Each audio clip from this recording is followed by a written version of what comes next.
The man was jolted awake by the violent shaking. He opened his eyes and found himself in a simple, cramped, and dilapidated wooden hut. Could this be? He died from playing games all night.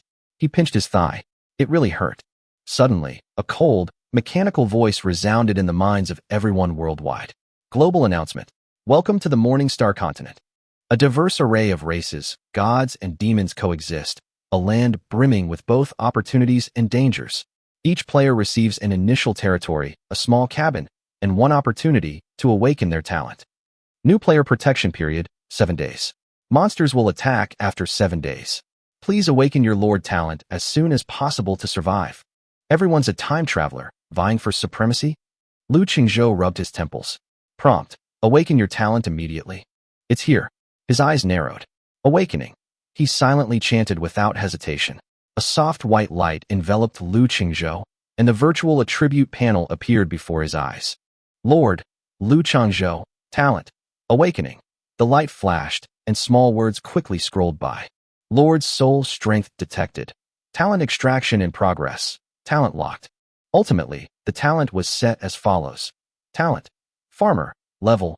F. Lowest. Effect. When planting crops, there is a very small chance to increase yield by 1%. Lu Qingzhou was stunned. A farmer? Rank F? 1% probability? The chat channel in the newbie village area exploded. Some are C rank strong, with 3 times the strength. Others are D rank, flame affinity, able to conjure small fireballs. There are also E rank lumberjacks and F rank miners. Just then, a dazzling golden pillar of light shot into the sky, eclipsing the sun. Regional announcement. Congratulations to Xiao Tian for awakening his S rank talent, Alchemist. 10,000 people fell silent instantly. The chat channel flooded with "My God." Lu Qingzhou stared at the golden pillar of light, his expression complex. Oh well, it's just an F-level farmer. At least he has a cabin. Just as he was about to research other functions, a sudden change occurred. Ding. Host detected to possess primordial soul. Soul compatibility MA. Talent is undergoing mutation. The F rank icon was torn apart by an invisible force, and its light surged. F. E. D. C. B. A. S. SS. SSS. Eternal rank. Finally, a brand new talent appeared. Talent.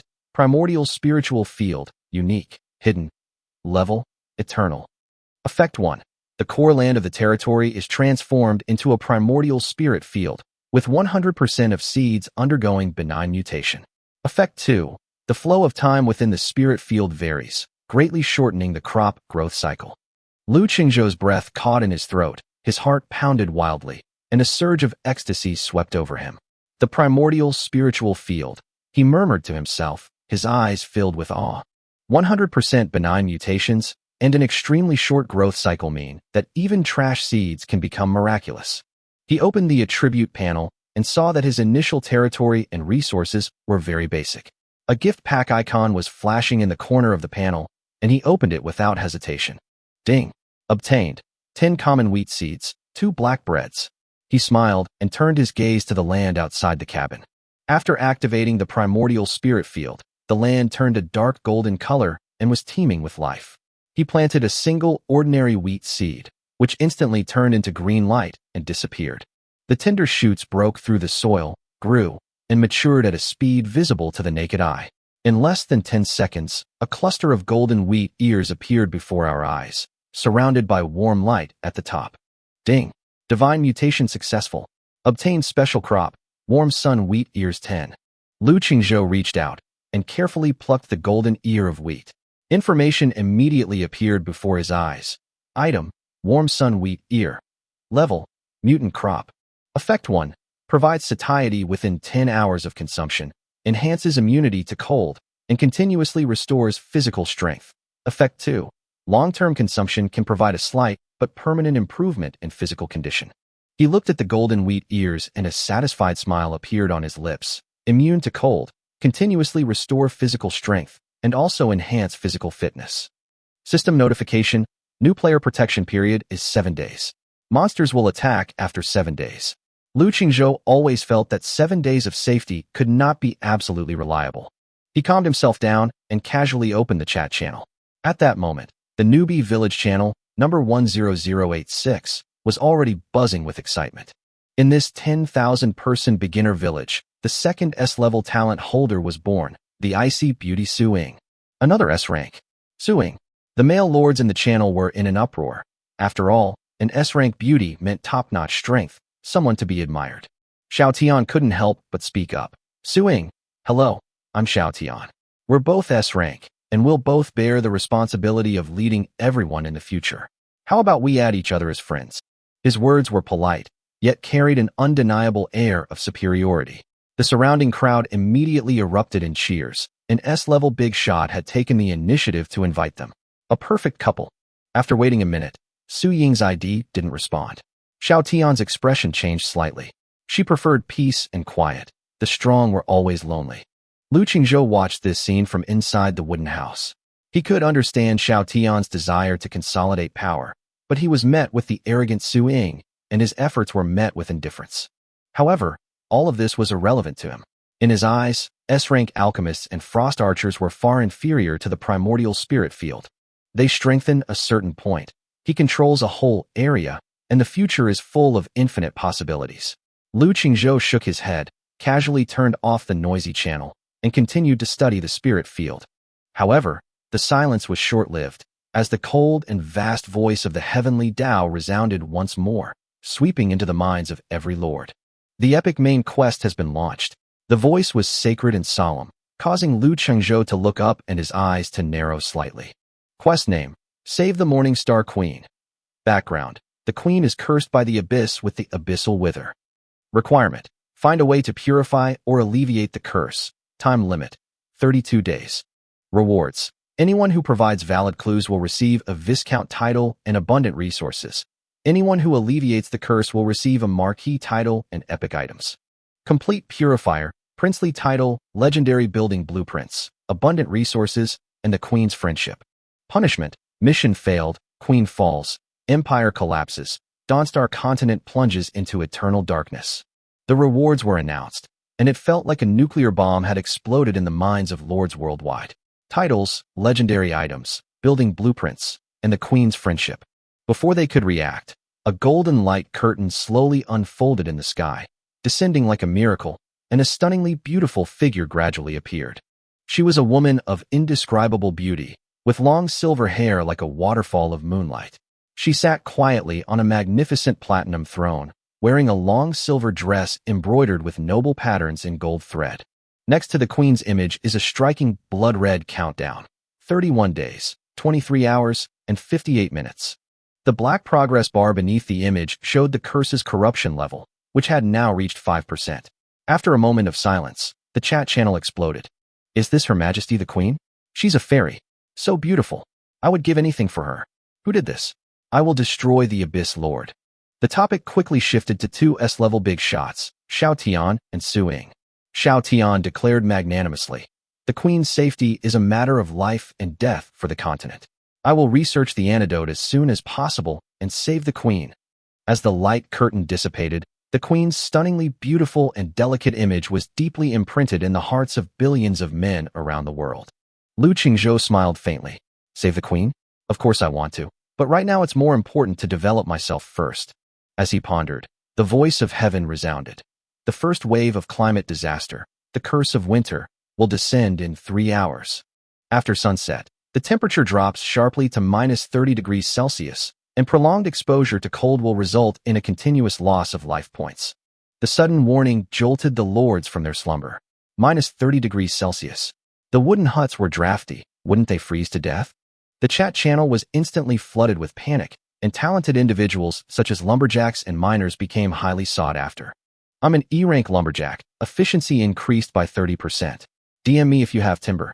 Selling stone to reinforce wooden houses against the cold wind. Xiao Tian reassured everyone. Don't panic.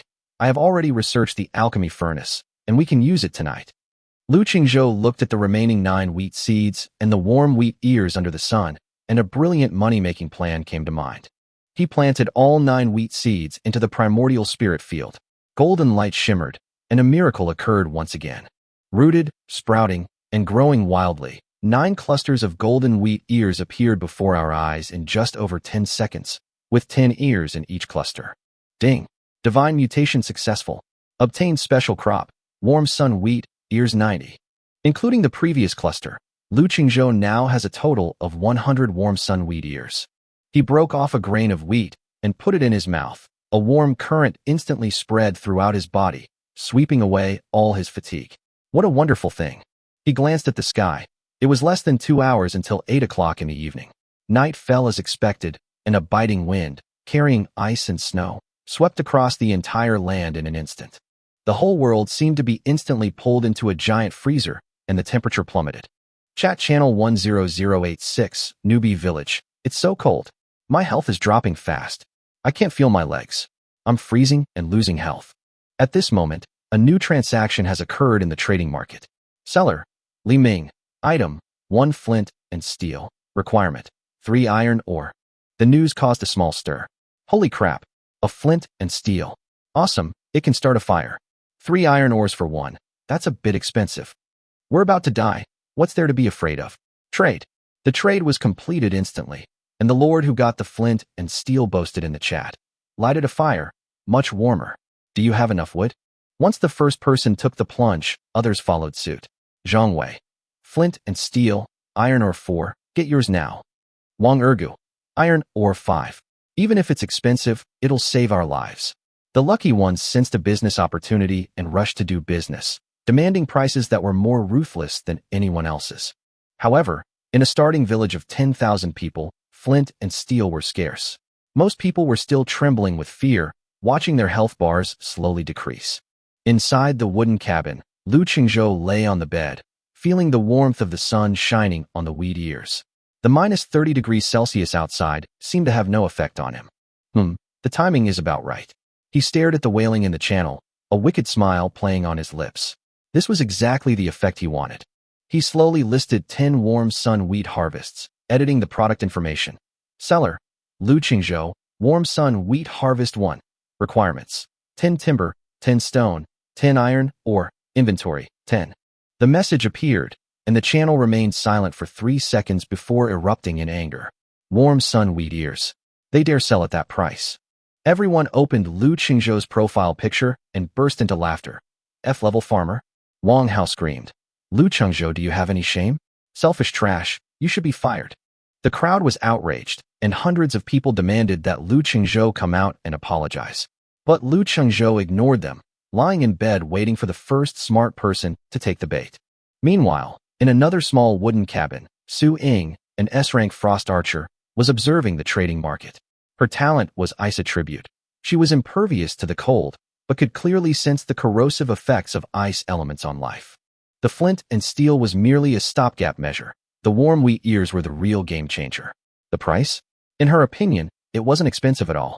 In exchange for 10 hours of absolute safety and a permanent attribute boost, this deal is a steal. She couldn't even be bothered to read the arrogant chatter. It was a mob that would most likely all die within 7 days. Without hesitation, Su Ying clicked to purchase warm sun wheat ears. Ding. Transaction successful. The next second, the system notified her of a refreshed inventory. Inventory decreased by 1, current inventory 9. The chat channel went silent instantly.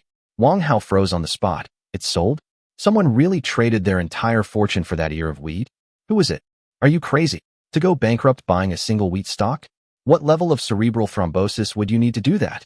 The chat channel was filled with a cheerful atmosphere, and Wang Hao was laughing so hard that tears were almost coming out of his eyes. Wang Hao, Lu Qingzhou, you're something else. You actually managed to swindle a complete idiot. Can you share some of the stolen money with me? However, a name suddenly appeared. Su Ying. This thing is excellent value for money. Just 6 words, yet they carry more weight than any other words. An S-level talent personally endorsing her. Am I seeing things? The goddess Su herself? Everyone was stunned. No one questioned the S-level expert's judgment. Then, a ding-dong sounded, indicating consecutive successful transactions. The remaining 9 ears of wheat in the market were snapped up in 2 seconds. My wheat. So close. Who stole mine? I'll never forgive them. Lu Qingzhou, Dad. Please put it back on the shelves. I'm begging you. Please don't hold it against us. Please put it back on the shelves. Lu Qingzhou looked at the newly added wood, stone, and iron ore in the resource bar and smiled slightly. A smart and beautiful woman. He commented casually on Su Ying's ID. He leisurely listed 10 more ears of wheat, the same price, 10 wood, 10 stone, and 10 iron ore. Holy crap, they're listed again. Mine. This time they're mine. Wang Hao jumped in again. Don't buy it. Anyone who does is an idiot. Didn't you see Lu Qingzhou is raising prices arbitrarily? We should boycott him. Many people wavered. Who wouldn't want a cheaper price? At this moment, a golden idea appeared. Xiao Tian, S-rank alchemist. Xiao Tian, young man, be kind. Adjust the price back to a reasonable range, and I'll give you a chance. The sycophants instantly went wild, and Wang Hao, trembling, exclaimed, Brother Xiao Tian is awesome. The vision of an S-class boss. The channel was filled with calls for Lu Qingzhou to lower the price or submit to Xiao Tian. However, transaction notifications flooded the screen. Seller Lu Qingzhou's product, Warm Sun Wheat Ears, has decreased by 1 in stock. 10 successful transaction notifications appeared almost simultaneously, and 10 new units of inventory were added, only to be sold out again. The person who just completed the transaction immediately exclaimed, Holy crap, the wheat ears are amazing.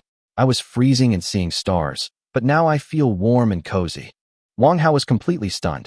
His lips were purple from the cold, his teeth chattered, and his fingers trembled. You traitors.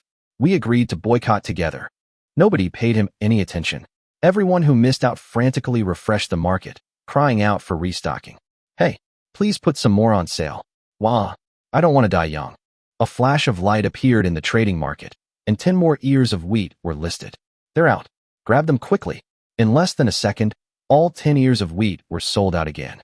The person who managed to grab the wheat immediately retorted, Wang Hao, are you crazy? You want to freeze to death? Don't drag us down with you. We're all warm and cozy now. It feels great. Xiao Tian and Wang Hao's names were listed alone in the chat channel. The admonitions and resistance they had just given seemed utterly ridiculous in the face of such frenzied trading. An S-rank alchemist, utterly crushed by reality. Silent contempt is more humiliating than any insult. Those who missed out on the wheat ears ignored Wang Hao and frantically begged Lu Qingzhou to buy them. God Lu, sell just one more. Resources are ready. Please put it on sale. Lu Qingzhou remained unmoved. He placed 10 ears of wheat on the shelf every minute. After 9 times, he did not place a 10th. Inside the wooden house, Lu Qingzhou stretched and looked at the resource panel with satisfaction.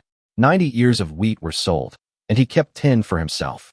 On the resource panel, there are 910 units each of wood, stone, and iron ore.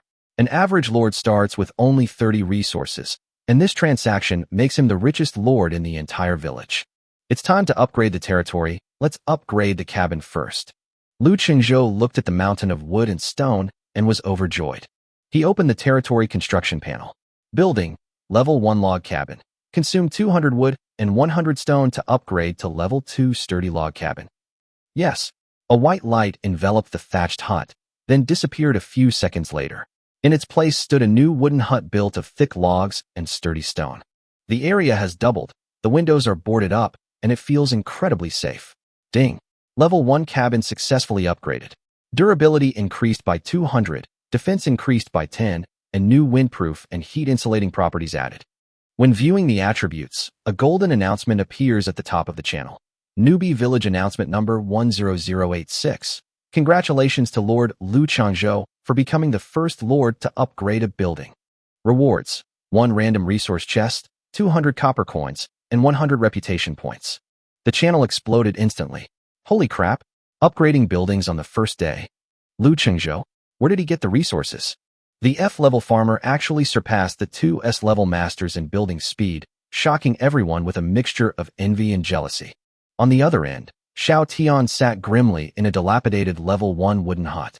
A cold wind seeped in through the cracks. Even with his S-rank physique, he couldn't withstand the onslaught of the winter curse. Immediately, the system announcement sounded again. Lu Qingzhou and Xiao Tian were furious. They punched the wooden wall, and the fragile wooden plank shattered. Lu Qingzhou lay comfortably in the level 2 wooden house.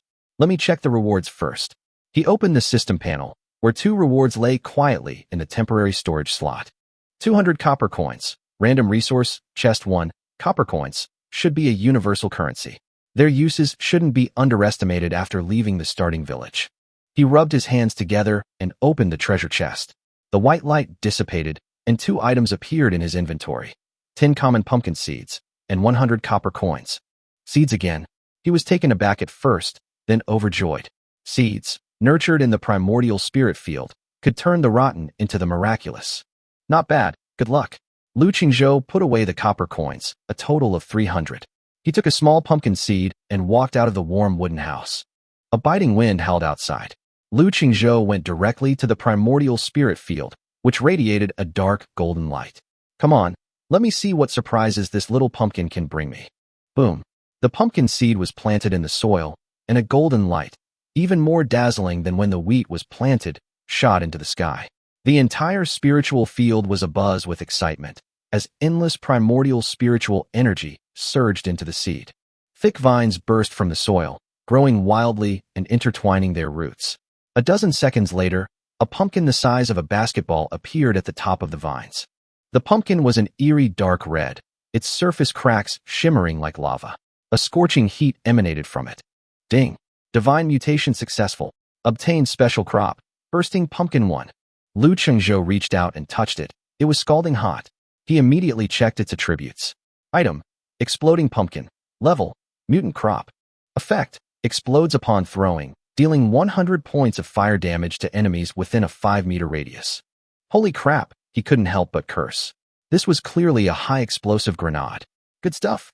Really good stuff. His eyes gleamed with an alarming light. With this, when the monsters attack in 7 days, it will be a piece of cake.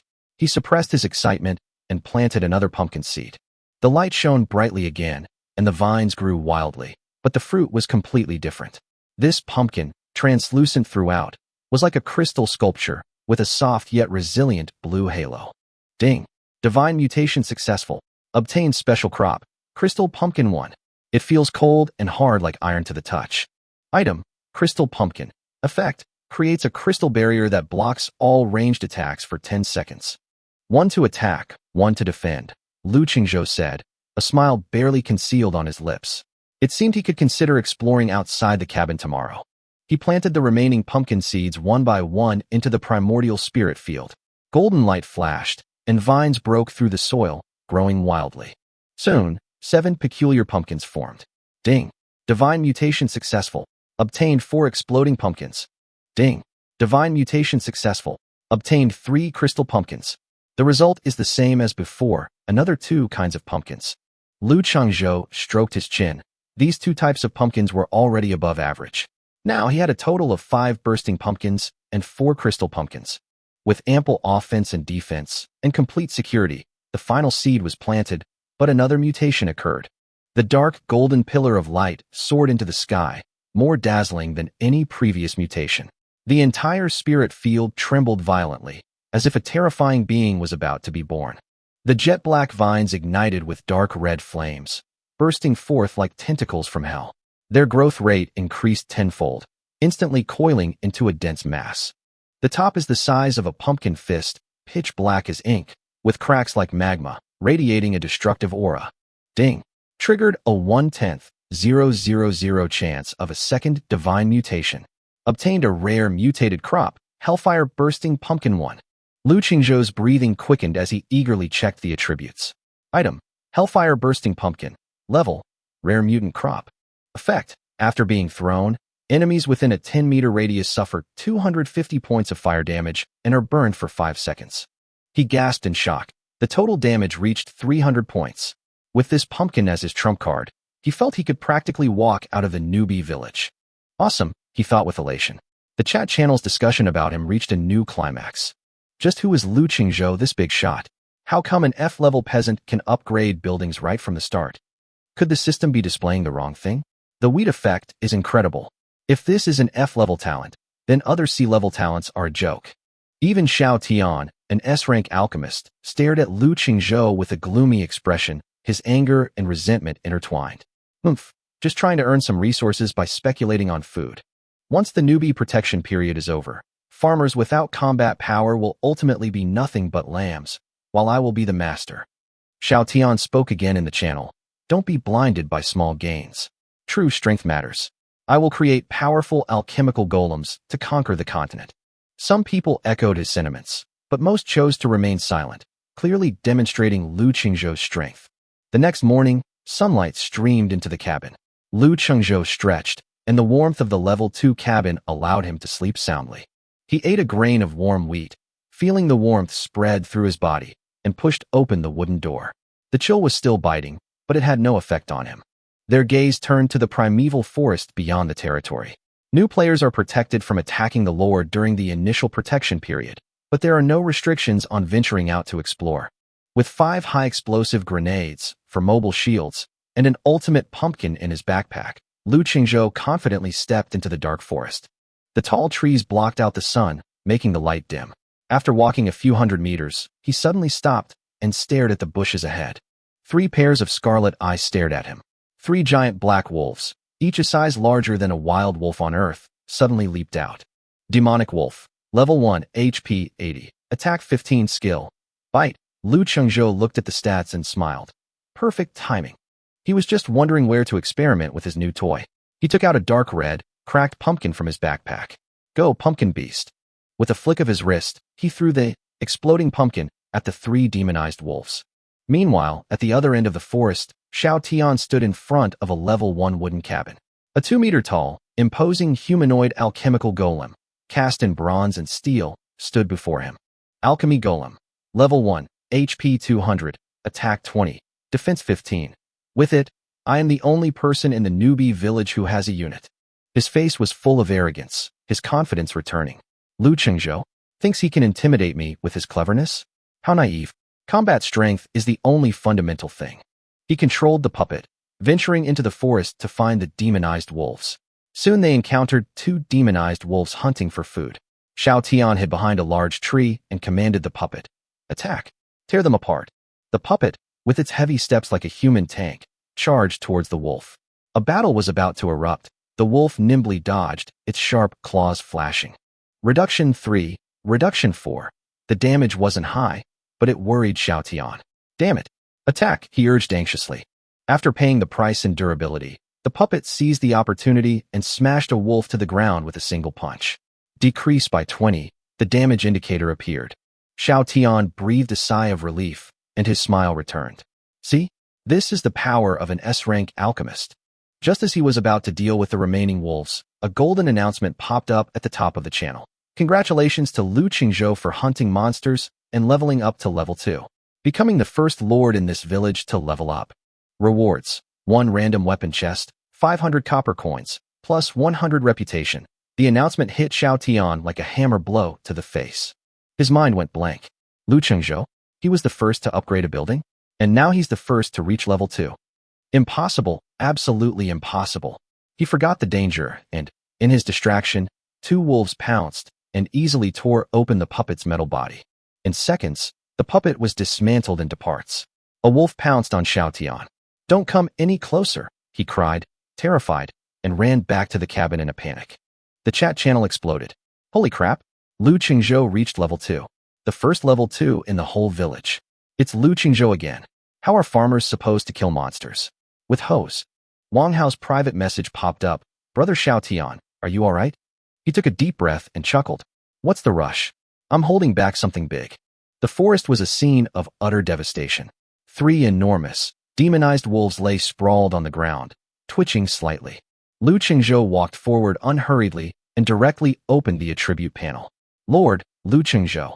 Level 2, 0200s, HP, 120/120, MP, 130/130ths. Strength, 12, Agility, 11, Constitution, 12, Spirit, 13, Charisma, 18, Influences biological relationship. Upon reaching level 2, each of the 4 basic attributes increased by 1 point. His body became lighter, his strength increased, and his charm of 18 made him exceptionally outstanding. Lu Qingzhou's gaze fell on the reward, a random weapon treasure chest. He opened the chest, and in the white light, a jet-black dagger floated in midair. The dagger was a foot long, with a curved blade engraved with blood-red patterns, exuding a faint aura of ferocity. Item: Crimson Fong. Quality: Excellent. Attack power: plus 25. Agility: plus 2. Special effect: 10% chance to inflict bleeding, 3 points per second for 5 seconds. Lu Qingzhou nodded in satisfaction, equipped it, and immediately felt lighter. He looted the wolf carcass. Ding! Obtained 3 wolf pelts, 6 wolf meat, and 3 copper coins. Pack up your items and continue deeper into the forest to prepare for the monster attack after the newbie protection period ends. The light grew dimmer, and the sense of danger intensified. Suddenly, a ferocious roar echoed from the depths. A giant, gray-white, demonized alpha wolf slowly emerged, its blood-red eyes gleaming with intelligence and brutality. Above its head, in blood-red lettering, are the following: Giant Demonic Alpha Wolf, Elite. Level 2. Health points, 300/300. Attack power, 25. Skills, Fierce Pounce, Alpha Wolf Roar. Lu Qingzhou's pupils contracted slightly as he touched the hellfire exploding pumpkin in his backpack. After weighing his options, he decided to test the power of a regular pumpkin with conventional weapons first. A giant wolf pounced, but instead of retreating, Lu Qingzhou advanced, and a crystal pumpkin appeared in his hand. "Rise," he shouted, and the crystal pumpkin slammed into the ground, instantly creating a blue barrier. The alpha wolf pounced and crashed into the barrier, cracking it, but not breaking it. The recoil made it see stars. Lu Qingzhou's eyes lit up, and he smashed 3 exploding pumpkins toward the wolf's head. Bomb them! Boom, boom, boom. 3 explosions rang out almost simultaneously. Flames shot into the sky, and bright red damage numbers popped up one after another. -100, -100, -100. The giant wolf howled in agony as its massive body was blasted away, its fur charred black, and its health bar instantly emptied. A level 2 elite monster, it was instantly killed without even touching Lu Qingzhou's clothes. It doesn't seem that strong. Lu Qingzhou touched his nose, looking completely innocent. Immediately afterwards, a dazzling golden announcement resounded throughout the starting village. Starting village announcement number 10086. Congratulations to Lord Lu Qingzhou for achieving the first kill of the level 2 elite monster, Giant Demonized Alpha Wolf. Rewards: 1 random resource box, excellent. 800 copper coins, plus 100 Morning Star Empire reputation. The entire chat channel fell silent. The Lord stopped what they were doing and stared blankly at the announcement. A giant, mutated alpha wolf? Just the name sounds terrifying. It doesn't even dare fight regular monsters, and now it's killing elites. Where is Xiao Tian? Why is he not making a sound? Some people are mocking Xiao Tian, saying that his alchemical puppet was dismantled by 2 little wild wolves, but I don't know if it's true. At the other end of the beginner village, in a dark little wooden house, Xiao Tian trembled with anger. Lu Qingzhou, this F-rank farmer, had once again trampled him underfoot. Why? He was furious. Wang Hao cautiously sent a message in a private chat. Brother Xiao Tian, Lu Qingzhou is on the bulletin board again. In the forest, the giant, mutated wolf carcass was emitting wisps of smoke. Lu Qingzhou nodded in satisfaction. 3 pumpkin bombs instantly killed a level 2 elite, invincible. He stepped forward and collected his loot. Elite Wolf Fong 2, Tough White Wolf Hide 1, Skill Fragment 1, Copper Coins 10. Raising an eyebrow. Oh, it even drops a skill. Skill Fragment description. Collect 3 fragments to synthesize a complete Lord skill. Lu Qingzhou's eyes lit up. He put all the loot into his backpack, and his gaze fell on the reward chest. Random resource chest, excellent. He rubbed his hands together, opened the treasure chest, and inside appeared an exquisite cloth bag embroidered with leaves and gold thread. 20 excellent quality elf seeds. Lu Qingzhou couldn't help but swear. 20 excellent seeds. Ordinary seeds are already heaven-defying, but this batch, after being mutated by the primordial spirit field, will produce unknown and terrifying power. He swiftly returned to his territory, stood before the dark golden spirit field, and retrieved the first emerald green spirit seed. Come, let me see your limits. The moment it was planted, a lush green light shot into the sky, and a small sapling broke through the soil, quickly bearing bright green fruit. Ding! Divine mutation successful. Special fruit, Wind Fruit 1, permanently increases agility by 2 points upon consumption. Lu Qingzhou's eyes lit up, and he swallowed the fruit, his body as light as the wind. The second seed was planted, and a small grass bearing a red liquid sprouted from the spirit field. Basic Life Potion 1, instantly restores 100 health points upon consumption. The third, fourth, and fifth seeds were planted in succession, yielding the giant stone fruit, Strength +2, and the tough wood fruit, Constitution +2. The first 11 seeds all mutated into permanent attribute boosts or powerful recovery potions. The 12th seed mutated, causing the ground to tremble and a 2-meter-tall black ironwood arrow tower to rise. Elf Watchtower 1, Attack power 30. Attack range 100 meters. Requires archer units to garrison. Lu Qingzhou was overjoyed and placed the arrow tower at the entrance of his territory to enhance his sense of security. When the 13th seed is planted, another identical watchtower will appear, forming a 180-degree crossfire coverage of the territory with the first one. 7 seeds remain. Lu Qingzhou's breathing quickened. The 14th seed was planted, and the light turned pink. A giant flower bud broke through the soil and bloomed, from which a petite girl stood up. She is waist-high, with long cherry blossom pink hair, large emerald green eyes that curiously observe the world, and wears a tight-fitting soft armor with emerald green vine leaves.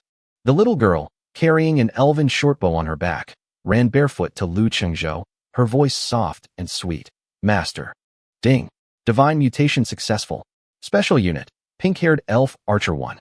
Lu Qingzhou stared at the little girl in front of him, completely dumbfounded. This works? Farming can produce a little girl.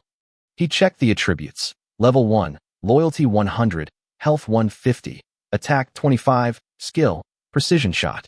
Its attack power is no less than that of an elite alpha wolf, and it can even be used from a distance. In his excitement, he planted the remaining 5 seeds, all at once. A continuous pink light emanated from the 5 little girls who appeared one after another. They were petite and adorable, and they all shouted in unison, Master! The scene was dazzling, and Lu Qingzhou couldn't stop smiling. The last seed was planted, and a holy white light shot into the sky, causing the spiritual field to tremble violently. Ding! Congratulations, host. You have triggered a 1 in 10,000 chance of a secondary divine mutation. A giant, pure white lotus slowly bloomed in the forest. On the lotus platform, a little girl with silver hair stepped down.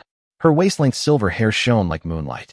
Ruby-like eyes gazed at Lu Qingzhou, noble and aloof. The silver-haired little girl knelt on one knee, her expression cool and respectful. Eileen greets Master. Lu Qingzhou's gaze was fixed on her. A second divine mutation, a 1 in 10,000 probability. He suppressed his elation and gently helped Eileen up. Get up. Yes, Master. Eileen stood up, her ruby eyes filled with absolute obedience. Lu Qingzhou took a deep breath and opened her attribute panel. A golden virtual panel appeared, visible only to him. Unit. Moon Elf Irene. Quality. S rank. Unique hero. Upgradable. Level. 10/1000. Health points. 500 500s. Attack power. 50. Skill 1. Luna Aura. Increases all attributes of elf units by 10%. Skill 2. Moonlight Arrow. Consumes spirit power. Deals 200% damage and slows enemies for 3 seconds. 10-second cooldown. Skill 3. Moon Shadow Step. Movement speed increased by 30%. Loyalty. 100. Diehard Loyalist. Evaluation. A darling born from the primordial energy and moonlight essence. A king of the battlefield. Lu Qingzhou gasped. The only S-rank hero. His aura skill buffs all spirits, and his active skill, Moonlight Arrow, combines burst damage with crowd control. I've struck gold. No, I've invited a god home. His heart pounded. Eileen felt the gaze and a faint blush rose on her fair face. Ahem, it's nothing. Lu Qingzhou coughed and looked away. He looked at the 6 pink-haired Lolas and gave the order. From today onwards, you will be under Eileen's command. Yes, Master. The 6 little ones replied in their childish voices. Eileen knelt on one knee again. Eileen will never betray Master's trust. Lu Qingzhou nodded in satisfaction. One hero leading 6 minions, a perfect setup. He pointed to the 2 elven watchtowers. Go inside the towers. Yes, the 2 little ones ran into the watchtower. A pink head popped out from the top of the watchtower. Ding. The elf watchtower has been activated. In just one day, the territory transformed from a dilapidated wooden hut into a sturdy fortress with heroes, an army, and defensive towers. Lu Qingzhou stretched and opened the chat channel, where the argument about the first kill of an elite monster was still raging. First kill of an elite monster. Can anyone explain this concept? How can a peasant solo kill an elite monster? Amidst the murmurs of the crowd, Xiao Tian suddenly appeared, but luckily he was the first to spot the low-health elite monster. Wang Hao chimed in. That's right. Lu Qingzhou is just an opportunistic scoundrel. The real hope is still Brother Xiao Tian. But fewer and fewer voices echoed his sentiments, and more people chose to remain silent. Lu Qingzhou's strength was obvious. He smiled dismissively, his gaze falling on Eileen and the 4 little archers. Though powerful, They were all only level 1. It's time to take you out to level up. He stroked his chin, a sharp glint in his eyes. He was just an explorer, but now he's transformed into a hunter, and the entire forest outside the starting village will become his exclusive leveling map. Just as Lu Qingzhou and his army of Lolas were about to head out and wreak havoc, the golden light screen slowly unfolded once more. The global live stream had begun, and he instinctively looked up. Within the light screen, the stunning figure reappeared, Queen Morningstar. But she was weaker than yesterday, seated on her platinum throne, her silver hair cascading down like a waterfall of moonlight. Thin, snake-like black smoke spread along her neck, and the queen bit her lip, trying her best to endure the pain. The blood-red countdown on the right side is ticking, 30 days, 19 hours, and 45 minutes. Below the black progress bar, the curse's corruption level has quietly risen to 8%. The global chat channel exploded instantly. My wife. What happened to her? Damn it. What the hell is that black aura? Stay away from my wife. Abyss Lord, I'll fuck your grandma. You dare touch a hair on my wife's head, I'll slaughter my way through the abyss. Wah, Mom. Don't be afraid. Your son is here. Someone exclaimed in alarm that black energy, like black silk, coiled around the queen's entire body. Inside the dark, level 1 wooden cabin, Xiao Tian stared grimly at the dismantled alchemical golem. A flash of inspiration struck him, and he slapped himself hard. What a fucking idiot I am. An S-class alchemist, who studies all things to solve difficult problems, is instead fighting monsters like Lu Qingzhou. Lu Qingzhou was only concerned with killing monsters and leveling up, while he himself could alleviate the queen's curse and reap rich rewards, a noble title, epic items, and his name would be known throughout the continent. Lu Qingzhou only saw his own small plot of land, while Xiao Tian saw the entire Morningstar continent. Once he understood this, he felt completely refreshed, and all his resentment vanished. He looked at the desperate lord in the channel and smiled. It's time to harvest the vute, a metaphor for exploiting others. All members, don't panic. I have a clue about Her Majesty's condition, but the antidote requires a lot of basic materials. I hope everyone can trade any surplus resources to me. I promise that after the queen is healed, the reward will be divided equally among all those who helped. Instantly, the atmosphere in the channel reached a fever pitch. Boss Xiaotian has a lead. Awesome. A clue the very next day? Wang Hao was the first to jump out. Brother Xiaotian is a man of great righteousness, with the world in his heart, giving up his reward for the queen. Wang Hao's words also took a jab at Lu Qingzhou. Yesterday, wheat was expensive, but today you're only concerned with killing monsters and leveling up. The crowd echoed. Lu Qingzhou is selfish. He only cares about developing his own power. A large number of lords are frantically trading resources to Xiaotian. Zhang San trades 5 units of timber. Li Si trades 3 units of stone and 2 units of iron ore.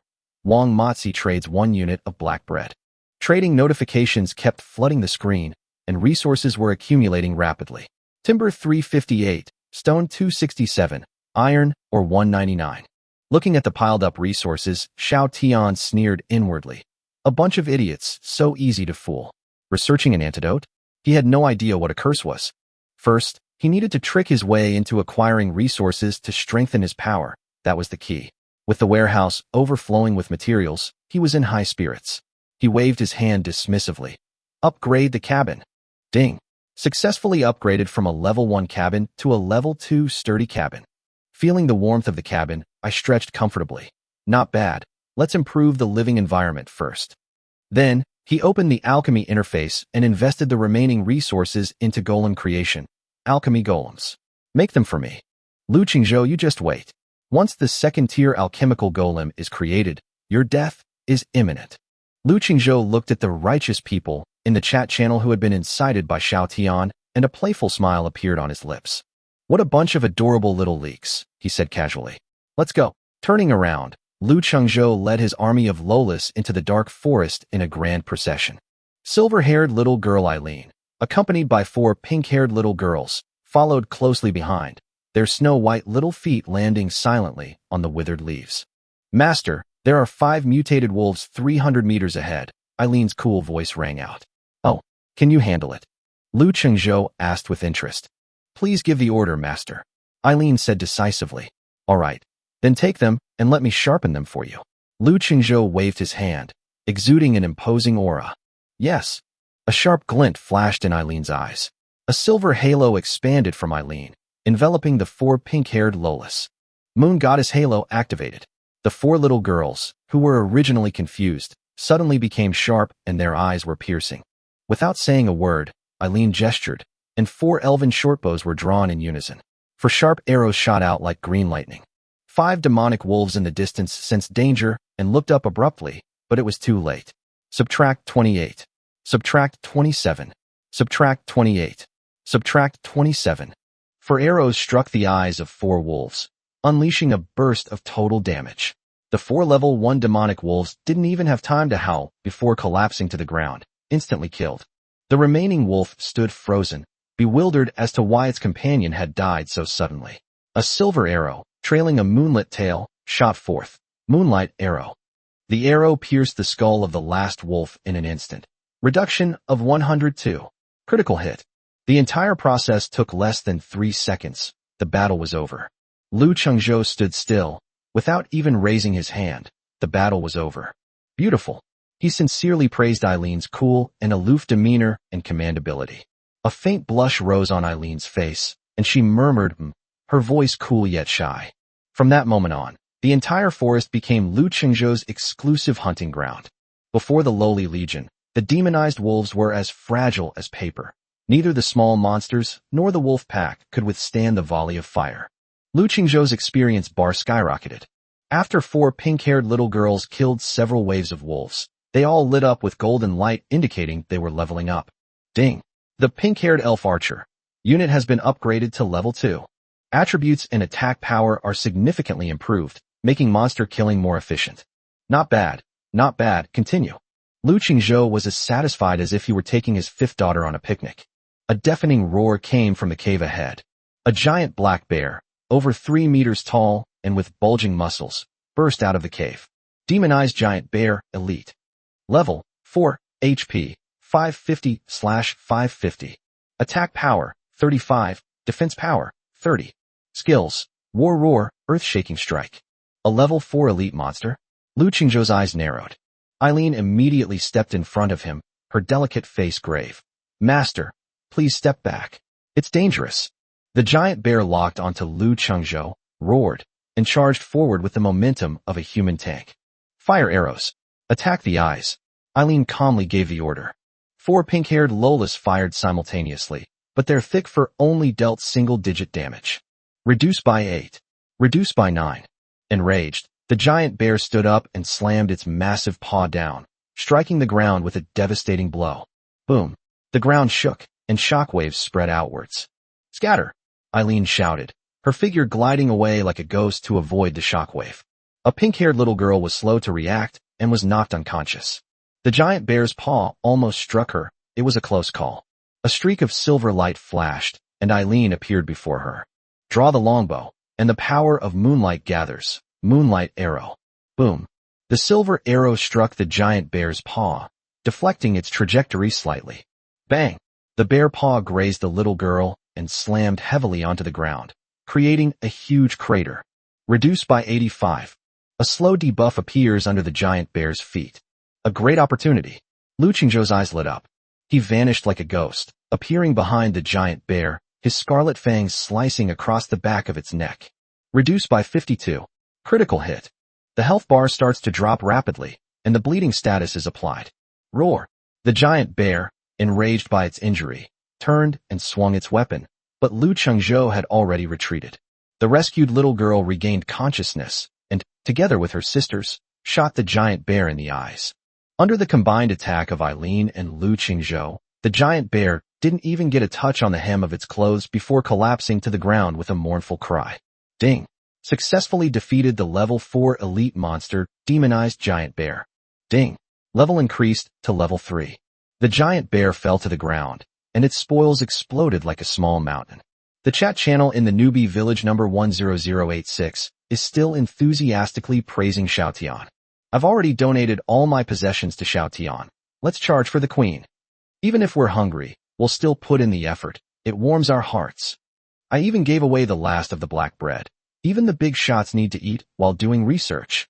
Dismantle the log cabin and donate the wood to pray for the queen's well-being. Damn, this space is too small. I need to chop more wood. and send it over. Brother Xiao Tian is awesome. He's humanity's hope. Chapter 14 Master, we want a reward too. Lolas line up to have their faces customized. The 3-meter-tall, mutated giant bear crashed to the ground, raising a cloud of dust.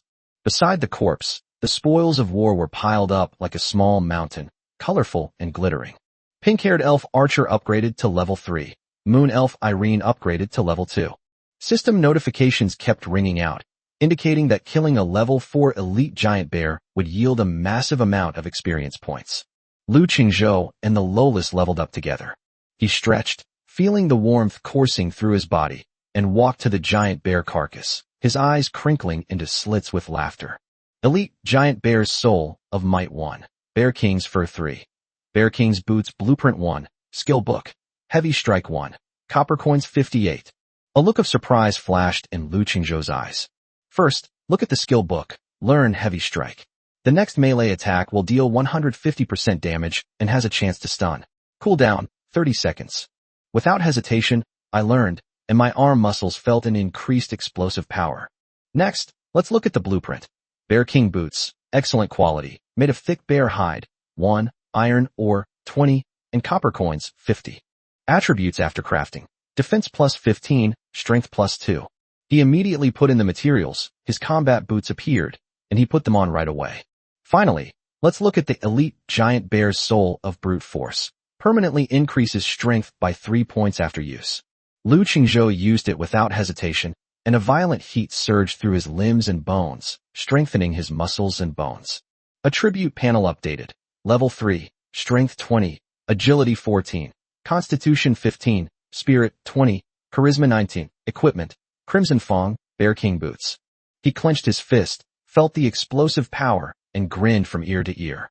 With the added bonus from the previous fruit at level 3, its 4-dimensional attributes completely overwhelm those of the current lords. Master, your spoils of war. Eileen, with her tiny white feet, respectfully handed over the scattered materials and copper coins. Lu Qingzhou casually pinched Eileen's fair and delicate face. Well done. 4 pink-haired little girls surrounded her, calling out in their sweet, childish voices. Master, we want a reward too. Okay, everyone gets a share. Lu Qingzhou laughed heartily and pinched each of their cheeks, making the little girls giggle. The team continued forward, and with Eileen, the S-class hero radar, there was no need to worry about being ambushed. Master, there is a faint energy fluctuation on the cliff 200 meters to the left. Lu Qingzhou followed the gaze and saw that the ordinary rock wall was covered with moss and vines, but he had no doubt about Eileen's judgment. Let's go take a look. The group quickly arrived at the rock wall, and Lu Qingzhou struck it, producing a dull thump-thump sound. Eileen pointed out, the energy fluctuations are coming from inside the rock wall. Lu Qingzhou's eyes lit up, he clenched his fist, and unleashed 22 points of power. Open it for me. With the added power of a heavy strike, a single punch slammed down, creating a massive hole in the rock wall. Rocks flew everywhere, and the cave entrance was only wide enough for one person to pass through. Inside, a dilapidated wooden box covered in dust and cobwebs lay quietly. There really is something. He kicked open the box lid, revealing a yellowed, old-fashioned blueprint. Rare building blueprint. Elf storage locker. It can build a 100-slot storage cabinet with a preservation effect, which reduces the spoilage of plant-based food by 90%. It requires 300 wood, 50 stone, and 100 copper coins. Lu Qingzhou was overjoyed. This was practically a divine artifact tailor-made for him. The problem of resource accumulation was easily solved, and the preservation effect was a stroke of genius. He carefully put away the blueprints, feeling quite pleased with himself. Eileen issued another warning. Master, there are 20 demonized wolves ahead, 2 of which are level 2 elites. Lu Qingzhou raised an eyebrow. Good timing. Perfect opportunity to test your strength. He leveled up to level 3, got new equipment, and was just worried about having nowhere to practice. A demonized wolf appeared, and Eileen drew her longbow, piercing the head of an elite wolf with a single arrow. 4 pink-haired little girls fired simultaneously, turning another elite wolf into a pincushion. With only ordinary wolves remaining, Lu Qingzhou activated his invincible mode, wielding the Crimson Fong as he charged into the wolf pack. Minus 58. Critical hit. The wolf's neck was slashed open instantly, and blood spurted out. Minus 88. Dizziness. Another wolf collapsed, its brain splattered. With 22 points of strength and a top-tier weapon, a regular level 1 wolf is as fragile as paper. In less than a minute, all 20-odd wolves were slaughtered, and Lu Qingzhou's experience bar surged. Ding! Congratulations! Your level has increased to level 4. At the same time, the vast sound of the heavenly Tao resounded above the number 10086 beginner village. More than 10 lords in this village have reached level 2. The leaderboard feature is now available, and the top 100 players' levels are updated in real time. The lords were stunned. Holy crap! A leaderboard. Here it comes. Now this is the real competition. Quick, see who's number 1 on the list. Chapter 15. Lu Qingzhou tops the list. Is Xiao Tian still freeloading? In the beginner village, all the lords stopped what they were doing and excitedly opened the golden ranking. Newbie village level ranking, number 10086. First place, Lu Qingzhou, level 4. Second place, Su Ying, level 3. Third place, Lin Feng, level 2. Look at the first place. Lu Qingzhou is a level 4 expert. Even a rocket couldn't have made him this fast. Second place goes to Goddess Su Ying. Her S-rank talent is truly amazing. It seems Xiao Tian isn't among the top 10 or even the top 100. Holy crap, a top-tier S-class expert, and he didn't even make the top 100? He's still at level 1. Wang Hao chimed in. It's just a leaderboard. So what if Lu Qingzhou reaches level 10? He's just after petty gains. And what about our brother Xiao Tian? He gave up leveling up and silently shouldered the heavy responsibility of saving the queen. Imagine this. While you're fighting monsters for experience, brother Xiao Tian is hiding in a drafty wooden hut, working tirelessly on his research. Wang Hao's words were passionate and inspiring, creating the tragic hero image of Xiao Tian, which stirred up many people. Wah! I wronged boss Xiao Tian. Lu Qingzhou is a selfish and despicable person. His high rank is useless. Brother Xiao Tian, don't worry about your research. I'll go chop some more wood and bring it to you. We cannot let heroes shed blood and tears. The chat channel was swayed, with countless people imagining Xiao Tian diligently researching in the cold wind. However, at this moment, Xiao Tian was comfortably lying in the warm level 2 wooden house, with his legs crossed. Black bread was roasting over a fire in front of me, and small animal figures sizzled and released a fragrant aroma. A bunch of idiots. Xiao Tian sneered, looking at the comments praising him. Research? Absolutely not. He used the resources he swindled to upgrade the cabin and invested the rest in the alchemy table. On the alchemy table, the second-tier golem, which was a size larger than the previous bronze golem, was already taking shape. Lu Qingzhou, rank number 1 on the leaderboard, level 4. Xiao Tian snorted coldly. Humph, let you be smug for a while. Once the second-tier alchemical golem is complete, I'll see how I kick you off your throne. He leisurely watched the progress bar. The forest was filled with the stench of blood, and the corpses of more than 20 demonized wolves lay scattered about. Lu Qingzhou stood amidst the pile of corpses, his face expressionless. All right, let's get to work. He clapped his hands. Clean up the battlefield and take everything usable back with you. Yes, master. The 4 pink-haired little girls responded and rushed into the pile of corpses with great joy. The little girl pulled out a sharp wolf fang and ran to Lu Qingzhou, showing it off like a treasure. Master, look. This is so sharp. Lu Qingzhou smiled and took it, then pinched her rosy cheek. Well done, wolf fangs are good materials for making weapons and arrows. The little girl squinted her eyes with joy, and the others, seeing this, also diligently searched for their spoils. Ding! Obtained. 1 wolf pelt, 2 wolf meat, 8 copper coins, equipment, wolf pelt soft hat. Lu Qingzhou raised an eyebrow as he watched the little girl running towards him, dragging her dusty gray leather hat. Item. Wolfskin soft hat. Quality. Common. Defense. +3. Evaluation. Nothing special, at least it keeps your head warm. Lu Qingzhou casually placed it on the little girl's pink-haired head. This is a reward for you. Thank you, master. The little girl happily twirled around, showing off. Afterwards, Lu Qingzhou distributed ordinary equipment, such as wolf gauntlets and wolf tendon short bows, to the pink-haired lowly. The little ones chattered excitedly. Eileen remained quietly by the side, directing the organization of the materials without making a single mistake. The spoils from the more than 20 wolves were quickly counted. Lu Qingzhou checked the resource panel. Copper coins, 1771. More than 1,700 copper coins. He clicked his tongue. That was more than most people in the beginner village combined. There's also a pile of wolf pelts and wolf meat, enough to last a long time. Master, everything is ready. Eileen reported respectfully, her small, white feet touching the ground. Lu Qingzhou's gaze swept over the mountain of spoils, and he waved his hand. All right, let's go home. Yes, master, the 4 pink-haired little girls replied in unison, their voices soft and cheerful. After their upgrade, they became quite strong, carrying wolf skins and wolf meat with ease.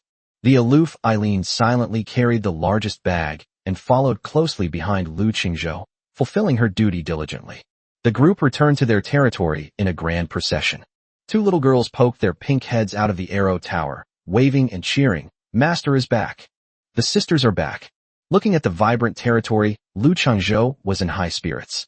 The wooden house is sturdy, the spirit field is invincible, the defensive tower is powerful, and the 6 elf Lolas are both pure and capable. This life is even more enjoyable than being an immortal. Chapter 16, A Royal Pleasure. A personal massage by an ice queen. Master, where should we put these things? The pink-haired little girl dragged a wolf skin that was bigger than her and asked in a childish voice. Lu Qingzhou glanced at the small wooden house, which was piled high with resources, leaving almost no room to step. Don't rush, I'll conjure up something big. He smiled mysteriously and took out the rare blueprint, elf storage locker. With a single thought, the decision to build was made. Consumes 300 wood, 50 stone, and 100 copper coins. Emerald light shone, and countless pieces of wood and stone flew up, miraculously combining and splicing together. A dozen seconds later, a 3-meter-tall light blue cabinet appeared, exquisitely carved with vine patterns, simple and elegant, full of natural charm. Ding! The rare building elf storage locker has been successfully constructed. 100 slots capacity, with a food preservation effect. The pink-haired little girl circled the cabinet, reaching out to touch it, exclaiming, so pretty. Lu Qingzhou stepped forward, opened the cabinet door, and the space was filled with the scent of fresh grass. Put all the ingredients in. The 6 little girls obeyed and placed the items into the cabinet one by one. The 100-compartment space was more than enough. Once the wolf meat and wheat ears are added, the screen immediately displays preserving fresh. Lu Qingzhou nodded in satisfaction. Perfect. He leaned against the door of the wooden house, feeling the peace and tranquility of the territory. On the dark golden spirit field, 4 little girls were asleep on the soil, exhausted, with sweet smiles on their faces. A faint, delicate fragrance wafted by, and a pair of snow-white hands rested on her shoulders, gently kneading them. With Eileen behind him, Lu Qingzhou closed his eyes and enjoyed the sensation, his fingers precisely pressing on his taut muscles, bringing a pleasant, tingling sensation. A cool, refreshing fragrance lingered around his nose. He felt the girl's slender figure pressed against his back, and through her thin clothes, he could clearly feel her snow-white, soft touch. Comfortable, he hummed lazily, enjoying himself like an emperor. Eileen's pretty face flushed slightly, looking both shy and adorable. Lu Qingzhou scrolled through the chat channel, as messages flooded in from outside. The ranking list is out. Lu Qingzhou is level 4, directly ranking first by a wide margin. The difference between people is greater than the difference between people and dogs. Lu Qingzhou has countless people asking him to share his experiences. However, Wang Hao and his group of Xiaotian sycophants voiced discordant opinions. Wang Hao, what's the use of a high level? Lu Qingzhou only cares about his own development and contributes nothing to the village. Brother Xiaotian has a grand vision. He gave up his upgrade time to research the Queen's antidote. The crowd echoed his sentiments, but Lu Qingzhou shook his head and remained silent, looking at these brainwashed idiots. He casually closed the channel, opened the trading market, and killed some time. The goods on display were plentiful, mostly basic resource exchanges, and the comments section was bustling with activity. Lu Qingzhou clicked on the seller's message. Seller, Li Dazhuang, 1 flint and steel, requires 15 iron ore or 20 food. Note, take it or leave it. The comments section exploded. 15 iron ore? What a heartless businessman. Wang Hao jumped out. Brother Li is a lifesaver, but Lu Qingzhou is a death warrant. Lu Qingzhou chuckled to himself. This Wang Hao really didn't forget his original intentions. He always managed to step on his own foot wherever he went. Continuing to browse, I saw a seller. Zhao Taiju old wooden bow 1. Only need to exchange for warm wheat ears 1. The comments section exploded. This bow is just too outrageous. Wang Hao comforted him. Taiju was forced into this situation. Lu Qingzhou squeezed everyone's resources dry yesterday. Lu Qingzhou shook his head, too lazy to pay attention, and continued browsing the market, looking for interesting deals. Chapter 17. Finding a mysterious seed. The longest maturation time in history. Seller, Luo Xiaobai. Item listed. 10 dried mysterious seeds. Quality, common. Requirement, 10 wood or 10 iron ore. Note, these are ancestral seeds. I don't know what they'll grow into. I'm just selling them to exchange for resources. Seeds? Lu Qingzhou's eyes lit up. To him, any plant seed is a treasure. Moreover, this price is practically free. 10 pieces of wood are nothing. He looked at the comments section and, sure enough, no one was paying attention. Everyone was obviously busy upgrading and getting equipment. If others don't want it, I will. Lu Qingzhou smiled and clicked to buy without hesitation. Ding. Transaction successful. 10 wood consumed. 10 dried mysterious seeds obtained. The seller replied instantly. Holy crap. Bro, you're so generous. I hope you grow a fairy. Lu Qingzhou smiled, but did not reply. He even managed to grow a pink-haired Loli and a silver-haired Eileen, who are fairies. After accepting the seeds, he was about to close the trading market when he was attracted by the top-ranked flashing item.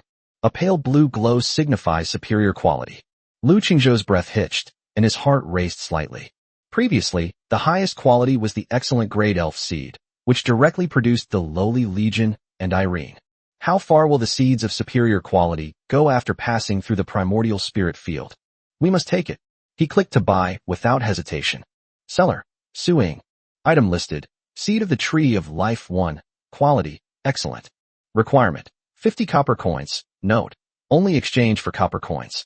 The seller is Su Ying, an S-level talent and an ice queen, and the price is even more eye-catching.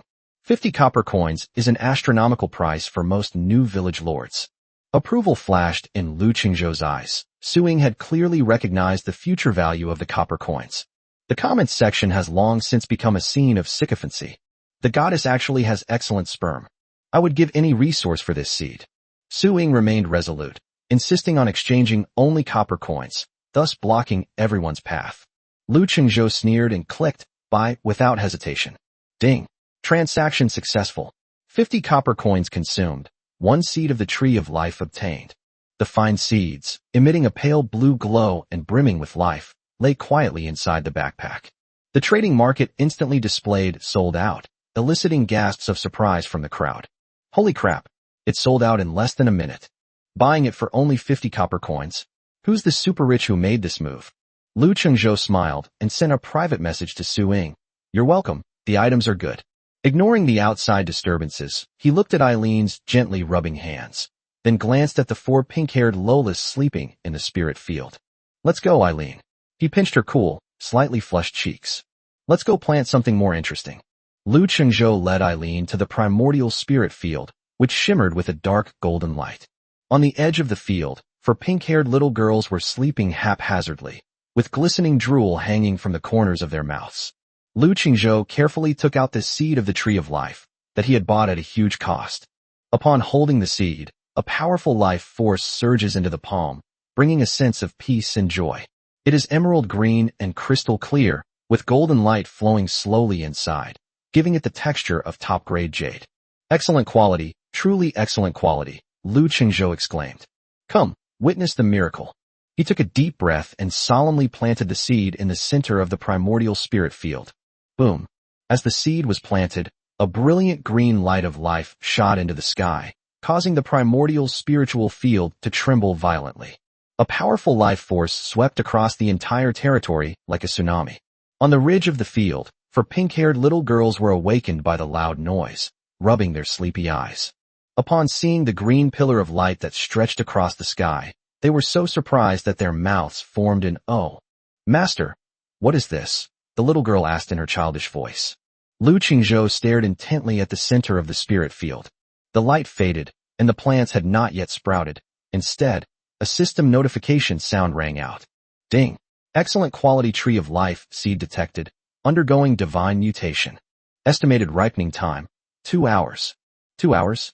Lu Qingzhou was slightly taken aback. This was the first time he had encountered such a slow ripening crop. Even when she mutated into an elf loli before, it only lasted for a dozen seconds. Even with the acceleration provided by the primordial spirit field, this seed still needs a full 2 hours to germinate. This means that this thing is absolutely a heaven-defying divine artifact. Alright, I'll wait. Lu Qingzhou was filled with anticipation, patiently waiting for a miracle to happen. Chapter 18 The Long Wait. Witnessed the birth of a miracle. Lu Qingzhou turned his head and looked at the 4 little girls who had just woken up. They had bare, snow-white little feet and looked very curious. They're all awake. The 4 little girls responded in unison, their soft, sweet voices like water. They ran to Lu Qingzhou's side and surrounded him. Master, what did you just plant? It's amazing. Yes, that light is so beautiful. Lu Qingzhou smiled mysteriously and took out another bag of seeds. Wanna know? Plant them for me first. The little girl took the seed, curiously peered inside, but then showed a disgusted expression. Huh? It's all dry, looks like it's dead. The other little girls chimed in. Can a dead seed still bloom? Lu Qingzhou smiled without saying a word, only gesturing for them to plant it. They carefully planted the withered seeds in the empty spaces of the primordial spirit field. Buzz. The moment the seed was planted, a miracle occurred, with golden light flashing continuously. Wow! The 4 little girls stared wide-eyed at the sight of the dead seed sprouting and growing incredibly fast. Ding! Divine mutation successful. Glowing moss 10. Night vision fruit 1. Confusing pollen 3. A series of system notifications sounded, and the first 9 shriveled seeds mutated into all sorts of items. Luminescent moss can be used as a lighting material. Night vision fruit allows one to see in the dark for 6 hours, and it can be thrown to confuse pollen and enemies. It is functional and offers excellent value for money. The 4 little girls completely transformed into their owner's fangirls, their eyes filled with adoration. Master is amazing. He can revive a dead seed. Master is an omnipotent god. Hearing the flattery, Lu Qingzhou felt even better. When the 10th withered seed was planted, a brilliant platinum light suddenly shone, more dazzling than the previous 9 combined. A peculiar sapling sprouted from the soil, its top bearing an antique ring with a soft halo. Ding! Divine mutation successful. Obtained excellent equipment. Ring of Tranquility. Lu Qingzhou's eyes lit up, and he took off the ring to check its attributes. Spirit plus 3. Mana regeneration speed increased by 10%, gathers the power of nature and tranquility, keeps the mind clear. Nice one. He immediately handed the ring to Eileen. She was stunned for a moment, a look of surprise flashing in her eyes, but she shook her head. Master, this is too precious. Lu Qingzhou gently interrupted. Take it. Your magic consumption is greater than mine, so this ring can be of greater value to you. Eileen hesitated for a moment, then carefully put on the ring. A cool sensation rushed in, clearing her mind and allowing her magic to flow smoothly. Her emerald eyes shone with gratitude. Thank you, Master. I will work even harder. The little girl watched the heartwarming scene with stars in her eyes. Master is so good to Sister Eileen. Lu Qingzhou laughed heartily, pinching each of their rosy cheeks, which made them giggle. He stored all his harvest in the locker, leaned back comfortably in his chair, and looked at the shimmering green spirit field. With less than 2 hours until the seeds of the Tree of Life matured, he couldn't wait to see what incredible surprises these superior seeds would bring. 2 hours felt both long and short. Lu Qingzhou leaned back in his chair, enjoying Eileen's massage while watching the little girl chase and play, her silvery laughter ringing out. At the center of the primordial spirit field, a rich green light enveloped the land, and a sacred outline slowly took shape. A powerful life force spread slowly, nourishing the entire territory. Eileen said softly, Master, this thing is amazing. Lu Qingzhou smiled and gently pinched her smooth cheek. This is a treasure I bought at a high price. Finally, the 2-hour countdown reached 0, and the system notification sounded. Ding. The seed of the Tree of Life has completed its divine mutation. Boom. The green light of life surged tenfold, becoming sacred and radiant. A 3-meter-tall jade tree appeared, its branches strong and its leaves crystal clear, its life force slowly spreading and nourishing the entire territory. Chapter 19 The Heaven-Defying Divine Tree. It can bring the dead back to life and heal the wounded. The queen is saved. Ding. Divine mutation successful. Congratulations on obtaining the special building, the Primordial Tree of Life. Architecture. Lu Qingzhou was slightly taken aback, then overjoyed. He immediately checked the attributes of the Primordial Life Tree. Architecture, Primordial Tree of Life. Quality, unique mythical grade, upgradable. Building level 1. Effect 1. Eternal rooting, permanently rooted, cannot be moved or destroyed. Effect 2. Life Domain. Increases the health and stamina regeneration speed of friendly units within the territory by 50%. Effect 3. Sacred Fruit of Life. One sacred fruit of life grows every 12 hours. Evaluation. A life miracle bathed in primordial energy, possessing the power to bring the dead back to life and heal the wounded. The only mythical level. Lu Qingzhou's breathing became rapid, completely beyond his expectations. He originally thought he would only be at the legendary level, but the system gave him the mythical level directly. When checking the attributes, a flash of light appeared on the ancient tree branch, and a fist-sized, snow-white fruit materialized. This is the first sacred fruit of life. With a thought, Lu Qingzhou saw the fruit fly into his palm. Its warm, smooth texture feels as comfortable as holding a piece of warm jade. Item: Sacred Fruit of Life. Quality: Legendary. Effect 1. Consuming this product may increase lifespan by 1 year. Effect 2. Alleviates the Abyss Wither Curse for 24 hours. Effect 3. Long-term consumption can enhance the body's ability to resist negative conditions. Review. The essence of the ancient tree of life, a divine object coveted by mortals. To alleviate the curse. As Lu Qingzhou looked at the fruit, the image of the queen's pain flashed through his mind. Undoubtedly, this fruit can slow down the rate of erosion caused by the abyssal decay. Save the queen, earn incredible rewards, and rise to the top in one step? The thought flashed through his mind, but he decisively suppressed it. He slowly leaned back in his chair, his gaze deepening as he fell into deep thought. A common man is innocent, but possessing a treasure is a crime. Lu Qingzhou muttered to himself, fully understanding the reasoning behind it. In the beginner village, he could do whatever he wanted, but what about the entire Morningstar continent? He would never dare to provoke a 1,000-year-old empire or a powerful figure who has reached the pinnacle of power. Once they discover the Tree of Life, the only consequence will be the loss of everything.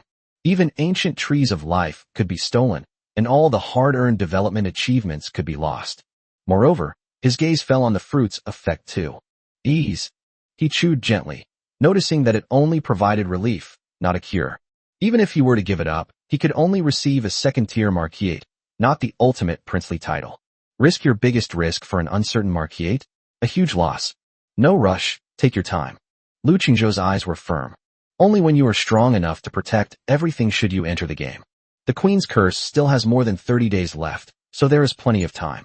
These 30-odd days were his golden period for stealthy development. With a clear understanding in his heart, Lu Qingzhou carefully stored this sacred fruit of life in the deepest part of the Elf's storage cabinet.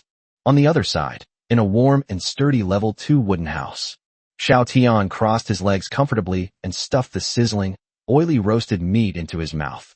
He glanced at the comments praising Lu Qingzhou in the chat channel and sneered. A bunch of idiots who only see what's in front of them. So what if you're high level? Wait until my precious treasure comes out, and I'll show you real technology and ruthless skills. At this moment, the cooling system beeped. Ding! The second-tier alchemical golem has been completed. They're here. Xiao Tian suddenly stood up, his eyes filled with fervent anticipation. On the alchemy table, a piece larger than the previous bronze puppet stood nearly 3 meters tall, gleaming with a cold metallic light. With its thick armor, menacing rams added to its joints, and iron fists as big as casseroles, it possesses explosive power. Unit type, Tier 2 Alchemy Golem. Level, 2. HP, 400/400. Attack, 35. Defense, 30. Skill, Heavy Punch. Ha, that's great. Xiao Tian laughed loudly, his attributes completely overwhelming yesterday's level 2 elite wolf. Lu Qingzhou. He gritted his teeth and muttered the name, his eyes filled with vengeful glee. Everything we've lost, we'll take back today. He immediately took a screenshot of the attribute panel and sent it to the chat channel with arrogant text. My family, thank you for waiting. I've finally built this behemoth. It's the culmination of our collective efforts. The screenshot caused an uproar in the chat channel. Holy crap. 400 HP and 35 attack. The second-tier alchemical golem is too powerful. It could kill a bull with a single punch. Wang Hao was the first to rush up and flatter. Brother Xiao Tian is the real hope.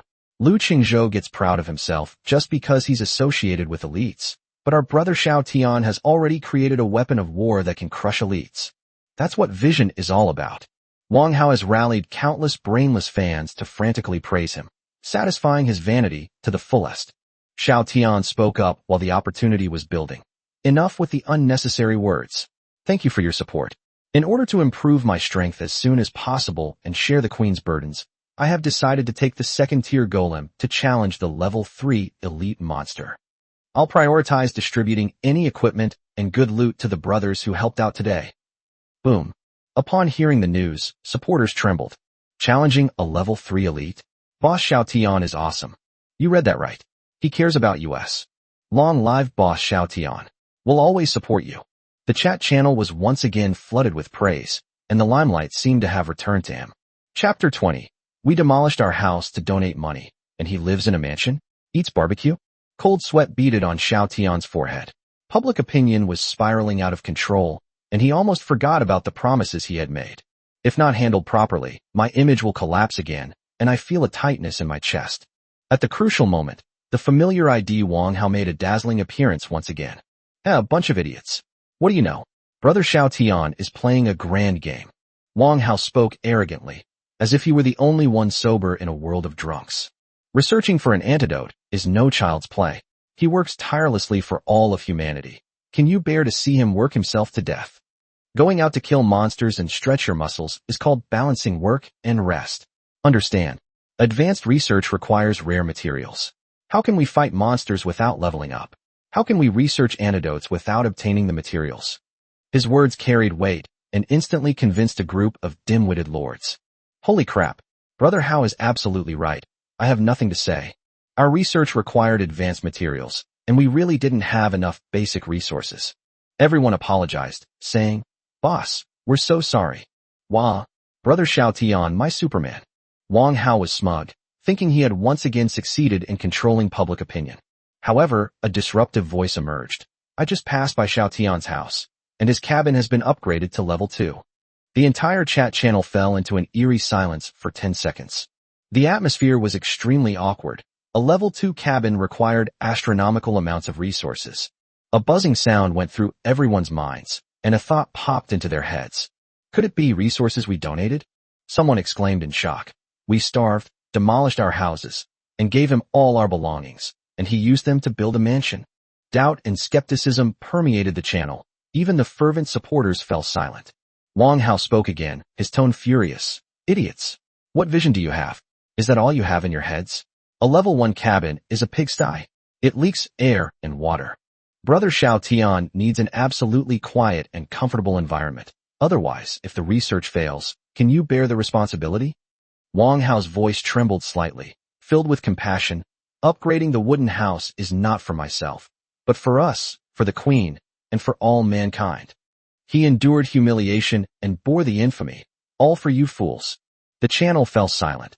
Countless people were convinced by Wang Hao's distortion of the truth. That seems to make sense. Yes, scientific research needs a good environment. We can't let heroes do their research in a drafty room. They all offered to compensate. I'll go cut more wood and send it over.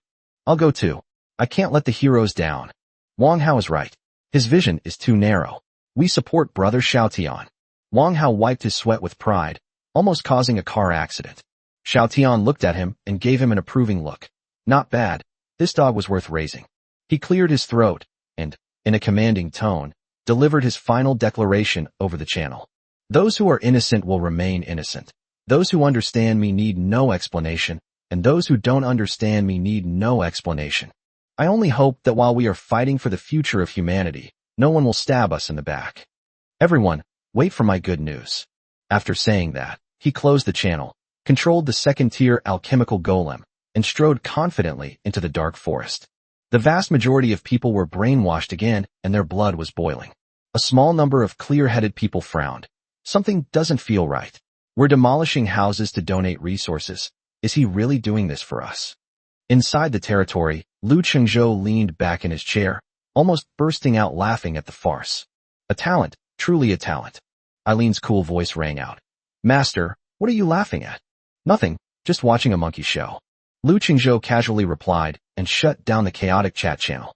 He just wanted to see what kind of big move Xiao Tian could come up with using the resources he had tricked into giving him. After resting for a while, he stood up and stretched his limbs. It was still early. We can't waste it. With a wave of his hand, Lu Chengzhou led 5 exquisite Lolas into the dark forest in a grand procession. Chapter 21. A punch landed on cotton. Xiao Tian was made a fool of himself on the spot. In the dark forest, Xiao Tianxiong walked ahead with great strides. Behind them, the heavy footsteps of the second-tier alchemical golem followed closely. Sunlight filtered through the gaps in the leaves, reflecting off the metal golem with a chilling gleam. Lu Qingzhou. Xiao Tian gritted his teeth and uttered the name, his eyes filled with the flames of revenge. Yesterday, he was crushed by an F-level farmer so badly that his face was almost swollen. Today, he returned with the golem created using all the donations from the entire village. First kill on an elite? That's it. Xiao Tian snorted coldly, his eyes burning with fervor. The objective is clear. Kill an elite monster that is even higher level than Lu Qingzhou's. A ferocious howl came from the hillside, and Xiao Tian stopped in his tracks, his heart filled with joy. On the hillside, a giant wolf, enormous in size, with dark gray fur and bloodthirsty red eyes, gleamed. Demonic Giant Wolf, Elite. Level 3, HP, 450/450 Attack, 40. Skills, Shadow Strike, Corrosive Bite. Level 3 Elite. Upon seeing the attributes, Xiao Tian trembled with excitement. A level higher than the level 2 elites that Lu Qingzhou killed, a perfect stepping stone. You're the one. Xiao Tian's eyes were filled with fanaticism as he commanded. Charge. My golem. Tear it apart. The golem took heavy steps, like a runaway tank, charging towards the giant wolf. Roar. The giant wolf transformed into a purple afterimage and instantly appeared behind the golem. Shadow Strike. Sharp claws gripped the golem's metal back, creating a clanging sound as they rubbed together, sparks flying everywhere. Reduced by 15. The damage numbers were minor, and Xiao Tian laughed. Just tickling me? The golem has 30 points of defense, so it is completely immune to attacks. Beat it. The iron fist, as big as a clay pot, whistled through the air and smashed towards the giant wolf's waist. Bang! Reduced by 62. The giant wolf saw stars and howled in pain. Did you see that? That's the power of an S-rank alchemist. Xiao Tian was so excited that his whole body trembled. The battle was one-sided. No matter how fast the dire wolf was, it couldn't break through the golem's defenses. Each attack takes away a large portion of the health bar. In less than 2 minutes, the level 3 elite demon wolf howled and fell to the ground, turning into a cold corpse. Ding! Congratulations! You have defeated the level 3 elite monster, demonized giant wolf. Ding! Level increased to level 2. A golden light shone from Xiao Tian's body, and he roared to the sky. Finally level 2. All humiliation vanished at this moment. Meanwhile, the chat channel exploded. Look at the rankings. Boss Xiao Tian is on the list. Really? 89th place. My donated resources were not wasted. Boss Xiao Tian is awesome. Wang Hao led the enthusiastic praise. Did you see that? His attack was as powerful as thunder. He leveled up 2 levels in one go. Some people get promoted by sheer luck, but brother Xiao Tian is the real deal. We'll be number 1 on the list within 3 days and crush that guy surnamed Lu.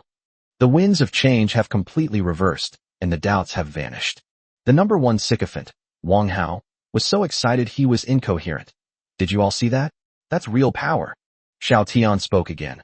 All members, level is just a number. Strength is the only truth. My second-tier golem can easily tear you apart 100 times. Farmers are farmers after all. Their vision and perspective determine their upper limit. Hand over the resources you earned yesterday, and I can take you as my underling. Otherwise, after the newbie protection period, my golem will be the first to raise your territory to the ground. Wang Hao and his diehard fans instantly went wild. Awesome. Powerful. A farmer is still a farmer after all. The chat channel was in complete chaos, everyone waiting for Lu Qingzhou's response. 1 minute passed, 5 minutes passed, 10 minutes passed. The ID, Lu Qingzhou, remained unresponsive. Completely ignoring him made Xiao Tian feel like he was punching cotton, powerless to do anything about it. Damn it. This coward is definitely scared. Xiao Tian cursed inwardly, feeling anxious. Wang Hao immediately came to his rescue. Look everyone. Lu Qingzhou has been intimidated and has acquiesced. Ha, that must be it. Chapter 22. When easy money is offered to you, why not take it? Public opinion on the chat channel was reversed again due to Xiao Tian's actions. Those who had previously praised Lu Qingzhou now cheered for Xiao Tian.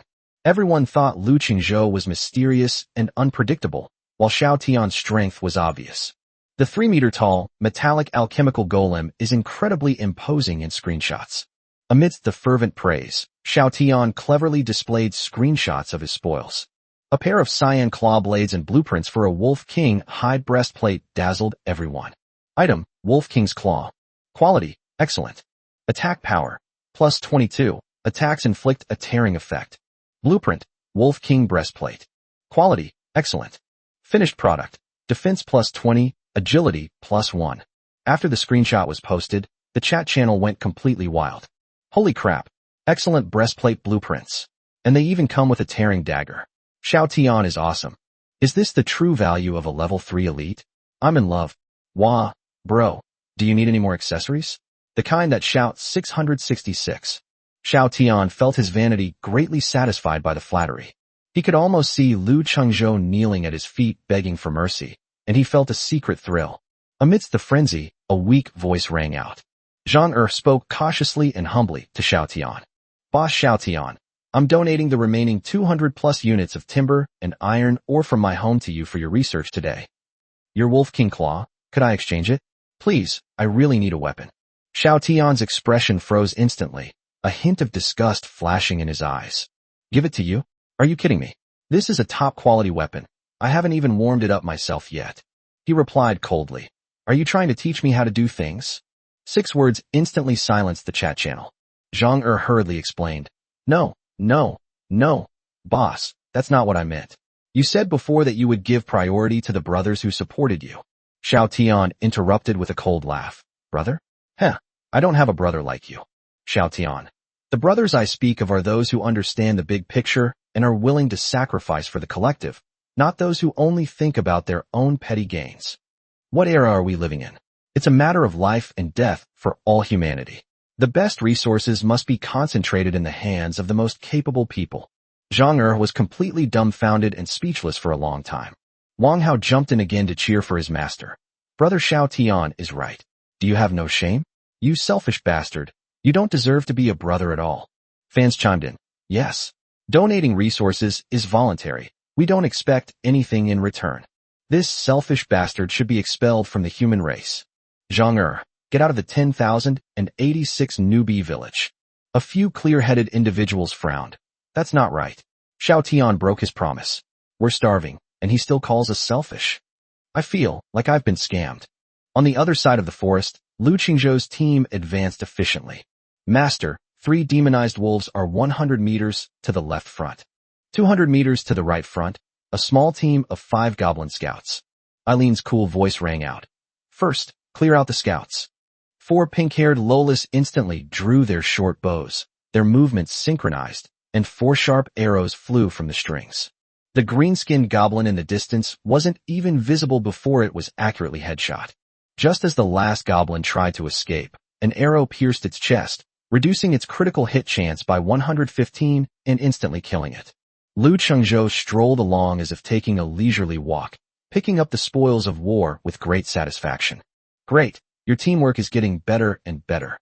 Eileen's expression suddenly turned serious. Master, there is an extremely strong aura in the valley 1,000 meters ahead, far surpassing that of an elite giant bear. Oh, Lu Qingzhou raised an eyebrow, more pleased than surprised. Let's go take a look. The group moved quietly and climbed the hillside. In the middle of the valley, a giant wild boar, 4 meters tall and 8 meters long, is fast asleep, resembling a moving hill. His entire body was covered in black rocky fur, his 2-meter-long fangs gleamed with a cold light, and his blood-red title exuded domineering power. Rampaging Tusked Boar King, Boss. Level 5, Health 1500/1500. Attack Power 50, Defense 45, Skills, Savage Charge, War Stomp, Berserk. A Level 5 World Boss. Lu Qingzhou's eyes turned serious. With 45 points of defense, even Eileen's moonlight arrow has difficulty breaking through it. Eileen's face was filled with worry. Master, it's too dangerous. Let's retreat first. Retreat. Lu Changzhou smiled mysteriously. Why wouldn't we eat the fat meat that's delivered to our door? He patted Eileen's head to reassure her. Attack the hind leg joints first. Eileen, you focus on its eyes. Yes, master. Despite their concerns, Eileen and the girls complied unconditionally. Lu Qingzhou's lips curled into a wicked smile as he took out the hellfire-bursting pumpkin, which was burning with black and dark red flames, from his backpack. Chapter 23 Hellfire Pumpkin. One shot, one kill. First boss kill. Hellfire-bursting pumpkin. Lu Qingzhou weighed the treasure in his hand, which was comparable to a small nuclear bomb, and fixed his gaze on the center of the valley, the sleeping behemoth. You beast, get up and collect your package. Before he finished speaking, he swung his arm and threw the hellfire pumpkin at the Boar King's head. A dark red parabola streaked across the air, landing precisely on the massive black mane. Roar! The sleeping wild Boar King suddenly twitched its nose, trying to open its eyes. Boom! A deafening explosion echoed through the valley, and terrifying flames erupted like hellish lava, engulfing the mountain-sized body. Reduced by 300. The bright red damage numbers slowly appeared. Then, the burning damage spiked wildly. Reduced by 10. Reduced by 10. Reduced by 10. A woo! With a pitiful howl, the wild Boar King's 1,500 health points evaporated by nearly a quarter in an instant. Pretty. Lu Qingzhou's eyes lit up. The power of the second mutation is devastating. In the sea of fire, the wild Boar King suddenly leaped out, its black mane charred, and its blood-red eyes fiercely menacing. Ding! Rampaging tusked Boar King has entered berserk mode when its health drops below 80%. Attack power increased by 30%, movement speed increased by 30%. Roar! The wild Boar King roared to the sky, its mountain-sized body transforming into a black afterimage as it crashed wildly towards Lu Qingzhou's hillside. A brutal collision. Now, do it. Lu Qingzhou gave the order. Yes. Eileen and the four pink-haired little girls instantly understood, and swish, swish, swish. Arrows were fired simultaneously, accurately targeting the giant beast's hind leg joints. Eileen drew her longbow, and the power of holy moonlight gathered. Moonlight arrow. A silver arrow pierced the night sky, striking the Boar King's eye. Bang! The raging pig king did not dodge. All 5 arrows hit him, and he only let out a muffled groan. Reduced by 1. Reduced by 2. Reduced by 1. Reduced by 16. The pink-haired Lola's attacks could only barely scratch the target, and Eileen's moonlight arrow only caused a dozen or so damages. The defense is too high. Holy crap. Lu Qingzhou's pupils contracted slightly. His mountain-like body charged forward without hesitation, and he pulled out the crystal pumpkin, slamming it heavily onto the ground. Buzz! A translucent crystal wall rises from the ground. Boom! The wild Boar King crashed into the crystal wall with a loud crack. The barrier broke down, but it bought Lu Qingzhou a precious respite. Run! He pulled up the stunned Eileen, turned around, and retreated. The valley became their battlefield. Lu Qingzhou, like the best bullfighter, used his agility and moonlight arrow to slow down and restrain the giant beast. Under Eileen's command, the pink-haired Lolas harassed the joints and eyes from various angles. Small amounts accumulate, and blood volume slowly decreases. 900, 800, 500. A war trampling. Shockwave spreads. Reduced by 25. A pink-haired little girl was stunned and lost 1/6 of her health. Drink it. Lu Qingzhou quickly took out a basic life potion, which the little girl drank in one gulp. Add 100.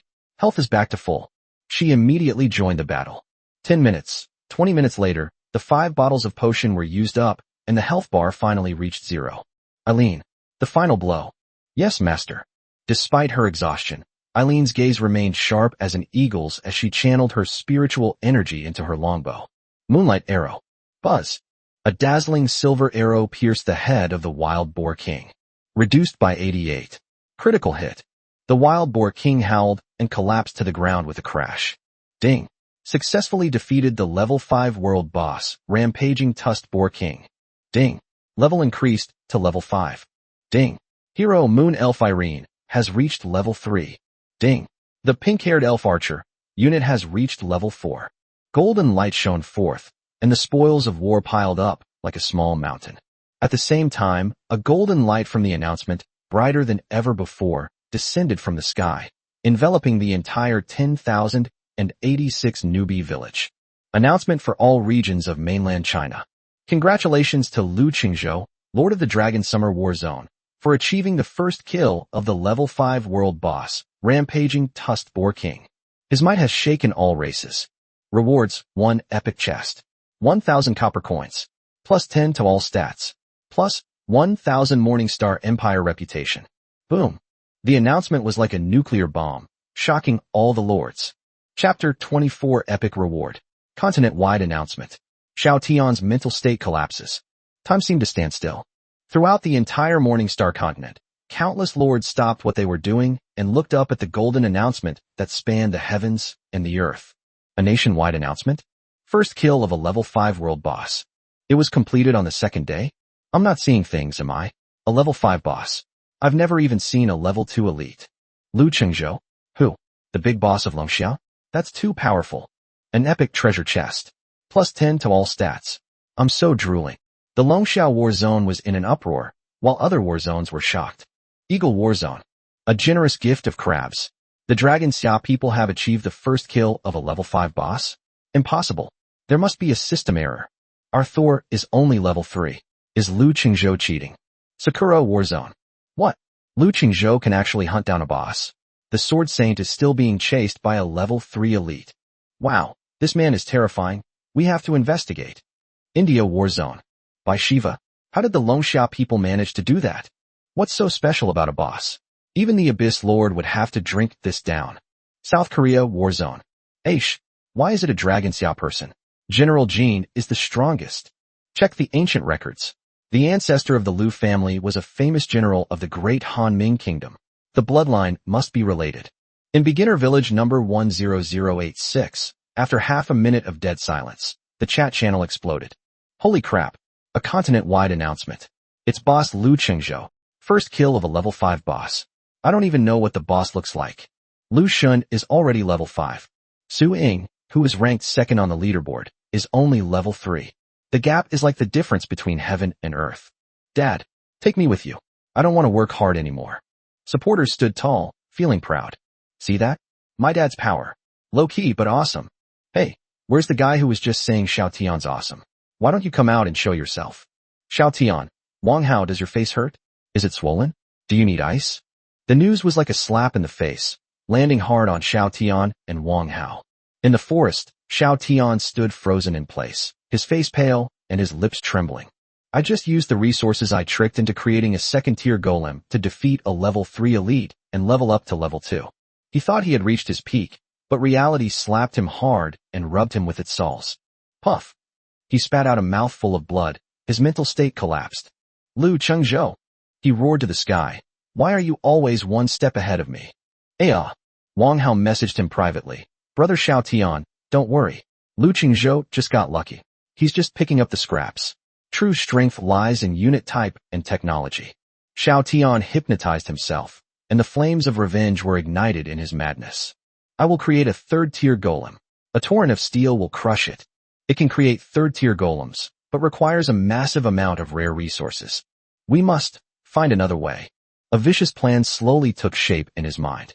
In the valley, Lu Chengzhou leisurely counted his spoils. Ding. All attributes increased by 10. A mysterious warm current surged through my body, making my bones strong, my muscles firm, and my mind clear. The properties panel displays. Level 5. Strength 35, Agility 27, Constitution 28, Spirit 32, Charisma 30. He's practically a humanoid beast. Eileen looked at him with admiration. Master is so amazing. A pink-haired little girl pounced on him, showering him with compliments in a sweet, childlike voice. Lu Chengzhou smiled and habitually pinched their little cheeks. After neatly storing the loot, his gaze fell on the boss's drops. Rampaging Pig King Tusk 2. Pig King Hardskin 5. Blueprint. Ring of Savage, Charge 1. Skill Book, War Stomp 1. Territory Upgrade Scroll 1. Copper Coin 233. He first studied the skill book, War Trample, mastering the crowd control skill. Use the Territory Upgrade Scroll again to upgrade from level 1 to level 2 territory, unlocking level 1 warehouse and level 1 barracks. Finally, he opened the reward for the first boss kill on the entire continent, the epic treasure chest. The purple gold treasure chest is engraved with mysterious runes and is shrouded in purple mist. Lu Chengzhou rubbed his hands together, eagerly opening the package, revealing 3 heaven-defying divine artifacts floating in the air. As darkness fell, a cool evening breeze began to blow. He gazed at the amazing backpack, unable to suppress the smile on his face. A fruitful day, time to go home. He led the lowly army back to his territory in a grand procession. Chapter 25, From Lowly to Young Girl. Thank you, Master, for recreating me. As darkness fell, Lu Qingzhou returned to his territory. The two little girls in the arrow tower immediately poked their pink heads out, waving their little hands and excitedly shouting, "Master's back." Lu Qingzhou smiled and nodded, and under the curious gazes of the 6 little girls, he took out 3 items from his system backpack. The first item was an ancient blueprint shimmering in the moonlight. The second was a magnificent longbow swirling with cyan winds, and the third was a mysterious scroll radiating a faint golden light. The pink-haired little girls stared in disbelief, their watery eyes sparkling. Even the usually aloof Eileen's ruby-like eyes showed shock at that moment. Lu Qingzhou took a deep breath and picked up the first item. System notification. Building blueprint. Moon well, rare grade, can be used to build a magic well, increases all attributes by 5%, produces moon spring water daily. He couldn't help but gasp. A rare building that boosts all attributes and can even produce a magic restoring potion. This was practically a strategic weapon. Lu Qingzhou suppressed his excitement and picked up the second item, the magnificent longbow. System notification. Epic weapon. Wind Whisper Longbow. Attack plus 80, agility plus 10, with wind power effect. His eyes lit up. This equipment was practically tailor-made for Eileen. When he handed it to her, she stared in disbelief at the longbow, her ruby eyes wide with astonishment. "Master, this is too precious." Lu Qingzhou smiled and ruffled her long, smooth silver hair. "Why are you being so polite with me?" Eileen blushed slightly, hugged Chang Gong tightly, cherishing him dearly. The final item, a golden scroll. System notification. Troop promotion scroll. Breaks through racial limitations, boosts all attributes, and has a chance to learn new skills. Lu Qingzhou beamed with joy, waving the scroll and asking the 6 pink-haired little girls, "Who wants to become stronger?" They shouted in unison, "Me. Master chose me." He casually pointed to the little girl who had raised her hand first, selecting her to use the scroll. Enveloped in golden light, her body rapidly transformed, growing from a petite girl to a slender young woman with cherry blossom pink hair reaching her waist and a delicate, alluring face. System notification. Troop promotion successful. You have obtained elite pink-haired elf archer 1, level 4, HP 350, attack 45, new skill, double shot. The other 5 little girls watched with envy. The newly promoted girl knelt on one knee. "Thank you for your life-saving grace, Master." Lu Qingzhou helped her up and nodded in satisfaction. After taking stock of his spoils, Lu Qingzhou stretched. His territory level had increased to level 2, unlocking 2 basic buildings, the warehouse and the barracks, which could be used to store items and train troops. However, his gaze was set on the rare blueprint, the moon well, which increases all attributes by 5%, produces magic spring water, and offers huge strategic benefits. Lu Qingzhou opened the construction panel and used 1,000 wood, 1,000 stone, 1,000 iron ore, and 1,000 copper coins to build the moon well. The resource panel shows 950 wood, 920 stone, 960 iron ore, and 1904 copper coins. Copper coins are sufficient, but other materials are slightly lacking. He stroked his chin, pondering ways to improve efficiency. A glance at the various small items sprouting from the mysterious seed in the storage cabinet sparked an idea. Hey, it's time to harvest another batch of a metaphor for exploiting people. Chapter 26. Selling small items drives the whole village crazy. The moon well begins construction. Lu Qingzhou opened the trading market and slowly edited the product information. Seller, Lu Qingzhou, item listed, Night Vision Fruit 1. Effect, grants night vision ability for 6 hours. Demand, 100 units of timber or 100 units of stone. Inventory. 2. Note, exclusive source, first come, first served. He then added, confusing pollen 1, to the shelves, which can cause monsters within a 5-meter radius to become confused when thrown. Requirements, 100 iron ore or 200 timber/200 stone. Inventory. 3. Note, essential for ambushes and sneak attacks. The chat channel exploded the moment the message was sent. Holy crap. Quick, check the trading market. Lu Shun has added new items again. Night vision fruit? Pollen suppressing? What kind of magical gadgets are these? One can see clearly at night, and the other can make monsters kill each other? That's insane. With the night vision fruit, I'm no longer afraid of being ambushed when fighting monsters at night. The pollen confusing effect is even more powerful. If you can't beat them, just throw them at them, and the monsters will fight each other. Everyone was stunned by the prop's effects, but when they saw the price, they all gasped in shock. This, 100 pieces of wood for a night vision fruit? 100 pieces of iron, or for a packet of pollen? That's outrageous. We've donated all our assets to Boss Xiaotian, and now we can't even come up with 10 units of resources. While everyone hesitated, Lin Feng gritted his teeth and bought a packet of bewitching pollen. His ranking ID is prominently third, demonstrating his exceptional strength. The next second, he sent a battle report in the channel. Brothers, I can testify. 2 level 2 elite wolves attacked me, but after I sprinkled pollen, they started fighting each other. What a steal. I'm level 3 now. Boom. The news sent the trading market into a frenzy. Even Raymond Lamb said it's awesome. Go for it. At any cost. Within 3 seconds, all the goods that Lu Chengzhou had put on the shelves were sold out. Ding. Transaction successful. You have received 100 pieces of wood. Ding. Transaction successful. You have received 100 stones. Ding. Transaction successful. You have received 100 iron ore. Lu Chengzhou watched the resource panel rise rapidly, a smile playing on his lips. Those who missed out were wailing in the chat. So close. Please release a few more, I'll beg you. Wang Hao jumped out and mocked. Heh, a bunch of idiots. What are Lu's props anyway? He was immediately met with a retort. Perspective? I almost lost my life, and you're talking to me about perspective? Lu Chengzhou smiled faintly and waved his hand, ordering, build the moon well. The bright moonlight descended from the sky, enveloping the open spaces of the territory, and countless resources were transformed into energy to construct mysterious buildings. The 6 little girls were stunned as the magical well, crafted from moonstone and ancient wood, slowly took shape. A silvery mist rises from the clear spring water, exuding a mysterious aura. Ding! Congratulations! You have successfully constructed the rare level building Moon Well. A refreshing energy swept across the territory, invigorating everyone and sweeping away all fatigue. Eileen and the little girl's skin glowed with a moonlit radiance, making them appear holy and beautiful. So comfortable. A little girl closed her eyes and felt the nourishment of the moonlight. Lu Chengzhou nodded in satisfaction. The aura of this epic building had already made the price worthwhile. He then built a level 1 warehouse and barracks, and the resources were consumed instantly. The warehouse has a capacity of 200 slots and can store miscellaneous items. The barracks can train troops, who slowly gain experience.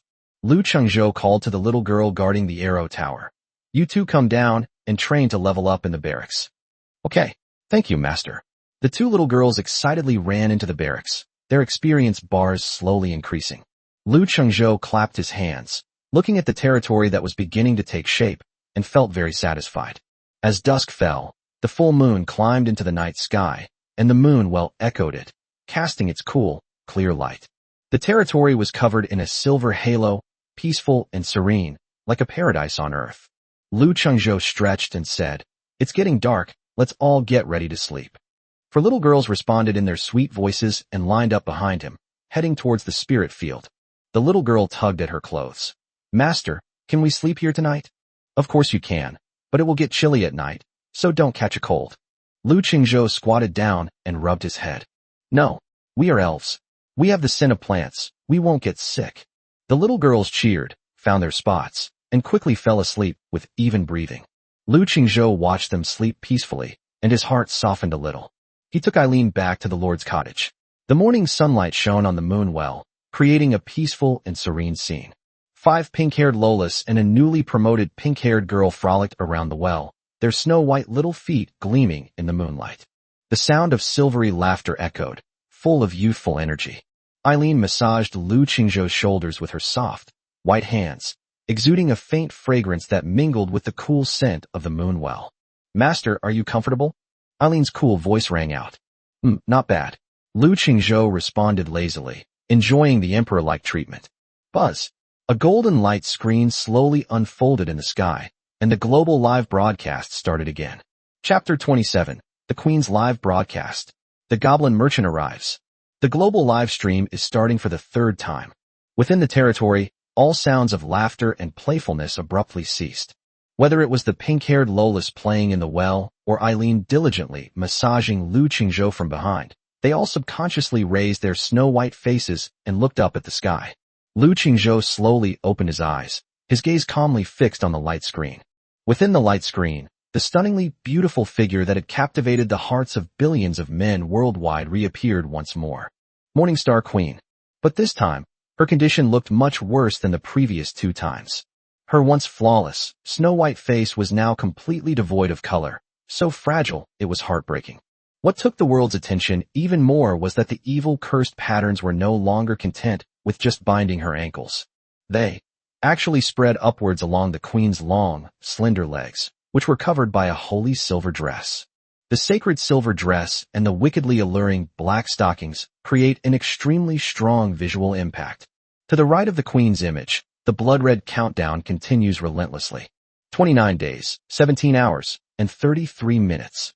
The black progress bar below, representing the degree of curse corruption, has quietly moved from 8% yesterday to the dangerous 10%. Honey, my wife's condition has worsened again. Holy crap. Black stockings. Thump. I think I'm even more excited now. Abyss Lord. You fucking did a good job. No. You fucking deserve to die. Brothers, I'm devastated. I'm really devastated. Seeing Her Majesty the Queen looking like she wanted to cry, but dared not. My heart is broken. Get the hell out of here. The Queen is mine. Wah, if I could make the Queen show that expression in front of me, I'd die happy. Shut up. You lowly men. Her Majesty the Queen is suffering, and we should be outraged. This sudden live stream was like a potent aphrodisiac, igniting everyone's frenzy. Throughout the world, countless men watched the Queen's fragile, near-collapse state on the screen, their hearts aching with heartache. Each one wished they could transform into a national protector, fight their way through the abyss, and rescue their dream lover.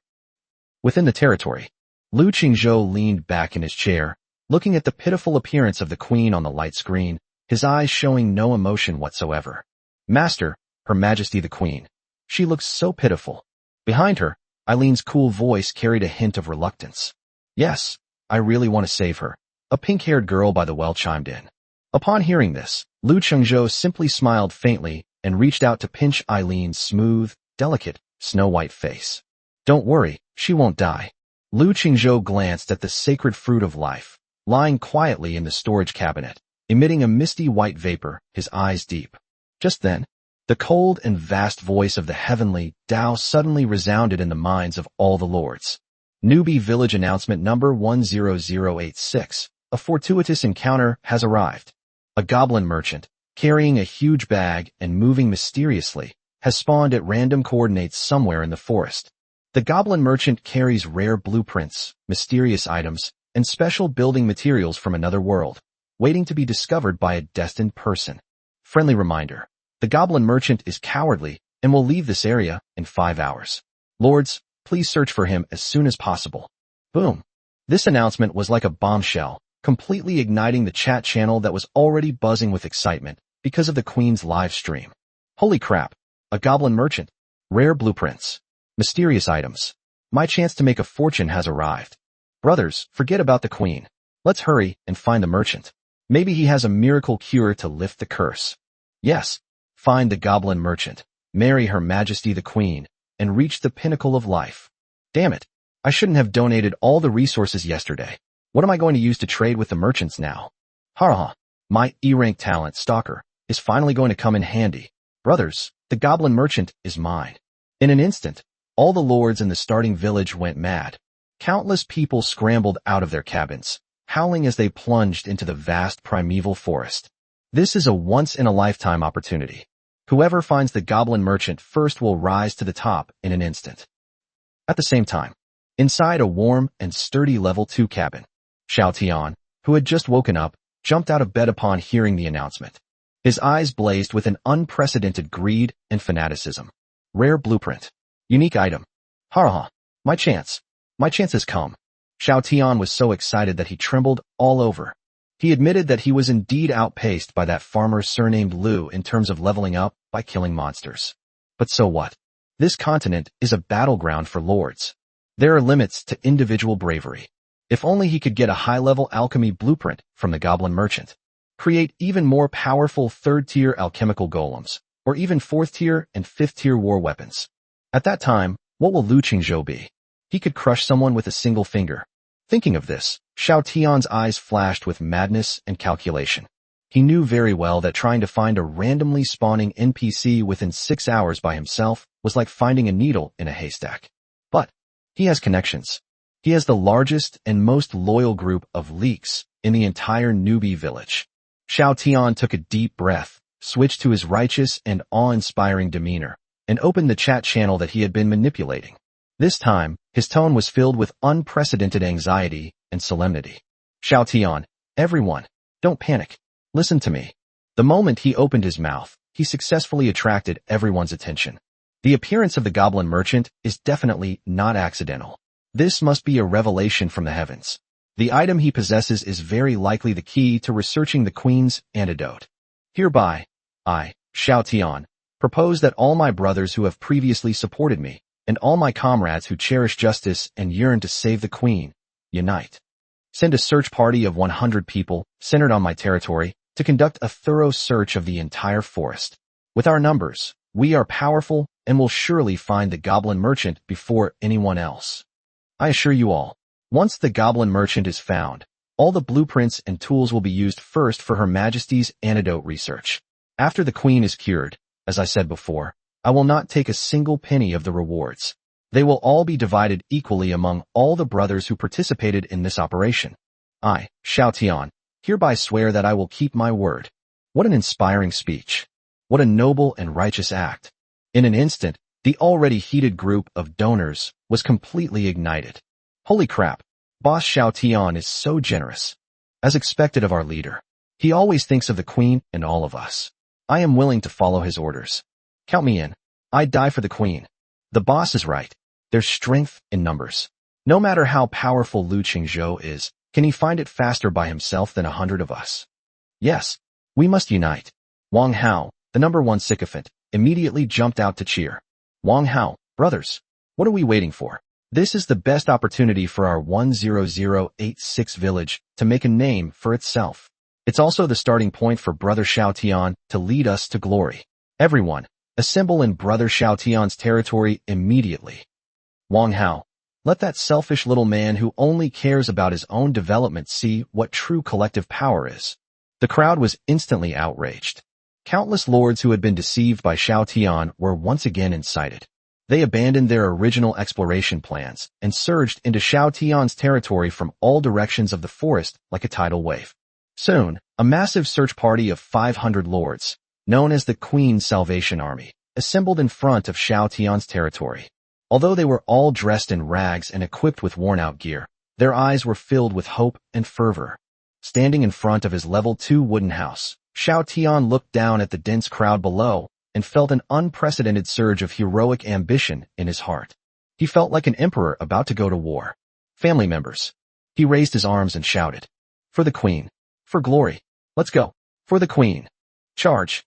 A massive search team of over 500 people, led by Xiao Tian as the commander-in-chief, marched into the forest and launched an unprecedented carpet search. As the commander-in-chief, Xiao Tian naturally sat in the center, euphemistically called, overseeing the overall situation. He was making his own calculations, which were quite swift and decisive. As soon as anyone discovers the goblin merchant's whereabouts, he will receive the news immediately and, taking advantage of his position as commander-in-chief, will be the first to arrive at the scene. At that time, all the treasures will be his alone. Lu Qingzhou, once I get my hands on the rare blueprints, your death is imminent. Chapter 28. What exactly does Chosen One mean? Leans back tactically. Within the territory, Lu Qingzhou leaned back in his chair, looking at the group of people in the chat channel who had been completely fooled by Xiao Tian's few words, and a playful smile appeared on his lips. Master, that Xiao Tian seems like an idiot. Behind her, Eileen's cool voice carried a hint of suppressed laughter. No, he's not stupid. Lu Qingzhou shook his head and said calmly, he's just a bad seed. The fools are those idiots who were sold out by him and are still gleefully counting the money for him. Lu Qingzhou could figure out Xiao Tian's plan even with his toes. It's nothing more than taking advantage of information asymmetry and the leader's aura to treat these ordinary lords as free labor, making them search for goblin merchants for him alone. Once found, all the benefits will naturally belong to him alone. As for those so-called promises, it's just a pie in the sky, a dream that will crumble in the wind. Then, Master, shall we go find that goblin merchant? Eileen tilted her snow-white head and asked with some curiosity. After all, the announcement said that the merchant had rare blueprints and mysterious items. Try to find. Lu Qingzhou chuckled and shook his head. We have no idea how big this forest is. Trying to find a randomly spawning NPC in 5 hours is like looking for a needle in a haystack. It's a complete waste of time. Instead of wasting time on this kind of luck-based thing, it's more worthwhile to kill a few more elite monsters and level up. Lu Qingzhou saw things very clearly. He never placed his hopes on such vague and uncertain luck. But Xiao Tian gathered more than 500 people. A rare look of worry appeared on Eileen's small face. I understand the principle that there is strength in numbers. Lu Qingzhou sighed softly, his tone tinged with helplessness. I have to admit, his tactic, though despicable, was indeed effective. With over 500 people conducting a thorough search, the probability of finding the goblin merchant was much higher than ours. It seems that this round, that clown will get there first. Although somewhat annoyed, Lu Qingzhou had to admit that Xiao Tian's scheme of gathering the power of the leaks was indeed quite clever. However, just as he finished speaking, behind her, Eileen's ruby-like eyes suddenly flashed with a sharp light. Her small hands stopped massaging instantly, and she turned her head sharply like a wary cheetah, looking at a dense thicket of bushes to the right of the territory. Who? Eileen let out a sharp cry and grabbed the Wind Whisper longbow on her back with her backhand. That terrifying aura belonging to an S-class hero erupted instantly. Lu Qingzhou's eyes narrowed, and he followed Eileen's gaze. The bushes suddenly shook violently. Immediately afterwards, a sleazy creature, less than a meter tall, with disgusting green skin, long and pointed ears, and shifty eyes, poked half its head out from behind the bushes.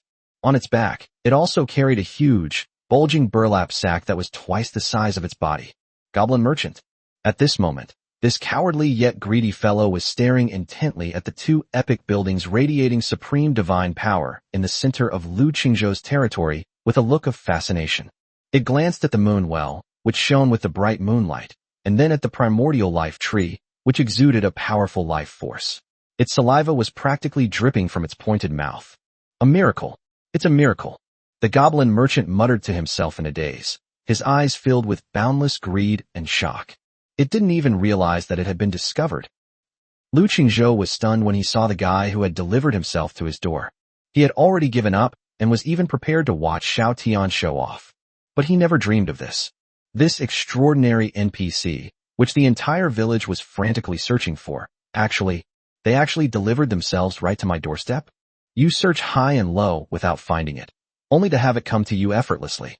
Did happiness come so suddenly? In an instant, Xiao Tian and his mighty 500-strong Queen's Rescue Army became a bunch of complete clowns in Lu Qingzhou's mind. They worked so hard, mobilized the entire village, and got everyone all excited, as if they were about to save the world. And what was the result?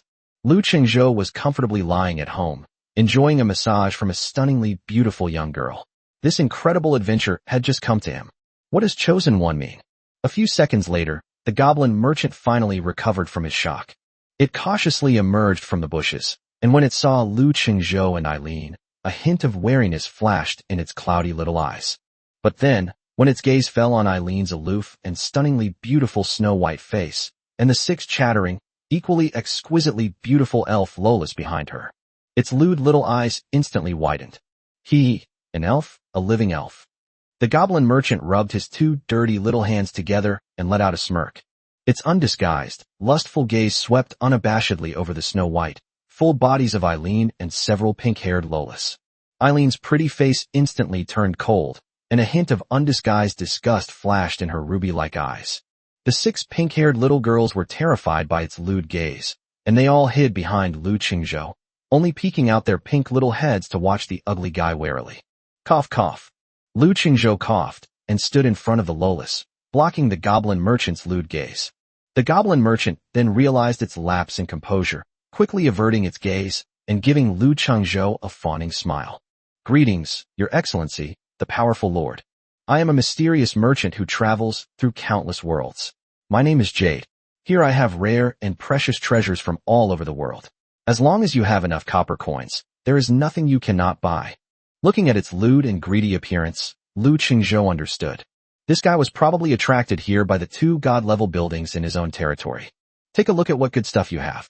Lu Qingzhou was too lazy to waste words with it, and went straight to the point. Okay. The goblin merchant's eyes crinkled into slits with a smile when he heard there was business to be had. It laboriously took down the huge bag behind it and spread it out on the ground. Splash! A huge pile of rare and exotic treasures shimmering with various colors dazzled everyone's eyes. Hero Summoning Scroll. Quality rare. Effect. After use, randomly summons a hero unit from the void to serve you. The hero's quality and potential are related to your luck stat. Price, 1,000 copper coins. Architectural Blueprints. Elf Workshop. Quality rare. Effect.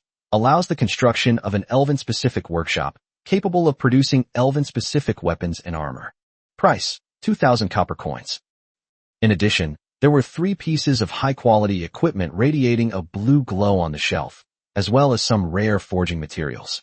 Lu Qingzhou's breathing quickened slightly. Hero Summoning Scroll. Elf Workshop. These 2 things were a godsend for him. What he lacks most right now is heroes and equipment. But he glanced at his wallet. Copper coin, 1,004. The construction of the Moon Well and 2 other basic buildings cost most of the copper coins, and now only 1,000 remain. He couldn't even afford the blueprint for the elf workshop. My esteemed lord, which one has caught your eye? Let me tell you, these are all exclusive items. Once this opportunity is gone, it's gone forever. The goblin merchant, Jad, rubbed his hands together, a sly grin on his face. I want them all. Lu Qingzhou spoke calmly. Judd was stunned at first, then overjoyed. But I don't have enough copper coins, Lu Qingzhou said, changing the subject. Chapter 29 Double Crossing. The goblin merchant dies. The whole village is stunned. Not enough copper coins. The smile on Jade's face vanished instantly, replaced by a "are you kidding me" expression. My lord, I only accept copper coins, and I do not offer credit. I know. Lu Qingzhou interrupted it. I can trade you something else. As he spoke, Lu Qingzhou casually took out a night vision fruit and a packet of bewitching pollen from the storage cabinet. Take a look at this. The goblin merchant, Jad, had initially looked disdainful, but the moment he saw these 2 items, his eyes widened in shock. It snatched the night vision fruit, smelled it under its nose, then opened the packet of pollen and looked at it. The expression on its face changed from shock to ecstasy. My God, this is a night shining mushroom that grows in Moonlight Swamp. And it's also phantom butterfly pollen, a specialty of the misty forest. Judd trembled with excitement. My esteemed lord, you actually possess such a wonderful item. So, what do you say, should we change it or not? Lu Qingzhou asked casually. Change it. Of course we'll change it. Judd agreed without even thinking. But then, its greedy, thieving eyes darted around, and it chuckled. However, lord, I believe in fairness in business. While these 2 items are rare, their value is barely worth 500 copper coins. How about this? You add another 1,000 copper coins, and I'll sell you those 3 excellent pieces of equipment. How about that? Isn't that a good deal? Upon hearing this, Lu Qingzhou frowned slightly. That unscrupulous merchant really is trying to raise prices on the spot. But he desperately needs these things now, and is too lazy to haggle over them. Can. Lu Qingzhou nodded and traded 1,000 copper coins and 2 items. Hee. Your lordship is so generous. Jade happily accepted the money and props, and handed the 3 pieces of fine equipment to Lu Qingzhou. Lu Qingzhou took the equipment, didn't even look at it, and immediately pointed to the Hero Summoning Scroll and Elf Workshop blueprint. I'll take both of these. Well, Judd stroked his chin, a troubled expression on his face. It could tell that the man in front of it was someone who was not short of money. If they don't fleece their customers, they'll be letting down their reputation as shrewd businessmen. My lord, as you know, these 2 items are my most prized possessions. Especially this hero scroll. If you were to open it and get a legendary hero, you would be set on the top. How about this? Judd gritted his teeth, as if he were going all out. Give me 10 more portions of that magical fruit and pollen, and I'll reluctantly part with these 2 treasures. That's outrageous. This guy is treating him like a sucker. Lu Qingzhou's gaze gradually turned cold, but his face remained expressionless. Okay, deal. He took out the remaining night vision fruit and bewitching pollen from the locker again, and traded them all at once. Goblin merchant Jad looked at the huge pile of rare items in his backpack, and his mouth almost twisted into a grin. Satisfied, it handed the Hero Summoning Scroll and the Elf Workshop blueprints to Lu Qingzhou. It's a pleasure doing business with you, Your Excellency. You are truly the most generous customer I've ever met. As he spoke, Judd quickly began to tidy up the things on the ground, preparing to make a run for it. Lu Qingzhou took the blueprints and scrolls, and a cold smile slowly curved his lips. He didn't say anything, but gave Eileen a look behind him. Eileen understood instantly. Just as the goblin merchant Jad slung his bag over his shoulder, turned around, pulled out a random teleportation scroll, and prepared to tear it open and make a quick getaway. Call out. A silver arrow, imbued with moonlight, arrived with a piercing whistle that tore through the air. Uft. The silver arrow, seemingly ignoring the distance and space, pierced through the goblin merchant's back with perfect accuracy. Reduced by 128. Critical hit. A terrifying damage number popped up above its head. Well, the goblin merchant Jad's body stiffened abruptly. He looked down in disbelief at the bowl-sized hole in his chest, his eyes filled with horror and confusion. Before it could even react, a black, ghostly figure had silently appeared behind it. The crimson fong in Lu Qingzhou's hand transformed into a streak of blood-red lightning. Uft. The sharp dagger cleanly and swiftly sliced through the goblin merchant's vulnerable throat. Reduced by 92. Vital attack. Yu. The goblin merchant Jad clutched his bleeding throat, staring at Lu Qingzhou with a look of utter disbelief. Even in death, he couldn't understand why this seemingly harmless, fat sheep would suddenly turn on him. Its small body slowly collapsed, its life force rapidly fading away. 1 second before its body completely dissipated. Splash. Everything in its backpack, including all the copper coins and items that Lu Qingzhou had just traded to it, exploded and piled up on the ground into a small, glittering mountain. Not only that, at the very top of all the dropped items, there was an old money bag that emitted a faint golden light. Ding! You have successfully defeated the goblin merchant. You have obtained a special item, Goblin's greedy money bag. Lu Qingzhou looked at the mountain of spoils on the ground, his face expressionless, and simply blew on the bloodstains on the crimson fong. Trying to hack my stuff? Then give back everything, including the principal and interest. He strolled forward leisurely and picked up the glittering gold purse first. Item, Goblin's greedy money bag. Quality, rare. Effect, automatically generates 100 copper coins daily. Comment, greed is a goblin's virtue, and also, its primary driving force. A stable output of 100 copper coins per day? Lu Qingzhou's eyes lit up with joy. This is a money printing machine. Master, you're amazing. Eileen's cool and aloof face was filled with admiration. She was still feeling indignant that her master's resources had been swindled away, but she never expected that her master would turn around and commit murder and robbery, directly recouping all the costs and profits. Learn from this. Lu Qingzhou smiled and pinched Eileen's fair face, then began to count the spoils on the ground. 3 excellent pieces of equipment. A hero summoning scroll, a elf workshop, blueprint, plus all the items and copper coins he had just traded out. He got them all back without missing a single item. With the addition of the goblin merchant and the 1,200 copper coins he carried, Lu Qingzhou's total copper coins directly exceeded the 2,000 mark. All right, distribute these new equipment. Lu Qingzhou took out the 3 pieces of fine equipment. A pair of leather boots, a leather armor, and a dagger. He distributed the leather boots and armor to the 2 pink-haired little girls who hadn't yet been promoted, greatly enhancing their survival abilities. As for the dagger, Lu Qingzhou thought about it and decided to keep it. After all, he doesn't have a suitable secondary weapon yet. You guys, tidy up all the materials on the ground and put them back in the lockers. Yes, master.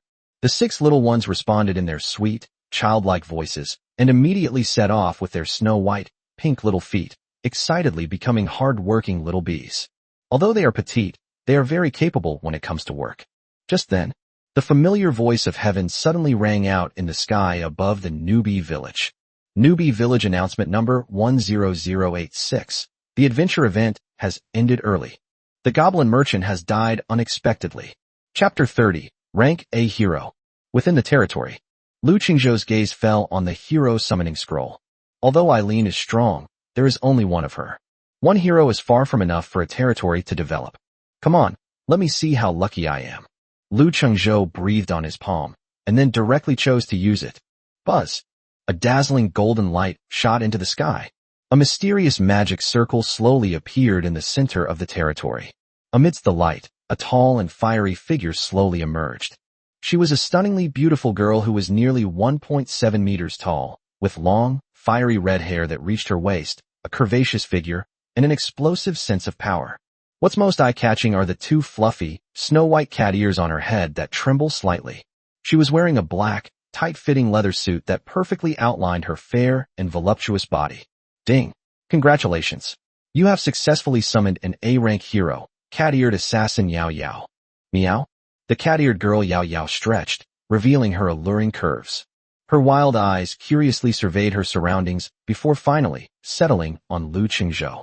She strode forward with her long, snow-white legs and graceful cat-like steps, walking step by step to Lu Qingzhou. Then, he made a move that surprised everyone. She stuck out her pink tongue and gently licked her lips, then leaned forward and gently sniffed Lu Qingzhou's face. It has the scent of a strong person, and the scent of many girls. Yao Yao's voice was full of allure. Are you my master? She blinked her big, expressive eyes. Seeing this, Eileen, who was as aloof as the moon, had a hint of wariness flash in her ruby-like eyes. Subconsciously, she moved a few steps closer to Lu Qingzhou, looking at the bold and fiery new hero in front of him, who was the complete opposite of the quiet and shy Eileen. Lu Qingzhou couldn't help but chuckle. That's interesting. He opened Yao Yao's attribute panel. Hero, cat-eared assassin Yao Yao. Quality, grade A, potential for improvement. Level 1. Health points, 350. Attack power, 60. Skills, backstab, shadow strike. Loyalty, 85. Review, a lively and energetic feline with a deadly allure. Owners, please be careful not to get scratched. After reviewing the attributes, Lu Qingzhou nodded in satisfaction. As expected of an A-rank hero, that initial attack power is simply explosive. With her, my team finally has a melee assassin who can charge into battle. After dealing with the new hero, Lu Qingzhou picked up the blueprint for the elf workshop, again. What he lacks most right now is a place to craft equipment for his group of Lolas. However, when he opened the build interface, he frowned slightly. Architectural blueprints, elf workshop. Required materials, 500 wood, 200 iron, or 10 moonwood. Moonlight wood. Lu Qingzhou looked at the unfamiliar material, opened the trading market, and searched for it. Sure enough, no one was selling it. It seems to be a rare material. Lu Qingzhou stroked his chin. It can't be built yet. The other side of the forest. Xiao Tian stood proudly on a high ground, looking down at the dark mass of people below, enjoying the thrill of being a leader. Under his command, a search team of more than 500 people has turned the forest within a radius of several kilometers upside down. Although he hadn't found any trace of the goblin merchant, Xiao Tian wasn't in a hurry at all. He believed that with his sheer numbers, finding that sleazy guy was only a matter of time. However, just as he was fantasizing about obtaining the rare blueprints, surpassing Lu Qingzhou, and reaching the pinnacle of his life, that cold system announcement was like a bucket of ice water poured over his head. Xiao Tian's smile froze instantly.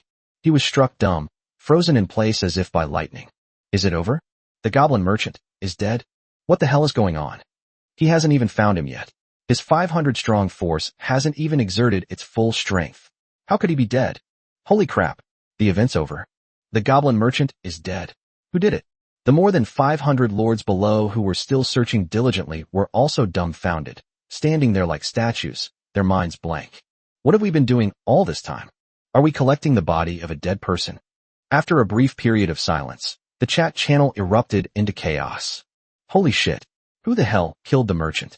I've already taken my pants off, and this is what you show me. Damn it. I was hoping to find a businessman, exchange the blueprints, and make a fortune. Now it's all over. Xiao Tian, boss Xiao Tian. Didn't you say you were going to lead us to glory? Where are you? Yeah, we had over 500 people, and after searching for ages, we found nothing. I haven't eaten anything in order to answer the call. I'm starving. Boss Xiao Tian, are you going to feed me? Those lords who had previously sided with Lu Qingzhou, as well as those who had long disliked Xiao Tian and Wang Hao, seized the opportunity to launch a frenzied attack. Ha! This is hilarious. Is this what they call collective strength? More than 500 people were mobilized, and they didn't find a single hair. Not only did you fail to find them, the NPCs are dead. This isn't a Queen's rescue team. It's more like an NPC funeral procession. I told you long ago, following Xiao Tian, you'd go hungry 9 times out of 3, and you still didn't believe me. Wang Hao, didn't you say you'd lead us to glory? Why aren't you calling out anymore? Have you gone mute? Stop making baseless accusations. Brother Hao is busy sucking up to boss Xiao Tian right now. He doesn't have time to pay attention to us. Uft, that's like killing someone by attacking their spirit. In the chat channel, all sorts of sarcastic voices emerged one after another. Those lords who had been fooled and donated all their possessions finally realized what was going on. They felt like their intelligence was being repeatedly rubbed into the ground by Xiao Tian. Damn it, I feel like I've been scammed. I quit. Xiao Tian, give me back my resources. Yes, give me back my resources. The wood we worked so hard to cut wasn't for you to use to show off. Give me my money back. Xiao Tian, return the resources I donated. Xiao Tian, Wang Hao, you two liars. Get out here. The crowd was instantly outraged. Everyone felt like they were fools, like they'd been played. Xiao Tian was so angry that he trembled and his face turned ashen as he looked at the barrage of criticism he received in the chat channel. Damn it! Who is it? He looked up to the sky and let out a roar filled with endless resentment and unwillingness. Night deepened. Within the territory, all was silent. The bright moonlight shone through the window and fell on Lu Qingzhou's handsome face. He lay comfortably on the soft wooden plank bed in the level 2 sturdy cabin, enjoying the most peaceful time of the day. He killed the goblin merchant by day and night, and gained an A-rank hero, putting him in a great mood. Chapter 31 Star Absorbing Technique. The next day, early morning. Inside the Lord's cabin, Lu Qingzhou slowly opened his eyes from the soft wooden bed. I stretched and pushed open the door of the wooden house. The morning sun was shining brightly, and the territory was full of vibrant life. The moon well, which radiated the bright moonlight, was now shrouded in a thin layer of silvery mist after a night of condensation. Ding! You have obtained Moon Spring Water 1. With a thought, a bottle of spring water emitting a refreshing fragrance flew into Lu Qingzhou's hand. Without hesitation, he drank it down in one gulp. A cool sensation instantly flooded his mind, making him feel refreshed and sweeping away all his fatigue. Nice one. Lu Qingzhou nodded in satisfaction. Not far away, 6 elven Lolas had already surrounded them. Good morning, master. Owner. Eileen remained aloof, standing quietly behind Lu Qingzhou. Get ready, everyone. We have important business to attend to today. Lu Qingzhou clapped his hands and displayed the blueprint for the elf workshop to everyone. To build it, we are still missing one key material, moonwood. So, our goal today is to find this kind of wood. Yes, master. All the little girls responded in unison, their voices filled with enthusiasm. The group, in a grand procession, once again ventured into the dark forest. With the addition of the cat-eared girl Yao Yao, an A-rank assassin, the team's reconnaissance and advanced capabilities have been elevated to a new level. Yao Yao's figure moved through the forest like a ghost, silently, and no rustling sound could escape the notice of her slightly trembling snow-white cat ears. Master, there's a giant, dead tree 300 meters to the left. There seems to be something hidden in its hollow. Meow? Yao Yao suddenly appeared beside Lu Qingzhou, lowering her voice, which was full of temptation. Let's go take a look. At Lu Qingzhou's command, the team immediately slowed their pace and stealthily made their way over. Soon, a huge, withered tree that required 3 people to encircle appeared before everyone's eyes. Sure enough, there was a dark hole in the tree trunk. Eileen and Yao Yao approached silently from the left and right, like top-notch hunters. Roar! Just as they approached, a deep roar came from the tree hollow. Immediately afterwards, a monster covered in green slime and emitting a foul stench suddenly pounced out from inside. That's a puddle of slime? Its entire body is a translucent green, and it wriggles constantly, looking disgusting and weak. Corrupted slime, elite. Level 6. Health points 1200/1200. Attack power 20. Defense 100. Skills: physical immunity, corrosive spray, highly toxic slime. Level 6 elite. Lu Qingzhou raised an eyebrow slightly as he looked at the attributes of this thing. 100 points of defense plus physical immunity? This attribute is practically a counter to physical damage-dealing teams. The corrosive slime let out a strange cry, its body suddenly shrinking, and a cloud of foul-smelling yellow-green liquid sprayed towards Eileen like a cannonball. Eileen moved swiftly, like a moonlit elf, and easily dodged the attack. The liquid landed on the ground behind her with a sizzle sound, corroding the ground and creating a small pit that emitted black smoke. Such strong corrosiveness. Lu Qingzhou's eyes narrowed. If this gets on your body, it'll probably melt all your equipment. Eileen, attack with Moonlight Arrow. Yes. Eileen immediately drew back the Wind Whisper longbow, and a silver arrow imbued with moonlight shot out with a whoosh. Although this slime is immune to physical attacks, its magic resistance is clearly not high. Uft. The silver arrow struck the slime's bouncy body precisely. Reduced by 95. A considerable damage number appeared. Uft. In pain, the slime suddenly split in two, becoming two smaller slimes that continued to spew corrosive liquid at the crowd. It can split. Lu Qingzhou became completely interested. This elite monster is interesting. The ensuing battle became a complete solo show for Eileen. She was like an elf dancing on a knife's edge, constantly using her ghostly movements to dodge the slime's corrosive spits, while simultaneously whittling down its health with precise moonlight arrows. The pink-haired little girls, on the other hand, became cheerleaders, only able to watch helplessly from the sidelines. Their physical attacks were completely ineffective against this thing. Even Lu Qingzhou himself could only stand aside and watch the battle. His heavy strike and war stomp are both physical damage and are also immune to. The slime's health had already been reduced to less than a third. Just then, the cat-eared girl Yao Yao suddenly spoke. Master. Her voice was full of coquettishness, and her snow-white cat ears trembled slightly. This gooey giant seems to have a lot of energy. Yao Yao? Yao Yao really wants to suck it dry? Is that okay, meow? She stuck out her pink little tongue and gently licked her moist lips, her eyes filled with longing. Oh. Upon hearing this, Lu Qingzhou looked at her with great interest. You have a way to deal with it? Hee. Physical immunity doesn't mean energy immunity. Yao Yao winked playfully. Master, please allow Yao Yao to fight. Go. Lu Qingzhou waved his hand. Yes, master. Upon receiving the order, Yao Yao instantly became excited. Her wild eyes gleamed with a bloodthirsty light. Shadow strike.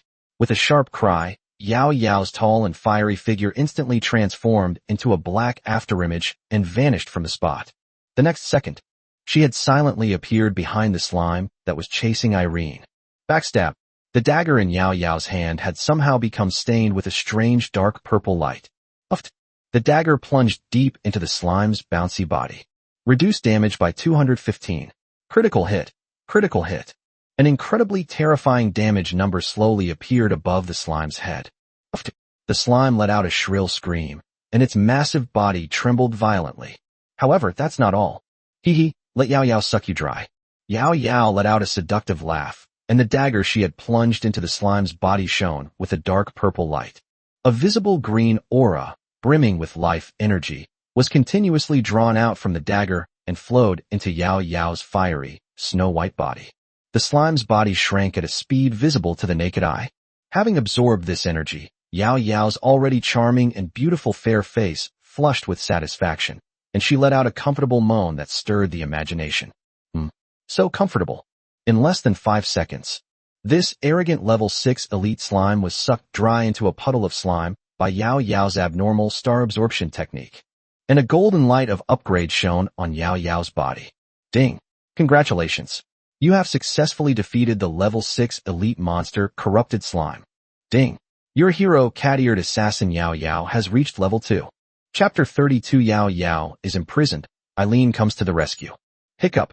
Cat-eared girl Yao Yao let out a satisfied burp. Master, I have so much energy. Yao Yao has leveled up. Meow.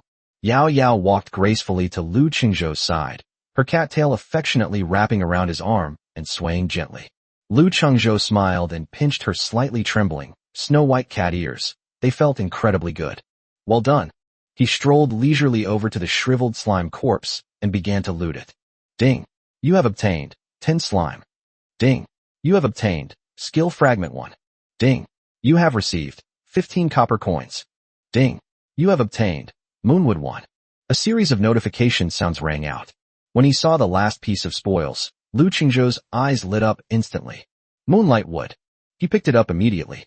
It was a peculiar piece of wood that emitted a faint silver glow, felt warm to the touch, and had a peculiar fragrance. Item Moonwood. Quality rare. Description: a unique type of wood that grows only in places with abundant moonlight, and is an essential material for constructing elven buildings. As expected, only elite monsters drop this. Lu Qingzhou understood. It seems that to gather the 10 moonwood needed to build the elf workshop, we'll need to find a few more of these elite slimes. Let's go, let's keep looking. Lu Qingzhou waved his hand, and the team continued deeper into the territory. For the rest of the time, The entire forest became Lu Qingzhou's exclusive hunting ground. With the cat-eared girl Yao Yao as their slime nemesis, any monster immune to physical attacks is as fragile as paper in front of them. However, to Lu Qingzhou's dismay, they searched several more slime nests and killed more than a dozen ordinary corrosive slimes, but didn't see a single hair of moonwood. It seems that only slimes of elite rank or higher drop moonwood. Lu Qingzhou drew a conclusion. This undoubtedly added a little difficulty for him. After all, elite monsters aren't like cabbages. You can't just run into one whenever you want. Master, the energy fluctuations in the cave 300 meters ahead are many times stronger than those from before. Just then, the cat-eared girl Yao Yao's fluffy white cat ears suddenly twitched, and she said excitedly, "Oh." Lu Qingzhou raised an eyebrow, more pleased than surprised. "Let's go take a look." The group immediately slowed their pace and quietly made their way towards the cave. Before you even get close, a strong, strange smell with a hint of sweetness wafts out from the cave entrance. Lu Qingzhou peeked inside, and his pupils couldn't help but shrink slightly. Inside the cave, there was a huge karst cavern. In the center of the cave, a gigantic slime, over 10 meters in diameter and an alluring pink color, was slowly wriggling. Its body is bouncy, plump, and crystal clear, like a giant piece of jelly. Around its enormous body floated numerous pink heart-shaped bubbles, creating an eerie yet alluring atmosphere. Above its head, a line of imposing, blood-red titles proclaimed its terrifying identity. Charming Slime Queen Boss. Level 7. Health points 3000/3000. Attack power 30. Defense 150. Skills: Physical Immunity, Enchanting Kiss, Pink Cage, Self-Regeneration. A level 7 world boss. Lu Qingzhou's gaze also became more serious. These attributes are even more monstrous than that previous Pig King. It has an extremely high defense of 150 points, physical immunity, and a skill that can restore health. This is practically an indestructible mobile fortress. Master, this big guy seems a bit difficult to deal with. Even Yao Yao, the cat-eared girl who is usually fearless, showed a rare hint of seriousness on her charming, snow-white face. Just then, the Slime Queen seemed to have spotted them as well. Its jelly-like, bouncy body trembled violently, and a heart made of pink slime descended upon Lu Qingzhou. A seductive kiss. Careful! With a sharp shout, Eileen moved swiftly and instantly stood in front of Lu Qingzhou. She drew back the Wind Whisper longbow, and a silver arrow, imbued with moonlight, shot out with a whoosh, striking the pink heart precisely. Boom. The Slime Queen seemed a little angry after her first attack failed. Its massive body suddenly shuddered, and a dozen slime cages instantly descended from the sky, completely blocking Lu Qingzhou and all the Lolus's movement. Eileen Yao Yao attacked first. Lu Qingzhou remained calm under pressure and immediately gave the order. Yes. Eileen and Yao Yao instantly understood. A silver moonlight arrow and a strange dark purple backstab struck the Slime Queen's body almost simultaneously. Reduced by 85. Reduced by 188. Critical hit. 2 huge damage numbers popped up. However, this was still no big deal for the Slime Queen's 3000 HP bar. The Slime Queen let out a strange cry, and her body suddenly glowed green. Self-regeneration. Add 150.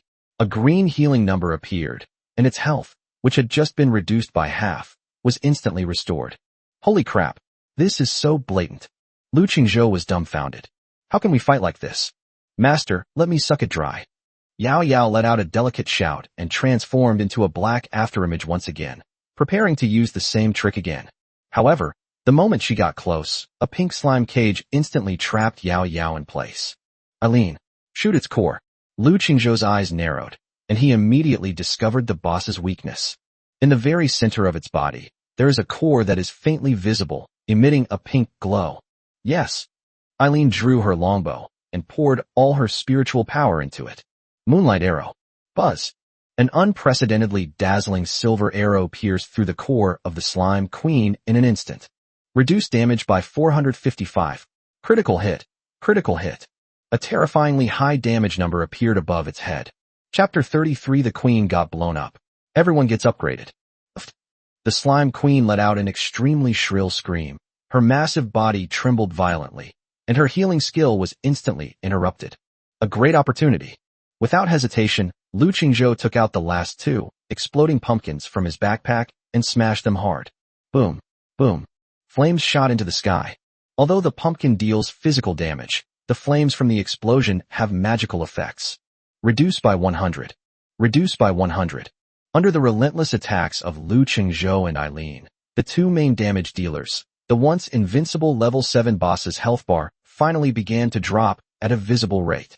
10 minutes later, with a mournful cry of despair, the giant pink jelly exploded, turning into countless pink specks of light. Ding! Congratulations! You have successfully defeated the level 7 world boss, Enchantress Slime Queen. Ding! Your level has increased to level 6. Ding! Your hero Moon Elf Irene has reached level 4. Ding! Your hero Cat-Eared Assassin Yao Yao has reached level 3. Ding! Your unit Elite Pink-Haired Elf Archer has reached level 5. A series of upgraded golden lights simultaneously shone on Lu Qingzhou and all the Lolas. With the death of the Slime Queen, a pile of spoils radiating various colors of light suddenly appeared and formed a small mountain on the spot. Lu Qingzhou's gaze immediately fell on a few pieces of wood that were radiating the bright moonlight among the spoils of war. Moonwood, I've got it. At the same time, Newbie Village chat channel number 10086.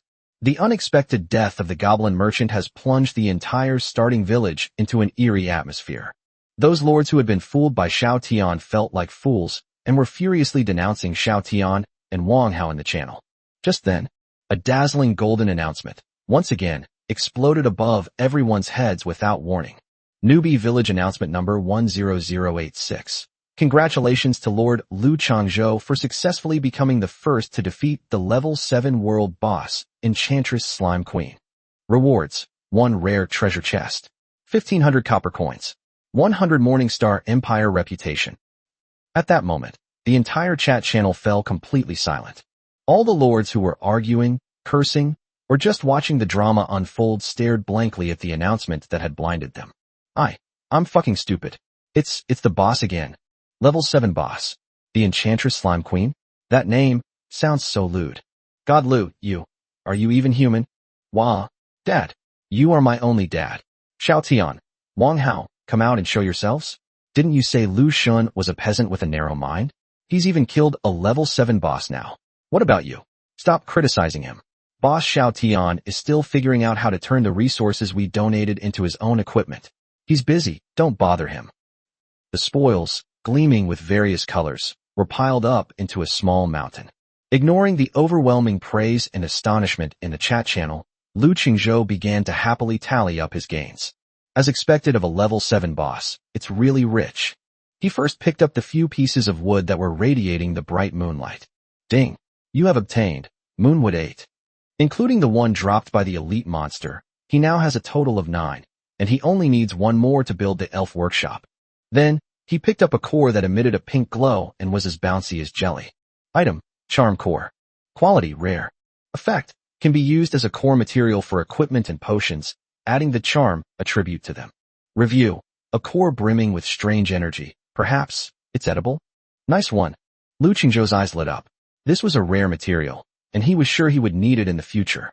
In addition to these 2 items, the boss also generously dropped a high-quality mage robe and a rare skill book.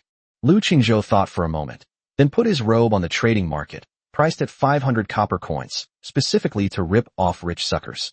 As for the skill book, he chose to learn it directly. Ding! You have learned the skill, Charm Aura, passive. Effect: your charm attribute will have a slight deterrent and attraction effect on units of the opposite sex. This skill is pretty flashy. Lu Qingzhou stroked his chin, feeling his already high charm attribute of 30 points gain an even more inexplicable attraction. After taking stock of all the spoils, Lu Qingzhou was satisfied and was about to lead his team away. Ding dong. A private chat notification sound suddenly rang out. When Lu Qingzhou clicked on it, he was surprised to find that the ID belonged to the Ice Queen, who had consistently ranked 2nd on the leaderboard. Su-Ying. Su-Ying. You killed the goblin merchant. It's not a question, it's an affirmative statement. Lu Qingzhou raised an eyebrow involuntarily. This woman was smarter than he had imagined. Lu Qingzhou, how do you know? Su-Ying. Only you can produce those rare items. And only you have the strength to kill him. Su-Ying. I need 2 items that can increase movement speed to deal with a level 5 boss. Su-Ying. In exchange, I can give you this. The next second, Suing sent a screenshot of an item. It was a branch of an ancient tree, entirely emerald green, as if life were flowing within it, with a golden tinder leaf hanging on it. Item: branch of the ancient elf tree. Quality: excellent. Description: a branch containing the most primal life force of the elves. Perhaps it can grow something? High-quality seeds. Lu Qingzhou's breathing quickened instantly. Without hesitation, he immediately took out 2 Windwalker fruits that he had previously obtained from his system inventory. Lu Qingzhou: is a permanent increase of 2 points in agility enough? There was a long silence on the other end of the chat window, lasting for half a minute. Clearly, Suing was also surprised by what Lu Qingzhou had taken out. She thought it would be a time-limited speed-up potion at most, but she never expected that the other party would give her a divine item that would permanently increase her attributes. Suing: enough, let's make the deal. Ding. Transaction successful. Lu Qingzhou looked at the ancient tree branch in his backpack, which exuded a powerful life force, and his mouth almost twisted into a grin. Master, shall we go back now? Eileen walked up to Lu Qingzhou with her snow-white little feet and asked respectfully. No, we're still missing the last piece of moonwood. Lu Qingzhou shook his head and turned his gaze to the deeper part of the cave.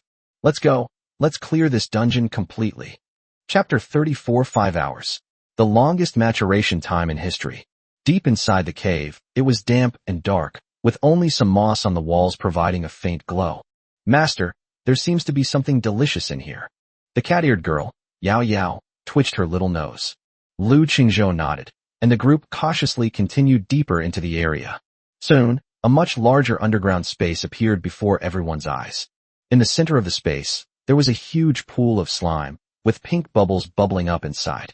On either side of the pool, 2 slimes, each larger than the previous elite slime, one deep purple and the other bright yellow, stood guard like loyal protectors.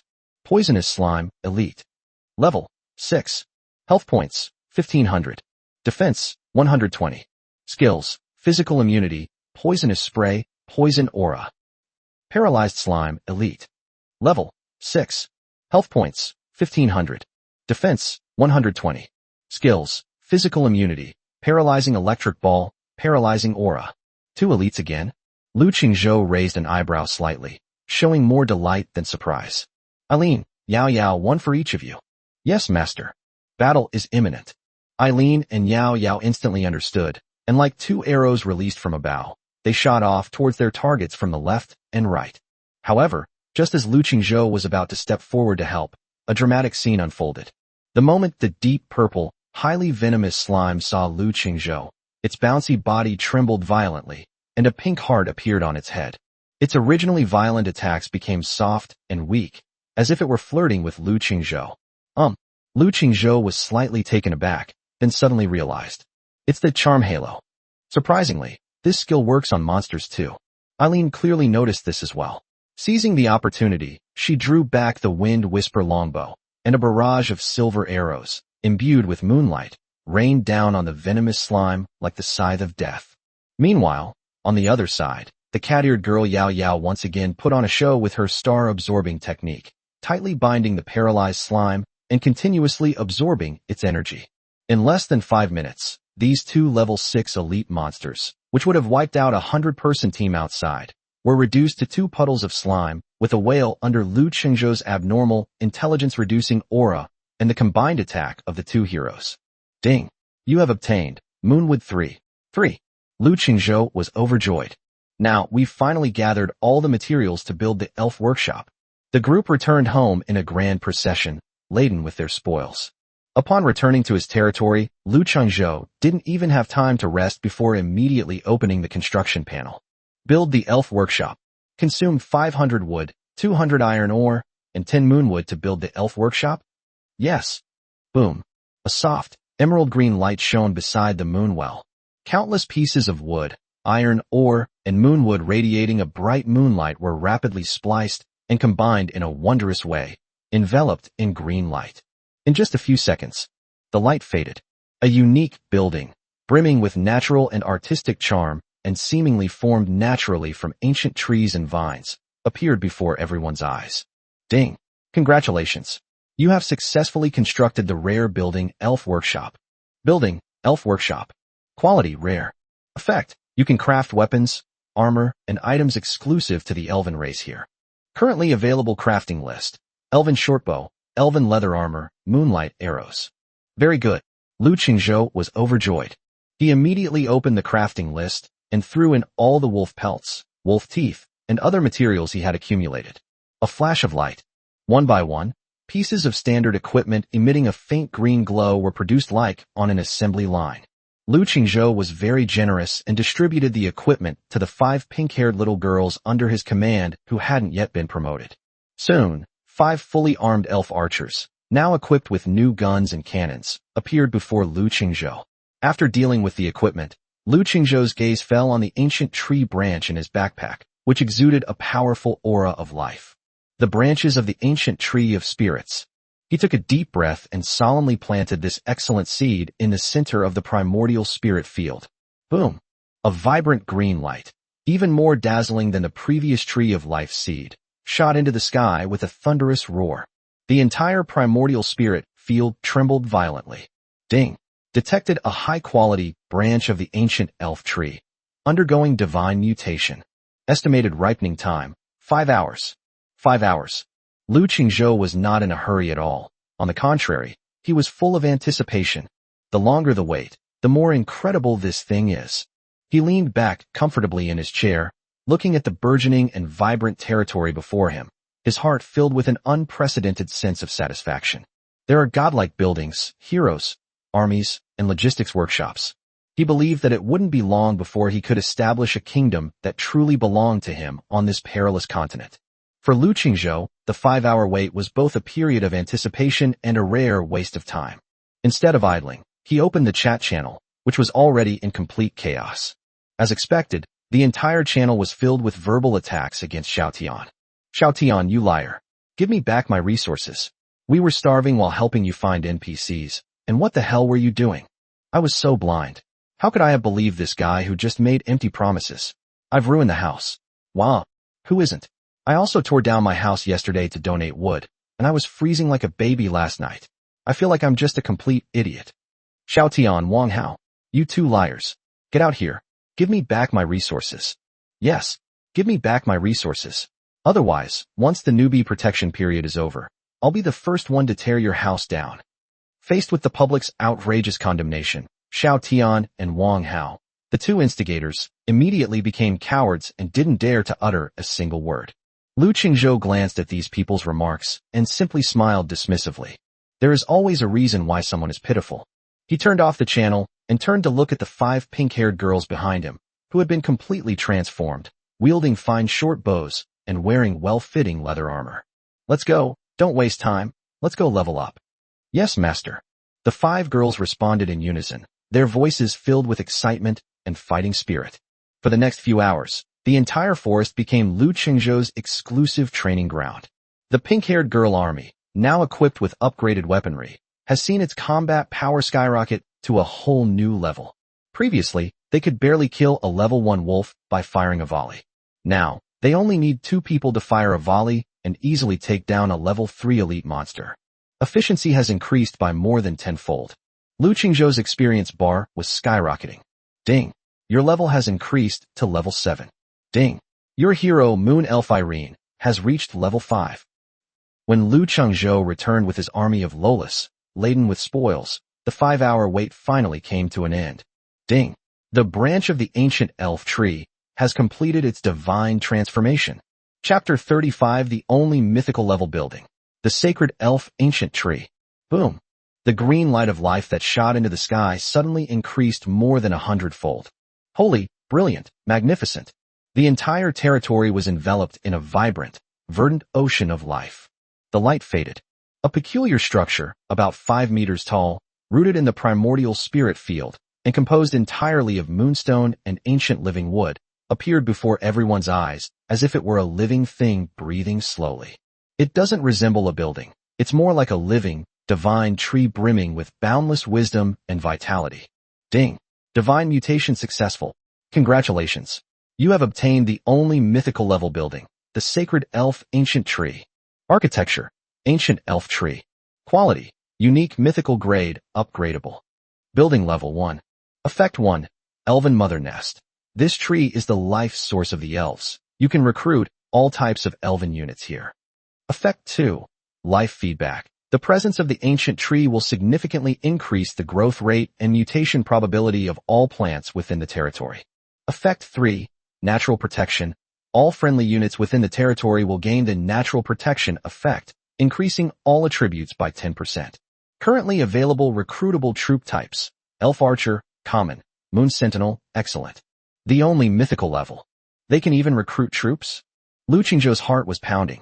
He immediately opened the recruitment interface. Elf Archer, a common unit, with combat strength equivalent to the previous pink-haired lowly. Recruitment price, 100 copper coins. Moon Sentinel, an excellent unit, an elven melee unit wielding a moon blade, skilled in reconnaissance and assassination. Recruitment price, 500 copper coins. It's real? This time it's really big. Lu Qingzhou looked at the two brand new troop options, his eyes filled with uncontrollable elation. This is hardly a building. This is clearly a super military camp that can continuously produce an army. With it, I can truly possess the capital to contend for this continent. Without hesitation, he threw in all the copper coins he had on him. Recruit. Recruit all Moonlight Sentinels. Boom. At Lu Qingzhou's command, the entire ancient tree of spirits suddenly burst forth with a dazzling green light of life. With his terrifying financial resources, 5 emerald green cocoons made of pure life energy rapidly condensed and took shape on the branches of the divine tree at a speed visible to the naked eye. Within the cocoon of light, one could vaguely see tall, slender, and agile figures slowly taking shape. Master, this is... Eileen and Yao Yao were both stunned, their beautiful eyes filled with shock. Even the 6 pink-haired Lolas who were still chattering quietly fell silent, their big, watery eyes filled with curiosity and awe. Click! A crisp cracking sound rang out. The 5 cocoons of light shattered instantly. 5 elven girls, each nearly 1.7 meters tall, wearing tight-fitting silver soft armor, wielding an elegant yet deadly moon blade, and possessing long, holy silver hair as pure as moonlight, appeared silently before everyone's eyes. Their features were equally exquisite, but their eyes lacked Eileen's aloofness and Yao Yao's allure. Instead, they held only absolute calmness and loyalty, like the most sophisticated killing machine. The moment the 5 Moonlight Sentinels appeared, they knelt down on one knee in front of Lu Qingzhou in perfect unison. Greetings, Master. The voices were uniform and clear, filled with the iron will and chilling intensity of soldiers. Ding! You have successfully recruited Moonlight Sentinel 5. Moonlight Sentinel. Quality, excellent. Level 1. Health points, 400. Attack power, 55. Skills, Moonblade Strike Stealth. Great. That's wonderful. Looking at the elven army that was beginning to take shape and was filled with a chilling aura, Lu Qingzhou was thrilled. Archers, assassins, melee sentries. Now he truly possesses an army capable of conquering battlefields.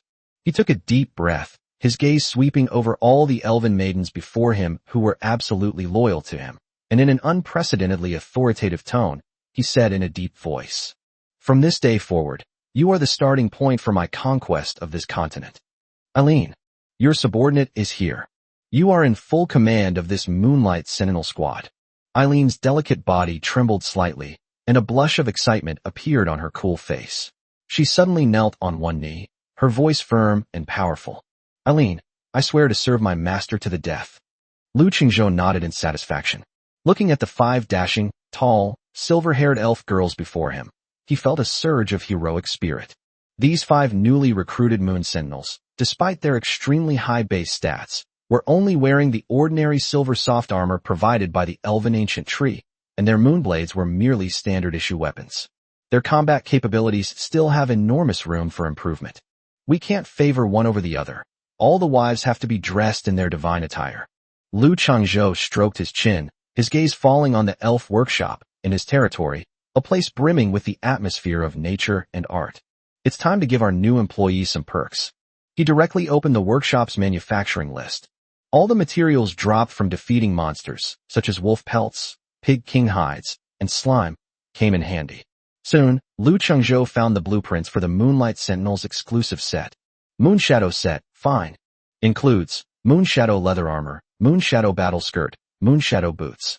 Crafting materials, 2 thick pig king hide, 5 tough wolf hide, 10 slime, 50 iron, or 100 copper coins. One set costs 100 copper coins. 5 sets would cost 500. Lu Chengzhou clicked his tongue, glanced at the more than 2,000 copper coins he had just inherited from the goblin merchant, and waved his hand dismissively. Build it. We must build it. Not only do we need to build armor, but we also need to keep up with the weaponry. He also found the blueprints for strengthening the Moonblade. Moonblade enhancement, fine. Effect, can upgrade the standard Moonblade to Poison Moonblade, increasing attack power by 15 and inflicting the poison effect. Required materials, 2 elite wolf fangs, 5 slime, 50 copper coins, 5 sentries, and another 250 copper coins. Lu Qingzhou felt his heart bleeding, but when he thought of their heroic and dashing appearance in their divine attire, he suddenly felt worth it. Absolutely worth it. Manufacture them all. Without hesitation, he dumped all the materials piled up in the warehouse into the elf workshop. Buzz. The entire workshop suddenly burst into a dazzling emerald green light. Under the green light, countless materials rapidly decomposed, recombined, and shaped. Sets of exquisite leather armor, radiating a faint silver glow and exuding a chilling aura, and poison moon blades gleaming with a ghostly green light, were mass-produced like an assembly line. Alright, everyone come over here and change into your new gear. Lu Qingzhou clapped his hands and spoke to the 5 expectant moonlight sentinels. Yes, master. The 5 silver-haired girls responded in unison, their voices filled with excitement. Chapter 36, Unexpected Gain. Territory Upgrade. Primordial Spirit, Fields doubled. Soon, the Moon Sentinel donned the brand new Moonshadow set. It was a tight-fitting leather armor made of black hard leather and silver metal plates, which perfectly outlined their curvaceous figures. Coupled with the poisoned moon blades in their hands that gleamed with a cold, eerie green light, they looked both pure and alluring, both cool and beautiful. Greetings, master. The 5 newly transformed Moon Sentinels knelt down on one knee in perfect unison, their voices filled with boundless gratitude and fervor. Very good. Looking at the 5 Moon Sentinels in front of him, whose combat power had been upgraded from rags to rags and their weapons to a whole new level, Lu Qingzhou was extremely satisfied. Paying real money is indeed the fastest way to increase your strength. He glanced at his resource panel, which was almost empty. Copper coins, 12. Timber, 150. Stone material, 80. Iron, ore, 20. We've gone back to square one overnight. Lu Qingzhou smacked his lips, but there was no trace of heartache on his face. Resources can be earned back, but this loyal and powerful elven army is something money can't buy. The sky had completely darkened. A bright, full moon hung high in the night sky, casting a cool and sacred glow. Ding! Due to the blessing of the moon effect, all your units will receive a 5% increase in all attributes at night. Alright, that's enough for today. Looking at the group of chattering, elfin girls in front of him, Lu Qingzhou smiled and said, Get some rest. We have more important things to do tomorrow. Yes, master. All the elven maidens responded in unison. The sound was crisp, melodious, and full of vitality. Day 5, early morning. The first ray of sunlight shone through the window of the wooden house and fell on Lu Qingzhou's handsome face. He slowly opened his eyes and stretched comfortably. As you push open the door, a fresh scent of grass and earth wafts out. Within the territory, a vibrant scene unfolds. The sacred ancient tree of spirits exuded a soft aura of life, and a faint silver mist wafted from the mouth of the moon well. Everything seemed so peaceful and serene. However, this tranquility was soon broken by a gurgling sound. Lu Qingzhou looked in the direction of the sound and saw 6 pink-haired little girls and 5 dashing moonlight sentinels on the grass not far away, all staring at him expectantly, each clutching their flat, firm, snow-white bellies, their faces full of grievance. Even Eileen and Yao Yao, who were standing behind him, blushed slightly and lowered their heads in embarrassment. They were hungry. Master, I'm hungry. A pink-haired little girl puffed out her pink cheeks and said in a childish voice, Yes, master. We fought all day yesterday, and all our energy was used up. The cat-eared girl Yao Yao also started to act cute, and her fluffy, snow-white cat ears drooped listlessly. Lu Qingzhou then realized what was happening. Yesterday, I was so busy recruiting soldiers and getting new equipment for my wives that I completely forgot about the most crucial issue, food. He now has a total of 13 elves under his command, plus himself, making 14 mouths to feed, which is no small amount. He immediately opened the locker and took out all the remaining food inside. A few pieces of wolf meat that were dropped by monsters, and a few ears of wheat in the warm sunshine. Eileen, Yao Yao, you two take them to grill these, so they can have something to eat first. Lu Qingzhou handed over the food. Yes, master. Upon hearing that there was food, all the elf girls' eyes lit up instantly, and they cheered and jumped around the campfire to help. Soon, a rich aroma of roasted meat filled the territory. Seeing their adorable, ravenous eating, Lu Qingzhou shook his head with a smile. No, hunting alone is not enough to support such a large family. It seems that our primary goal today is to secure grain. Lu Qingzhou waved his hand and gave an order to the group of Lolas who were licking their fingers, savoring the aroma of roasted meat. Everyone, once you've eaten your fill, get ready to go. Today's goal is to wipe this forest clean. Yes, master. All the elven girls responded in unison, their voices filled with enthusiasm. After eating and drinking their fill, and with their owners leading the way, their morale was higher than ever before. The group, in a grand procession, once again ventured into the dark forest. This time, Lu Qingzhou's team is unprecedented in size. 1 S-rank hero, Eileen. 1 A-rank hero, Yao Yao. 6 pink-haired elf archers upgraded from ragtag guns, plus 5 rare moon sentinels wearing moon shadow suits and wielding poisoned moon blades. This army, composed entirely of exquisitely beautiful elf girls, is simply a walking spectacle, pure yet alluring, cool yet stunning. But the fighting power they unleashed was terrifying, completely opposite to their fair and delicate appearance. Master, a wolf den has been discovered 300 meters to the left front, with approximately 30 wolves, including 5 level 2 elites. The cat-eared girl Yao Yao appeared beside Lu Qingzhou like a ghost and reported in a low voice. Eileen. Lu Qingzhou didn't even bother to say another word. Clear. Eileen's cool and aloof face was filled with confidence. She simply made a gesture to the moon sentinel behind her. Whoosh! 5 dashing silver-haired girls instantly transformed into 5 silver ghostly figures and vanished silently into the forest. Sneak. In less than a minute, from the distant wolf den came a series of mournful howls and chaotic fighting sounds. By the time Lu Qingzhou arrived leisurely with his main force, the battle was already over. The corpses of more than 30 demonized wolves lay scattered on the ground, while 5 moon sentinels gracefully wiped their poisoned moon blades, which remained spotless, with a white cloth. Their tight-fitting moon shadow leather armor was spotless. Pretty. Lu Qingzhou sincerely praised it. This is the power of rare units. Over the next few hours, a one-sided massacre unfolded throughout the perimeter of the forest. Lu Qingzhou's elf army was like a highly efficient lawnmower, leaving nothing but barren land in its wake. No monster, whether it be a pack of wolves or a cunning tribe of goblins, can withstand their charge.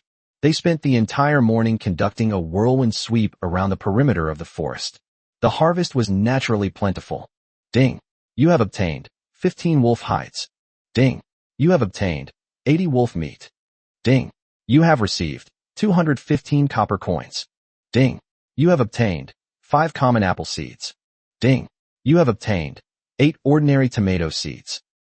Looking at the considerable amount of food and materials in the backpack, the territory's food problem was finally temporarily solved. But Lu Qingzhou's brows remained furrowed.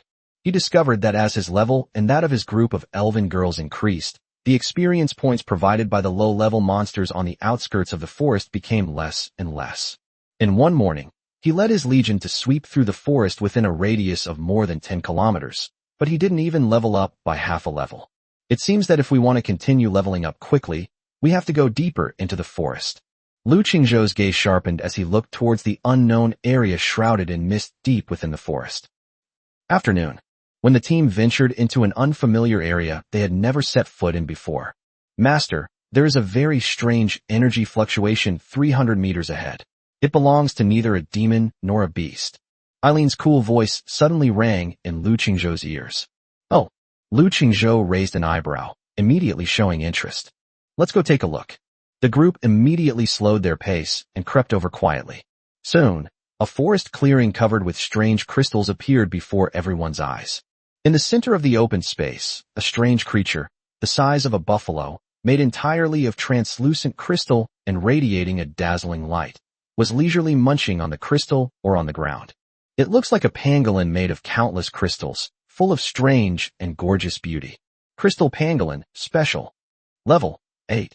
Health points, 2500/2500. Attack power, 45. Defense, 200. Skills, crystal armor, spike charge, earth shatter. Special monster? Looking at the attributes of this thing, Lu Qingzhou's expression became more serious. Extremely high defense of 200 points. This is even harder than that previous Pig King. Master, this guy's shell is so hard, Eileen's arrow might not be able to pierce it. Eileen's little face was filled with seriousness. Meow, let Yao Yao try. Maybe she can suck it dry. The cat-eared girl Yao Yao was eager to try, sticking out her pink little tongue and licking her lips. No rush. Lu Qingzhou shook his head, stopping them. He slowly took out a dark red pumpkin with magma-like cracks on its surface from his backpack. Exploding pumpkin. To deal with this kind of heavy-duty, physically strong enemy, magic damage is the way to go. Go. Lu Qingzhou suddenly swung his arm. The bursting pumpkin traced a perfect parabola through the air and landed precisely on the back of the crystal pangolin. Boom. Flames shot into the sky. Reduced by 100. A considerable damage number appeared. Roar. The crystal pangolin roared in pain and turned around abruptly, its crystal eyes instantly locking onto Lu Qingzhou. It pawed at the ground with all four limbs, and its massive body transformed into a dazzling stream of light, crashing fiercely towards Lu Qingzhou. Spike collision. Eileen, Yao Yao, attack its belly. Lu Qingzhou remained calm in the face of danger, dodging to the side while shouting orders. For any living creature, the abdomen is its most vulnerable spot. The battle erupted instantly. Under Lu Qingzhou's textbook-level maneuvering and command, this arrogant level 8 special monster, after paying the price of 3 exploding pumpkins, finally let out a mournful howl, crashed to the ground, and shattered into a pile of crystal fragments. Ding! Congratulations! You have successfully defeated the level 8 special monster, Crystal Pangolin. However, to Lu Qingzhou's surprise, the monster did not drop any equipment or materials after it died. Only one peculiar crystal, emitting an earthy yellow glow and beating slowly like a heart, floated quietly in midair. Chapter 37. Juicy peaches grow in the spirit field. Lu Qingzhou reached out and grasped it. Ding! You have obtained a special item, Heart of the Earth. Item, Heart of the Earth. Quality, Special. Effect, can be used to upgrade a level 2 territory core to level 3. Territory core upgrade item. Lu Qingzhou's breathing quickened instantly. Go home. Without hesitation, he immediately led his team back. Upon returning to his territory, Lu Qingzhou didn't even have time to rest before heading straight to the center of the territory, to the stone tablet that represented the core of the territory. He pressed the Heart of the Earth down hard. Ding! Special upgrade item detected. Consume 1,000 units of basic resources to upgrade the level 2 territory core to level 3 territory core? Yes. Boom. A beam of earth yellow light shot into the sky. The entire territory trembled violently, as if an earth dragon were turning over. Ding! Congratulations. Your territory level has been upgraded to level 3. Territory area doubled. The area of the primordial spiritual field has doubled. Crop yields in the Hongming spirit field have increased by 10%. A series of system notification sounds rang out. Lu Qingzhou stared in shock at everything that was happening before his eyes. The boundaries of the territory seemed to be pushed outwards by a pair of invisible giant hands. The dark golden primordial spirit field beneath his feet had more than doubled in size, and the soil had become even deeper in color, brimming with endless vitality. Cool. Looking at his newly transformed territory, Lu Qingzhou felt an unprecedented sense of satisfaction. He immediately planted all the dozen or so fruit seeds he had obtained that morning. With double the amount of spiritual fields, he can finally achieve fruit freedom. Master, our home, has become so big. A little pink-haired girl stretched out her snow-white arms and spun around several times on the open grass. Yes, we can roll around as much as we want now. The other little ones joined in the cheers and chatter, full of energy. Lu Qingzhou laughed heartily, in a great mood. Let me show you what a real bumper harvest looks like. With a wave of his hand, he took out the dozen or so fruit seeds he had just harvested that morning from his backpack. Master, are you going to plant more delicious food? A little pink-haired girl came running over with her tiny white feet, her big, watery eyes full of anticipation. The other little creatures, including the 5 dashing moon sentinels, also cast curious glances their way. In their hearts, their master's magical land is an all-powerful wishing well. Certainly. Lu Chengzhou smiled mysteriously and planted the first seed. Buzz, shining with golden light. A fiery red vine broke through the soil and grew rapidly, soon bearing a fist-sized apple that looked like it was burning with flames. Ding! Divine mutation successful. You have obtained a special fruit, Flaming Apple 1. Effect: permanently increases strength attribute by 1 point upon consumption. Wow! It's a fruit that can increase strength. The little girls gasped in surprise. Lu Chengzhou smiled and casually tossed the apple to a moon sentinel. A reward for you. Thank you, master. The dashing silver-haired sentry blushed, took the apple, and took a bite without hesitation. A warm current surged into her limbs and bones, and she could clearly feel that her strength had increased once again. Lu Chengzhou did not stop and continued sowing. The second one, the third one, the fourth one. Ding! You have obtained a special fruit, Clear Spring Snow Pear 1. Permanently increases spirit by 1 point. Ding! You have obtained a special item, Energy Berries 10. Instantly restores 50% of your stamina. Ding! You have obtained a common equipment item, Swift Straw Sandals 1. Movement speed increased by 5%. The series of gains dazzled the elf girls standing nearby. Attribute fruits, recovery items, speed-up shoes. This land of our master is practically a mobile arsenal. When the 13th seed was planted, a flash of light appeared. A small leather armor woven from tough vines and animal hides has grown in the spirit field. Lu Chengzhou casually tossed it to the elite pink-haired girl. You, try them on. Yes, master. The girl shyly put on her new leather armor. It fits perfectly. Lu Chengzhou nodded in satisfaction. Just then, he turned his gaze to the last 2 seeds in his hand. These 2 seeds feel noticeably warmer and smoother to the touch than the previous ones. The grand finale is here. Lu Chengzhou took a deep breath and planted one of the seeds. Boom! This time, the light was no longer golden, but a seductive pink. A pink beam of light, more dazzling than all the previous lights combined, shot into the sky. Wow! All the elf girls were stunned, their beautiful eyes filled with shock. The light faded. A peculiar little tree, about 2 meters tall, with a trunk the color of white jade and leaves that were pink and dewy, emitting an enticing sweet fragrance, appeared in the spirit field. On the branches, there were still a dozen or so fist-sized, pink and juicy fruits that looked as if they could be squeezed to release water. Ding! Divine mutation successful. Congratulations. You have obtained the rare building, Bursting Peach Tree. Puff! Upon seeing this name, Lu Chengzhou nearly coughed up blood. Bursting with juice, a juicy peach? This name is so unconventional. He suppressed the urge to complain and clicked on the tree's attributes. Architecture, Bursting Peach Tree. Quality, rare. Effect 1. Automatically produces 10 bursting juicy peaches daily. Effect 2. When consumed by elven units, their mood will improve, and they will gain the sweet status, temporarily increasing all attributes by 5% for 1 hour. Effect 3. Long-term consumption has a very small chance of permanently increasing a random attribute by 1 point. Review: a fruit brimming with unique energy, sweet and juicy, a favorite of the elves. Nice one. Lu Chengzhou's eyes lit up instantly. This is practically a strategic-level divine tree tailor-made for his elven army.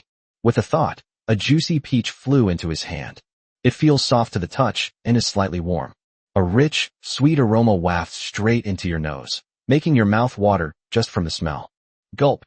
Beside me, a series of synchronized swallowing sounds came from all sides.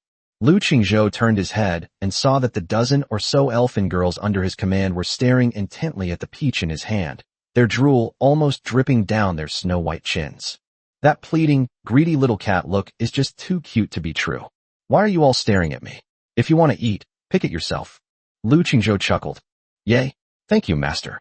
The little girls let out a cheer and instantly transformed into a group of happy little monkeys, scrambling to climb the fruit tree.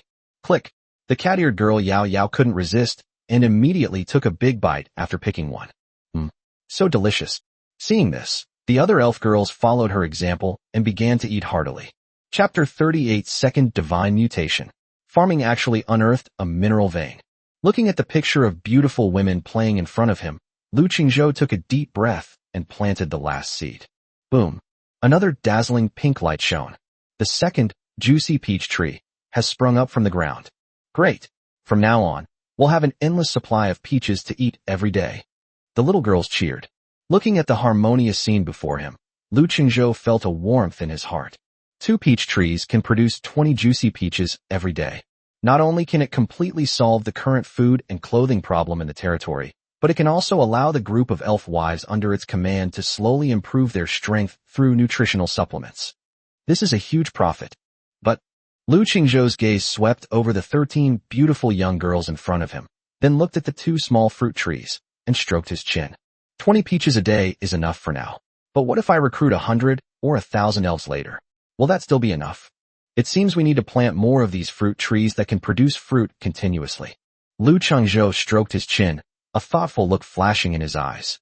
Its own development speed has far exceeded the normal range of this world.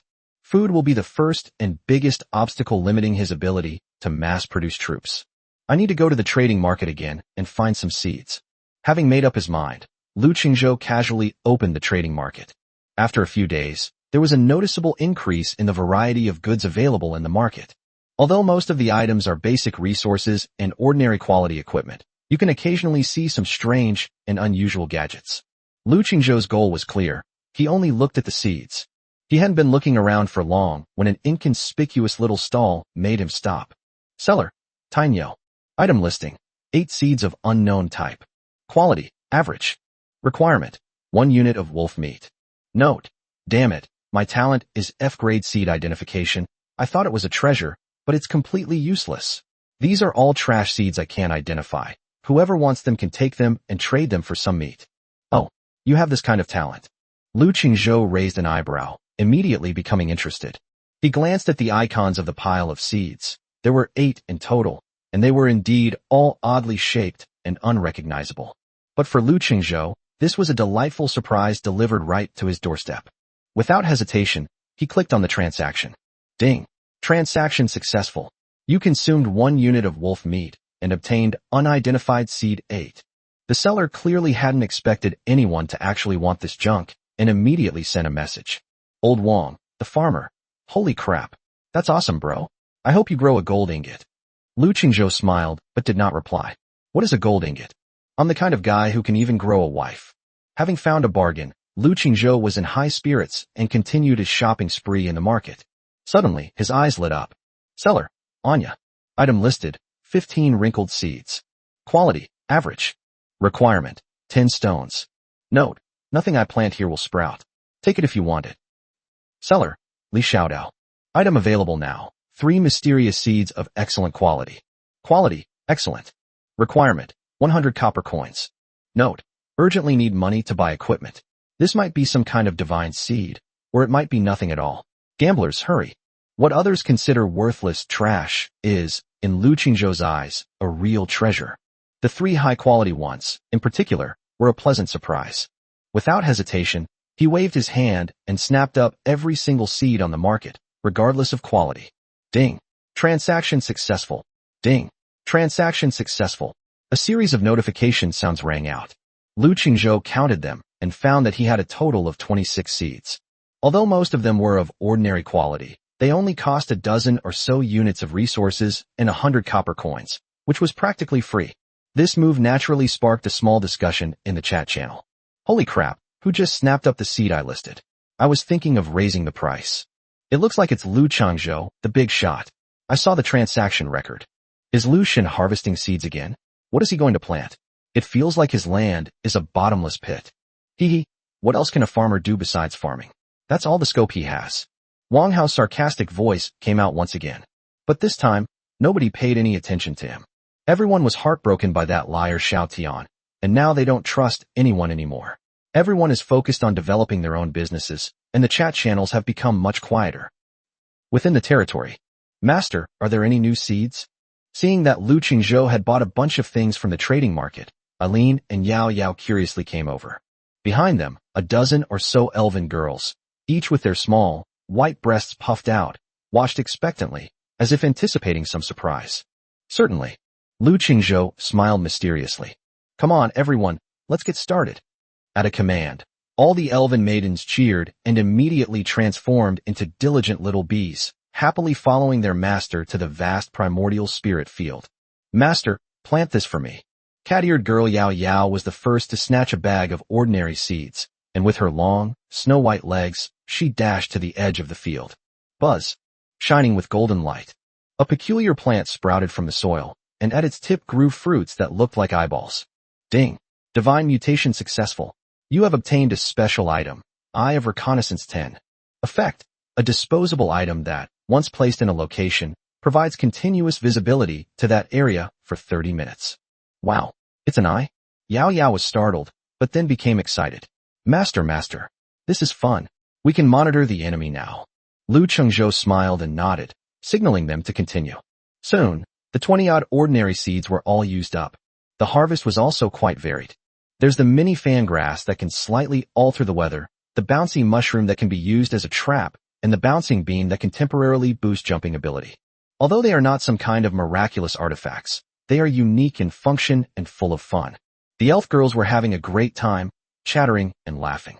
Finally, only those 3 mysterious seeds of excellent quality, bought from Li Xiaodao, remained.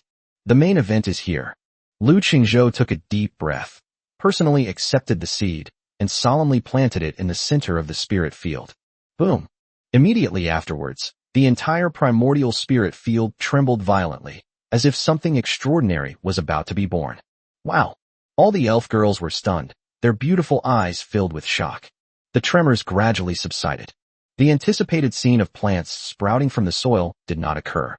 Instead, a huge crack slowly appeared in the ground. A mine entrance, shimmering with a soft glow and exuding an air of mystery, appeared before everyone's eyes. A pure aura of energy wafted from the cave entrance, refreshing and invigorating. Ding! Excellent quality seed detected, triggering a 1 in 10,000 chance of a secondary divine mutation. Congratulations! You have obtained a special building of excellent quality, the fluorescent or vein. Secondary mutation. Farming can yield mineral veins? Even Lu Qingzhou was a little stunned by this unexpected surprise. He immediately checked the properties of the mine. Architecture, fluorescent mineral vein. Quality, excellent. Effect 1, automated production, automatically produces 1 unit of fluorescent ore per hour. Effect 2, fluorescent domain. The presence of the mineral vein will continuously emit a soft fluorescence, enveloping the entire territory, dispelling darkness, and increasing the growth rate of all plants within the territory by 20%. Good heavens! Lu Qingzhou's eyes lit up instantly. This is hardly a mineral vein. This is clearly a supermine that integrates lighting, production, and agricultural benefits. Especially that fluorescent field, which turned his territory into a city that never sleeps, as bright as day, 24 hours a day. This instantly boosted my sense of security. Master is amazing. Even the ground can grow shiny stones. Eileen's cool and aloof face was filled with admiration. Hee, I'm not afraid of the dark anymore. The little girls cheered and curiously peered around the hole that emitted a soft glow. Early morning, the 6th day.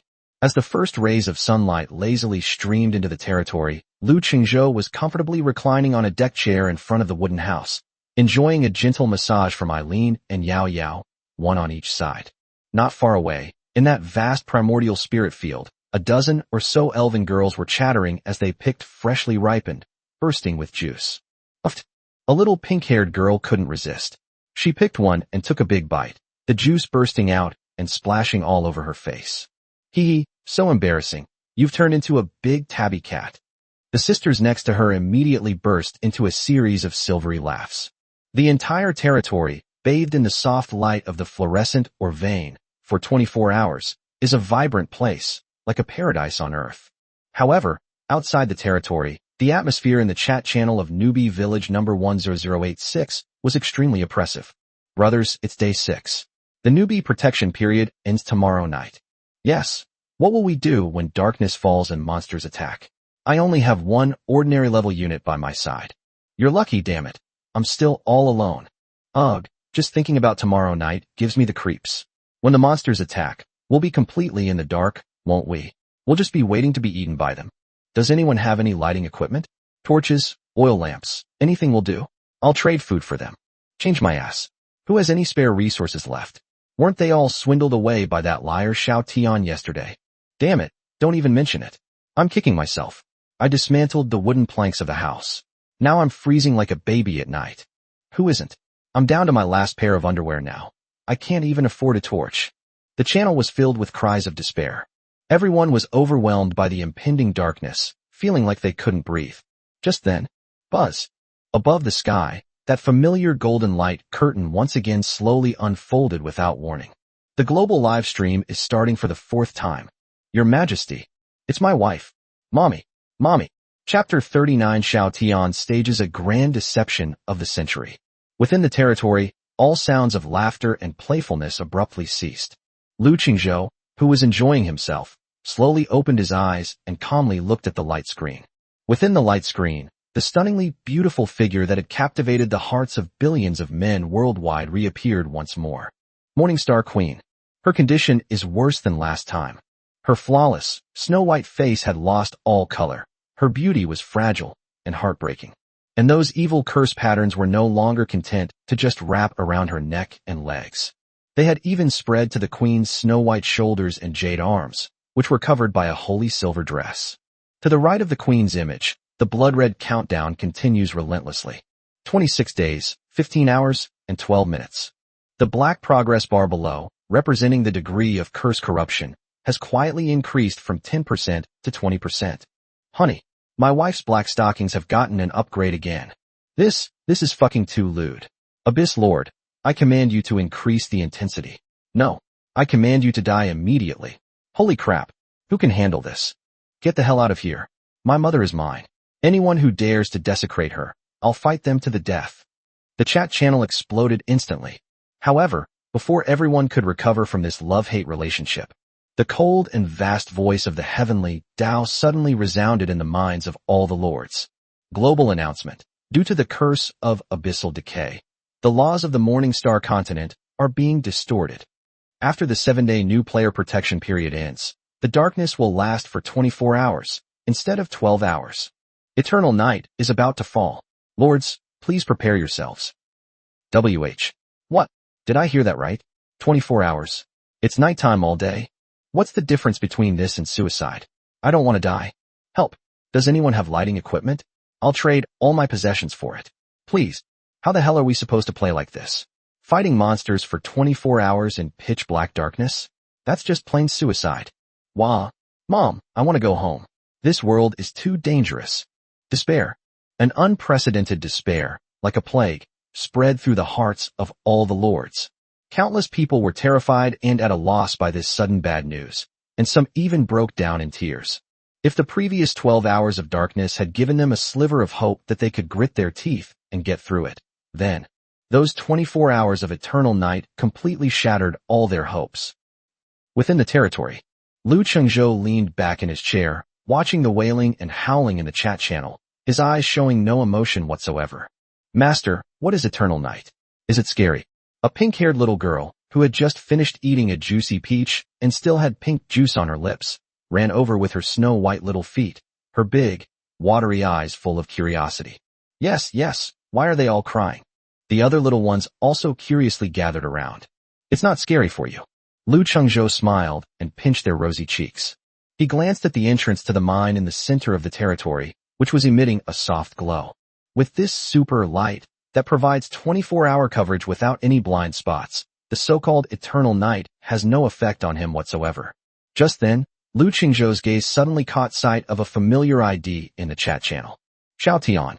This guy, who had already been thoroughly scolded and had been hiding like a coward for 2 days, has actually popped up again. Xiao Tian, everyone. I'm sorry. These 5 simple words were like a thunderclap, instantly silencing the noisy chat channel. Everyone was stunned. Xiao Tian, is he apologizing? Immediately afterwards, Xiao Tian sent out a long message, filled with exhaustion, hoarseness, and deep regret. Xiao Tian, these past 2 days, I haven't had the face to see everyone. I've been reflecting on it all. I was wrong, terribly wrong. I shouldn't have betrayed everyone's trust by using the resources you donated to Her Majesty the Queen for my own benefit. I was blinded by power and overwhelmed by jealousy. I'm not human. I haven't slept a wink these past 2 days, working tirelessly, hoping to make some progress to make up for my mistakes.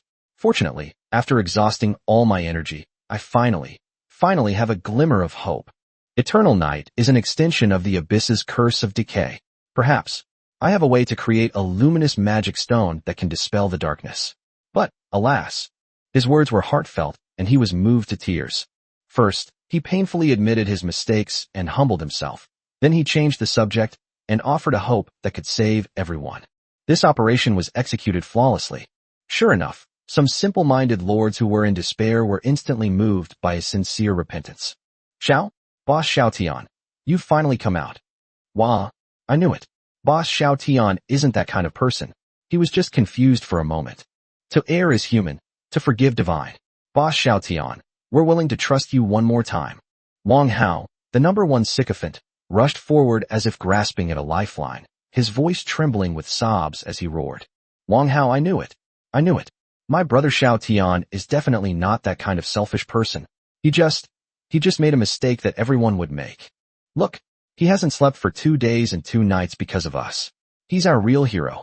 Under Wang Hao's frenzied incitement, public opinion began to shift once again. Xiao Tian seized the opportunity and delivered the final blow in an even weaker tone. Xiao Tian sigh, it's all my fault for the mistakes I made before. Now my resources are completely exhausted. To make the glimmering magic stone, I still need a few more key rare materials. Forget it, I won't say anymore. I deserve it. I'll go to the forest to find them myself. Even if I die, I will die on the road to finding light for humanity. How tragic and resolute those words were. In an instant, it shattered the last line of defense in the hearts of countless people. No, Boss Xiao Tian, you can't go. You are an S-rank alchemist, our hope. How can you take such a risk? If anyone should go, it should be us. Boss, just tell us what materials you need. We'll gather them for you. Even if we have to sell our possessions, we'll get them all for you. The crowd was instantly outraged. Countless lords, blinded by fear and hope, once again traded their last possessions to Xiao Tian without reservation. Little did they know, on the other side of the screen, Xiao Tian was comfortably lying in his warm and sturdy level 2 wooden house, watching the numbers on the resource panel rise rapidly, a cruel and mocking sneer appearing on his lips. A bunch of idiots, they actually fell for the same trick twice. He contentedly stuffed a sizzling piece of roasted meat into his mouth, his eyes filled with disdain. Researching the luminous magic stone? Research my ass. Without hesitation, he threw all the resources he had just swindled, resources of higher quality and in greater quantity than before, into the alchemy table. His goal, from beginning to end, has always been the same. That is to create more powerful weapons of war and make a name for ourselves in the upcoming monster attack. Then, we'll trample that farmer named Lu Qingzhou under our feet. Third order golems. Create them for me. Chapter 40, Movie Emperor Xiao Tian. The 7th day, early morning. This is the last day of the new player protection period. A tense atmosphere, like the impending storm, filled the air. However, within Lu Qingzhou's territory, all was peaceful and tranquil.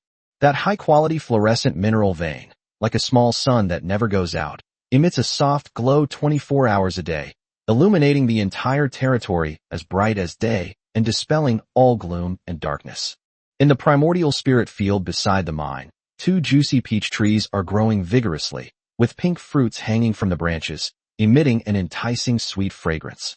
The elf girls got up early and, under Eileen's guidance, began their morning exercise. 5 dashing moon sentinels, wielding poison moon blades, moved like ghosts, practicing assassination techniques in the open space. On the other side, 6 pink-haired little girls were practicing archery, and each time they drew their bows, they looked quite skilled. Lu Qingzhou leaned back comfortably in his chair, enjoying the perfectly timed massage from the cat-eared girl Yao Yao while watching the chat channel. Chat channel, Newbie Village number 10086. Brothers, it's the last day? I'm so panicked. The thought of the newbie protection period ending tonight sends chills down my spine. Yeah, when eternal night falls, with 24 hours of darkness, how the hell are we supposed to live? I don't even have a single unit yet. I'm the only commander in the territory. What am I supposed to do when monsters rush in at night? Who says otherwise? I donated all my last resources to Boss Xiao Tian yesterday, and now I can't even afford to make a torch. Sigh, I wonder how Boss Xiao Tian's research on the glimmering magic stone is going. Xiao Tian, boss, are you still there? Give me a straight answer. Do we still have any hope? Wang Hao, didn't you say that Boss Xiao Tian was our last hope? Where is he? Why is he silent now? The channel was filled with cries of despair. Everyone was like a death row inmate awaiting trial, making their final struggle.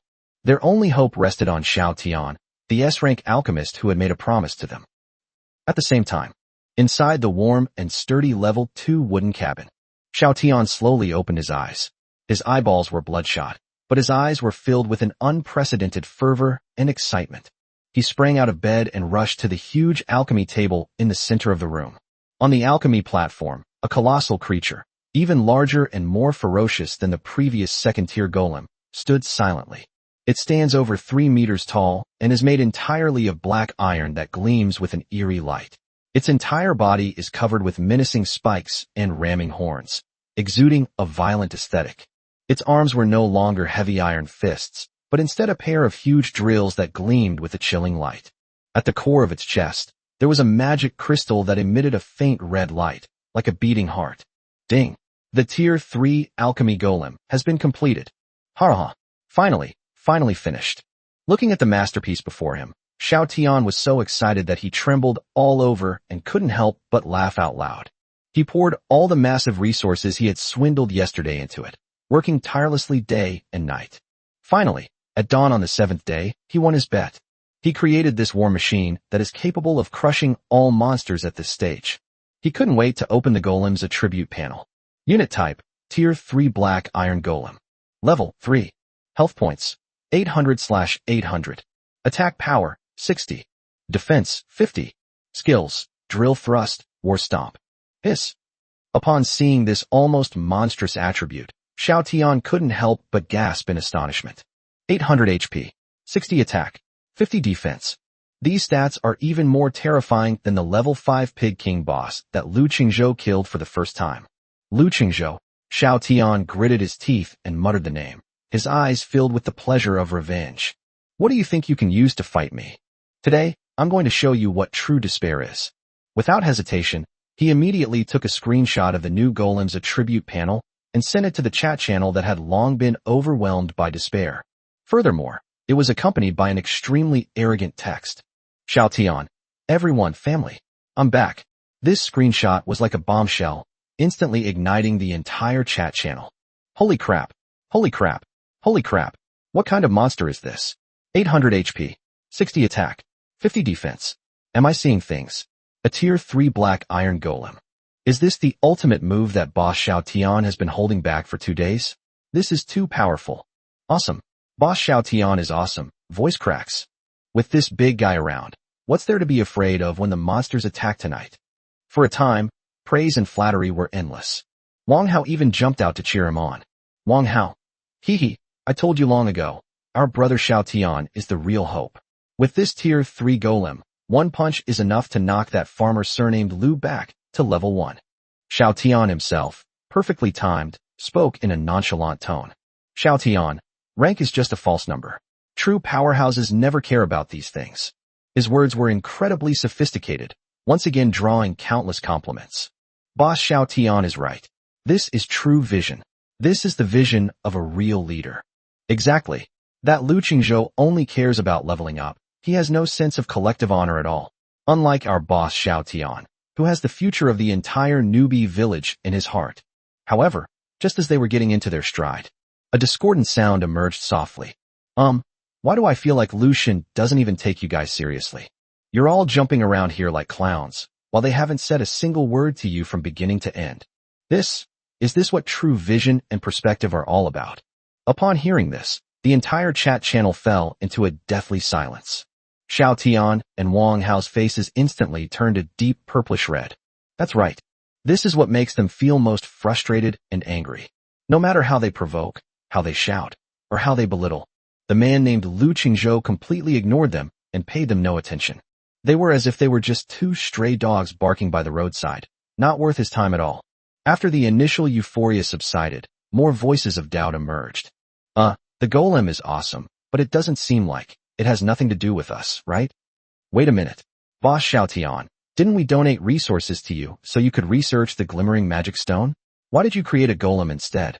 Yeah, boss. The eternal night will descend in just over 10 hours. Where are our glimmering magic stones? The voices of doubt are starting to grow louder. Everyone was gripped by the fear of the eternal night. Although the 3rd-tier golem was powerful, it could not provide light or dispel the darkness, so it was of little use to ordinary lords. What they need most right now is light that will allow them to live in the darkness. It seems that public opinion is heading in an uncontrollable direction. Xiao Tian merely gave a disdainful sneer. He had already prepared his response. He rolled his eyes and immediately switched to a pained tone. Xiao Tian. Family members, please don't panic. Let me explain. Do you think I don't want to? I want to create the glimmering magic stone more than any of you. I've made a breakthrough in my research on the glowing magic stone. However, to manufacture it, I still need one last, and most crucial, core material, fluorescent ore. And this ore is only produced in one extremely dangerous instance, Blackwind Cave. The monster in that cave is incredibly powerful. My previous second-tier golem was no match for it. That's why I had to exhaust all my resources to upgrade to a third-tier golem. He paused, his tone becoming tragic and resolute. I created the golem not for myself. It's to clear the dungeon, so that we can all get the glimmering magic stone and survive tonight. These words are perfectly reasonable and flawless. In an instant, all the doubts were silenced. So that's how it is. I misunderstood Boss Xiao Tian. Wah, the boss really went to great lengths for us. Boss, what are you waiting for? Let's go raid the dungeon. We can't wait. Yes, boss. There are only a dozen hours left. Please hurry. Looking at the fools he had once again manipulated, Xiao Tian cleared his throat and, in an even more majestic tone, issued his final declaration. Family members, I will say no more. I am going there not for fame, not for profit, but only to obtain the ore, to light a beacon of hope for all of us in the eternal night. However, in order to put everyone at ease, and also to show those petty people who only hide behind the scenes and gossip what true responsibility is, I've decided. I'm starting a Lord livestream. I'll be live streaming my entire challenge of the Blackwind Cave dungeon. Let the whole village witness how we regained our sight. Boom. Start a live stream. These words sent the entire chat channel into a frenzy. Holy crap. Live streaming a dungeon run? Xiao Tian is way too confident. Awesome. That's true boss style. Bold and responsible. Upright and honorable. Quick. Where's the live stream link? I want to see the pro punch the boss to pieces. For the Alliance. No. For Boss Xiao Tian. Within the territory, Lu Qingzhou leaned back in his recliner, watching the grand hoax orchestrated by Xiao Tian in the chat channel, and almost burst out laughing. Master, this Xiao Tian is so shameless, meow. While massaging Lu Qingzhou's legs, the cat-eared girl Yao Yao complained in a seductive voice. It's not just thick, it's practically bulletproof. Lu Qingzhou smiled and shook his head. However, to his surprise, Xiao Tian actually found an entrance to a dungeon. Blackwind Cave. Lu Qingzhou stroked his chin, a hint of amusement flashing in his eyes. He was also quite curious about the copy of this world, so he casually clicked on the glittering live stream room. Chapter 41, The Grand Drama of the Year. Xiao Tian suffers a crushing defeat. Xiao Tian is live streaming, fighting for all humanity. Bloody battle in Blackwind Cave. In the scene, Xiao Tian is standing confidently in front of a dark cave. Behind him, the 4-meter-tall, third-tier alchemical golem stood like a silent guardian, radiating a terrifying aura that sent chills down one's spine. Family, I've arrived. Xiao Tian raised his arms and shouted at the camera. For the light, for the queen, for the glory of our village, 10,086. Rush.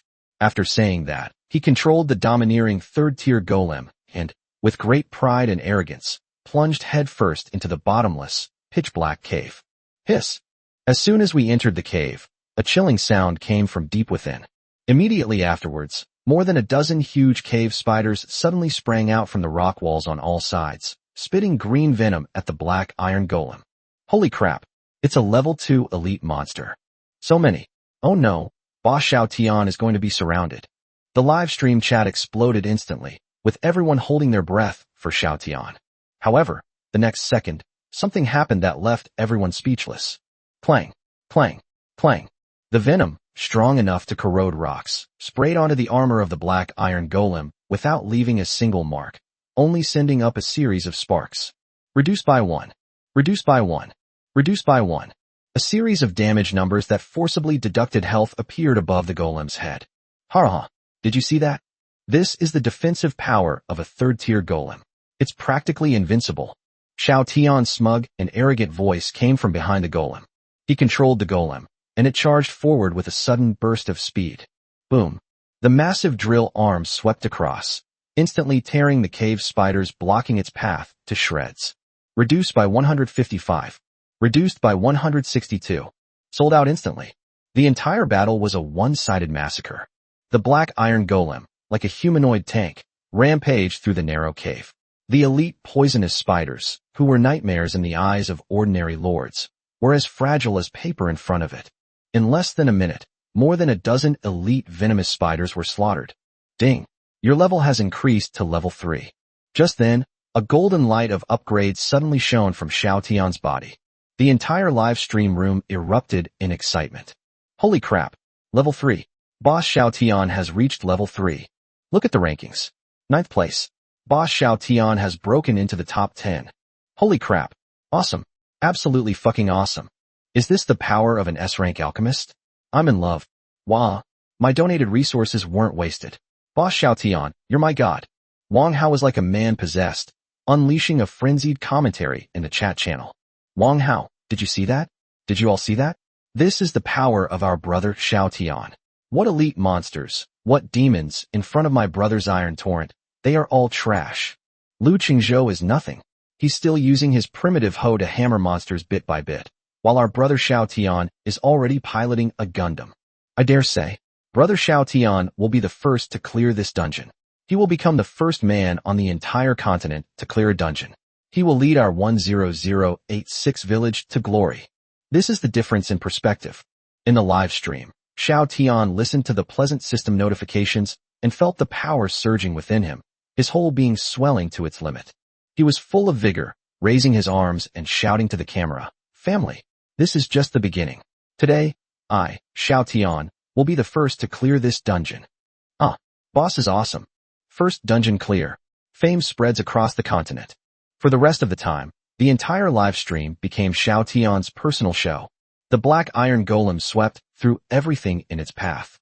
Whether it's hordes of goblins or venomous spiders lurking in the shadows, they are as fragile as paper in the face of this terrifying war machine. Xiao Tian didn't even need to take action himself. He only needed to follow behind and collect the spoils. The atmosphere in the live stream reached an unprecedented climax. Everyone was awestruck by Xiao Tian's overwhelming and powerful strength. In their eyes, it was already a foregone conclusion that Xiao Tian would clear the dungeon, obtain the fluorescent ore, and save the entire village. Even Lu Qingzhou, watching the golem wreaking havoc on the live stream, had a hint of surprise in his eyes. This lump of iron is harder than I expected. But that's all. Against his army, composed entirely of exquisite elven maidens, this cumbersome iron lump was nothing more than a sitting duck. Soon, amidst cheers from countless people, Xiao Tian pushed his way through the cave to its deepest part. It was a huge underground cavern, and in the center of the cavern, a mineral vein emitting a faint glow was slowly emitting light. In front of the mine, a giant wolf, 3 times larger than the previous elite wolf, with jet black fur and eyes burning with eerie green flames, was lying there dozing. Above its head, a line of imposing, blood-red titles proclaimed its terrifying identity. Black Wind Wolf King Boss. Level 6. Health points 1800/1800. Attack power 55. Defense 30. Skills: Shadow Strike, Deadly Claw Strike, Wolf King's Roar. It's the boss. The Black Wind Wolf King. Watch out, boss. This guy looks fierce. The chat instantly tensed up. However, Xiao Tian couldn't help but burst out laughing after seeing the Wolf King's attributes. Ha! I thought it was something amazing, but with these stats, it doesn't even deserve to be a boss. His 3rd-tier golem has 800 health and 50 defense. The Wolf King's attacks simply couldn't break through his defenses. This is a sure thing. Xiao Tian, brimming with pride, declared victory directly to everyone in the live stream. Family members, open your eyes wide. Watch how I tear this beast to pieces. Go, my golem. Crush it. He gave the order. Click, click, click. The black iron golem strode forward with heavy steps, like a behemoth siegeating a city, and launched a ferocious charge towards the still sleeping Wolf King. Awoo! The Black Wind Wolf King was startled awake, and its pair of ghostly fire-like eyes instantly locked onto the charging golem. It let out a roar, and its body instantly transformed into a black lightning bolt, disappearing from the spot. Shadow Strike. What? Xiao Tian's pupils suddenly contracted. That's too fast. It was so fast that even his eyes could barely keep up.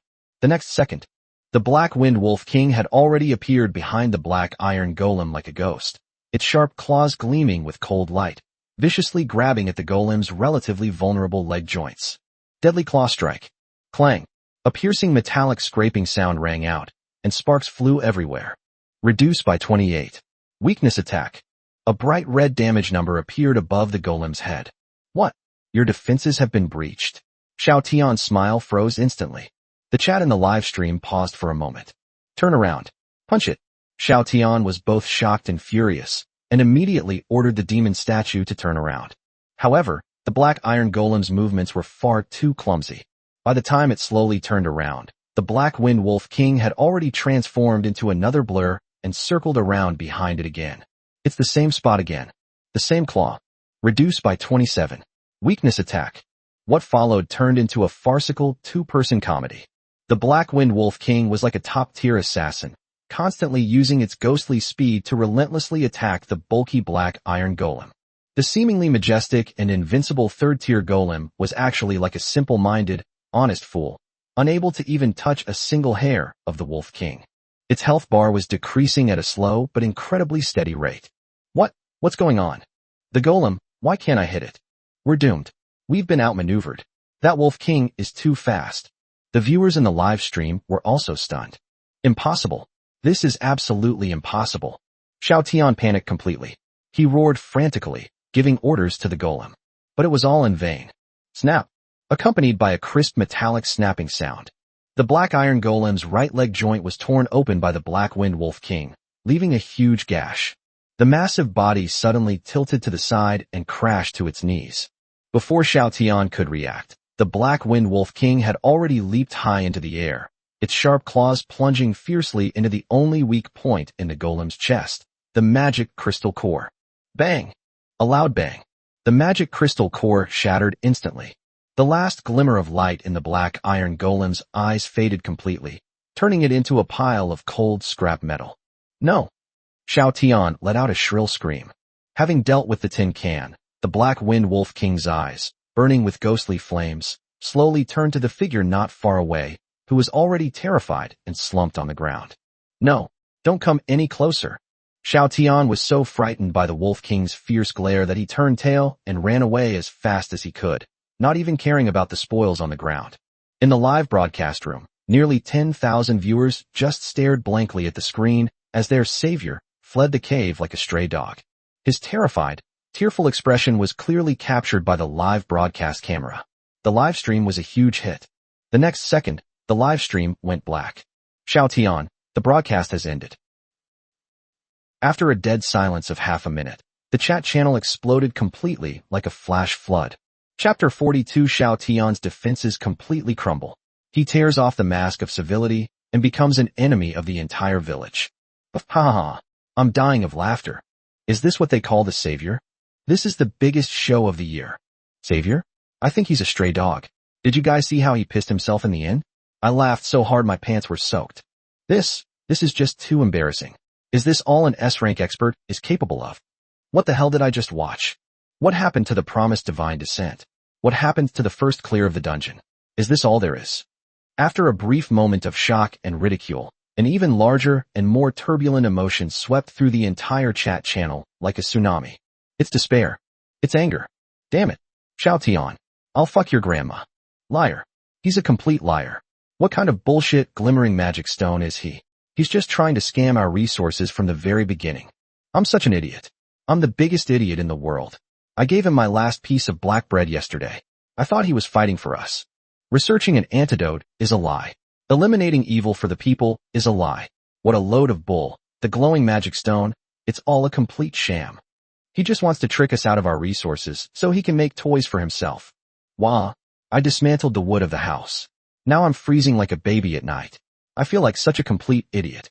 Xiao Tian, Wang Hao, you two sons of bitches, you liars. Come out here and face your deaths. Refund. The crowd was instantly outraged. At this point, even the most foolish person would finally realize what was happening. What about serving the country and its people, saving the queen, the hope of humanity?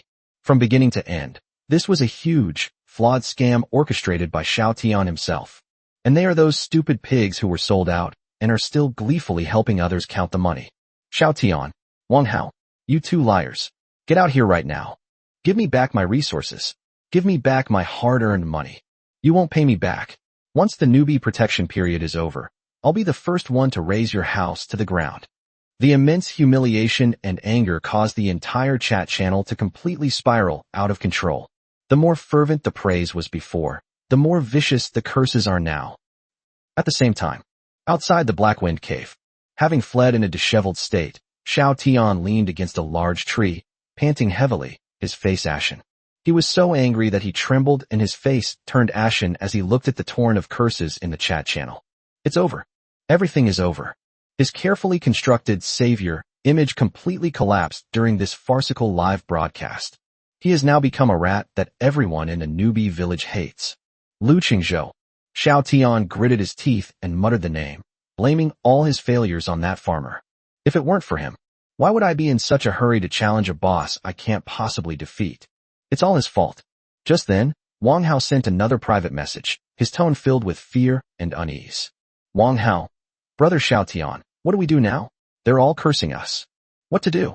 Xiao Tian was already on the verge of collapse, and seeing this message was like a powder keg being lit, instantly exploding. He could no longer suppress his anger and humiliation, so he decided to completely break off all pretense of civility. He opened the chat channel and, in a tone full of resentment and sarcasm, issued his final declaration. Xiao Tian. Heh, a bunch of idiots. Now you know how to curse? Too late.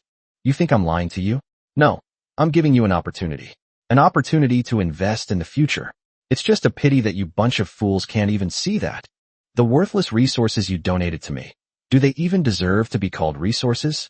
I only accepted them because I thought highly of you. Don't push your luck. You want me to give it back to you?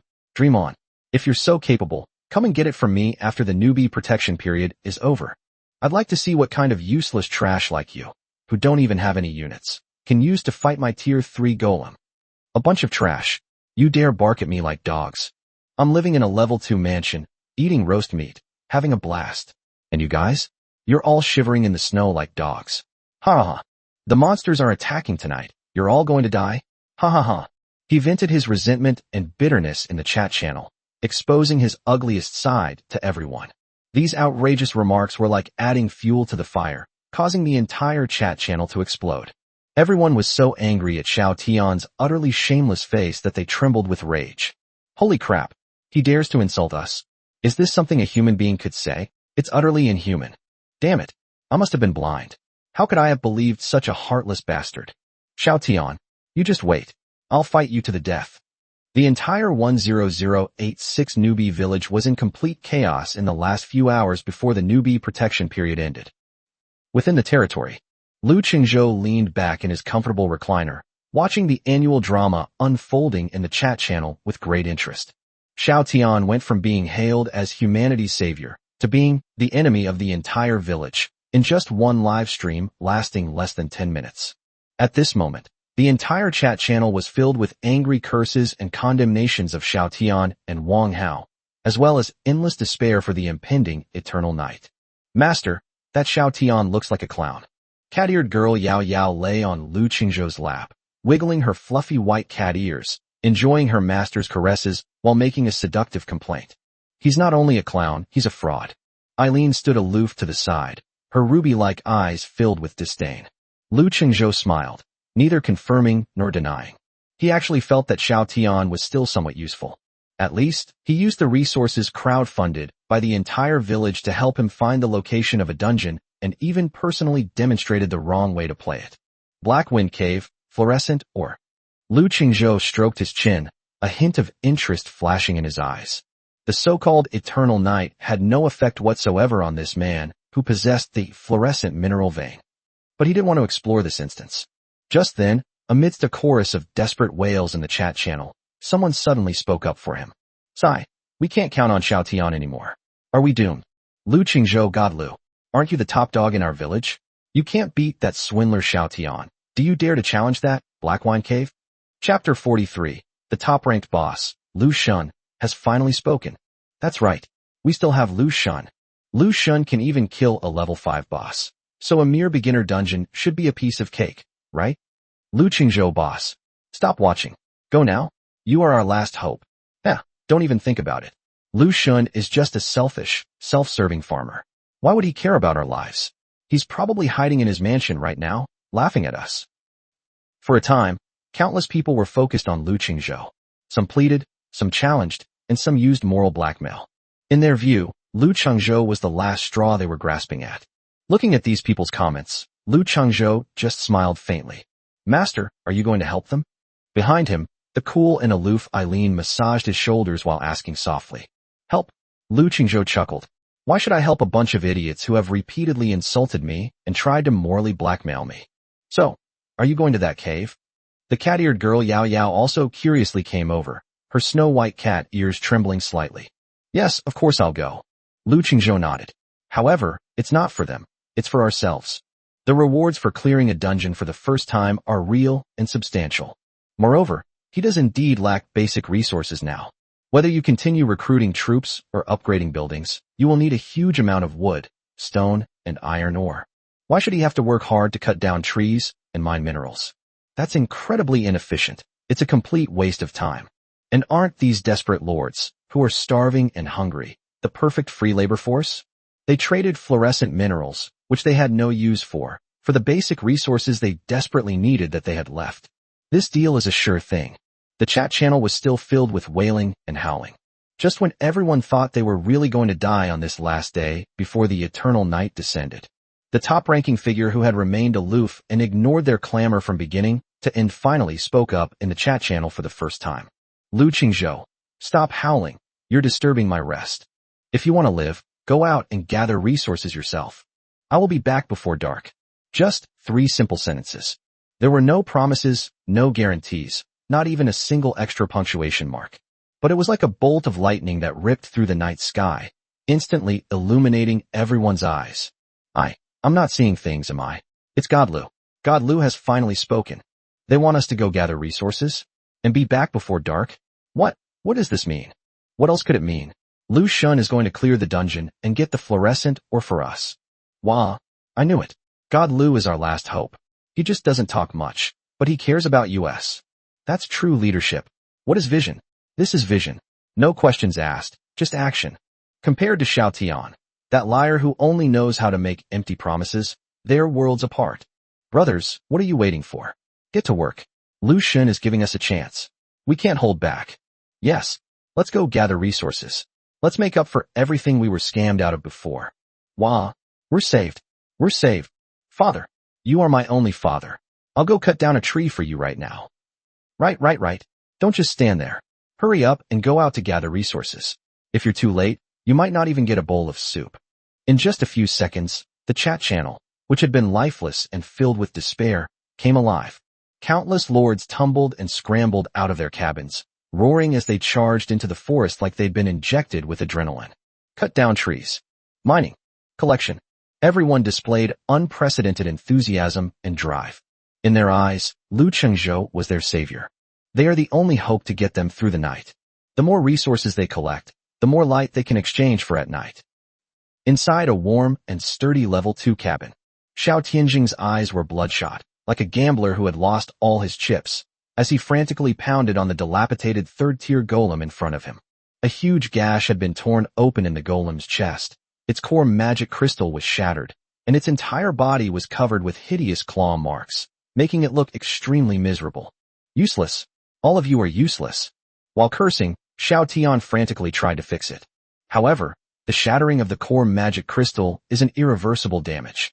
Unless he can gather another massive amount of resources, this war machine that he is so proud of will be nothing but a pile of scrap metal. Beep beep. Wang Hao's private message suddenly came through. Wang Hao, brother Xiao Tian, something terrible has happened. That Lu Qingzhou, he seems to be going to attack Blackwind Cave. Now the whole village is gathering resources for him. What? Xiao Tian's hands suddenly froze, but then, instead of panicking, he burst into a morbid laugh. Ha! Great. That's fantastic. He's courting death. He's committing suicide. Xiao Tian laughed so hard that tears almost came out. His monstrous 3rd-tier golem was utterly destroyed by the Black Wind Wolf King. What makes Lu Qingzhou, a farmer, so special? With that broken hoe, this is a golden opportunity. He wanted to see with his own eyes the man who had trampled him underfoot die a horrible death. He wanted to show everyone who the real visionary was. Without a second thought, Xiao Tian immediately opened the chat channel that had long regarded him as a rat in the street. Xiao Tian. Heh, a bunch of idiots. You found a new master so quickly? You all saw what happened to my tier 3 golem, didn't you? Even my war machine, with a defense of 50 points, was played to death by that beast. I'd like to see what your land god plans to use to fight it, based on his ridiculously low rank. Let me tell you, he's like someone looking for shit in a toilet with a lantern. You can all just wait to collect his corpse. Ha ha ha. His words were extremely arrogant, filled with a sense of superiority, as if he could already see Lu Qingzhou being torn to pieces by the Wolf King. However, this time, he was met neither with praise nor with doubt. Instead, it was a deafening roar of curses. Holy crap, this liar still dares to speak out. Where's your face? Is your skin made of diamond? Just because you can't beat him yourself, you think Lu Shen can't either? Who do you think you are? You dare to compare yourself to Lu Shen? A third-tier golem? Wasn't that because you were bad at controlling it and got played to death like an idiot? And you still have the nerve to bring that up. Exactly. Lu Shen can even kill a level 7 boss, so a mere level 6 Wolf King is nothing. Like holding a lantern in the toilet? I think you're the shit. Stinky and hard. Xiao Tian, you'd better think about how to return our resources first. Otherwise, once the newbie protection period is over, you'll be the enemy of the whole village. Still cursing God Lu here? I think you're just jealous. Utterly jealous. Xiao Tian, get out of the 10,086 newbie village. Roll. Seeing the overwhelming number of get-lost characters, Xiao Tian completely broke down. He was so angry that he was trembling all over. He left the chat channel immediately and didn't dare to look at it again. At the same time, the entrance to Blackwind Cave. Lu Qingzhou and his elven army have quietly arrived. At the cave entrance, fragments of Xiao Tian's third-tier golem and several torn-up cave spider corpses remained. Master, the energy inside is very chaotic. Eileen's cool and aloof face was filled with solemnity. Meow, there's also a foul smell. It seems to be left by that guy named Xiao Tian from earlier. The cat-eared girl, Yao Yao, sniffed and said with a look of disgust. Chapter 44. The lowly army sweeps through Blackwind Cave. They crucie the Wolf King. Lu Qingzhou chuckled and clapped his hands. Alright, let's get started. Eileen, you lead the archer squad and are responsible for range suppression. Yao Yao, you lead the Moonlight Sentinel squad and are responsible for stealth assassinations. I'll cover the rear. You all, go ahead and perform to your heart's content. Lu Qingzhou said something casually, then leisurely followed at the back of the group, as if he wasn't there to venture into a dangerous place, but rather for a picnic. Yes, master.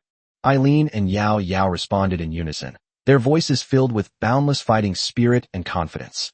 The next second, whoosh, the cat-eared girl Yao Yao's figure instantly transformed into a black, ghostly shadow, disappearing first into the dark cave.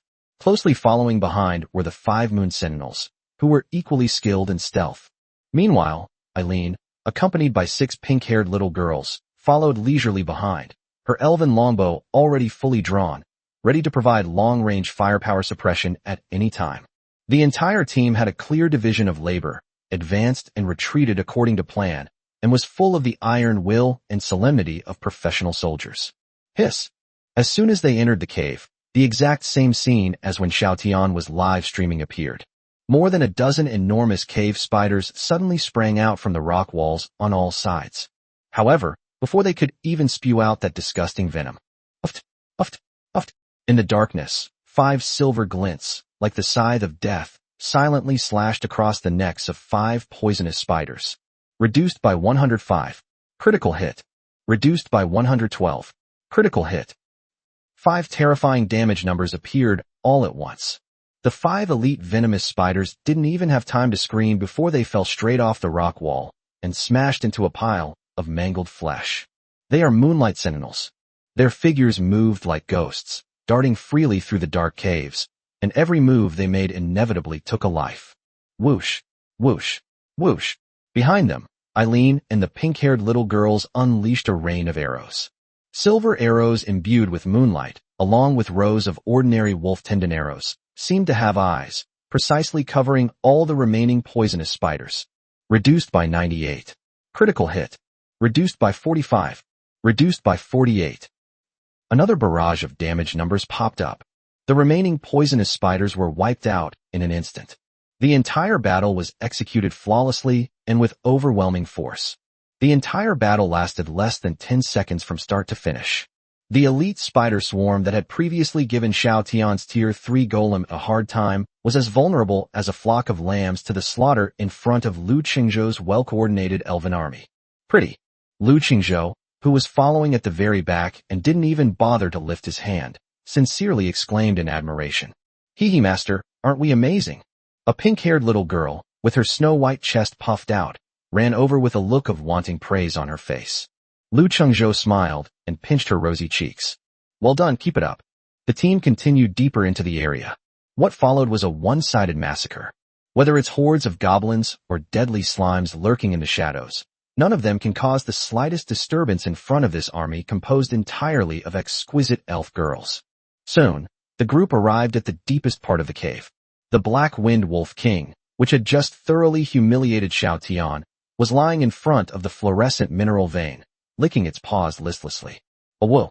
Seemingly sensing the approach of a stranger, it suddenly raised its head, and its eyes, burning with ghostly fire, instantly locked onto Lu Qingzhou. Roar! The Black Wind Wolf King let out a roar filled with savagery and disdain. In its eyes, this group of seemingly delicate little snacks was no different from that fool who opened the tin can.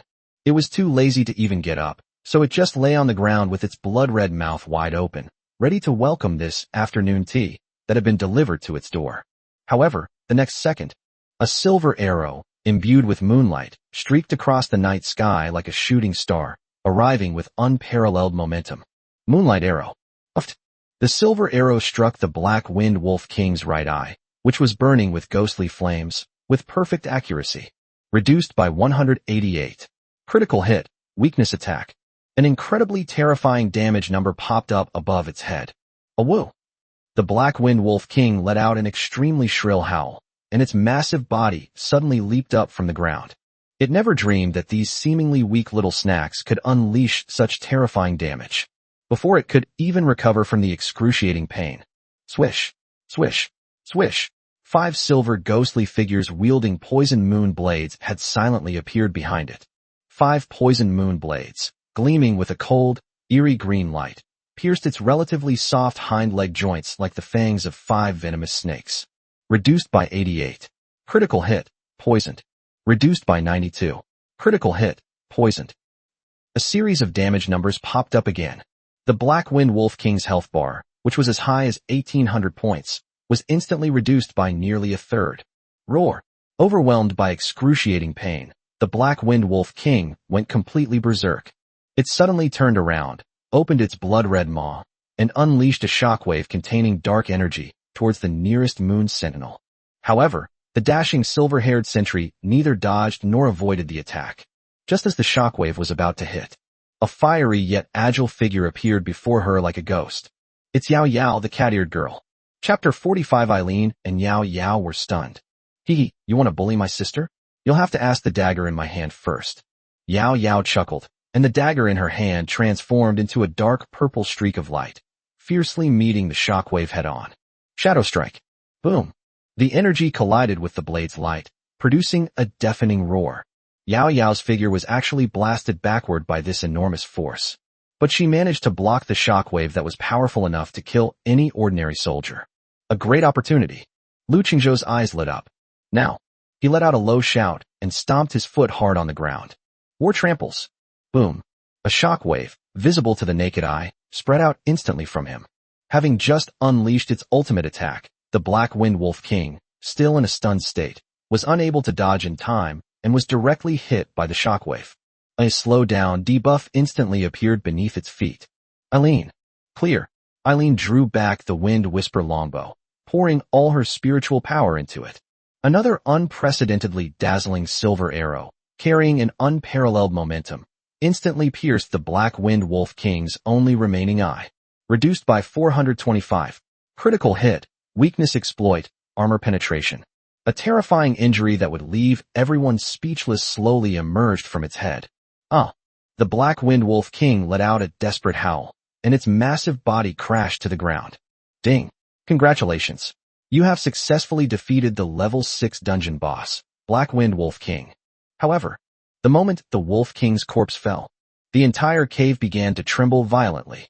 Behind the Wolf King's corpse, the solid rock wall suddenly cracked open with a loud boom, and a huge fissure appeared.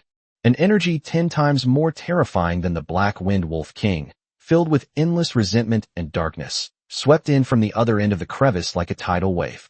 A gigantic claw, wreathed in eerie green flames, suddenly emerged from the darkness. Ding! Warning! You have triggered the hidden boss, Shadow of the Black Wind Wolf King. Shadow of the Black Wind Wolf King, hidden boss. Level 8. Health points 4,000/4,000. Attack power 80. Defense 60. Skills: Shadow Claw Strike, Wraith Roar, Death Gaze, Shadow Form. Damn, these attributes are insane. Looking at the impressive attribute panel, Lu Qingzhou couldn't help but curse under his breath. 80 points of attack power. If he gets caught, every single one of his elven wives will be instantly killed. Eileen, Yao Yao, you two take the others and retreat to the cave entrance. Use the terrain to your advantage and stall it. Remember, whatever you do, don't let it get close. Lu Qingzhou made a decisive decision and immediately issued the order. Yes, master. Although Eileen and Yao Yao were worried, they carried out the order without hesitation. They immediately led the pink-haired Lowly and the Moonlight Sentinel, like the most agile hunters, and quickly retreated to the narrow cave entrance. Using the rock wall as cover, they began to harass the huge shadow of the Wolf King from a distance. Whoosh, whoosh, whoosh. Silver arrows imbued with moonlight, along with rows of ordinary wolf tendon arrows, rained down like raindrops. However, when the shot hit the Wolf King's shadow, it only produced a series of negligible damage numbers. Reduced by 15. Reduced by 18. Reduced by 5. The damage is too low. A defense of 60 points is simply an insurmountable mountain for them. Roar! The shadow of the Wolf King seemed to be enraged by the harassment from these little insects, and it suddenly opened its blood-red maw. The vengeful spirit roars. Wah! A visible black sound wave swept in like a tsunami. Careful! With a sharp cry, Eileen immediately drew back the Wind Whisper longbow, and a dazzling silver arrow slammed into the center of the sound wave. Boom! The energy collided with the sound waves, producing a loud bang. But Eileen's attack only slowed down the momentum of the sound waves slightly. The soul-tearing roar was about to devour the entire elf squad. Now, Lu Qingzhou's eyes narrowed. He took out a seemingly ordinary mushroom from his backpack, which emitted a faint green light. Bouncy mushroom. Without a second thought, he threw it at the feet of Eileen and all the elf girls. Bang! The mushroom exploded the moment it hit the ground. A tremendous elastic force instantly propelled all the elf girls high into the air. Just in time, we dodged the deadly roar of the vengeful spirit. Wow, it's flying. A little pink-haired girl let out a surprised cry in the air, full of novelty. The terrifying sound wave grazed their snow-white toes and slammed heavily into the rock wall behind them, cracking the hard rock. Pretty. Lu Qingzhou's eyes lit up when he saw this. As expected of a unique item grown from the primordial spirit field, it can truly save lives in critical moments. Having narrowly escaped disaster, the elven girls, under Irene's command, quickly adjusted their positions and resumed their long-range kite flying. And so, a difficult war of attrition began. Lu Qingzhou was like a highly experienced battlefield commander, constantly using the strange and wonderful items in his backpack to help the elf girls overcome one crisis after another. Eye of Detection is used to monitor the boss's every move. The bouncy mushroom is used to dodge deadly area of effect attacks. Confusing pollen is used to briefly disrupt the boss's attack rhythm. Thanks to his skillful maneuvering, this arrogant level 8 hidden boss was actually held back by their team, whose average level was less than 6. Wolf King's Shadow's health bar was decreasing at a slow but incredibly steady rate. 3,000. 2,500. Finally, after a full half hour, Wolf King's Shadow's health bar was whittled down to only 1,000 points. Chapter 46. 1 minute it's an S shape, the next it's a B shape. The boss has been completely outmaneuvered. Ding! Shadow of the Black Wind Wolf King has less than 30% health and has entered the second stage. Roar! The Shadow of the Wolf King let out a roar filled with boundless rage. Its already illusory body suddenly transformed into a pure black miasma and vanished from the spot. Shadow form. Physical immunity. Holy crap! It even has a power-locking transformation. Lu Qingzhou was dumbfounded. How can we fight like this? Master, my attack is ineffective against it. Eileen's usually cool voice now carried a hint of anxiety. Meow master, let Yao Yao try. Maybe she can suck it dry. The cat-eared girl Yao Yao was eager to try, and with a swift movement, she was about to rush forward. Don't go. Lu Qingzhou immediately stopped her. Joke. This is a level 8 hidden boss. Who knows what kind of bizarre abilities its shadow form possesses. Eileen, Yao Yao, you two take some men and hold it off. Buy me 30 seconds. Yes, master. At Lu Qingzhou's command, he immediately took out an ordinary-looking item from his backpack. A bundle of miniature fangrass. Without even thinking, he stuck it into the ground. Call. A faint breeze blew from the blades of grass. Master, what's wrong? Eileen and Yao Yao were both stunned. They couldn't understand why their owner would bring out a small fan at such a critical moment of life and death. Could it be that the cave was too stuffy and you wanted to get some fresh air? However, Lu Qingzhou completely ignored their doubts and took out something from his backpack that left everyone speechless. A packet of bewitching pollen with a strange fragrance? He poured the entire packet of pollen onto the leaves of the fan grass. The next second, the hallucinogenic pink pollen, carried by the breeze, drifted like dandelions towards the black miasma that was chasing the elven girl. Pudgy. The black resentment seemed to sense something and suddenly stopped. But it was all too late. Hallucinogenic pollen instantly enveloped it. Roar. The Wolf King's shadow's roar, filled with savagery and resentment, seemed to become somewhat confused at this moment. Then, something happened that made everyone's eyes nearly pop out. That enormous mass of black resentment actually started dancing on the spot. It twists and turns into an S shape one moment, an AB shape the next, full of allure and charm. Eileen and Yao Yao were both stunned. Even the chattering pink-haired little girls quieted down, their big, watery eyes filled with disbelief. What are you still standing there for? Lu Qingzhou gave a low shout. Strike while the iron is hot. Take its life. Yes. Eileen and Yao Yao instantly understood. Although physical attacks are ineffective, their skills are accompanied by magical damage. Silver arrows imbued with moonlight and backstabs shimmering with dark purple light rained down like a storm. That arrogant Wolf King's shadow, while swaying its waist in a flamboyant manner, was beaten down to a full 1,000 points of health. However, just as its health bar was about to run out, an anomaly has occurred again. Ding! Shadow of the Black Wind Wolf King has less than 1% health and has entered the third stage. Roar! A roar filled with endless resentment and unwillingness echoed throughout the cave. The black resentment in the shadow of the Wolf King suddenly contracted and condensed. In the end, it transformed into a figure wielding a black scythe, wearing a tattered cloak, and engulfed in eerie green flames. The Grim Reaper? Black Wind Wolf King, complete form. Level 8. Health points, 1,000/1,000. Damn it, there's a third life? Lu Qingzhou's face turned green. Is this some kind of cockroach that can't be killed? What made him even more desperate was that the fully formed Wolf King not only had its health bar fully restored, but its physical immunity status had also disappeared. Instead, something even more perverse. Death Aura. Within the aura's radius, all enemy units lose 1% of their maximum health per second. Holy crap. Looking at the reduce 1% HP notifications constantly appearing above his and all the elf girls' heads, Lu Qingzhou could no longer sit still. How are we supposed to fight like this? If they just stand still, they'll be wiped out in 100 seconds. Master, retreat. Eileen and Yao Yao both gasped in surprise. However, it was all too late. The Wolf King, who had transformed into the Grim Reaper, slowly raised the black scythe in his hand, his eyes burning with ghostly fire, locking onto Lu Qingzhou. Death stare. An indescribable fear instantly enveloped everyone's hearts. At this critical moment, a hint of madness flashed in Lu Qingzhou's eyes. He pulled out his last and strongest trump card from his backpack. Hey, bursting with juice peach? Without a second thought, he threw it hard into the Wolf King's mouth. Give me eat. That plump, juicy peach, bursting with an enticing sweet aroma, traced a perfect parabola through the air. It landed squarely in the gaping maw of the Wolf King, who had transformed into the Grim Reaper. Question mark. A hint of human-like doubt flashed in the Wolf King's eyes, which were burning with ghostly flames. It seemed not to understand why this lowly human, on the verge of death, would still want to feed itself? However, before it could figure it out, uft, a soft sound.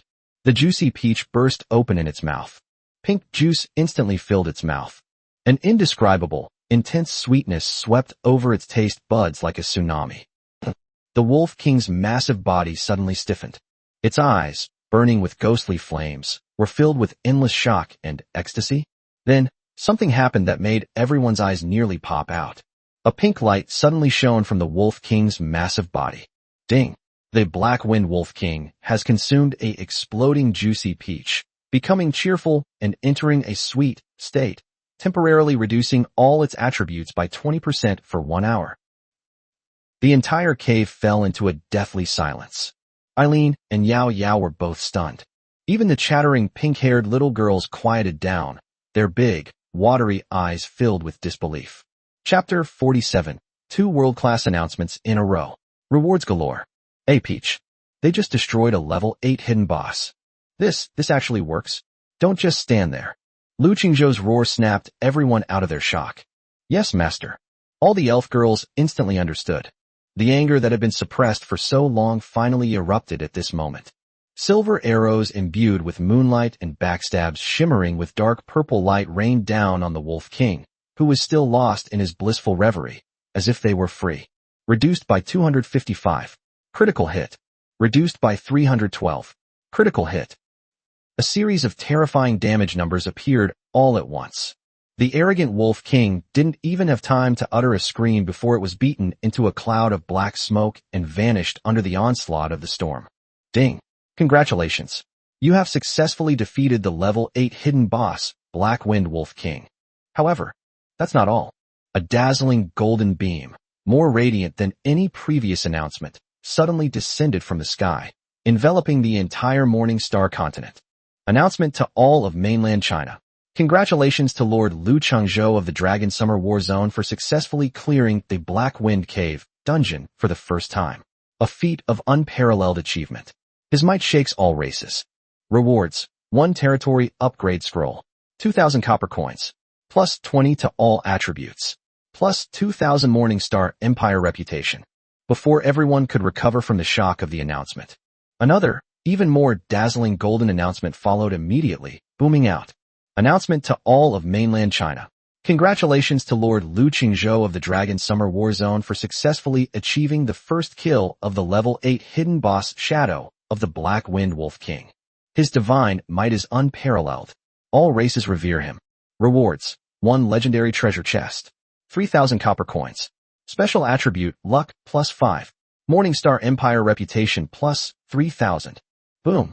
The entire world has fallen completely silent. 2 world-class announcements that pierced the heavens and the earth were like a pair of merciless iron fists, slamming hard into the faces of hundreds of billions of lords on the Morning Star continent. Everyone was stunned. First clear of the dungeon.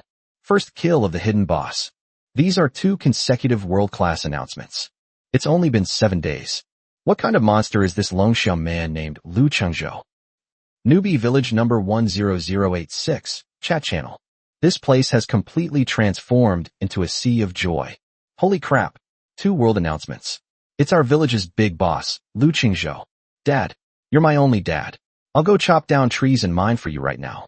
Please take me with you tonight. Wah, I wronged God Lu. I even said he was selfish yesterday. I slapped myself. I'm not human. What did I just say? I said Lu Shun is our last hope. You didn't believe me. Do you feel ashamed now? It hurts.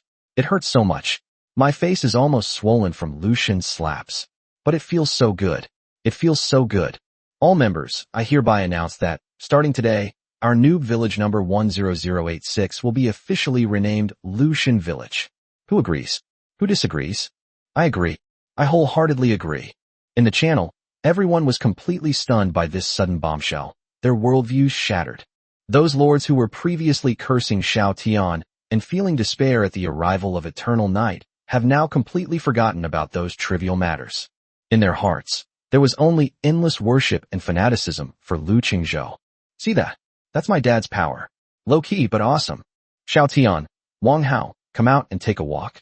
Didn't you say Lu Shun was as good as a lantern in the toilet? Where are you now? Where is he? Stop yelling. Those 2 swindlers are too scared to come out. They're probably hiding in some corner right now, trembling with fear. Inside a warm and sturdy level 2 cabin. Puff. As Xiao Tian stared at the two golden announcements that were almost blinding him, he felt a sweet taste in his throat and spat out another mouthful of blood. His eyes were bloodshot, and he looked like he was going mad. He seemed to have been drained of all his energy and collapsed next to the pile of cold scrap metal. Why? Why did this happen? He couldn't understand it. He just couldn't understand it. His monstrous, invincible Tier 3 golem was utterly destroyed by that Wolf King. Why? Why was that farmer able to not only kill the Wolf King, but also the hidden boss? This is not scientific. That's simply impossible. It must be fake. It's all an illusion. Xiao Tian muttered to himself in a daze. His pride and dignity as an S-class prodigy were completely crushed by Lu Qingzhou in the simplest and most brutal way at this moment. Brother Xiao Tian.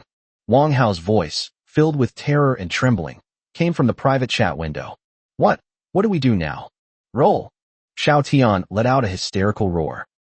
Inside the Black Wind Cave, Lu Qingzhou was standing in the center of the cave, leisurely taking stock of his luxurious spoils. Ding. Your attributes have increased by 20. Ding.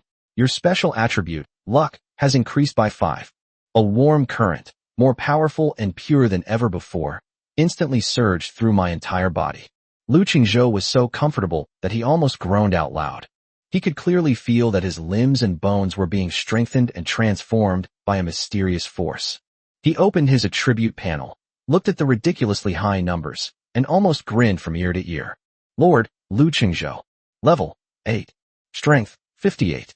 Agility, 50. Constitution, 51. Spirit, 50. Charm, 52. Lucky, 5.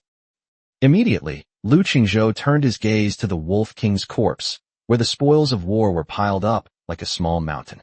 As expected of a dungeon boss, the drop rate is definitely different. Ding. You have obtained Wolf King's Claws 2. Excellent quality, weapon material. Ding. You have obtained Tough Wolf King Hide 5. Excellent quality, armor material. Ding. You have obtained Blueprint, Wolf King Battle Blade 1. Excellent quality. Ding. You have obtained Skill Book, Shadow Strike 1. Ding.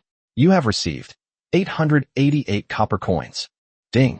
You have obtained 150 fluorescent ore, 150 fluorescent minerals. Lu Qingzhou's eyes lit up.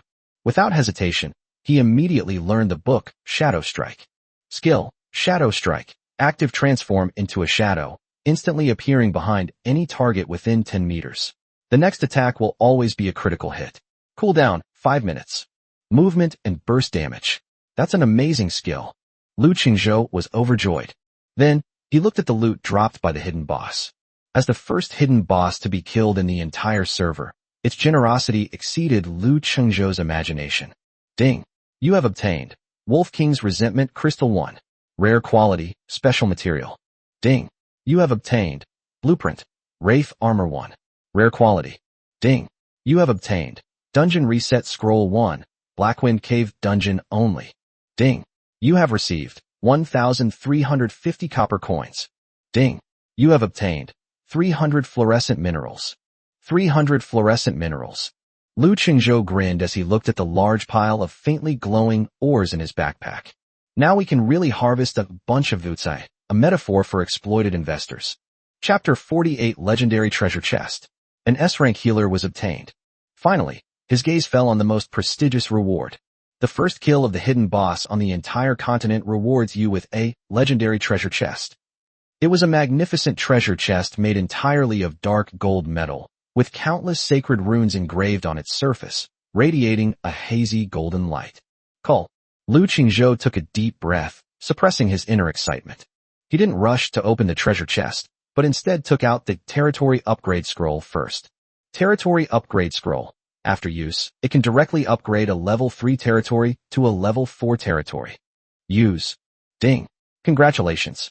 Your territory level has been upgraded to level 4. Territory area doubled. The area of the primordial spiritual field has doubled. Crop yields have increased by 10%. Unlock new building. Level 1 Alchemy Workshop. A series of system notifications made Lu Qingzhou feel clear-headed and relaxed all over. Alright, here comes the main event. Lu Qingzhou rubbed his hands together and refocused his gaze on the legendary treasure chest. Activate. Buzz. A dazzling holy light, beyond description, shot into the sky. As the light faded, a cocoon of light, radiating supreme divine power, floated silently in midair. Ding. Congratulations. You have obtained the only S-rank hero, the Saintess of Life. The only S-class hero. Lu Qingzhou's breathing quickened slightly. Click. A crisp cracking sound rang out. The light cocoon shattered instantly.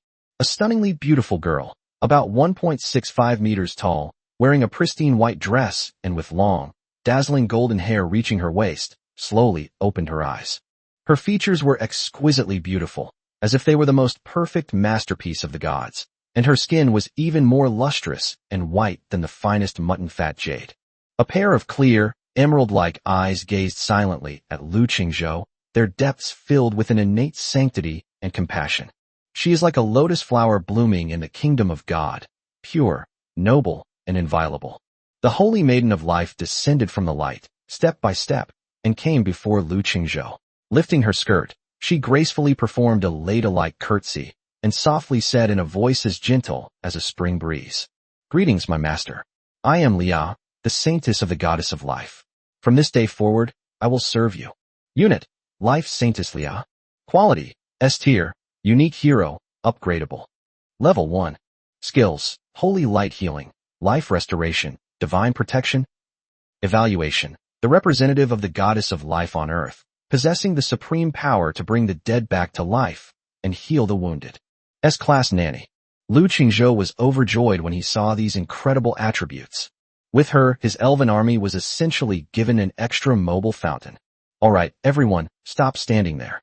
Lu Qingzhou clapped his hands and took out the instance reset scroll. Let's go try it again. Ding. You have used a dungeon reset scroll. The dungeon Blackwind Cave has been reset. 10 minutes later. When Lu Qingzhou led his luxurious elf army out of the Blackwind Cave once again, everyone was illuminated by a golden light of upgrade. With the addition of the S-rank healer Lia, the second dungeon run was even easier and more enjoyable than strolling through the back garden. Ding. Your level has increased to level 9. Ding. Your hero Saintess of Life, Lia, has reached level 5. Ding. You have obtained 200 fluorescent minerals. Looking at the 650 fluorescent ores in his backpack and his elf wives who had leveled up again, Lu Qingzhou nodded in satisfaction. Go home. With a wave of his hand, Lu Qingzhou led his magnificent elven army back to his territory. Upon returning to his territory, he didn't even have time to rest before immediately opening the construction panel. Lu Qingzhou's gaze immediately fell on the brand new building option. Level 1 Alchemy Workshop. Here you can research and craft various alchemical potions, items, and golems. Required materials: 500 wood, 300 stone, 200 iron ore, 300 copper coins. An alchemy workshop? Lu Qingzhou raised an eyebrow involuntarily. This thing sounds a bit like Xiao Tian's profession as a conman. However, Xiao Tian has an S-level talent, while my building is just an ordinary one, so the effect will definitely be worlds apart. But no matter what, something is better than nothing. Put up. Lu Qingzhou was just about to confidently select the new building when he awkwardly discovered. Notice, you do not have enough basic resources to build. He glanced at his resource panel, which was almost empty. Timber, 150. Stone material, 80. Iron ore, 20. Lu Qingzhou's face instantly darkened. He had previously spent money building equipment for his wives and recruiting soldiers, squandering all the savings he had painstakingly accumulated. Master, what's wrong?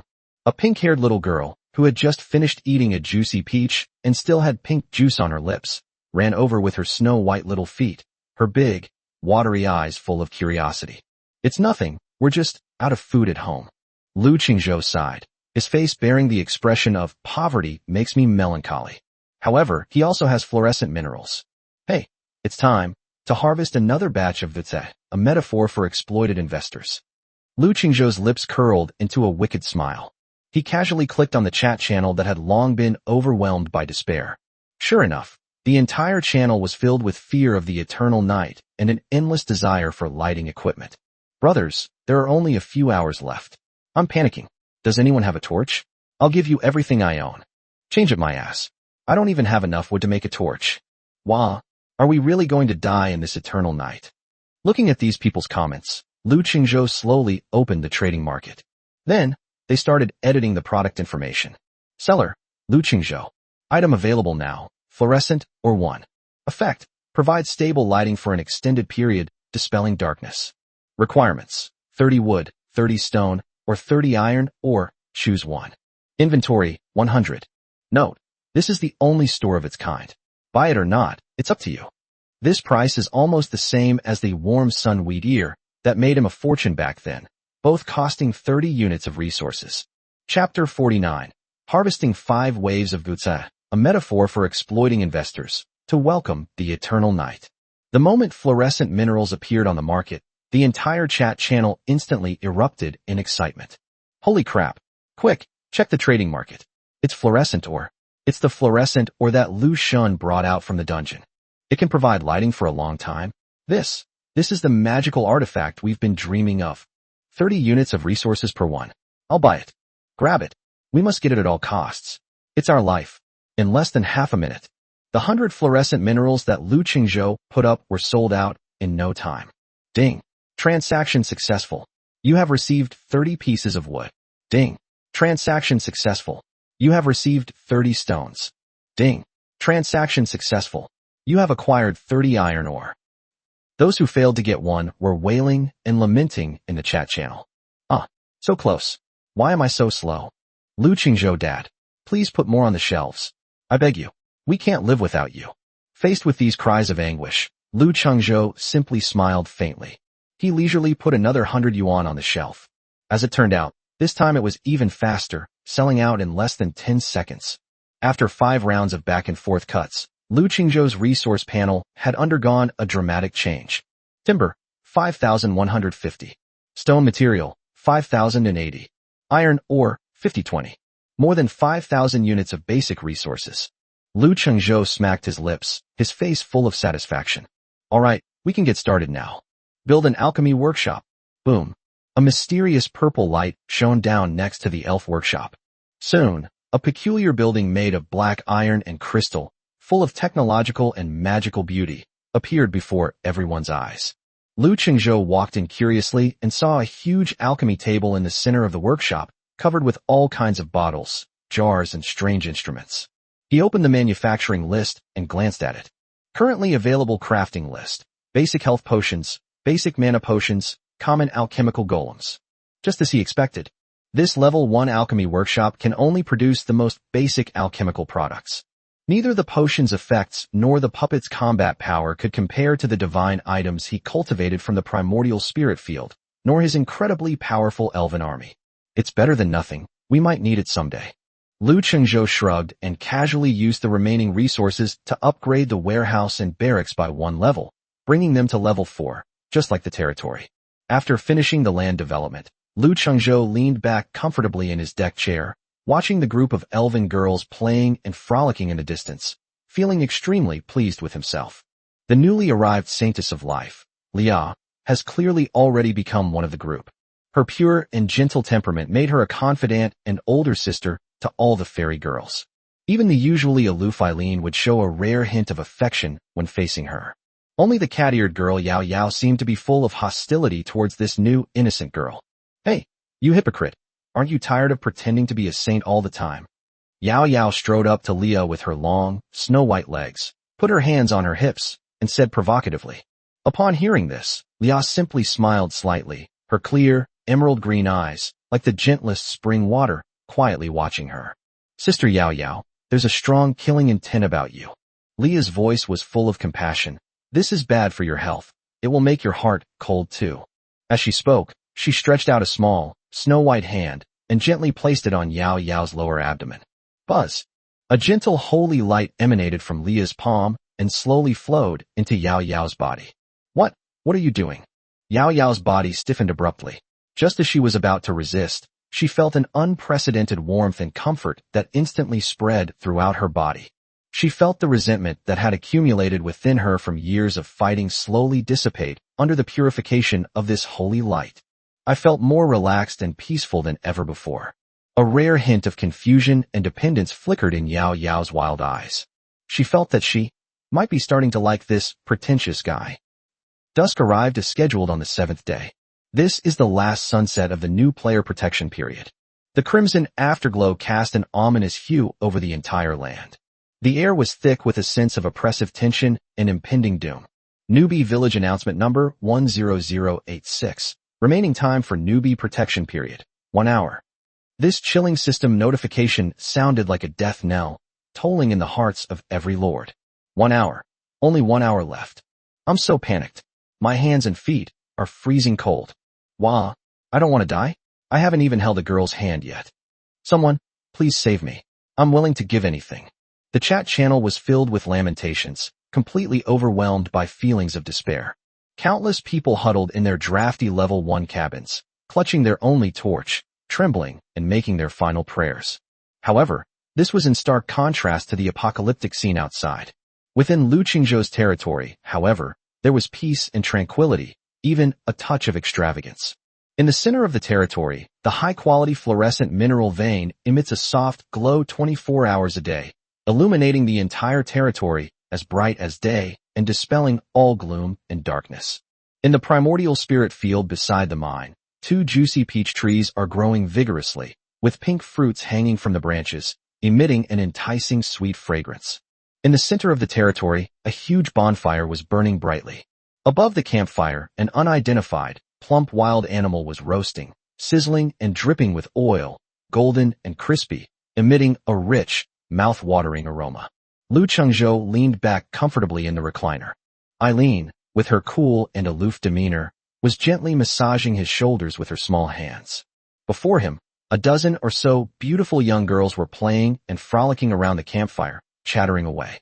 The holy and noble Saintess Lia was smiling as she distributed roasted meat to them, her gentle demeanor resembling that of a doting older sister next door. While others were still suffering and wailing for survival in hell, Lu Qingzhou was already living a life like a god. Newbie Village Announcement Number 10086. Newbie Protection Period Countdown. 10, 9, 8.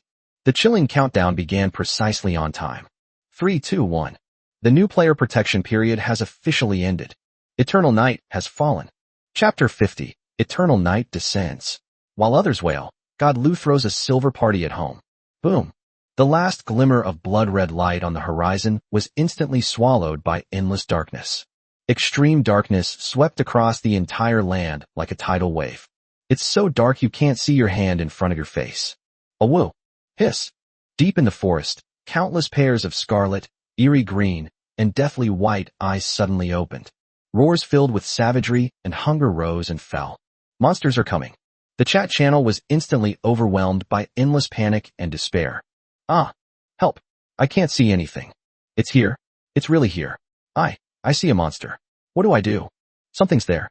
Something's banging on my door. Roar! No! Don't come any closer. Ah! The chat channel was instantly flooded with countless shrill screams and terrified cries. System notification, Lord Wang Ergu is dead. System notification, Lord Zhao Zuoa has died. System notification, Lord Iron Bull is dead. A series of death notifications were frantically flooding the chat channel.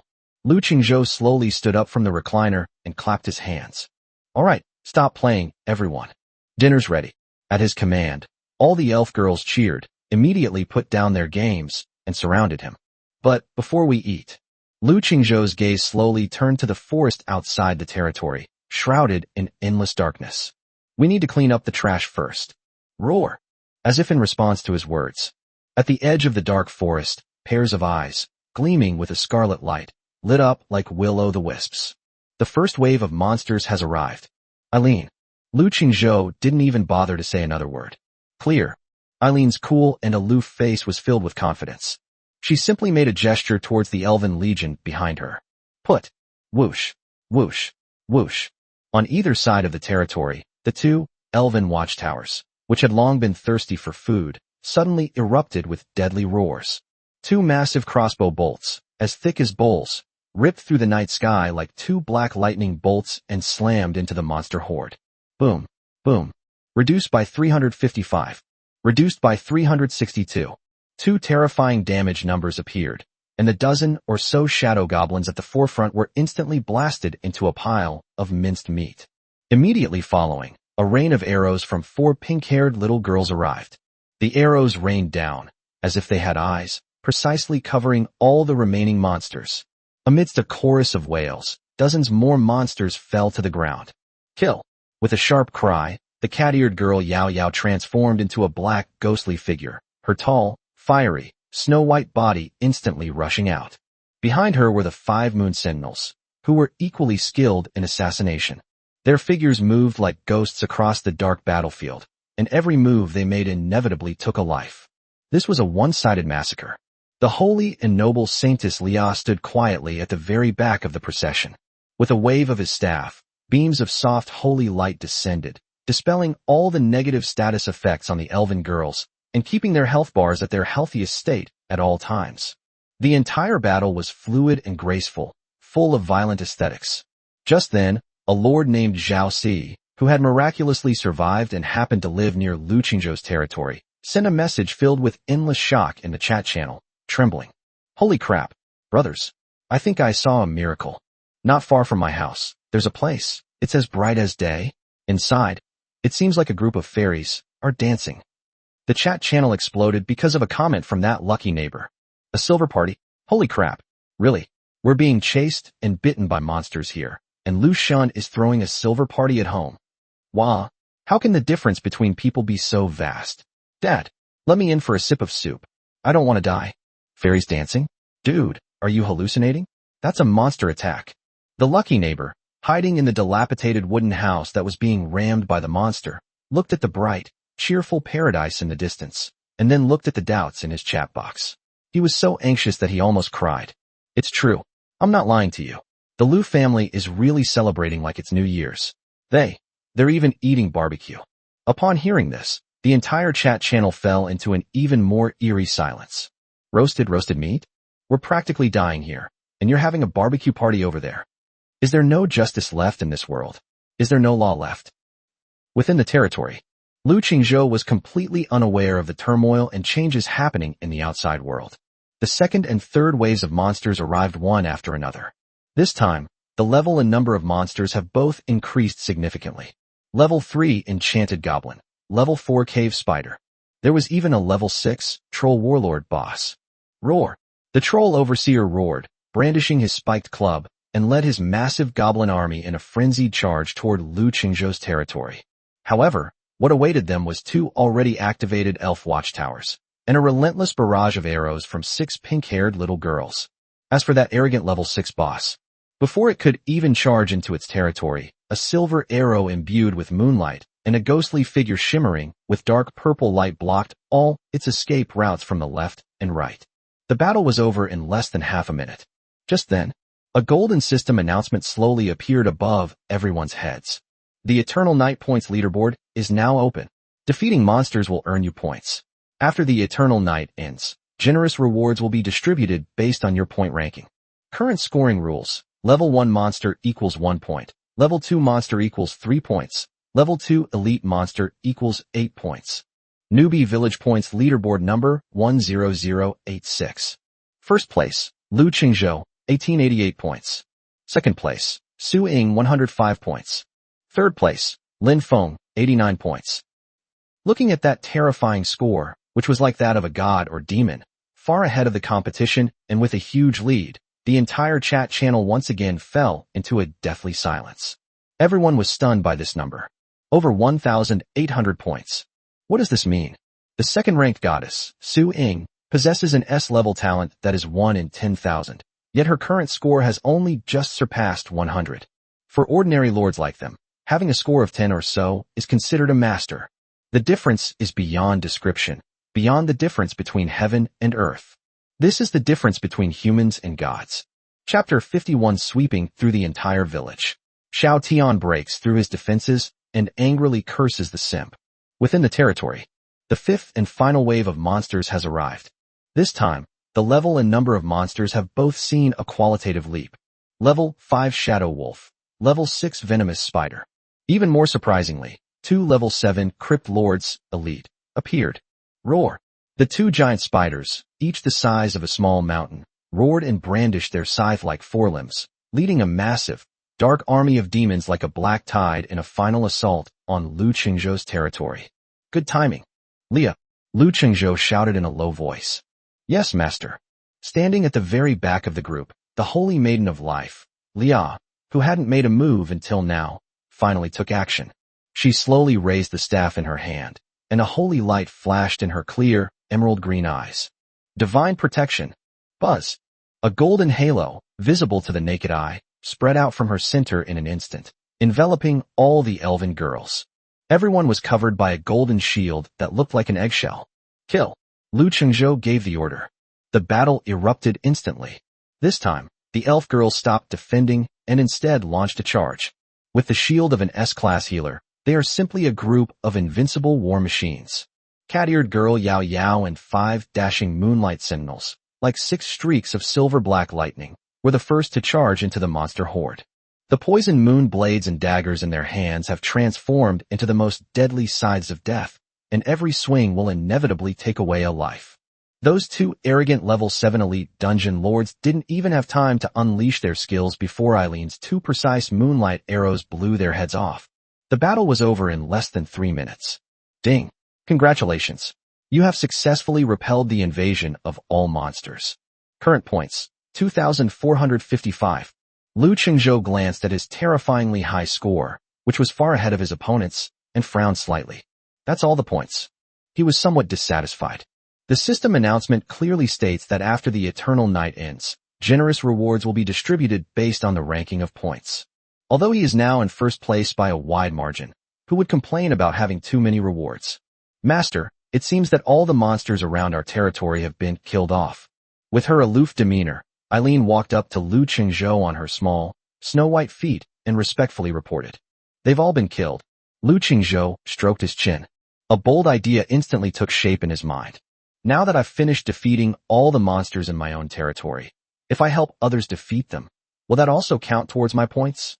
Thinking of this, a wicked smile appeared on Lu Qingzhou's lips. Let's go and bring warmth. With a wave of his hand, Lu Qingzhou led his army of beautiful elves into the endless darkness. At the same time, in a dilapidated wooden house not far from Lu Qingzhou's territory, a young man named Zhao Si was huddled in a corner, trembling, clutching a fluorescent mineral he had just bought from Lu Qingzhou. Bang, bang, bang. His already fragile level 1 cabin was on the verge of collapse under the frenzied attacks of the 3 elite, demonized wolves. It's over, I'm going to die. Zhao Si's face was filled with despair. However, just when he thought he was going to die, call out. A silver streak of light, like lightning piercing the night sky, descended from the heavens. Uft. The demonized wolf charging at the front didn't even have time to let out a scream before its head was accurately blown off, and it fell straight down. A whoa. The remaining 2 wolves were clearly taken aback for a moment. Before they could react, 6 petite, yet deadly ghostly figures had already silently appeared behind them. Swish, swish. With a swift stroke, the knife fell. 2 more wolf heads shot into the sky. Zhao Si stared in disbelief at everything that was happening before him, his mind completely blank. What did he see?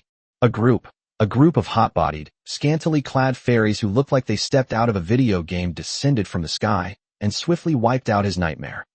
Behind this group of fairies, a familiar yet imposing figure slowly emerged. It's Lu Qingzhou. Lu Shun. Zhao Si was so excited that he was incoherent. He scrambled out of the wooden house and knelt down on the ground with a thud. Father, did you come to save me? Lu Qingzhou looked at the grateful guy in front of him, and the corner of his mouth twitched slightly. He said nothing, but simply pointed to the dark, surging tide of monsters not far away, which was rushing towards them. Eileen Yao Yao. Clear. A one-sided massacre has been staged once again. Zhao Si knelt there, dumbfounded, watching the group of pure yet alluring, cool yet beautiful elven girls slaughter the monsters that had filled him with despair as easily as cutting melons and vegetables, like tigers among sheep. That fluid teamwork, that devastating damage. He felt that his worldview had been completely refreshed. In less than 5 minutes, all the monsters around his territory were wiped out. At this moment, Lu Qingzhou's points also surged dramatically. Current points, 2,822. Father, what's wrong with you? Zhao Si stammered as he asked. It's nothing. I just saw that everyone was in trouble, so I came out to offer some help. Lu Qingzhou said casually. You're safe here now. let's go to the next place. After saying this, he led his elven army and disappeared into the vast night. Zhao Si was left alone, kneeling on the spot, watching Lu Qingzhou's departing figure, his eyes filled with tears of emotion. The next second, he opened the chat channel and sent a message in a voice filled with ecstasy and trembling. Brothers, I was saved by God Lu. God Lu is really going door to door, bringing warmth to everyone. The moment these words were spoken, the entire chat channel exploded. Holy crap. Really? Lu Shun is at my doorstep. I've been saved too. Damn, the fairy sisters and Lu Shun's family have such white legs. Wah, God Lu, you are our true savior. In an instant, the entire chat channel was filled with gratitude and admiration for Lu Qingzhou. Meanwhile, Lu Qingzhou's points were also rising at a rocket-like speed. 3,000, 4,000, 5,000. In the blink of an eye, the points have already exceeded 5,000. The entire starting village, all the rescued lords, went mad. As they looked at the man who swept through the entire newbie village like a god, their gratitude and admiration reached their peak. At the same time, some corner of the beginner village, Xiao Tianjing's eyes were bloodshot, and he looked like a madman. He commanded his third-tier golem, which was only half finished and still emitting black smoke, to fight back and forth with two of the lowest level 1 cave goblins. Ding! You have successfully defeated Cave Goblin 1 and earned 1 point. Current points, 11. Current ranking, 8140. Damn it. Useless. All of you are useless. Xiao Tian looked at his pitiful points and ranking of over 8,000, and was so angry that he trembled all over. Just then, Wang Hao's private chat rang again at an inopportune moment, his tone filled with terror and despair. Wang Hao, brother Xiao Tian. Help. I can't hold on much longer. There are over a dozen mutated wolves at my doorstep. My troops are all being killed. Please come and save me. If you can't hold on, then die. Xiao Tian was already on the verge of collapse, and seeing this message was like a powder keg being lit, instantly exploding. He could no longer contain his rage and burst out cursing. Are you fucking trash? You can't even stop a few level 1 monsters? I could raise a dog that's better than you. What do you think you are? You think you're worthy of my saving? On the other end of the chat window, Wang Hao was completely dumbfounded. Chapter 52, The Eternal Night Ends. Level soars by 20 levels. Rewards galore. Fuck your mother, Xiao Tian. Wang Hao could no longer hold back. His eyes were bloodshot, and he frantically tapped the chat box with his frozen, purple fingers. Who the hell do you think you are? I treat you like my own father, and you treat me like a dog. You ungrateful beast. You liar. You deserve to die a horrible death. Xiao Tian was stunned when he saw Wang Hao's reply, and then burst into an even more morbid laugh. Ha ha. Desperate? What? Not licking anymore. Who do you think you are? You're nothing but my dog. Now that I don't need you anymore, you should just go and die. You still want me to save you? Dream on. I'd rather you were dead. Xiao Tian, I curse your ancestors for 18 generations. Useless trash. Get out. The once closest master and servant have become complete enemies at this moment of eternal night, cursing each other's ancestors in the private chat channel. Bang! Suddenly a loud bang. Wang Hao's already dilapidated level 1 wooden house was smashed open by an elite demonized wolf. The icy wind, carrying the stench of the monster, rushed in instantly. Whoa! The wolf's scarlet eyes were fixed on the figure in the corner, who was already terrified. The fear of death instantly enveloped Wang Hao's entire body. At that very moment, an unprecedented surge of anger and resentment erupted from the depths of his heart. He knew he was not going to survive. Even if it means death, he will drag Xiao Tian, that liar and that heartless beast, down with him. With trembling hands, he used the last of his strength to open the public chat channel in the newbie village. Then, he took screenshots of all the private chat records between him and Xiao Tian and posted them online, word for word. Wang Hao, everyone. Brothers. I was wrong. I'm the biggest idiot in the world. Wang Hao. I gave him all my resources. I defended him like a dog. And what did I get in return? Look at this. Look how this beast treated me. Xiao Tian. I'll fuck your grandma. You damned bastard who deserves to die a horrible death. Even if I become a ghost, I'll never let you go. Ah. With a piercing scream, Wang Hao's image went dark forever. System notification, Lord Wang Hao has died. After a brief period of silence, the entire chat channel erupted into chaos. Holy crap, Wang Hao is dead. He even destroyed Xiao Tian before he died? What kind of drama is this? If you can't take it, just die? I could raise a dog that's better than you? My God, is that something a human being should say? Xiao Tian, are you even human? Wang Hao is your most loyal dog. How could you treat him like this? Beast. Absolutely a beast. Meanwhile, Lu Qingzhou continued to lead his elven army in a one-sided massacre. Wherever it goes, not a blade of grass grows. All he could see now was the constantly fluctuating score. Aline, next one. Yes, master. After dealing with another monster horde around a territory, Lu Qingzhou glanced at his points, which had already surpassed the 10,000 mark. He casually opened the ranking leaderboard. Newbie Village Points leaderboard number 10086. First place, Lu Qingzhou, 10,560 points. Second place, Su Ying, 285 points. Third place, Lin Feng, 201 points. Fault. A complete fault line. His points alone were dozens of times more than the combined total of the next 99 people. It's still early, let's continue. Lu Qingzhou waved his hand. Yes, master. Behind them, the elven girls responded in unison. March on, team. The entire 10086 beginner village has become Lu Qingzhou's personal hunting ground. There are still more than 10 hours until dawn. Time passed by second. For the vast majority of lords in the number 10086 starting village, those 24 hours were the longest, darkest, and most desperate night they had ever experienced. Eternal Night is a highly efficient meat grinder. In the chat channel, every few minutes, a familiar ID will disappear forever.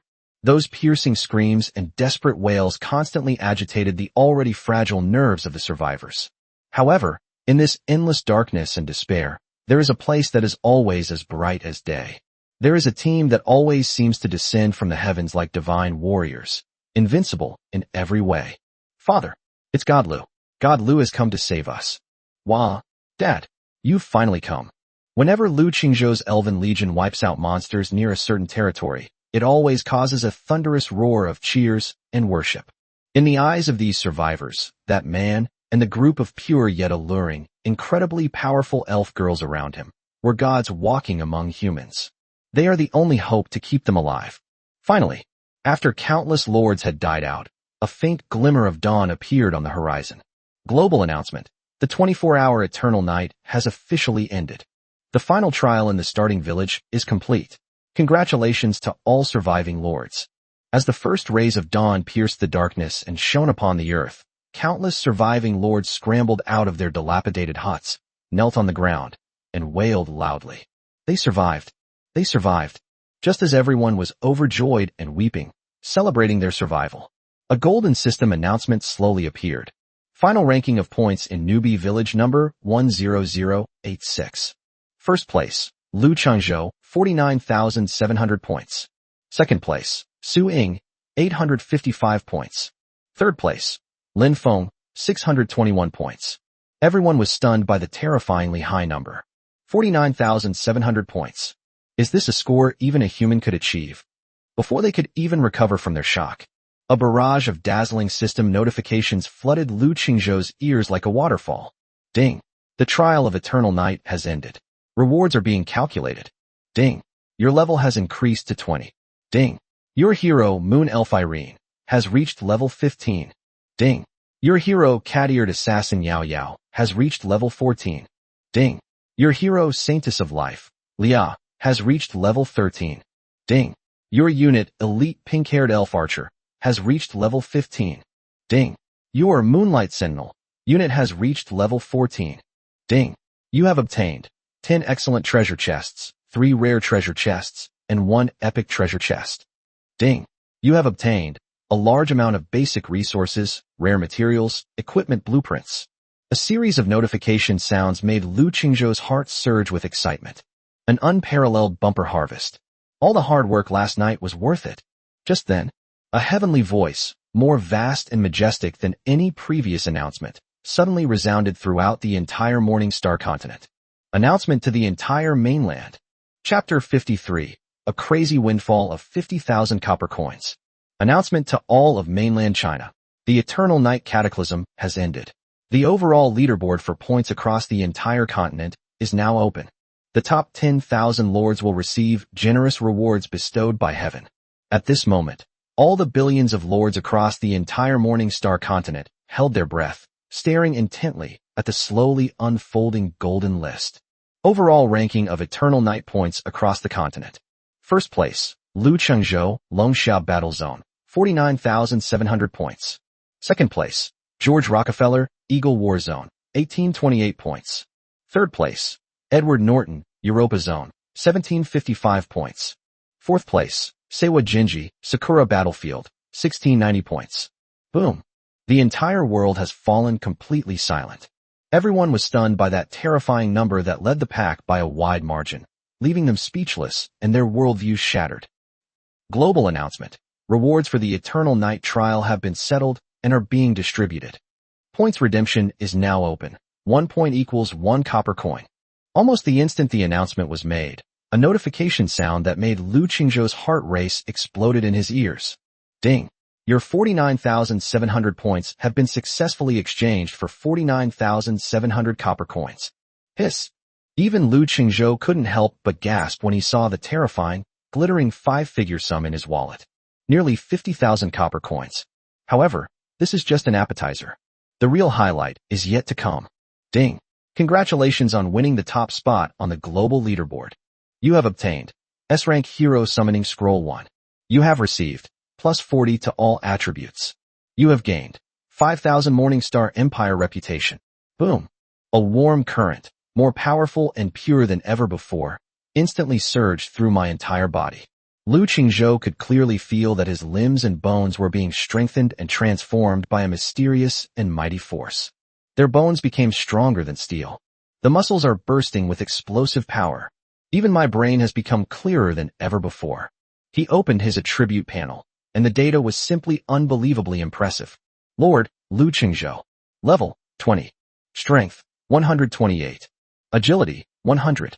Physical fitness, 99. Spirit, 105. Charm, 102. Lucky, 5. Master, your aura is terrifying. The aloof Eileen stood to the side, her ruby-like eyes filled with shock and adoration. Hee, Master smells even better now, meow. The cat-eared girl Yao Yao transformed into a little accessory, clinging tightly to his arm, her fluffy white cat ears rubbing against his face, as if she wanted to melt into her master's body. Lu Qingzhou laughed and turned his gaze to the S-Class Hero Summoning Scroll that exuded supreme, divine power. Come on, let me see what my third S-Class hero will be like. Without hesitation, he chose to use it. Buzz! A dark purple beam of light, more eerie and profound than any previous summoning, shot into the sky. A magic circle, composed of countless twisted runes and filled with an aura of ominousness and destruction, slowly emerged in the center of the territory. Amidst the light, a lithe figure, brimming with wild power, slowly emerged. It was a black panther, larger than a warhorse, with jet-black fur without a single blemish, and muscles as muscular as steel. Its vertical pupils, shimmering with an eerie purple light, stared silently at Lu Qingzhou, their eyes devoid of any savagery. Only absolute submission. Mount. Lu Qingzhou was slightly taken aback. Before he could react, the majestic Black Panther suddenly transformed into a pure black shadow. The shadows twisted, stretched, and reformed continuously in midair.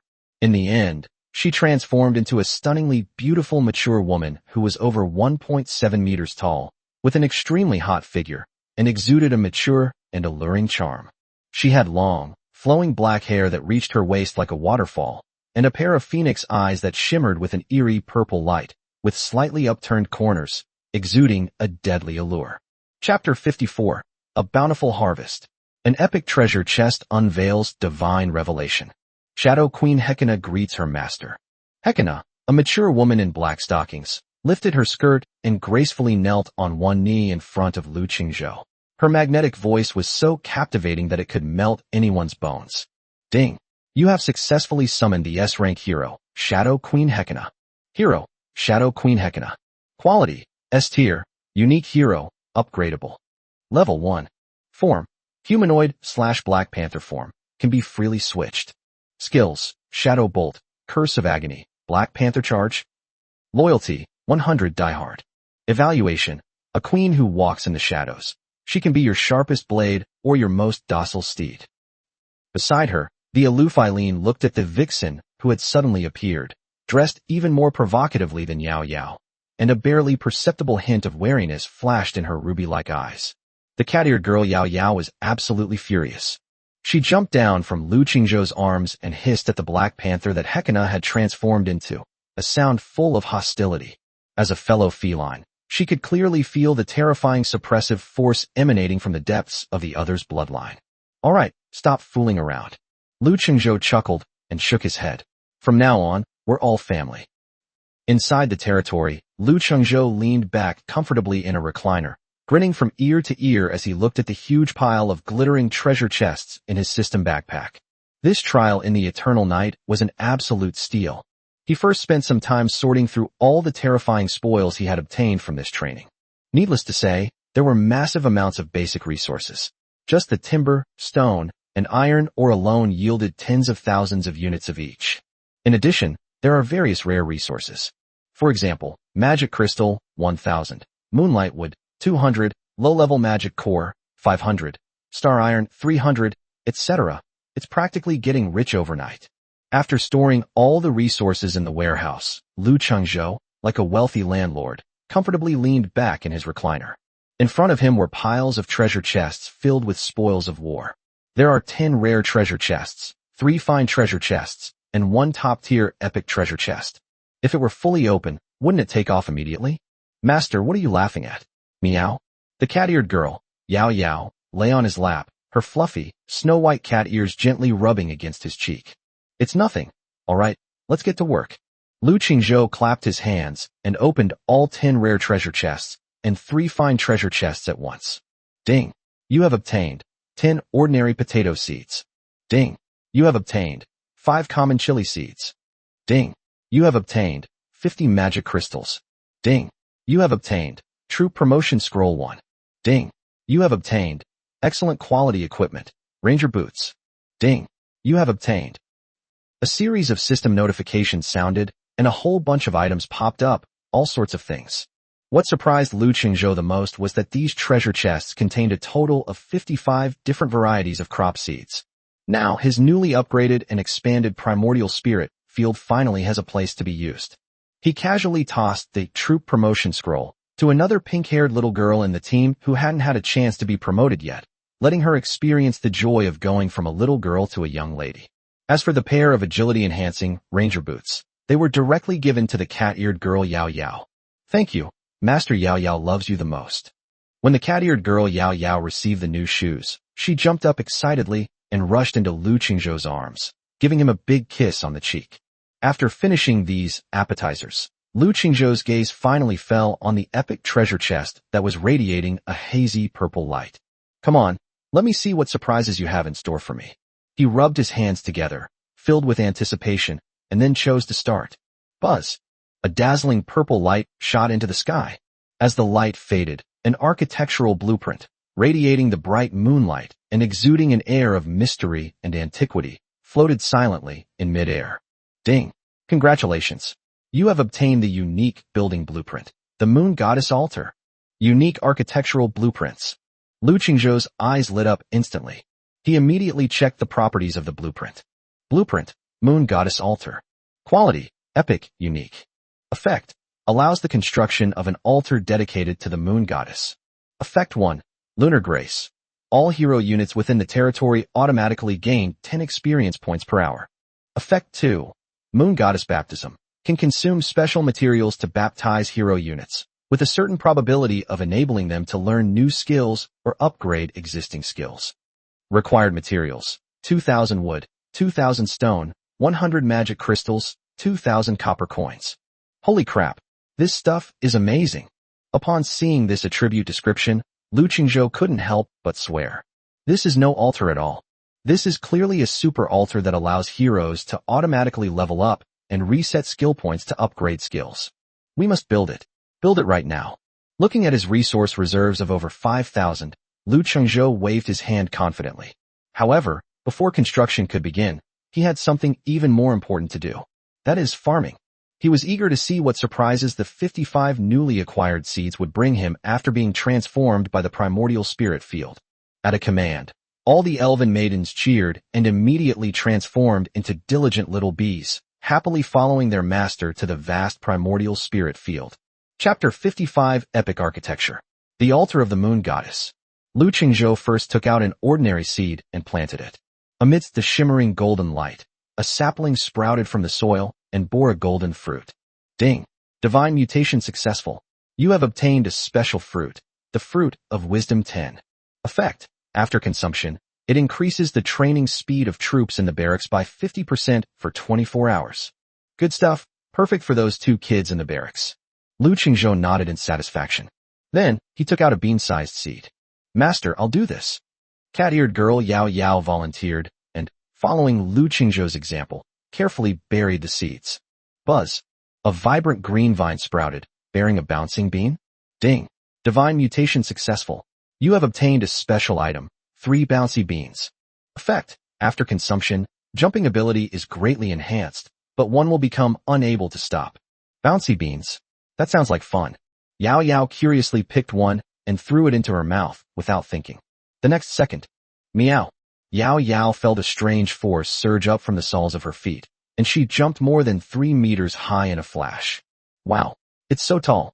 She let out a cry of surprise, but before she could land, a tremendous force came from beneath her feet and bounced her up again. Oh no, it won't stop. Master, help me. The cat-eared girl Yao Yao was like a springy ball, jumping up and down uncontrollably in the spirit field. Ha ha ha ha. Seeing her adorable, flustered appearance, Lu Qingzhou and all the elf girls couldn't help but laugh out loud. After playing around for a while, Lu Qingzhou took out a 3rd seed. This time, what grew out of the ground was a plant with a mouth, resembling a pea. Ding! Divine mutation successful. You have obtained a special plant, Pea Shooter 1.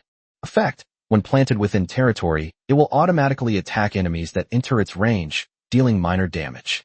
As soon as he finished speaking, the pea shooter twisted its head and spat out a green pea with a poof, which accurately hit a training scarecrow in the distance.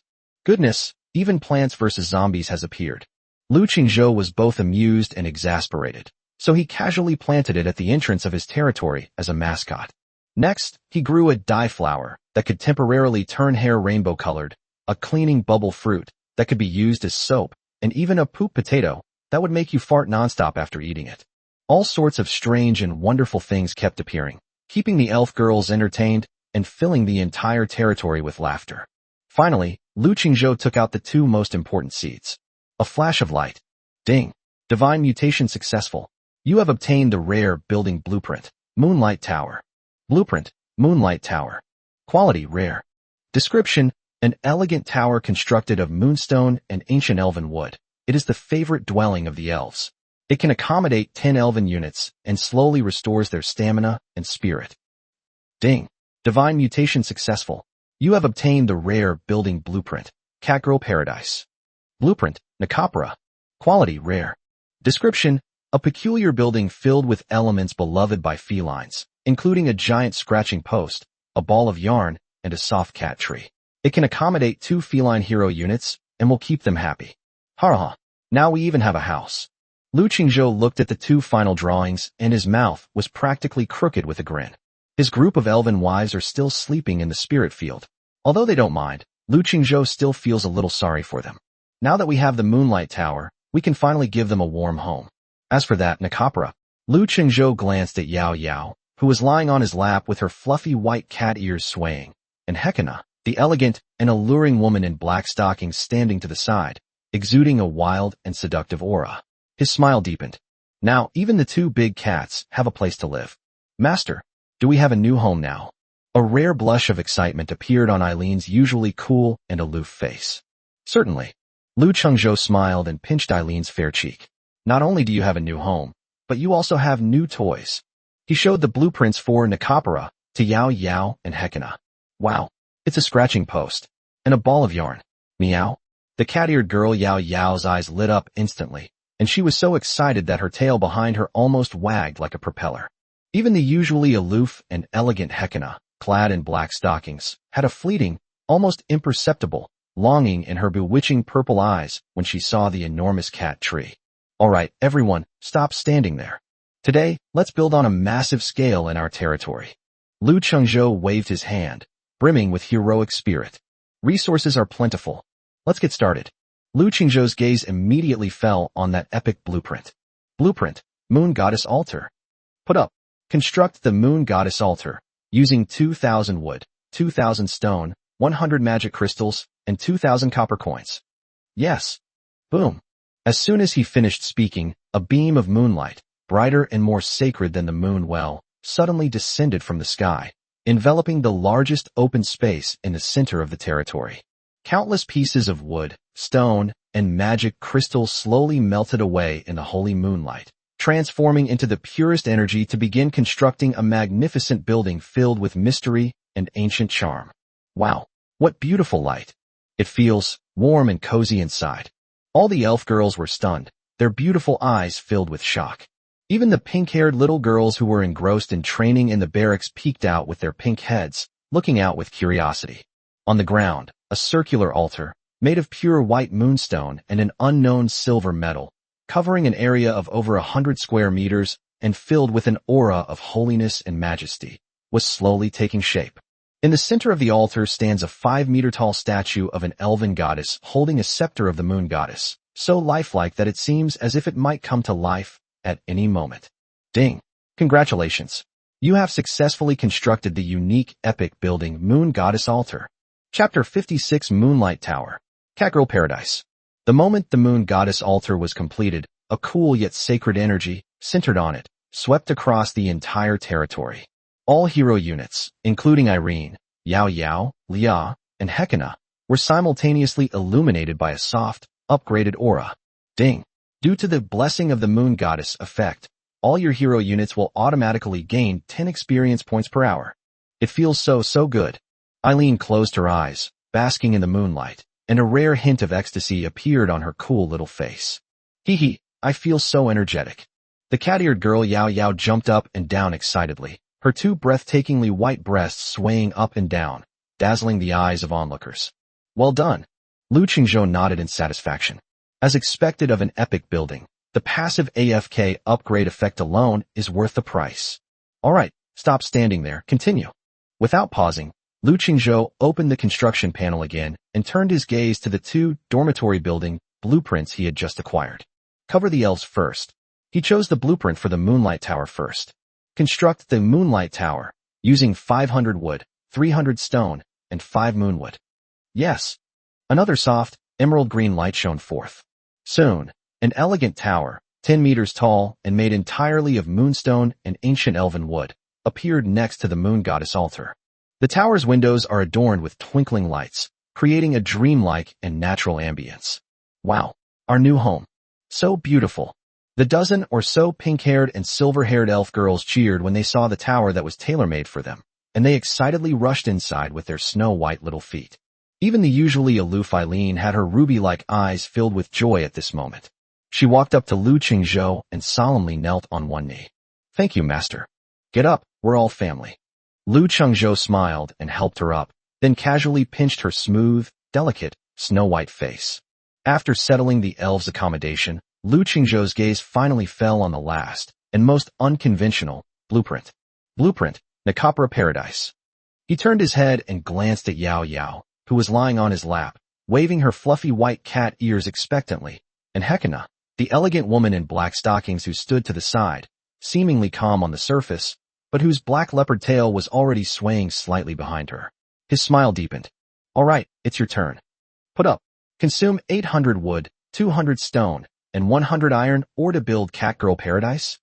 Yes. A flash of light. A peculiar building, full of childlike whimsy and, well, wildness, appeared on the other side of the territory. It was a peculiar 2-story wooden house, but on the roof were 2 huge, fluffy cat-eared decorations. Through the huge floor-to-ceiling windows, you can even see a giant cat scratching post, colorful balls of yarn, and a luxurious cat tree with soft cushions hanging from the ceiling. Meow. When Yao Yao, the cat-eared girl, saw this cat house that was tailor-made for them, her eyes widened instantly. She let out a scream filled with ecstatic joy and instantly transformed into a black lightning bolt, rushing in first. They're mine. They're all mine. She excitedly began sharpening her claws frantically on the giant scratching board, which was taller than her, making a swish swish swish sound. Then, she plunged headfirst into the pile of colorful yarn balls, hugging one that was bigger than her head, and rolled around on the ground. Finally, With a nimble whoosh, she leaped onto the luxurious cat tree, found the most comfortable spot, and lay down like a lazy Persian cat, her eyes half closed, purring contentedly. Looking at her adorable appearance, completely letting loose, Lu Qingzhou couldn't help but chuckle. He turned his head and looked at the mature woman in black stockings beside him, who was still trying to appear calm. Hekina, why don't you give it a try? Humph, childish.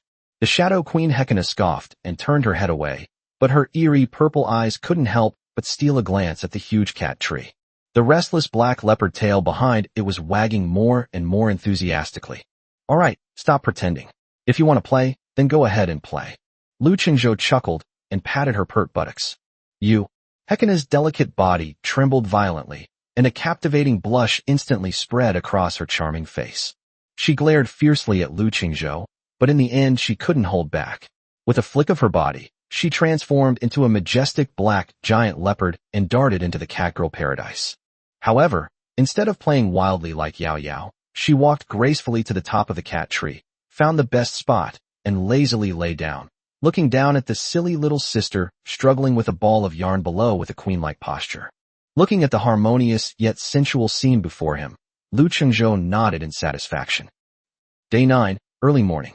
The day after the Eternal Night catastrophe, the entire number 10086 newbie village was still shrouded in a depressing atmosphere of surviving the disaster. After enjoying a luxurious breakfast consisting of juicy peaches and roasted meat, Lu Qingzhou leaned back comfortably in his recliner and casually opened the chat channel. With just one glance, he raised an eyebrow. Chat channel, newbie village number 10086. Current number of survivors, 6255. Overnight, the starting village of 10,000 people was reduced to just over 6,000. Nearly 4,000 people vanished forever into that endless night. The entire chat channel was filled with mourning for the deceased and relief for the living. But more than anything, I feel grateful. Lu Qingzhou, father. Thank you. If it weren't for you, I would have been dead last night. Wah, Godlu, you are my second parents. I've even thought of a name for my newborn daughter, Lu Nianin. When I was about to be killed by a monster last night, it was the fairy sister from the Lu family who saved me. I will never forget those long, snow-white legs. He saved us. Old man Lucian almost single-handedly swept away all the monsters in our entire newbie village. Look at the leaderboard. Those 40,000 plus points are simply impossible for a human to earn. I hereby declare that, starting today, our number 10086 beginner village will be officially renamed Land God Village. Land God is our only faith. I wholeheartedly agree.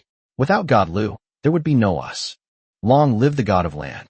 Long live the God of Land. For a time, the entire chat channel was filled with praise and admiration for Lu Qingzhou. Of course, a small number of people expressed their gratitude for the other name. Thank you, Goddess Suing. She saved several people last night.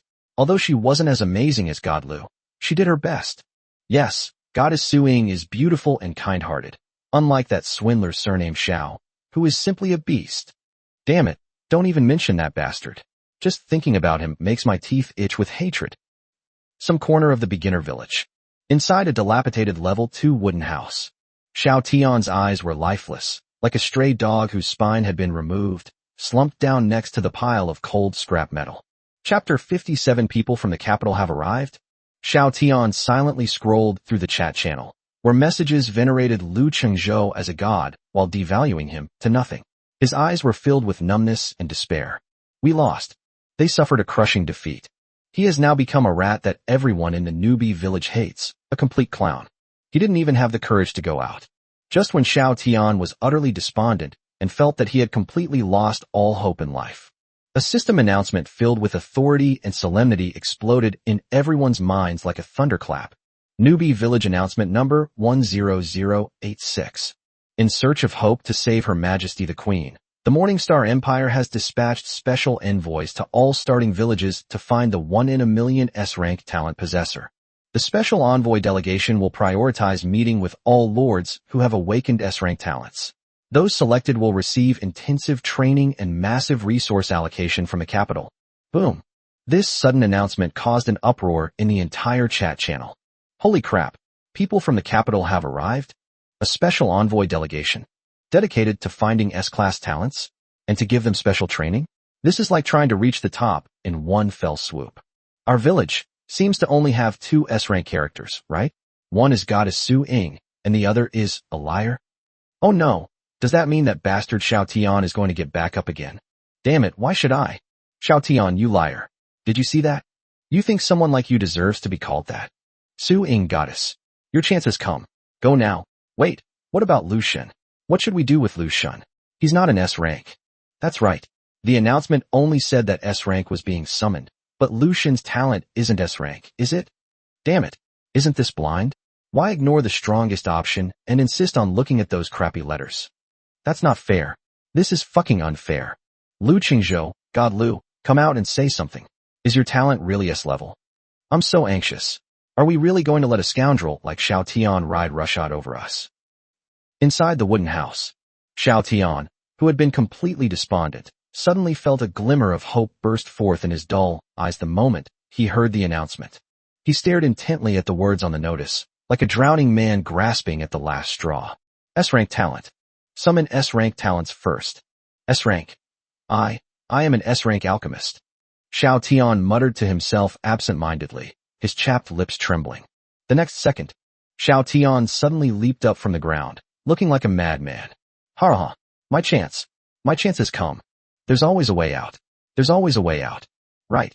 Xiao Tian possesses S-level talent. He is a once-in-a-million prodigy. This is his biggest trump card. It's an identity certified by the heavenly Tao, one that no one can take away. Who does Lu Qingzhou even belong to? No matter how awesome or skilled he is, he's still just an F-level peasant. And what about myself? He was the one the royal envoy was looking for. He was the hope for the future of the empire. Once we've secured a strong ties with the capital, why worry about lacking resources? Why worry about not having better alchemy blueprints? The newbie village. How could this tiny pond possibly trap a true dragon like me? A mad flame reignited in Xiao Tian's eyes. At the same time, Lu Qingzhou also saw the announcement within the territory. He was comfortably reclining in the chair, and to his left, the cat-eared girl Yao Yao was using her snow-white little hand to bring him a peeled, juicy peach to his lips.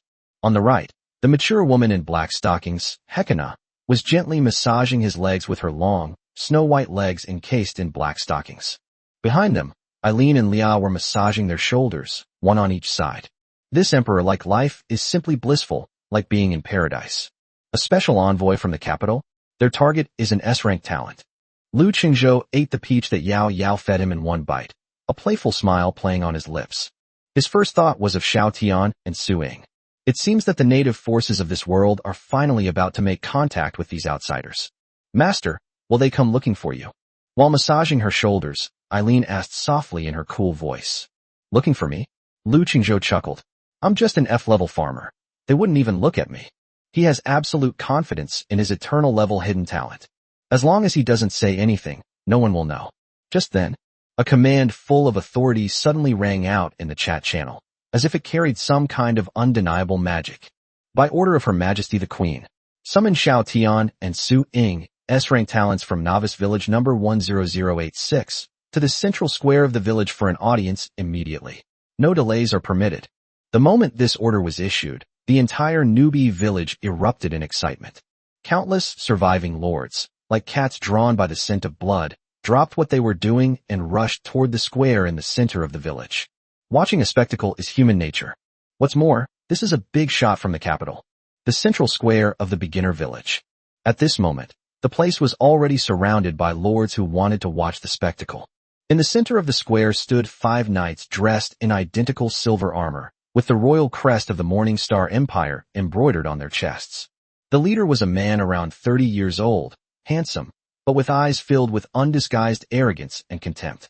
He had a magnificent longsword inlaid with jewels at his waist, and with his chin slightly raised, he scanned the group of otherworldly lords around him with the look of someone inspecting merchandise, a look that seemed to him like that of someone who was ragged. He was the head of this special envoy delegation, Viscount Austin of the Morningstar Empire. A bunch of barbarians from another world. Viscount Austin glanced at the undisguised curiosity and awe in the eyes of the lords around him, and a disdainful sneer appeared on his lips. In his view, these otherworldly beings who suddenly descended upon the Morningstar continent were nothing more than a group of lucky commoners who had obtained the status of lords. If it weren't for Her Majesty's serious illness and the urgent need to find various possible solutions, he would never have bothered to set foot in such a dirty and backward-starting village. Just then, a commotion broke out in the crowd. A young man dressed in tattered beginner's clothes, but with a renewed sense of hope and fervor in his eyes, pushed through the crowd and strode out. It was Xiao Tian. He straightened his already wrinkled clothes, strode up to Viscount Austen, bowed deeply, and said respectfully in a tone full of humility and obsequiousness, "S-rank alchemist Xiao Tian greets Your Excellency." Upon hearing this, Viscount Austen finally looked at him properly, and a hint of satisfaction appeared on his arrogant face. An S-rank alchemist, not bad. With disdain and contempt, as if he were a clown. Damn, is this guy's skin made of city wall bricks? He was acting like a dog just 2 days ago, and now he's all high and mighty again. You big liar, give me my money back. Give me back my resources. S-level talent is really amazing. Even after making such a big mistake, he was still summoned by the royal envoy. Sigh, there's nothing we can do. They only care about talent, not character. Just as everyone was discussing it, the crowd parted to both sides once again. A stunningly beautiful and aloof figure slowly emerged. It's Su Ying.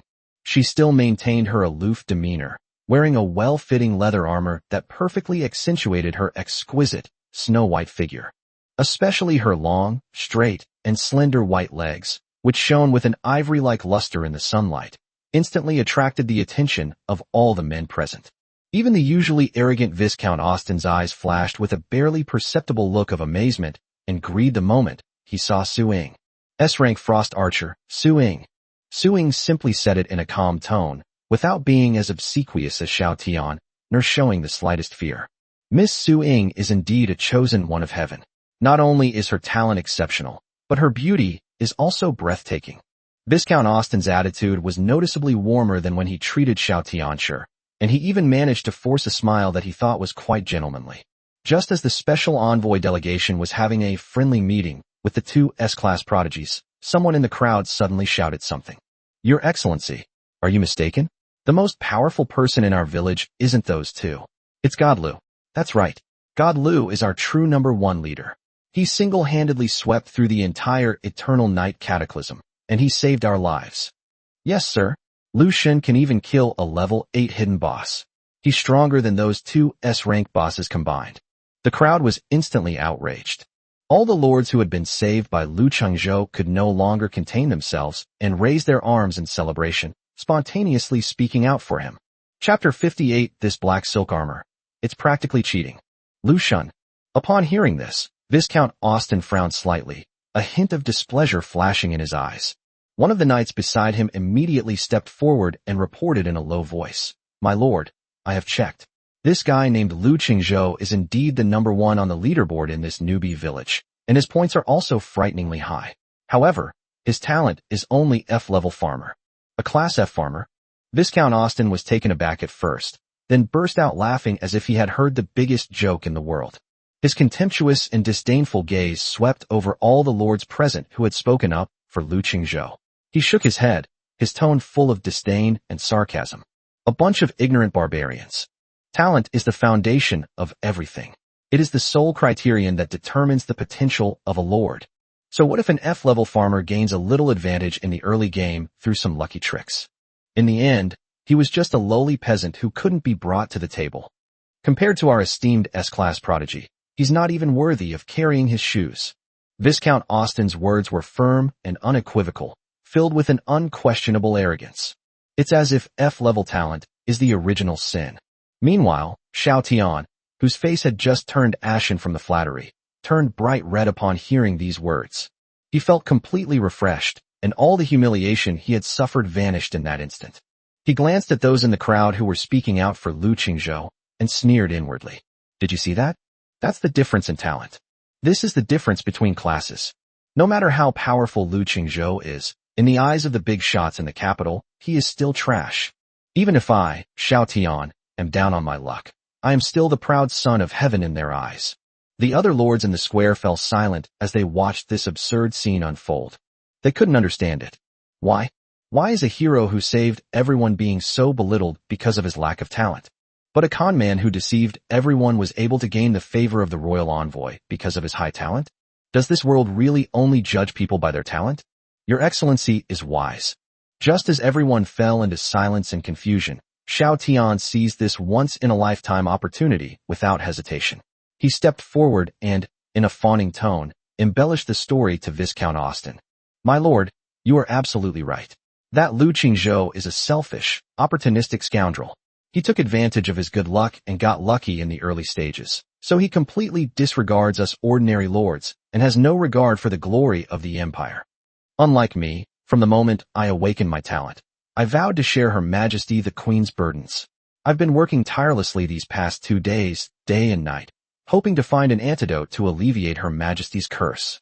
And now we've made a breakthrough. At this moment, Xiao Tian seemed to be possessed by Wang Hao and began to frantically belittle Lu Qingzhou and elevate himself. Oh, there's been progress. Upon hearing this, Viscount Austin's eyes lit up. That was the real purpose of his trip. Yes, sir. Seeing that things were looking promising, Xiao Tian went even further, exaggerating his abilities. I've discovered that Her Majesty the Queen's Abyss Decay curse is related to an energy called shadow power. As long as we can find a plant that contains pure light energy, and with the help of my alchemy, I'm 70% confident that I can concoct a remedy. He spoke with such confidence and jargon that the surrounding lords were left speechless. Okay. Viscount Austin was overjoyed. He didn't care whether Xiao Tian was telling the truth or not. He only cared about the title of S-class alchemist. In his view, S-level talent represents infinite possibilities. Xiao Tian, you've done very well. You haven't let Her Majesty the Queen down. Viscount Austin patted Xiao Tian on the shoulder with satisfaction. Don't worry, once you've concocted the antidote, I will definitely speak on your behalf before Her Majesty the Queen. At that time, being ennobled and appointed Prime Minister will be just around the corner. Thank you for your guidance, sir. Thank you, sir. Xiao Tian was so excited that he trembled all over and almost knelt down to Austin on the spot. The other lords in the square felt that their worldview had been completely shattered. Viscount Austin ignored the minor figures around him and instead turned his gaze to the aloof and stunningly beautiful Su Ying beside him, forcing out what he considered a charming smile once again. Miss Su Ying, let's not waste any more time here. Please come with me to the camp so we can discuss the details of the key training program in the capital.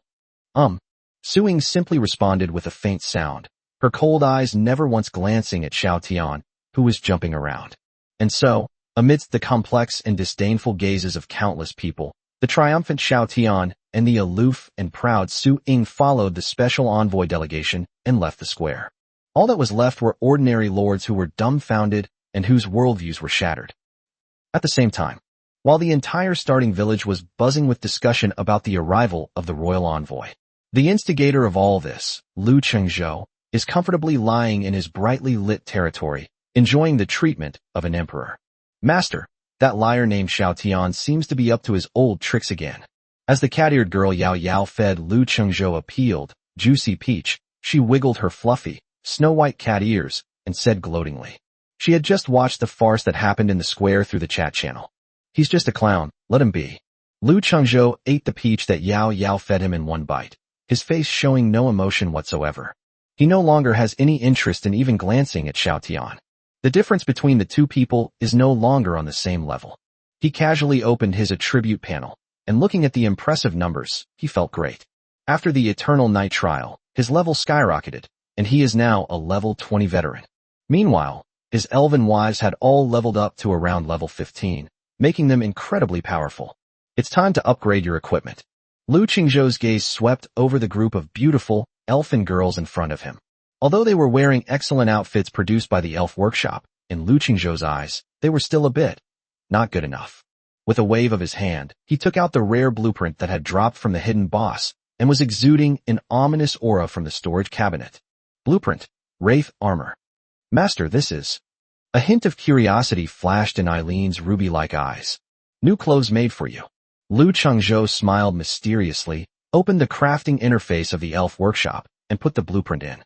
Consume 1 Wolf King's Resentment Crystal, 10 tough Wolf King Hide, 50 Star Iron, and 500 copper coins to craft the Wraith Armor?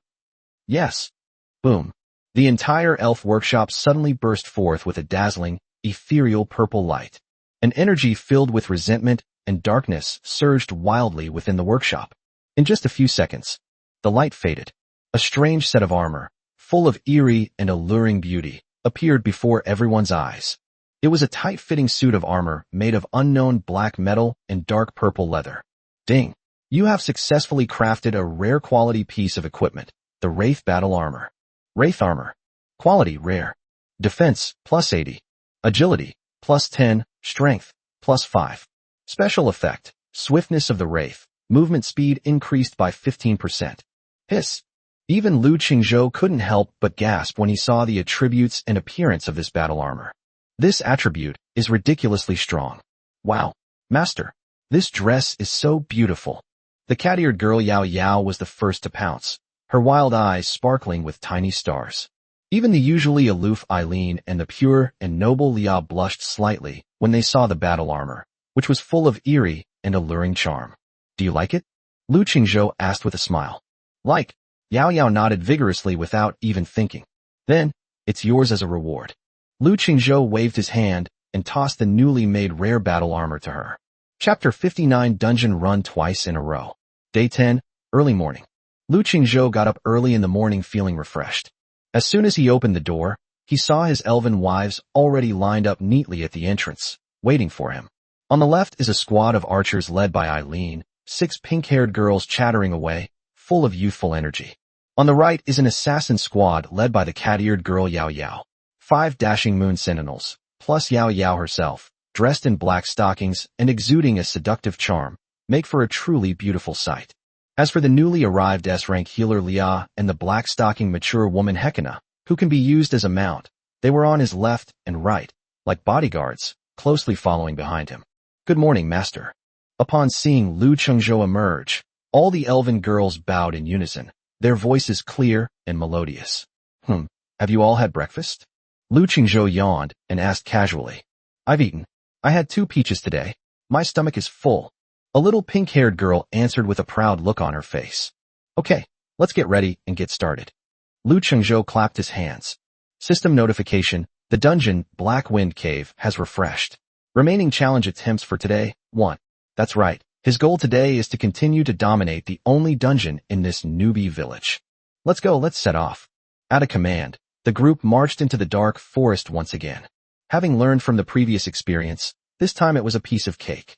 In less than half an hour, they arrived at the entrance of Black Wind Cave again.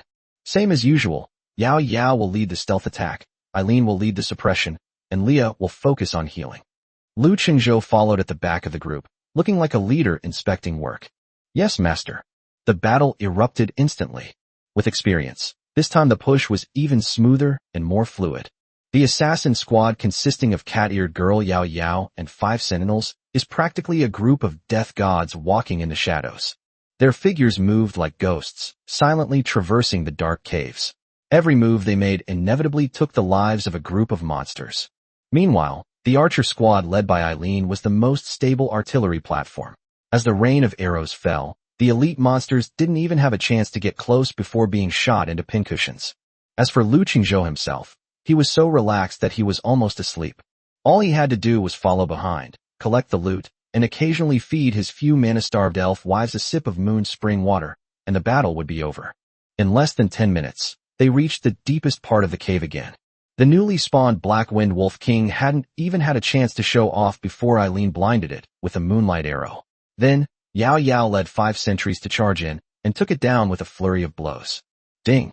You have obtained Wolf King's Claws 2. Ding! You have obtained 150 fluorescent ore. Roar! The hidden boss, Shadow of the Black Wind Wolf King, has emerged from the crack once again. However, what awaited them was no longer Lu Qingzhou's clever maneuvers, but an elf legion with a higher level, better equipment, and more perfect teamwork. With the S-rank healer Leah's divine protection, all the elven girls are encased in a golden eggshell, making them completely unafraid of the boss's death aura. The battle was still difficult, but much easier than the last one. Finally, after more than 10 minutes, this arrogant hidden boss let out another wail and collapsed to the ground. Ding! You have obtained Wolf King's Resentment Crystal 1. Ding! You have obtained Dungeon Reset Scroll 1, Blackwind Cave Dungeon only. Another one has appeared. Lu Qingzhou's eyes lit up instantly when he saw the golden scroll in his backpack. Alright, everyone, stop standing there and take a break. Lu Qingzhou waved his hand and directly chose to use it. Let's do it one more time.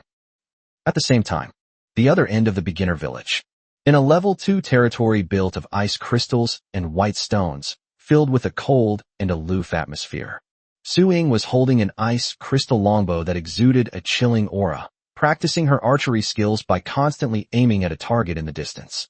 Her exquisite, snow-white body was now clad in a set of high-quality leather armor provided by the royal capital's special envoy, which accentuated her stunning figure even more. Call out. An ice-blue arrow shot out of the bowstring and hit the bullseye precisely 100 meters away. Snap! The entire target was instantly frozen into an ice sculpture, then shattered with a crash. Cull. Su Ying slowly exhaled a breath of white air, and a hint of satisfaction finally appeared on her beautiful, aloof face.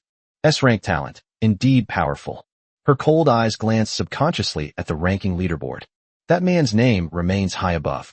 Meanwhile, Xiao Tian also received strong support from the capital. He not only repaired the dilapidated Tier 3 golem, but also obtained a brand new blueprint for a Tier 4 alchemical golem. Lu Qingzhou, you just wait. Looking at the mountains of rare materials piled up in his warehouse, Xiao Tian's eyes rekindled with the flames of revenge. Once my 4th tier golem is completed, your death will be imminent. As evening falls, the sun sets in the west. Lu Qingzhou returned home with his army of beautiful women, laden with spoils. The 2 dungeons yielded him 2 more Wolf King's resentment crystals, plus a whole bunch of rare materials. Alright, let's get started. With a wave of his hand, Lu Qingzhou threw both resentment crystals into the elf workshop. A flash of light. 2 identical sets of wraith battle armor, brimming with eerie and alluring beauty, are freshly made. Wow, I have new clothes to wear again. The cat-eared girl Yao Yao was the first to pounce, her wild eyes sparkling with tiny stars. What's the rush? You're not getting any this time. Lu Qingzhou smiled and pinched her fluffy white cat ears, then turned his gaze to the 2 beautiful girls standing quietly to his side, their eyes filled with curiosity and anticipation. One is Eileen, a silver-haired girl with a cool and aloof demeanor, like the moon. The other is Hekina, a mature woman in black stockings, exuding wildness and allure. Eileen, Hekina, you 2 come here. Lu Qingzhou waved to them. Yes, master. The 2 women, with their long, snow-white legs, walked up to Lu Qingzhou, one on each side. These 2 items are a reward for you. Lu Qingzhou handed over 2 sets of freshly made black silk battle armor. Chapter 60, a Tier 3 stitched giant. While Lu Qingzhou was enjoying the bliss of having multiple wives in his own territory, living a life of luxury and happiness. At the other end of the beginner village, in the temporary camp of the royal capital's special envoy delegation. With a fawning expression, Xiao Tianzheng respectfully handed a cup of freshly brewed black tea to Viscount Austin. My lord, please try this. It is a top-grade flower tea that I extracted using alchemy. It has the effect of calming the mind and soothing the spirit.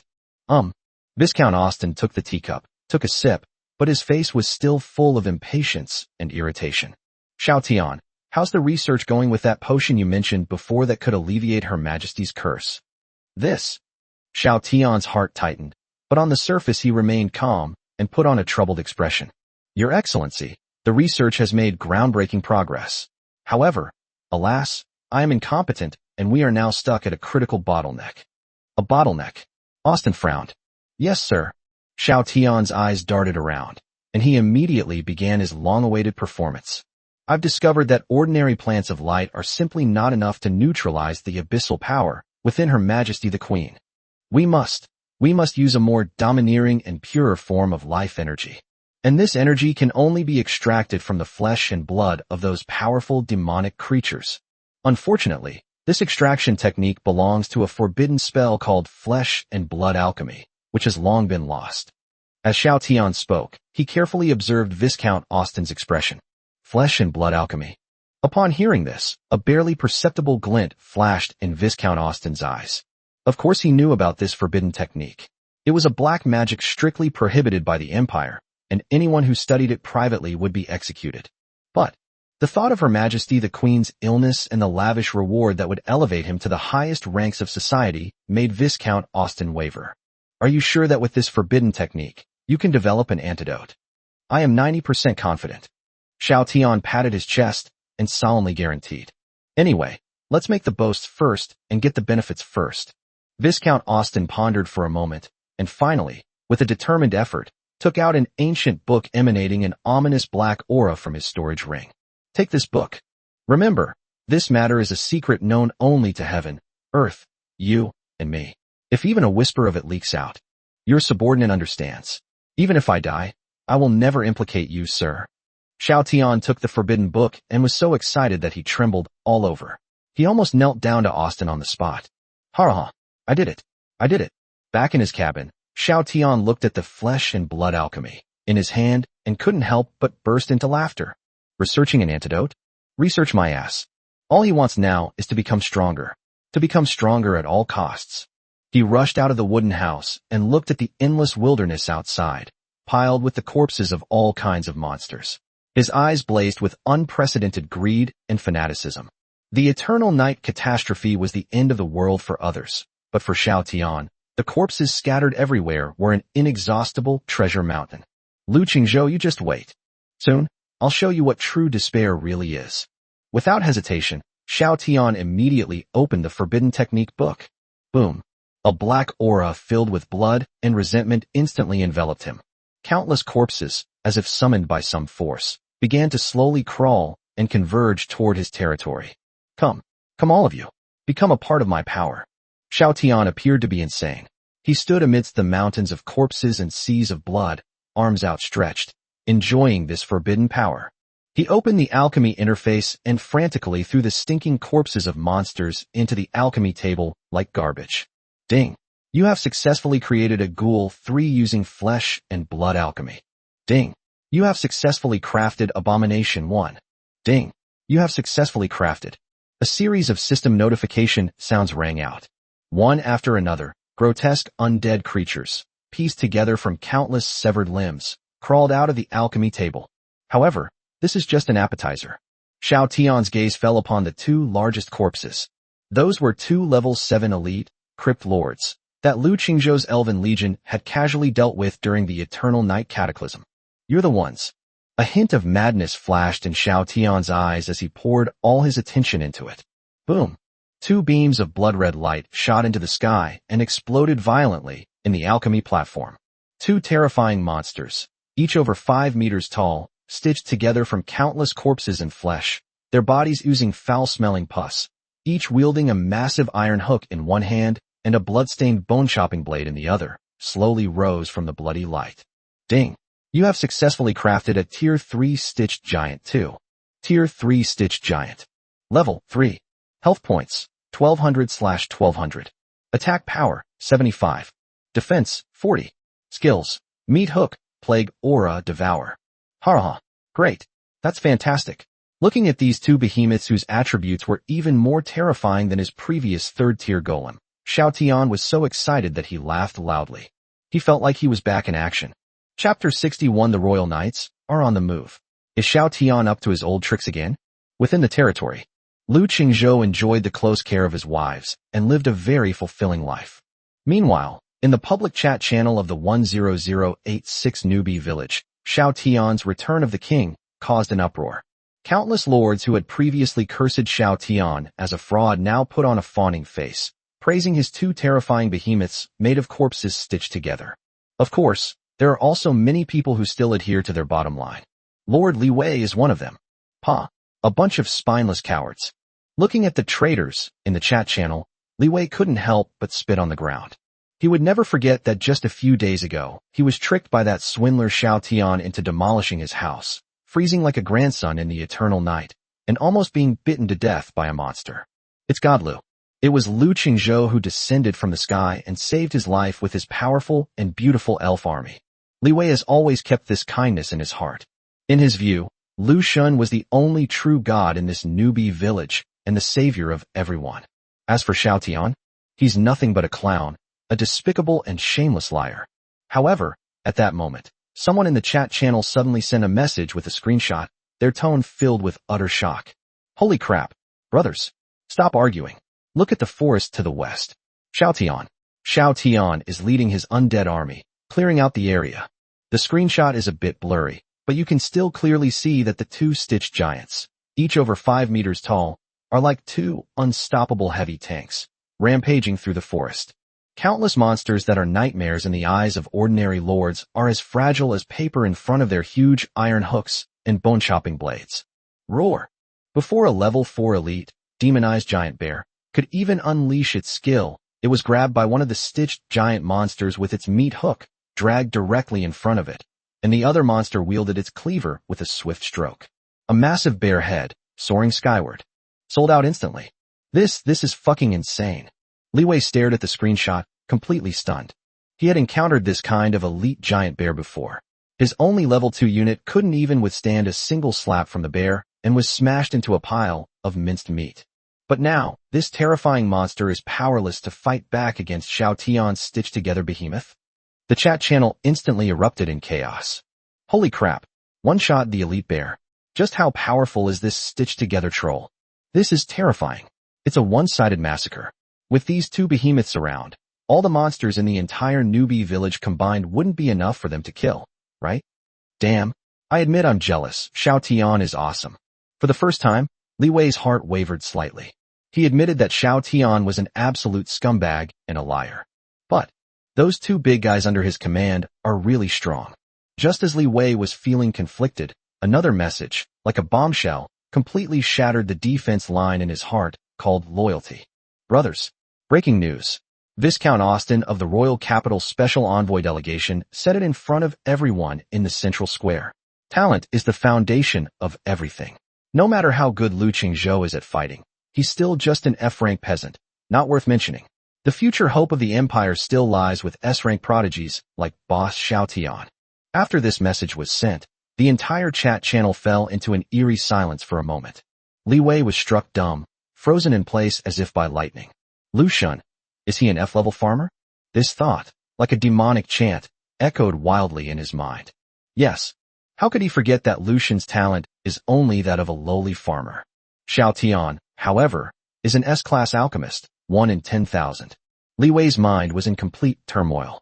He slowly sat back down on his old wooden bed, his eyes filled with confusion and entanglement. It's a fact that God Lu saved his life. Lu Shun is currently ranked number 1 on the leaderboard, and his combat power is unmatched. This is a fact. But what about the future? Ultimately, this world is all about talent. What is the ceiling of an F-level peasant? Even if he gets some advantages in the early game with a bit of luck, what can a peasant do against an S-level genius when everyone's units are of higher level and better equipment in the late game? Moreover, Xiao Tian has already gotten on the good side of the royal envoy. What does that mean? This means he will receive a continuous stream of resources from the empire. He will obtain more advanced alchemy blueprints. He will receive support that ordinary people can only dream of in a lifetime. His future is almost entirely smooth sailing. On the other hand, what about Lu Shun? Although he was powerful, he always kept to himself, like a lone swordsman. His saving you might have been just a spur-of-the-moment decision, something he did on a whim. Will he treat you as one of his own, take you under his wing, and provide you with long-term protection? Li Wei dared not think about it. He felt that in Lu Shun's eyes, ordinary lords like himself were probably no different from roadside flowers and plants. They would be watered when needed and forgotten when not. And Xiao Tian, although he was a liar, a complete bastard, but he really is building his own power base. His terrifying army of undead, and those two giant, stitched-together monsters that resembled demons, gave people an indescribable sense of security. In Li Wei's heart, the scales of loyalty began to slowly tilt toward reality. He didn't immediately rush to the chat channel to fawn over Xiao Tian. He couldn't be that shameless. The anger of being deceived and the gratitude of being saved still lingered in his heart. But his eyes had changed. It became full of scrutiny and calculation. He silently turned off the chat channel, picked up his weapon, and walked out of the cabin. No matter what, improving one's own strength is the most important thing. Let's take another look. Li Wei muttered to himself as his figure disappeared into the vast forest. At this moment, there are quite a few people who share Li Wei's thoughts. They were all survivors who had been saved by Lu Qingzhou, and they were filled with gratitude towards him. But gratitude can't put food on the table. In this dog-eat-dog, perilous world, survival is the only truth. When faced with a former savior and a promising future overlord, the choice is self-evident. These past few days, Lu Qingzhou has been living a very enjoyable life. After the area of the Hongming spirit field doubled, its production efficiency also greatly improved. He grew a bunch of strange and wonderful things. There's the poison grass that allows troops to attack poisonous plants for a short time, the explosive mushroom that can be used as a small bomb trap, and even a singing and dancing flower that's completely useless. Although no more mythical buildings have emerged, these various trinkets have made the development of the territory quite enjoyable. In terms of unit types, thanks to the experience bonus from the Moon Goddess altar, all heroes are steadily leveling up. Lu Qingzhou would occasionally take them deep into the forest to practice against a few unlucky bosses and upgrade their equipment. The entire territory was developing rapidly in a thriving atmosphere. At the same time, inside the royal envoy's camp, however, the atmosphere was heavy. Xiao Tian's eyes were bloodshot, and he had 2 huge dark circles under his eyes. He was forgetting to eat and sleep in a makeshift alchemy tent, studying diligently in front of a pile of bottles and jars. Viscount Austin stood behind him, his brow furrowed as he looked at the reagents bubbling with various colors and the sheets of draft paper covered in scribbles. Xiao Tian, how is it? Is there any progress? In the past few days, he has used all the resources of the Special Envoy Group to fully support Xiao Tian's research, but apart from shouting, almost there, and just a little inspiration every day, there has been no substantial progress. Viscount Austin's patience was almost exhausted. The knights behind him were already fantasizing about the generous rewards they would receive when they returned to the capital and presented the antidote to Her Majesty the Queen. Their faces were filled with barely suppressed excitement. Well, upon hearing the question, Xiao Tian turned around abruptly, his handsome face filled with pain, struggle, and deep exhaustion. With a plop, he knelt down directly before Viscount Austin. My lord, your subordinate is utterly incompetent. Xiao Tian, tears streaming down his face, roared in a tone filled with endless self-reproach and regret. I've deduced 90% of the antidote formula. As long as I have just a little more inspiration, I'm sure I can succeed. But I can't do it. That Lu Qingzhou, that F-rank farmer, he's like a demon, a nightmare, constantly gnawing at my heart. Xiao Tian clenched his fists so tightly that his knuckles turned white from the force, and the veins on his face bulged, making him look like a madman. Why does an F-rank peasant like me have so many supporters? Why can he trample me, an S-rank genius, under his feet time and time again? I'm not reconciled. I refuse to accept this. My lord, do you know? Every time I close my eyes and try to concentrate on my research, his face, full of mockery and disdain, appears in my mind. He's like a poisonous thorn, stuck deep in my heart. I can't eat or sleep until he's removed. I can't calm down and think things through.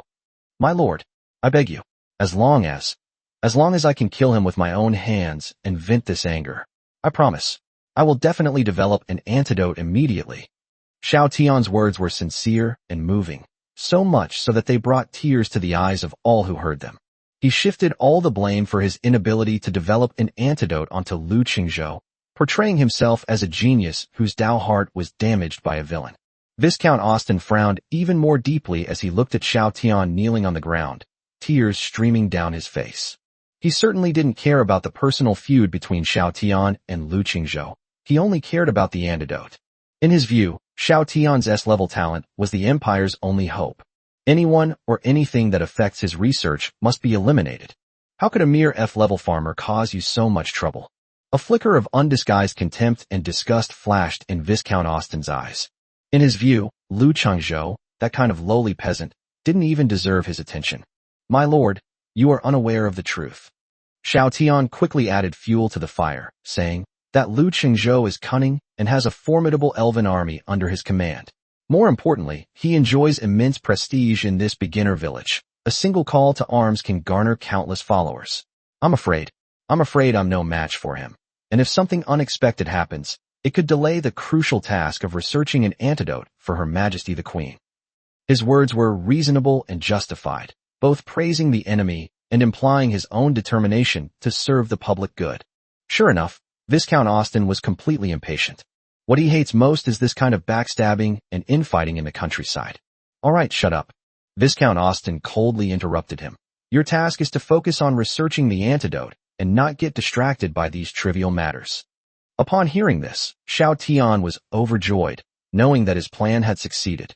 but his face still wore that heartbreakingly grief-stricken expression. But my lord, I cannot rest easy until Lu Qingzhou is dead, and my inspiration is exhausted. This concerns Her Majesty the Queen's life. As he spoke, he kowtowed repeatedly. All right. Viscount Austen was finally convinced by his Oscar-worthy performance. He waved his hand, as if shooing away an annoying fly. Why do you need to do such a small thing yourself? Viscount Austen turned to the fully armed royal knights behind him and said in a cold, emotionless tone, "Go and get rid of that farmer named Lu Qingzhou. Remember, keep it quiet and don't disturb Master Xiaotian's research." Chapter 62. Hand over all heroes and resources? You're dreaming. Yes, sir. Upon receiving Viscount Austen's orders, the two fully armed royal knights turned and left the camp without hesitation.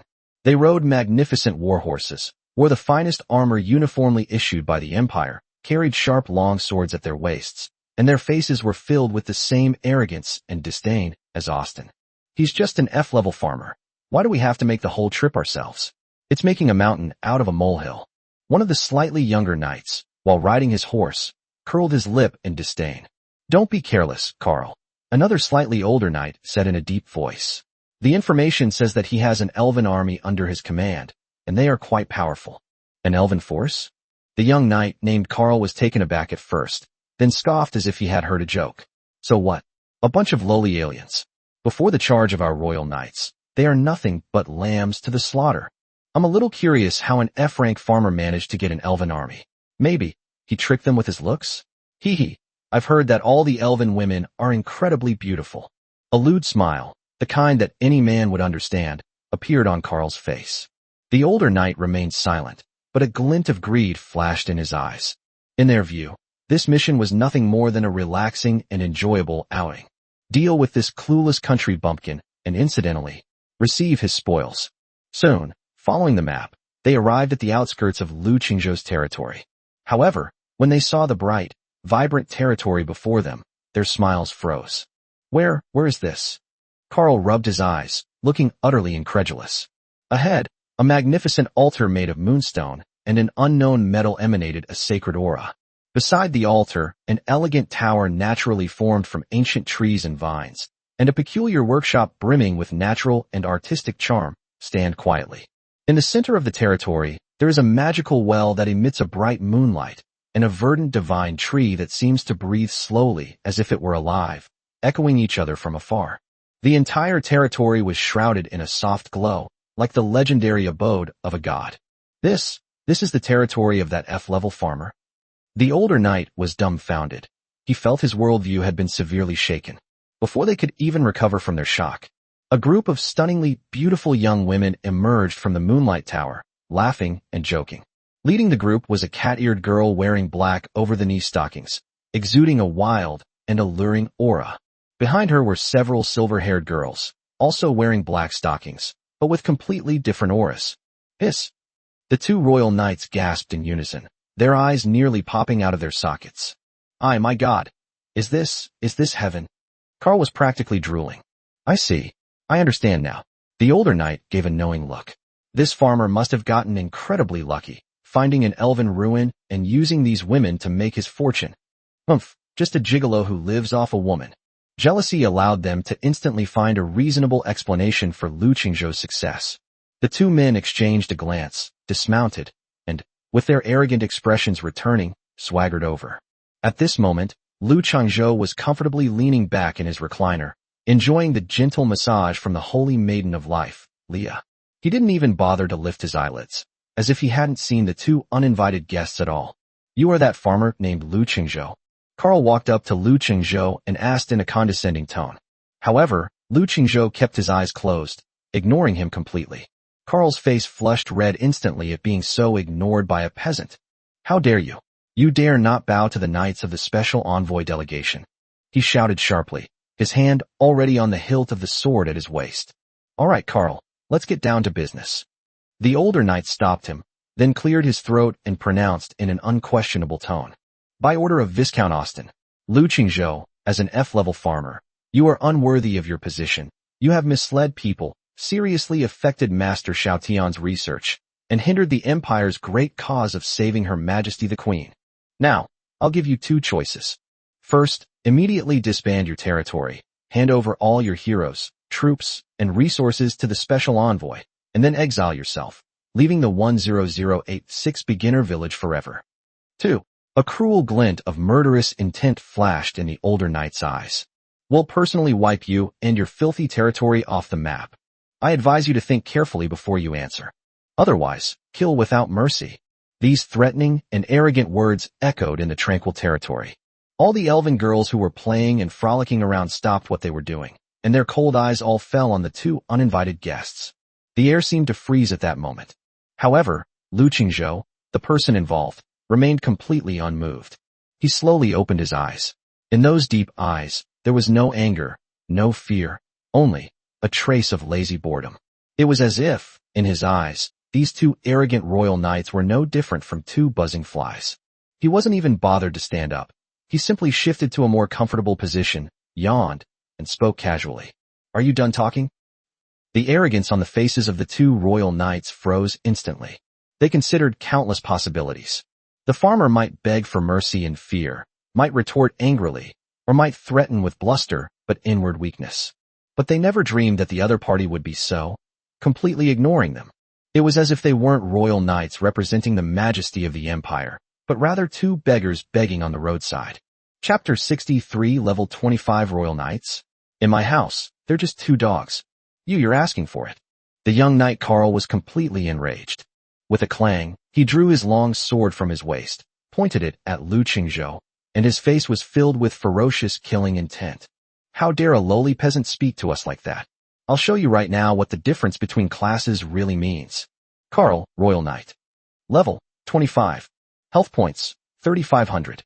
Attack power, 150. Defense, 120. Skills, Imperial Swordsmanship, Charge, Shield Bash. Hans, Royal Knight. Level, 25. Health points, 3,800. Attack power, 140. Defense, 130. Skills, Holy Light Strike, Guardian Stance. The attributes of these two royal knights are terrifying. Any one of them is several times stronger than that level 8 hidden boss, Shadow of the Black Wind Wolf King. It's enough to easily crush any lord at this stage. Kill him. The older knight, Hans, didn't bother with further words and directly issued a kill order. In his view, it was a waste of time to say a single word to such ignorant and arrogant people. Die, you bastard.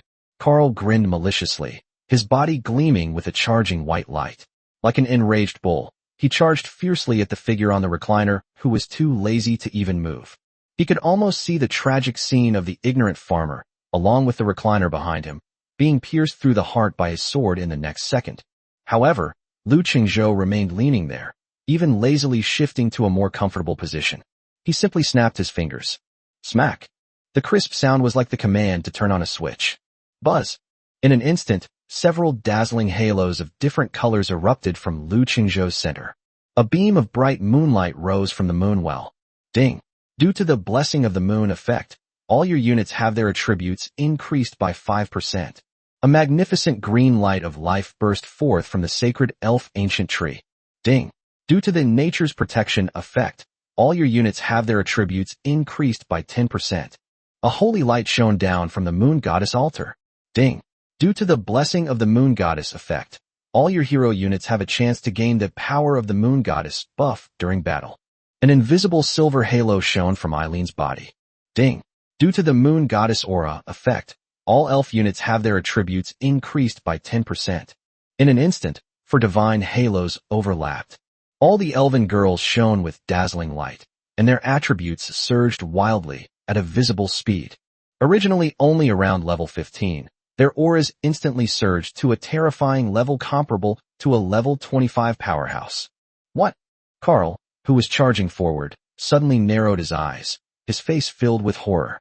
Before he could even react, a dark figure, exuding wildness and allure, appeared like a ghost in his path of charge.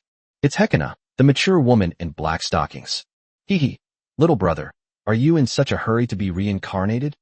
Hekina's red lips curled slightly, and a playful light flickered in her bewitching purple eyes. Without dodging or avoiding, she directly extended one of her long, snow-white legs, encased in black stockings, to meet the knight's longsword that gleamed with a cold light. Court death. Upon seeing this, a cruel glint flashed in Karl's eyes. However, the next second, clang, a piercing metallic clang rang out. The imperial longsword, powerful enough to cleave rocks, struck Hecana's seemingly delicate, snow-white long legs, leaving not a single mark, only a series of sparks. Hecana, on the other hand, transformed into a majestic black leopard in a flash, her blood-red maw snapping open and biting into Karl's neck.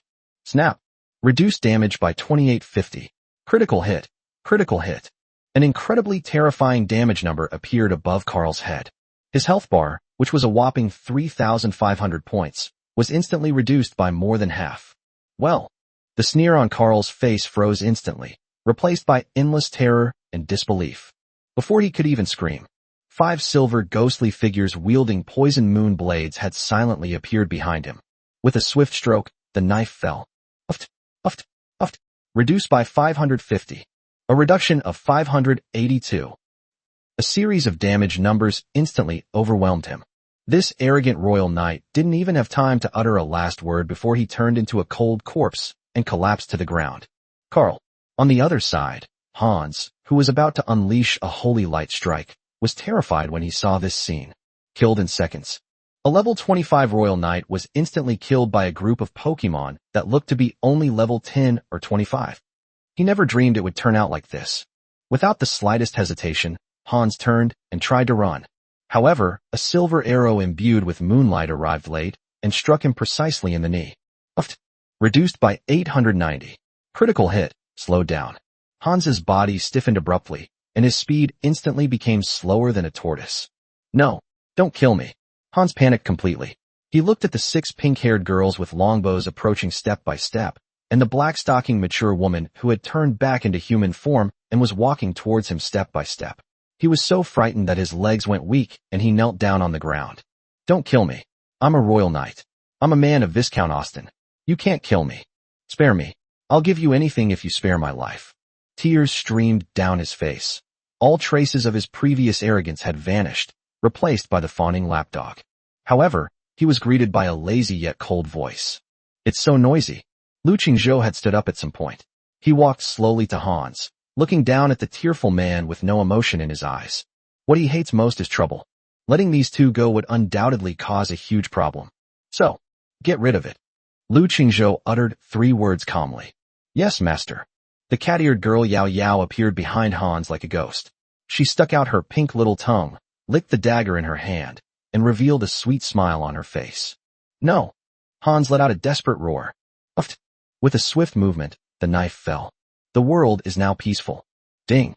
You have successfully defeated Royal Knight Karl. Ding. You have successfully defeated Royal Knight Hans. As the 2 corpses fell to the ground, with a clatter, a large pile of spoils, shimmering with various colors, formed a small mountain on the spot. Lu Qingzhou strolled forward leisurely and began to count his spoils. Ding. You have obtained excellent grade equipment, Royal Knight Armor 2. Ding. You have obtained excellent grade equipment, Imperial Standard Longsword 2. Ding. You have received 2,500 copper coins. He's quite fat. Lu Qingzhou looked at the large pile of spoils and nodded in satisfaction. He casually tossed 2 sets of armor and a longsword to 2 moon sentinels who weren't yet equipped, giving them a significant upgrade in defense and attack power. As for the consequences of killing 2 royal knights, he simply couldn't be bothered to think about it. When soldiers come, generals will block them. When water comes, earth will dam it. In this continent of Morningstar, ultimately, strength is what matters. Chapter 64 The Wives Plant Landmines Overnight. Inside the temporary camp of the Royal Capital's Special Envoy Delegation, Viscount Austin sat impatiently in his main tent, awaiting news from Karl and Hans. In his view, dealing with an F-level farmer would take no more than 10 minutes. But now, almost an hour has passed, and those 2 guys still haven't returned to report, not even a single reply. Useless. You can't even handle this simple task. Viscount Austin gave a disgruntled snort, his unease growing stronger. Just then, a knight who was responsible for providing support on the outside rushed in, stumbling and crawling. His armor was still covered in mud, and his face was filled with terror and disbelief. Your Excellency, something terrible has happened. The knight knelt down with a thud, his voice trembling as he reported, Lord Karl and Lord Hans. They died. in the line of duty before that peasant's land. What? Viscount Austin jumped up from his chair, grabbed the knight by the collar, and growled. Say that again. Martyred in the line of duty? Killed by a peasant? Yes, yes. The knight trembled with fear. I saw it with my own eyes, that peasant's army. It was terrifying. Lord Carl and Lord Hans were almost helpless. You bastard. Austin shoved the knight aside, an uncontrollable surge of anger and humiliation instantly rising within him. Shame. This is an utter disgrace. He, a dignified imperial viscount, and his royal knights, were actually killed by a mere F-rank peasant. If this gets back to the capital, Austin will become a laughingstock in the entire aristocratic circle. Guards, gather all the knights. I want to raze that peasant's land to the ground and tear him to pieces. Viscount Austin was acting like a madman, roaring wildly. Just then, a figure rushed in from outside the tent, looking panicked. It was Xiao Tian. And master, what happened? Xiao Tian feigned a look of fear and unease, perfectly capturing the concern that a loyal subordinate should have. That farmer, that bastard named Lu Qingzhou. He killed my knight, Austin said through gritted teeth, his eyes bloodshot. What? Upon hearing this, Xiao Tian first showed an expression of shock and disbelief, but then, this shock turned into overwhelming anger. With a thud, he knelt directly before Viscount Austin, and roared in a tone even more grief-stricken and impassioned than Austin himself. How dare he? How dare he? My lord, I told you long ago, this Lu Qingzhou is a wolf in sheep's clothing, and he has no regard for the law. He doesn't respect the empire at all. Now he's even more audacious, daring to kill a royal knight. This is treason. This is a declaration of war against the entire Morning Star Empire. If this thief is not eliminated, it will be an outrage against heaven. Xiao Tian's words were filled with righteous indignation and resounding with conviction, instantly elevating Lu Qingzhou's actions from personal grudges to the level of treason and rebellion. Viscount Austin was already on the verge of exploding with rage, and Xiao Tian's instigation made him completely lose his mind. Yes, treason. He's committing treason. Xiao Tian, Viscount Austin roared. Your subordinate is here. I command you, immediately assemble your undead army. Join me on this expedition to annihilate the traitor Lu Qingzhou. Your subordinate obeys. A glint of wild joy flashed in Xiao Tian's eyes, but on the surface he still maintained that expression of grief and indignation. For the glory of the empire, for revenge for our fallen knight brothers. I, Xiao Tian, am willing to be the vanguard. Until death do us part. The next second, a powerful announcement, brimming with killing intent and authority, suddenly boomed across the entire number 10086 beginner village. Imperial announcement number 10086 regarding the reduction of newbie villages. Lord Lu Qingzhou, with audacious audacity, openly murdered a royal knight of the empire, a crime tantamount to treason. The royal capital special envoy delegation, in conjunction with S-rank Lord Xiao Tian, has jointly formed the anti-rebel alliance. They vow to kill this villain on the spot. We now call upon all lords who cherish the glory of the empire to immediately join the alliance and jointly condemn the traitors. All participants will receive a reward from the special envoy delegation. Boom. This announcement was like a bombshell, causing an uproar throughout the entire newbie village. Holy crap. God Lu killed the special envoy? Really? That's incredible. What a load of rubbish. That's suicide. Those are people from the capital. All the lords were stunned. No one expected things to develop to this point. Immediately afterwards, Xiao Tian's inflammatory voice rang out in the chat channel. Brothers, you've all seen it. Lu Qingzhou, that heartless butcher, has completely gone mad. He even dares to kill the knights of the empire. Is he going to kill all of us ordinary lords next? Now, the royal capital special envoy has issued the annihilation order. This is our best chance to serve the empire and gain fame. All brothers who aspire to achieve great things, assemble here immediately. Join me in annihilating the traitors. This completely split the entire newbie village. Those who were already wavering and opportunistic instantly shifted their stance upon seeing the banner of the royal capital's special envoy delegation. Damn it. On one side is the god of war. On the other is the empire. Is there even a choice? I choose the empire. That's right. No matter how powerful Lu Qingzhou is, can he stand against the entire empire? Following Boss Xiao Tian is the only way to survive. Boss Xiao Tian, wait for me. I'll bring my only unit to join you right away. In an instant, Countless lords who had been observing the situation turned against him and surged towards Xiao Tian's territory like a tidal wave. Of course, many people also felt extremely disgusted by the special envoy's arrogant attitude and their collusion with swindlers like Xiao Tian. A bunch of hypocrites. Where were they when Xiao Tian was deceiving us? Now that 2 of his lackeys have died, they jump out and shout for revenge. That's right. God Lu is the hero who saved us all. I won't associate with these scumbags. That's right. I support Lu Shun. But most people chose to remain silent. They dared not offend the special envoy delegation from the capital, nor did they want to be enemies with Lu Qingzhou. All they could do was shut their doors tightly, trembling with fear, and pray that this battle of the gods wouldn't affect them. In an instant, the entire newbie village was filled with tension and fear, as if a storm was brewing. Meanwhile, inside the camp of the anti-rebel alliance, standing on the high ground, Xiao Tian looked down at the dark mass of at least 2,000 lords who had come to pledge allegiance, and a surge of unprecedented pride and ambition welled up in his heart. He felt like an emperor about to ascend the throne. Lu Qingzhou, he gazed at the brightly lit territory in the distance, a cold smile playing on his lips.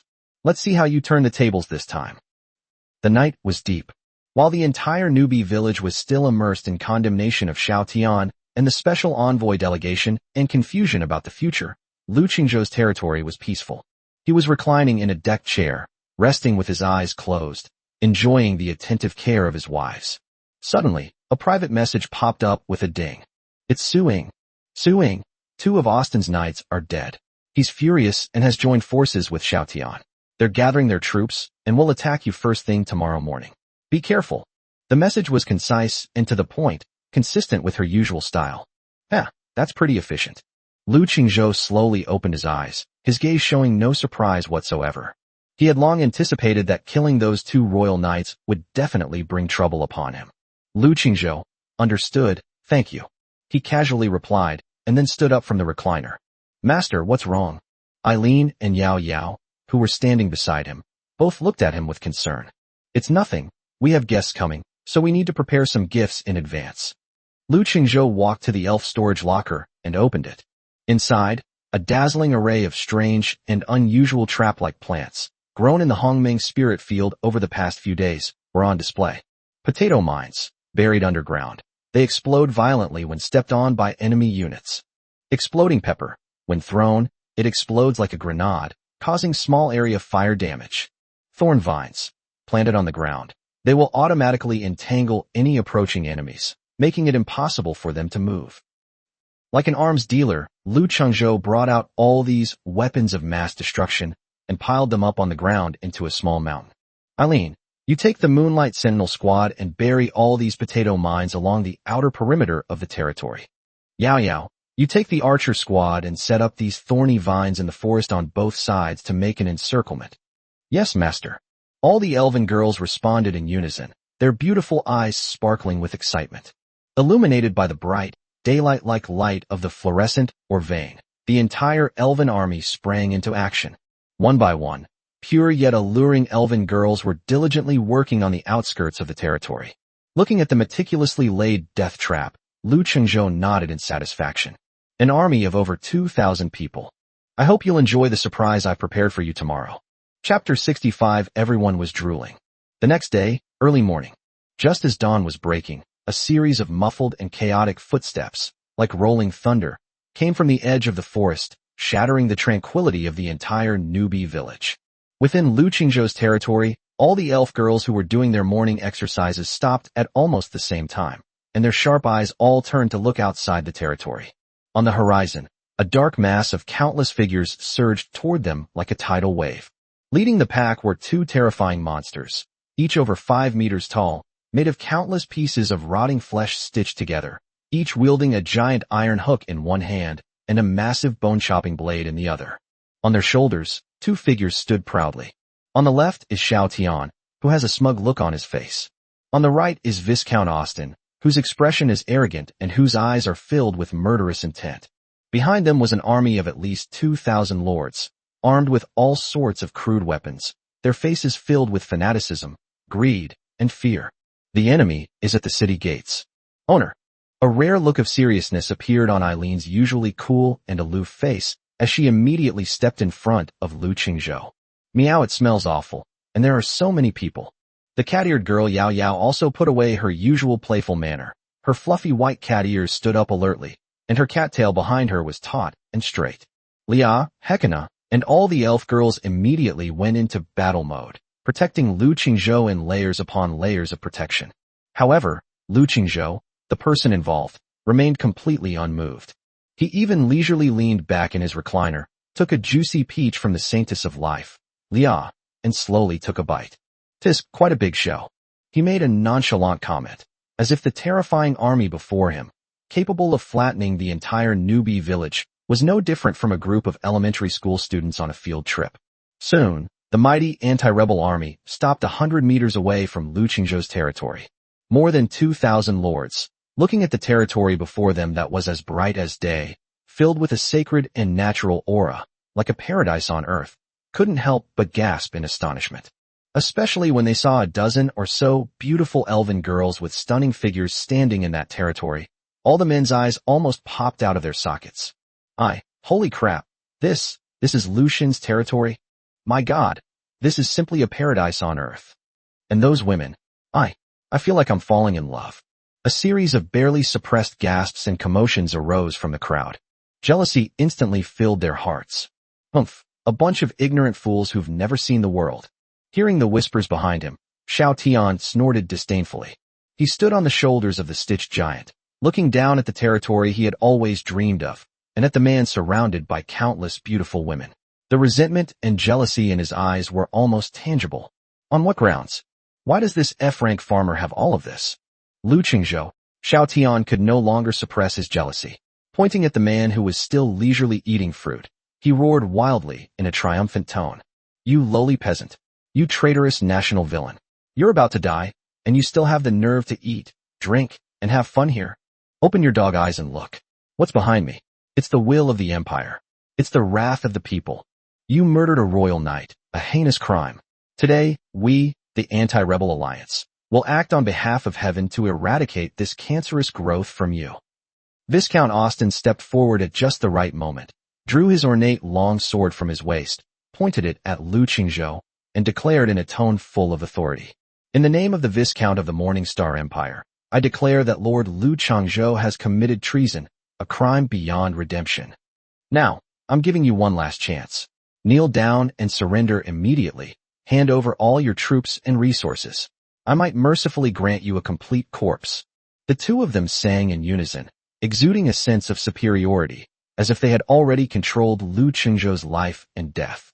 At this moment, the more than 2,000 lords behind them also erupted with a roar like a tsunami. "Exterminate the traitors. Lu Qingzhou, come out and face your death. Hand over the elf. I'll spare your life. Kneel down. Kneel down." Faced with this terrifying scene that would frighten any ordinary person to death, Lu Qingzhou finally slowly stood up from the recliner. He didn't even bother to glance at Xiao Tian, who was jumping around like a clown. His gaze swept over everyone else and landed on the more than 2,000 ordinary lords who had been used as pawns. "Wow, so many people have come.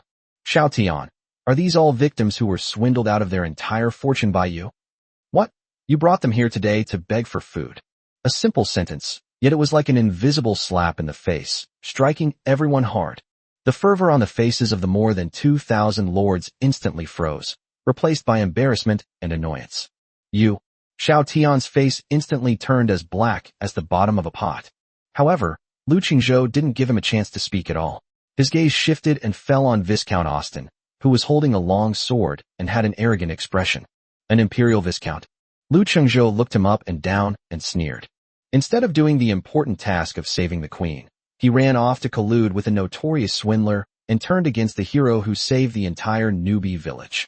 If the Morningstar Empire is run by a fool like you who can't distinguish right from wrong and abuses his power for personal gain, I think it's not far from its demise. Presumptuous. Viscount Austin was so enraged by those words that he trembled all over, his handsome face contorted in anger. "You lowly peasant. How dare you insult the Empire? How dare you insult me? Charge. Raze his territory to the ground. Tear him and his elven bitches to shreds." Viscount Austin roared madly, completely tearing off his disguise. "Kill. Xiao Tian also let out a hysterical roar at the same time. Roar! Two terrifying stitched giants, with heavy strides, like two out-of-control heavy tanks, launched a frenzied charge towards Lu Qingzhou's territory. Behind them were more than 2,000 lords whose eyes were bloodshot. War is imminent. Despite the devastating attack, Lu Qingzhou's face remained calm and composed. He didn't even stand up. He simply patted Eileen and Hekina on the shoulders beside him lightly. Don't rush. Let our guests try the appetizers we have prepared first. Chapter 66. A devastating strike from agricultural products. Roar. Two terrifying stitched-together giants, with heavy steps, like two out-of-control heavy tanks, were the first to charge to the front. Behind them were more than 2,000 bloodthirsty lords, wielding crude weapons and shouting battle cries like a tidal wave, launching a frenzied charge towards the fairy grotto that they saw as representing endless wealth and beautiful women. Seeing that Lu Qingzhou's troops were standing still, they assumed that the enemy was stunned by the terrifying formation, and their expressions became even more ferocious and greedy. However, just as the stitched-together troll's enormous foot stepped into the first 100 meters of its territory, boom! A deafening roar suddenly erupted from beneath the ground. At the feet of the leading stitched giant, a clump of earth suddenly exploded, and the terrifying shockwave caused its massive, mountain-like body to sway slightly. Reduced by 550. A respectable damage number popped up above its head. This is just the beginning. Boom, boom, boom. In an instant, the entire battlefield turned into a minefield. Countless potato mines exploded beneath the feet of the anti-rebel army. Ah! Help! My leg! What the hell is this thing? The hundreds of lords at the forefront were blown to pieces by the sudden series of explosions before they even saw the enemy. The entire charging formation was thrown into chaos instantly. Stay calm. Everyone stay calm. Don't panic. Behind him, Xiao Tian stared at the bizarre scene for a moment, then roared hoarsely. However, it was all too late. Chaos spread like a plague. Those lords who had narrowly escaped the explosion had no time to celebrate before their feet suddenly tightened again. Swish, swish, swish. Countless tough, thorny vines, like tentacles reaching out from hell, suddenly burst from the ground and tightly bound their legs. What is this? Help! I can't move. The lords who were entangled were horrified to find that they were as if they had fallen into a swamp. The more they struggled, the tighter the barbed vines became, and they even pierced their skin, causing them to feel waves of pain. The entire battlefield instantly transformed into a living hell filled with wails and screams. This also created the perfect environment for Lu Qingzhou's backup plan to be implemented. Put! Atop the city wall, Eileen's cool voice rang out softly. The 6 pink-haired archers, who were already prepared, instantly released their bowstrings. But what they shot were not arrows. Instead, they are fiery red peppers that look like they're bursting with explosive power. Exploding peppers. Swoosh, swoosh, swoosh. Dozens of exploding peppers traced perfect parabolic arcs through the air before landing precisely among the crowd huddled together, trapped by thorny vines. Rumble. In an instant, a series of explosions, 10 times more terrifying than the potato mines from before, resounded throughout the entire battlefield. Flames shot into the sky. The screams even drowned out the shouts of killing. In just a moment, the anti-rebel army of more than 2,000 men was blown up by this 3-pronged combo of landmines, reduce vines, reduce chili peppers.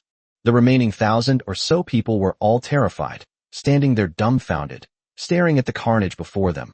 A scene of carnage with corpses strewn everywhere and rivers of blood flowing in front of them. The fanaticism on their faces had long been replaced by endless fear. Behind them, Viscount Austin and Xiao Tian were also completely dumbfounded. The smugness and arrogance on their faces had vanished, replaced by endless shock and disbelief. This is impossible. This is absolutely impossible. Xiao Tian muttered to himself in a daze. He never dreamed that a farmer's crops could unleash such terrifying power that could destroy the world. Sorcery. This must be sorcery. Viscount Austin was trembling with rage, his handsome face contorted in anger. You despicable peasant. All you can do is resort to these underhanded tricks. Charge. All of you, charge forward. Use your lives to fill in those damn traps. At the same time, the chat channel in the newbie village number 10086 was completely thrown into chaos by the appearance of one person. A lord who happened to live near the battlefield and was shivering in his cabin started a live broadcast and became a war correspondent. Holy crap. Guys, you'll never believe what I just saw. The battle has begun. The battle has begun. Xiao Tian's army has charged forward. Wait. Holy crap. It exploded. The ground exploded. At least several hundred of Xiao Tian's men were blown away. Vines. It's vines. My god. Lu Shun. He planted vines in the ground. So many people are entangled in them. Chili peppers? What am I seeing? The fairy sisters from the Lu family are throwing chili peppers? And then, they exploded? Damn it. It's over. It's all over. Xiao Tian's army of over 2,000 men hadn't even reached the Lu family's door before, and now only half of them are left. The war correspondent's incoherent live broadcast, filled with shock and ecstasy, instantly ignited the entire chat channel.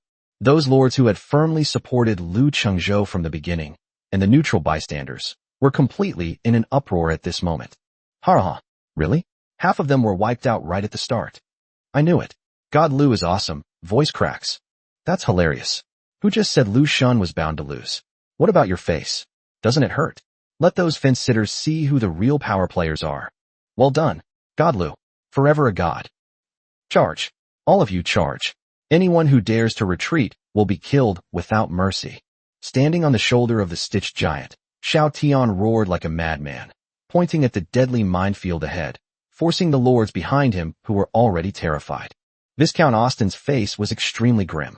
He never dreamed that his outing mission would turn into a nightmare. Charge. Crush them. Under his strict orders, the remaining 1,000 or so lords had no choice but to grit their teeth, step on the corpses of their comrades, and launch a second charge. The two thick-skinned, stitched giants, though blasted to pieces, still managed to break through the trap zone thanks to their terrifying health, and their massive shadows instantly enveloped Lu Chengzhou's territory. Owner, Eileen and all the elven girls gripped their weapons tightly, ready to face this bloody battle. However, at this critical moment, a sudden change has occurred. Kill! A unified roar suddenly erupted from the forest on the flank of the anti-rebel army. Swoosh! Swoosh! Swoosh! Dozens of arrows and spells burst forth from the forest like raindrops, precisely covering the flanks of the charging team. Ah! Enemy attack!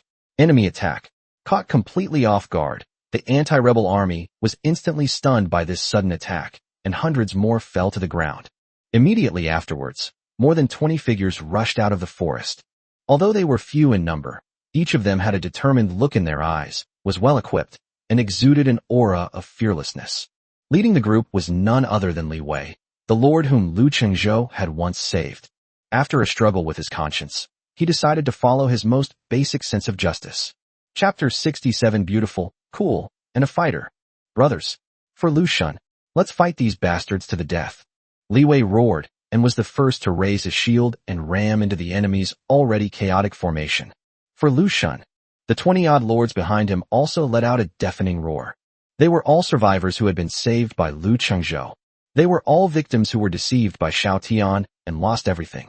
When they saw that the special envoy delegation from the capital had actually colluded with scum like Xiao Tian and even turned against their saviors, their anger was completely ignited. They would not hesitate to make enemies of the entire empire. The sudden arrival of reinforcements stunned everyone. Xiao Tian and Austin were both shocked and furious. A bunch of ignorant ants. Crush them. However, Lu Chengzhou smiled. Looking at the small but highly motivated group of lords, a rare warmth welled up in his heart. Eileen, Hekina. Yes, master. Those two big guys are yours to handle. Clear. Yao Yao, take the assassin squad and go support our friends. Hee, yes, master. The rest of you, fire at will. Leave them all here. At Lu Chengzhou's command, the entire elven army instantly transformed into a highly efficient war machine. The battle has fully erupted. Roar! The two stitched-together giants roared and swung their enormous bone-chopping knives, slashing fiercely at Lu Chengzhou himself. However, what greeted them was a black, ghostly figure. Hekina, the mature woman in black stockings, had transformed into a massive black panther at some point. With a low growl, her agile body moved like black lightning, instantly engaging one of the giant monsters in battle. Before the other giant could get close, a silver arrow imbued with moonlight struck it precisely in the eye socket. Reduced by 950. Critical hit, weakness attack. Eileen wields the Wind Whisper longbow, and every time she draws the bow, she inevitably takes away a large chunk of the giant's health. On the other side, The cat-eared girl Yao Yao was like a tiger among sheep, leading 5 sentinels directly into the chaotic lord's army, working together with Li Wei's elite squad to wreak havoc on all sides. The entire battlefield has turned into a one-sided massacre. No, impossible. Xiao Tian watched as his prized stitched monster was rapidly losing health under the combined assault of Lu Qingzhou and his 2 S-class heroes, its face draining of color. Viscount Austin was trembling with fear. He never dreamed that an F-level peasant army could unleash such devastating combat power. Boom! With a loud bang, one of the stitched giants had half its head torn off by the Black Panther that Hekina had transformed into. It let out a wail and collapsed to the ground.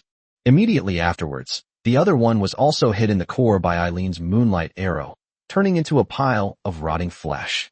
It's over. Everything is over. Seeing their last trump card fall, Xiao Tian and Austin's psychological defenses completely collapsed. Run, run. Viscount Austin was the first to react. He didn't even care about aristocratic manners. He scrambled around, turned his horse around, and fled frantically into the depths of the forest. My lord, wait for me. Upon seeing this, Xiao Tian was terrified. He jumped off the giant's corpse, abandoning his undead army, and followed Austin on all fours, looking as pathetic as a stray dog. With their commander-in-chief gone, the remaining 1,000-plus punitive expeditionary force collapsed instantly, crying out for their fathers and mothers, abandoning their armor and weapons, and scattering in all directions. Trying to run? Lu Qingzhou watched the 2 figures flee in a disheveled state, a cold smile playing on his lips. He had no intention of letting these 2 culprits get away with it. Eileen. Clear. Eileen's cool and aloof face remained completely expressionless as she slowly drew back the wind whisper longbow. A silver arrow, imbued with the essence of moonlight and more dazzling than ever before, slowly took shape on the bowstring. The terrifying energy fluctuations even distorted the surrounding air. Viscount Austin, who was fleeing frantically, suddenly felt a deadly danger coming from behind, which terrified him. Damn bastards. Austin glanced back in horror.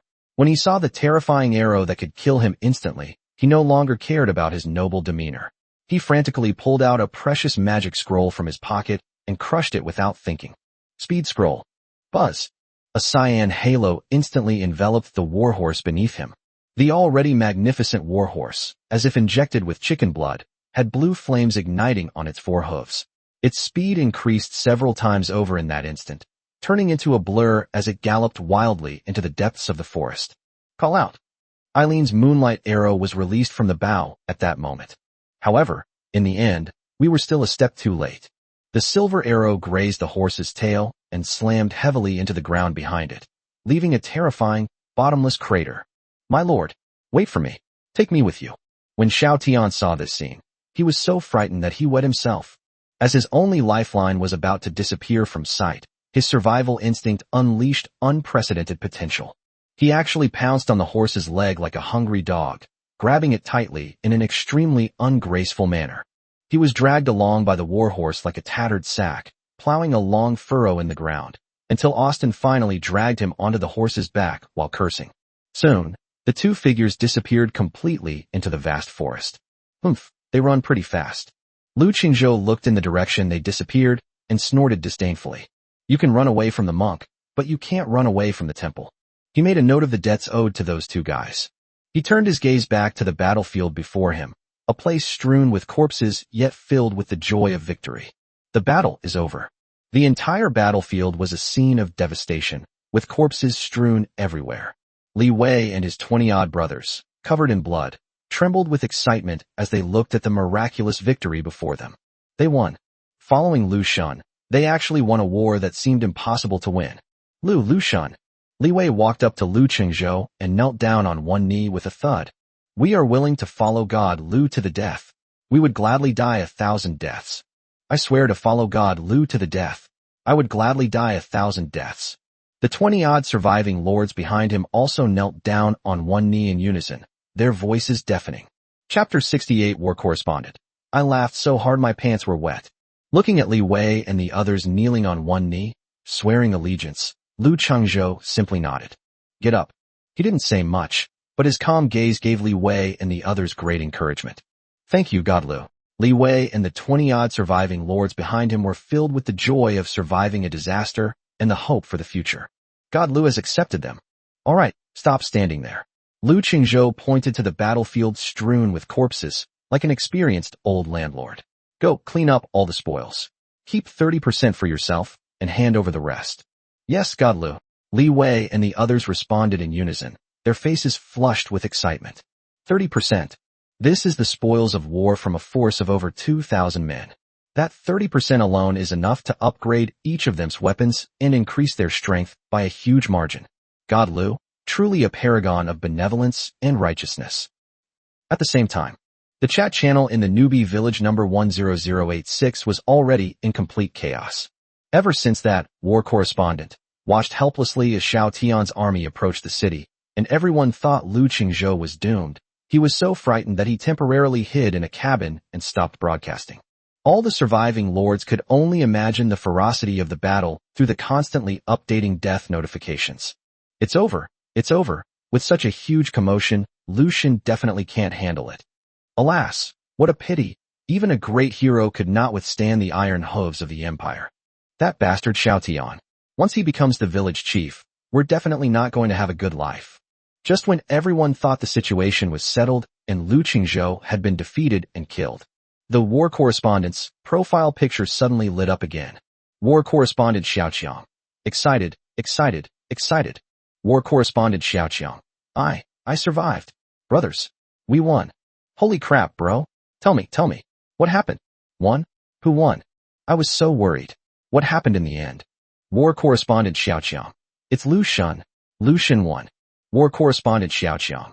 You absolutely can't imagine what just happened. Lu Shun's Elven Legion, in coordination with brother Li Wei's Suicide Squad, worked together from the inside and outside, and directly annihilated that army of more than 2,000. Brothers, you didn't see that. The scene was absolutely amazing. Xiao Tian's two giant monsters are fierce, but the fairy sisters of the Lu family are even fiercer. One silver-haired lady, who looks like the moon fairy, shot them one by one with an arrow, making the monsters howl in pain. There was also a mature woman with long legs and black stockings who whoosh transformed into a giant black panther and pounced on another monster, tearing it to pieces. The scene was both violent and sexy. I got hard on the spot. The best part is yet to come. Guess what? That damn Viscount, seeing things were going wrong, rode away. The most ridiculous one was Xiao Tian, who, seeing he couldn't escape, grabbed the horse's rear end and wouldn't let go. Ha! I laughed so hard my pants were wet. Puff. Hug a horse's rear. Ha ha ha. I'm dying of laughter. I fucking burst out laughing like a pig. The imagery is so vivid. I can already picture Xiao Tian clinging to the horse's rear end, being dragged along. I hereby announce that, starting today, Xiao Tian will have a new nickname, Flatterer, and it has a hint of flavor. Hey bro upstairs, you've snatched all the bamboo shoots. The entire chat channel instantly filled with a joyful atmosphere. Xiao Tian, the man who was once hailed as a savior by countless people and later cursed as the enemy of the whole village, at this moment, was completely reduced to a clown, a laughingstock for everyone to enjoy. Those who had previously switched sides and chosen to side with Xiao Tian were now too scared to speak up, fearing retribution later. Ha! This is truly gratifying. Let's see how arrogant that swindler can be. That's right. This is the consequence of betraying God Lu. That's so damn satisfying. Let those snobbish bastards stop being so arrogant. In front of our God Lu, they're all trash. Long live the God of Land. Countless people are cheering for this epic victory. In their view, Xiao Tian, this cancer, and that arrogant special envoy group have both been completely driven away. Lu Shun is the only king in this beginner village. However, amidst this festive atmosphere, an untimely voice filled with worry rang out. Brothers, are we getting ahead of the game? Xiao Tian, that swindler, has run away, so he's no threat. But that Austin, he's a viscount of the Empire. He has a regular army under his command. A viscount fled today. Will an earl come tomorrow? Will they send an army the day after tomorrow? Upon hearing this, the previously enthusiastic chat channel instantly quieted down considerably. Yes, how could they forget about this? Lu Qingzhou not only defeated Xiao Tian, but also destroyed the face of the Morning Star Empire. Holy crap, now that you mention it, I feel a chill down my spine. Yes, the starting village is just a starting village after all. We'll have to leave eventually. If we offend the Empire, how can we expect to have a good life in the future? Oh no, I think I insulted that Viscount too harshly.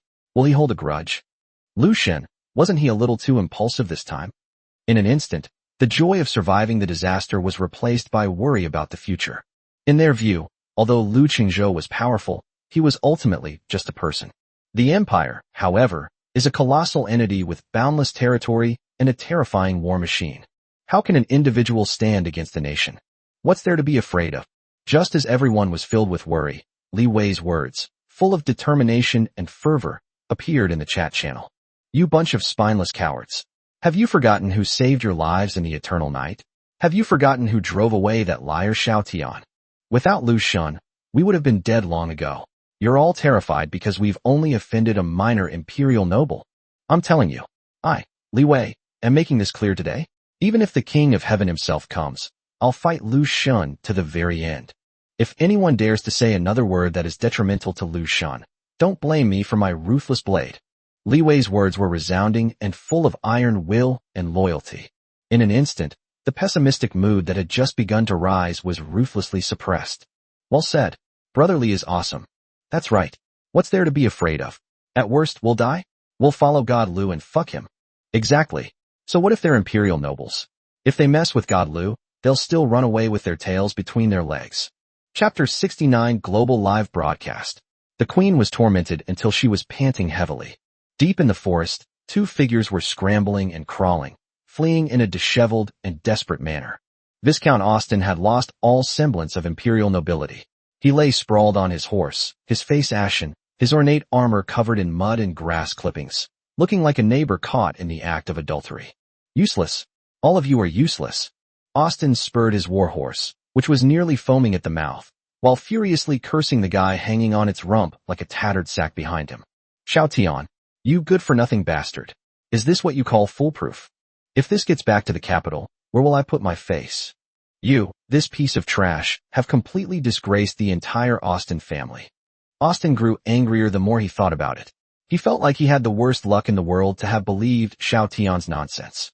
Xiao Tian, who had been verbally abused, was clinging tightly to the horse's leg, his body dazed and disoriented from the jolting. His face and body were covered in bloodstains from being dragged on the ground, making him look utterly miserable. As he listened to Austin's impotent rage and curses, he felt a mixture of shock, anger, and utter frustration. My lord, this isn't my fault. Who would have thought that farmer's methods were so bizarre? The things he grows in his field are practically like sorcery. Xiao Tian spat out the mud in his mouth, while explaining aggrievedly. Shut up. Viscount Austin lashed out with his whip, striking Xiao Tian hard on the back. Smack. Xiao Tian screamed in agony as a bloody whip mark instantly appeared on his back. You dare talk back? Viscount Austin's eyes were bloodshot. If it weren't for your swearing, you piece of trash, that the peasant was no match for you. How could I have lost two precious royal knights? It's all your fault. Starting today, your research time will double every day. If you still can't find a clue to the antidote within 3 days, you'll be my groom. No, you're not even fit to be a groom. You'll be cleaning horse manure. Hearing these words, Xiao Tian was completely stunned. Cleaning up horse manure? He, a dignified S-class alchemist, and the chosen one, actually had to do the most lowly job. An indescribable sense of humiliation instantly welled up in his heart. There was a time when he was just like that, arrogant and condescending, treating another person named Wang Hao like a dog, wantonly insulting and ordering him around. He reveled in the thrill of controlling other people's lives and deaths and trampling their dignity underfoot. But he never dreamed that fortune would turn around. Only a few days have passed, and I've become someone else's dog. This enormous disparity in status and the deep-seated sense of humiliation reminded him of Wang Hao's curse filled with resentment and unwillingness before his death. Xiao Tian, you damned bastard who deserves to die a horrible death. Even as a ghost, I will never let you go. Is this karma? No. He refuses to accept his fate. He, Xiao Tian, is an S-class prodigy. He is destined to become a person of great stature. How could I die like a dog in a place like this? Xiao Tian gritted his teeth, burying all his resentment and unwillingness deep in his heart. He knew that his only support now was this capricious imperial nobleman in front of him. As long as he can cling to this powerful figure, he has a chance to turn things around. Yes, your excellency is right. I know I was wrong. Despite the excruciating pain in his back and the humiliation in his heart, Xiao Tian apologized repeatedly in an almost fawning tone. His humble appearance calmed Viscount Austin's anger somewhat. Humph, trash. At the same time, while the entire newbie village of number 10086 was still immersed in the shock and celebration of Lu Qingzhou's epic victory. Buzz. Above the sky, that familiar golden light curtain once again slowly unfolded without warning. Global live streaming is back. In an instant, all the hundreds of billions of lords across the entire Morningstar continent subconsciously stopped what they were doing and raised their heads in unison. It's here. Here we go again. Within the light screen, that stunningly beautiful figure who has captivated the hearts of billions of men worldwide reappeared once more. Morningstar Queen. Your Majesty. It's my wife. Mommy. The moment the Queen's appearance was clearly seen, chat channels around the world erupted in gasps of surprise. On the Queen's once flawless, snow-white face, lines of evil runes, resembling black lace, had begun to appear. The incantation traveled upwards from her snow-white, slender neck, across her delicate chin, and finally spread to her left cheek, creating a breathtaking visual impact against her extremely white skin. Half sacred, half depraved. Her noble, amethyst-like eyes were veiled with a thick mist, filled with helplessness and pain. This live stream was completely different from the previous silent broadcasts. A series of faint groans, suppressed with endless pain, yet carrying a strange allure, clearly emanated from the light screen. To the right of the Queen's image, the blood-red countdown continues relentlessly. 23 days, 10 hours, and 5 minutes. The black progress bar below, representing the degree of curse corruption, has suddenly surged from 20% to a terrifying 30%. Holy crap. This sound. I can't take it anymore. Abyss Lord. You fucking deserve to die? Let go of my wife. Let me have her. Guys, I'm so excited. Am I hopeless? Global chat channels have completely exploded. Countless men stared at the Queen's pitiful and frail appearance on the screen, listening to her bone-melting groans of pain.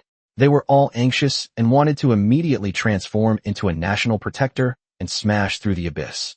Before everyone could recover from their heartbreak, the cold and vast voice of the heavenly Tao suddenly resounded in the minds of all the lords. Global announcement. Her Majesty the Queen's life is in danger due to the worsening of the Abyss Wither curse. Epic main quest, saving the Queen of the Morningstar. Rewards doubled. Anyone who provides a method to alleviate the curse will be rewarded with the title of Imperial Earl, a legendary item. Whoever can completely purify the curse will receive the following reward. The title of Prince of the Morningstar Empire, 5 legendary building blueprints, a massive amount of resources, unparalleled glory, the Queen's highest friendship, and a level 2 main city with a customizable location. Chapter 70, The Ultimate Trump Card. 12 Sacred Fruits of Life. I didn't hear wrong, did I? The main city. Holy crap. Are you crazy? Giving away an entire main city. What is the concept of a level 2 main city? Can someone with expertise explain it? Don't ask, it's awesome. Holy crap, I haven't even left the starting village yet, and I'm already being sent straight to the main city. After a brief moment of shock, the chat channels of millions of newbie villages on the Morningstar continent were completely ignited by an unprecedented frenzy. Main city. That's a major city. Although most people still don't know what a level 2 main city really means, the word main city alone is enough to drive these lords, who are still struggling to survive in the newbie village and fighting tooth and nail for a few pieces of wood and jerky, completely crazy. Countless people were so excited they trembled, wishing they could rush to the Queen right now and drain the curse from her. Soon, some well-informed lords, or those who were lucky enough to have contact with Imperial NPCs, began to explain the value of a level 2 main city in the chat channel. Newbie Village chat channel number 888.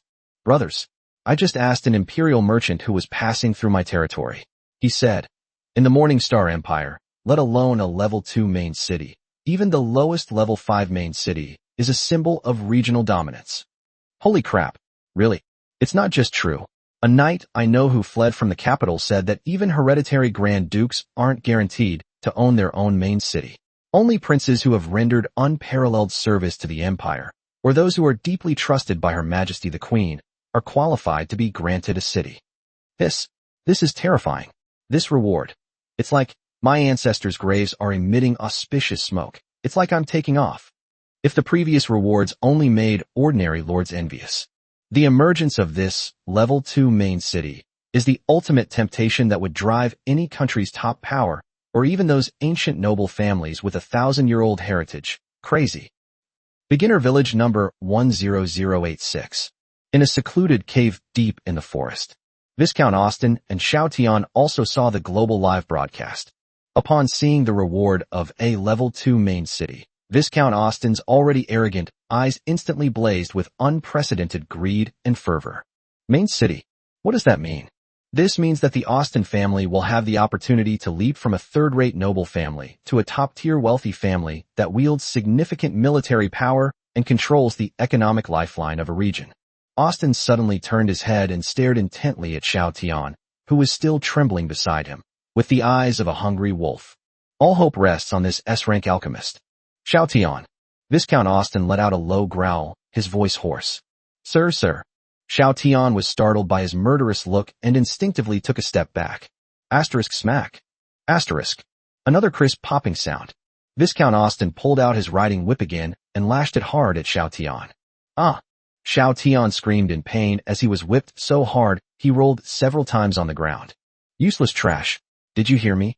Viscount Austin, his eyes bloodshot and seemingly insane, walked step by step to Xiao Tian, pointed his riding crop at his nose, and roared. Main city. A level 2 main city. I don't care what methods you use. Steal it. Rob it. Scam it. 10 days. I'll give you one last 10 days. If you still can't find an antidote, I'll castrate you. I'll send you to the gladiatorial arena in the capital to be the lowest of gladiators. Let those filthy trolls treat you like a plaything. Austin has completely lost his mind. He seemed to see a stairway to heaven that could change the fate of his family right before his eyes. Anyone who stood in his way would die. Yes, my lord. Your subordinate obeys. Your subordinate will do your utmost. Xiao Tian was so frightened that he scrambled to his knees and frantically cowed out. His humble appearance was even more pathetic than when Wang Hao had been in front of him before. Roll.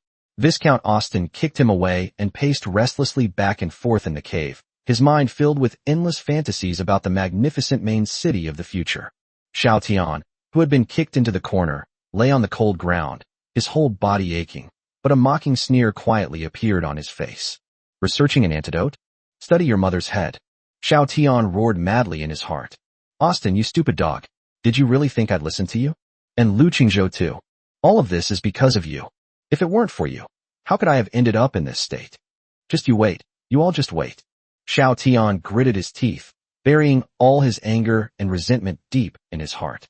He pretended to be repentant and fearful, then crawled into a corner, took out the bottles and jars from his backpack, and began to study them, without eating or sleeping. But his thoughts quietly sank into his system inventory. Deep inside the backpack, an ancient book exuding an ominous black aura lay quietly. Forbidden spell, flesh and blood alchemy. The more anxious that stupid dog Austin gets, the more resources he'll give me. Once I utilize these resources to master this forbidden technique, I will create an undead army capable of destroying the heavens and the earth. When the time comes, the first one I'll use is you bastard who dared to hit me, as a sacrifice to the heavens. At the same time, the whole world went crazy over this sudden, incredible reward. Within Lu Qingzhou's territory, peace and tranquility remained. He leaned comfortably back in his recliner, watching the queen's weak and delicate appearance, panting heavily from the torment on the screen, and then looked at the incredible reward. It would be a lie to say I wasn't tempted. Main city. This is no ordinary reward. It's like ascending to heaven in one step, transforming from a struggling novice village lord into a powerful regional ruler. But his rationality quickly calmed him down. The reward is tempting, but it's also a hot potato. With his current strength, even if he heals the queen and gains control of the main city using the holy fruit of life, can he hold on to it? I'm afraid that on the very first day we get our hands on the main city, it will be devoured alive by those envious imperial nobles, or even top powers from other countries. No rush, take your time. Lu Qingzhou's gaze grew increasingly profound. When I truly grow up and possess the strength to protect all of this, I will take this main city, along with that queen tormented by the curse and panting incessantly. I want it all. Master, it seems that the tree of life has borne fruit again. Behind him, the holy and noble saintess of life, Lia, gently massaged his shoulders with her soft, white hands, while softly reminding him. Lu Qingzhou's gaze fell on the primordial life ancient tree, which exuded a powerful life force, not far away. Sure enough, another brand new sacred fruit of life, condensed and took shape. Lu Qingzhou stood up and walked over slowly. On the branch of the sacred tree, which exudes a powerful life force, a fist-sized, snow-white fruit, emitting a misty white haze and an enticing fragrance, hangs quietly. The sacred fruit of life.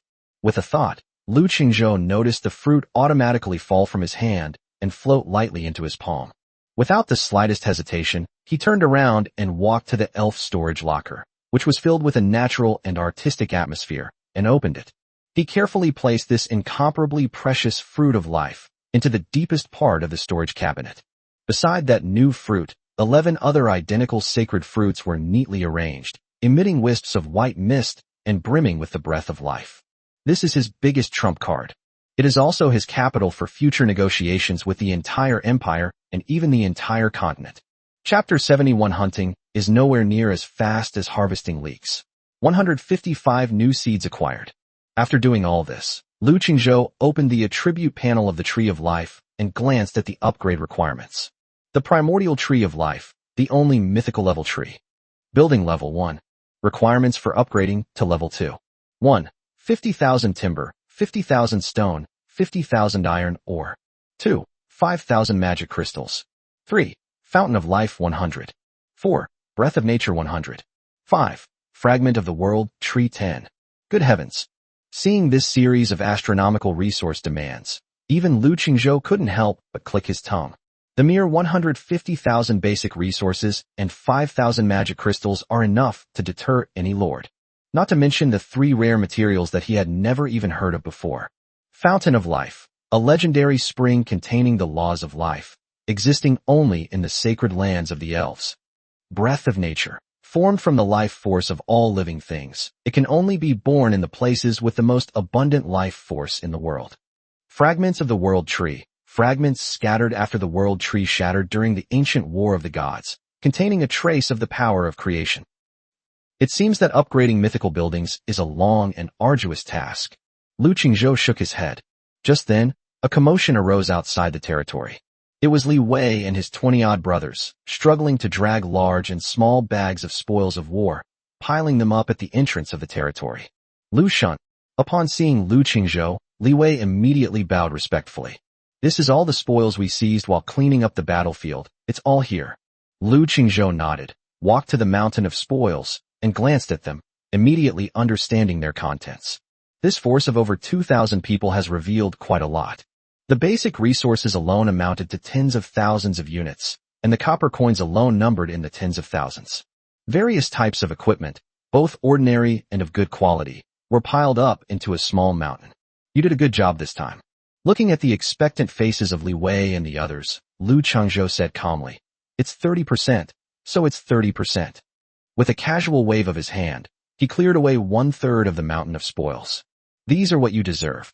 Thank you, Godlu."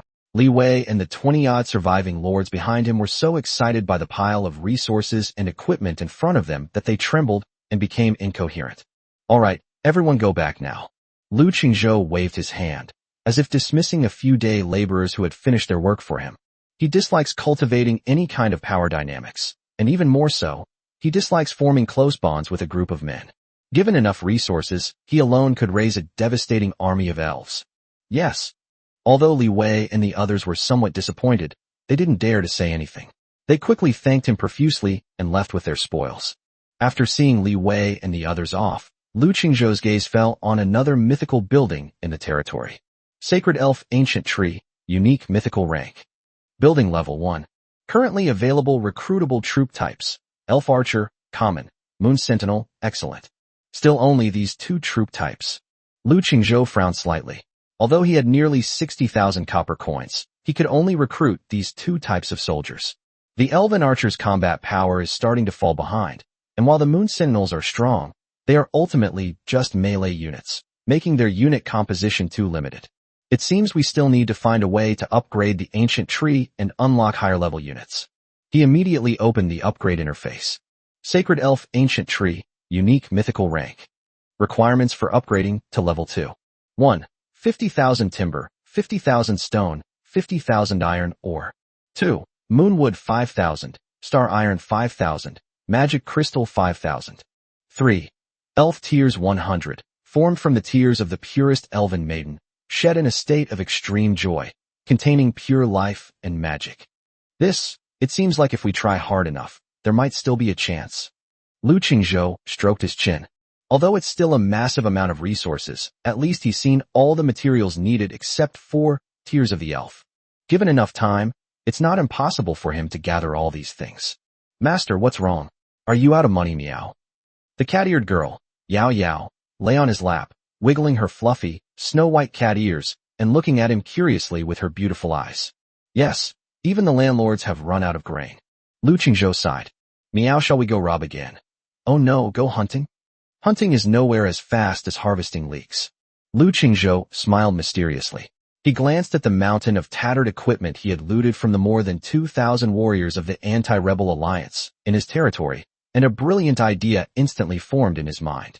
Now, in the entire newbie village, apart from Li Wei and his 20-odd followers who were just getting by, everyone else is probably so poor, they only have their underwear left. The Eternal Night Cataclysm has just ended, monsters are respawning, and it's the perfect time to get equipment. Then he hung up these spoils of war. Hee, it's time to give everyone some perks. Lu Qingzhou smiled mischievously and casually opened the trading market. Like a seasoned, shrewd businessman, he slowly and methodically hung up all the ordinary equipment that was of low quality but plentiful. Seller, Lu Qingzhou. Item available for sale, worn iron sword, common. Requirements, 50 wood, or 50 stone, or 5 of any kind of seeds. Inventory, 152 units. Note, this is a tearful clearance sale sponsored by the Anti-Rebel Alliance. Buy now while supplies last. Seller, Lu Qingzhou. Item available for sale, damaged leather armor, common. Requirements, 50 iron ore, or 50 stone, or 5 of any seed. Inventory, 218 pieces. Note, this is the original flavor, with blood. Please do not purchase if you mind. Seller, Lu Qingzhou. Item for sale, chipped wooden shield, common. Requirements, 30 wood, or 30 stone, or 3 of any kind of seeds. Inventory, 88 pieces. Note, I don't know if it can stop a knife, but it can at least be used as firewood. Lu Qingzhou put up more than a dozen types of junk equipment, totaling more than 800 pieces, at prices that were neither too high nor too low, just within reach of ordinary people with a little effort. The moment these products appeared, the entire chat channel exploded. Brothers, quick, check the trading market. Lu Shun is having a massive clearance sale. Sponsored by the Anti-Rebel Alliance? It's still Lu Shun Duo who's going to win. Dad, I'll go dig the mine for you right now. Original leather armor? Holy crap, Lu Shun knows how to market. Brothers, don't try to take it from me. Seeds can be exchanged? That's great. I have a few junk seeds of unknown variety that I've been looking for a way to get rid of. In an instant, the entire trading market went completely crazy. After the Eternal Night catastrophe, almost all the Lord's resources were depleted, their troops suffered heavy casualties, and their equipment was in ruins. Lu Qingzhou's arms dumping was a timely rein for them. Grab it. We must get it at all costs. Mine. That armor is mine. Ding. Transaction successful. You have received 50 pieces of wood. Ding. Transaction successful. You have received 5 unknown seeds. Ding. Transaction successful. You have received 50 stones. A series of system notification sounds were frantically flooding the system background. Less than 10 minutes. More than 800 pieces of equipment were completely sold out. Lu Qingzhou's resource panel has also undergone tremendous changes. Timber, 18,850. Stone material, 15,620. Iron ore, 12410. Various types of seeds, 155.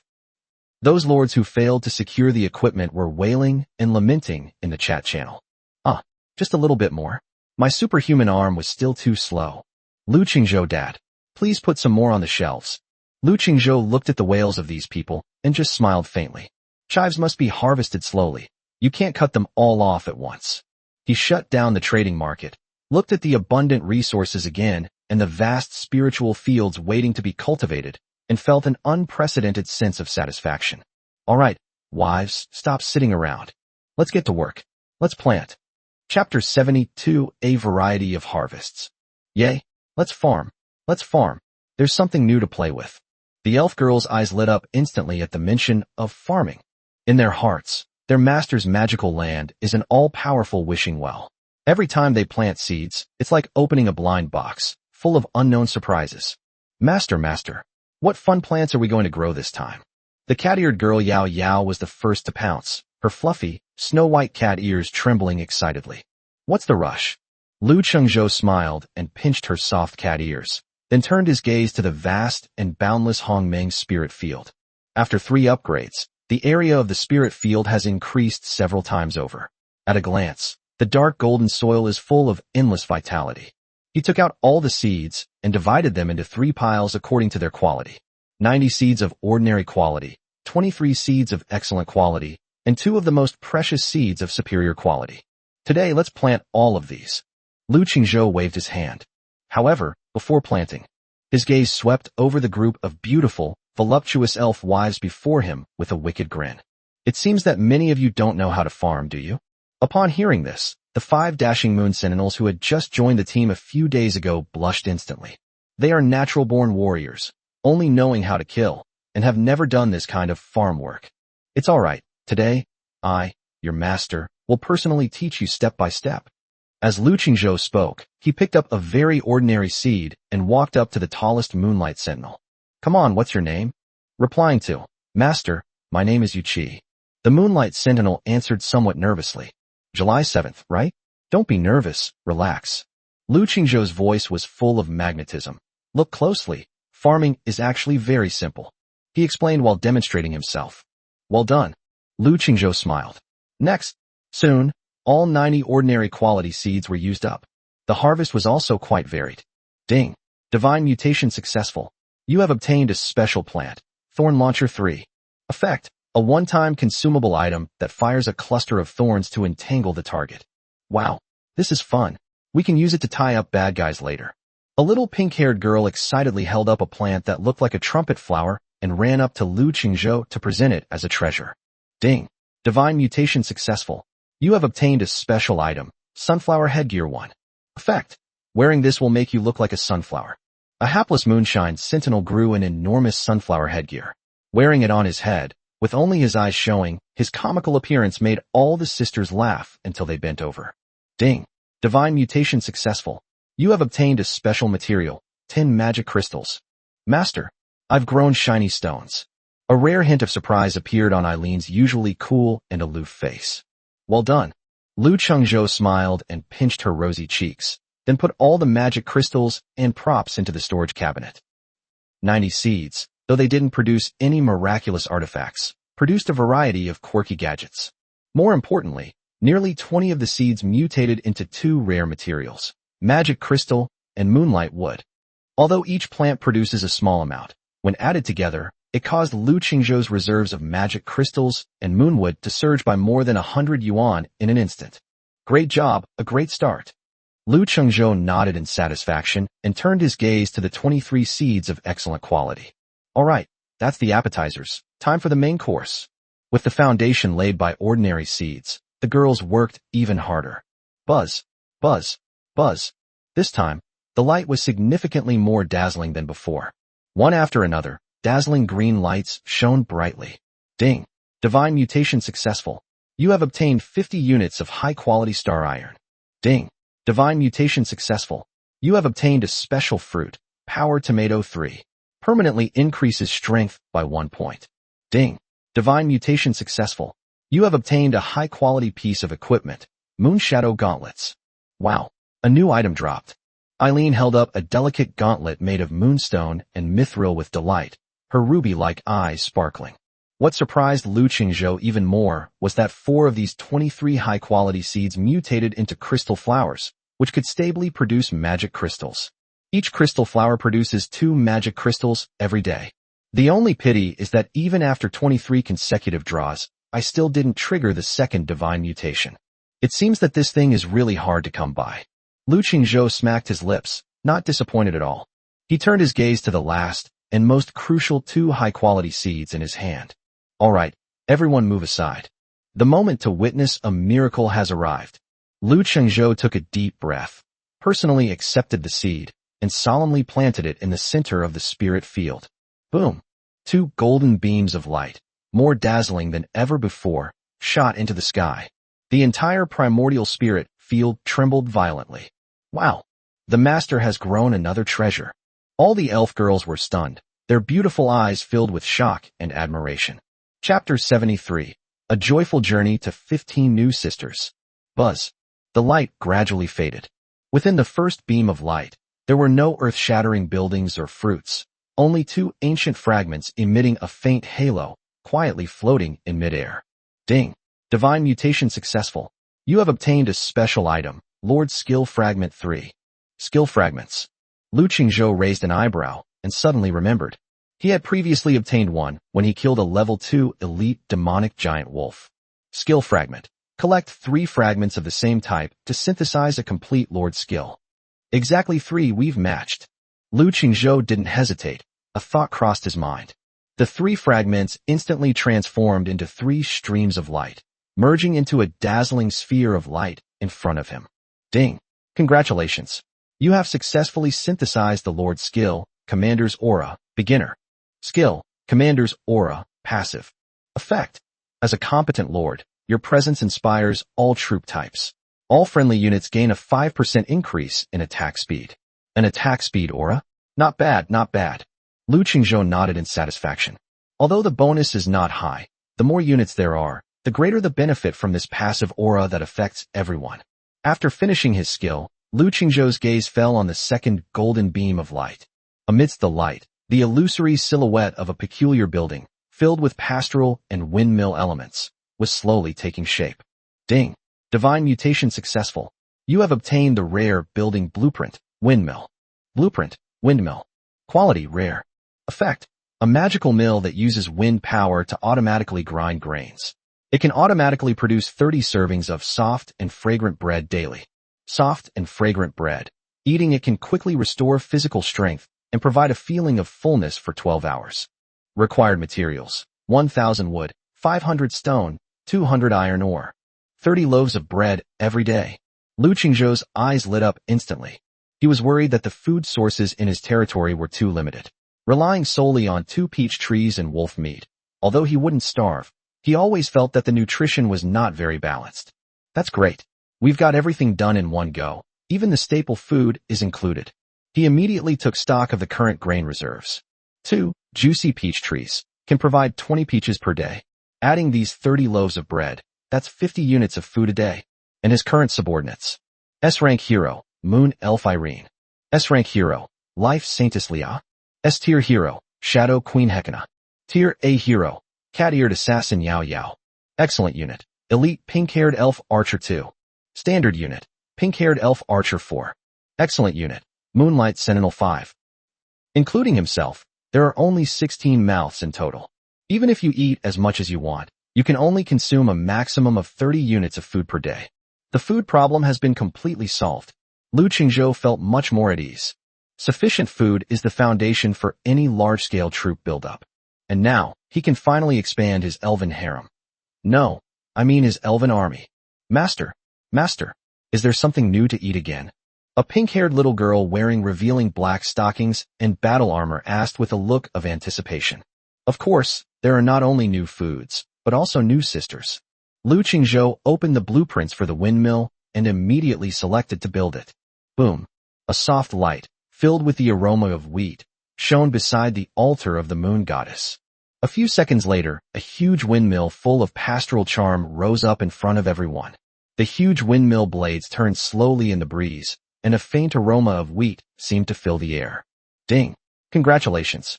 You have successfully constructed the rare building windmill. Wow, what a huge windmill! We'll have more bread than we can eat from now on. The elf girls cheered. Lu Qingzhou smiled and walked directly to another mythical building in the territory. The sacred ancient tree of spirits.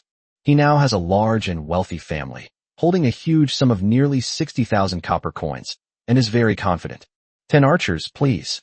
Ding. You have spent 1,000 copper coins to successfully recruit 10 elf archers. 5 more sentries. Ding. You have successfully recruited Moonlight Sentinel 5 by spending 2,500 copper coins. Boom. At Lu Qingzhou's command, The entire ancient tree of spirits suddenly burst forth with a dazzling green light of life. 15 emerald green cocoons, composed of pure life energy, rapidly coalesced and took shape at a speed visible to the naked eye. Wow, we have a new sister. The dozen or so elven girls in the territory all curiously gathered around. Click. A series of crisp cracking sounds rang out. The 15 cocoons of light shattered instantly. 10 adorable girls with long, flowing cherry blossom pink hair, petite figures, and wearing cool leaf armor, and 5 slender, fiery mature women with long, holy silver hair like moonlight, wielding deadly moon blades, appeared silently before everyone's eyes. As soon as they appeared, they knelt down on one knee in front of Lu Chengzhou in perfect unison. Greetings, master. Their voices were perfectly synchronized, filled with absolute loyalty. All right, get up, everyone. Lu Chengzhou looked at his wife's army, which had expanded once again, and his mouth was practically crooked from smiling. Welcome to our big family, new sisters. The cat-eared girl Yao Yao was the first to pounce on them, like a big sister, pinching the cheeks of each of the new recruits. For a time, the entire territory was filled with the joyful laughter of women.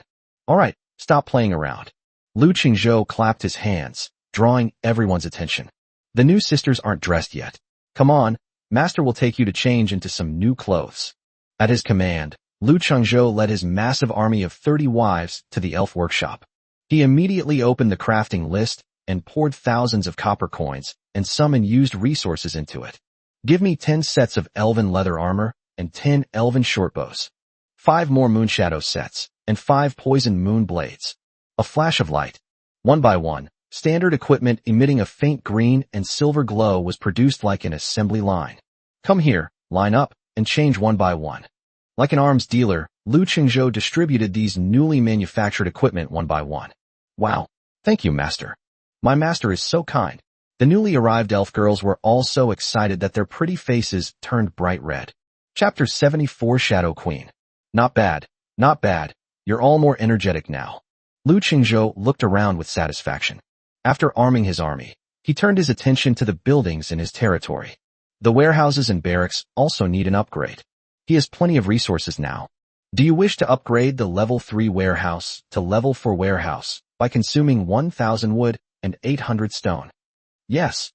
Do you wish to upgrade a tier 3 barracks to a tier 4 barracks by consuming 1,200 wood, 1,000 stone, and 500 iron ore? Yes.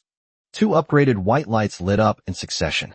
The warehouse, which was originally somewhat crowded, was instantly expanded to twice its size, and the barracks became more spacious and impressive. Building, level 4 warehouse. Capacity, 1,000 slots. Building, tier 4 barracks. Capacity, 10 out of 10. Effect, allows 10 units to train in the barracks, slowly gaining experience points. Now the house is finally spacious. Lu Chengzhou watched with satisfaction as the messy resources were quickly put into the warehouse, and the entire territory became much cleaner and tidier. He stroked his chin, his gaze sweeping over the 10 newly enlisted pink-haired archers who were still staring longingly at him. You 10 will be living here from now on. He pointed to the brand new barracks. During the day, you'll go out to fight with the older girls, and at night you'll come here for extra training, understand? Yes, master. 10 pink-haired little archers responded in unison, their voices sweet and soft, and they skipped and hopped into the barracks. After finishing the land development, it gradually got dark. The fluorescent vein began to emit a soft glow, illuminating the entire territory as bright as day. The newly built windmill mill also produced fresh bread for the first time. A rich aroma of wheat mixed with the smoky scent of roasting instantly filled the entire territory, making everyone who smelled it swallow hard. Dinner's ready. Lu Chengzhou clapped his hands, beckoning to his wives like a wealthy landlord. Yay, time to eat. There's something delicious. The elven girls cheered and chattered as they gathered around. Those who are doing extra training in the barracks, come out for a meal. Lu Chengzhou shouted towards the direction of the barracks. Yes, master. Soon, 10 pink-haired archers, who had just changed into their new gear and were still a little reserved, lined up and walked out with a mixture of curiosity and nervousness. An open-air banquet began in the open space in the center of the territory. The campfire was burning brightly, illuminating the entire territory with a warm glow. 30 elven girls dressed in cool black silk armor surrounded Lu Chengzhou in the center, sitting cross-legged on the grass with their bare white feet, holding steaming bread in their hands. Wow, this plump, white thing smells so good. A little pink-haired girl carefully tore off a piece of bread and put it in her mouth, imitating her older sisters. The soft texture, combined with the pure aroma of wheat, instantly won her over. It's so delicious. The little guy squinted his eyes happily. The other newly arrived elf girls also took small bites, their faces beaming with satisfaction. Lu Qingzhou watched this scene, and like a patriarch, he leaned back comfortably in his recliner. The aloof Eileen carefully tore the roasted wolf meat into small pieces and offered them to his mouth. Master, not bad. My Eileen's cooking skills are getting better and better. Lu Qingzhou opened his mouth to eat and casually pinched her fair face, which was cool, yet slightly flushed. Seeing this, the cat-eared girl Yao Yao was not to be outdone. Master, my peaches are even sweeter. You should try them. As Yao Yao spoke, she deliberately puffed out her chest. The holy and noble Lia, like a gentle older sister, smiled as she distributed food and spring water drawn from the moon well to each of the elven girls, reminding them from time to time to eat slowly and not to choke. Meanwhile, the newly arrived, mature woman in black stockings, Hekina, leaned lazily to one side. She was savoring the delicious food she had never tasted before, her eerie purple eyes gleaming with a hint of curiosity. The entire territory was filled with the joyful laughter of birds and the warmth and harmony of home. After a satisfying meal, it was late at night. All right, stop playing and get some rest. Lu Qingzhou clapped his hands and stood up from the recliner. Yay, I can move into my new home. The pink-haired girls and the Moonlight Sentinels cheered, held hands, and ran into the dreamlike Moonlight Tower. Good night, master. Good night. Cat-eared girl Yao Yao and black-stocking mature woman Hekina yawned, wagged their tails, and walked into the catgirl paradise. Even the usually clingy Eileen and Leah were arranged by Lu Qingzhou to rest in the Moonlight Tower. Soon, the entire territory fell silent. Lu Qingzhou stretched and returned to the Lord's hut alone. Moonlight streamed through the window, illuminating his handsome face. He lay comfortably on the big bed, enjoying the most peaceful time of the day. Just as he was drifting off to sleep, with a creak, the door was gently pushed open. A fiery, alluring figure, exuding wildness and charm, slipped in silently. It's that newcomer, the S-rank, black-stocking mature woman who can fight and ride. Hekina. Chapter 75. A bounty for the Viscount's head. The next day, early morning. As the first rays of sunlight streamed through the window and fell upon Lu Qingzhou's handsome face, he slowly opened his eyes. Lu Qingzhou stretched comfortably, then subconsciously turned his head to look at his side. Hekina, the mature woman in black stockings, was curled up quietly in his arms, fast asleep. But he hadn't forgotten that there were still two hidden dangers outside his territory that hadn't been resolved. Austin and Xiao Tian. These two are a hypocrite with an imperial noble background and a narrow-minded, vindictive villain. Although he had driven them away yesterday, Lu Qingzhou knew very well that the two of them would not let the matter rest. Especially Austin, as an imperial viscount, suffered such a great loss on his own territory and lost 2 royal knights. He will definitely do everything he can to get revenge. Instead of waiting for them to come back, let's take the initiative. To cut the weeds, you must pull them out by the roots. A cold, killing intent flashed in Lu Qingzhou's eyes. He was no soft-hearted saint. When it came to enemies with whom he had a blood feud, he always had only one principle: to exterminate them completely and eliminate any future troubles. After a quick wash, Lu Qingzhou walked out of the Lord's hut feeling refreshed. He opened the chat channel that had long since hailed him as a god because of yesterday's epic victory. Then he edited an announcement that was enough to drive the entire newbie village crazy. Newbie village number 10086 has reduced the number of wanted posters for the entire village. Wanted targets: reduce S-rank Lord Xiao Tian. Reduce Morningstar Empire Viscount Austin. Reason for arrest: deceiving superiors and subordinates, oppressing the local people. His crimes are heinous and deserve to be punished by everyone. Bounty: anyone who can provide the exact location of these two individuals will be rewarded with a set of either the high-quality Royal Knight armor or the Imperial Standard Longsword. Note: the equipment was generously sponsored by a former Royal Knight, honest and reliable. Boom. This wanted poster, brimming with domineering power and murderous intent, instantly banished everyone's sleepiness. A village-wide wanted notice. Wanted Xiao Tian and that Imperial Viscount. Is Lu Shun going to fight the Empire to the bitter end? Awesome. That's fucking awesome. That's the kind of domineering presence our top leader should have. The important thing is the reward, guys. A top-quality Royal Knight set. Am I seeing things? Holy crap. That's top-tier equipment. There are probably no more than 3 people in the whole village with top-tier equipment right now, aren't there? Wow. All I need to do is provide accurate coordinates to get a set of excellent equipment? This is practically free. Damn it. What are you all standing there for? Search. Dig 3 feet into the ground and find those 2 bastards. Yes, that liar Xiao Tian. And that snobbish Viscount. I've been fed up with them for ages. Now I finally have a chance to get my revenge. Brothers, get moving. For Lucian. For superior equipment. Charge. In an instant, all the surviving lords in the entire number 10086 beginner village went mad. Enticed by the superior equipment, they transformed into the most fanatical bounty hunters, roaring as they charged into the vast primeval forest. At the same time, in a secluded cave deep in the forest, Achoo! With bloodshot eyes and huge dark circles under his eyes, Xiao Tian was engrossed in studying the forbidden book, Flesh and Blood Alchemy, amidst a pile of bottles and jars. He suddenly sneezed without warning, and a sense of foreboding washed over him. Damn it, who's insulting me? He rubbed his nose irritably and casually opened a chat channel he hadn't checked in a long time, wanting to see what new things were happening outside. However, after just one glance, his face turned pale instantly. The blood red, wanted by the whole village, poster hanging at the very top of the channel stung his eyes. A warrant for arrest, for the entire village? Xiao Tian was terrified when he saw his name and the incredibly generous bounty. He never dreamed that Lu Qingzhou would pull such a stunt. This is utterly devastating, leaving him no way out. No, something terrible has happened. My lord, something terrible has happened. Xiao Tian scrambled to the other end of the cave and shouted in terror at Viscount Austin, who was resting with his eyes closed. What's all this noise about? You have no manners at all. Viscount Austin opened his eyes impatiently and coldly rebuked him. My lord, look. Xiao Tian trembled as he showed him a screenshot of the wanted poster. Viscount Austin took a look, and his already arrogant face instantly turned frosty. Outrageous. Utterly outrageous.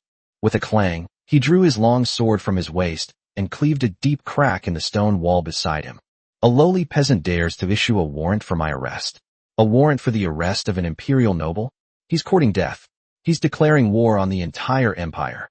Viscount Austin was trembling with rage. Chapter 76 Lightning Speed. The Misty Swamp. And Master, this is not the time to be angry, Xiao Tian said with a mournful face. The whole village is looking for us now. This cave is no longer safe.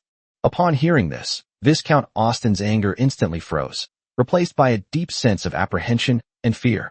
Although he shouted fiercely, he knew better than anyone else that the farmer named Lu Qingzhou was a complete madman, a ruthless man who dared to kill even royal knights. He now only has 3 knights left, which is no match for that terrifying elf legion. What's more, all the lords in the newbie village have now been bribed by that excellent equipment, and they're all green with envy, eager to find the 2 of them and claim the reward. Staying here is tantamount to waiting to die. Go. We have to leave immediately. Viscount Austin made a decisive move, a ruthless glint in his eyes. This starting village is no longer safe. We must cross the Black Forest tonight and seek refuge in a higher-level area. Crossing the Black Forest. Upon hearing this, Xiao Tian turned pale with fright. What? You have a problem with that? Viscount Austin gave him a cold glance. No. Xiao Tian quickly shook his head. Compared to crossing the Black Forest, being surrounded and beaten by thousands of bloodthirsty lords would only lead to a worse fate. Trash. Viscount Austin scoffed dismissively, then took out a silver badge from his pocket that emitted a faint spatial fluctuation. He bit his finger and dripped a drop of blood onto the badge. Buzz. A faint light appeared. Austin used the family crest to contact his family, who were far away in the capital. On the badge, a light screen appeared, and a phantom of a middle-aged nobleman with an equally arrogant face appeared in the light screen. Austin, how's it going on your end? I heard you found an S-rank alchemist. Is there any progress on Her Majesty's antidote? Father. As soon as Austin saw the phantom, his face instantly filled with grievance and anger. He then tearfully recounted his experiences in the newbie village, embellishing the story. Of course, he embellished his story of how he colluded with Xiao Tian to bully ordinary lords, and how he was eventually beaten to a pulp into an epic drama of heroic struggle against evil forces for the glory of the Empire. Father, you must avenge me. That peasant not only murdered 2 of our glorious royal knights, but also showed no respect for the Empire. If this traitor is not eliminated, he will become a great threat. The middle-aged nobleman on the other side of the screen turned ashen with anger after hearing this. Useless. You can't even handle a peasant from a newbie village. You've completely disgraced the Austen family. The middle-aged nobleman first launched into a tirade of abuse, but after he finished, his tone softened. After all, this concerns the reputation of the entire family. You stay put and don't make any more moves. I'll send a squad of Griffin riders to support you. Remember, you must bring me back that farmer's head, along with his elves, unharmed. A Griffin rider? Viscount Austen was overjoyed upon hearing this. That's the family's most elite air force. Yes, father. I promise to complete the mission. After cutting off the communication, Viscount Austen's face once again displayed that arrogant, cold smile. You peasant, just you wait. For the next 2 days, peace reigned in Lu Qingzhou's territory. He and his wife's army had wiped out almost all the monsters near the starting village. The remaining small fry were no longer enough to satisfy the appetites of these rapidly leveling elf girls. Master, I'm so bored. There's no fighting anymore. The cat-eared girl, Yao Yao, lay on Lu Qingzhou's lap like a boneless kitten, wiggling her fluffy white cat ears, looking utterly hopeless. Yes, master, the sisters are so bored they're practically growing mushrooms. Eileen, who was standing nearby, chimed in. Lu Qingzhou looked at his group of energetic, hungry elf wives and couldn't help but laugh and cry. He opened the map and glanced at it. He had almost explored the entire forest where the starting village was located. To continue upgrading rapidly and seeking higher-level resources, one must leave this comfort zone and venture into a wider, more dangerous and unknown area. All right, stop lying down. Lu Qingzhou stood up and said, Today, I'll take you to a fun place. Yeah. Upon hearing that there was a new map to explore, all the elf girls cheered. Lu Qingzhou opened the map and focused his gaze on the edge of the beginner forest, an area shrouded in thick gray fog. Misty Swamp. According to the simple markings on the map, it was a dangerous area between levels 15 and 20, inhabited by various highly poisonous swamp creatures and powerful flying monsters. Everyone, check your equipment and replenish your medicine. At Lu Qingzhou's command, the entire elven army sprang into action. 10 minutes later, an army of 30 stunningly beautiful elf girls, each with a voluptuous figure, set off in a grand procession. After passing through the familiar beginner forest, a damp, cold air, carrying a hint of decay, rushed towards me. The scene before them had changed from a vibrant green forest to a lifeless swamp shrouded in a thick gray fog. Ugh, it stinks here. A pink-haired little girl pinched her nose, looking disgusted. Be careful, stay close to me. Lu Qingzhou's expression also turned serious. He could clearly sense that countless dangers were hidden within this mist. Meow, master. There seems to be something underwater about 50 meters to the left. The cat-eared girl Yao Yao's ears suddenly twitched, and she said warily. The words had barely left his mouth. Splash. The calm surface of the muddy water suddenly exploded. 3 enormous swamp crocodiles, covered in slime, charged toward the group with their gaping maws wide open. Swamp crocodile. Level, 15. Health points, 4,000. Defense, 150. Eileen. Clear. Eileen drew back the wind whisper longbow, and 3 silver arrows, imbued with moonlight, shot out. Asterisk puffed, puffed, puffed, asterisk. The eyeballs of the 3 elite giant crocodiles burst open. Before they could even scream, 5 moon sentinels wielding poison moon blades rushed forward like ghosts, their blades falling with swift, deadly strikes. The battle ended in less than 10 seconds. Good, keep going. The team continued deeper into the area. Along the way, all sorts of strange and unusual swamp creatures appeared one after another. There are swamp poison frogs that can spew venomous mist, deadwood guards that can disguise themselves as dead trees, and swarms of annoying blood-sucking mosquitoes. But these monsters, which are like nightmares in the eyes of ordinary lords, cannot cause the slightest trouble in front of Lu Qingzhou's well-coordinated and extremely powerful elven legion. Just as the group was about to cross an open swamp, Li! A sharp, piercing cry suddenly came from the sky. Immediately afterwards, a huge black shadow swooped down from the thick fog at an incredible speed. It was a terrifying monster, larger than a warhorse, covered in blue feathers, with the head of an eagle and the body of a lion. Wind Rider Griffin Elite. Level 20. Health points 5,000. Attack power 180. Skills: Diving Assault, Wind Blade Dance. Flying monsters. Archers. Prepare for battle. Eileen gave a sharp shout and immediately drew her longbow. However, that griffin was simply too fast. It was like a streak of blue lightning, constantly changing position in midair. The arrows shot by Eileen and the pink-haired little girl, it couldn't even touch a single hair on it. Call out. The wind-riding griffin let out a triumphant cry and flapped its wings fiercely. More than a dozen crescent-shaped wind blades made of wind elements swept down on the elven girls below like the scythe of death. Leah. Lu Qingzhou gave a low shout. Yes, master. The holy and noble saintess Leah immediately brandished her staff. Divine protection. A golden shield instantly enveloped all the elven girls. Clang, clang, clang.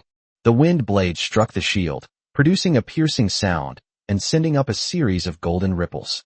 Master, this thing is too fast. Our attacks can't hit it at all. Eileen's cool and aloof face was filled with solemnity. Hee. Master, should Hekina help you catch it? Just then, the alluring and seductive woman in black stockings who had been following behind Lu Qingzhou finally spoke. She stuck out her pink tongue and licked her moist red lips, her bewitching purple eyes gleaming with eager anticipation. Oh, you have a way. Lu Qingzhou looked at her with great interest. Certainly. Hekina smiled charmingly. However, it's very tiring for Hekina to fight. Master, you have to give her some reward. Okay, as long as you can catch it, tonight, do whatever you want. Lu Qingzhou whispered in her ear in a voice only the two of them could hear. Hekina's delicate body trembled violently, and a captivating blush instantly spread across her already charming and beautiful face. Master, you must keep your word. The next second, a pure black shadow suddenly erupted from Hekina's body. In the shadows, her body transformed into a black panther, larger than a warhorse, with fur as black as ink.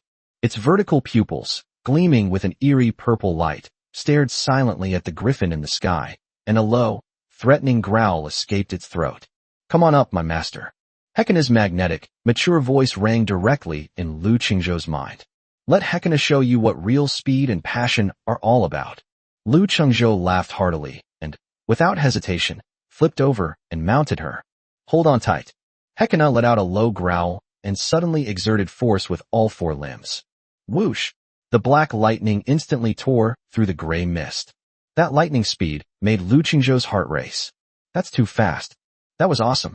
The griffins in the sky clearly had no idea that such a terrifying opponent was hidden among these little insects on the ground. It let out a terrified cry and tried to take flight without a second thought. However, Hekina is faster. Black lightning bolts leaped and darted across the swamp, each landing leaving a deep claw mark on the ground and splashing up mud everywhere. Lu Qingzhou sat steadily on the leopard's back, his crimson fang already itching for more. Now, just as the two figures passed each other, Lu Qingzhou's figure leaped off the leopard's back like a ghost. Shadow strike. Uft. Reduced by 1850. Critical hit. Critical hit. An incredibly terrifying damage number slowly appeared above the Wind Rider's head. The arrogant level 20 elite didn't even have time to scream before it plummeted straight down from midair and crashed into a pile of minced meat. Ding. You have successfully defeated the level 20 elite monster, Windwalking Griffin. Lu Qingzhou landed steadily on the ground and blew on the bloodstains on the dagger. Hekina also transformed back into human form. She walked up to Lu Qingzhou, a blush of self-satisfaction on her charming face. Master, is Hekina good? Chapter 77 Strange Energy Fluctuations. For the next few days, the entire Misty Swamp became Lu Qingzhou's exclusive hunting ground. With the addition of Hekina, a stunningly beautiful woman in black stockings who can serve as both a mount and an assassin, the team's mobility and hunting efficiency have been elevated to a whole new level. Master, a nest of level 18 highly poisonous flower fairies has been spotted 300 meters to the left front. Eileen, Hekina, you two lead the team to clear it out. Yes, Master. Master, there is a level 20 swamp hydra boss 1,000 meters to the right. Leah, shield the whole team. Yao Yao, lead the stealth attack. Eileen, range suppression. Extra dinner tonight. Yes sir, Master. Under Lu Qingzhou's command, this army, composed entirely of top-quality elf girls, was like a highly efficient lawnmower, leaving nothing but desolation in its wake. Everyone's level is rising at a rocket-like speed. Ding. Your level has increased to 25. Ding. Your hero, Moon Elf Irene, has reached level 25. Ding. Your hero, cat-eared assassin Yao Yao, has reached level 25. Ding. Your Moonlight Sentinel unit has reached level 15.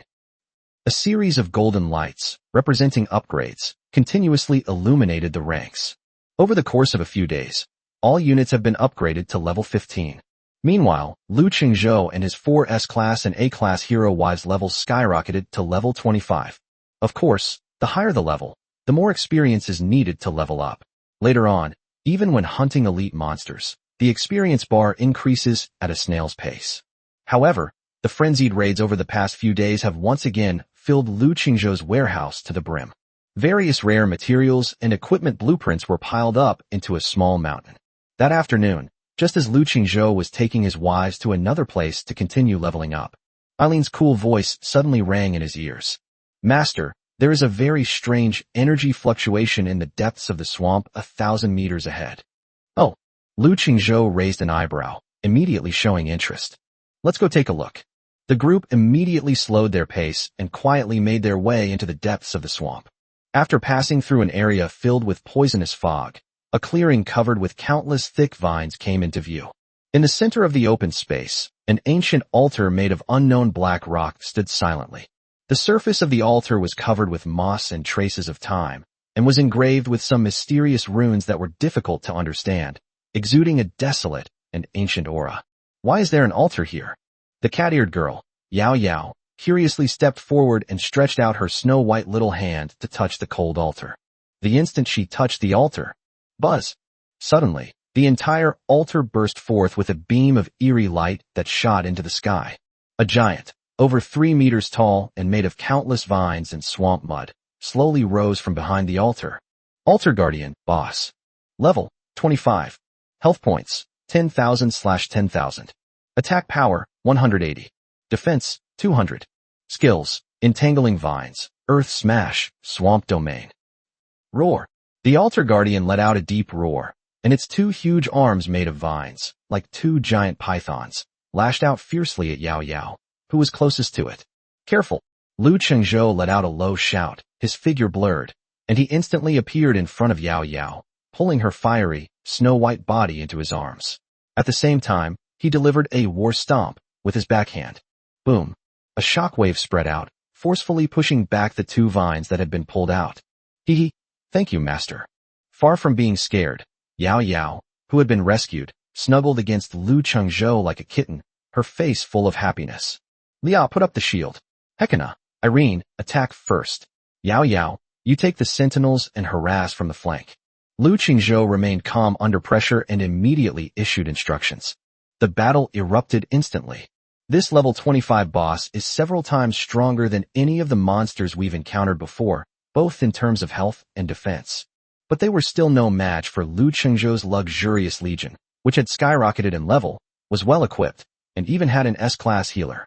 Under the relentless attacks of Hekina and Irene, the 2 main damage dealers, the once invincible Altar Guardian finally collapsed after howling for more than 10 minutes, turning into a pile of scattered vines. Ding! Congratulations! You have successfully defeated the level 25 boss, Altar Guardian. Ding! The ancient altar has been activated. With the boss's death, the ancient altar suddenly burst into a dazzling light. 3 reward orbs, each emitting a different glow, slowly rose from the center of the altar. Please select your reward. 1. Epic Level Building Blueprint, Elemental Tower. 2. Epic Weapon Blueprint, Storm Axe. 3. S-Rank Hero Egg 1. Choose one of 3. Lu Qingzhou stroked his chin. He has neither a lack of buildings nor weapons. On the contrary, the hero, even though he already has 4, who would complain about having too many wives? I choose 3. As soon as he finished speaking, the 2 orbs of light in front of him vanished instantly, leaving only the hero's egg, which emitted a soft white light, floating lightly into his hand. Item, S-Rank Hero Egg. Description, a mysterious egg containing the powerful soul of a hero. It can hatch with a drop of blood. Going home. Time for a new wife. Lu Qingzhou laughed heartily, waved his hand, and led his group of equally expectant elf wives back to their territory in a grand procession. Upon returning to his territory, Lu Qingzhou didn't even have time to rest before immediately taking out the hero's egg that emitted a soft glow. Without hesitation, he bit his finger and dripped a drop of blood onto it. Buzz! The moment the hero's egg came into contact with Lu Qingzhou's blood, it burst forth with a dazzling pink light that defied description. Chapter 78: The Iceberg Melts. Click! A crisp cracking sound rang out. The light egg shattered instantly. A stunningly beautiful girl, about 1.6 meters tall, wearing a pink gauze dress as thin as a cicada's wing and with long, flowing, silver-white hair that reached her waist like a waterfall, slowly opened her eyes. Her features were exquisitely beautiful, as if she were a fairy who had stepped out of a painting. A pair of watery, almond-shaped eyes, with slightly upturned corners, exuding a natural charm and allure, as if just one glance could steal your soul. What's most eye-catching are the 9 huge, fluffy foxtails behind her, as white and flawless as the first snow. The 9 tails swayed gently in midair as if they were alive, exuding an indescribable allure. Ding! Congratulations! You have obtained the S-rank hero, Illusory Fox Spirit Su Li. The newly arrived 9-tailed fox girl, Su Li, slowly walked down from the light. She walked step by step to Lu Qingzhou, lifted her skirt, gracefully performed a curtsy, and said softly, "Master Su Li greets Master." As she spoke, she playfully blinked her large, watery eyes, and the 9 snow-white fox tails behind her unfolded slowly like a peacock's tail, gently rubbing against Lu Qingzhou's legs. Hiss! Even Lu Qingzhou was caught off guard, and his breath caught off guard. This is amazing. Seeing this, the cat-eared girl Yao Yao immediately bristled. She jumped off Lu Qingzhou's arm and hissed at the vixen, who dared to seduce her master the moment they met. Where did this vixen come from? You're not allowed to touch my master. Yao Yao put her hands on her hips, her expression full of provocation. Oh, a kitten that hasn't even been weaned, yet dares to steal my man? Su Li smiled charmingly, her watery peach blossom eyes looking Yao Yao up and down, and finally her gaze fell on the pair of fluffy white cat ears on the top of her head. Yao Yao's pretty face turned bright red with anger. You shameless vixen, take this. With a sharp cry, she instantly transformed into a black blur and pounced towards Su Li. Su Li neither dodged nor avoided, but with a sudden flick of her 9 snow-white fox tails, they resembled 9 giant white pythons, instantly binding Yao Yao tightly. Let me go, you filthy fox. I won't let go, you little wildcat, you've got some nerve.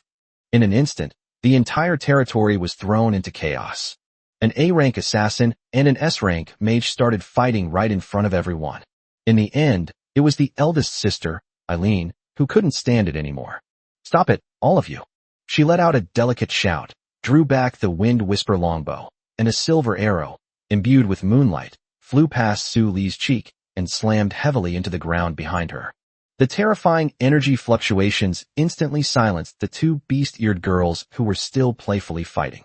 If they cause any more trouble, they'll all be locked up in solitary confinement.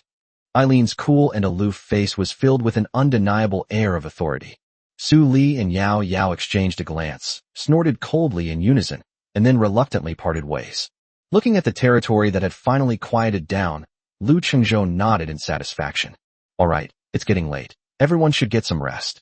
He stretched and turned to walk into the Lord's hut. Night deepened. The entire territory was quiet, except for the fluorescent or vane, emitting a soft light that illuminated everything. The elven girls, who had been busy all day, had already returned to their respective residences to rest. Chapter 79: A Vast Field of Leeks.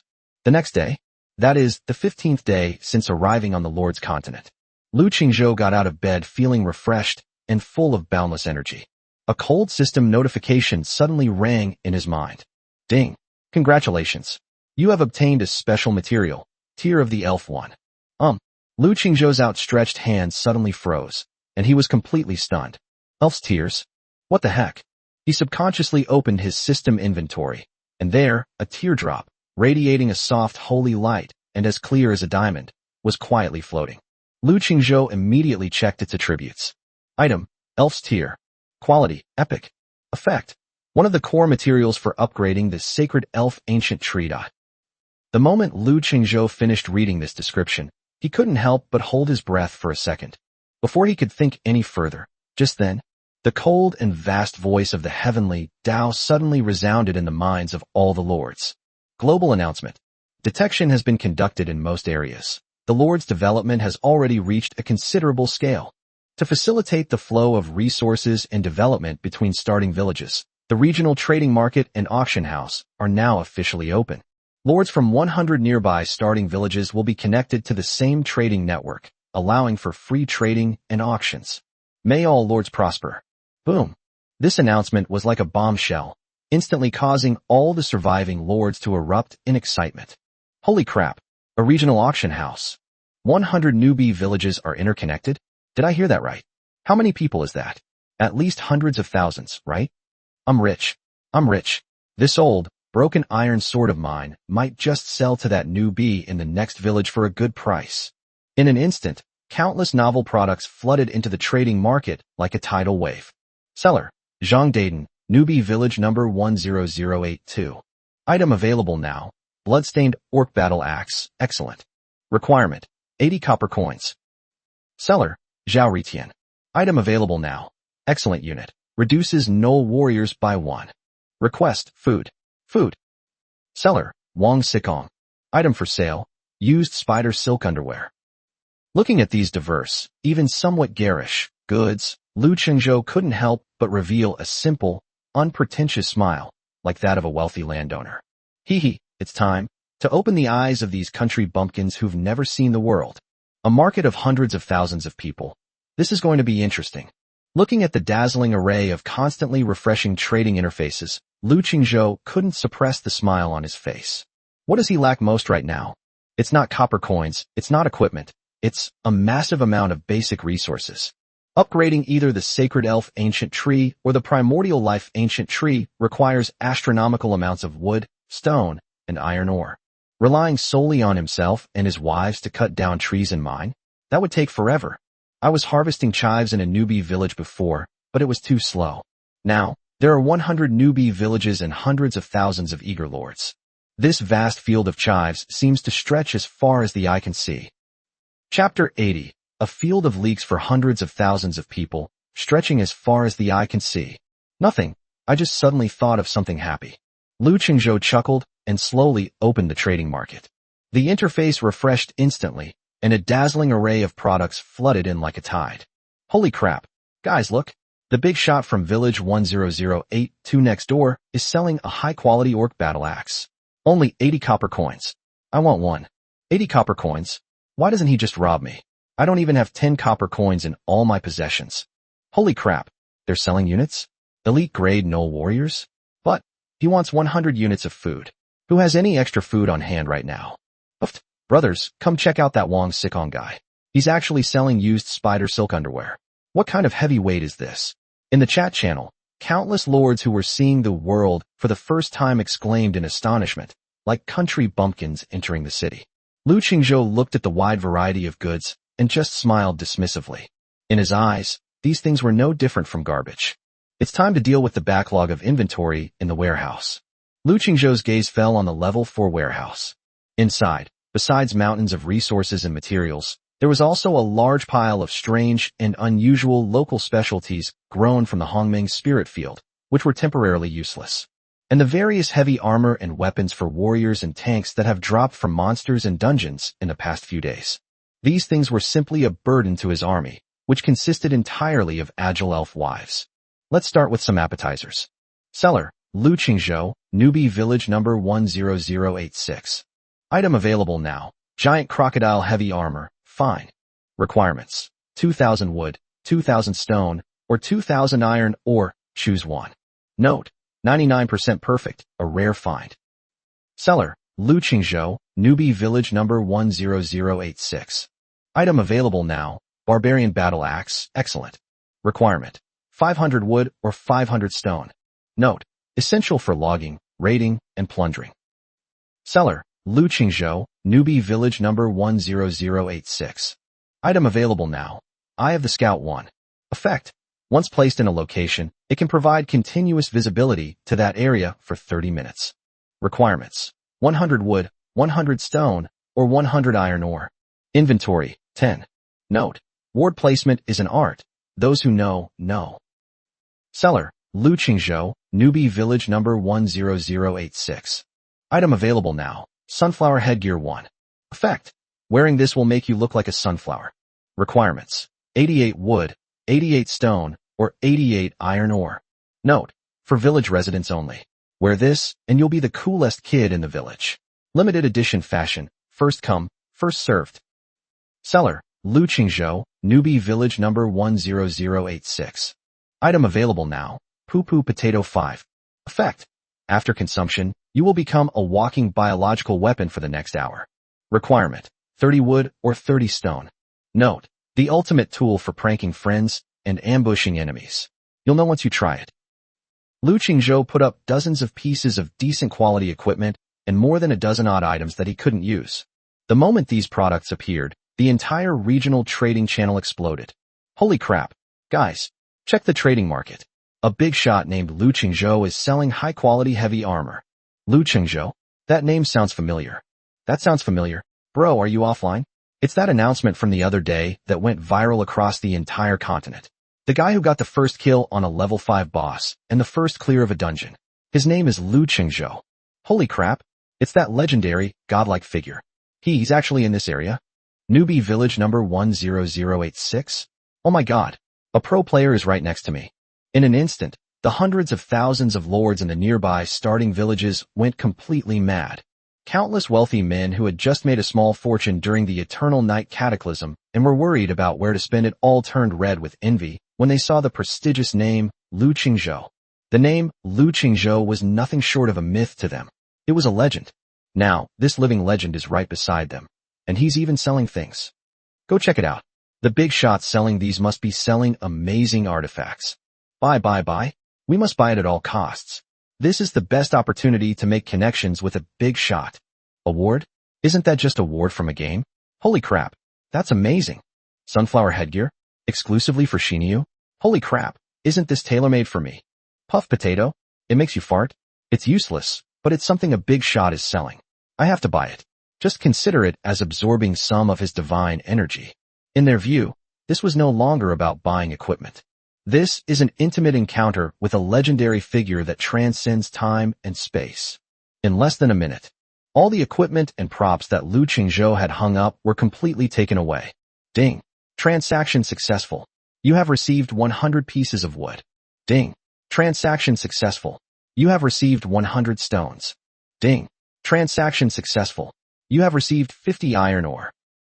Looking at the rapidly increasing resources in his warehouse, Lu Qingzhou was grinning from ear to ear. These little cuties are so enthusiastic. After clearing out the garbage, Lu Qingzhou looked at his resources, which had become abundant again, chuckled, and began the real performance. He directly opened the search bar of the trading market and entered 2 words. Seed. Chapter 81, A Shopping Frenzy. Splash. In an instant, hundreds of listings for seeds for sale appeared before his eyes. Seller. Wang Dachui, Newbie Village number 10099. Item for sale, 20 shriveled corn seeds. Requirement, 1 unit of wolf meat. Note, brothers, we're starving. Time for some meat. I've been planting these seeds for 3 days. The ground's practically worn out, but not a single sprout has appeared. I don't know if they've gone bad. Any kind soul willing to take them. Poor child, the meat is here. Without a second thought, Lu Qingzhou clicked on the trade and even gave an extra piece of wolf meat. For him, exchanging 2 units of food for 20 chances to open blind boxes was an absolute steal. Seller, Kim Soo-hwan, Newbie Village number 10072. Item for sale, 5 dark black strange seeds. Requirement, 10 wood. Note, damn it. My talent is plant growth accelerator. Why is it completely useless on these few pieces of junk? Time to get some wood to repair the house. Hey, little stick. Lu Qingzhou raised an eyebrow and was instantly impressed. No matter what kind of talent you have that you can't cultivate, once you're in my primordial spirit field, if you're a dragon, you'll have to coil up. If you're a tiger, you'll have to lie down. He continued scrolling down, his expression increasingly resembling that of an old farmer seeing a warehouse full of leeks waiting to be harvested. Seller, Lu Tingting, Newbie Village number 10065. Item available now. Mysterious seed 1 with a faint purple glow. Requirement, 10 copper coins. Note, I got this from a chest. It looks nice, but it won't grow. I'll sell it as a decoration to get some money to buy bread. Lu Qingzhou's eyes lit up instantly when he opened the item details. It was a peculiar seed, pale purple in color, with natural star-like patterns on its surface, and it shimmered on and off, as if it were breathing. An unknown mysterious seed. Quality rare. Rare grade. Lu Qingzhou's heart skipped a beat. This is a treasure that's a level above even the finest quality. He never dreamed that he could find such a bargain here for only 10 copper coins. Mine. It has to be mine. Without a second thought, he clicked the buy button immediately, afraid that someone else would beat him to it. Ding. Transaction successful. You have spent 10 copper coins and obtained rare quality mysterious seed 1. After doing all this, Lu Qingzhou finally breathed a sigh of relief. He stumbled upon a fantastic bargain, and his enthusiasm for shopping spree only grew stronger. Next, he encountered all sorts of bizarre sellers. Some people treat seeds like garbage, exchanging a dozen seeds for a single stone. Some people, however, do the opposite, exaggerating the value of an ordinary potato seed, claiming it to be an ancient divine seed, and pricing it at 100 copper coins, thus becoming swindlers. But none of these things could be hidden from Lu Qingzhou's sharp eyes. Without hesitation, he immediately started his shopping spree. Buy, buy, buy. Ding. Transaction successful. You consumed 1 unit of wolf meat and received 10 moldy seeds. Ding. Transaction successful. You consumed 10 units of stone and obtained wrinkled seed 15. Ding. Transaction successful. You consumed 30 units of wood and obtained excellent seed 5. In just a few minutes, he single-handedly swept up all the seeds listed for sale in the entire regional trading market. That's not all. Next, he set his sights on special materials that ordinary lords could not use for the time being. Moonlight wood, magic crystal, star iron. At present, apart from a lucky few who have special architectural blueprints, most people who get their hands on these things have no idea what they are for, and they just take up space in the warehouse. Therefore, based on the principle of making use of waste, many people put them on the market, hoping to exchange them for some basic resources that can be used immediately. And this was exactly what Lu Qingzhou wanted. Instantly sold out. All of them were instantly sold out. Lu Qingzhou was overjoyed to see those outrageously low prices. Ding. You have spent 40 copper coins and obtained 20 moonlight wood. Ding. You have spent 80 copper coins and obtained 35 magic crystals. Ding. You have spent 50 copper coins and obtained 15 star iron. Ha! I'm rich. Lu Qingzhou nodded excitedly. Wherever it goes, not a blade of grass grows. And his warehouse was completely filled to the brim in just a few minutes. Moonwood, 1,250 pieces. Magic crystals, 2,100. Star iron, 880 pieces. Not bad, not bad. We're one step closer to our goal. With a thought, Lu Qingzhou opened the upgrade interface for the sacred elf ancient tree. With the incredible surprise of the tier of the elf, the grand plan to upgrade the sacred elf ancient tree can finally be officially put on the agenda. Sacred Elf Ancient Tree, Unique Mythical Rank. Current level, Level 1. Requirements for upgrading to Level 2. Timber, 50,000, 34,850. Stone material, 50,000, 30,620. Iron ore, 50,000, 32,410. Moonlight wood, 5,000, 1250. Star iron, 5,000, 880. Magic crystals, 5,000, 2,100. Tier of the Elf, 101. Looking at the long list of resources, Lu Qingzhou wasn't bothered at all. Instead, he was full of enthusiasm. After several rounds of exploitation, the number of the 3 basic resources has successfully exceeded 30,000, and we have already achieved more than half of the goal of 50,000. A few more days of hard work should be enough. It shouldn't be a big problem. The other 3 types of high-level resources, although still in short supply, can be obtained through regional trading markets, as long as you have the money. The last and most crucial item, Tears of the Elf, had remained a mystery until now. Now, he not only knows how to obtain it, but he has even manufactured a drop himself. Looking at the 7th condition, which had changed from gray to bright, Lu Qingzhou's gaze couldn't help but drift to the silver-haired elf girl not far away, who was directing her sisters in their daily training and exuded a cool and holy aura. 100 drops. Important matters must be taken seriously. Important matters must be taken seriously. He put aside his thoughts and turned his gaze to the huge wooden box beside him. This container is full of seeds that we've acquired. Lu Qingzhou opened the box, and a scent of earth and plants wafted out. He didn't count them one by one, but roughly estimated that there were more than 1,500. Damn, I'm rich. Lu Qingzhou couldn't help but swear. More than 1,500 seeds. If he planted them all, wouldn't his territory's resources take off? Chapter 82, Team Master Su Li. Lu Qingzhou carefully examined the quality of the seeds, and most of them were classified as ordinary or excellent.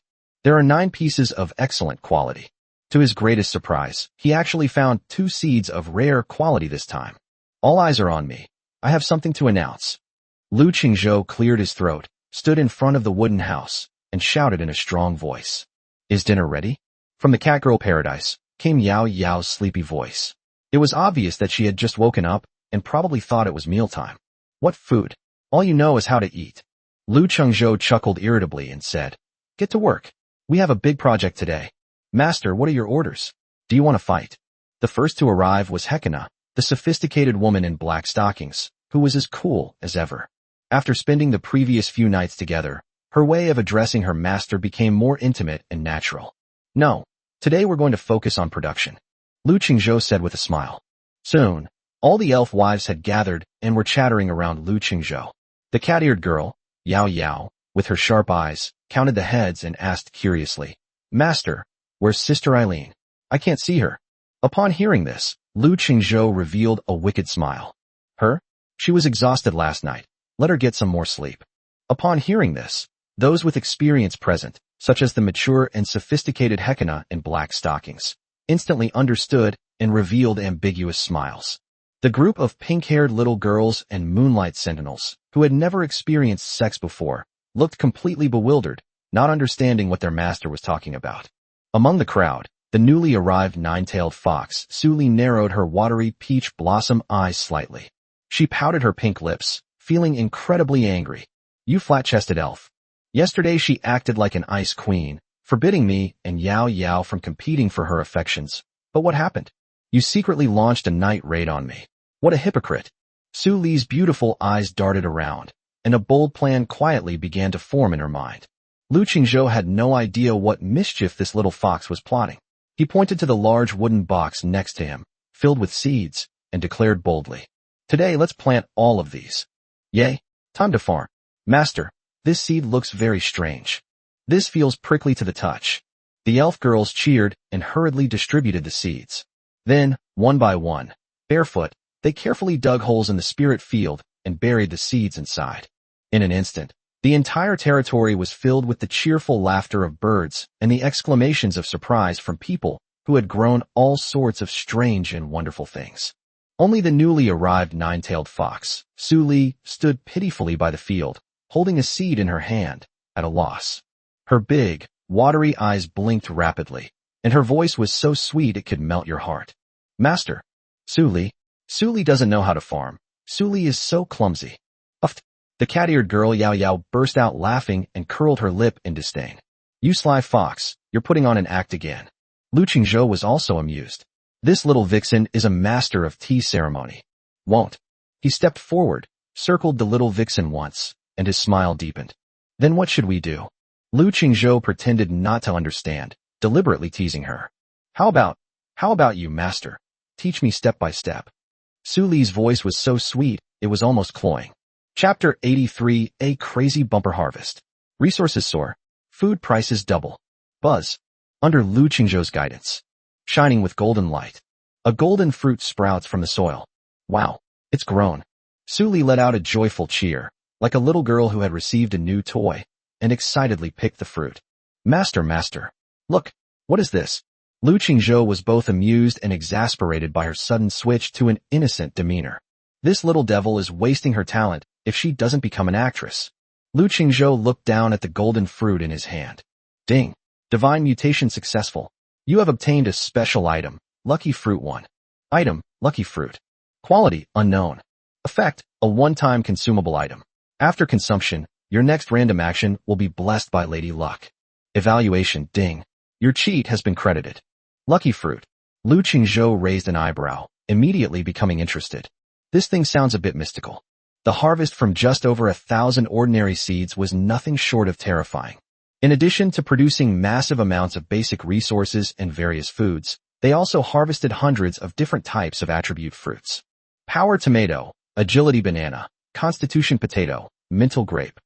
Red, yellow, green, and purple fruits piled up in the spiritual field, forming a colorful little mountain that exuded an enticing fruity aroma.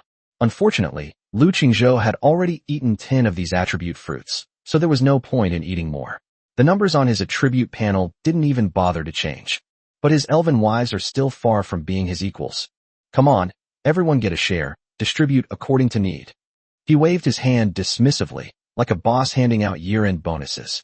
Thank you, Master. Master is the best. Wah, Master, Suli loves you to death. The elven wives cheered, their little mouths bulging with food, their faces beaming with happy smiles. After distributing the loot from the regular seeds, it's time to deal with the superior seeds. This time, there were more than 100 seeds of excellent quality. Buzz, buzz, buzz. A flash of light. Ding. Divine mutation successful.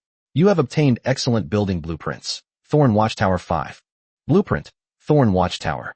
Quality, excellent. Effect, an upgraded version of the Elf Watchtower. Its arrows now inflict slow and bleed effects.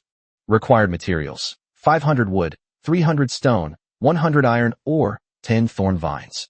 Great. 5 more defensive towers. Lu Qingzhou was overjoyed and immediately placed 5 brand new thorny watchtowers around the perimeter of his territory, instantly upgrading the firepower network. But the surprises didn't end there. Ding. Divine mutation successful. You have obtained a special building. Iron-rich vein 2. Architecture. Iron-rich or vein. Quality. Special. Cannot be upgraded. Effect. A magical or vein that automatically produces 50 units of iron ore per day. Review. Mom no longer has to worry about me being iron deficient. Holy crap. Another mineral vein has been discovered. Lu Qingzhou was completely shocked. He had previously cultivated a fluorescent mineral vein, but that was a product of a secondary mutation, and it was extremely rare. He never dreamed that seeds of excellent quality could directly grow into such a strategic level resource building. Now, you can earn a stable income of 100 units of iron ore every day just by lying down. He immediately built the 2 mines in a corner of his territory. Immediately afterwards, another golden light flashed. Ding. Divine mutation successful. You have obtained a special building. Crystal Flower 6. Architecture, Crystal Flower. Quality, special, cannot be upgraded. Effect, a unique plant that absorbs the essence of moonlight and condenses magic crystals, automatically producing 2 magic crystals daily. Lu Qingzhou quickly calculated that, including the 4 plants he had grown from the Hongming spirit field a few days ago, he now had a total of 10 crystal flowers. You can reliably produce 20 magic crystals every day. We're one step closer to our goal of 5,000 coins to upgrade the divine tree. After the high-quality seeds have finished blooming, it's time for the 9 precious, excellent quality seeds. Come on, let me see what surprises you have in store for me this time. Lu Qingzhou took a deep breath, personally took the seed, and solemnly planted the first one. Boom! A soft light, filled with the aroma of food, shot into the sky. Ding! Divine mutation successful. You have obtained the rare building blueprint, Sweet Flower Chicken Workshop. Blueprint, Sweet Flower Stuffed Chicken Workshop. Quality rare. Effect, a magical workshop that can automatically cook delicious food using sweet blossoms and special poultry. It can automatically produce 20 sweet blossom stuffed chickens daily. Sweet flower chicken, 1 serving is equivalent to 3 units of food. Consuming it grants this sweet status, increasing mood and temporarily boosting all attributes by 5% for 1 hour. Holy crap, 20 chickens a day, and 1 chicken is equivalent to 3 units of food. Lu Qingzhou's eyes lit up instantly. This directly more than doubled his daily food production. In the future, let alone 30 wives, he can afford to support 60 or even 100. Build it. We must build it. Lu Qingzhou waved his hand. Soon, a cute little shop with a cartoon style and a giant roasted chicken model on the roof appeared next to the windmill mill. A rich, sweet aroma, a blend of floral and roasted meat scents, instantly filled the entire territory. Wow, it smells so good. Master, is there anything new to eat? The elven girls, like little gluttons, gathered around, drawn by the aroma. Don't rush, dinner will be served soon, everyone will get some. Lu Qingzhou laughed heartily, in a great mood. Immediately afterwards, The second golden light dissipated. Ding. Divine mutation successful. You have obtained the rare grade robe blueprint. Holy Light Priest's Robe. Quality rare. Description: a magnificent robe woven from moonlight silk and luminous magic crystals, the exclusive attire of the Life Priest. Finished product attributes: defense plus 50, spirit plus 20, healing effect increased by 30%. Leah's exclusive equipment. Lu Chengzhou raised an eyebrow, walked straight into the elf workshop, and threw all the blueprints and materials into it. A flash of light. A magnificent robe, pure white with pale gold patterns, exuding an aura of holiness and nobility, has just been made. Come on, Leah, try it on to see if it fits. Lu Qingzhou handed the robe to the S-class nanny who had been standing quietly behind him, radiating a holy maternal glow. Wow, so beautiful. Sister Leah, quickly try it on. All the fairy girls gathered around, their beautiful eyes filled with envy. Yes, yes, master. Leah blushed slightly as she accepted the robe. Chapter 84. The end of Blackface is the end of lucky fortune. The altar of heroic spirits.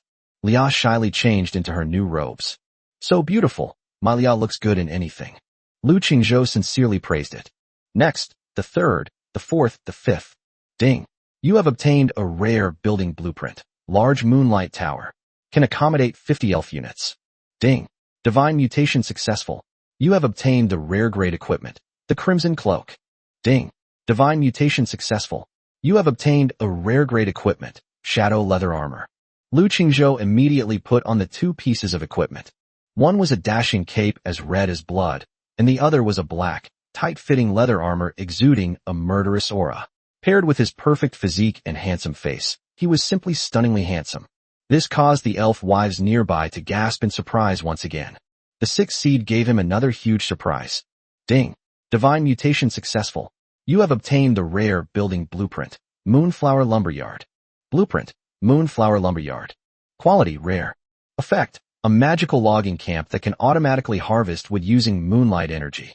Level 1 Moonlit Lumberyard. Automatically produces 50 units of timber and 5 units of moonlight wood daily. Holy crap. It can even produce moonwood. Lu Qingzhou was overjoyed and immediately decided to build it. Next, he opened the lumberyard upgrade interface, which didn't require many resources. Promote him. Promote him to a high level. Ding. Your Moonlight Lumberyard has been upgraded to level 2. Ding. Your Moonlight Lumberyard has been upgraded to level 3. Ding. Your Moonlight Lumberyard has been upgraded to level 4.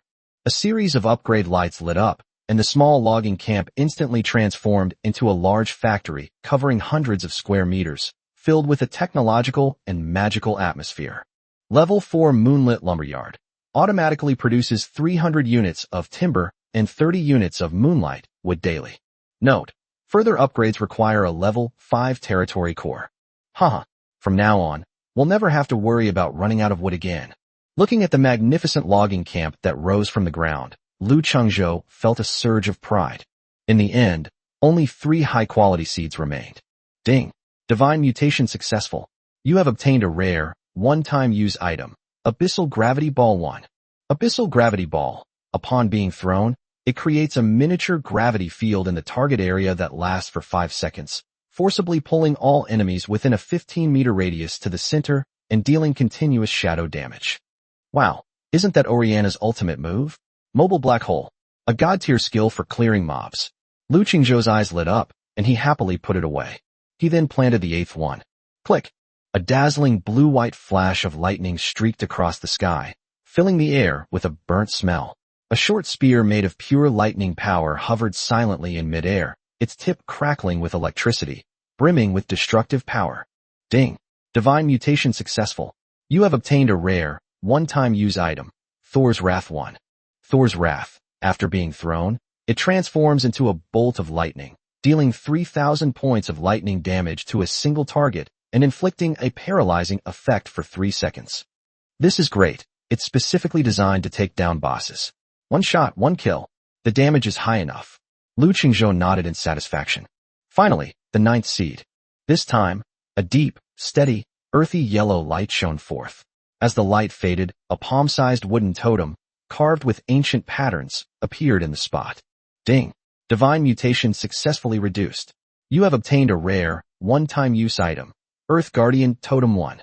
Earth Guardian Totem, when placed on the ground, it generates an Earth aura with a radius of 20 meters. All friendly units within the aura gain 50% damage reduction and regenerate 1% of their maximum health per second for 10 seconds. A life-saving artifact. From now on, no one will be able to kill my wives instantly. Looking at these 3 trump cards, each with different effects but all capable of defying the odds, Lu Chengzhou felt an instant surge of security. He carefully stored the 3 rare items in the elf storage cabinet. After doing all this, he stretched and felt incredibly comfortable. Resources have surged, food supplies have doubled, and several rare buildings have been added, propelling the territory's development to a new level. The only thing that bothered him was those 2 divine mutations. That's strange. Lu Chengzhou stroked his chin, unable to help but mutter to himself. How come not even 1 or 2 mutations were triggered after all 1,500 plus seeds were planted? Looks like your face has been a bit dark lately. Lu Chengzhou shook his head and stopped thinking about it. After all, it's a 1 in 10,000 chance. You can't force something like that. It's purely based on luck. When your face is dark, let alone 1,500 seeds, even if you throw 100,000 seeds down, you might not even hear a sound. Immediately, he turned his gaze to the last 2 rare seeds in his hand, which emitted a faint purple light. All right, the appetizers are finished. Next comes the real feast. He took a deep breath and carefully planted the first seed of rare quality. An unprecedentedly dazzling beam of dark purple light shot into the sky. The light was filled with an aura of mystery and nobility, even dimming the surrounding fluorescent mineral veins. Wow! All the elf girls were stunned, their beautiful eyes filled with shock. As the light faded, an ancient-looking drawing made of an unknown purple crystal floated silently in midair. Ding! Divine mutation successful. You have obtained the epic-level architectural blueprint. Heroic Spirit Altar. Epic architectural blueprints. Lu Chengzhou immediately checked the properties of the blueprint. Blueprint, Altar of Heroes. Quality, Epic. Description, a mysterious altar that allows communication with heroic spirits and enhances a hero's potential. Effect 1, Trial of Heroes, allows hero units to enter the altar for trials. Successfully completing the trial has a certain probability of improving the hero's quality, e.g. A rank, S rank, S rank, SS rank. Effect 2, Altar level insufficient, not unlocked. Required materials, 10,000 wood, 10,000 stone, 1,000 magic crystals, 1 heroic soul. Holy crap, it can improve hero quality. Lu Chengzhou's heart skipped a beat when he saw the attribute description. This is defying the heavens. Although he already has 4 S-class heroes under his command, the A-class cat-eared girl, Yao Yao, also has great potential. More importantly, this thing can actually upgrade an S-rank item to an SS rank item. Irene, Lia, Hekina, Suli, wouldn't they all become beings surpassing S-class? Chapter 85, A 1 in 10 million miracle. A creation-level dragon egg explodes. Lu Chengzhou's breathing quickened slightly. However, when he saw the last required material, his brow furrowed slightly. Soul of a Hero, an extremely rare and special material, which can only be born in the legendary places where heroes have fallen. The soul of a hero? Lu Chengzhou immediately opened the regional trading market and auction house to search, and sure enough, no one was selling anything. It seems to be another one that can only be found by chance. Lu Chengzhou clicked his tongue, a little disappointed but not in a hurry. Good things always require waiting. Anyway, he already has the blueprints, so sooner or later he'll be able to build this thing. He happily put the epic blueprint into his backpack. Now, only 1 rare quality seed remains. Looking at the seed in his hand that also emitted a purple light, Lu Chengzhou began to have doubts again. Will it mutate again? More than 1,500 have failed to produce any, so this last one is probably doomed too. If we keep planning like this, it would be such a waste if we ended up growing a blueprint that we don't need right now. Just then, he suddenly remembered the golden fruit that Su Li had planted before. Lucky fruit. Yeah, I still have one of these. Lu Chengzhou slapped his thigh. This thing's effect is to make your next random action lucky. What requires more luck than opening blind boxes? Lu Chengzhou laughed and took out the golden, lucky fruit from his backpack, swallowing it in one gulp. Ding! Your cheat program has been credited to your account. Come, witness the moment of miracle. Lu Chengzhou took a deep breath, no longer hesitated, and solemnly planted the last rare seed, which carried all his hopes, into the center of the Hongmeng's spirit field. The moment the seed is planted. Ding! Rare quality seed detected, triggering a 1 in 10,000 chance of a secondary divine mutation. It's here. It's really here. The cold system notification sounded in Lu Qingzhou's mind right on time. Rumble. A 7-colored pillar of light, more dazzling than ever before and filled with boundless majesty and sacred aura, suddenly shot into the sky. The entire primordial spirit field trembled violently, as if some terrifying being capable of destroying the world was about to be born. Wow! All the elf girls were stunned, their beautiful eyes filled with endless shock. However, before they could recover from this miraculous sight, something even more terrifying happened. Ding! A 1 in 10 million chance has been triggered, resulting in 3 divine mutations. The moment Lu Qingzhou heard the notification sound, even he felt his mind go blank, as if it had gone completely scrambled. 3 mutations. A probability of 1 in 10 million. This lucky fruit is absolutely amazing. Rumble. The entire territory trembled violently, as if the end of the world had arrived. Above the sky, the wind and clouds changed color, and lightning flashed and thunder roared. The 7-colored beam of light suddenly increased in size by more than 100 times. Countless mysterious runes floated and evolved within the pillar of light, filled with supreme, divine power. An indescribable, terrifying pressure, filled with the aura of creation and destruction, swept across the entire territory from the center of the spirit field in an instant. Master, what's wrong? All the elven girls were terrified by this earth-shattering, terrifying sight, and they all clung tightly to Lu Qingzhou's legs, trembling with fear. Lu Qingzhou did not answer. His gaze was fixed on the center of that chaotic pillar of light. The light slowly faded away. In the center of the spirit field, a giant dragon egg, about half a person's height, dark gold in color, and covered with countless mysterious star patterns, seemed to contain an entire universe, and was quietly floating there. It's like a slowly beating heart, and with each beat, it causes ripples to spread through the surrounding space. An indescribable surge of power, filled with supreme majesty and vitality, slowly emanated from the dragon egg. Ding! Congratulations! You have obtained a Genesis-level item, the primordial dragon egg. I'm fucking. Lu Qingzhou's heart was pounding wildly, feeling like it was about to jump out of his throat. Genesis level. It surpasses mythical level. His elven wives were completely dumbfounded. Each one had its alluring little mouth agape, its beautiful eyes wide open, and its adorable yet shocked expression was simply too cute to resist. Lu Qingzhou suppressed his inner elation and immediately checked the attributes of the giant egg. Item, primordial dragon egg. Quality, Genesis level, unique. Introduction. This dragon egg, containing a trace of primordial power, is a miracle of life born at the dawn of creation. If it hatches successfully, you will gain a primordial dragon with limitless growth potential as your companion. Status, sleeping. Incubation conditions, requires placement in an incubation room for nurturing. Chapter 86 Genesis level. The only one. Hiss. After reading this description, Lu Qingzhou couldn't help but gasp. Genesis level. Unique. If this thing hatches, won't it spiral up and ascend to the heavens? At that time, no imperial nobles or S-class geniuses will be worthy of carrying his shoes, no matter how powerful he is. However, when he saw the incubation conditions, the joy on his face gradually faded. Incubation room. Lu Qingzhou frowned. What new gadget is this now? He immediately opened the trading market and auction house, and typed in the words, incubator. I searched, but there wasn't a single result. Clearly, architectural blueprints of this level are not something that ordinary lords can access at this stage. This is troublesome. Lu Qingzhou stroked his chin, looking at the precious dragon egg in his backpack that he could see and touch but could not hatch, and felt an intense itch in his heart. Just then, he suddenly thought of something. Wait, the alchemy workshop. When he upgraded his territory, he unlocked a level 1 alchemy workshop, but he didn't think he needed it at the time, so he never built it. Later, when he had enough resources, he was busy getting new equipment for his wives and farming, and almost forgot about this.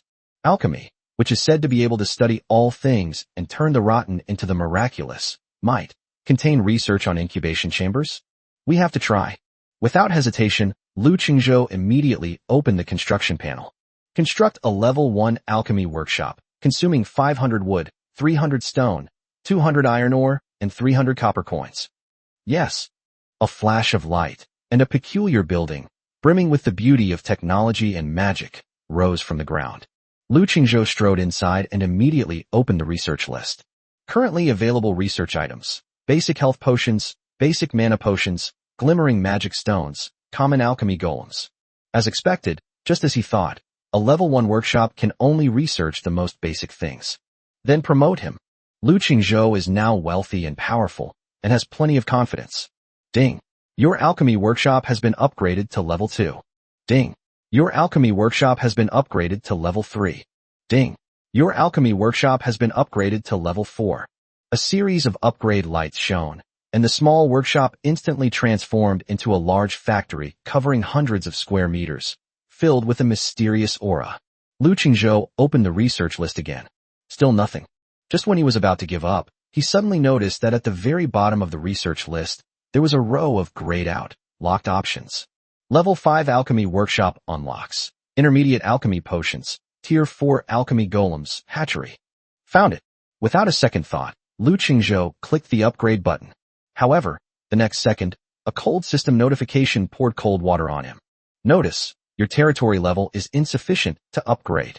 Damn it, I forgot about that. Lu Qingzhou slapped his forehead. The level of a building cannot exceed the level of a territory. His current territory is only level 4. It seems that to hatch dragon eggs, you must first upgrade your territory to level 5. He immediately opened the upgrade interface for the territory core. Territory core, level 4. Requirements for upgrading to level 5. 1. Timber 8,000, stone 8,000, iron or 8,000. 2. Magic crystals 2,000. 3. Heart of the Earth 3. Looking at this series of resource requirements, Lu Qingzhou couldn't help but frown. Basic resources and magic crystals are easy to gather. He can collect them now. But this, Heart of the Earth. He remembered that this thing was dropped when he killed the level 8 special monster, the crystal pangolin. That thing had incredibly thick skin and defense, like a mobile crystal fortress. He never encountered another monster like it after that. It is estimated to be a very rare species, something that can only be encountered by chance. Are we really going to try our luck in the vast wilderness, searching the whole world for this kind of crystal turtle? Alright, having a goal is better than having no goal at all. Lu Qingzhou turned off the panel, his fighting spirit rekindled in his eyes. For the sake of his unborn precious dragon cub, he would do anything, even slay a dragon, let alone find 2 crystal pangolins. However, before setting off, by the way, maybe someone's selling them? A sudden idea flashed in Lu Qingzhou's mind. Now that regional trading markets are open, with hundreds of thousands of people, there are bound to be 1 or 2 lucky ones who might just strike it rich. He immediately opened the trading market and typed Heart of the Earth into the search bar. No related items were found. Damn, there really wasn't any. Lu Qingzhou pursed his lips, not surprised at all. This thing is a key item for upgrading your territory, so whoever drops it will keep it as a treasure. Undeterred, he switched back to the newly opened auction house interface. Enter Heart of the Earth again. The next second, a crystal icon shimmering with an earthy yellow halo appeared prominently at the top of the auction list. Yes, there really is. Auction item, Heart of the Earth 1. Quality, special. Current bid, 820 copper coins. Remaining time, 19 minutes and 58 seconds. The bidding records below were refreshed at an alarming rate, clearly indicating fierce competition. Lord Suyang, Newbie Village number 10088, bids 800 copper coins. Lord Guafan, Newbie Village number 10092, bids 810 copper coins. Lord Zhang Junjia, Newbie Village number 10075, bids 820 copper coins. Hey buddy, I may not have much else, but I've got a lot of money. Looking at the huge sum of over 50,000 yuan in his wallet, Lu Qingzhou smiled simply. Without even thinking, he typed 1,000 directly into the bid box. Lord Lu Qingzhou, Newbie Village number 10086, bids 1,000 copper coins. Upon hearing this price, the people who had been bidding fiercely were visibly taken aback. The once bustling auction channel fell silent instantly. Everyone was stunned by this sudden appearance of a super rich person. Holy crap! Who is it? They added 180 right away. It's Lu Shun. It's Lu Shun from Village 10086, who's made a move. Damn, you can tell if someone's a big shot just by their first move. How are we supposed to compete like this? I'm out of here. However, There are always a few who refuse to believe in superstition. Ding. Lord Anonymous has bid 1,010 copper coins. Lu Qingzhou didn't even bother to look at it, and just handed over 1,100. Ding. Lord Anonymous has bid 1110 copper coins. Lu Qingzhou directly entered 1,200. This time, the other side remained completely silent. Clearly, this price exceeded his expectations. For the next 10 minutes or so, no one dared to challenge Lu Qingzhou, this super rich man. Ding. Congratulations. You have successfully purchased Heart of the Earth 1, spending 1,200 copper coins. Done. Lu Qingzhou happily accepted this hard-won Heart of the Earth into his possession. Only 2 more are needed. It seems that all we can do now is try our luck in the wild. However, just as he was about to shut down the trading market and take his wives out to hunt in the wild, a thought suddenly popped into his head. That's not right. Since some lucky people have obtained the Heart of the Earth and put it up for auction, is it possible that some other lucky people have also obtained this thing, but they don't need copper coins right now, or they want to keep it to upgrade their territory? This possibility is not only real, and it's huge. Chapter 87. Money power paves the way, territory soars. Dragon egg enters the nest. You don't lack copper coins, right? Thinking of this, a wicked smile appeared on Lu Qingzhou's lips. No worries, I have some amazing stuff you can't resist. He went straight to the trading market and posted a crazy acquisition order. Acquirer, Lu Qingzhou, Newbie Village number 10086. Item to be acquired. Heart of the Earth. Trading method. You may choose one of the following rare items to exchange. Item 1. Thor's Wrath. Rare. When thrown, it transforms into a bolt of lightning, dealing 3,000 points of lightning damage to a single target and inflicting a 3-second paralyzing effect. Item 2.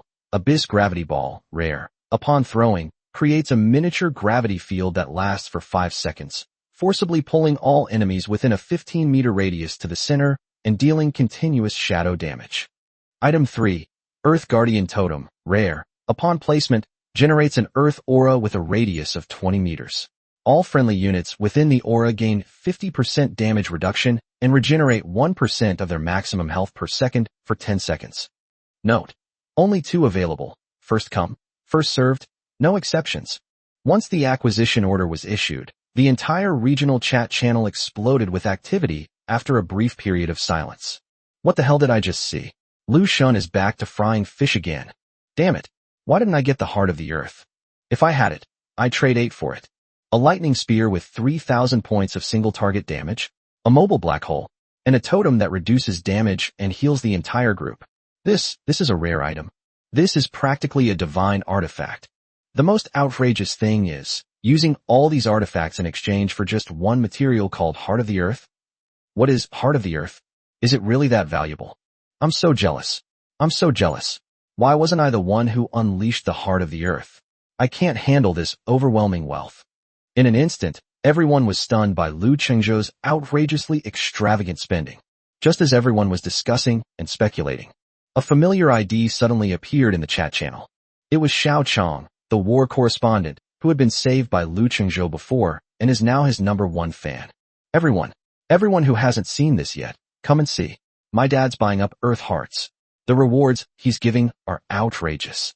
Brothers who have them, your fortune is about to explode. Hurry up and trade.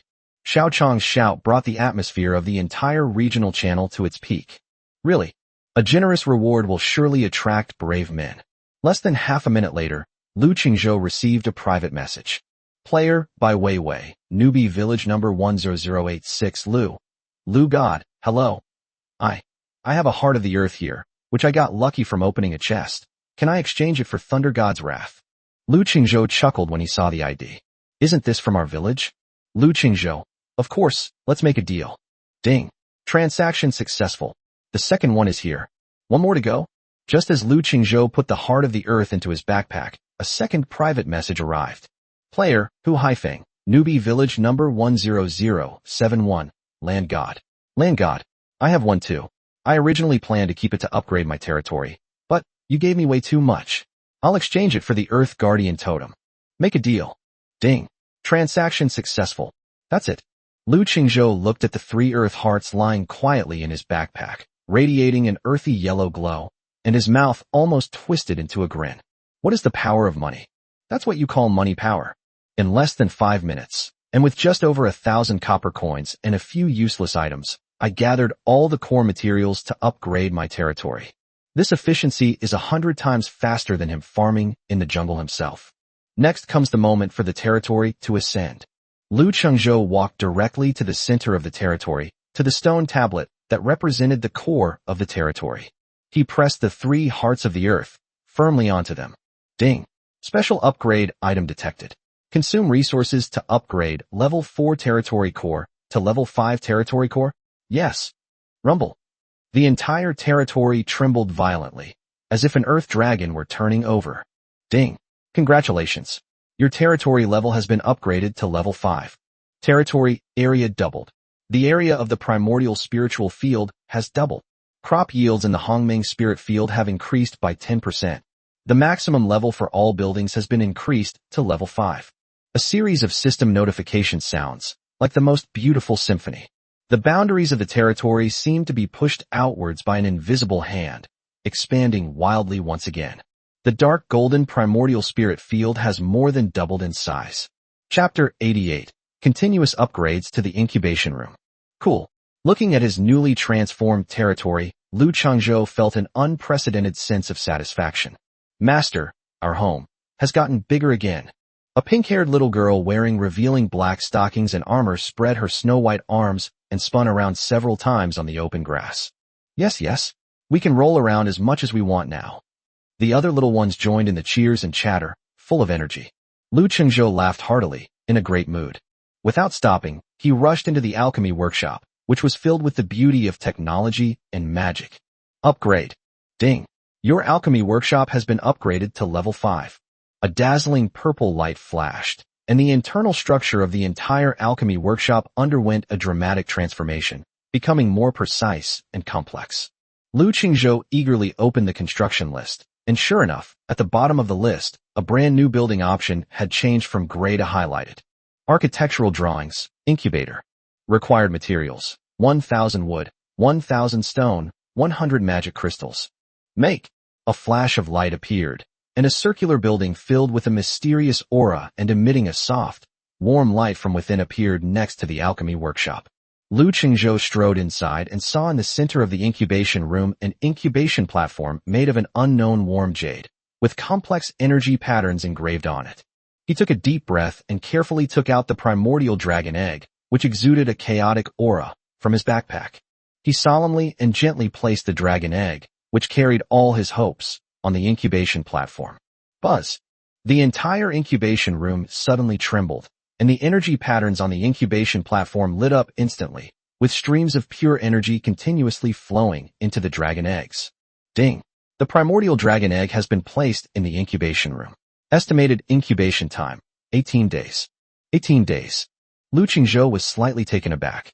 He thought that such a groundbreaking thing would take at least a year and a half to incubate. After all, this is a dragon. A creation level 1 at that. 18 days is far less than he had anticipated. Even knowing this, Lu Chengzhou still paced back and forth, eager to see what kind of heaven-defying divine pet his creation-level dragon egg could hatch. That's right. Upgrade. He suddenly slapped his forehead. This incubation room is also a building, and buildings can be upgraded. He immediately opened the upgrade interface for the incubator. Level 1 incubation room. Materials required to upgrade to level 2. 500 wood, 500 stone. So cheap. Lu Chengzhou was delighted when he saw it. Level up. Level me up to the maximum. Without even thinking, he immediately chose to upgrade continuously. Ding. Your incubation room has been upgraded to level 2. Ding. Your incubation room has been upgraded to level 3. Ding. Your incubation room has been upgraded to level 4. Ding. Your incubation room has been upgraded to level 5. A series of upgrade lights lit up, and the originally somewhat simple incubation room was instantly transformed into a luxurious maternity ward. The internal energy fluctuations are also several times stronger than before. Ding. The incubation room has been upgraded to level 5. Incubation speed increased. Estimated incubation time, 10 days. 10 days. It shortened the time by a full 8 days. Ha! Great. That's fantastic. In just 10 more days, I will be able to have a creation-level divine dragon as a pet. At that time, let alone a minor imperial viscount, Even the Queen of Morning Star would have to obediently call him father. Having resolved the matter of hatching the dragon egg, Lu Chengzhou felt completely at ease and his mind was at peace. In the evening, after enjoying a luxurious dinner consisting of sweet flour-stuffed chicken and soft bread, the elven girls returned hand in hand to their respective residences to rest. Lu Chengzhou stretched contentedly. The territory has been upgraded, the wives have been fed, and the dragon eggs have been arranged. Now, it's time for me to enjoy myself. Chapter 89. The little fox still dares to launch a night raid? Looking at Eileen's adorable, unguarded sleeping face, Lu Chengzhou dressed contentedly and pushed open the door of the wooden house. As soon as he stepped outside, he saw a pink figure crouching furtively in the bushes in front of his house. It was that little fox spirit, Su Li, who had been planning a night raid but ended up spending the whole night crouching in the corner. At that moment, she had huge dark circles under her eyes and looked completely shaken. She had originally planned to sneak in last night after Eileen left. But she never dreamed that this wait would last all night. That's absolutely terrifying. Cough cough. Just as Su Li was lost in thought and becoming increasingly frightened, Lu Chengzhou's cough suddenly rang out above her head. Ah! Su Li was startled. When she looked up, she met Lu Chengzhou's amused gaze. What? Did you spend all night squatting in the corner? Was it fun? I didn't. Su Li blushed and denied it without thinking. I got up this morning to exercise. Yes, to exercise. Yeah. Perfect timing, master. I'd like to get some exercise today too. How about you exercise with me? Lu Chengzhou's wicked smile deepened as he approached step by step, like a big bad wolf eyeing a little white rabbit. Aye. Seeing her master's aggressive gaze, the nine-tailed fox, Su Li, instantly cowered. Her big, watery eyes darted around, and the alluring fox from a moment ago instantly transformed into a frightened little rabbit, clutching her fluffy tail and pitifully shrinking back. Master, Su Li. Su Li suddenly remembered that she hasn't had breakfast yet. I'll go eat first. After saying that, she turned around and tried to run away without even thinking. This little vixen has the typical personality of a female devil. She's incredibly flirtatious, but when it comes to getting serious, she's more frightening than anyone else. After playing around with the little fox spirit for a while, Lu Chengzhou finally got down to business. He opened the resource panel and glanced at it. After yesterday's massive construction, a large portion of the resources in the warehouse had been used up. After harvesting more than 1,000 seeds, the basic resources had reached over 40,000, but now they have returned to 30,000. Timber, 33,850. Stone material, 29,620. Iron ore, 32010. Fisk, spending money like water. Lu Chengzhou sighed. It seemed that the upgrade plan for the sacred elf ancient tree would have to be postponed again. He turned off the resource panel, turned around, and walked into the incubation room. On the incubation platform, the primordial dragon egg, radiating a chaotic aura, was quietly absorbing energy. The dragon patterns on the eggshell seemed to have brightened slightly compared to yesterday. Remaining incubation time, 9 days. It'll be soon, just 9 more days. Lu Chengzhou's eyes were filled with anticipation. If he waits just 9 more days, he will be able to have a creation-level divine dragon as a pet. At that time, wouldn't he be able to do whatever he wants across the entire Morningstar continent? After leaving the incubation room, Lu Chengzhou began to ponder his grand plan for acquiring resources.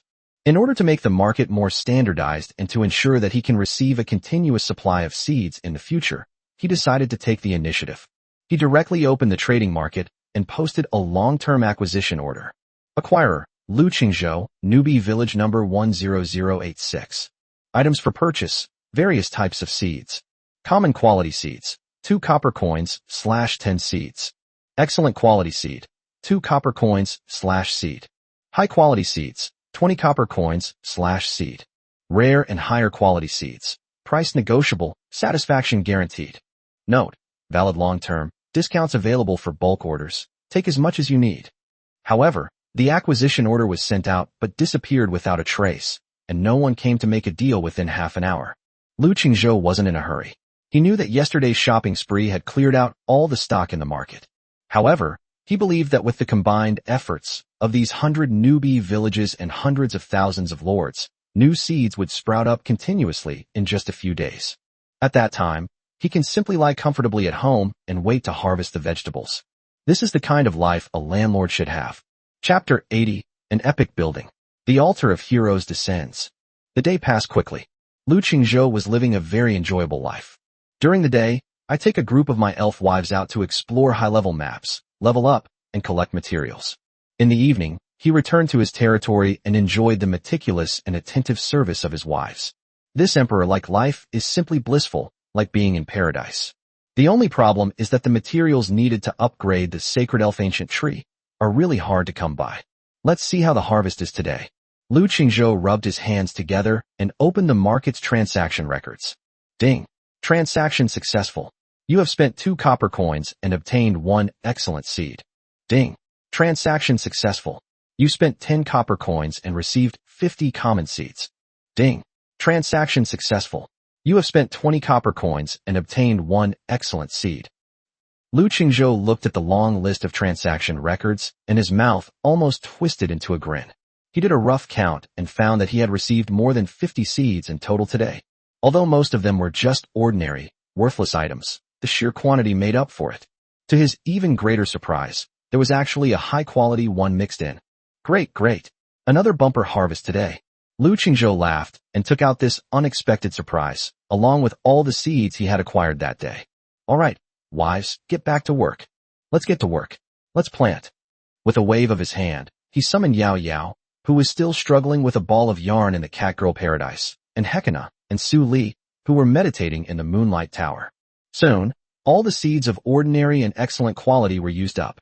The results were still varied and diverse. Lu Qingzhou sorted these things and put them into the warehouse.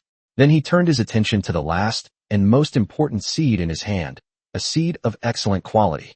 The main event is here. He took a deep breath, personally took the seed, and solemnly planted it in the center of the spirit field. Boom! A golden pillar of light, filled with an aura of holiness and solemnity, suddenly shot into the sky. The light was even more dazzling than when the windmill was planted. Wow! All the elf girls were stunned, their beautiful eyes filled with shock. The light faded. The anticipated scene of plants sprouting from the soil did not occur. Instead, a golden sphere of light, radiating a soft glow and resembling a soul, floated quietly in midair. Ding! Divine mutation successful. You have obtained an epic level special material, Soul of a Hero 1. The Souls of Heroes. Lu Qingzhou's breathing quickened slightly. Isn't this the final core material needed to build the heroic spirit altar? He never dreamed that this thing could actually be grown from a seed. Ha! Heaven is on my side. Lu Qingzhou could no longer suppress his inner joy and laughed loudly. He took out the epic architectural blueprint that he had been eagerly anticipating from his backpack. Blueprint, Altar of Heroes. Build it. Build it up like crazy. Lu Qingzhou waved his hand, brimming with heroic spirit. Consume 10,000 wood, 10,000 stone, 1,000 magic crystals, and 1 heroic soul to construct the heroic spirit altar? Yes. Rumble. The entire territory trembled violently, as if the end of the world had arrived. Above the sky, the wind and clouds changed color, and lightning flashed and thunder roared. A golden pillar of light, filled with an aura of holiness and majesty, suddenly descended from the sky, enveloping the largest open space in the center of the territory. Countless pieces of wood, stone, and magic crystal slowly melted away in this sacred pillar of light, transforming into the purest energy to begin constructing a magnificent building filled with mystery and ancient charm. Wow, that's amazing. It feels like there are so many powerful people watching us from the heavens. All the elf girls were stunned, their beautiful eyes filled with endless shock. On the ground, a circular altar, made of pure white heroic skeletons and an unknown golden metal, covering an area of over 100 square meters and filled with an aura of holiness and majesty, was slowly taking shape. In the center of the altar, a golden flame burned fiercely, like the inextinguishable fire of heroic spirits. Ding! Congratulations! You have successfully constructed the epic building Heroic Spirit Altar. The moment the Altar of Heroes was completed, a desolate, yet sacred energy, centered on it, swept across the entire territory. All the hero units, including Irene, Yao Yao, Lia, Hekina, and Su Li, felt their souls undergo a mysterious baptism, becoming more solid and powerful. This feels so comfortable. Eileen closed her eyes, feeling the nourishment of this energy, and a rare look of intoxication appeared on her usually cool face. Well done. Lu Qingzhou nodded in satisfaction. He strode to the altar and opened its function interface. Heroic Trial allows hero units to enter the altar for trials. Upon successful completion of the trial, there is a 10% chance to upgrade the hero's quality, e.g. A rank, S rank, S rank, SS rank. Trial ticket, 2,000 copper coins / time. Trial duration, 12 hours. A 10% probability, 12 hours. Lu Qingzhou stroked his chin. The probability is low, but he's rich. If it doesn't work the first time, try twice. If it doesn't work the second time, try 10 times. You'll succeed eventually. Chapter 91. To upgrade the Divine Tree. Alright, now comes the moment that will decide our fate. Lu Qingzhou turned around and glanced at the 5 stunningly beautiful wives in front of him, each with a unique style. Eileen, Lia, Hekina, and Su Li are already S rank. The next step is SS rank. Although the improvement is significant, it doesn't seem to be that urgent. Only the cat-eared girl, Yao Yao, is still ranked A. If I could raise her to S rank as well, then my harem. No, my army of wives would all be S rank. Yao Yao, come here. Lu Qingzhou waved to the cat-eared girl, who was still jumping around. Meow? Master, what do you want? Yao Yao strode over with her long, snow-white legs, skipping and hopping, her cat tail wagging excitedly behind her. Do you want to become stronger? Yes. Of course I want to. Yao Yao nodded vigorously without hesitation.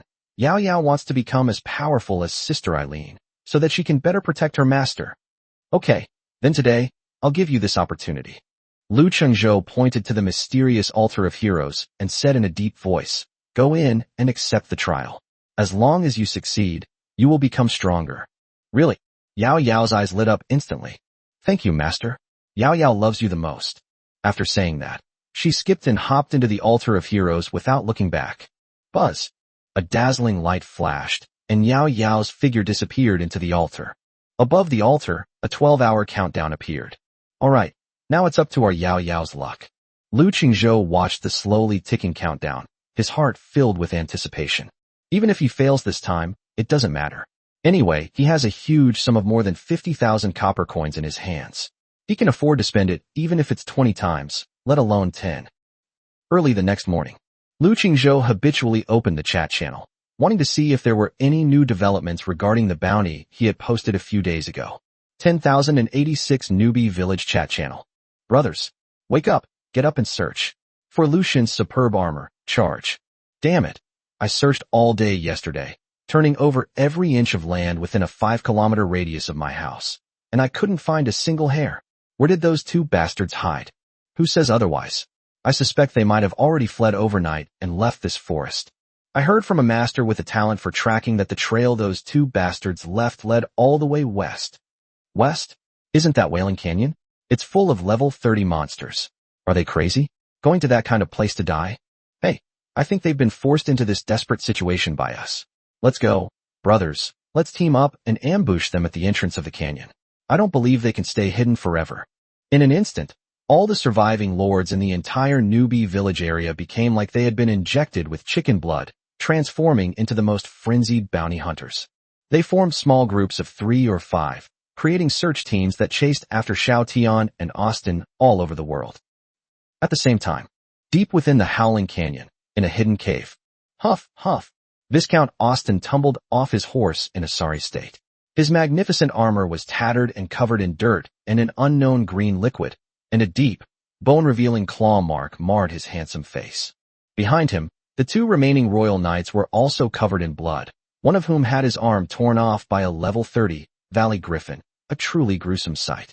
Useless. All of you are useless. Austin looked at his defeated army and trembled with rage.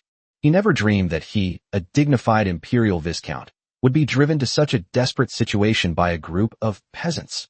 It's all your fault, you good for nothing. The more he thought about it, the angrier he became. He swung his whip back and lashed it hard at Xiao Tian, who was panting heavily beside him. Smack! Ah! Xiao Tian screamed in agony as his back was instantly torn open. But now, he didn't even have the strength to resist. He could only lie on the ground like a dead dog, letting Austin vent his anger. Just then, a shrill scream came from outside the cave. They were the 2 remaining royal knights. Oh no, there's a monster. Austin's expression changed drastically. Without thinking, he turned and ran deeper into the cave.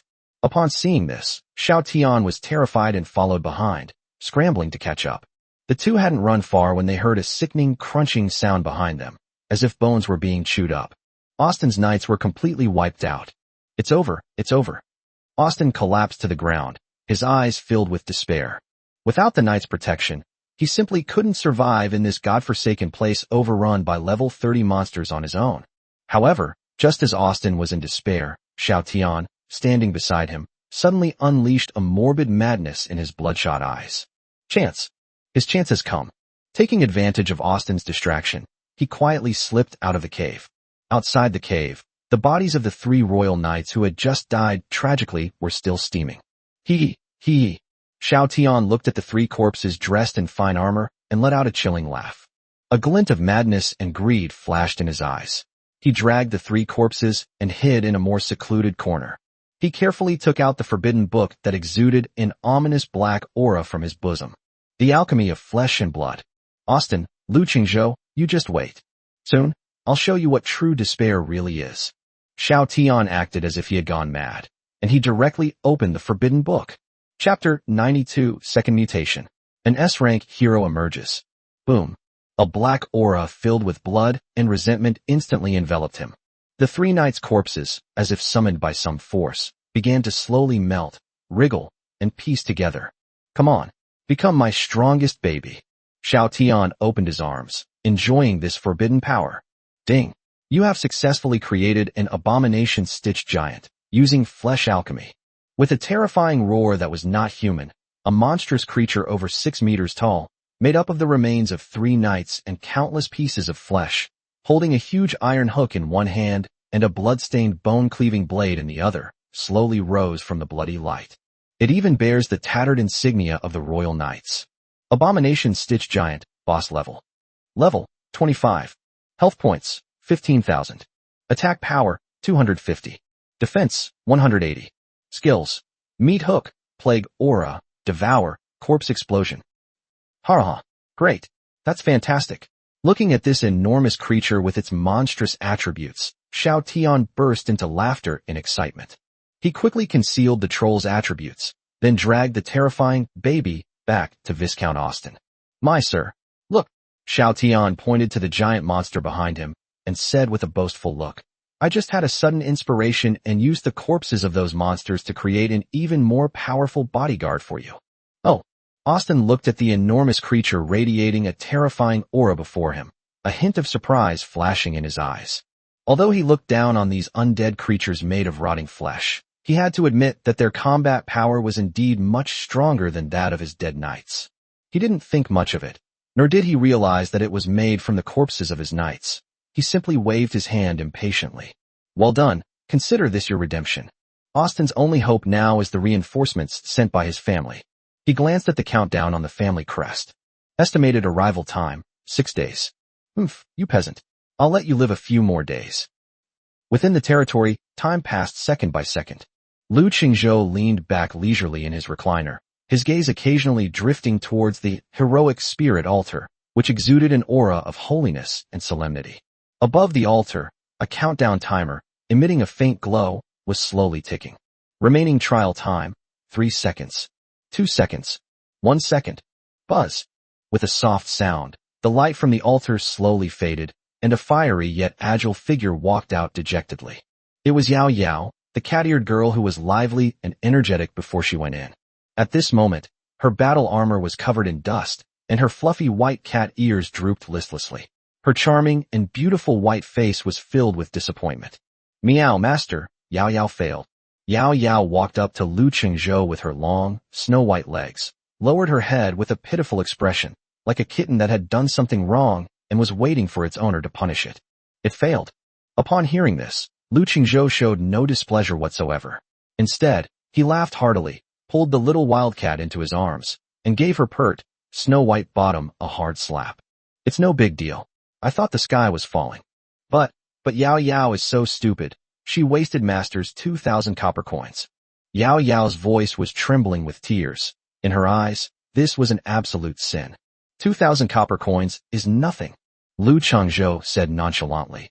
Master has plenty of money. If once doesn't work, try twice. If twice doesn't work, try 10 times. Today, I'm going to stick with your pathetic 10% probability, and I'm determined to upgrade you to S rank. After saying that, he took out another 2,000 copper coins and, without thinking, stuffed Yao Yao into the heroic spirit altar again. Meow. Yao Yao was stunned. Before she could even feel moved, she was enveloped in a golden light and returned to the trial space filled with heroic spirits. Looking at the 12-hour countdown that had lit up again above the altar, Lu Qingzhou nodded in satisfaction.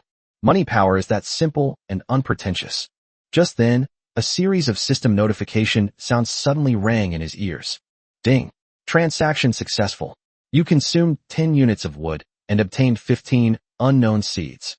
Ding. Transaction successful. You have spent 2 copper coins and obtained 1 excellent seed. Ding. Transaction successful. Hey, another harvest. Lu Qingzhou raised an eyebrow and opened the trading market. Sure enough, the long-term acquisition list he posted yesterday has already received more than 20 seeds. Although the quality wasn't high, for Lu Qingzhou, these were all opportunities to open blind boxes. He happily took out all the newly acquired seeds, clapped his hands, and summoned the pink-haired little girl to start farming. Master, look what I've grown. A little pink-haired girl ran over, holding a bottle of red potion that smelled faintly of blood, as if presenting it as a treasure. Lu Qingzhou took it and looked at it, then laughed. Ding! Divine mutation successful. You have obtained a special potion, Dragon Blood Vitality Potion 3. Item, Dragon Blood Vitality Potion. Quality, excellent. Effect, a powerful potion containing a trace of dragon's life essence. After consumption, it will grant you boundless energy for the next 12 hours. Good heavens! Lu Qingzhou almost burst out laughing when he saw the description of the medicine. I have to try this tonight to see how it works. He happily put the 3 bottles of potion into his backpack, then turned his gaze to the last seed in his hand, a seed of excellent quality. The moment the seed is planted. Ding! Excellent quality seed detected, triggering a 1 in 10,000 chance of a secondary divine mutation. Chapter 93 Yao Yao breaks through to S rank. Here we go again. Lu Qingzhou's heart skipped a beat. Amidst the light, a huge crack slowly appeared on the ground of the primordial spirit field. A giant, black, man-eating flower covered in menacing barbs roared as it burst forth from the earth. Its enormous flower bud, resembling a gaping maw, slowly opened, exuding a chilling aura of danger. Wow, master, this flower is so scary. It looks like it's going to eat people. The elf girls were terrified and hid behind Lu Qingzhou. However, the terrifying carnivorous flower did not attack them. Instead, bathed in the light, it slowly contracted and deformed. In the end, she transformed into a stunningly beautiful mature woman who was nearly 1.75 meters tall, with waist-length hair as black as ink, an extremely hot figure, and an aura of danger and maturity. Ding! Congratulations! You have obtained the Elf S-rank hero, Thorn Queen Vera. Hero, Vera, Queen of Thorns. Quality, S-tier, unique hero, upgradable. Level 1. Skills, Thorn Entanglement, Summon Carnivorous Plant, Life Drain. Commentary, a queen walking on a knife's edge. Every time she blossoms, it is accompanied by bloodshed and death. Excellent. We've gained another formidable general. Lu Qingzhou looked at the mature and powerful woman in front of him, his mouth almost crooked from smiling. The newly arrived Queen of Thorns, Vera, slowly descended from the light. Her bare, snow-white feet exuded a queenly aura with every step she took. She walked up to Lu Qingzhou, but instead of immediately kneeling and pledging allegiance like other heroes, she looked him up and down with great interest in her aggressive eyes. You are my master? Vera's voice was full of the magnetism of a mature, sophisticated woman, and carried an undeniable air of authority. Not bad. He's quite handsome and has a decent figure, barely good enough for me. As she spoke, she reached out a small, snow-white hand and gently poked Lu Qingzhou's firm chest. Hey, little man, from now on I'm your queen, so you'd better serve me well. Hiss. Looking at the fiery, queen-like woman in front of him, Lu Qingzhou couldn't help but chuckle. Goodness, this is the first person who dares to flirt with his hero to his face. With another S-class hero wife, Lu Qingzhou was in a great mood. For the next 4 days, Lu Qingzhou experienced the most arduous yet fulfilling period of his life since he came into this world. During the day, he would take a group of energetic elf wives out to explore high-level maps, level up, and farm materials, living a very enjoyable life. In order to quickly gather the 100 drops of elf tears needed to upgrade the sacred elf ancient tree, Lu Qingzhou was going all out. And so, on the evening of the fourth day, damn, it's finally done. Just then, a dazzling golden light suddenly shot into the sky from the heroic spirit altar, not far away. Huh, they're out. Su Li and Hekina, who were waiting at the entrance of the altar, both curiously peeked over. Within the light, a fiery figure, smaller than before, but brimming with explosive power, slowly emerged. It's Yao Yao. She succeeded. Ding. Your hero, cat-eared assassin Yao Yao, has been successfully promoted to S-rank hero. After entering the altar for the fourth time, this indomitable little wildcat finally broke through the bottleneck. Chapter 94. Upgrading the Sacred Elf Ancient Tree. Owner. Upon seeing Lu Qingzhou, Yao Yao let out a scream filled with wild joy, instantly transforming into a black lightning bolt as she threw herself into his arms. I did it, meow. Okay. Our Yao Yao is the best. Lu Qingzhou laughed and hugged the little guy tightly. But as soon as he hugged her, he immediately sensed that something was wrong. The feel of this in my arms, it seems, shrunken? He looked down and was completely stunned.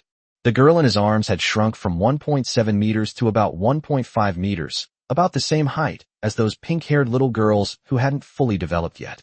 But her figure became even more outrageous. It's simply a testament to the remarkable achievements of small-scale research. Lu Qingzhou subconsciously opened Yao Yao's attribute panel. Hero, cat-eared assassin Yao Yao.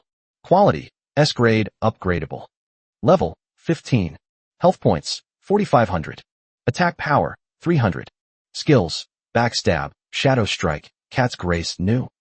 Cat's elegance, passive as the queen of cats. Your movements are incredibly graceful, increasing your evasion rate by 30% and movement speed by 30%. Loyalty, 100 diehard. Hiss. Seeing the surge in base stats and the brand new passive skill, Lu Qingzhou gasped. Now, Yao Yao not only has a high burst damage, but her survivability is also maxed out. Master, why are you looking at me like that? I'm getting shy, meow. Yao Yao's pretty face flushed as she was stared at by Lu Qingzhou's aggressive gaze. Her snow-white cat ears drooped shyly, and her voice became as soft as a mosquito's foot. Good heavens, this little devil is even more lethal after leveling up. Of course, there was something even more important to do at this point.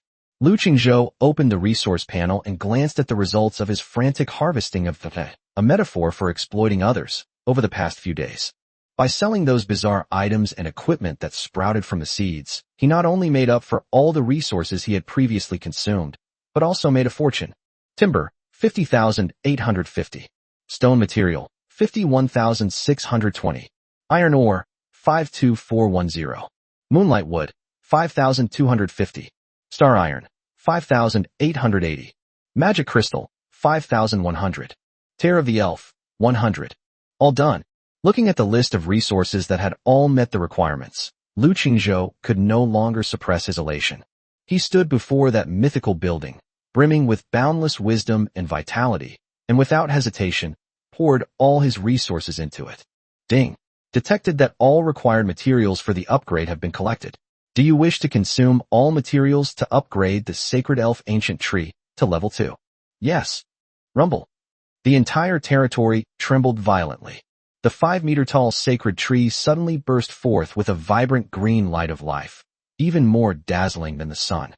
A massive amount of wood, stone, iron, ore, moonwood, star iron, and magic crystals, like rivers flowing into the sea, surged wildly into the roots of the divine tree, transforming into the purest nutrients.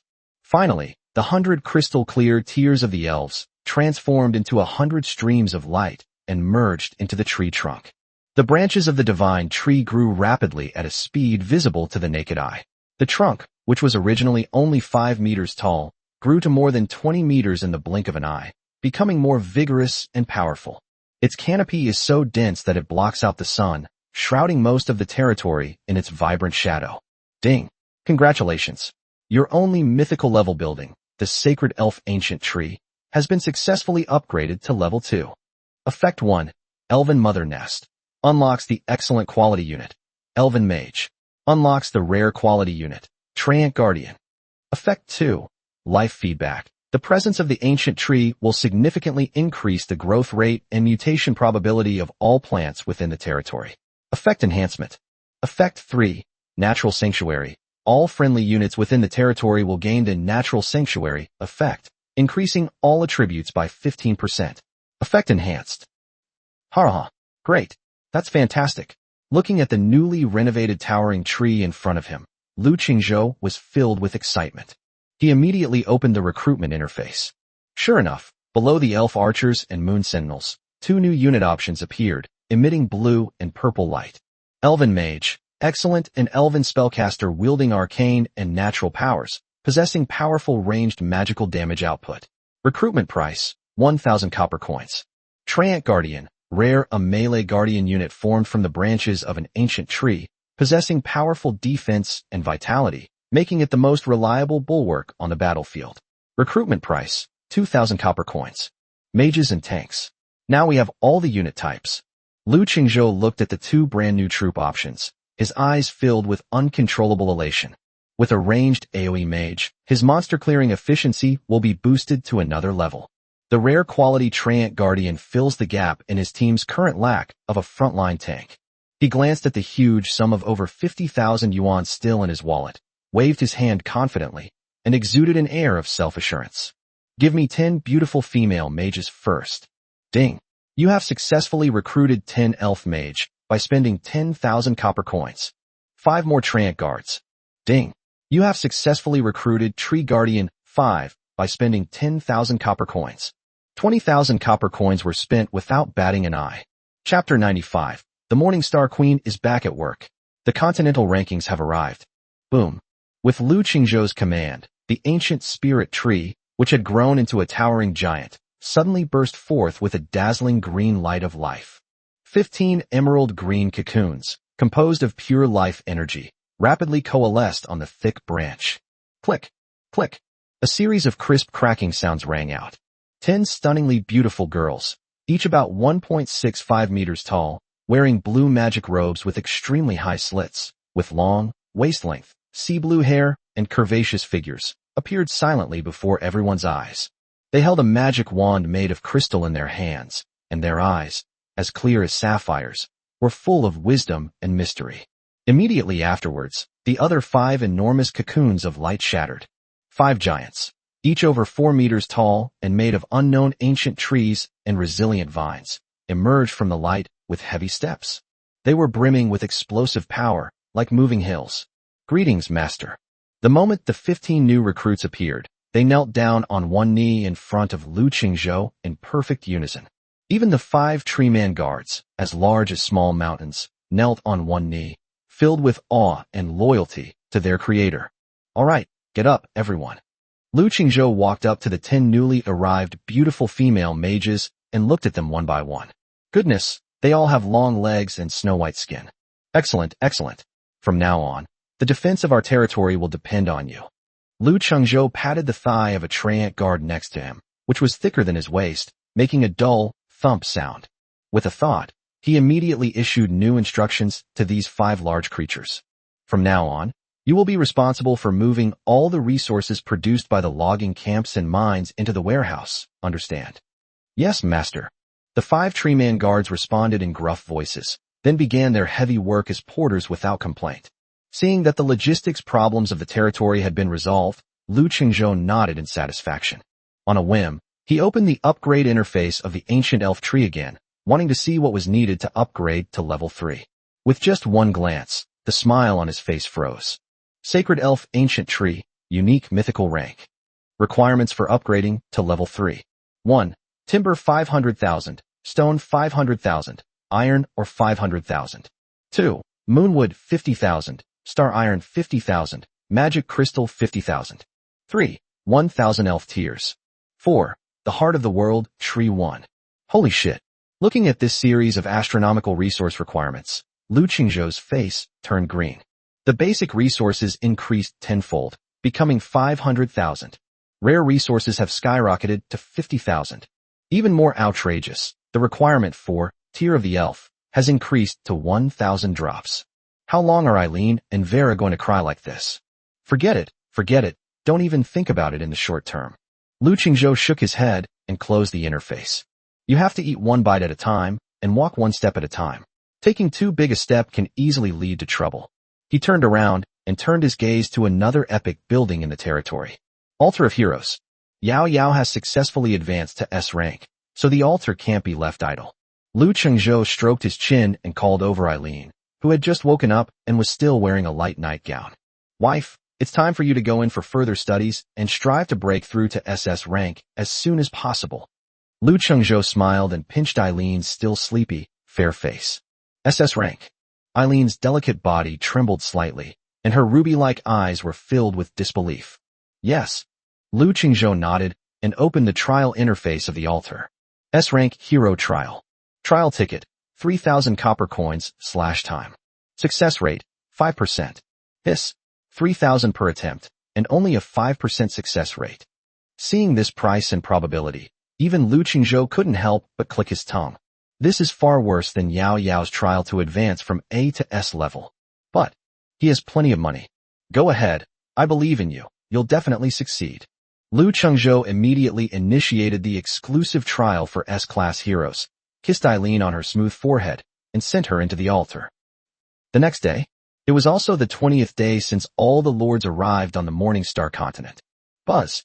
Above the sky, a familiar golden light curtain slowly unfolded for the 5th time without warning. Master, the queen has come out to work again. Su Li lazily raised her stunningly fair face and said in a high-pitched voice. Within the light screen, the figure of the Morningstar Queen reappeared, but this time, her condition was extremely precarious. She bit her lip tightly, cursing the erosion level, which had reached 44%. However, before LSPs around the world could even begin to feel sorry for their partners, a sudden change occurred. Everything on the entire Morningstar continent suddenly fell silent. Whether it's monsters hunting in the forest or soldiers working diligently in their territory. Or perhaps it's a lord frantically fleeing for his life. Even the wind in the air and the falling leaves were all frozen in place by an irresistible force, remaining completely still. It's as if time has been paused at this moment. Lu Qingzhou was also stunned. He looked at the little fox spirit in his arms, who was still in the leg-pinching position but did not move, and raised his eyebrows slightly. What happened? Most lords have been detected to have achieved a considerable level of development. The comprehensive strength ranking of all territories across the continent is now officially open. A vast, majestic, and emotionless mechanical voice resounded in the minds of every lord. The leaderboard will rank players based on a comprehensive score, calculated by considering the level, quantity, and quality of their territories, heroes, unit types, and buildings. The leaderboard is divided into the heavenly ranking, top 100, and the earthly ranking, top 10,000, and is settled monthly. The higher your ranking, the richer the rewards. Brush.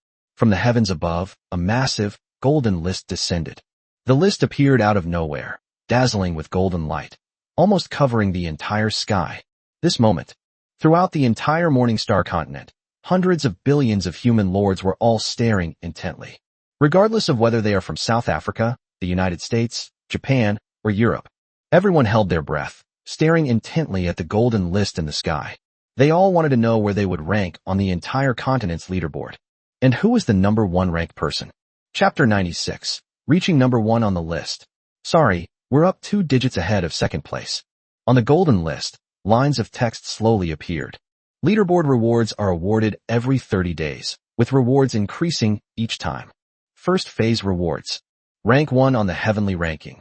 1 legendary treasure chest, 1 epic building blueprint, plus 100 to all attributes, plus 10 to the special attribute luck, and 100,000 copper coins. Second place on the heavenly ranking. 1 epic treasure chest, 1 rare building blueprint, plus 50 to all attributes, 50,000 copper coins. Third place on the heavenly ranking. 1 epic treasure chest, 1 excellent building blueprint, plus 30 to all attributes, 30,000 copper coins. The prize for first place is so much higher than that for second place. A legendary treasure chest. 100,000 copper coins. This is insane.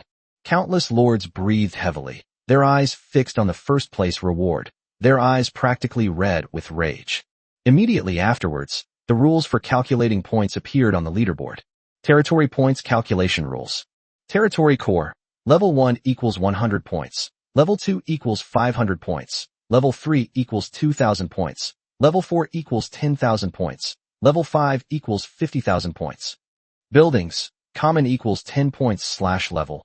Excellent equals 50 points / level. Superior equals 200 points / level. Rare equals 1,000 points / level. Epic equals 50,000 points / level. Legendary equals 100,000 points / level. Mythical equals 500,000 points / level. Special buildings equals 100 points. Unit types. Common equals 1 point. Excellent equals 5 points. Superior equals 20 points. Rare equals 100 points. Hero unit points. C tier equals 100 points. B tier equals 500 points. A tier equals 2,000 points. S tier equals 10,000 points. SS tier equals 50,000 points. Holy crap. A single mythical building is worth 500,000 points. How am I supposed to play like this? I don't even have a single rare building. Seeing this terrifying points conversion, countless lords were dumbfounded. I have 5 level 20 elite units and 1 S-rank hero. I hope to rank in the top 10. In the US war zone, a muscular man, his body crackling with lightning, whispered confidently, "My undead army exceeds 10,000. First place will surely be mine." In the European war zone, a pale-faced, blood-red duke licked his lips, his eyes filled with greed. Call. On the golden leaderboard, the lines of text about rewards and rules slowly disappeared. Then, at the very bottom, a line of text slowly appeared. Rank 100 on the leaderboard. Thor, Eagle Zone. Newbie Village number 99999. Territory points 8,500. The appearance of this line of information immediately sent a chill down the spines of countless lords. The 100th person has a score of 8,500. What kind of deity must this be? Damn it. I only have 7,900 points, just a little short. 8,005. What kind of monster could possibly reach that number?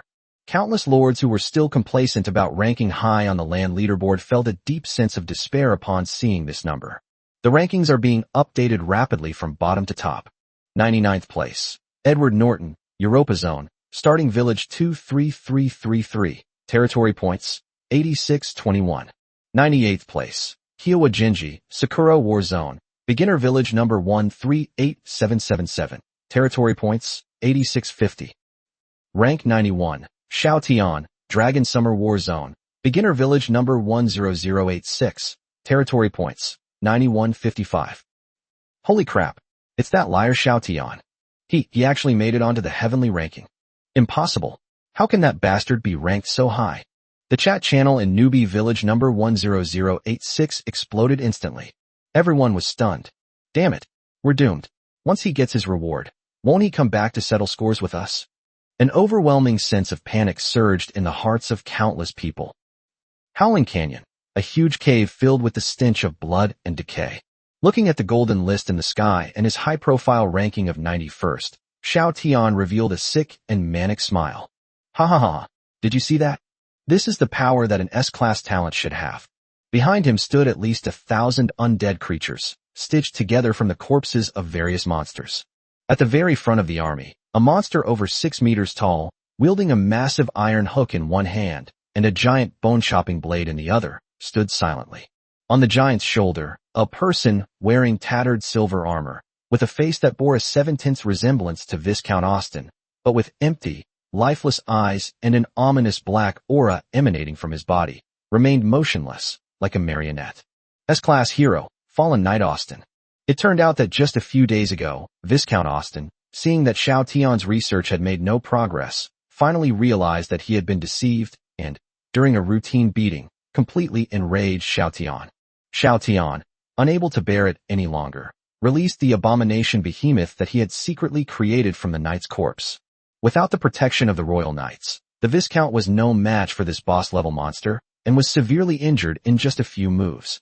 In the end, amidst endless terror and resentment, Xiaotian personally snapped his neck and used the flesh and blood alchemy to refine him, along with all the resources he had dropped, into this powerful S-rank undead hero. Lu Chengzhou, Xiaotian Yao gazed at the distant sky, his eyes filled with endless resentment and madness. Soon, I'll show you who the real protagonist is. While the entire newbie village was shocked and panicked by Xiaotian's appearance on the list, the rankings of the heavenly ranking continued to be announced. Second place, George Rockefeller, Eagle Zone, starting village number 99996, territory points, 16,500. 16,005. That's double the number 100. That's terrifying. Each one is more monstrous than the last. However, when everyone's eyes were focused on the top of the list, on the glittering number 1 spot, the minds of the hundreds of billions of lords across the entire Morningstar continent went blank. First place, Lu Chengzhou, Longxiao War Zone, territory points, 1,728,424. Ones, tens, hundreds, thousands, tens of thousands, millions. Am I fucking seeing things? It's 2 digits more than the second place. Even if I grew for another 100 years, I still wouldn't have this many points. The entire world fell completely silent. Once again, the name Lu Chengzhou reigned supreme over the entire continent like a god. Chapter 97 Liao, the first to be promoted to SS rank. Impossible. Absolutely impossible. How did he even develop like that? Could it be that a great true god has personally intervened? After a moment of stunned silence, all the lords exclaimed in disbelief.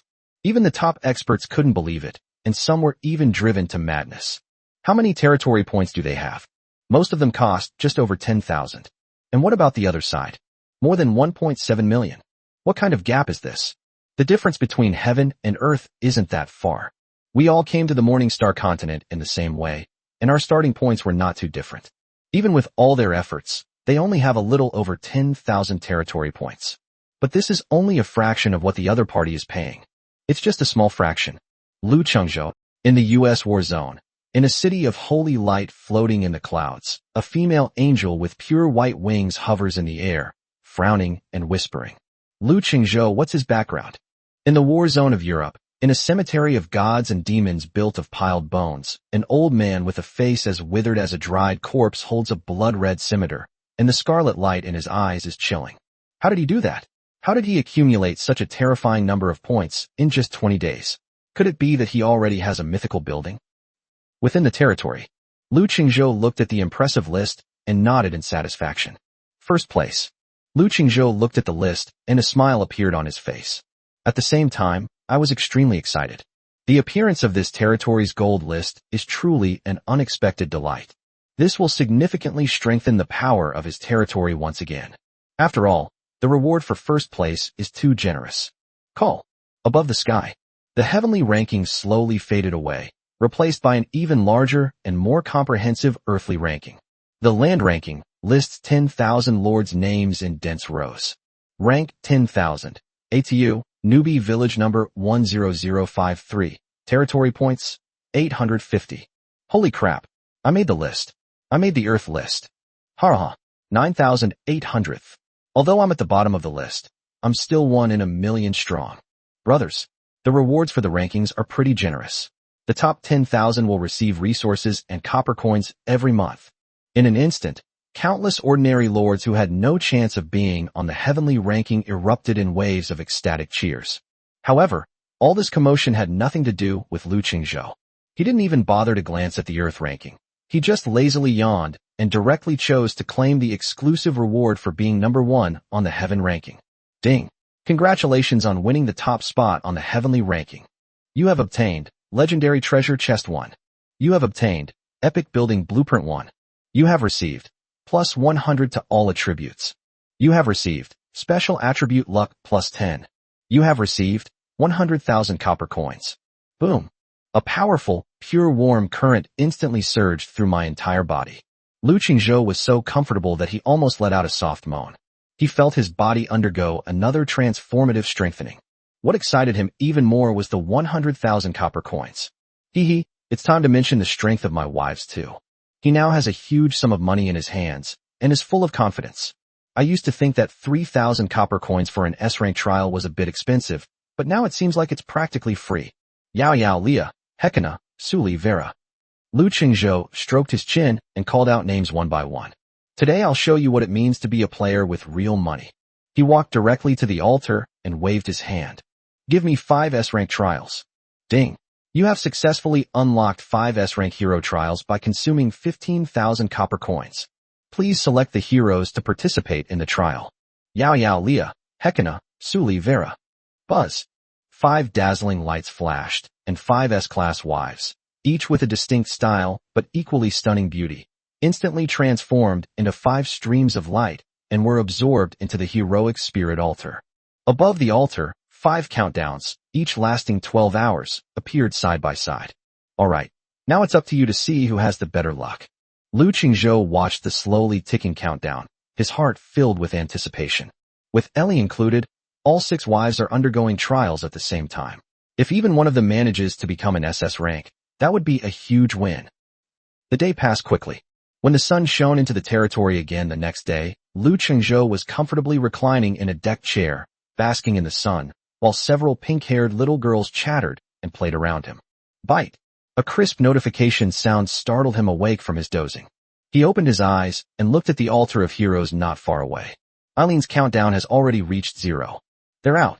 Lu Qingzhou instantly perked up, leaped up from the recliner, and strode over. Buzz. As the first ray of light flashed, a cold and exquisitely beautiful figure emerged from the altar. It's Eileen. She was the first to enter and is now the first to finish the trial. Master. Eileen failed. The usually aloof Eileen walked dejectedly to Lu Qingzhou, a rare hint of disappointment showing on her usually calm and serene face. It's okay. Failure is the mother of success. Lu Qingzhou smiled and pinched her fair, delicate face, gently comforting her. A short while later, the other 5 countdowns also reached 0. Buzz. Buzz. Buzz. Light flashed continuously on the altar. The cat-eared girl Yao Yao, the black-stocking mature woman Hekina, the 9-tailed fox Su Li, and the thorny queen Vera all walked out dejectedly. Clearly, they all failed. A 5% chance is indeed not that easy to win. Alright, stop looking so gloomy.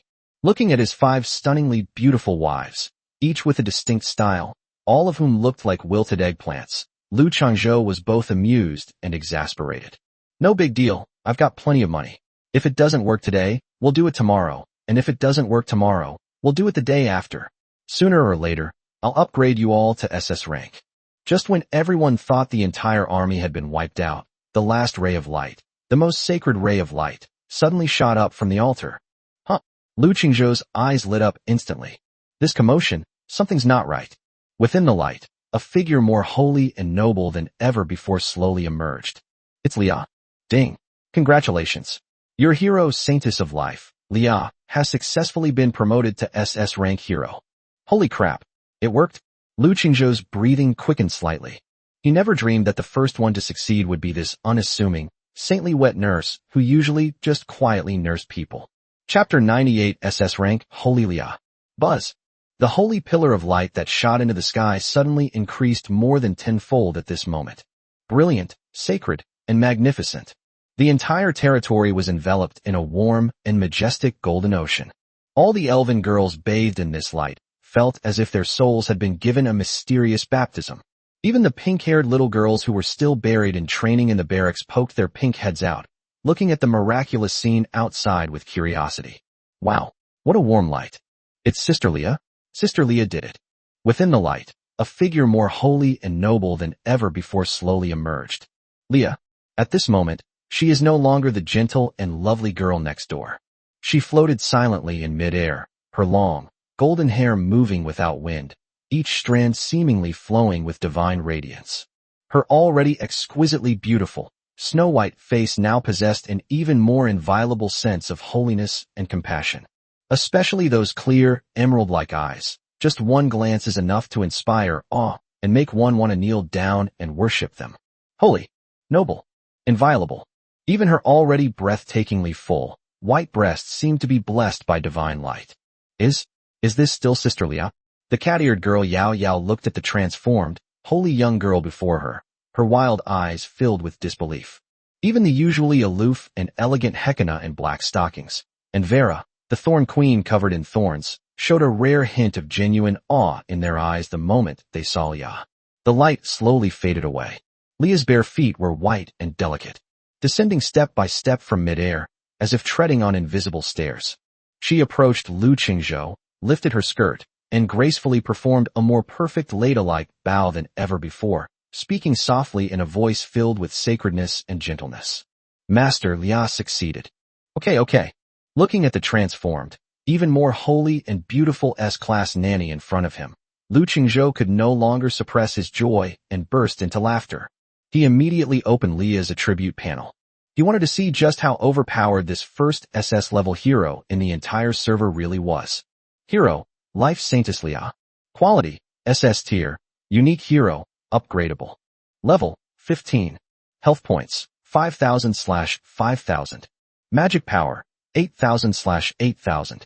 Loyalty, 100 diehard. Skill 1. Holy Light. Active. Consumes a small amount of mana to continuously restore health to all friendly units within a designated area. Skill 2.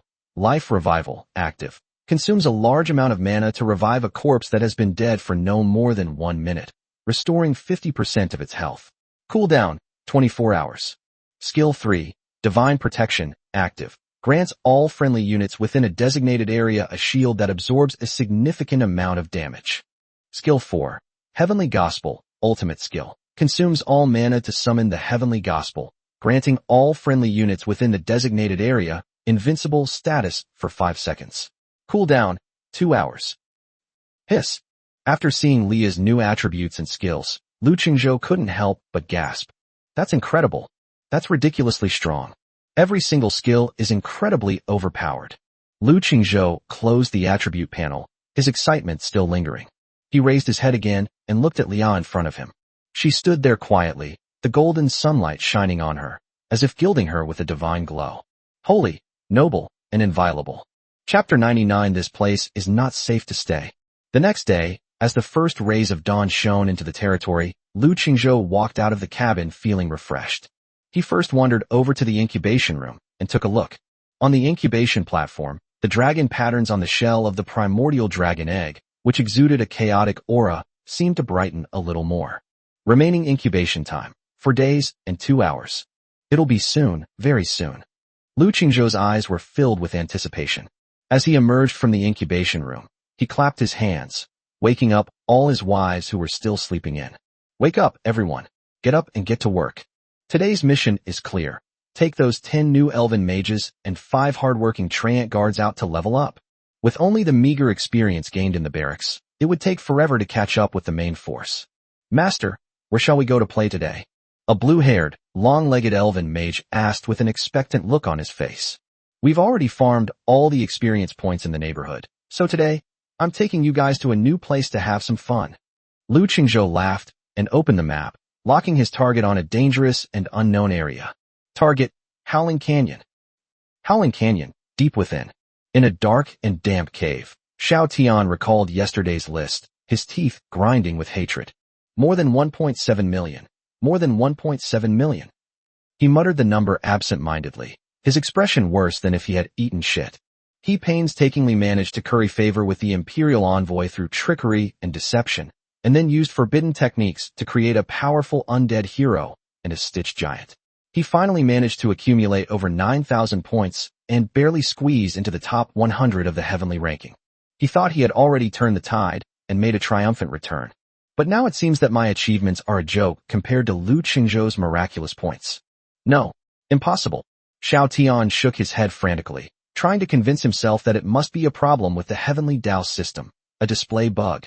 How could a farmer with an F-level rating develop to such a terrifying extent in just 20 days? What exactly is his territory like? Could it be a celestial abode? Xiao Tian dared not think any further, fearing that his Dao heart would shatter and he would go completely insane. He had originally planned to return to the starting village and crush Lu Qingzhou and his entire army into pieces once his undead army was fully formed. But now, he doesn't even dare to have that thought anymore. More than 1.7 million points. This is a gap that cannot be bridged by hard work alone. It's a chasm between gods and humans. No, we can't stay here any longer. Xiao Tianxiang suppressed his jealousy and fear, a ruthless glint flashing in his eyes. He knew very well that, given Lu Qingzhou's personality, he would never let him off the hook. Now the entire 10086 newbie village area has become his territory. If he stays any longer, he will eventually be dug out by those bloodthirsty bounty hunters. Anyway, now that all 100 newbie villages are interconnected, if this place doesn't want me, there are plenty of other places that will. Xiao Tian made up his mind. With his S-rank talent and the nascent undead army under his command, Wouldn't he be able to easily slaughter everyone in those lower-ranked newbie villages? At that time, he will still be a superior person and will still be able to act arrogantly and domineeringly. Lu Qingzhou, you just wait. Once I've conquered all the other starting villages and consolidated all the resources, I'll come back and settle the score with you. Xiao Tian made a harsh statement in his mind, and then without hesitation, he led his powerful S-rank undead hero and the terrifying stitched giant monster, fleeing in a sorry state towards the deeper part of the Howling Canyon. On the other side, Lu Qingzhou led his mighty elven army and officially entered the territory of Wailing Canyon. Unlike the damp and cold misty swamp, this place is full of bare, jagged rocks and bottomless, dark ravines. Gale-force winds howl from the depths of the canyons, producing terrifying sounds like the wailing of ghosts and wolves. Master, the wind here is so strong, it's blowing my skirt up. A blue-haired, long-legged elven mage, while pressing down on his blue magic robe with its extremely high slits, said in a low voice with a flushed face. Hee, perfect timing for Master to see you. The cat-eared girl Yao Yao grinned mischievously to the side, but before she could finish speaking, the elven mage covered her mouth in embarrassment and annoyance. Stop fooling around. Everyone, stay alert. With a cool and aloof voice, Eileen gave a sharp shout, her ruby-like eyes scanning her surroundings warily. Chapter 100. Delve into the Howling Canyon and discover a massive dungeon. Awoo! As soon as the words were spoken, a dozen or so canyon hunters, which were the size of cheetahs, covered with blue scales, and had a pair of huge bat wings, suddenly descended from the cliffs on both sides of the canyon. Canyon Hunter. Level, 20. Health points, 4,500. Attack power, 220. Skills, dive attack, tear claw strike. Another flight unit? Lu Qingzhou raised an eyebrow, a playful smile curving his lips. Herkana. Yes, master. Hekana, the mature woman in black stockings, licked her moist red lips, her bewitching purple eyes flashing with a bloodthirsty light. It's up to you. Yes, my master. The next second, Hekana's figure suddenly transformed into a massive black panther, carrying Lu Qingzhou, and vanished from the spot in an instant like a black lightning bolt. Li. The canyon hunters in the sky were clearly also taken aback by this sudden turn of events. They let out a series of sharp cries and, without thinking, swooped down towards the black lightning bolt. However, what awaited them was a one-sided massacre. Lu Qingzhou sat steadily on the leopard's back, the crimson fang in his hand, and another fine dagger in his hand like two blood-red whirlwinds. With each swing, they would inevitably take the life of a hunter. On the ground, Eileen's archer squad and the newly arrived mage squad were already ready. Put. Silver arrows imbued with moonlight and magical projectiles shimmering with arcane brilliance rained down like raindrops. A rain of blood, composed of monster corpses, fell from the sky. The battle ended in less than a minute. Ding. You have obtained Canyon Hunter's Clause 15. Ding. You have obtained Wind-type Magic Core 8. Ding. You have received 350 copper coins. Great, a successful start. Lu Qingzhou jumped off Hekana's back and nodded in satisfaction. The team continued deeper into the area. Along the way, all sorts of strange and wonderful canyon creatures appeared one after another. There are cyclopes that can hurl boulders, hordes of gargoyles, and bipedal wyverns that breathe fire. These level 20 monsters, which are like nightmares to ordinary lords, cannot cause the slightest trouble in front of Lu Qingzhou's well-coordinated and powerful elite legion. For the entire afternoon, they were wreaking havoc on the outskirts of Howling Canyon. The harvest was naturally plentiful. Looking at the various rare materials and equipment that had once again piled up into a small mountain in the warehouse, Lu Qingzhou was satisfied. All right, it's getting late. Let's call it a day. He clapped his hands, preparing to take his wives home for dinner. However, at that moment, Eileen's cool voice suddenly rang in his ears. Master, there seems to be a lot of human presence below the Rift Valley 1,000 meters ahead. The scent of humans? Lu Qingzhou raised an eyebrow, immediately becoming interested. Let's go take a look. The group immediately slowed their pace and stealthily made their way towards the Rift Valley amidst the howling wind. The terrain of Howling Canyon is extremely complex, with bottomless ravines and jagged rocks everywhere. If you fall in, you might not even find your body. Soon, they arrived at the edge of a deep rift valley. Master, it's down there. Eileen pointed to the area below, shrouded in thick fog. Lu Qingzhou peered down and saw that the ravine was bottomless, with only some tenacious vines clinging to the cliff face. Yao Yao, go down and scout ahead. Yes, master. With a charming smile, the cat-eared girl Yao Yao transformed into a black afterimage in an instant, stepping on the protruding rocks on the cliff and silently diving down. Less than a minute later, Yao Yao reappeared. Master, it's so big down there. There seems to be a cave, but it's pitch black inside, and we can't see anything or anyone. Nobody here? Lu Qingzhou frowned slightly, his ominous premonition growing stronger. Without further hesitation, he led the main force down the vines. The bottom of the Rift Valley is even colder and damper than the top. A huge, pitch-black hole, seemingly capable of swallowing all light, appeared before everyone's eyes. The cave entrance, made of some unknown material, was engraved with mysterious runes that had long been blurred by the erosion of time, exuding an aura of desolation, antiquity, and danger. Just as Lu Qingzhou approached, a cold system notification suddenly rang in his mind. Ding! You have discovered the level 25 super large raid dungeon, Storm Temple. Instance information, Storm Temple. Recommended level, 25. Monster level, reduced from 25 to 29 levels. Final boss, Storm Titan, level 30. Instance mode, raid, minimum 5 players, maximum 20 players. A level 25 raid. Lu Qingzhou's eyes lit up instantly when he saw the huge hole in front of him. He was just worried about where to let the new mage and treant babies level up, and this was such a perfect opportunity. Wow, it's a new map. Master, let's go in and play. The cat-eared girl Yao Yao was the first to get excited, her fluffy, snow-white cat ears twitching with curiosity.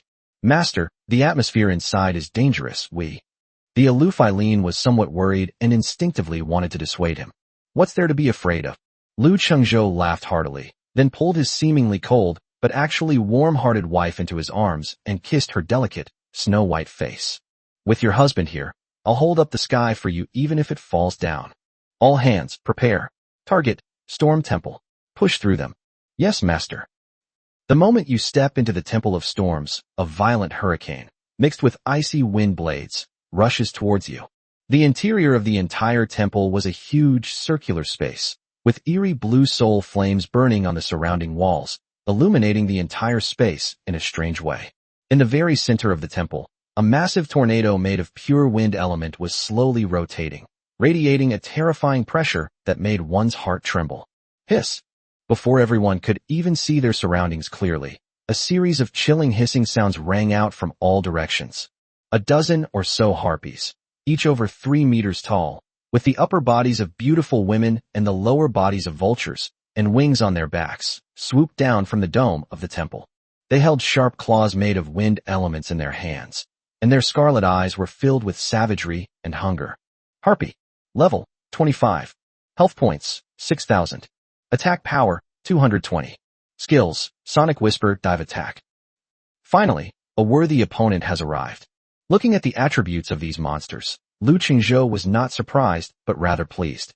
Tree Guardians. Push them up. He gave the order. Yes, master. 5 treant guards, each over 4 meters tall, roared and strode forward like 5 moving hills, forming an unbreakable shield that firmly protected all the elven girls behind them. Clang, clang, clang. The harpy's sharp claws slammed into the treant guards' hard bodies made of ancient trees, but only a series of wood chips and sparks flew up. It couldn't even break their bark. Chapter 101 Obtaining the Soul of Miracles. My wives will all be SS rank soon. Reduced by 20. Reduced by 18. Reduced by 25. A series of insignificant damage numbers appeared above the treant guardian's head. Roar! The harpies were completely enraged.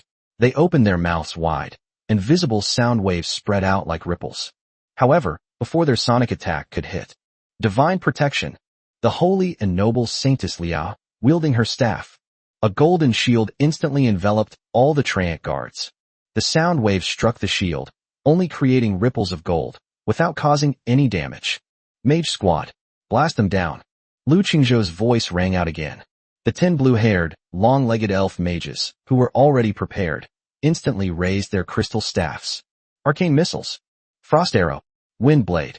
In an instant, multicolored magical light illuminated the entire temple. Dozens of magic missiles shimmering with arcane light, and arrows made of pure ice, rained down like downpours, precisely covering all the harpies in the sky. Reduced by 355. Reduced by 382. Critical hit. Reduced by 401. Critical hit. Amidst a chorus of wails, the dozen or so level 25 elite monsters didn't even have a chance to get close before being blasted down from midair by this devastating torrent of magic, smashing into piles of minced meat. Ding. You have obtained 15 harpy feathers. Ding. You have obtained 10 wind-type magic cores. Ding. You have received 420 copper coins. Pretty. Lu Qingzhou nodded in satisfaction as he watched the new recruit's combat performance. Keep going. The team continued deeper into the area. What followed was a one-sided massacre. With the perfect coordination of 5 tough, impenetrable Treant guards and 10 high-damage, humanoid turret-like elven mages, any monster that stood in their way was as fragile as paper.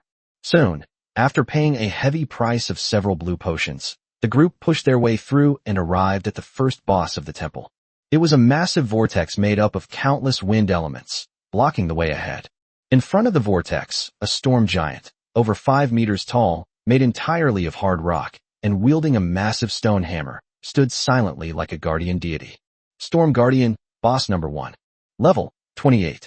Health points, 15,000/15,000.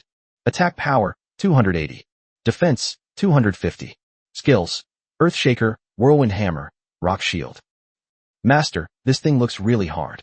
The cat-eared girl, Yao Yao, sniffed, and her fluffy, snow-white cat ears twitched warily. Hard? No matter how hard you are, you'll have to back down in front of my Vera. Before Lu Qingzhou could speak, Vera, the thorn queen covered in thorns, had already taken off with her long, snow-white legs entwined with black thorns, and was the first to rush forward. Entangled in thorns. With a sharp cry, countless ferocious vines burst forth from the ground, like venomous snakes, instantly binding the storm giant's legs tightly. Roar! The storm giant let out an angry roar and raised his stone hammer to smash it down. However, what awaited it was a devastating magical bombardment from 10 blue-haired, long-legged elf mages. Arcane missiles. Frost arrow. Reduced by 455. Critical hit. Reduced by 482. Critical hit. Reduced by 501. Critical hit. A terrifying series of damage numbers cascaded down from the boss's head like a waterfall. The storm giant didn't even have to use a single skill before its health bar was instantly emptied by more than half. Ouch! It let out a mournful howl of despair, and its massive body crashed to the ground, turning into a pile of rubble. Ding! You have obtained Storm Core 1. Ding! You have obtained Excellent Grade Equipment, Windrunner Leggings 1. Ding! You have received 1,200 copper coins. Ding! You have obtained Miracle Soul 1. That's it. Lu Qingzhou looked at the easily defeated boss, curled his lip, and looked utterly bored. He quickly scanned the loot, and his eyes lit up the moment he saw the Soul of Miracles. Item, Soul of Miracles. Quality, Epic. Effect, can be used during hero trials at the Heroic Spirit Altar to permanently increase the breakthrough success rate by 2%. Stackable. Holy crap. This stuff is amazing. This thing is practically a magic weapon tailor-made for him. Although it only increases the success rate by 2%, what if you collect 10? That's a 20% increase. And it's permanent. One-time purchase, lifetime enjoyment. What does that mean? As long as he runs this dungeon more often, all his wives will be SS rank in no time. Ha, I'm rich. Lu Qingzhou laughed and carefully put the precious item into his backpack. The team continued deeper and soon arrived in front of the second boss. That was the king of golden griffins, 3 times larger than the Windrunner griffin, covered in golden feathers and exuding a regal aura. King of the Golden Griffins, second boss. Level, 29. Health points, 25,000/25,000. It was another crushing defeat, with no suspense whatsoever. With Lu Qingzhou personally leading the charge while riding the black-stocking mature woman Hekina, this arrogant Griffin King was utterly crushed and ground before it could even take flight. In the end, it let out a mournful howl and dropped a pile of spoils. Ding! You have obtained 50 golden griffin feathers. Ding! You have obtained excellent quality griffin egg 4. Ding! You have received 2,500 copper coins. Ding! You have obtained Dungeon Reset Scroll 1, Storm Temple Dungeon only. Ha! Now all my wives have flying mounts. Lu Qingzhou looked at the 4 golden griffin eggs in his backpack, and his mouth almost twisted into a grin. Unfortunately, after defeating the second boss, the entire dungeon came to an end, without triggering any hidden storylines or hidden bosses. Never mind, let's do it next time. Ding! Congratulations! You have successfully cleared the level 25 raid dungeon, Temple of Storms. Just as Lu Qingzhou and his wives were walking out of the instance with satisfaction, a golden system announcement suddenly exploded in the sky above the 10,086th newbie village. New player village announcement number 10086. Congratulations to Lord Lu Qingzhou for leading his legion to successfully clear the level 25 super large team dungeon, Storm Temple, for the first time. His divine might is unparalleled. After a brief period of deathly silence, the entire chat channel became completely numb. First clear of a level 25 raid. I just reached level 8 today. Sigh, I'm used to it. Everyone, sit down. It's just standard procedure. Exactly, what's the big deal? In front of my dad, everything is basic. Stop talking. I've already knelt on the ground and kowtowed to the big boss. Thump, thump, thump. This is beyond what humans can achieve. God Lu, he is a god. He is the only god in our 10,086 village. All the surviving lords, after enduring the relentless bombardment over the past few days, have been completely subdued. They couldn't even feel jealousy. All that remained was endless worship and admiration for Lu Qingzhou, who was as high and mighty as a god. They silently clicked on the gleaming gold ranking list of the continent, looking at that still towering figure, whose score exceeded the combined total of the next 99 people, and could only let out a heartfelt sigh. Dad, you're awesome. Chapter 102 is a huge explosion. Each of the wives gets a flying mount. Ding! Congratulations. You have successfully cleared the level 25 raid dungeon, Temple of Storms. Dungeon enters cooldown, remaining cooldown, 71 hours, 59 minutes, 59 seconds. As the last wind elemental monster transformed into countless specks of light, a cold system notification rang precisely in Lu Qingzhou's ears. You can only refresh it once every 3 days? Lu Qingzhou looked at the 72-hour cooldown period and couldn't help but purse his lips. The monsters in this dungeon give a lot of experience and have a high drop rate, but it's only possible to run it once every 3 days, which is just not enough. However, before he could even complain, a series of even more dazzling system notifications flooded his screen like a waterfall. Ding! Congratulations on completing the first clear of the Temple of Storms dungeon. You have obtained 10 excellent quality griffin eggs. You have received 10 excellent quality seeds. You have received 10,000 copper coins. You have gained 600 reputation points with the Morningstar Empire. You have obtained Dungeon Reset Scroll 1, Storm Temple Dungeon only. Holy crap, that's a huge explosion. Lu Qingzhou couldn't help but swear. 10 griffin eggs. Now that's great. Not only will his S-rank wives be able to get a flying mount, but even the lowest-ranking pink-haired archers will be able to get one. Just imagining myself going out in the future, followed by a Griffin Knight order composed entirely of long-legged, beautiful elves. What a sight that would be. Hiss. He's incredibly handsome. In addition, the rewards include 10,000 copper coins and 10 excellent seeds, making it another day full of good fortune. As for the 600 points of Morningstar Empire reputation, that was an unexpected bonus. He casually opened his attribute panel and glanced at it. Morningstar Empire reputation, 11,900 friendly. I've gotten to the friendly level without even realizing it, and I still don't know what this thing is for. Lu Qingzhou scratched his head. Finally, his gaze fell upon the scroll that emitted a faint golden light.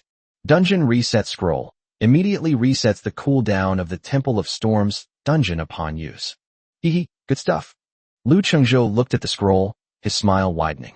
Master, are we going home now? The pure and noble Liao walked up to Lu Qingzhou with her snow-white little feet, her clear, emerald-like eyes filled with tenderness. Go home. Go home what? Lu Qingzhou laughed and pulled the SS-level healer, who exuded a sacred aura, into his arms. Such a great leveling spot. Wouldn't it be a huge waste not to use it a few more times? As he spoke, he immediately chose to use the Instance Reset Scroll. Ding! You have used a Dungeon Reset Scroll. The Storm Temple dungeon cooldown has been reset. Alright, wives, stop standing there. Let's get started. Second take. Buzz. The dungeon entrance that had just dimmed instantly shone with brilliant light once more. It was another crushing defeat, with no suspense whatsoever. With the experience from the first time, this time the push was even smoother and more effortless. In less than 10 minutes, Lu Changzhou was standing next to the corpse of the first boss, the Storm Guardian, and happily picked up the second miracle soul. The second boss, the King of Golden Griffins, generously contributed 4 more golden griffin eggs. Ding! Your level has increased to 26. Ding!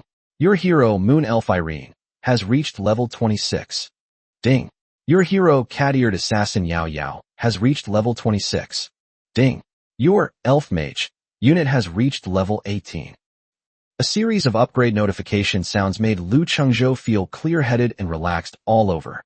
As his level increased, the experience required to level up also increased exponentially. He ran the level 25 dungeon twice and only managed to level up once. However, the lower-level female soldiers under his command thoroughly enjoyed the thrill of rapid experience gain, each of them leveling up 3 times in a row. Just as he was about to leave the instance, something unexpected happened. The entire temple suddenly began to tremble violently. Ding!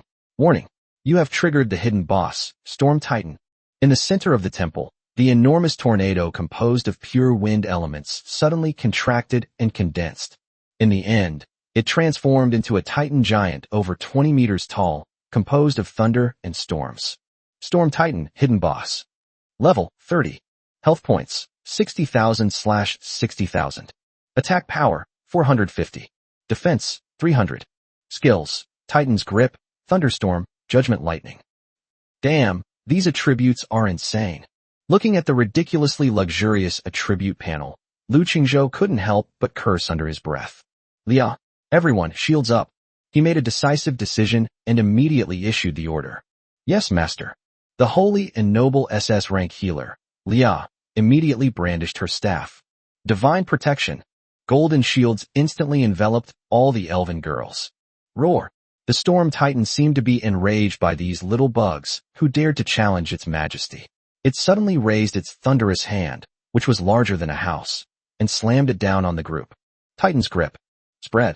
Lu Changzhou roared. However, it was all too late. An unparalleled and terrifying suction force emanated from that giant hand, fixing all the elven girls firmly in place. The giant hand, powerful enough to crush everyone into mincemeat, was about to fall. Lu Changzhou's eyes narrowed. Lia, activate invincibility. God's blessing. Buzz. A dazzling holy light, beyond description, descended from the sky. The holy gospel resounded throughout the entire temple.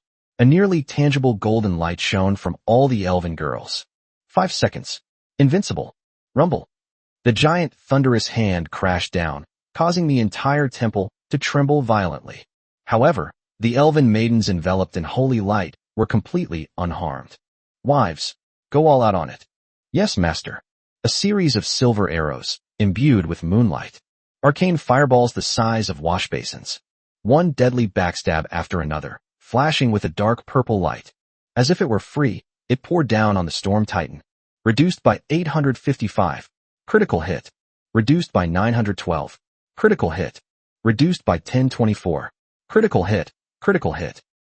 A series of terrifying damage numbers appeared all at once. With 5 seconds of invincibility, this level 30 hidden boss didn't even have time to unleash its second skill before being brutally pinned to the ground by Lu Changzhou's group of wolf-like elf wives, rubbing them until they were unrecognizable. Roar. It let out a roar filled with endless pain and resentment, and its massive body crashed to the ground. Ding. Congratulations. You have successfully defeated the level 30 hidden boss, Storm Titan. Ha! What a bumper harvest. Today is another bumper harvest. Lu Changzhou looked at the mountain of spoils piled up in front of him, radiating various colors of light, and his mouth was almost crooked from smiling. Chapter 103 Divinity Shattered. The Saintess. Lu Changzhou stood in front of the mountain of spoils, rubbed his hands together, and began to take stock of the spoils from this epic looting event. He was the first to pick up the Thunder Core, which was still throbbing like a heart. Ding. You have obtained Titan's Heart 1. Epic material. Item, Heart of Titan. Quality, Epic. Description, the Storm Titan's energy core contains the purest power of thunder and storm, and is a core material for crafting epic equipment and upgrading special buildings. Wow. Epic level materials. Lu Changzhou's eyes lit up. This thing looked like a high-end product and would definitely be very useful in the future. He happily put the Heart of Titan into his backpack, then turned his gaze to the small hammer lying quietly among the corpses, made entirely of an unknown blue metal, with wisps of electricity crackling around its head. That's right, it's just a small hammer. The hammer had a simple and unadorned design, and was only slightly larger than Lu Qingzhou's palm, even looking somewhat tiny and cute. No way. A level 30 hidden boss only dropped this thing. Lu Qingzhou curled his lip and picked it up with a look of disgust. However, when he saw the attributes of this little hammer, the disdain on his face instantly turned into ecstasy. Ding! You have obtained epic level equipment, Storm Hammer 1. Storm Hammer. Quality, epic. Attack power, plus 350. Strength, plus 50. Constitution, plus 30. Special effect 1. Storm's Fury. Each of your attacks has a 20% chance to summon a bolt of lightning, dealing an additional 200% lightning damage to the target and inflicting a paralyzed effect. Special effect 2. Thor's Mjolnir. You can summon it back to your hand with your mind. A tribute to the classic, you know what I mean. Equipment requirements. Strength 100. Holy crap. An epic hammer. Attack power of 350. Add 50 points to strength. 30 points in physique. Attribute explosion. The special effects, especially the Thor's Mjolnir effect, are incredibly cool. Haha. Now I'm a man with a hammer too. Lu Qingzhou laughed and immediately equipped the newly forged epic warhammer. He casually tossed the Crimson Fong, which he had used for a long time and was now a bit outdated, to the sexy and alluring woman in black stockings behind him. Hekina, here you go. This is for you. Meow, thank you, master. Hekina, the mature woman in black stockings, took the dagger that still carried the warmth of its owner's body, smiled charmingly, and her bewitching purple eyes were full of satisfaction. I must take good care of this gift for my master. Lu Qingzhou withdrew his gaze and looked at the last item, which was also the most important spoils of war. It was an architectural drawing that emitted a hazy purple light and was filled with a mysterious and ancient atmosphere. Ding! You have obtained Epic Building Blueprint, Storm Altar 1. Blueprint, Storm Altar. Quality, epic. Description, a mysterious altar capable of communicating with storms and thunder. Effect 1, Storm Baptism. Consumes wind or lightning magic cores to baptize troop units, with a certain probability of them learning wind or lightning skills. Effect 2, Thunder Charge. Allows ordinary weapons to be placed in the altar to charge, causing their attacks to deal minor lightning damage for the next 24 hours. Effect 3, Titan's Might. All friendly units within the territory gain a 5% attack power increase. Required materials, 10,000 wood, 10,000 stone, 100 wind magic cores, 10 storm cores, 1 Titan's Heart. Another epic altar. You can even change unit skills and enchant weapons. Lu Qingzhou was overjoyed. Although he couldn't build it yet, the potential of this thing was simply immeasurable. At last. Ding! You have received 3,000 copper coins. After counting all the spoils, Lu Qingzhou waved his hand with satisfaction. Let's go home. Time to hatch the eggs. Upon returning to his territory, Lu Qingzhou didn't even have time to rest before rushing into the luxurious delivery room. He glanced at the level 5 incubation room. The spacious incubation platform had 8 seats, one of which was occupied by a dragon egg. He retrieved all 18 golden griffin eggs he had obtained from this 2-run dungeon run. Then he placed 7 of the griffin eggs into the incubation nest one by one. Buzz! The entire incubation chamber suddenly shook, and all 7 incubation nests lit up at the same time, with streams of pure energy continuously flowing into the griffin eggs. Ding! A high-quality griffin egg has been placed in the incubation room. Estimated incubation time, 3 hours. Wow, we'll have mounts in 3 hours? I can't wait. I wonder what my baby griffin will look like. The elf wives who had come to watch the excitement cheered excitedly. Having settled the matter of the mount, Lu Qingzhou habitually opened the trading market to see how the leaks, new investors, were doing today. After a few days, the number of lords selling seeds on the market has increased significantly, but most of them are still ordinary quality and not many, only a dozen or so in total. That's too little. Let's save up some more and do a big one in a couple of days. Lu Qingzhou shut down the trading market and turned his gaze to the epic building in his territory that exuded a sacred and solemn aura. Altar of Heroes. He strode to the altar and took out the 2 special items that had dropped from the dungeon and emitted a 7-colored halo. Ding! Use the Soul of Miracles? Yes. Buzz! Suddenly, The entire altar burst forth with a dazzling 7-colored light. Ding! You have sacrificed Soul of Miracles too. The heroic spirit altar has been enhanced. The success rate of S-rank hero trials has been permanently increased from 5% to 9%. Pretty. Lu Qingzhou nodded in satisfaction. Although it's only a 4% improvement, it's a huge improvement for something like this, where looks matter. Alright ladies, stop sitting around. Line up, one at a time. With a wave of his hand, Lu Qingzhou opened the altar's function interface and generously selected 5 S-level hero trials. He directly packed up all 5 of his S-rank wives, except for Lia, Eileen, Yao Yao, Hekina, Su Li, and Vera, and stuffed them into the heroic spirit altar. You all better perform well. Whoever breaks through to SS rank, I'll personally give her an extra meal tonight. Buzz.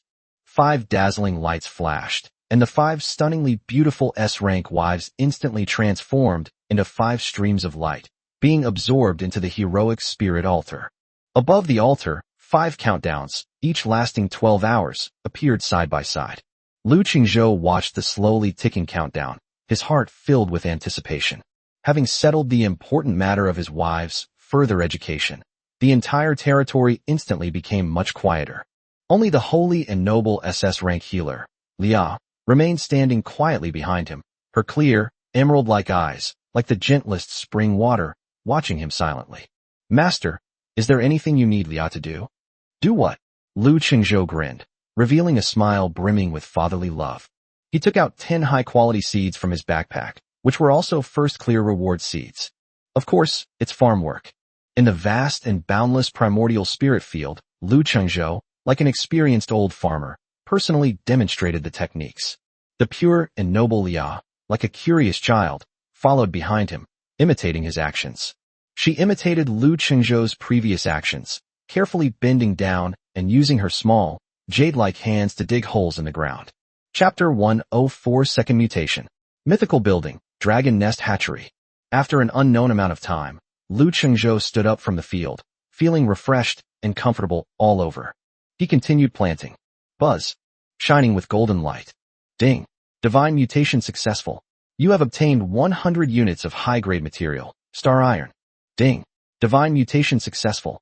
You have obtained a superior grade potion, lesser berserk potion 10. Both were standard finds. They were nice, but nothing particularly surprising.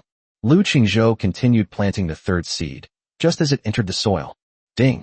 Excellent quality seed detected, triggering a 1 in 10,000 chance of a secondary divine mutation. Rumble. A dark golden radiance, filled with endless majesty and sacred aura, instantly enveloped the entire territory. In the incubation room not far away, the primordial dragon egg that was incubating was even emitting an excited buzzing sound. Holy crap! What the hell? Lu Qingzhou's heart skipped a beat. As the light faded, an ancient blueprint made of unknown dark gold dragon scales floated silently in midair, radiating a terrifying dragon aura that sent chills down one's spine. Ding. Second divine mutation successful. You have obtained the mythical level building blueprint, Dragon Nest Hatchery. Mythical architectural blueprints. Lu Qingzhou's breath hitched. He immediately checked the properties of the blueprint. Blueprint, Dragon's Nest Hatchery. Quality, mythical. Description, a mysterious incubation chamber personally blessed by the ancient dragon god, possessing incredible power. Effect 1. Dragon God's Blessing. Eggs placed within this container hatch at a 50% faster rate, and upon successful hatching, all attributes are increased by 20%. Effect 2. Dragon Bloodline. Any egg-bearing creature hatched in this incubation chamber has a certain probability of acquiring dragon bloodline, greatly increasing its physique and strength, and has a chance to learn exclusive dragon skills. Effect 3. Dragon Blood Nourishment. During incubation, dragon blood can be consumed to enhance the creature's growth potential and quality. Required materials: 20,000 wood, 20,000 stone, 2,000 magic crystal, 2,000 star iron, 2,000 moonwood, 100 dragon blood. Holy crap! It can evolve a regular egg into a dragon egg. Lu Qingzhou's heart pounded wildly as he looked at the attribute description. If he were to throw all of his dozen or so griffin eggs into the hatchery, wouldn't he be able to create an army of griffin dragon riders? What excited him even more was that this thing could actually use dragon blood to enhance the growth potential of living beings. His first thought was of his primordial dragon egg, which was still crying for food in the ordinary incubator. If you put that in, and then nourish it with dragon blood, wouldn't the hatched creatures be incredibly powerful? Lu Qingzhou dared not think any further. However, when he saw the final required materials, the ecstasy on his face instantly froze. Dragon blood 100. Damn it. Where am I supposed to get this? Lu Qingzhou's face turned green. Dragon. That's a legendary creature, an existence at the top of the food chain. Forget about 100 drops. He can't even get a single dragon hair right now. Hold. Lu Qingzhou's mouth watered with envy. Clinging to a slim hope, he immediately opened the trading market and auction house. As expected, the search results were completely blank. Alas, it's so frustrating to have a treasure mountain, but not be able to enter it. Lu Qingzhou sighed, and could only put the divine blueprint away for now. He mustered his spirits and continued planting the remaining 6 fine seeds. Unfortunately, the end of bad luck is the end of good luck, and the end of good luck is the end of bad luck. The next 6 seeds were all regular harvests. There was no further secondary mutation. However, one of them gave him an unexpected surprise. Ding! Divine mutation successful. You have obtained the rare grade building blueprint, blood altar. Blueprint, blood altar. Quality rare. Effect. An evil altar that can transform monster corpses to produce the blood of various creatures. Required materials. 1,000 stone, 500 iron, or 100 magic crystal. Producing blood? Lu Qingzhou raised an eyebrow, his mind racing with uncontrollable speculation. Could this thing produce dragon blood? Without hesitation, he immediately chose to build it. Boom.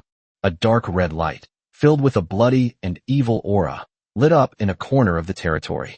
A flash of light appeared, and an altar made of obsidian and bones, filled with an aura of evil and bloodshed, appeared in a corner of the territory.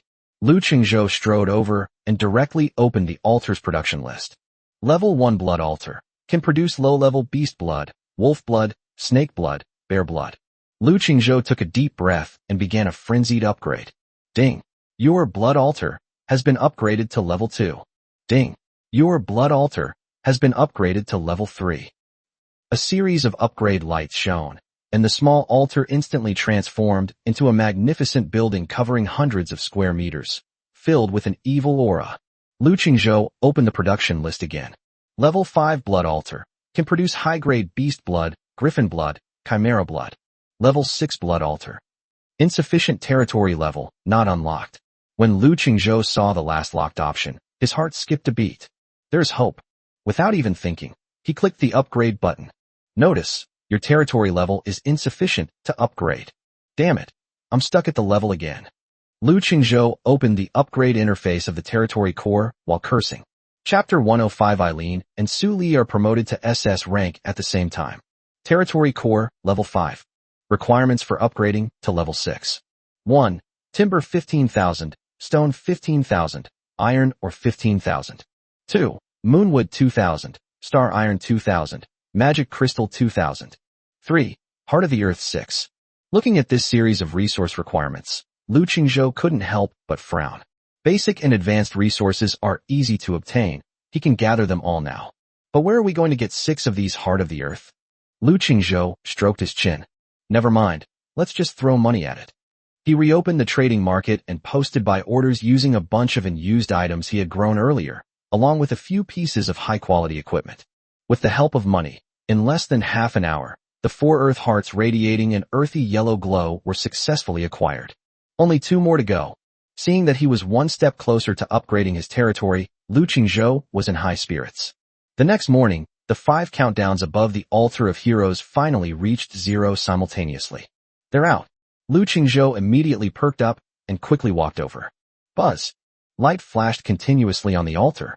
The cat-eared girl Yao Yao, the black-stocking mature woman Hekina, and the thorn queen Vera, all walked out dejectedly. Clearly, they had failed again. But then, 2 dazzling, sacred beams of light suddenly shone from the altar. One of them was a silvery white moonlight filled with coolness and holiness. The other one was a pink, bewitching light that was incredibly alluring. Ding! Congratulations! Your hero Moon Elf Irene has successfully been promoted to SS rank hero. Ding! Congratulations! Your hero Illusory Fox Spirit Su Li has successfully been promoted to SS rank hero. Holy crap! A double yoke? Lu Qingzhou was overjoyed. Within the light, Two exquisitely beautiful figures slowly emerged, silently hovering in midair. On the left is Eileen. At this moment, she was even more aloof and holy than before. Her long, silver hair, as smooth as moonlight, moved without wind, each strand seemingly radiating divine light. She seemed to have grown a little taller, making her already perfect proportions even more breathtaking. Owner. Eileen, with her bare, snow-white and delicate feet, walked down step by step from midair. Although her ruby-like eyes remained cool and aloof, when she looked at Lu Qingzhou, they were filled with endless admiration and affection. Excellent. As expected of my Eileen. Lu Qingzhou laughed and pulled the icy beauty into his arms. He immediately opened Eileen's new attribute panel. Hero, Moon Elf Irene. Quality, SS tier, unique hero, upgradable. Level, 26. Health points, 6,000/6,000. Attack power, 450. Skill 1, Luna Aura, passive, increases all attributes by 15%. Effect enhanced. Skill 2, Moonlight Arrow, active, damage increased to 250%, slow effect enhanced. Effect enhanced. Skill 3, Moon Shadow Step, passive, movement speed increased by 40%. Effect enhanced. Skill 4, Moon Goddess's Judgment, ultimate skill, summons a beam of moonlight divine punishment, dealing devastating damage to the designated area. New skill. Holy crap, this skill is invincible. Before Lu Qingzhou could finish celebrating, the changes in the nine-tailed fox Su Li on the other side were even more astonishing. After being promoted to SS rank, her innate charm reached its peak. A pair of watery, peach blossom eyes, their gaze so captivating, as if just one look could steal your soul. Hero, Phantom Fox Su Li. Quality, SS tier, unique hero, upgradable. Level, 25. Health points, 5,500/5,500. Magic power, 9,000/9,000. Skill 1, Enchanting Kiss, active, forcefully controls a unit whose level is no higher than your own.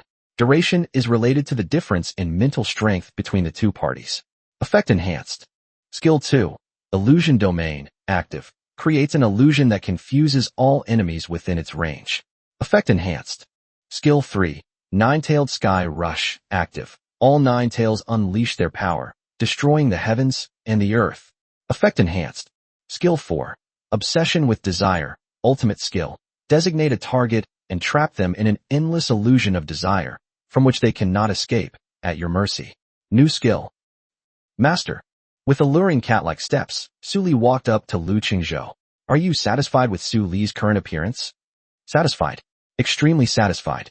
Lu Qingzhou laughed heartily, feeling that he had reached the pinnacle of his life. Meanwhile, Yao Yao, Hekina, and Vera, who were left out in the cold, looked at this heartwarming scene with expressions of disappointment and envy on their faces. Master, I'm so stupid. Yao Yao lowered her head with a pitiful look, her fluffy white cat ears drooping down. All right, stop looking so gloomy. Lu Qingzhou was both amused and exasperated by their appearance. He stepped forward and gently comforted her. It's no big deal.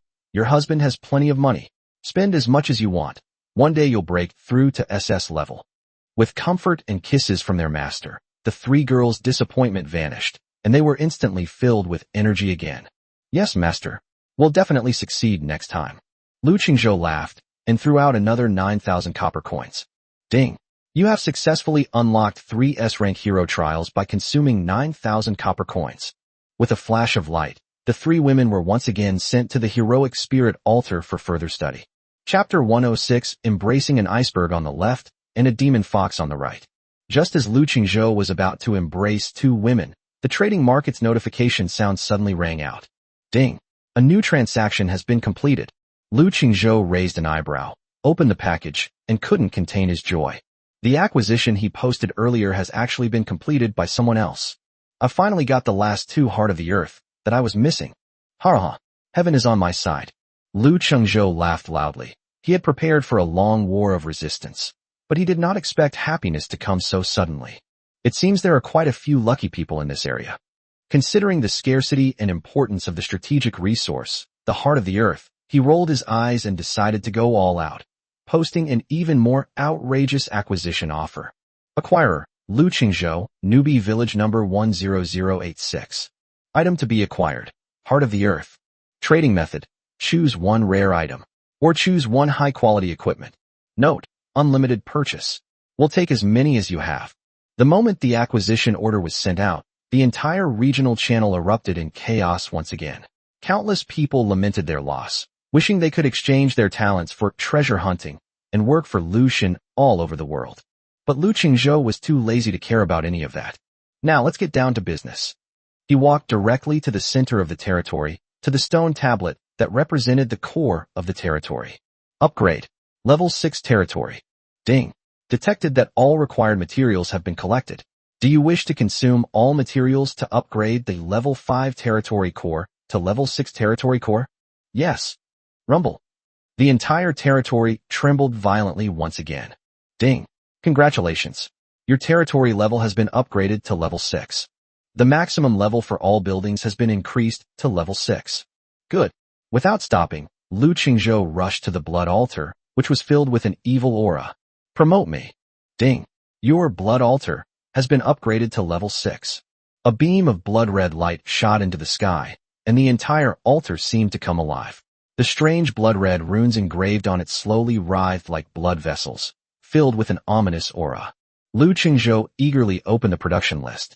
Sure enough, at the very bottom of the list, a brand new option, radiating a dark gold glow, had changed from gray to lit up. Level 6 blood altar. Can produce dragon blood. Finally unlocked. Lu Qingzhou's breathing quickened slightly. However, when he saw the requirements for creating dragon blood, his brows furrowed tightly. Dragon blood, obtained by transforming the corpses of high-level monsters. Conversion requirement. 1 level 30 common monster corpse equals 1 drop of dragon blood. 1 level 30 elite monster corpse equals 3 drops of dragon blood. 1 level 30 boss monster corpse equals 10 drops of dragon blood. 1 level 40 normal monster corpse equals 5 drops of dragon blood. Lu Qingzhou smacked his lips, feeling a slight toothache.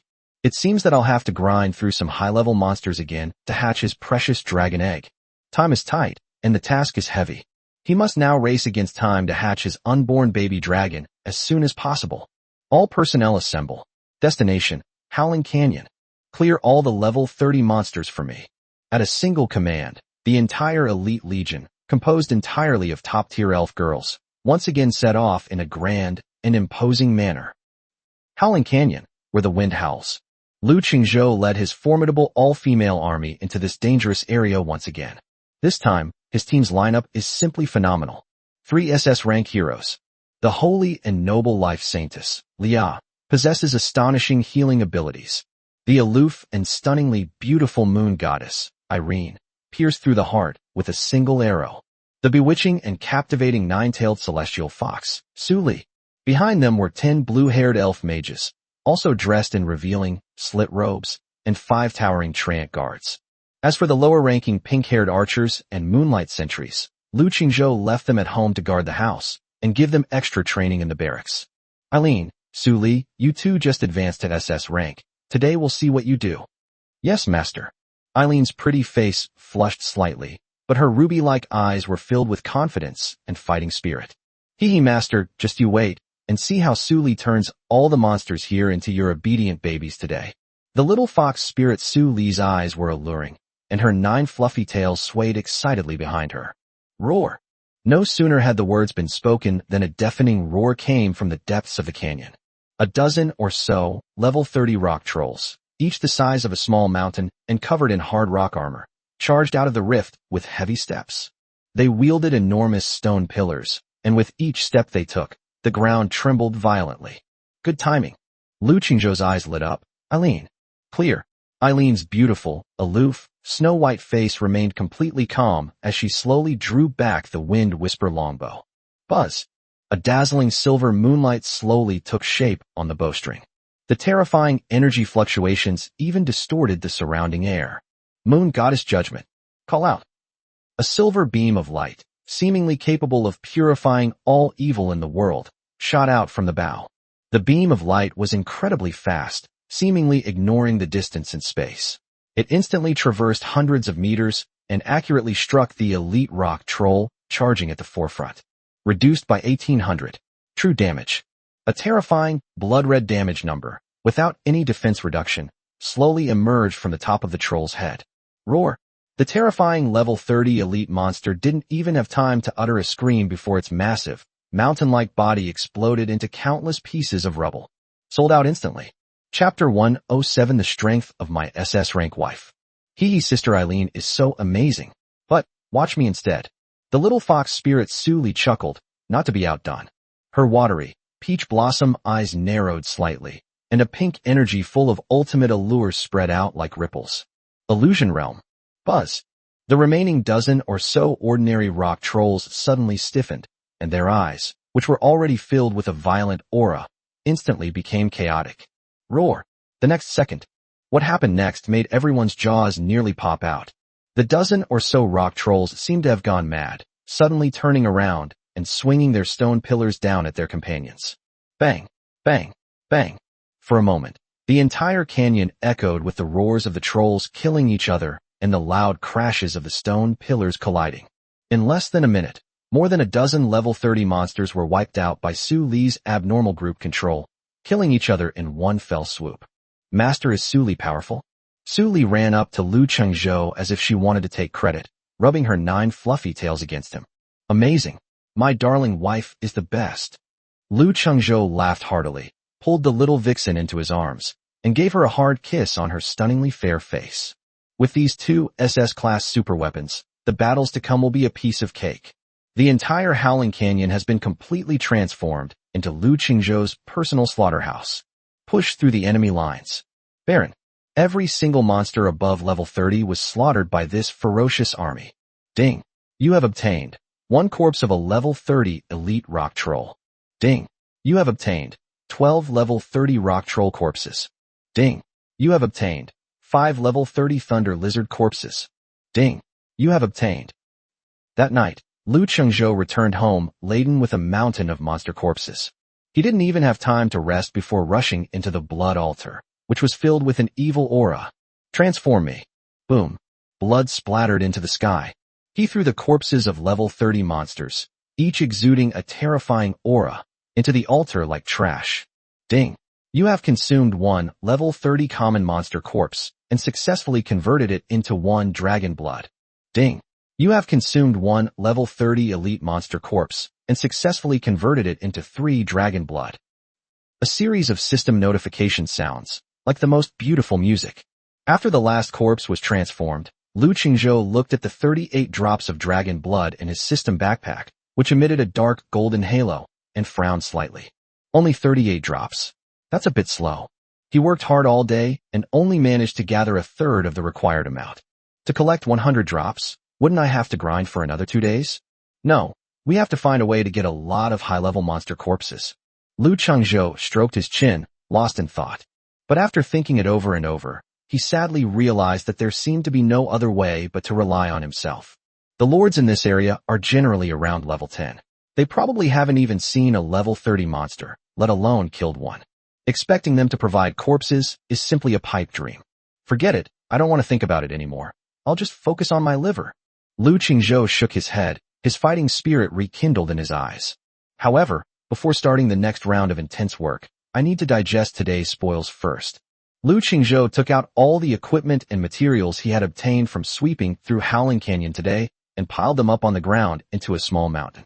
Those ordinary materials can be thrown into the warehouse and saved for future building upgrades. As for the 7 or 8 pieces of high-quality equipment that dropped from level 30 elite monsters and emitted a light blue aura, those were the main attraction of the day. Wow, do I have new clothes to wear? Master, I want that shimmering staff. 10 newly enlisted blue-haired, long-legged elf mages instantly surrounded them, chattering excitedly, their clear, sapphire-like eyes sparkling with excitement. Don't rush, take it one at a time. Lu Chengzhou laughed and tossed a mana amplification robe that shimmered with arcane light to the lowest-level blue-haired mage girl in the party. You, try them on. Yes, master. The elven mage blushed, took off her ordinary cloth clothes, and put on a new robe. The high-quality robes not only greatly increased her magic power and spell strength, but the clothes-fitting design also perfectly accentuated her curvaceous figure. He then tossed a rock guardian shield, forged from the core of a giant rock golem, and a rune battle axe to the 2 treant guards. The 2 towering tree man guards, now equipped with new weapons and shields, exuded a more substantial and reliable aura, radiating a sense of security. After distributing the equipment, Lu Qingzhou began to take stock of the materials he had collected. Apart from some standard materials, this time I also gained Wind-type Magic Core, 25. Storm Core 2. When Lu Qingzhou saw the 2 storm cores radiating the power of raging wind elements, he couldn't help but raise an eyebrow.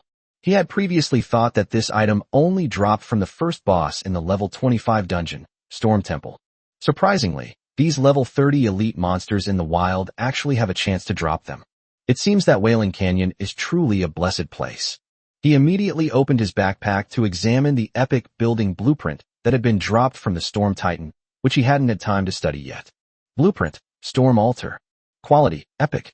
Required materials, 10,000 wood, 10,000 stone, 1,000 magic crystals. 100 wind magic cores, 10 storm cores, 1 titan heart. Including the materials we already have, we're still short over 50 wind-type magic cores and 7 storm cores. Lu Qingzhou stroked his chin, a fiery glint in his eyes. If the heroic spirit altar is a super altar that can bring about a qualitative change in the strength of S-class hero wives, then the storm altar is a miracle building that can make a leap in the strength of troops. What is the biggest difference between troop types and heroes? The difference in attributes is secondary. The most crucial factor is the number of skills. Most ordinary units only have 1 skill, and some even have passive skills that are practically useless. Even the worst D-tier heroes have at least 2 active skills. The difference between them is like heaven and earth. But what if each of his elven mages and assassins gain an extra wind or lightning attack skill? Then the combat power of the entire legion will undergo a cataclysmic transformation. Chapter 108 SS Rank Hekina. No, I can't wait any longer. This altar must be built for me today. Lu Qingzhou could no longer contain his excitement, and he jumped up from the recliner. However, after glancing at the completely dark sky outside the window, and seeing his elven wives chatting and laughing around the campfire after a day of intense battle, he suppressed his impulse. Forget it. I'm tired after a long day. I'll go tomorrow. Liver is liver, but we can't let our wives get too tired, can we? Just then, a dazzling golden light suddenly shone from the heroic spirit altar, not far away. Time's up. Lu Qingzhou immediately perked up. From within the light, 3 fiery and agile figures slowly emerged. Leading the group was none other than Hekina, the alluring and seductive woman in black stockings. She was completely different from before. Ding! Congratulations. Your hero, Shadow Queen Hekina, has been successfully promoted to SS rank hero. Holy crap! Another one. Lu Qingzhou was overjoyed. Amidst the light, Hekina's already incredibly hot and perfect body became even more mature and filled with an explosive sense of power. The wraith armor she was wearing had somehow transformed into a more form-fitting set of Shadow Queen armor. Lu Qingzhou subconsciously opened Hekina's attribute panel. Hero, Hekina, the Shadow Overlord. Quality, SS tier, unique hero, upgradable. Level, 26. Health points, 7,000. Attack power, 500. Skill 1, Shadow Bolt, active. Damage increased to 350%. Inflicts corruption effect. Skill 2, Curse of Pain, active. Can apply curses to 3 targets simultaneously, with enhanced effect. Skill 3, Black Panther Assault, active. Charge distance and damage greatly increased. Skill 4, Shadow Descent, ultimate skill, summons a shadow domain. All enemies within the domain have all their attributes reduced by 20% and suffer continuous shadow damage. Awesome. Looking at this almost monstrous attribute, Lu Qingzhou couldn't help but gasp. Now he has gained another formidable general under his command. Master. After being promoted to SS rank, Hekina's magnetic, mature voice became even more captivating. Behind Hekina, the cat-eared girl Yao Yao and the Thorn Queen Vera walked out dejectedly. They both failed again this time. Master, we've embarrassed you again. Yao Yao lowered her head, looking aggrieved, her eyes red and on the verge of tears. Although Vera didn't speak, her charming face, which always exuded a queenly aura, was filled with disappointment. All right, it's no big deal. Lu Qingzhou stepped forward and said, cheer up. If it doesn't work today, try tomorrow. If it doesn't work tomorrow, try the day after. Yes, master. The disappointment on the 2 women's faces vanished instantly, replaced by renewed enthusiasm. Early the next morning. All right, wives. Wake up, get up and get to work. Lu Qingzhou waved his hand, waking up all his fairy wives who were still lazing in bed. Today's goal is clear, Wailing Canyon. In order to gather dragon blood as soon as possible, and also to collect the materials needed to build the storm altar, he must clear out all the level 30 monsters there today. Yes, master. Upon hearing that there was going to be a fight, the elf girls were all eager to get started, their fighting spirit soaring. More than 30 stunningly beautiful elf girls, each with an incredibly voluptuous figure, quickly assembled in the center of the territory. The scene was even more spectacular than the imperial concubine selection. However, just as Lu Qingzhou was preparing to lead this elite all-female army out to sweep through the area, Li! A sharp, piercing, metallic screech suddenly came from the eastern sky. The voice was filled with a chilling and majestic aura, instantly freezing the atmosphere of the entire territory. Lu Qingzhou raised an eyebrow and subconsciously looked up. On the eastern horizon, countless black dots were flying toward them at an incredible speed. Master, it's griffins. So many griffins. The cool and aloof Eileen immediately drew the wind whisper longbow in her hand, her ruby-like eyes filled with solemnity. Soon, the black dots got closer and closer. That was an aerial force consisting of at least 30 enormous wind griffins, their bodies covered in fine armor. Behind them followed more than 20 imperial mages dressed in magnificent blue robes and holding crystal staffs, riding on magic discs made of wind elements. Leading the group were 2 men, also riding griffins, but whose armor was far more ornate and exuded an air of nobility. The enemy is at the city gates. Chapter 109 Imperial Elite. They shatter at the slightest touch. Elite Griffin Knights, Imperial Elite Unit. Level 35. Imperial Royal Mage, Imperial Elite Unit. Level 35. This air force, composed of 50 level 35 elite soldiers, is enough to terrify any ordinary lord with its terrifying pressure descending from the sky. Viscount Austin's reinforcements? So they finally arrived. Lu Qingzhou looked up at the dark, imposing formation in the sky, his face remaining expressionless, only letting out a disdainful sneer. High in the sky, the expressions of the 2 noble youths at the head of the group suddenly froze when they saw Lu Qingzhou's territory, which was surrounded by a sacred and natural aura and resembled a paradise. This is the territory of that foreign lord? One of the young men, whose face bore a striking resemblance to Austin and whose eyes were sinister, rubbed his eyes, looking utterly incredulous. He was Austin's cousin, Bernard, who was also a Viscount of the Empire. Viscount Bernard, it seems, we've come to the right place this time.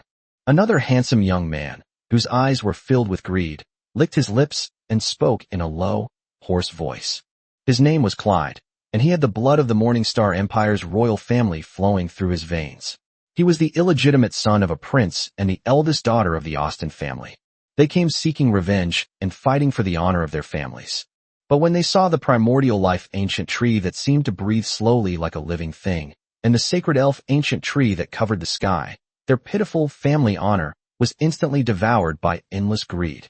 Not to mention, when they saw a dozen or so beautiful elven girls with stunning figures standing in that territory, all the men's eyes almost popped out of their sockets.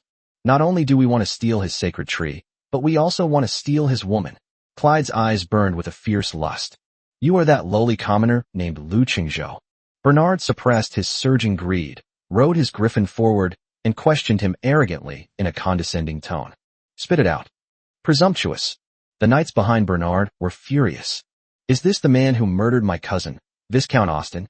Bernard drew his longsword, pointing it at Lu Qingzhou, his face contorted with rage. I didn't kill him. Lu Qingzhou glanced at him indifferently, his tone full of disdain. A piece of trash, not even worthy of my personal attention. Upon hearing this, Bernard and Clyde exchanged a glance, both seeing a hint of surprise in each other's eyes. They certainly didn't believe Lu Qingzhou's one-sided story, but his confident attitude made them feel a little wary. However, when their gaze fell once again on the 2 mythical ancient trees and the group of pure, yet lustful top-quality elves, all their fear instantly transformed into an even more insane greed. Who cares if he's the murderer or not? Today, this lowly person must die. Everything he owns will become our spoils. All talk and no action. Clyde, representing the dignity of the royal family, stepped forward at just the right moment, righteously and sternly proclaiming Lu Qingzhou's crimes. Lord Lu Chengzhou has colluded with foreign tribes and plotted treason. This is his first crime. Possessing sacred objects without reporting them, harboring ulterior motives. These are 2 crimes. To harm the imperial nobility is tantamount to treason. These are the 3 crimes. In the name of the Morning Star Empire's royal family, I declare that Lord Lu Qingzhou's crimes are unforgivable. All troops, hear my command. Clyde raised his longsword high and let out a hysterical roar. Exterminate the traitors. Raze this place to the ground. Kill. Behind him, 30 elite Griffin Knights and 20 Imperial mages instantly erupted in deafening battle cries, launching a frenzied charge towards the fairy grotto that they saw as representing endless wealth and beautiful women. They could almost see the scene of this ignorant commoner, along with his territory, being completely crushed by the iron hooves of the Empire in the next second. However, Lu Qingzhou simply snapped his fingers calmly. Smack. The crisp sound was like the command to turn on a switch. Buzz. In an instant, several dazzling halos erupted from him, intertwining to form a sacred domain. A beam of bright moonlight rose from the moonwell. Ding. Due to the blessing of the moon effect, all your units have their attributes increased by 5%. A magnificent green light of life burst forth from the sacred elf ancient tree. Ding. Due to the nature's protection effect, all your units have their attributes increased by 15%. A holy light poured down from the moon goddess altar. Ding. Due to the blessing of the moon goddess effect, all your hero units have a chance to gain the power of the moon goddess buff during battle. At the same time, an invisible silver halo suddenly lit up around Eileen. Ding. Due to the lunar aura effect, all elf units have their attributes increased by 20%. For divine halos instantly stacked. All the elf girls were enveloped in dazzling light, and their attributes skyrocketed at a visible speed. Originally, their average level was less than 20, but in an instant, their aura surged to a terrifying level comparable to that of a level 35 elite. What? The Griffin Riders, who were in the middle of their charge, suddenly narrowed their eyes, their faces filled with horror. They could clearly feel that the aura emanating from that group of seemingly delicate and beautiful girls opposite them had caught up with theirs in an instant. How the hell is this possible? What's even more chilling are the 5 Treant guards standing at the very front of the line. With the blessing of 4 divine halos, these already tough defensive units have now been transformed into true war fortresses. The nearly 50% increase in all attributes brought about a qualitative change in their bodies. The 5 Treants, like 5 immovable mountains, actually withstood the swarm charge of the Imperial Griffin Knights.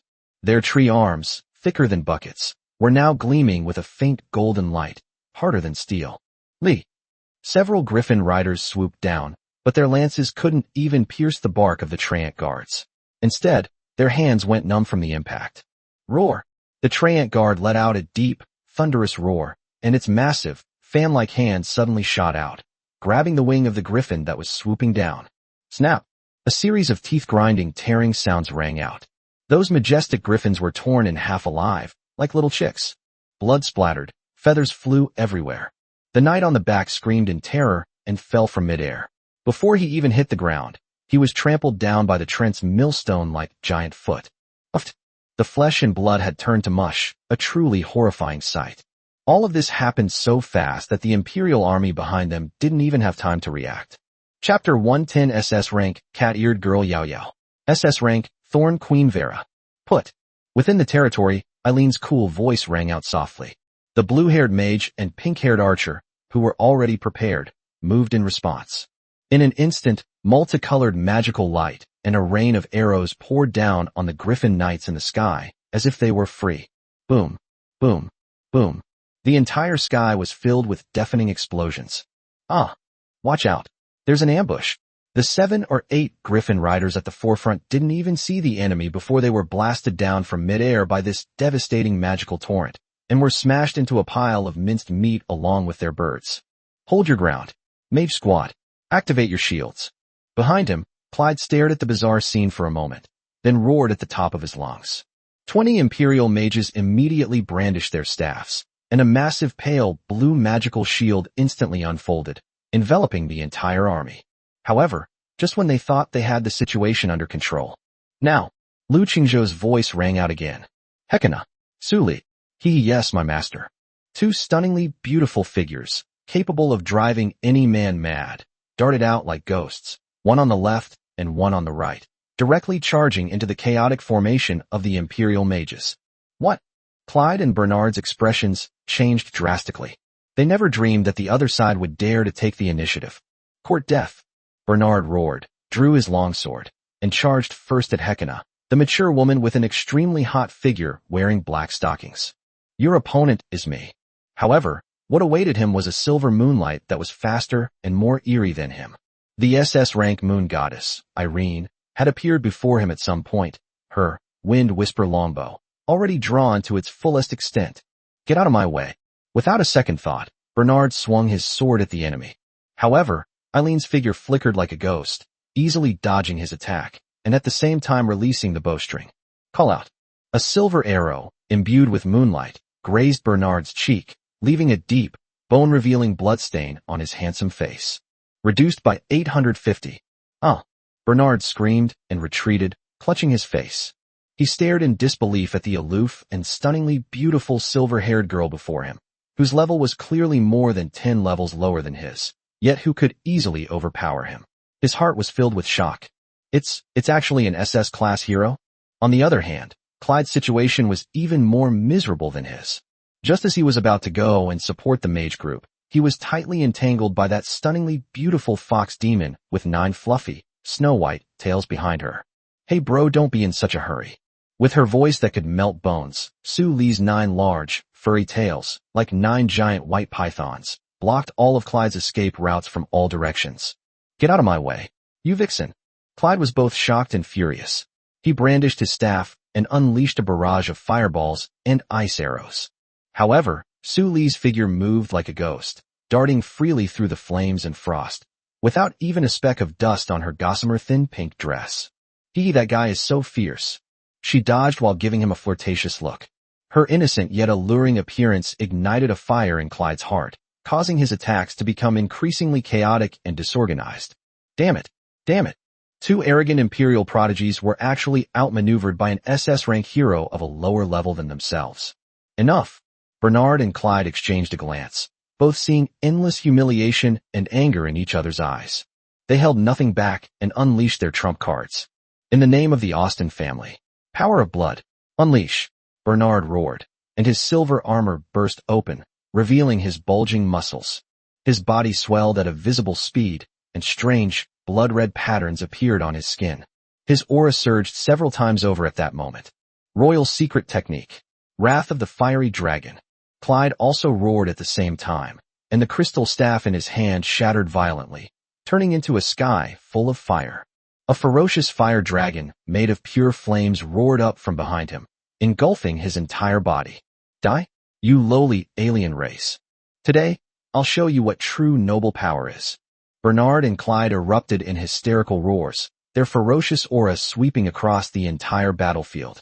Having unleashed the power of his bloodline, Bernard became like a ferocious humanoid beast, with his speed and strength increasing several times over. He abandoned his fancy swordsmanship and, relying entirely on his beast-like instincts, launched a fierce and relentless attack on Eileen. Clang! Clang! For a moment, Eileen was actually suppressed by his reckless fighting style. She could only use her ghostly movements to dodge in a sorry state, and she couldn't even find a chance to draw her bow and counterattack. On the other side, Clyde, who had transformed into a fire dragon, was even more terrifying. The dragon breath he exhaled seemed capable of incinerating everything. Even Su Li's elusive illusions became utterly ineffective in the face of this absolute heat. Ha! Did you see that? This is true power. Die, you witch. Clyde let out a sinister laugh, his massive dragon claws engulfed in flames, and slammed down fiercely towards Su Li, who had been forced into a corner. The scales of victory seemed to be tipping slowly once again in favor of the Imperial army. The Griffin Knights and Imperial mages behind them, seeing their lord unleash his power, were all energized, erupting once again with a thunderous roar. Lord Bernard is mighty. Lord Clyde is invincible. However, at this critical moment, suddenly, buzz! 2 beams of light, more dazzling than ever before, suddenly shot into the sky from the heroic spirit altar behind them, an altar filled with a sacred and solemn aura. A dark purple beam of light, brimming with explosive power. a dark red beam of light, exuding an aura of danger and maturity. The two sides, who were engaged in fierce fighting, stopped their movements almost at the same time and looked at the two pillars of light that pierced the sky and the earth. Amidst the light, two stunningly beautiful figures that would drive any man mad slowly emerged. Ding! Congratulations! Your hero, cat-eared assassin Yao Yao, has been successfully promoted to SS level hero. Ding! Congratulations! Your hero, Thorn Queen Vera, has been successfully promoted to SS rank hero. Chapter 111, a Dragon Blood gift package delivered to our doorstep. Thank you, Imperial Nobles. Another SS class hero? Bernard and Clyde, who were in a berserk state, nearly popped their eyes out when they saw this. The light faded. The first one to come out was Yao Yao. At this moment, her height seems to have returned to 1.7 meters, but her figure is even more exaggerated and sexy than before. Her already charming and beautiful fair face now possessed an indescribable exquisiteness and eeriness, and her wild eyes burned with an unprecedented fighting spirit. Immediately afterwards, Vera also came out. After being promoted to SS rank, her mature and sophisticated charm reached its peak. The tide of battle turned in an instant. Hey guys, didn't you have a lot of fun playing just now? Yao Yao licked her moist red lips, and a bloodthirsty light flashed in her wild eyes. Now it's our turn. As soon as she finished speaking, her figure instantly transformed into a black lightning bolt and vanished from the spot. What? Bernard, who was in a state of bloodlust and thought he was invincible in speed, suddenly had his pupils shrink. That's too fast. It was so fast that even his eyes could barely keep up. A cold touch came from behind him. Bernard looked down in disbelief, only to see the tip of a dagger, gleaming with a cold light, pierce right through his chest. Reduced by 2500. Critical hit, critical hit. An incredibly terrifying damage number slowly appeared above his head. The rage and ferocity on Bernard's face froze instantly, replaced by endless terror and disbelief. Before he could finish speaking, Yao Yao's figure had already disappeared again, leaving only a seductive chuckle. Next, on the other side, Clyde, who had transformed into a fire dragon, was terrified when he saw his companion being instantly killed. Without a second thought, he was ready to spread his wings and fly high. However, what awaited him was a net of countless black thorns. Little brother, where do you want to go? Vera, the Thorn Queen, exuding a mature and alluring aura, had appeared above him without him even noticing. She hovered silently in midair, her bare, snow-white feet barely touching the ground. Her phoenix eyes, exuding a queenly aura, were filled with mockery. Thornhell. Rumble. Countless enormous black thorns, several times thicker than before, roared out of the ground like tentacles reaching out from hell, instantly binding the arrogant fire dragon tightly and pinning it firmly to the ground. Roar! The fire dragon let out a painful howl, but no matter how hard it struggled, it could not break free from the black thorns that were filled with an aura of destruction. All right, it's time to end this. Just then, a lazy voice came from behind. Holding the storm hammer, which was filled with the power of storms and thunder, Lu Qingzhou slowly walked onto the battlefield. He immediately activated Shadow Strike, and his figure instantly appeared in the formation of the Imperial mages who were already terrified. Thor, descend. He raised his warhammer high and brought it down hard. Boom! Lightning flashed, and screams filled the air. 20 elite Imperial mages, all at level 35, were wiped out by this devastating hammer blow before they could even cast a single decent spell. The Empire's elite forces were slaughtered in this battle, which felt like a dimensional attack. Run, run! Clyde, entangled in thorns, and Bernard, severely injured, completely broke down upon witnessing this scene. Without a second thought, they were about to crush the precious teleportation scroll in their arms. However, Vera's magnetic voice, full of queenly authority, sounded like a death knell in their ears. You think you can run away from my territory? As soon as they finished speaking, countless, even smaller thorny vines instantly wrapped tightly around their limbs. The next second, a dark figure, exuding wildness and allure, appeared behind Bernard like a ghost. She's an SS rank, mature woman in black stockings, Hekina. With a swift stroke, the knife fell. Snap! Bernard's head shot skyward. No! Clyde, the only one left, could no longer hold back after witnessing the gruesome deaths of his companions. A foul-smelling liquid flowed down his magnificent aristocratic robe and onto the ground. He was so scared that he peed himself on the spot. Don't kill me. Don't kill me. Clyde was in tears, and as he watched Lu Qingzhou approach step by step, he let out a hysterical roar. I am a member of the royal family. If you dare to kill me, the Morningstar Empire will fight you to the death. As he spoke, he pulled out a golden token from his pocket and crushed it without a second thought. Imperial wanted notice. Noisy. However, what awaited him was a cold warhammer wreathed in thunder and storm. A muffled bang was heard. Clyde's head exploded like a ripe watermelon. Red and white splattered all over the ground. The world is completely peaceful now. Lu Qingzhou shook the blood off his hammer, glanced around at the carnage of corpses and rivers of blood, his face remaining expressionless. He had originally planned to work a little harder today, taking his wives to Wailing Canyon to work overtime and gather food for his dragon egg babies. Unexpectedly, this group of kind-hearted imperial nobles actually offered themselves up, becoming a timely help. Lu Qingzhou clapped his hands and gave new instructions to the 5 Treant guards who had just displayed their might and were now walking heavily towards him. Go, move all these corpses on the ground to that blood pool. Don't leave a single one out. Yes, master. 5 towering treeman guards, each as tall as a small mountain, responded in deep, muffled voices, and then dutifully took on the role of porters. As for the equipment and copper coins dropped by the imperial elites, Lu Qingzhou didn't even bother to look at them, and directly ordered Eileen to take the Moonlight Sentinels and the little pink-haired girls to clean up the battlefield. All his thoughts are now focused on those 100 drops of precious dragon blood. Lu Qingzhou strode to the blood altar, which was filled with an aura of evil and bloodshed. He rubbed his hands together, his face full of anticipation. Soon, the first Griffin Rider's corpse, stripped of its equipment, was thrown in by the Treant guards. Blood splattered into the sky. Ding! You have consumed 1 level 35 elite unit corpse and successfully converted it into 3 dragon blood. Pretty. Lu Qingzhou's eyes lit up instantly. A level 35 elite can convert 3 drops of dragon blood.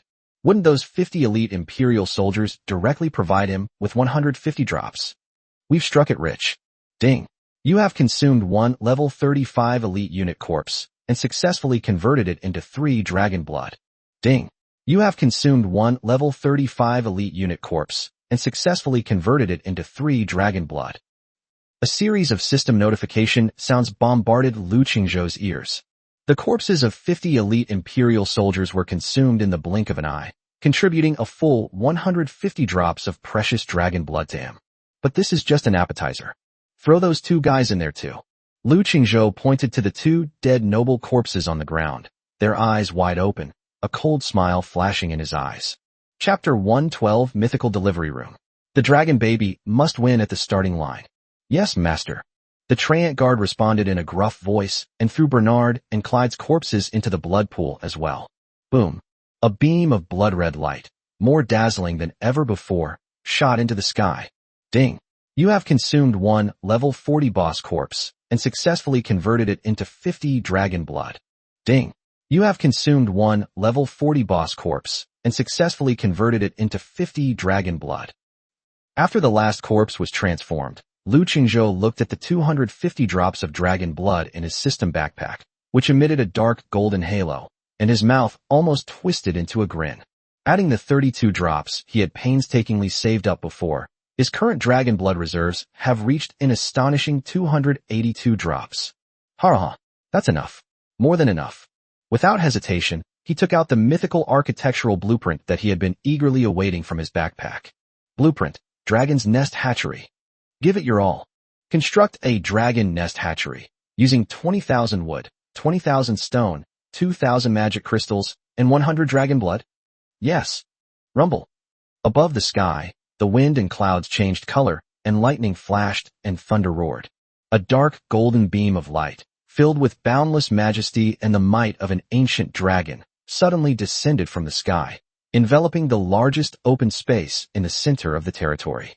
Countless pieces of wood, stone, and magic crystal slowly melted away in this sacred pillar of light, transforming into the purest energy to begin constructing a magnificent building filled with domineering power and majesty. Ding! Congratulations! You have successfully constructed the mythical building Dragon's Nest Incubator. The moment the dragon's nest was completed, a desolate yet majestic dragon's might swept across the entire territory from its center. All the elven girls felt as if their souls were being suppressed from the depths of their bloodline, and they couldn't help but want to kneel down and worship. Alright, now, it's time to witness a miracle. Without pausing, Lu Qingzhou carefully transferred the primordial dragon egg, which exuded a chaotic aura, from the ordinary incubation room to the more luxurious and imposing dragon view room. Buzz. The moment the dragon egg was placed into the nest, the entire nest seemed to come alive. The ancient dragon patterns engraved on the wall lit up instantly, and streams of energy, several times purer than before, poured into the dragon egg.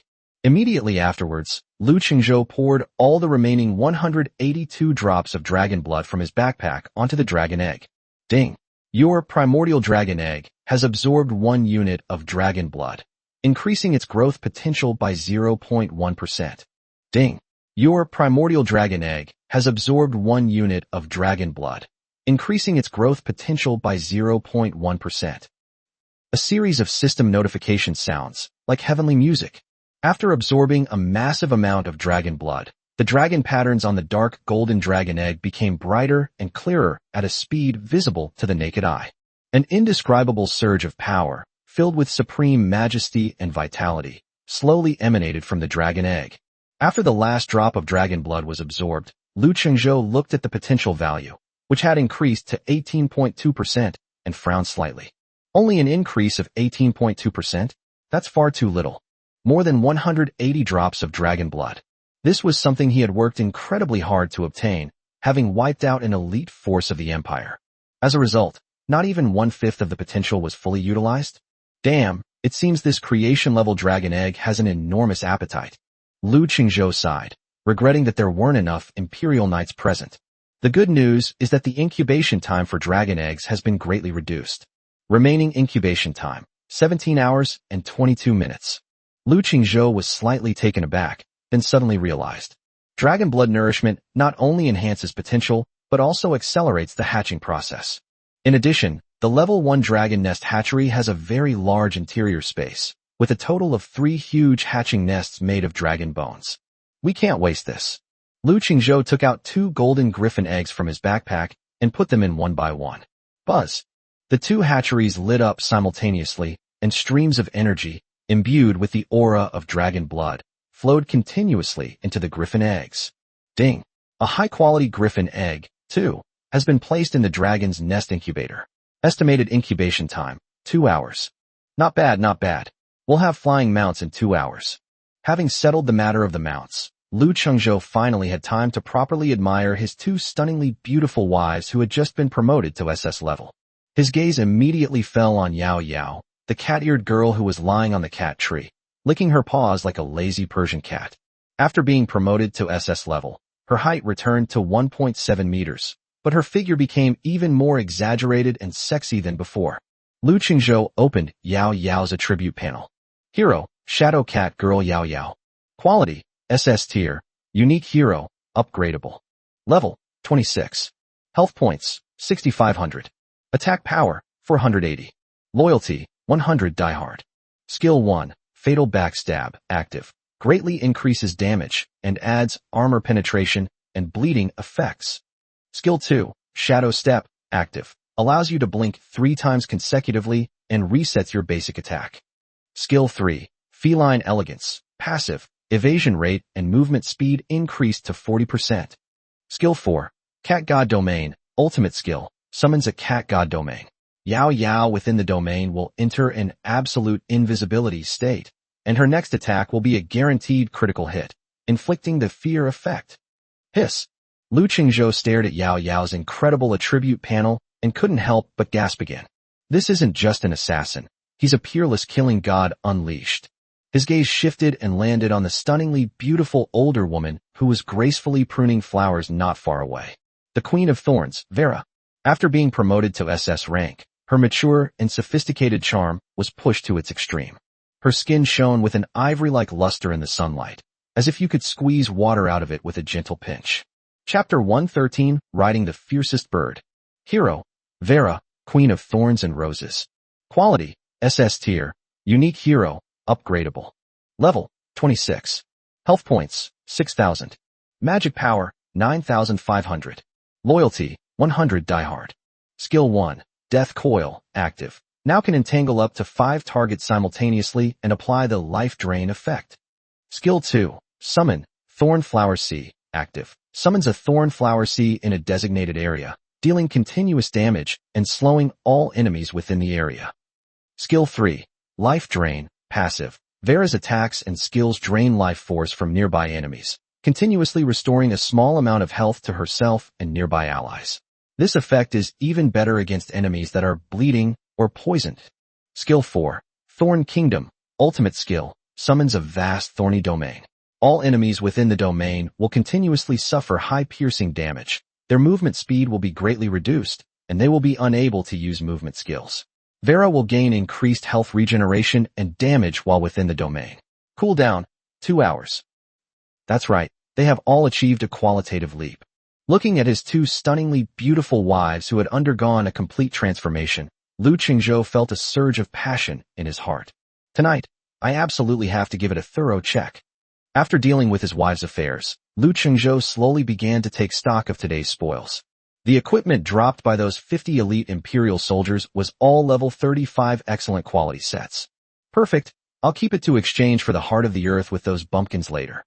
With a wave of his hand, he threw the equipment directly into the warehouse. Other gains were also quite substantial, with over 6,000 copper coins alone. The surprises from the 2 nobles' contributions far exceeded expectations. Ding! You have obtained rare grade equipment, Lionheart Armor 1. Ding! You have obtained rare grade equipment, Guardian Greaves 1. Ding! You have obtained rare magic scroll, Mass Teleportation Scroll 1. Ding! You have obtained rare magic scroll, Meteor Shower 1. Ding! You have obtained Storage Ring 1. Ding! You have received 25 gold coins. Holy crap! A storage ring. Lu Qingzhou's eyes lit up immediately. He had long complained about the cramped space in the system's inventory, as he had to rummage through supplies every time he organized them, which was extremely troublesome. This is a complete upgrade from ragtag weapons. Without hesitation, he slipped the ring onto his finger, and with a thought, a storage space of over 100 cubic meters suddenly appeared in his mind. Ha! We're really rich now. His gaze then fell upon the 25 gleaming gold coins. Gold coins. The currency circulating among the nobility of the Morningstar Empire. 1 gold coin equals 1,000 copper coins. 1 to 1,000? That's worth that much. Lu Qingzhou nodded in satisfaction and carefully put away all the spoils of war, categorizing them into different types. Then he went to take another look at the dragon nest incubator. Ding! A high-quality griffin egg, number 2, is expected to hatch in 0 hours, 25 minutes, and 12 seconds. There's less than half an hour left, so let's wait a bit longer. Lu Qingzhou yawned, and then comfortably laid back down on the recliner. He casually opened the upgrade interface of the Dragon Nest Hatchery to see what was needed to upgrade it to level 2. Level 1 Dragon Nest Hatchery, Mythical. Requirements for upgrading to level 2. 1. 30,000 timber, 30,000 stone, 30,000 iron, or 2. Magic crystals, 3,000. 3. Dragon blood 50. Upgrade effect. Increases the number of hatching nests by 3 and reduces hatching time by 10%. Hiss. Do I need dragon blood to level up? Upon seeing this condition, Lu Qingzhou couldn't help but frown. 50 drops of dragon blood, though not much, are all the dragon blood he has to prioritize for the primordial dragon egg to enhance its potential. He can't afford to waste it on something like this. Forget it, let's not upgrade for now. Lu Qingzhou shook his head. 3 hatching nests were barely enough. Time passed quickly. Snap! Snap! With 2 crisp sounds of eggshells cracking, 2 dazzling golden lights suddenly burst forth from the dragon's nest incubation chamber. Immediately afterwards, 2 loud eagle cries, full of majesty and power, resounded throughout the entire territory. Wow! They're out! They're out! It's a baby griffin. The elf girls who had been waiting at the door cheered excitedly. 2 birds of prey, significantly larger than ordinary griffins, covered in dark gold feathers as hard as black iron, with eyes full of pride and majesty, flapped their wings and leaped out of their broken eggshells. Their appearance remains that of an eagle with a lion's body, but you can vaguely see fine dragon scales on their bodies, exuding an explosive sense of power. Ding! Your griffin egg has successfully hatched in the Dragon Nest Hatchery, and its bloodline has mutated. You have obtained the rare quality mount, Dragon Blood Griffin 2. Dragon Blood Griffin. Quality rare. Level 1. Health points, 3000. Attack power, 150. Skills, dive attack, claw tear. Mount skill, riding the wind, can carry 3 people, increases flight speed by 50%. Haraha, rare quality, and it can carry 3 people. Lu Qingzhou looked at these 2 imposing giants and his mouth was practically crooked from smiling. However, the surprises don't end there. Suddenly, a golden light shone from the top of one of the Dragonblood Griffins. Ding! Your Dragonblood Griffin has learned the dragon skill, Dragon's Intimidation during its hatching process. Dragon's Might, passive as a descendant of dragons. Your presence will have a powerful deterrent effect on all non-dragon creatures of lower level than you, reducing all their attributes by 10%. Holy crap! It even has a built-in attribute-reducing aura. Lu Qingzhou was completely shocked. As expected of a mythical dragon's nest, the effect is simply heaven-defying. Chapter 114, A Great Find.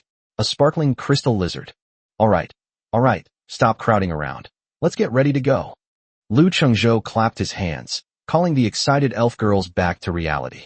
These 2 Dragonblood Griffins are big enough to carry 3 people each. You can decide who sits in which one. Yay, we can fly now. I want to sit on the one with the most majestic wings. The elven girls cheered and immediately began chattering as they assigned mounts.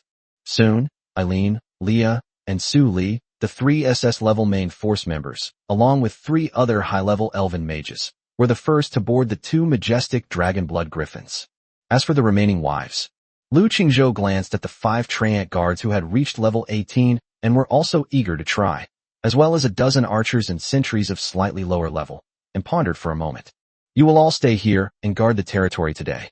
Take good care of the home base, and while you're at it, fill up the barracks and give them extra training. Yes, master. Although the girls were a little disappointed, they still obediently agreed. There's one more thing. Lu Qingzhou turned to the Thorn Queen, who had a graceful figure and exuded a dangerous charm, and said, Vera, I'm afraid you'll have to work hard today and be responsible for hatching all the remaining griffin eggs. He handed over all 16 remaining griffin eggs to Vera. Yes, master. Vera, though also wanting to go into battle, nodded obediently. After all, the dragon nest hatchery can only hatch 3 eggs per batch, and the eggs are rotated every 2 hours, so someone really needs to take care of them full time. Don't worry, when I get back tonight, I'll make it up to you. Lu Qingzhou whispered mischievously in her ear, causing the queen's cheeks to flush slightly. Alright, let's go. Lu Qingzhou waved his hand and directly flipped over to Mount Hekina, who had been waiting for a long time and had already transformed back into her Black Panther form. Hold on tight, my master. Hekina's magnetic and seductive mature voice, tinged with laughter, echoed in Lu Qingzhou's mind. The next second, whoosh, the black lightning instantly tore through the air. Its lightning speed was no slower than the 2 Dragonblood Griffins next to it, which flapped their wings and took off. With a flying mount, the efficiency is completely different. The entrance to Wailing Canyon, which usually takes half a day to reach, was taken in less than half an hour this time. Cool. Lu Qingzhou grinned. Eileen, activate Eagle Vision mode and mark all the monsters above level 30 below. Playing around is fine, but we can't forget about serious matters. Yes, master. On the back of the Dragonblood Griffin flying at the forefront, the aloof and stunningly beautiful moon goddess Irene's ruby-like eyes flashed with a sharp light. She slowly drew back the Wind Whisper longbow in her hand, and an invisible spiritual force instantly spread out, taking in the terrain and monster distribution of the entire canyon below. High in the sky, as an archer, her eyesight is already far beyond that of ordinary people. Coupled with the terrifying attributes of an SS-class hero, she is simply a humanoid reconnaissance aircraft with the highest precision. Master, a group of level 30 wind element aggregates, has been spotted 3 kilometers to the left front. There are about 10 of them, including 1 elite.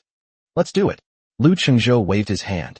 The 2 Dragonblood Griffins immediately changed direction and swooped down towards the target area. Mage Squad. Ready. In midair, 3 elven female mages wearing blue robes with extremely high slits had already raised their crystal staffs. Fireball. Frost Arrow. Boom. Boom. Boom. Before the group of wind elements slowly drifting on the ground could react, a devastating torrent of magic had already descended from the sky. In an instant, screams erupted as elements exploded. Ding. You have obtained Wind-type Magic Core 16. Ding. You have obtained Pure essence of wind 1. Rare material. Ding. You have obtained 10 level 30 common monster corpses. Ding. You have obtained 1 level 30 elite monster corpse. Ding. You have received 290 copper coins. Pretty. Lu Qingzhou whistled and immediately stored all the corpses into his storage ring. Continue. With the Air Force's superior vision, plus Eileen's humanoid radar, the entire Wailing Canyon was like Lu Qingzhou's own backyard. He could clearly see where the monsters were and where they weren't. They are like a group of highly efficient hunters, specifically targeting monsters level 30 and above. Just as they were advancing and getting into the swing of things, Eileen's voice suddenly rang out again, tinged with a hint of doubt. Master, there are 2 strange lizards at the bend in the canyon ahead. They are shiny. Oh. Lu Qingzhou raised an eyebrow, immediately showing interest. Let's go take a look. The group immediately slowed their pace and crept over quietly. At the bend of the canyon, on a clearing, 2 peculiar lizards, each the size of a small calf and made entirely of translucent crystal, radiating a dazzling light, were leisurely munching on crystal ore. Crystal lizard, special. Level, 25. Health points, 5,000. Defense, 250. Skills, crystal armor, crystal spikes. It's a crystal monster. Lu Qingzhou's eyes lit up instantly. This is really good stuff. He instantly remembered the crystal pangolin that had previously unleashed the heart of the earth. Chapter 115, this scene is simply unfair. Eileen, Suli, control them. Don't let a single one escape. Clear. Suli used illusion domain first, plunging the 2 crystal lizards into confusion. Immediately afterwards, Eileen's moonlight arrow accurately hit the weak point. Although 250 points of defense is still ridiculously high, it is still as fragile as paper in the face of SS rank Irene's attack, with the added penetration effect. In less than 10 seconds, the 2 crystal lizards let out a mournful cry and shattered into a pile of crystal fragments. At the very center of the fragment, 2 peculiar crystals, emitting an earthy yellow glow and beating slowly like hearts, floated quietly there. Ding. You have obtained Heart of the Earth 2. Ha! It exploded as expected. And there were 2. Lu Qingzhou looked at the 2 earth hearts in his backpack, which were emitting an earthy yellow glow, and was overjoyed. Although his territory is already at level 6, he doesn't need this thing for the time being. But he knew very well that it would take a full 20 earth hearts to upgrade a territory from level 6 to level 7. Such a rare resource is naturally always better in abundance.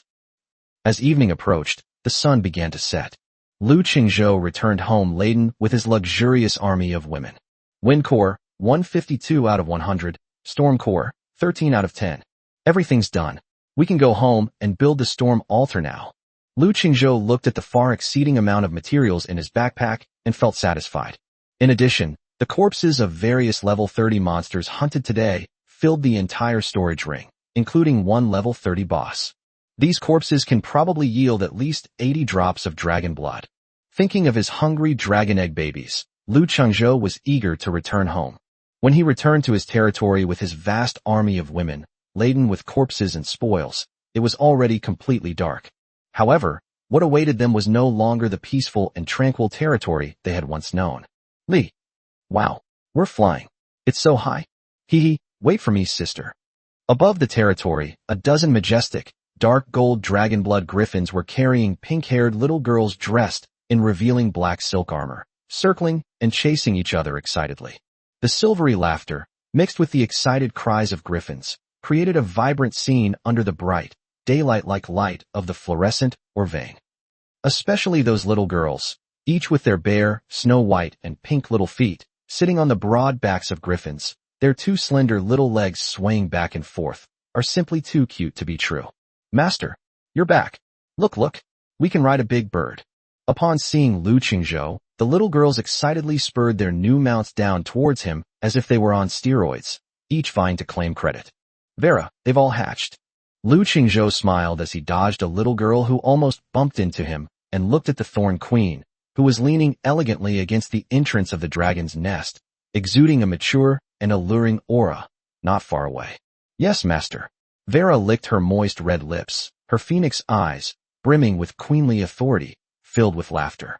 16 in total, all of them successfully hatched, and she paused, a hint of surprise in her voice. 4 of them have also learned the dragon's intimidation skill.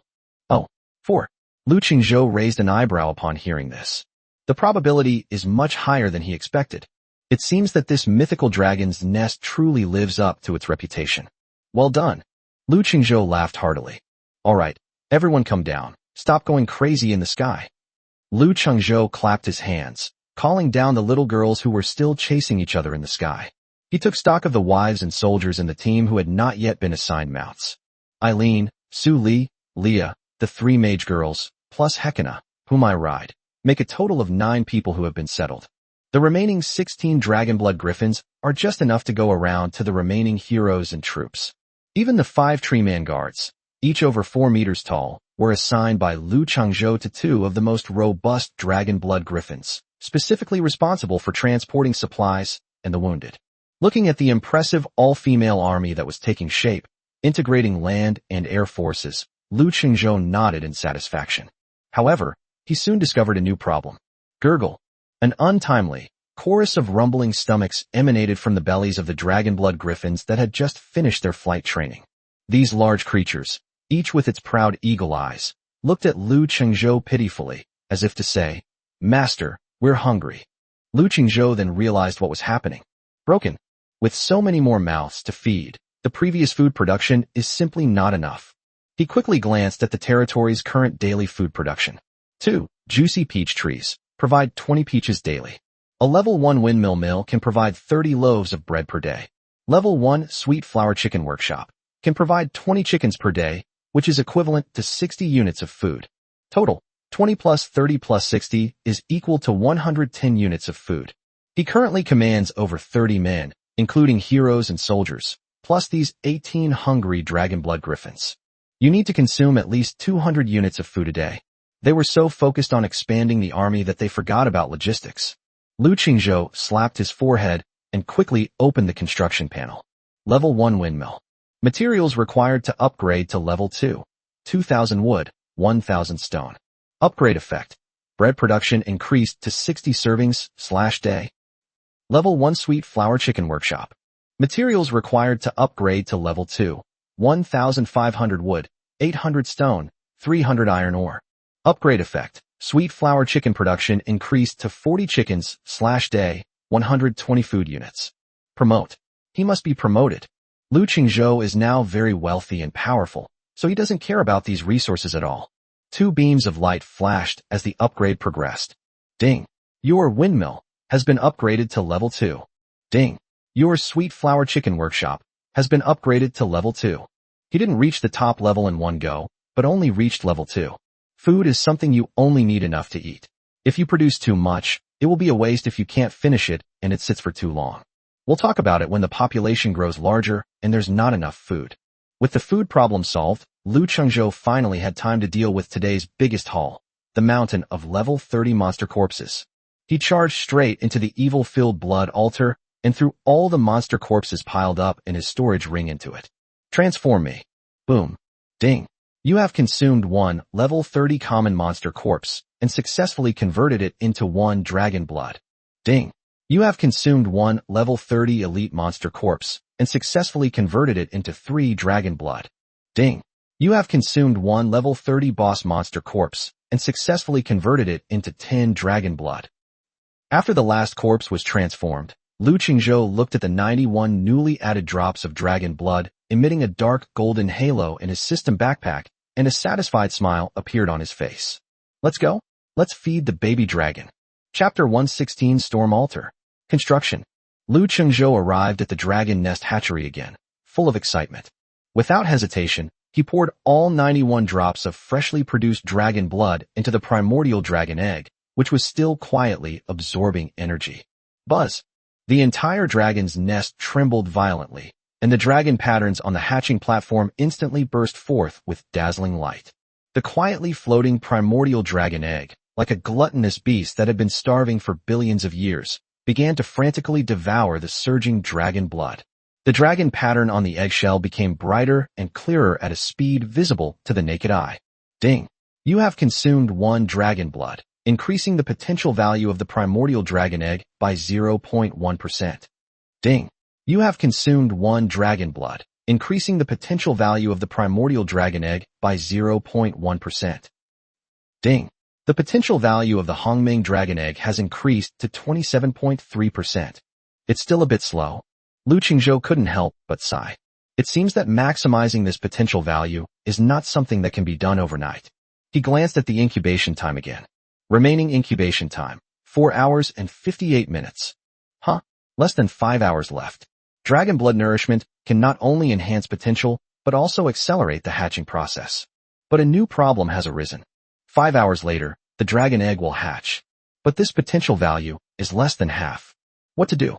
Should we just let it hatch and enjoy ourselves first? Or pause the incubation process and first maximize the potential value to 100%? Lu Qingzhou fell into deep thought. This is a creation-level dragon egg. Potential value is absolutely related to its future growth ceiling. If he were to let his precious dragon cub lose at the starting line just for the sake of a moment's pleasure, he would regret it to death. No, it has to be maxed out. A resolute glint flashed in Lu Qingzhou's eyes. A creation-level dragon baby must have its potential maximized. It must be 100%. He immediately gave the order to the incubator. Pause incubation. Ding. Incubation has been paused. Done.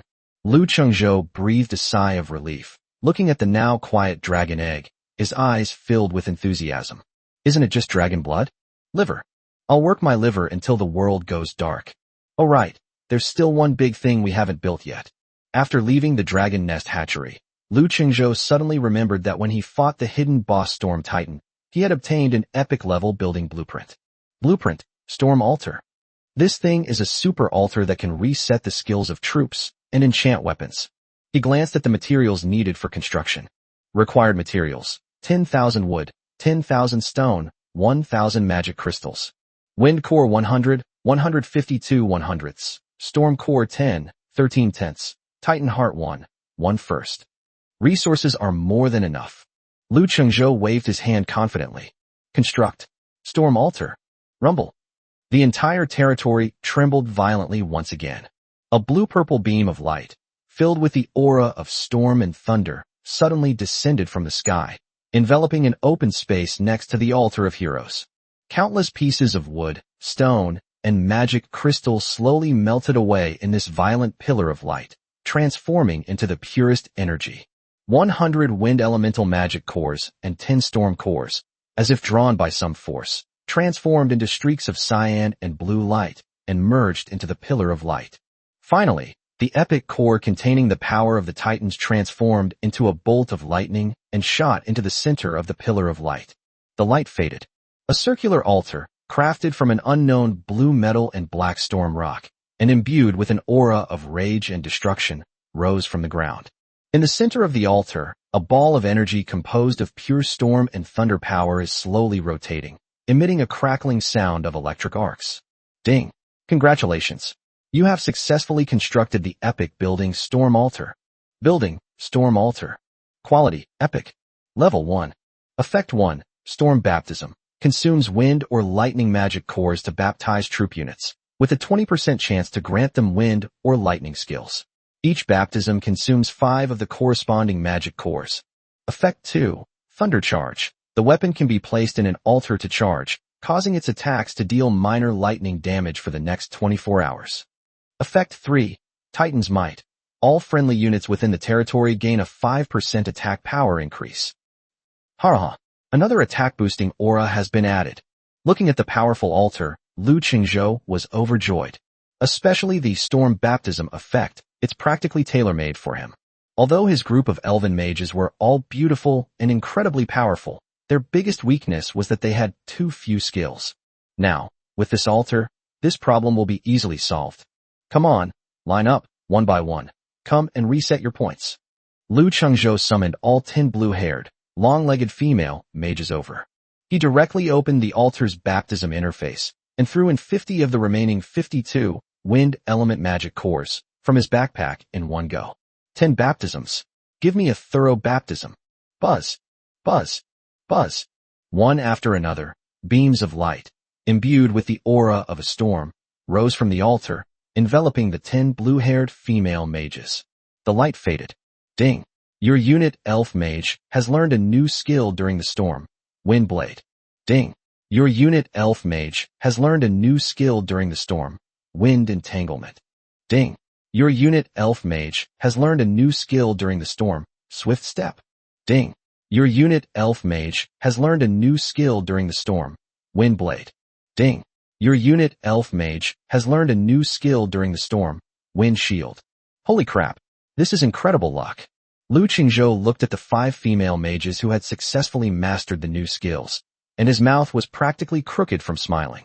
10 baptisms, a 20% success rate, and I actually got 5 of them right. This luck is simply incredible. Chapter 117. The Mature Half-Elf. At dinner time, the bonfire was lit again in the center of the territory. Freshly baked, soft bread, paired with freshly baked sweet flour-stuffed chicken, plus several desserts of bursting juicy peaches. It's an unbelievably lavish meal. Lu Qingzhou leaned back comfortably in his recliner, enjoying the meticulous care of his wives, and continued to take stock of today's spoils. Oh right, I think something else dropped. Lu Qingzhou suddenly remembered that the level 30 boss, Mountain Giant Elephant, that he had casually killed this afternoon also dropped a blueprint. He opened his storage ring and rummaged through it. Sure enough, a special architectural blueprint emitting a faint glow lay quietly in the corner. Blueprint. Forge of all races. Quality, special. Effect, a mysterious altar imbued with ancient, primordial power can transform a hero unit's race into one of several other basic races, human, orc, elf, undead, granting them the trait bonuses of the transformed race while retaining their original racial characteristics. Required materials, 5,000 wood, 5,000 stone, 500 magic crystals. Race conversion. Lu Qingzhou narrowed his eyes slightly as he looked at the introduction. This thing is kind of interesting. He immediately thought of his non-elf wives. His first thought was of his non-elf wives. Cat-eared girl Yao Yao, black-stocking mature woman Hekina, nine-tailed celestial fox Su Li, saintess of life Lia. Although they are all incredibly powerful, they are not elves after all, and therefore cannot enjoy the full attribute bonuses from the sacred elf ancient tree and moon goddess halo, so they always feel a bit disadvantaged. Now, with this bloodline altar, wouldn't this problem be easily solved? More importantly, Lu Qingzhou's gaze involuntarily drifted to Hekina, the black-stocking mature woman who was lazily lying on the cat tree and licking her paws not far away. If we could also transform her into an elf. So, when I have an in-depth conversation later in the night, will I also be able to get a tear of the elf? Hiss. Thinking about this. Build it. We must build it immediately. Without hesitation, he chose to build it. Boom. A 7-colored pillar of light, filled with the aura of ancient times, shot into the sky from another corner of the territory. A colossal furnace-shaped altar, crafted from an unknown black metal and iridescent crystal, exuding mystery and power, rose from the ground. Ding. Congratulations. You have successfully constructed the special building melting pot of all races. Hekina, come here for a second. Lu Qingzhou waved excitedly in the direction of Catgirl Paradise. Meow? Master, what do you want? Hekina, a mature woman in black stockings, walked over with elegant cat-like steps, swaying her fiery, alluring body that could make any man's nose bleed. Her bewitching purple eyes were filled with languor and allure. Do you want to become stronger? Of course I want to. Hekina smiled charmingly. But, no matter how strong I become, I'll always be your mount, master. Enough with the nonsense. Lu Qingzhou slapped her lightly, annoyed. Come in. I'll give you a full-body spa. He shoved the still unresponsive Hekina into the newly built Forge of all races. Ding. Orc hero unit detected. Please select the race to convert to human, elf, undead. Elves. Ding. Do you wish to spend 1,000 copper coins to convert the hero, Shadow Overlord Hekina, into an elf? After conversion, she will retain her orc traits and gain elf trait bonuses. Sure. Ding. Race conversion initiated. Estimated time, 1 minute. Buzz. The entire furnace shuddered violently, and a burst of 7-colored light instantly enveloped Hekina's fiery and beautiful body. 1 minute later, the light faded. Hekina reappeared before everyone's eyes. Her appearance hadn't changed much. She was still that wild and alluring mature woman in black stockings. But the aura emanating from her clearly possessed a unique, ethereal, and agile quality characteristic of the elves. Even the fluffy black leopard ears on her head had slightly tucked up, becoming sharper and more full of elfin elegance. Ding. Your hero, Shadow Overlord Hekina, has been successfully transformed into a dual-race, beast elf. Racial trait, or plus 10% health, plus 10% strength. Racial trait, elf agility plus 10%, magic power plus 100. Haha, it really works. Looking at Hekena's stunning appearance, which perfectly blended the wildness of the orcs with the elegance of the elves, Lu Qingzhou was overjoyed. Master, look, hasn't Hekena become even more beautiful? Hekena spun around in place, her long, snow-white legs encased in black stockings exuding a deadly allure under the glow of the rainbow flames. Beautiful, absolutely beautiful. Lu Qingzhou was generous with his praise. An hour later, Lu Qingzhou looked refreshed, his face beaming with the joy of a successful experiment. Chapter 118, Everyone Becomes an Elf. As the morning sunlight streamed through the windows of the Lord's cottage, Lu Qingzhou opened his eyes. After getting dressed, I pushed open the door of the wooden cabin. He still has important things to do today. Yao Yao, Suli, Leah, come here all of you. Lu Qingzhou waved and walked to the Forge of 10,000 Races, which was filled with an ancient and mysterious aura. Meow? Master, what's fun this time? The cat-eared girl Yao Yao was the first to pounce on him. Hee Master, are you going to give Suli a new skin? The little fox spirit Suli also pressed herself against him with seductive eyes. Today, I'm giving you all a promotion too. Lu Qingzhou laughed and spent 3,000 copper coins to transform all three of his equally beautiful wives into elves. Buzz, buzz, buzz. 3 soft, emerald green lights flashed by, and the 3 women exuded an aura of naturalness and lightness unique to the elven race. Ding. Conversion successful. Your hero Shadow Cat Girl Yao Yao has acquired the elf race trait. Ding. Conversion successful. Your hero Nine-Tailed Celestial Fox Su Li has acquired the elf race trait. Ding. Conversion successful. Your hero Saintess of Life, Lia, has acquired the elf race trait. Wow. I feel like I've become lighter. Yao Yao excitedly jumped up and down on the spot, displaying amazing elasticity. Master, do you think Su Li is beautiful? Su Li jumped straight into Lu Qingzhou's arms, her 9 fluffy tails wagging excitedly. Her features became even more perfect, and her watery peach blossom eyes seemed to contain the stars and the sea. Lia, on top of her original holiness and nobility, also possessed an ethereal and elegant quality characteristic of the elves, making her so beautiful that she seemed otherworldly. Ha, that's great. Lu Qingzhou was very satisfied. Now, all the wives of his heroes are elves. It's already foreseeable that the reserves of elf tears used to upgrade the sacred elf ancient tree will see a sharp increase. Next, he glanced at the trading market as if it were a routine matter. After 2 days of development, his long-term acquisition offer has yielded significant results. More than 50 seeds of various qualities have appeared in the warehouse, and I even unexpectedly received a Heart of the Earth. Not bad, not bad. Everything is steadily improving. Lu Qingzhou nodded in satisfaction. Don't rush to plant the seeds. Save up the Hearts of the Earth first. Once you have 20, you can upgrade your territory to level 7. The most urgent matter right now is dragon blood. The dragon egg's potential must be increased to 100% in the shortest possible time. Lu Qingzhou couldn't wait to see what kind of heaven-defying divine pet his creation-level dragon egg would hatch into. Alright, wives, grab your weapons. Today's target, Wailing Canyon. Turn all monsters level 30 and above into dragon blood. Yes, master. The army is striking again. This time, Lu Qingzhou divided the team into 3 groups. Eileen and Lia led 5 Treant guards and 5 elven mages, forming a steady ground advance force. Vera and Su Li led the remaining 5 elven mages and 10 pink-haired archers to provide flank fire support and control the battlefield. Lu Qingzhou himself rode his favorite black-stocking mature woman, Hekena, with Yao Yao, an SS-rank cat girl riding a dragon-blooded griffin beside him, and 5 moonlight sentinels riding dragon-blooded griffins behind him. Behind each sentry was a pink-haired archer, also dressed in revealing black silk armor. Set off. At a command, the 3 teams marched into Howling Canyon in a grand procession. Hekena, speed up. Leave them behind. Lu Qingzhou laughed heartily. Yes, master, hold on tight. Hekena let out a seductive growl, and her agile body instantly transformed into a black lightning bolt, as if she had teleported, leaving the griffin troops behind her hundreds of meters behind. That lightning speed made Lu Qingzhou's heart race. That was so fast. That was so awesome. It's absolutely irresistible. Master, target spotted. Cliff to the right front. A group of level 30 gargoyles. Yao Yao's voice came from the side. Kill. Hekina instantly understood, and a black lightning bolt drew a perfect arc in the air, rushing directly towards the group of gargoyles that were still dozing on the cliff.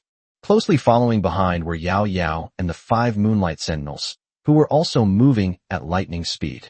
The battle lasted less than 10 seconds before it was over. Lu Chengzhou leisurely jumped off Hekina's back and put all the gargoyle corpses that were radiating earth energy into his storage ring. Next, and so, Lu Chengzhou led his airstrike force in a frenzied massacre in the Howling Canyon. They swept through like a chopping board, invincible in their path. The number of high-level monster corpses in the storage ring was also increasing rapidly at a visible rate. Chapter 119 Dragon Blood Potion for extra fun. As dusk fell, the setting sun painted Howling Canyon a blood-red hue. 3 large, imposing teams returned in triumph, covered in blood and laden with rich spoils. We're back. The ground troops led by Eileen and Lia arrived first. The 5 Treant guards, as big as small mountains, were covered with all sorts of bizarre monster corpses. Not even the branches and twigs were spared, making them look like moving meat racks. Immediately afterward, Vera and Su Li's mixed force of mages and archers returned. They went even further, using vines and spider silk to slowly sway back, dragging a mountain of corpses. Finally, with a whooshing sound, Lu Chengzhou, riding his beloved black-stocking mature woman Hekina, along with Yao Yao, who was also riding a dragon-blooded griffin, and the airstrike team, landed steadily in the center of the territory. Haha, how was your day?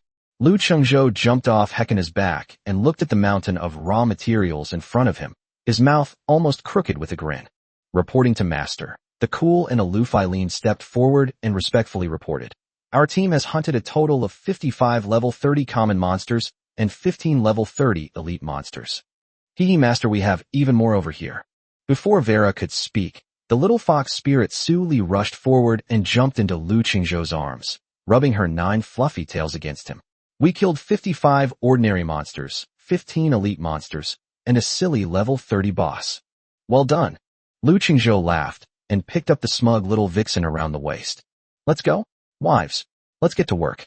Juicing. Lu Chengzhou waved his hand and charged directly into the blood altar, which was filled with an evil aura. Ding. You have consumed 1 level 30 common monster corpse and successfully converted it into 1 dragon blood. Ding. You have consumed 1 level 30 elite monster corpse and successfully converted it into 3 dragon blood. Ding.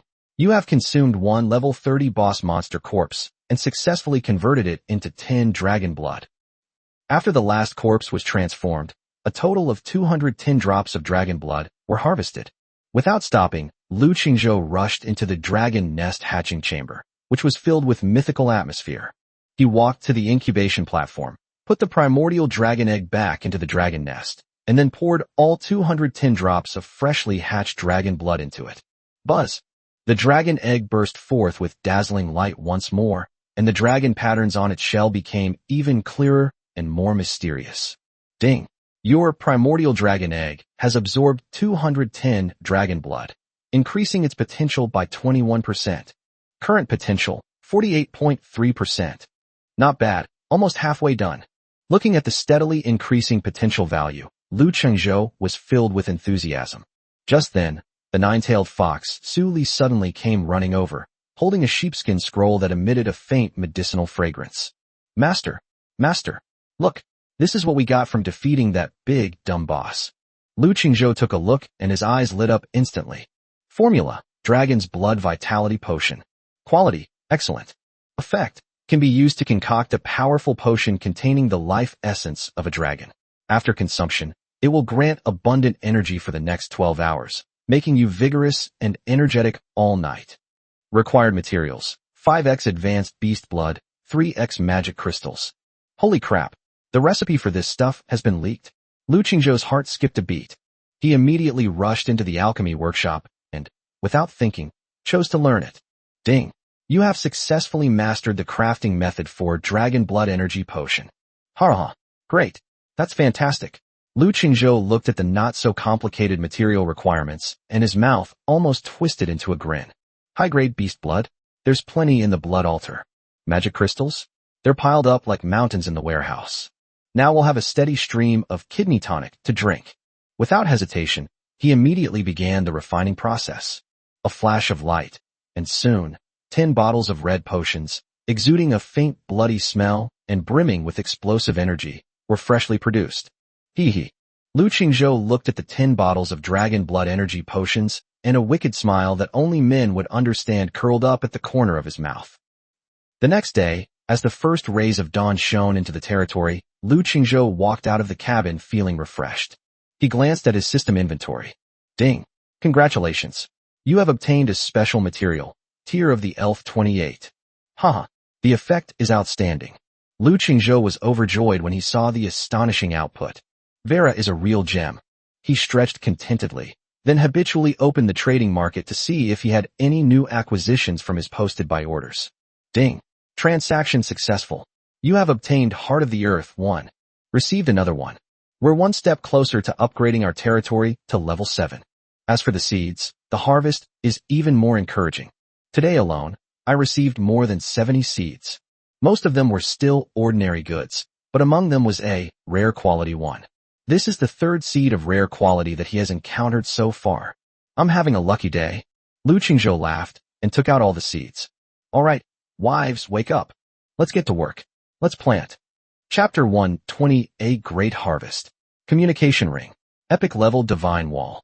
Soon, all the seeds of ordinary and excellent quality were used up. The harvest was still varied and diverse. In addition to abundant resources and attribute fruits, a bunch of strange and wonderful little things were also grown. Ding! Divine mutation successful. You have obtained 3 Lord skill fragments. Here we go again. Lu Qingzhou raised an eyebrow and, without hesitation, chose to synthesize. Ding! Congratulations. You have successfully synthesized the Lord skill, Morale Aura, Basic. Skill, Morale Aura, Passive. Effect. Your presence will boost the morale of all units, making them immune to all psychological attacks such as fear and intimidation. Wow, this skill is really useful. Lu Qingzhou's eyes lit up. From now on, if we encounter any boss that uses mental attacks, we'll be completely immune. Immediately afterwards, another golden light flashed. Ding!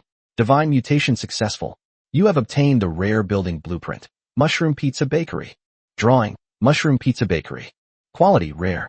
Effect, a magical workshop that can automatically bake delicious food using magic mushrooms and special flour, producing 20 baked mushroom pizzas daily. Grilled mushroom pizza. 1 serving is equivalent to 2 units of food. Consuming it increases maximum health by 10% for 2 hours. Required materials, 1,500 wood, 800 stone, 300 iron ore. Another food-themed building? Not bad. The more the merrier. Lu Qingzhou immediately chose to build it. Once the dragon egg hatches, it will definitely be a big eater, so we need to stock up on food. Soon, a cute little shop with a fantastical style and a giant mushroom model on the roof appeared next to Sweet Flower Chicken Workshop.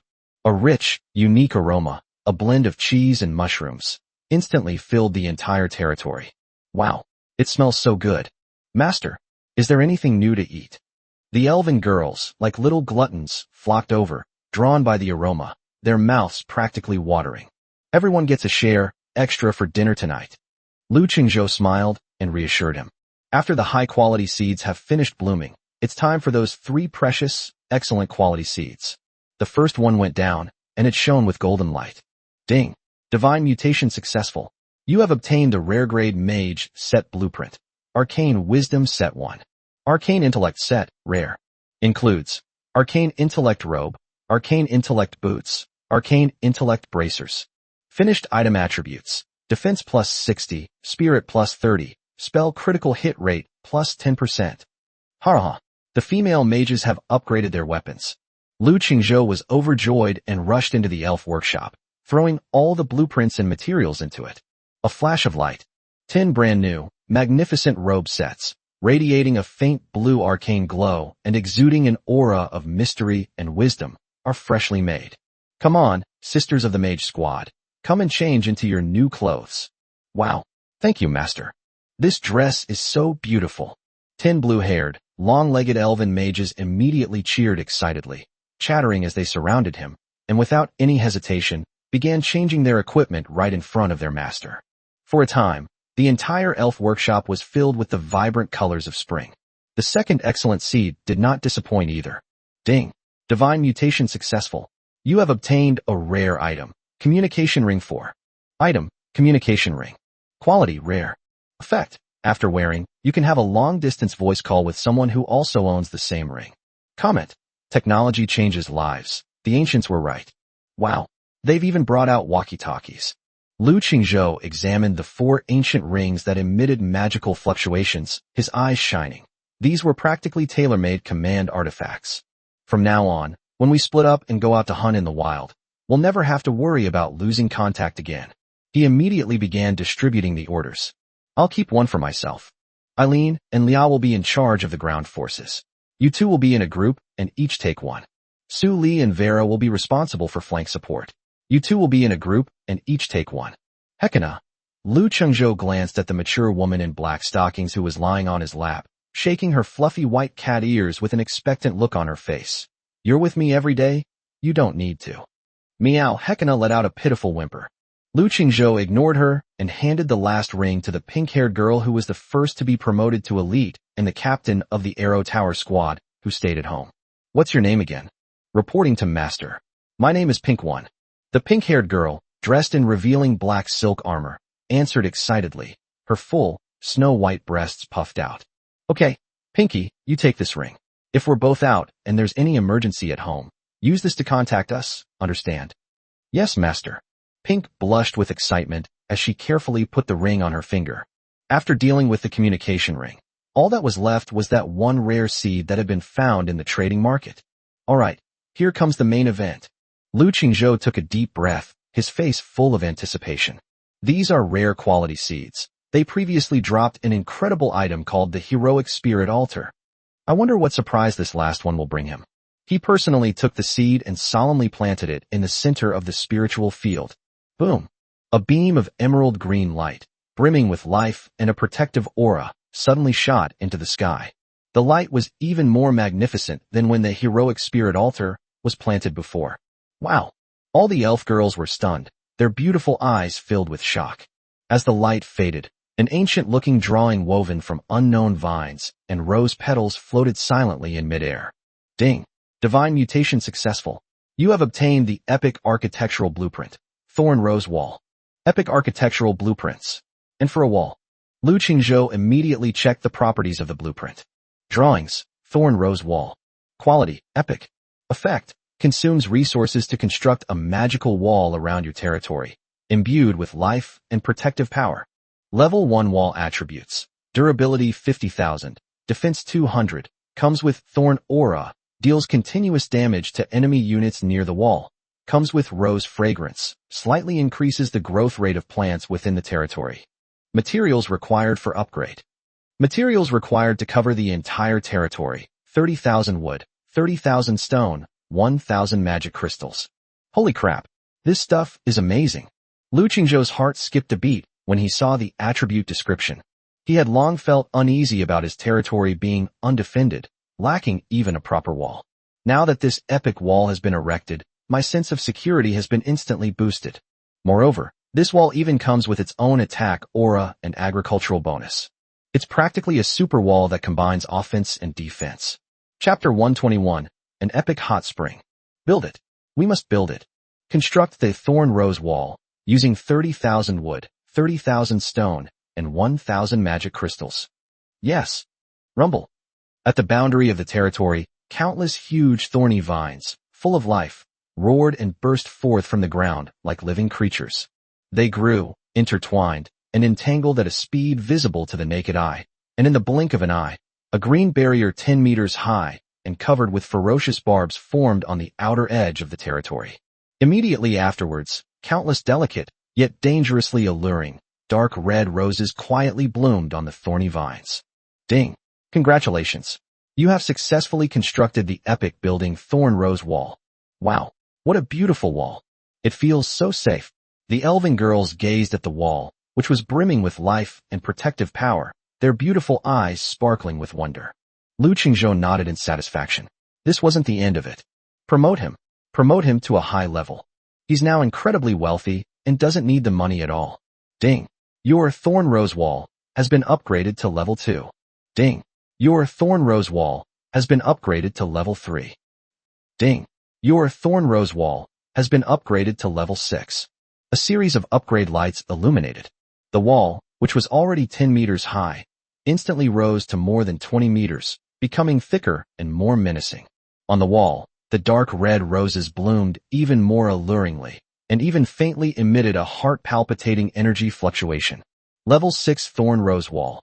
Durability 300,000. Defense 800. Thorn Aura damage increased. Rose Fragrance effect enhanced. Looking at this impregnable super wall, Lu Chengzhou felt a surge of pride. Just then, a ding-dong sound suddenly came from the trading market. Huh? Another silly. Cough cough. Another kind person selling seeds. Lu Chengzhou raised an eyebrow and casually opened the trading interface. With just one glance, his breathing quickened. Item available now. Mysterious seed exuding moisture 1. Quality rare. Requirement 100 units of food. Another rare seed.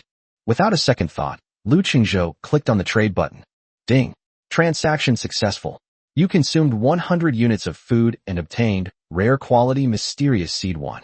Ha! My luck today is simply incredible.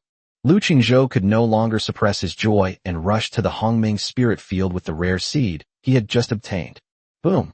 This time, what lit up was a soft blue light filled with misty vapor, brimming with life and healing energy. As the light faded, an architectural blueprint, crafted from an unknown type of warm jade and exuding an atmosphere of comfort and relaxation, floated quietly in midair. Ding. Divine mutation successful. You have obtained the epic level building blueprint. Fountain of Life. Blueprint. Spring of Life Hot Spring. Quality. Epic. Effect. Constructs a magical hot spring imbued with life energy. Effect 1. Nourishing body and mind. Soaking in the hot spring can quickly restore physical and mental strength and slowly heal injuries. Effect 2. Hydrated skin. Long-term soaking can improve physical condition, making the skin more hydrated and smooth. Best results for women. Required materials. 5,000 wood, 5,000 iron ore, 10,000 stone, 500 magic crystals. Holy crap! A hot spring.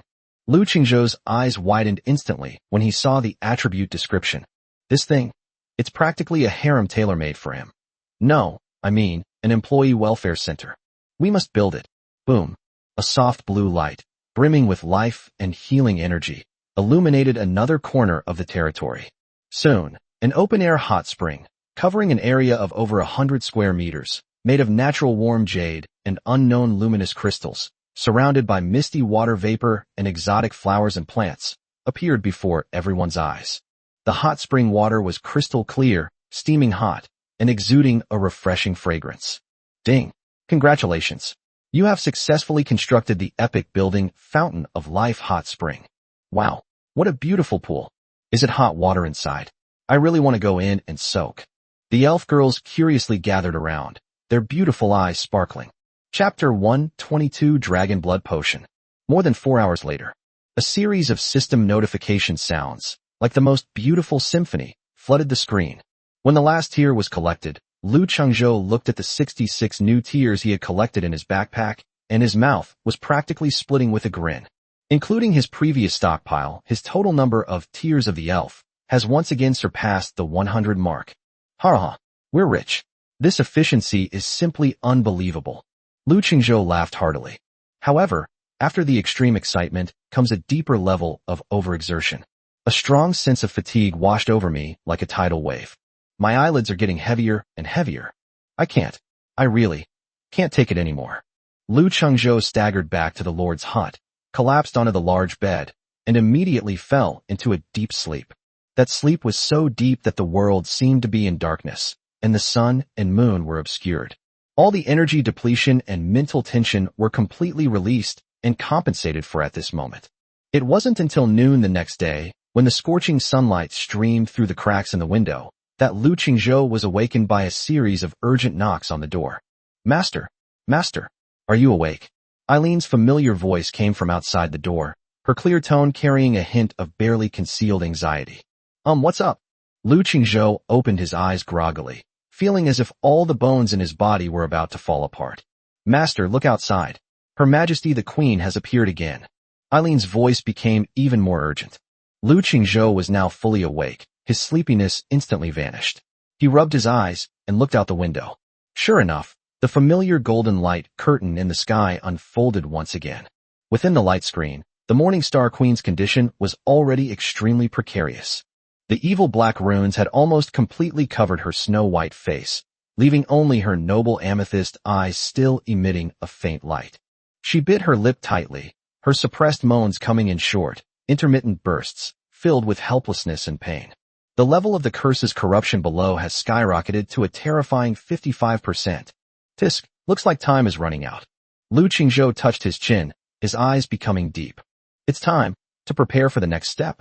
Once the dragon egg hatches, with that primordial chaos dragon of creation level as his trump card, he will have enough confidence to negotiate terms with the rulers of this world. Queen. Main city. Hee. Lu Qingzhou thought to himself with a smug smile, and casually opened the trading market to see how his leek harvest was going today. Hey, you're in luck today.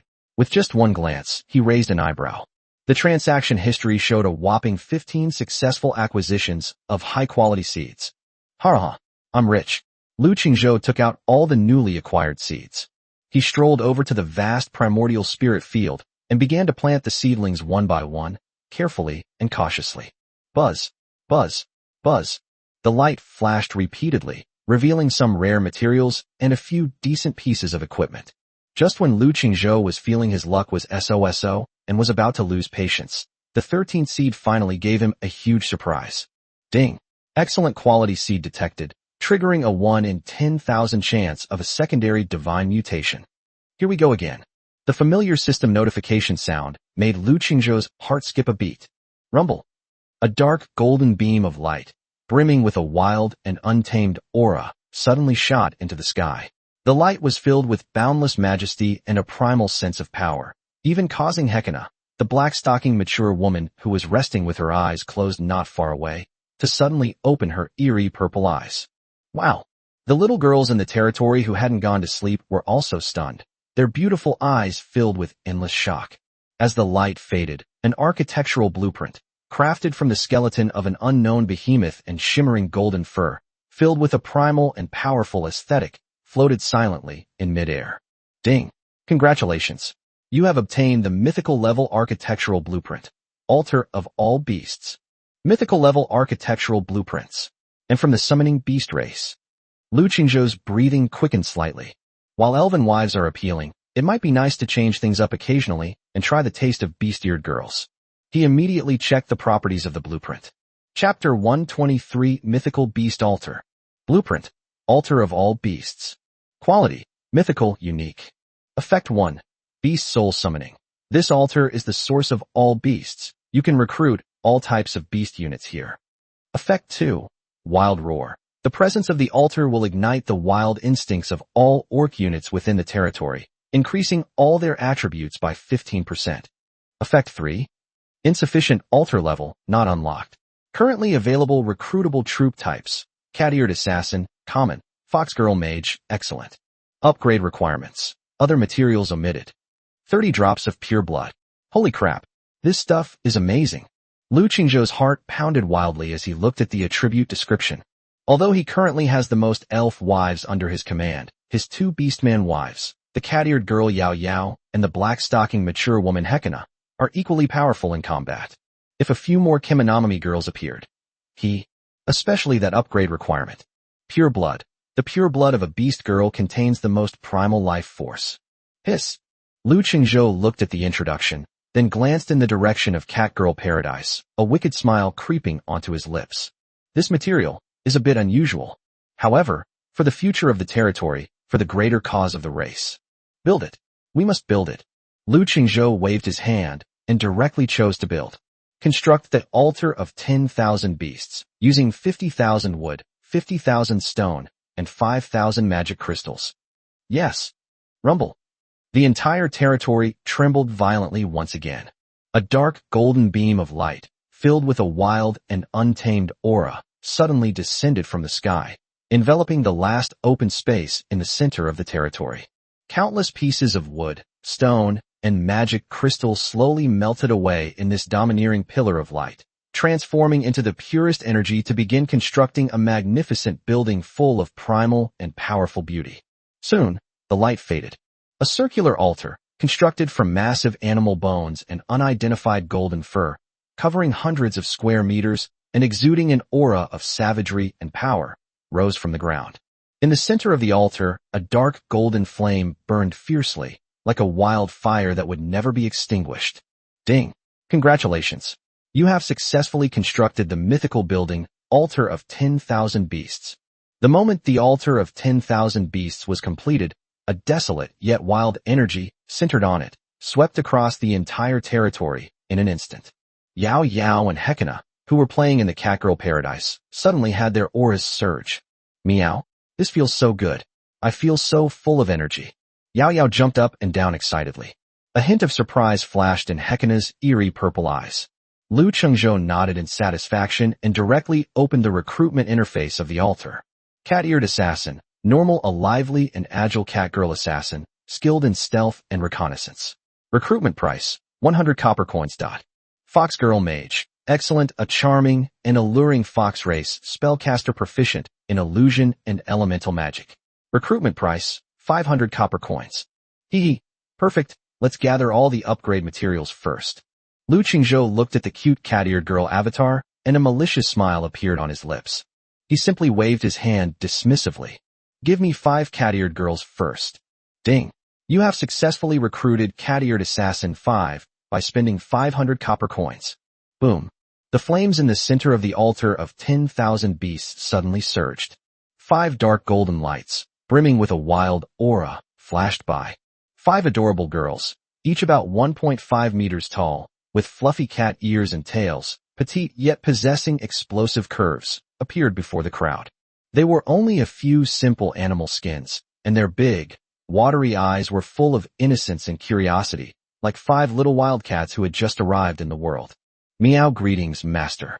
The 5 newly minted kittens, upon seeing Lu Qingzhou, reacted as if they had seen catnip, letting out excited meows and pouncing on him.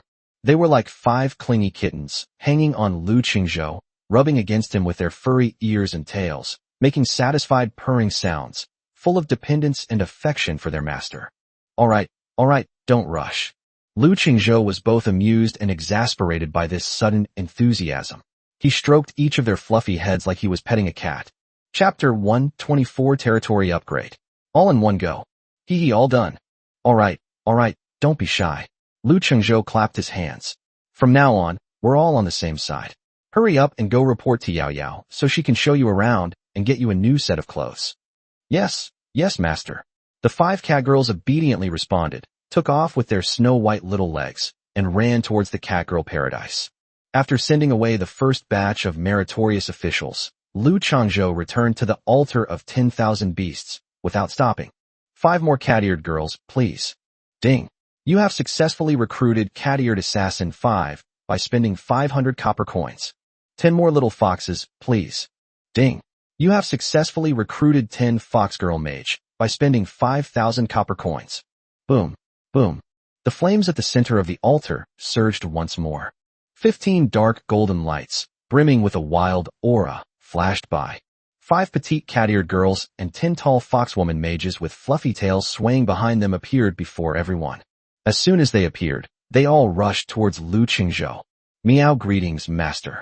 Hug me, master. Meow. Wah. In an instant, the entire territory was once again filled with the sweet cries of birds and the soft, melodious calls unique to various beast-eared girls. Lu Qingzhou was both amused and exasperated by this group of enthusiastic little devils, and it took him a long time to calm them down. He pointed to Yao Yao, the SS-rank catgirl next to him, who was standing with her arms crossed and had a "I'm the best in the world" expression on her face. New kitties, from now on you'll follow Sister Yao Yao and learn assassination techniques, understand? Yes, master. Hello, Sister Yao Yao. The 10 catgirls responded in unison, their eyes filled with admiration as they looked at Yao Yao. Yao Yao puffed out her chest proudly, like a big sister, and began to lecture. Lu Qingzhou then looked at the 10 tall, slender fox spirits, each with a face that could bring ruin to a country, and pointed to Su Li, who was also an SS-level fox spirit and was lazily swaying her 9 snow-white tails. You 10 vixens, from now on you'll all follow Sister Su Li. Yes, Master, Sister Su Li is so beautiful. The 10 little fox spirits spoke in sickeningly sweet voices, their eyes filled with curiosity and affection as they looked at Su Li. Su Li smiled charmingly and began to teach these new female students how to better serve their master. After arranging the new recruits' assignments, Lu Chengzhou finally had time to deal with his own living environment. He's a man with over 30 beautiful wives now. What kind of talk would it be if he were still crammed into that small, dilapidated wooden hut? He opened the construction panel and found the upgrade option for the Lord's hut. Do you wish to upgrade the level 2 sturdy wooden house to level 3 luxury wooden house, using 500 wood and 300 stone? Yes. With a flash of light, the originally somewhat simple wooden cabin instantly more than doubled in size, and the interior space became spacious and bright.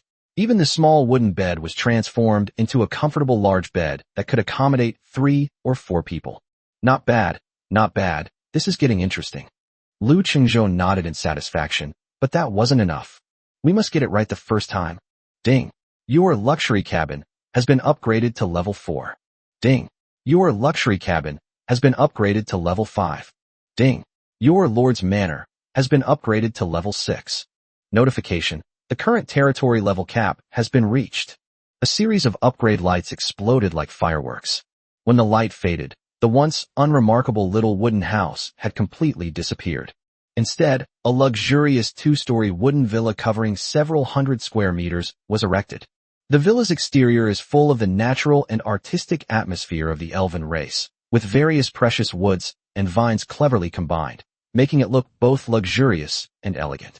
Lu Chengzhou pushed open the door made of ancient wood and went inside. The scene inside was even more eye-opening. The hall was spacious and bright, with soft and comfortable carpets, murals of unknown monster furs hanging on the walls, and even a fireplace with a warm fire burning in the corner.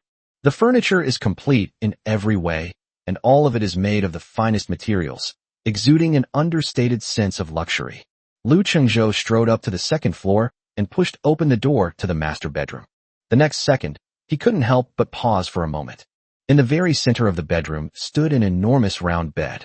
That bed was even bigger than his previous cabin. Let alone sleeping with a dozen people, he could easily fit all 30-odd wives under his command into that room. Next to the bed, there was even a matching, equally enormous hot spring bath, steaming with hot air. Ha! Great. That's fantastic. Looking at the luxurious bedroom, Lu Chengzhou could no longer suppress his joy and burst into laughter. This is the life he's always dreamed of. Just as Lu Chengzhou was fantasizing about his happy future life, the 3 hunting teams of Eileen, Vera, and Hekina had already assembled and were preparing to set off for Howling Canyon to continue collecting food for the dragon egg babies. Master, we're setting off. The aloof Eileen walked up to Lu Chengzhou and bowed respectfully. Okay, be careful. Lu Chengzhou nodded, but his gaze couldn't help but drift towards the group of beautiful wives behind him. Sai, what can I do? I have 15 new employees at home who are just waiting for me to pamper them. It's just a lot of hard work for Eileen and the others to go out and hunt in the wild. Chapter 125 Dragon Blood rises again. Target locked. Kill Xiao Tian. It was evening. When Lu Chengzhou walked out of the Moonlight Tower, he felt as if the whole world was spinning. He glanced at his system inventory. Ding. Congratulations. You have obtained a special material, Pure Blood 15. Adding to the previous 5 drops, he now has a total of 20 drops of Pure Blood. Only 10 drops are needed to upgrade the Altar of 10,000 Beasts. With just 2 more days of hard work, he can upgrade the Altar of Beasts to level 2 and unlock more powerful orc units. Just then, a series of uniform griffin cries, accompanied by the whooshing sound of flapping wings, came from the sky above the territory. The wives who went out to hunt in the wild are back. The ground forces led by Eileen and Leah, and the ranged forces led by Vera and Su Li, arrived almost simultaneously. Master, we're back. I've had a really productive day. The girls crowded around, their faces flushed with excitement, eager to take credit for their master's work. Okay, you've all worked hard. Lu Chengzhou laughed heartily. Without delay, he immediately directed the Traiant guards to move all these fresh, raw materials into the blood altar. Boom, boom, boom. Blood splattered into the sky. Ding. You have consumed 1 level 30 common monster corpse and successfully converted it into 1 dragon blood. Ding. You have consumed 1 level 30 elite monster corpse and successfully converted it into 3 dragon blood. A series of system notification sounds flooded the screen again. After the last corpse was transformed, Lu Qingzhou looked at the 137 drops of fresh dragon blood in his system backpack, and a satisfied smile appeared on his face. Without stopping, he immediately rushed into the dragon nest hatching chamber. My precious little dragon cub, Daddy's brought you food again. He poured all 137 drops of dragon blood into the incubator. Buzz! The dragon egg burst forth with dazzling light once more. Ding! Your primordial dragon egg has absorbed 137 dragon blood, increasing its potential by 13.7%. Current potential, 62%. Looking at the steadily increasing potential value, Lu Qingzhou was filled with enthusiasm. Looks like I'll have to work hard again tomorrow to try and max out my potential as soon as possible. Early the next morning, Lu Qingzhou stretched, feeling refreshed, and was about to gather his wives to stock up in Howling Canyon when his attention was drawn to a message in the regional chat channel. Regional chat channel 10001-10100 Newbie Village. Help! Is anyone there? Brothers from Village 10085, are you still alive? Wah! Last night, our village was attacked by a madman. He brought so many disgusting monsters, killing everyone in sight. He killed all my soldiers and turned their corpses into even more disgusting monsters. It's Xiao Tian. I recognize him. He's the Xiao Tian who made it onto the heavenly ranking. Isn't he from Village 10086? Why is he here killing people in our village? Damn it. This bastard is absolutely insane. Is he going to slaughter our entire village? Run, run. It'll be too late if you don't run now. I can already see his Frankenstein's monster coming this way. System notification. Lord Sun Ernyang, Newbie Village number 10085, has died. In an instant, the entire chat channel was flooded with SOS messages and death notifications from Newbie Village number 10,085. Panic, like a plague, spread rapidly among the 100 newbie villages. Xiao Tian? Which Xiao Tian? Is it the Xiao Tian who ranked 91st on the heavenly ranking? Holy crap, it's him. Wasn't he an alchemist? How did he become a necromancer? And he's massacring a village? Damn it, has this bastard gone mad? We're all human lords. How could he do this? We're doomed. If he comes charging in, how are we going to stop him? Quick, go to Lu Shun. Only Lu Shun can stop this madman. Lu Qingzhou dad. Help. Xiao Tian, that madman, has gone berserk. Within the territory, Lu Qingzhou looked at the wailing and howling in the chat channel, and a cold smile appeared on his lips. Newbie Village number 10085. Xiao Tian, you can really run fast. It seems this guy has completely gone down the wrong path, planning to quickly accumulate power by slaughtering other lords. Master, shall we go beat up that bad guy? The cat-eared girl Yao Yao came closer, her wild eyes sparkling with excitement. Certainly. Lu Qingzhou grinned. When the chives are ripe, there's no reason not to harvest them. Xiao Tian's army of Frankenstein's monsters, and that boss-level abomination. If all of this were converted into dragon blood. Hee. All personnel, assemble. Lu Qingzhou gave the order. All the playful elf girls instantly stopped smiling, and each of them put on a solemn and murderous expression. Eileen, Leah, Su Li Vera, Hekina, Yao Yao. Exist. 6 stunningly beautiful wives, all ranked SS, stepped forward. Gather your troops. Destination, Wailing Canyon. Cross the canyon and enter beginner village number 10085. Today, we will act on behalf of heaven and slay a demon. Yes, master. The 6 wives responded in unison, their voices filled with boundless fighting spirit and fervor. The next second, 18 majestic dragon-blooded griffins took to the sky. A swift black lightning bolt ripped through the sky. An aerial strike force composed entirely of top-tier elf girls roared off towards the Howling Canyon. Target, Newbie Village number 10085. Annihilate Xiao Tian. Chapter 126. The entire region is in an uproar. Lu Shun has arrived. The Joker's death is imminent. Set off. With Lu Qingzhou's command, black lightning and 2 magnificent dragon blood griffins, like 3 arrows drawn from their sheaths, instantly tore through the morning's tranquility and roared towards the western region shrouded in the shadow of death. The SS rank Shadow Overlord Hekina is incredibly fast. Lu Qingzhou sat steadily on her incredibly elastic and soft back, feeling the whistling wind rushing past his ears and the wonderful sensation of her body rising and falling with the high-speed movement. He felt completely refreshed. He even had the leisure to reach out his large hand and give her powerful, rounded breasts, encased in black stockings, a light pat. Hurry up. My husband's in a rush to collect kills. Yes, my master. Hekina let out a seductive growl, and her speed increased once again. In less than half an hour, they crossed the entire Wailing Canyon and entered the territory of the 10085 newbie village. However, the scene before them made everyone frown. The novice forest, which should have been just as vibrant, was now a scene of devastation and death.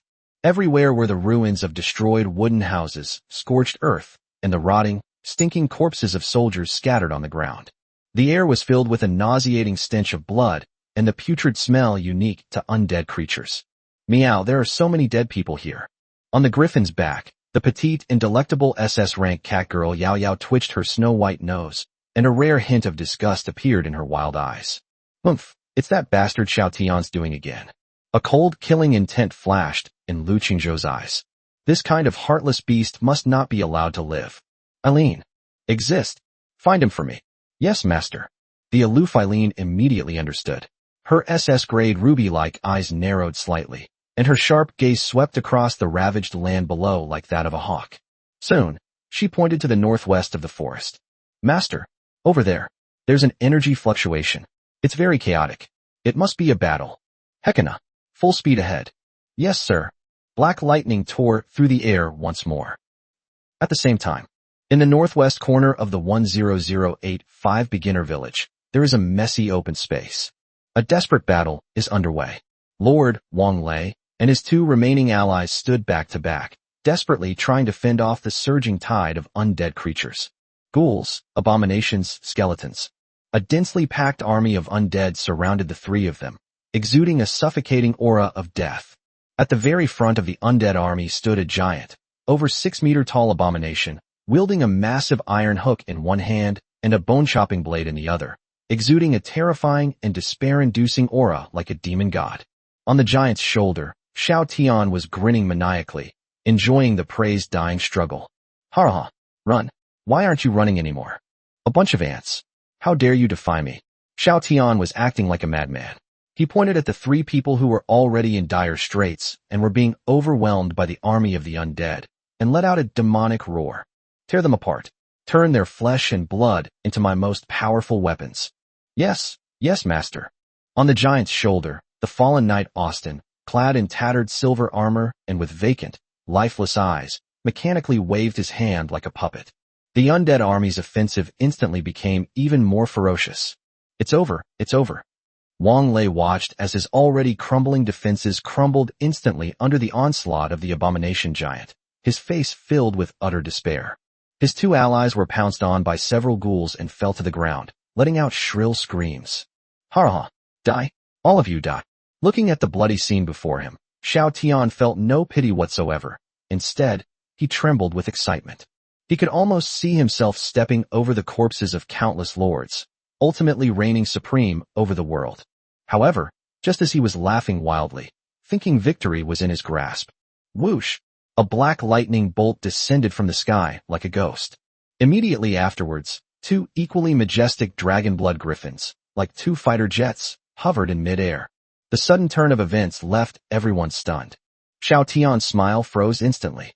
He looked up in disbelief, and when he saw the black figure that had landed steadily on the ground, and the 6 stunningly beautiful figures behind him that looked like goddesses descending to earth, all the color drained from his face. Lu Changzhou! Xiao Tian screamed, his voice filled with boundless terror, as if he had seen a ghost. He never dreamed that this jinx would actually track him down here. Run! Without any hesitation. Without a second thought, Xiao Tian immediately ordered the abomination beneath him to turn around and run away. However, before he could even speak, trying to run away? A voice, both alluring and chillingly murderous, rang in his ears. The figure of the 9-tailed fox Suli had appeared behind him at some point. Her 9 fluffy, snow-white tails, like 9 white chains, instantly bound him and the giant monster beneath him tightly. Let me go, you vixen! Xiao Tian struggled in terror, but his pitiful strength was like a chick in front of the SS-level heavenly fox. Meanwhile, Wang Lei and his 2 companions, who had already fallen into despair, were dumbfounded by the scene before them that seemed like divine intervention. especially when they saw that Xiao Tian, who had been so arrogant and like a demon just moments before, was now as scared as a mouse in front of a cat in front of that suddenly appearing man. Without even the courage to resist, they felt that their worldview had been turned upside down. Who is this big shot? Wang Lei stammered as he asked. This is Lu Shun. Lu Shun from village 10086.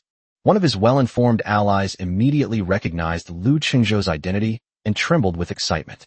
Without a second thought, he immediately opened a regional chat channel and started a live text broadcast. Holy crap, brothers. A super strong man has descended from the sky. Lu Shun is here. That bastard Xiao Tian is cornered. He's getting beaten up by Lu Shun's wives. Chapter 127 Utterly Vulnerable. Eileen shoots Xiao Tian to death with a single arrow.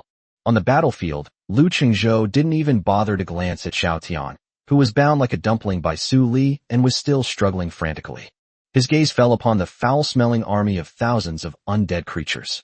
Eileen, Lia Vera. Yes, master. The three SS-level wives, each with a distinct style but equally stunning beauty, instantly understood each other. Moon Goddess Judgment. Holy Light Impact. A sea of thorny flowers. Boom. A beam of silver moonlight pierced through the heavens and the earth.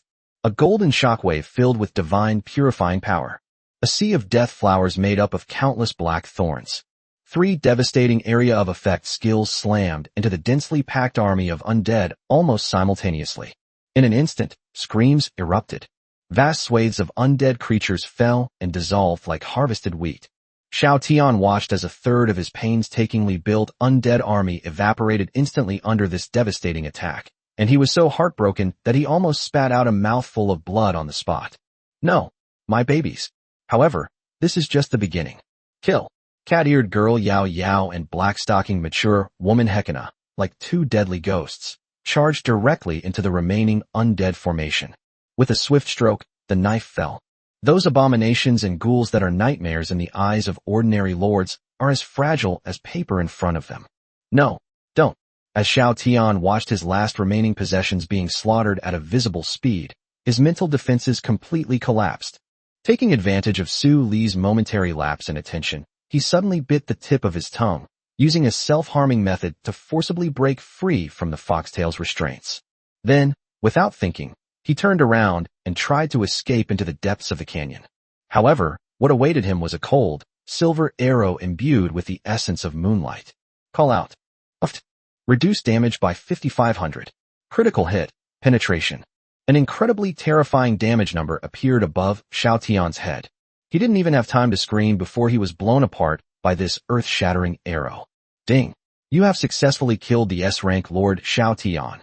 With Xiao Tian's death, his massive undead army, like a puppet without a soul, instantly collapsed and disintegrated, turning into black smoke and vanishing into nothingness. You won. Wang Lei and his two surviving allies looked at the empty battlefield before them and the man standing in the center like a god, and they were all moved to tears. The regional chat channel instantly transformed into a sea of joy. Holy crap, we won. Lu Shun is awesome. Ha. That bastard Xiao Tian is finally dead. It's so satisfying. Father, you are my only father. Wang Lei and his two surviving allies looked at the empty battlefield before them, and at the man who stood in the center like a god, surrounded by 6 stunningly beautiful women. They were so moved that tears welled up in their eyes, and they knelt down with a thud. Get up, it was nothing. Lu Qingzhou waved his hand, signaling them to get up. He walked over to the mountain of undead corpses, kicked a ghoul that was still twitching, and frowned slightly. TSK, I thought I was going to get a great deal, but it turns out to be all junk. Looking around, the battlefield was covered with thousands of monster corpses, a truly spectacular sight. Unfortunately, most of these were cannon fodder created by Xiao Tian from the corpses of low-level monsters, and their levels were generally only in the teens or 20s. Only a handful of elite abominations, and that unlucky guy who was tied up like a dumpling by Su Li and finally shot to death by Eileen's arrow, actually reached level 30. Never mind, even a small mosquito is still meat. Lu Qingzhou shook his head. Although these low-level corpses cannot be converted into dragon blood, taking them back and converting them into high-level beast blood to make dragon blood energy potion is still a good option. After all, there have been more and more wives at home lately, so the consumption of this tonic is quite high. However, With so many corpses, his own system backpack and storage rings simply couldn't hold them all. You three, come and lend a hand. Lu Qingzhou waved to Wang Lei and the other two. Yes, Lord Lu. Please give your orders. The three of them scrambled over, their faces filled with excitement and honor. See all this trash on the ground. Lu Qingzhou pointed to the mountain of corpses and sea of blood. Help me transport all of it back to my territory, especially the biggest one, the clumsy one. Don't lose it. Huh? Transporting corpses? Upon hearing this, all three were taken aback, and a hint of disdain appeared on their faces. These undead creatures are disgusting enough just to look at, and now they have to move them by hand? What? You don't want to? Lu Qingzhou raised an eyebrow. Yes, of course I'm willing. Wang Lei was the first to react, and he hurriedly nodded and bowed. It's our honor to serve God Lu. Forget transporting corpses, even if you let us eat. All right, get back to work. Lu Qingzhou interrupted him impatiently. Yes. The three of them dared not delay and immediately began to work. One of the lords, a burly and capable-looking man, patted his chest and said, Don't worry, Lord Lu. My unit is the rock golem, which is incredibly strong. I guarantee I'll move it perfectly for you. As he spoke, he summoned his most prized unit. A flash of earthy yellow light appeared, and several burly giants, each over 3 meters tall and made of solid rock, appeared before them. All right, then I'll leave it to you. Lu Qingzhou nodded in satisfaction. Hurry up, we have to finish moving it before dark. Yes. With a goal in mind, the three of them immediately became very motivated. With the help of the rock golem, a super transporter, the efficiency of clearing the battlefield is greatly improved. Lu Qingzhou wasn't idle either. He directed Eileen and Su Li to collect the corpse of fallen Knight Austin, who was also an S-class hero. This thing, though disgusting to look at, might actually yield a lot of dragon blood. Half an hour later, by the time the last body was thrown into the morgue next to the blood altar, it was already completely dark. Wang Lei and his two companions were panting heavily, but their faces were beaming with excitement. To be able to serve God Lu is an immense honor for them. Lu Shun. Wang Lei wiped the sweat from his forehead, walked up to Lu Qingzhou, and rubbed his hands together somewhat embarrassedly. Thank you so much for saving my life today. I have no way to repay you. As he spoke, he carefully took out a crystal that emitted an earthy yellow glow from his pocket. I heard you're acquiring this thing called Heart of the Earth.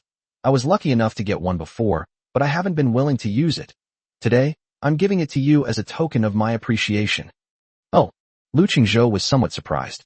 Unexpectedly, one of the three people I casually saved was a lucky one. Chapter 128 Potential Value 88%. Okay, I appreciate your kind gesture.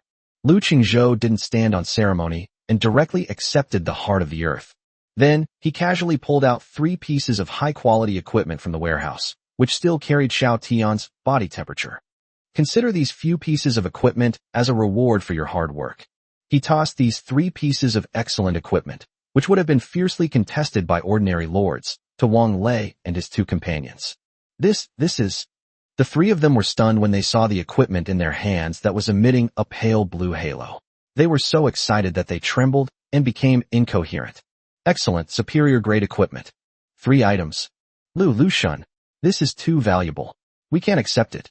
Wang Lei said hurriedly. Take it. Develop yourself well in the future, and don't get slaughtered like a pig again. Lu Qingzhou waved his hand, turned around, and walked into the blood altar, filled with an evil aura. Yes. Thank you, God Lu. The 3 watched Lu Qingzhou's departing figure, their eyes brimming with tears of excitement. Clutching their equipment, they happily scurried away. Inside the altar, blood splattered into the sky. Lu Qingzhou threw all the corpses he had collected that day into the inlet. Ding! You have consumed 1 level 20 common monster corpse and successfully converted it into 1 advanced beast blood. Ding! You have consumed 1 level 25 elite monster corpse and successfully converted it into 3 advanced beast blood. Ding! You have consumed level 30 common monster corpse 1 and successfully converted it into dragon blood 1. Ding! You consumed 1 boss level unit corpse, abomination stitch giant, and successfully converted it into 50 dragon blood. Ding! You have consumed 1 S-rank hero corpse, fallen Knight Austin, and successfully converted it into 100 dragon blood. A series of system notification sounds flooded the screen again. After the last corpse was transformed, Lu Qingzhou looked at his system inventory and found that he had 260 drops of dragon blood and 780 drops of high-level beast blood. Not bad, not bad. It should last a while.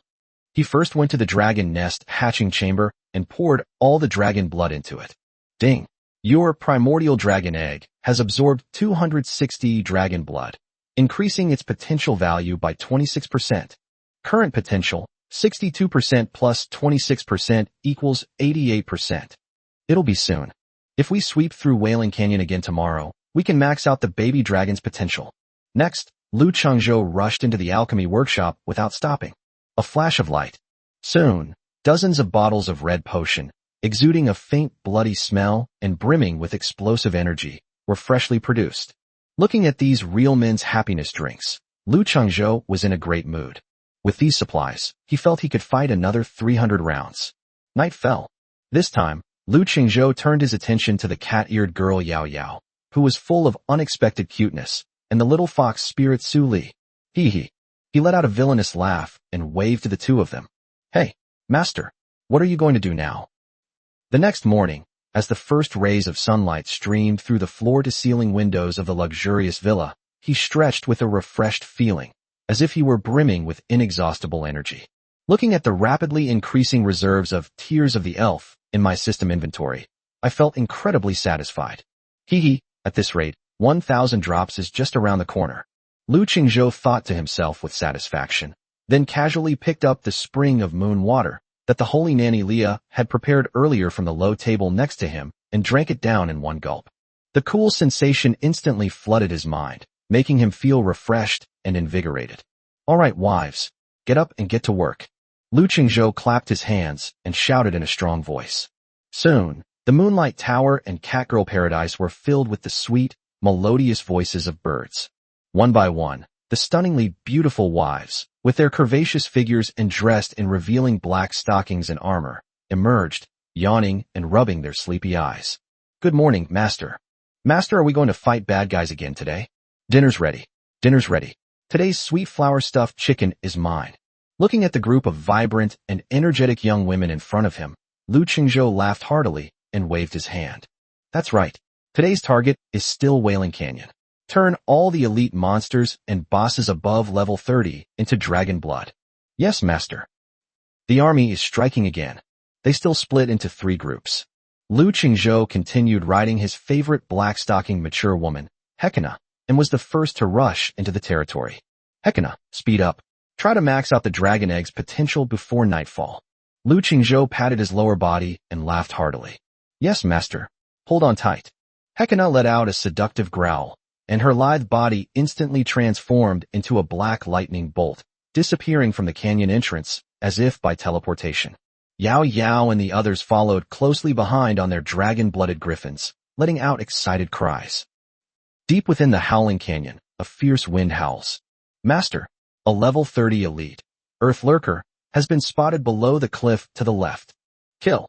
Master, at the bottom of the rift valley to the right, 2 level 30 lava behemoths have been spotted fighting. Perfect. Let's finish them all off in one go. The battle was almost a complete rout.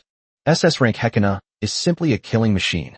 Hekina transformed into her Black Panther form, unleashing a devastating Black Panther rush that, combined with Lu Chengzhou's Storm Hammer, made it nearly impossible for any monster to withstand a single charge from the two of them.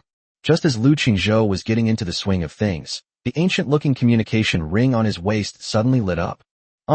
Lu Chengzhou raised an eyebrow and answered the call. Immediately from within the ring came the voice of Pink One, the elite pink-haired squad leader who had stayed behind at home, filled with fear and anxiety. Master, something terrible has happened. There are so many bad guys wearing silver armor. They're attacking our home. Chapter 129, the Imperial Army presses in. The Thorn Wall displays its divine power. Silver armor? Lu Chengzhou's brows furrowed instantly. This outfit doesn't sound like something a wild monster would wear.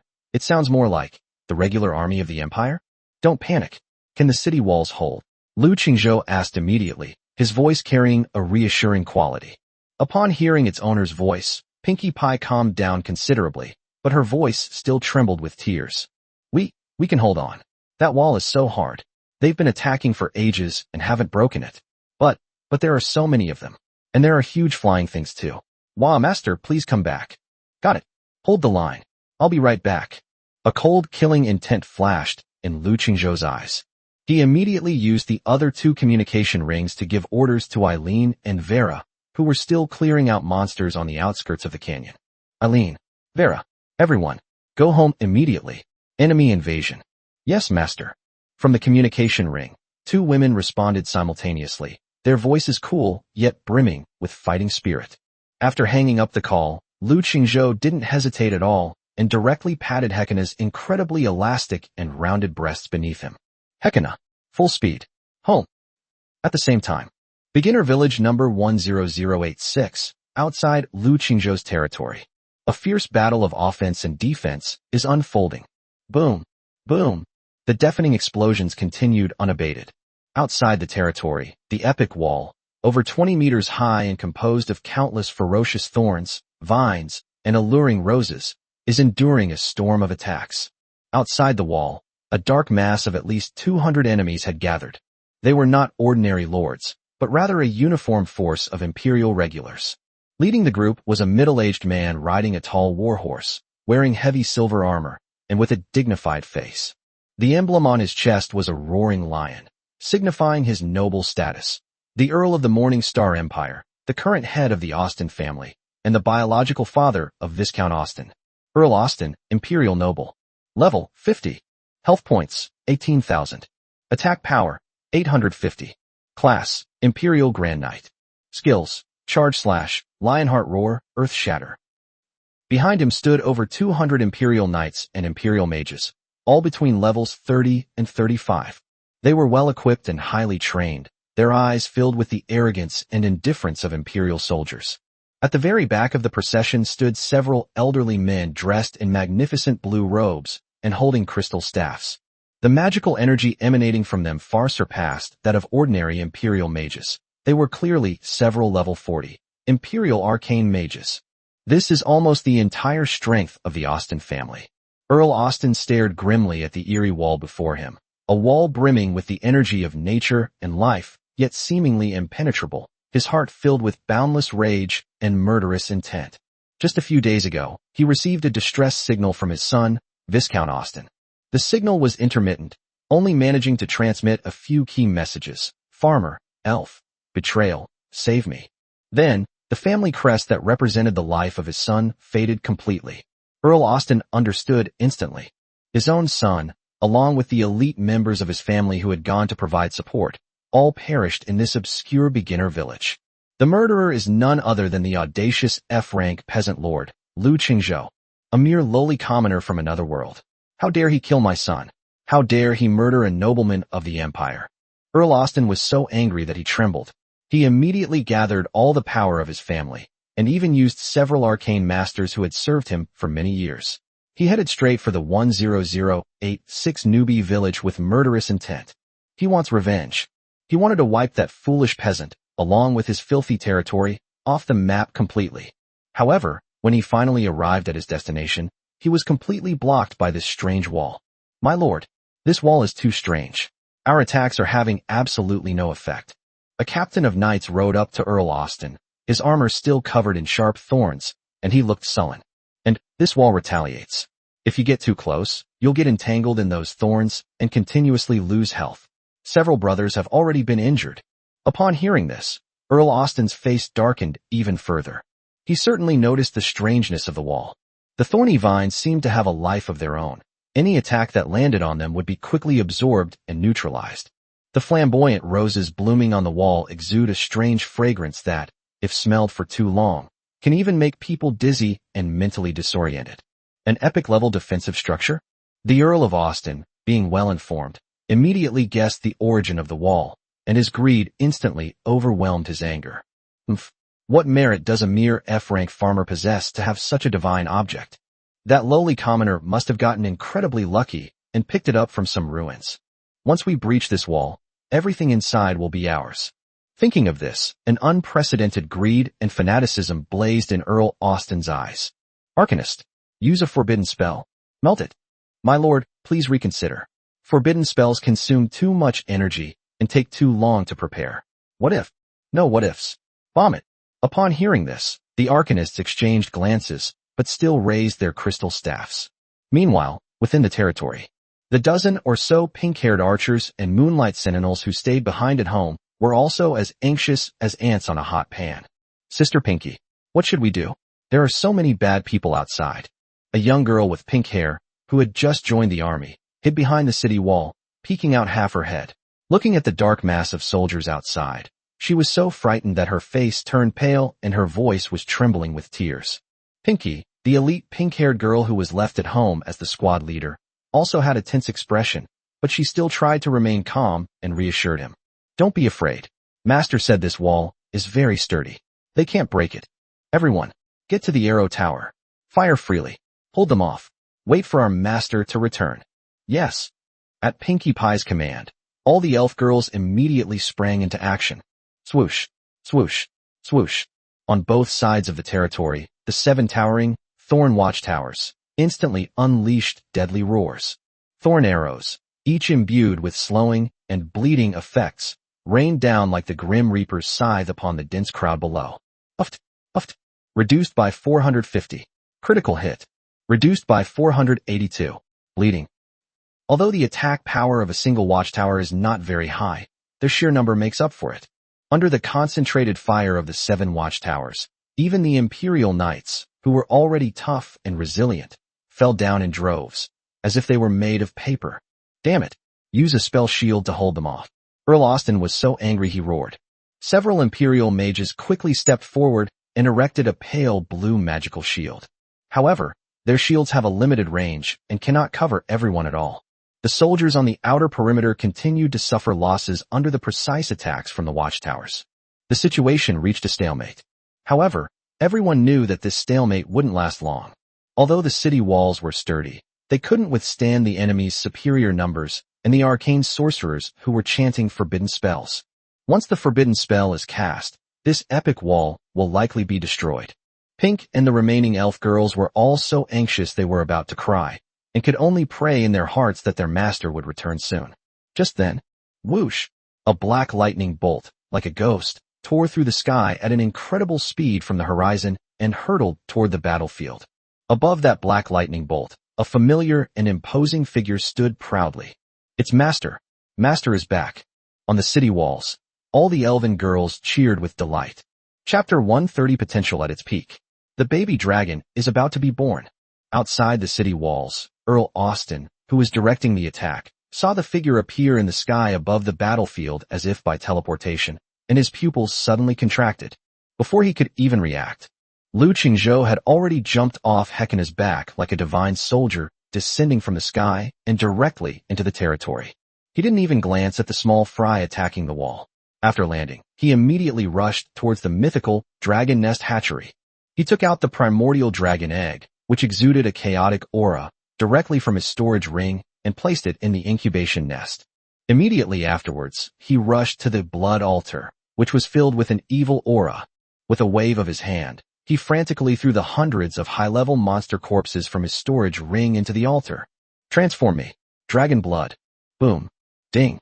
You have consumed 1 level 30 elite monster corpse and successfully converted it into 3 dragon blood.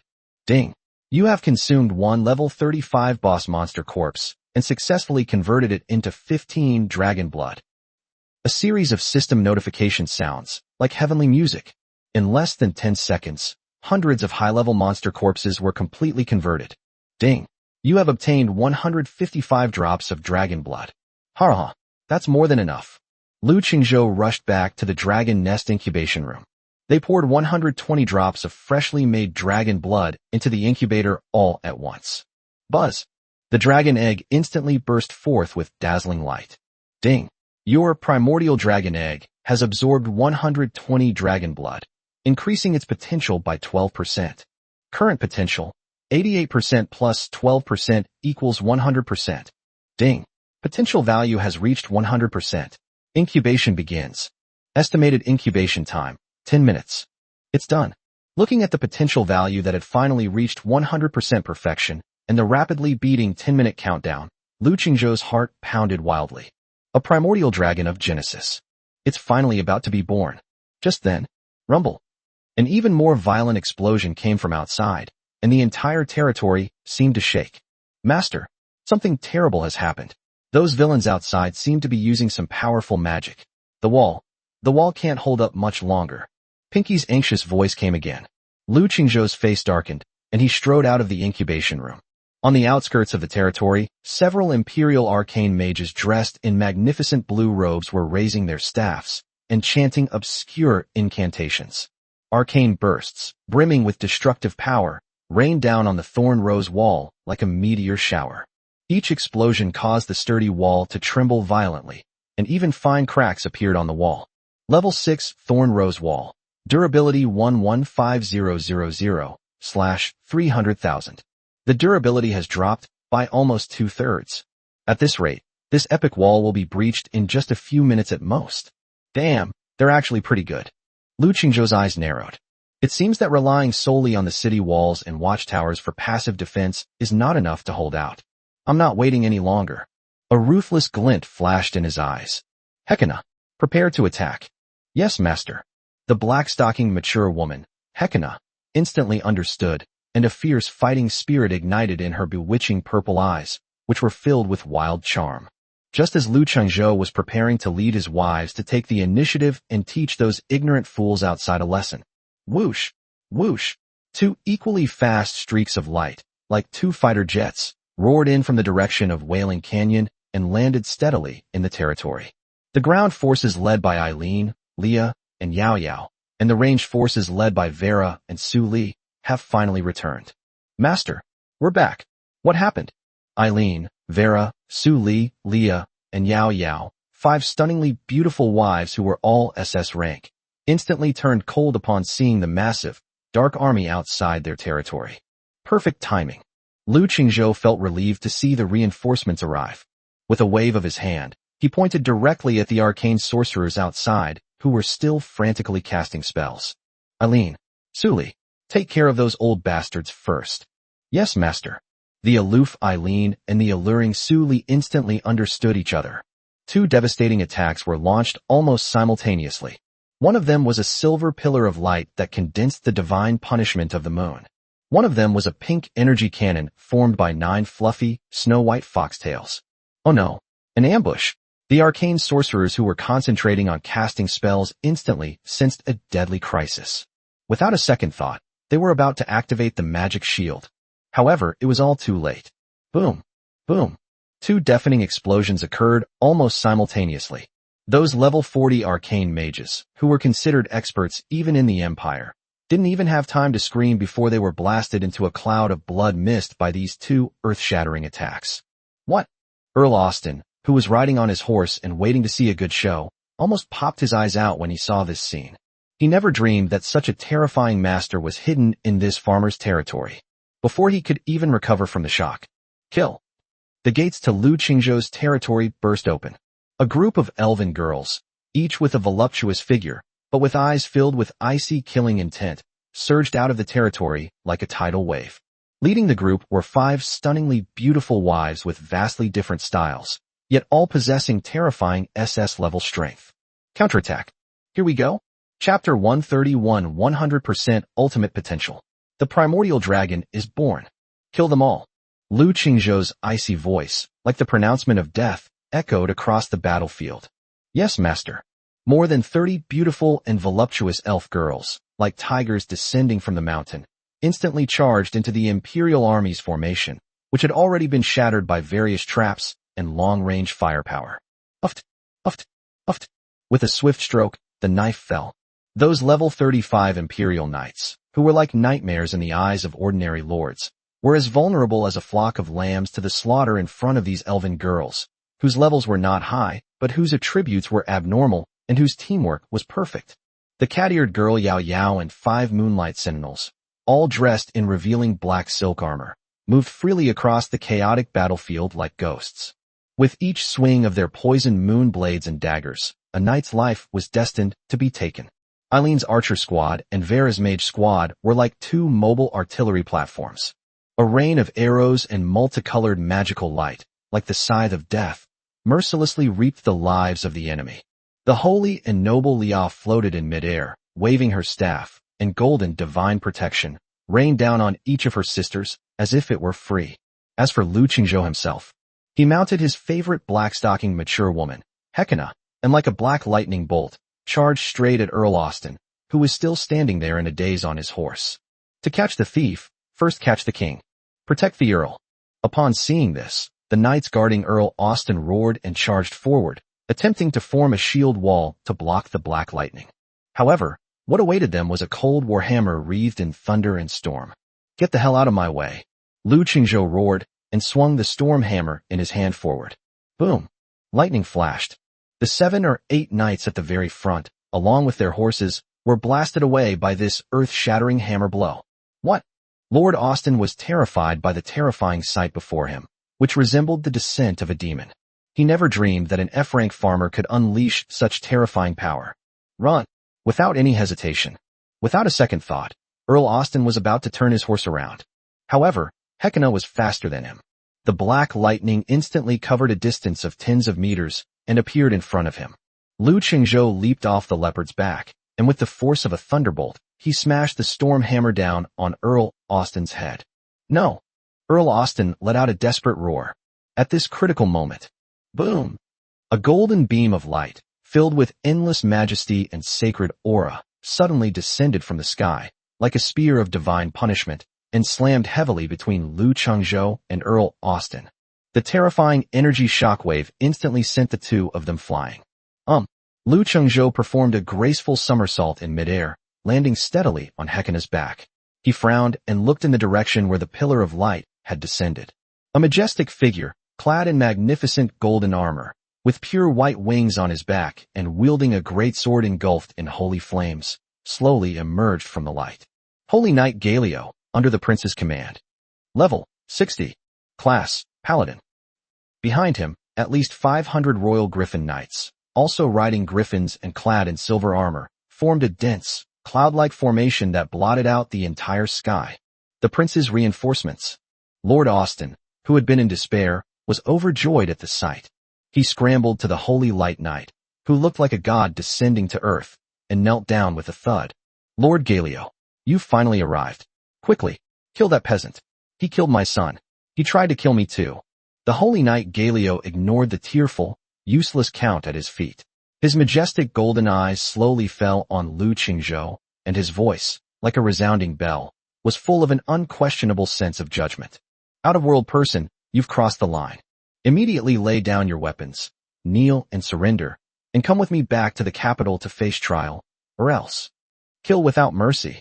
As soon as he finished speaking, the 500 royal griffin knights in the sky raised their lances in unison, and a terrifying and suffocating aura of killing intent instantly enveloped the entire battlefield. Ha! You lowly commoner. Did you hear that? Earl Austen leaped to his feet. His Highness the Prince's army is here. Let's see how you die this time. Kill them all. Leave no one alive. He roared madly, as if he could already see Lu Qingzhou and his elves being crushed into mincemeat by the iron hooves of the Empire. Owner, Eileen, Vera, Su Li and all the other elf girls subconsciously gathered around Lu Qingzhou, their pretty faces tense, as if facing a formidable enemy. Although they had absolute faith in their master, the 500-plus griffin riders who descended from the sky were all, at least level 40. And then there's that unfathomable level 60 Holy Knight. This force is far beyond what they can currently handle. TSK, you really think highly of me. Looking at the dark, imposing formation in the sky, Lu Qingzhou couldn't help but click his tongue. It seems that a tough battle today is inevitable. He took a deep breath, just as he was about to give the order for Leah to activate Heavenly Gospel and prepare for a desperate fight. Ding dong. A crisp and melodious system notification sound, like heavenly music, suddenly rang in his mind. Ding. Your primordial dragon egg has successfully hatched. Chapter 132 Dragon God Form.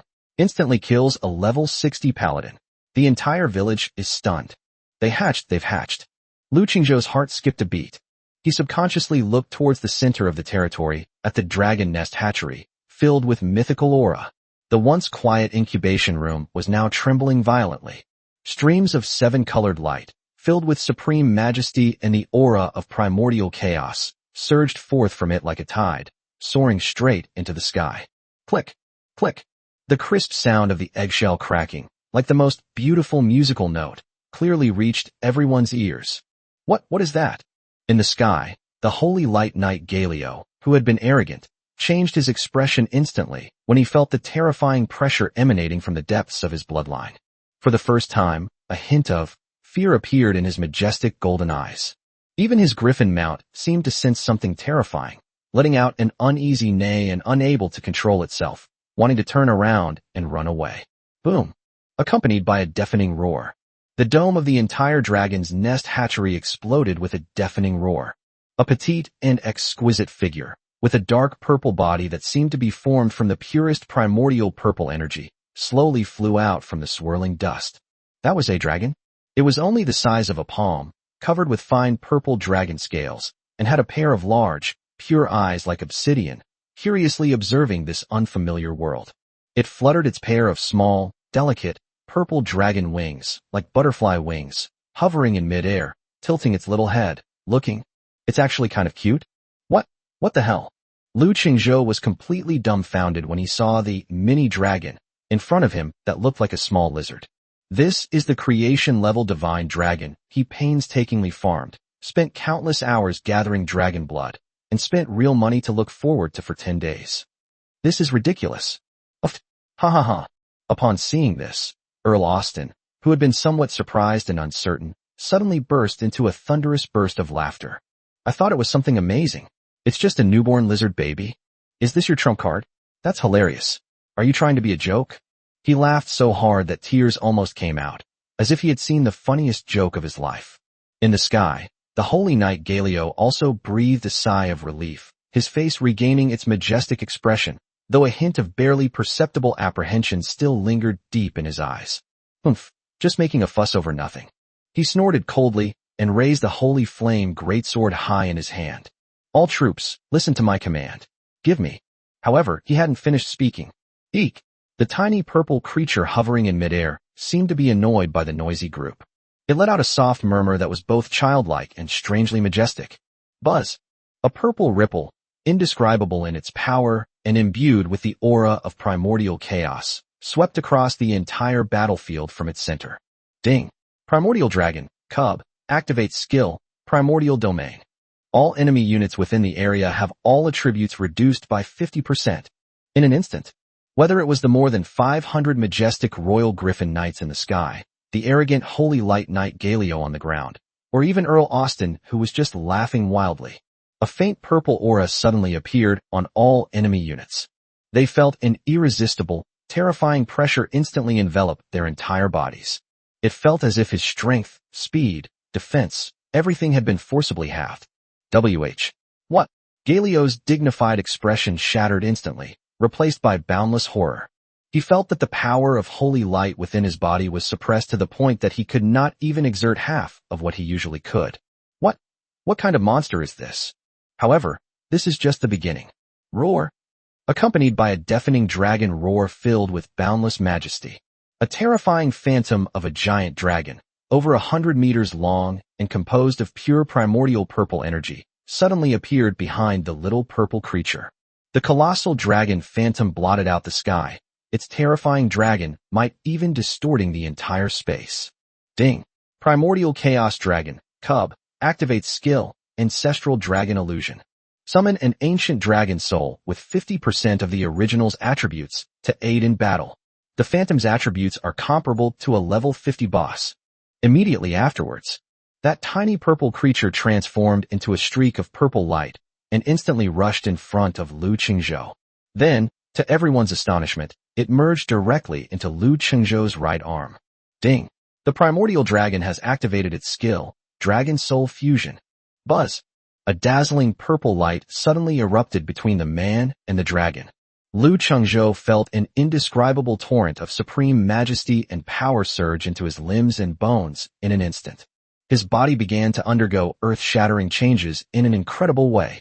Dragon scales, as clear and translucent as amethyst, emerged from beneath his skin, covering his arms and chest. His eyes also turned into deep, dark gold vertical pupils, as deep as ancient stars. On his right arm, a purple dragon head tattoo, exuding an aura of mystery and majesty, slowly emerged. Ding! You have merged with the primordial dragon, entering dragon god form. Your all attributes are temporarily increased by 100%. You have acquired the Dragon Clan passive skill, Dragon Physique. You have acquired the Dragon Clan's active skill, Primordial Dragon Breath. You have acquired the Dragon Clan's active skill, Amethyst Dragon Claw. You have acquired the Dragon Clan's active skill, Dragon God's Descent. Boom.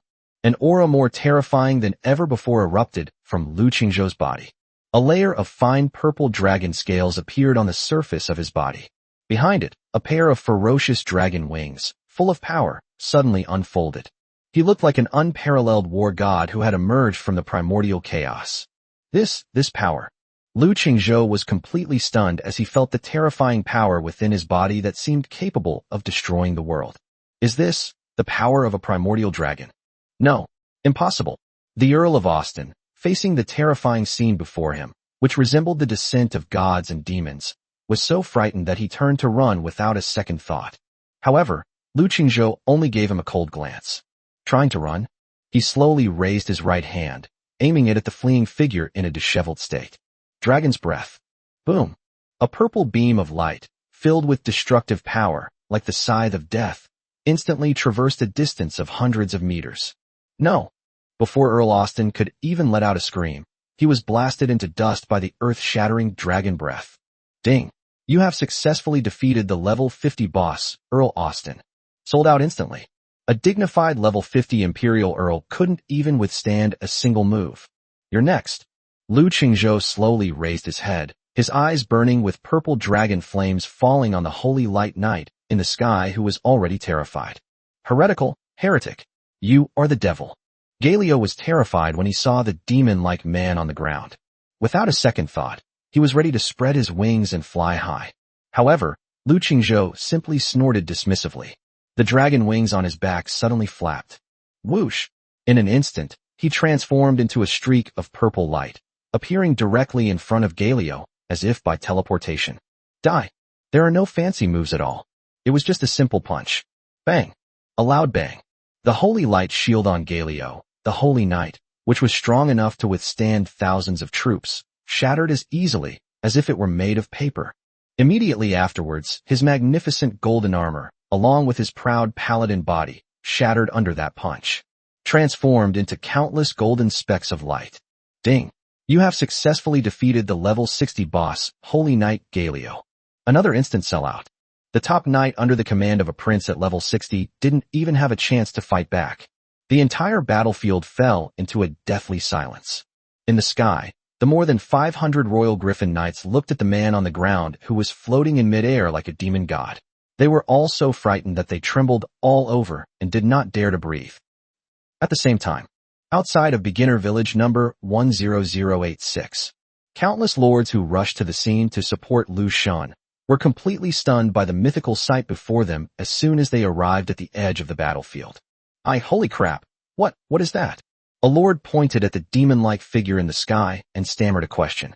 Before anyone else could answer, Xiao Chong, the war correspondent, who had been lurking nearby, had already started a live broadcast across the entire area in a voice filled with endless shock and fervor. Family members, don't come at all. Lu Shun, he single-handedly annihilated the prince's entire army. That level 60 holy knight was blown to bits with a single punch. Chapter 133 Amethyst Dragon Claw, covering the sky and blotting out the sun. Dead silence. The entire battlefield fell into a deathly silence. In the sky, the remaining 500 or so royal griffin knights looked at the demon-like figure on the ground and were so frightened that they froze and didn't dare to breathe. Their proudest commander, the level 60 holy light knight Galio, a powerful figure even within the empire. He was blown apart with a single punch? What the hell is that monster? On the ground, the imperial soldiers who had miraculously survived the massacre were so terrified that their legs went weak and they could barely hold their weapons. Their eyes were filled with endless fear as they looked at Lu Qingzhou. Devil. This guy is absolutely a devil. Even Lu Qingzhou himself was shocked by the terrifying power of this dragon god form. He looked down at his fist covered in purple dragon scales, then at the paladin in the distance who exploded like fireworks, leaving only golden sparks in the sky, and couldn't help but click his tongue. TSK, it seems. I used too much force. He had originally intended to spare one of them to inquire about the situation in the Empire. One punch was all it took to kill the person. Master, you're so amazing. Eileen, Lia, Hekina, Su Li, Yao Yao, and Vera, 6 stunningly beautiful wives who were also SS level, looked at their master's earth-shattering heroic figure with uncontrollable admiration and love in their beautiful eyes. Cough cough. As Lu Qingzhou felt the terrifying power within his body that seemed capable of destroying the world, he couldn't help but cough lightly to conceal his inner excitement. A creation-level dragon baby, truly amazing. It's only been born. The fusion alone gave him the terrifying power to instantly kill a level 60 boss. If we wait until it grows up. Hiss. Lu Qingzhou dared not think any further. He slowly raised his head, his eyes, burning with purple dragon flames, falling on the group of griffin riders in the sky who were already terrified. The chilling voice, like the pronouncement of death, echoed across the battlefield. Who else? The only response he received was deathly silence and the uneasy cries of griffins. Run, run. Someone let out a terrified scream, like a powder keg being ignited. Whoosh! Li. In the sky, the more than 500 royal griffin riders, like a flock of startled birds, turned around and fled without a second thought. However, Lu Qingzhou simply snorted dismissively. You've come all this way, and you think you can just leave? Did you ask him about the precious treasure he was holding? He slowly raised his right hand, covered in purple dragon scales, his 5 fingers spread out, pointing towards the sky. Amethyst dragon claw. Buzz. A massive purple dragon claw phantom, brimming with boundless majesty and an aura of destruction, suddenly materialized in the sky. The dragon claws blotted out the sky and emitted a terrifying dragon might that even distorted the entire space. No, no, help! In the sky, the griffin riders who were fleeing frantically looked at the terrifying dragon claws overhead, which seemed like the end of the world, and they all let out desperate roars. However, it was all too late. The enormous purple dragon claw, with an unparalleled momentum, crashed down. Asterisk puffed, puffed, puffed, asterisk. Like popping fragile balloons. The hundreds of griffin riders at the forefront didn't even have time to scream before they were instantly crushed into clouds of blood mist by the terrifying dragon claws, along with their birds. Ding. You have defeated a level 40 Royal Griffin Knight 101. You have gained experience points. Ding. You have defeated a level 45 Royal Arcanist. Gained experience points. A series of system notification sounds rang in Lu Qingzhou's ears like a screen being refreshed. The power of a single claw is terrifying. Next, Lu Qingzhou's eyes were icy as he raised his right hand again. Another purple dragon claw, obscuring the sky, materialized. No. Run. Split up and run. However, in the face of absolute power, any struggle is futile. Boom. Boom. Boom. The amethyst dragon claws fell again and again. Every time it falls, it inevitably takes away hundreds of precious lives. A bloody storm, composed of flesh and feathers, rained down from the sky. On the ground, the Imperial soldiers who were lucky enough to escape the attack were so frightened by the terrifying scene in the sky that they collapsed to the ground, defecating and urinating incessantly. They no longer cared about military orders or honor. They all fled in all directions like madmen, as if they had seen a ghost. They scrambled and crawled, wishing their parents had given them 2 more legs. However, Lu Qingzhou had no intention of giving them a chance to breathe. It's not over yet. He slowly raised his head, his eyes, burning with purple dragon flames, filled with icy killing intent. The pair of ferocious dragon wings behind him, brimming with power, flapped violently. An indescribable, terrifying wave, filled with supreme majesty and destructive aura, swept across the entire battlefield from his center in an instant. At this moment, the sky seemed to darken. The Dragon God descends. Chapter 134 The Dragon God descends. No kneeling allowed, B rank full. Rumble. High above, the winds and clouds change color. A colossal, terrifying vortex composed entirely of pure primordial purple energy slowly emerged. Within the vortex, a faint phantom of an ancient dragon god, larger than a mountain and filled with supreme majesty, could be seen, slowly opening its eyes as bright as the sun, moon, and stars. A terrifying dragon's might, powerful enough to make all things submit and gods and demons tremble, descended with a tremendous force. Thump, thump, on the ground. Whether it was Lu Qingzhou's group of elven wives, the imperial soldiers who had survived by chance, or even the few lords who were still watching the show in their territories. Everyone, all living beings. Under the terrifying, world-destroying power of the dragon, their legs buckled, and they all knelt on the ground. I'm trembling. It was as if they were welcoming the arrival of a god. Even Lu Qingzhou himself was astonished by the terrifying special effects of this skill. Holy crap. Before unleashing their ultimate move, they need to ban kneeling from the entire arena first. This is incredibly classy. The hundreds of griffin riders frantically fleeing in the sky were naturally not spared either. Faced with this absolute suppression originating from the depths of their bloodline, their griffin mounts couldn't even muster the slightest thought of resistance. They all plummeted from mid-air with screams, like dumplings being dropped into a pot. No! Help! The knights let out desperate roars. However, what awaited them was the world-destroying dragon flame, like divine punishment. Cull! Purple flames, like a silver river cascading down from the heavens, descended with terrifying heat capable of incinerating everything. There were no screams, no struggles. All the griffin riders touched by the purple flames were instantly reduced to ashes along with their mounts. Ding! You have successfully defeated the Royal Griffin Knight, level 140. You have gained experience points. Ding! You have successfully defeated Royal Griffin Knight, 122. You have gained experience points. Ding! You have successfully killed Imperial Infantry, 108. Ding! You have successfully defeated Imperial Royal Arcane Mage, 4. Bite! Another series of system notification sounds, like a waterfall. In just a few seconds, that once invincible Imperial Air Legion was completely annihilated, vanished without a trace. After unleashing this devastating attack, Lu Qingzhou felt a sudden emptiness in his body, as if all his strength had been drained. Buzz! The purple dragon scales covering his body slowly faded away, and the dragon wings on his back also disappeared. He slowly descended from midair, his face slightly pale. My 10-minute Dragon God form trial card has expired. Ding! The Dragon Soul Fusion state has ended. The ground was littered with the remains of Imperial Knights and Griffins, mixed with the corpses of various monsters, and blood flowed like rivers, creating an extremely gruesome scene. Of course, this brutality was relative to the enemy.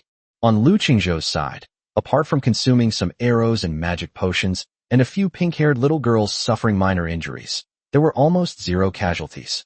Ding! Congratulations! You have successfully repelled the Imperial Legion's invasion. Immediately afterwards, a series of system notification sounds rang out like a screen being flooded with notifications. Experience points surged into my body like a tidal wave. Ding! Congratulations! Your level has increased to 40. Ding!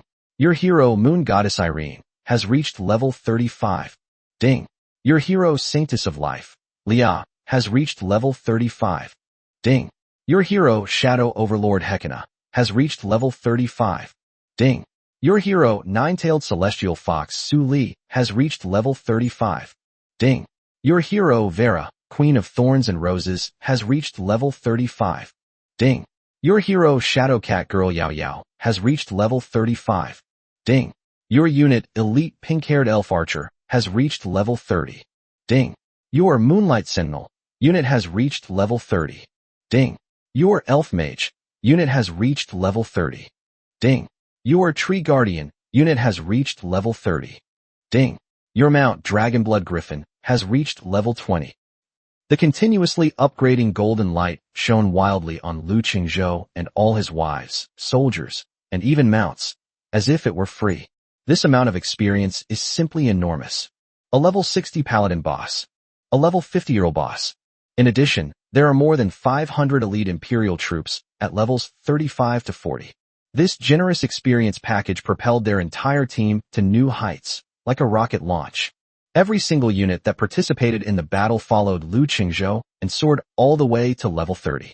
Even the dozen or so Dragonblood Griffins that had just hatched and were only around level 10 or so benefited from the experience and leveled up to around level 20, becoming even more majestic and powerful. Ha! That was awesome. Lu Qingzhou felt the power surging within him once again and couldn't help but roar to the sky. Level 40. This is absolutely a class of lords among all the lords on the entire continent. Chapter 135 Eileen breaks through to legendary level. The Moon Judge. Master, You're level 40. Congratulations, Master. Master is the best.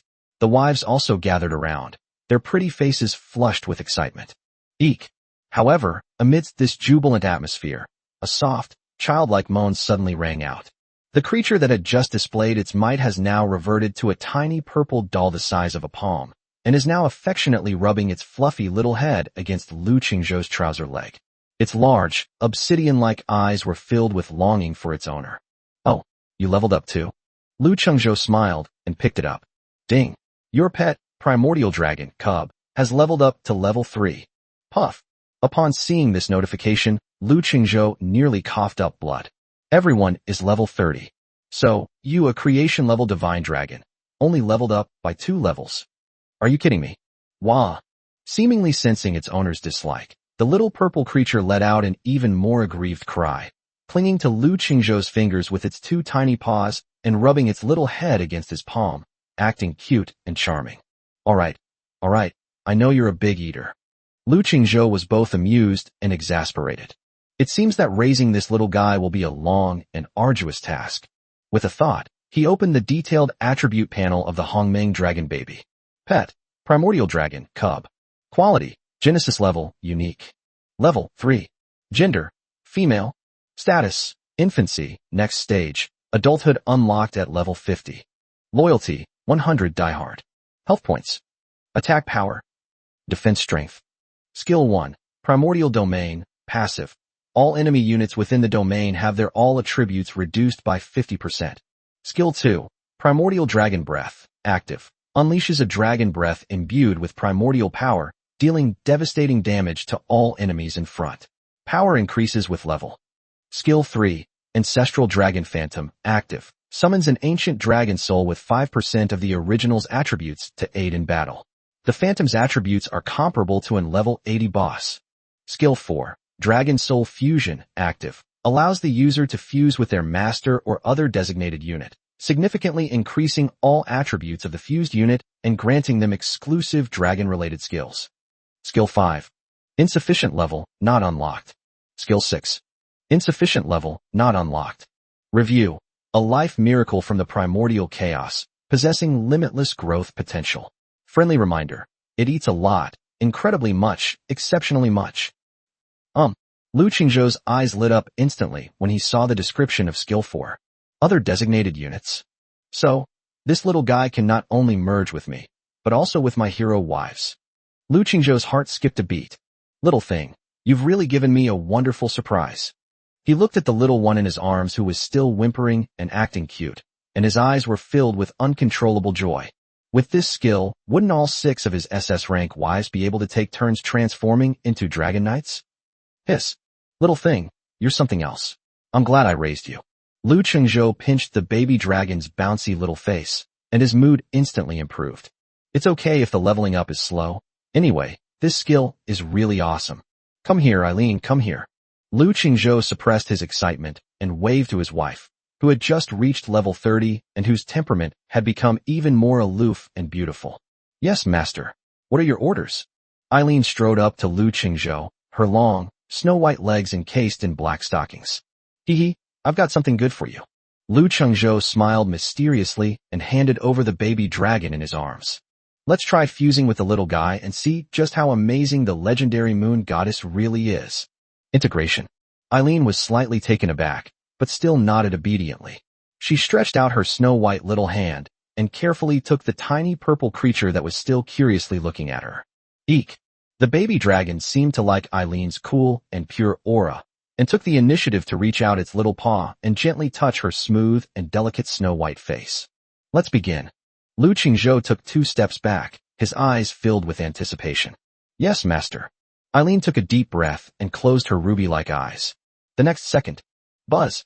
A 7-colored radiance, even more dazzling than when Lu Qingzhou merged with it, suddenly erupted between the man and the dragon. The world seemed to lose its color at this moment. Wow! Is Sister Eileen about to transform? The little girls around them stared wide-eyed with curiosity. Within the light, Eileen's already aloof and stunningly beautiful figure began to undergo an incredible transformation. Her long, silver hair, as smooth as moonlight, moved without wind, each strand seemingly radiating divine light. The flamboyant, wraith armor she wore slowly melted away under the light, replaced by a set of silver dragon scale soft armor full of holiness and majesty. Although the dragon scale soft armor design is still revealing, it perfectly outlines her stunning curves, which can be described as the golden ratio. Behind her, a pair of enormous wings formed from pure moonlight energy slowly unfolded. She looked like a war goddess who stepped out of mythology and wielded the power of moonlight and judgment. Holy, noble, ding. Your hero, moon goddess Irene, has successfully fused with the primordial dragon, baby. Ding. Quality breakthrough. Eileen has been promoted to legendary hero. The moon judge. Current state duration, 9 minutes and 58 seconds. Holy crap. Lu Changzhou stared in disbelief at Eileen, who had undergone a complete transformation and was so beautiful, she seemed otherworldly. This is just too amazing. Chapter 136 is a massive explosion. 3 epic items. And a huge soft bed. Holy crap. Legendary level. Even Lu Changzhou was stunned by this sudden surprise. He originally thought that after the fusion, it would at most be an SSS level or epic level at best. After all, the Hongming Dragon Baby is only level 3 at the moment. But he never dreamed that this little guy would be so extraordinary. He directly took his wife, Eileen, and jumped 2 major ranks, ascending to the top in 1 step and becoming a legend. Lu Qingzhou suppressed his inner elation and immediately opened Eileen's attribute panel. He wanted to see just how monstrous this legendary hero really was. Hero, Moon Judge Irene. Quality, legendary, temporary. Level, 30. Health points. Attack power. Skill. Evaluation. Bathed in the power of the primordial dragon, she is a lucky one. She has temporarily gained superhuman strength. Please cherish these precious 10 minutes. All question marks. Looking at the outrageous attribute panel, Lu Qingzhou was not disappointed at all. On the contrary, he became even more excited. What does this tell us? This means that Eileen's attributes have become so powerful after the fusion that they exceed the limit that he can detect at his current level. Meanwhile, Eileen, who slowly opened her eyes in midair, seemed to feel the terrifying, world-destroying power within her body. She slowly raised her right hand and gently pointed at a mountain peak hundreds of meters high in the distance. Moon Goddess, Judgment, Rumble. A terrifying silver beam of light, like a spear of divine punishment, crashed down from the heavens. In an instant, that majestic mountain, along with the surrounding area spanning several kilometers, was completely erased from the map. All that remained was a terrifying, bottomless pit. Master this power. Eileen looked at her hands, her ruby-like eyes filled with disbelief. Ha! Not bad. Not bad. Lu Qingzhou snapped out of his daze and excitedly hugged the icy beauty tightly, planting a fierce kiss on her cool, snow-white face. From now on, this will be our biggest trump card. With this wife transformation trick, let alone the mere imperial army, even the Morningstar Queen herself would have to obediently call him daddy. Alright, let's get down to business. With a thought, Lu Qingzhou opened the building interface and selected the already dilapidated Thorn Rose Wall. Level 6 Thorn Rose Wall. Durability 9500/300,000. Consume 5,000 wood, 5,000 stone, and 100 magic crystals to repair. Repair. Buzz. A soft green light flashed, and the wall that was originally covered with cracks was instantly restored to its original state. Next, Lu Changzhou walked to the sacred elf ancient tree and the altar of 10,000 beasts. 5 more Treant guards. Ding. You have successfully recruited Tree Guardian 5 by spending 10,000 copper coins. 5 more cat-eared girls, please. Ding. You have successfully recruited Cat-eared Assassin 5 by spending 500 copper coins. 5 more little foxes, please. Ding. You have successfully recruited Fox Girl Mage 5 by spending 2,500 copper coins. The light flashed continuously. 10 wild and energetic animal-eared girls, along with 5 towering tree man guards, appeared before everyone. Greetings, master. Go move all those corpses on the ground to that blood pool. With a wave of his hand, Lu Chengzhou sent all the new laborers to the blood altar. Blood splattered into the sky. After the last corpse was transformed, Lu Chengzhou looked at the 3,300 drops of fresh dragon blood in his system backpack and grinned from ear to ear. Ha! This is a huge profit. After dealing with the corpses, Lu Chengzhou began to take stock of the spoils of war. More than 500 elite Imperial troops, plus a level 60 Holy Knight, dropped loot that piled up into a small mountain. Over 300 sets of the high-quality Royal Knight set and Imperial Standard Longsword were sold. More than a dozen rare quality, Lionheart armor, and Guardian Greaves items dropped. Lu Qingzhou put all the unused equipment on the trading market and exchanged it for a huge amount of basic resources and seeds. What surprised him the most was the generous Holy Knight Galio. This guy, as expected of a level 60 boss, has an amazing drop rate. Ding. You have obtained epic level equipment, Paladin's Glory Armor 1. Ding. You have obtained epic level equipment, Paladin's Guardian Shield 1. Ding. You have obtained epic skill book, Holy Light Illumination 1. Ding. You have obtained rare special furniture blueprint, Cloud Romance Q Large Soft Bed 1. Ding. You have received 1,200 gold coins. Holy crap. This is a massive explosion. Lu Qingzhou stared wide-eyed at the string of glittering spoils. 2 epic level items. An epic skill book. A rare blueprint. There are still 1,200 gold coins left. This is practically like digging up his family's ancestral graves. Lu Qingzhou first checked the epic level equipment. The Paladin's Glory Armor. Quality, epic. Defense, plus 600. Constitution, plus 80. Strength, plus 50. Special effect, Holy Light Protection, passive. When attacked, there is a 15% chance to trigger a Holy Light Shield, absorbing 500 points of damage. Equipment requirements, Paladin class. The Paladin's Guardian Shield. Quality, epic. Defense, plus 800. Block rate, plus 20%. Constitution, plus 100.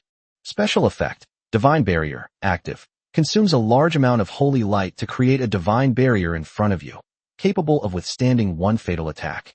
Cooldown 1 hour. Equipment requirements, Paladin class. Hiss. After reviewing the attributes of these 2 pieces of equipment, Lu Qingzhou couldn't help but gasp. This attribute is ridiculously strong. That shield alone has 800 points of defense and comes with an active skill that can block one fatal attack.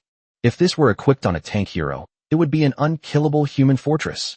Unfortunately, damn it, it's Paladin exclusive. Looking at the glaring job requirements, Lu Qingzhou couldn't help but curse. Despite his excellent equipment, none of his many beautiful wives were paladins. Sigh, it seems even God is hinting that it's time for me to find a paladin wife. Lu Qingzhou touched his chin, looking worried. I wonder if the paladin girl will look. Master, what are you laughing at? The little fox spirit Suli clung to him softly, her 9 fluffy, snow-white tails rubbing against him. It's nothing. I just suddenly realized that our big family needs to have a few more members. Lu Qingzhou laughed heartily. After storing the 2 epic-level equipment pieces that he didn't need for the time being into his storage ring, Lu Qingzhou's gaze fell on the skill book that was also emitting a purple light. Skill book, Holy Light, Epic. Holy Light, Epic summons a beam of holy light to envelop the battlefield, restoring 100 health to all friendly units per second and dispelling all negative status effects for 10 seconds. Learning requirements, light-based and healing-based professions. Lia, from now on you'll be our family's walking fountain of water. Then, Lu Qingzhou's gaze fell on the last special drawing, which emitted a pink, ambiguous halo. Chapter 137. The Paladin actually revealed this kind of fancy blueprint? I love it. Blueprint, Cloud Top Soft Bed. Quality, rare. Effect, a super king-size bed crafted from velvet and an unidentified soft material. Lying on it feels like floating on a cloud. It exudes an aura of pleasure, enhancing comfort. Required materials, 1,000 wood, 500 velvet, 50 magic crystals, 20 nephrite jade. Manufacturing requirements, level 6, alchemy workshop. Puff. Upon seeing the description of this blueprint, Lu Qingzhou almost spat out a mouthful of blood. A large, soft bed in the clouds. You big-eyed, thick-browed paladin. You actually carry something like this around. But, I like it. The level 6 king-size bed in the Lord's hut, while large enough, was still a bit cramped. If this were replaced with this big soft bed. Hiss. The scene was unimaginable. Build it. We must build it. Lu Qingzhou rubbed his hands together and immediately began to count the materials. Timber and stone are easy to obtain. He has plenty in his warehouse. But this, velvet and jade? He searched the warehouse and storage ring thoroughly, but couldn't find a single hair. It seems to be a rare material. Lu Qingzhou stroked his chin and directly opened the regional trading market and auction house. Enter Velvet. Seller. Xiaoyike. Newbie Village number 10077. Item listed. Velvet 800. Requirement. 1 copper coin / 1 unit. Note. Exclusive source. Take it or leave it. Holy crap. There really is some. And quite a lot of it. Lu Qingzhou's eyes lit up. This price was practically free. Without even thinking, he instantly bought 500 units. Then he typed in soft jade. Seller. Li Tai, Newbie Village number 10091. Item available now. 30 soft jade. Requirement. 2 copper coins / 1 unit. Note. Found while mining. Don't know what to do with it. Just trying to get some money to buy bread. Ha. Heaven is on my side. Lu Qingzhou waved his hand again, instantly killing 20 units. All the materials are ready. Lu Qingzhou excitedly ran into the alchemy workshop. He first glanced at the workshop's level. Level 5 alchemy workshop. No, we need to advance another level. He immediately opened the construction panel and upgraded the alchemy workshop to level 6, the same level as the territory. Ding. Your alchemy workshop has been upgraded to level 6. Unlock new recipes, advanced alchemy potions, tier 5 alchemy golems, special furniture. Alright, let's get started. Lu Qingzhou threw the ambiguous blueprint and all the materials into the alchemy table. Boom. A huge pillar of light, filled with a beautiful pink glow, lit up the workshop. In just a few seconds, the light faded.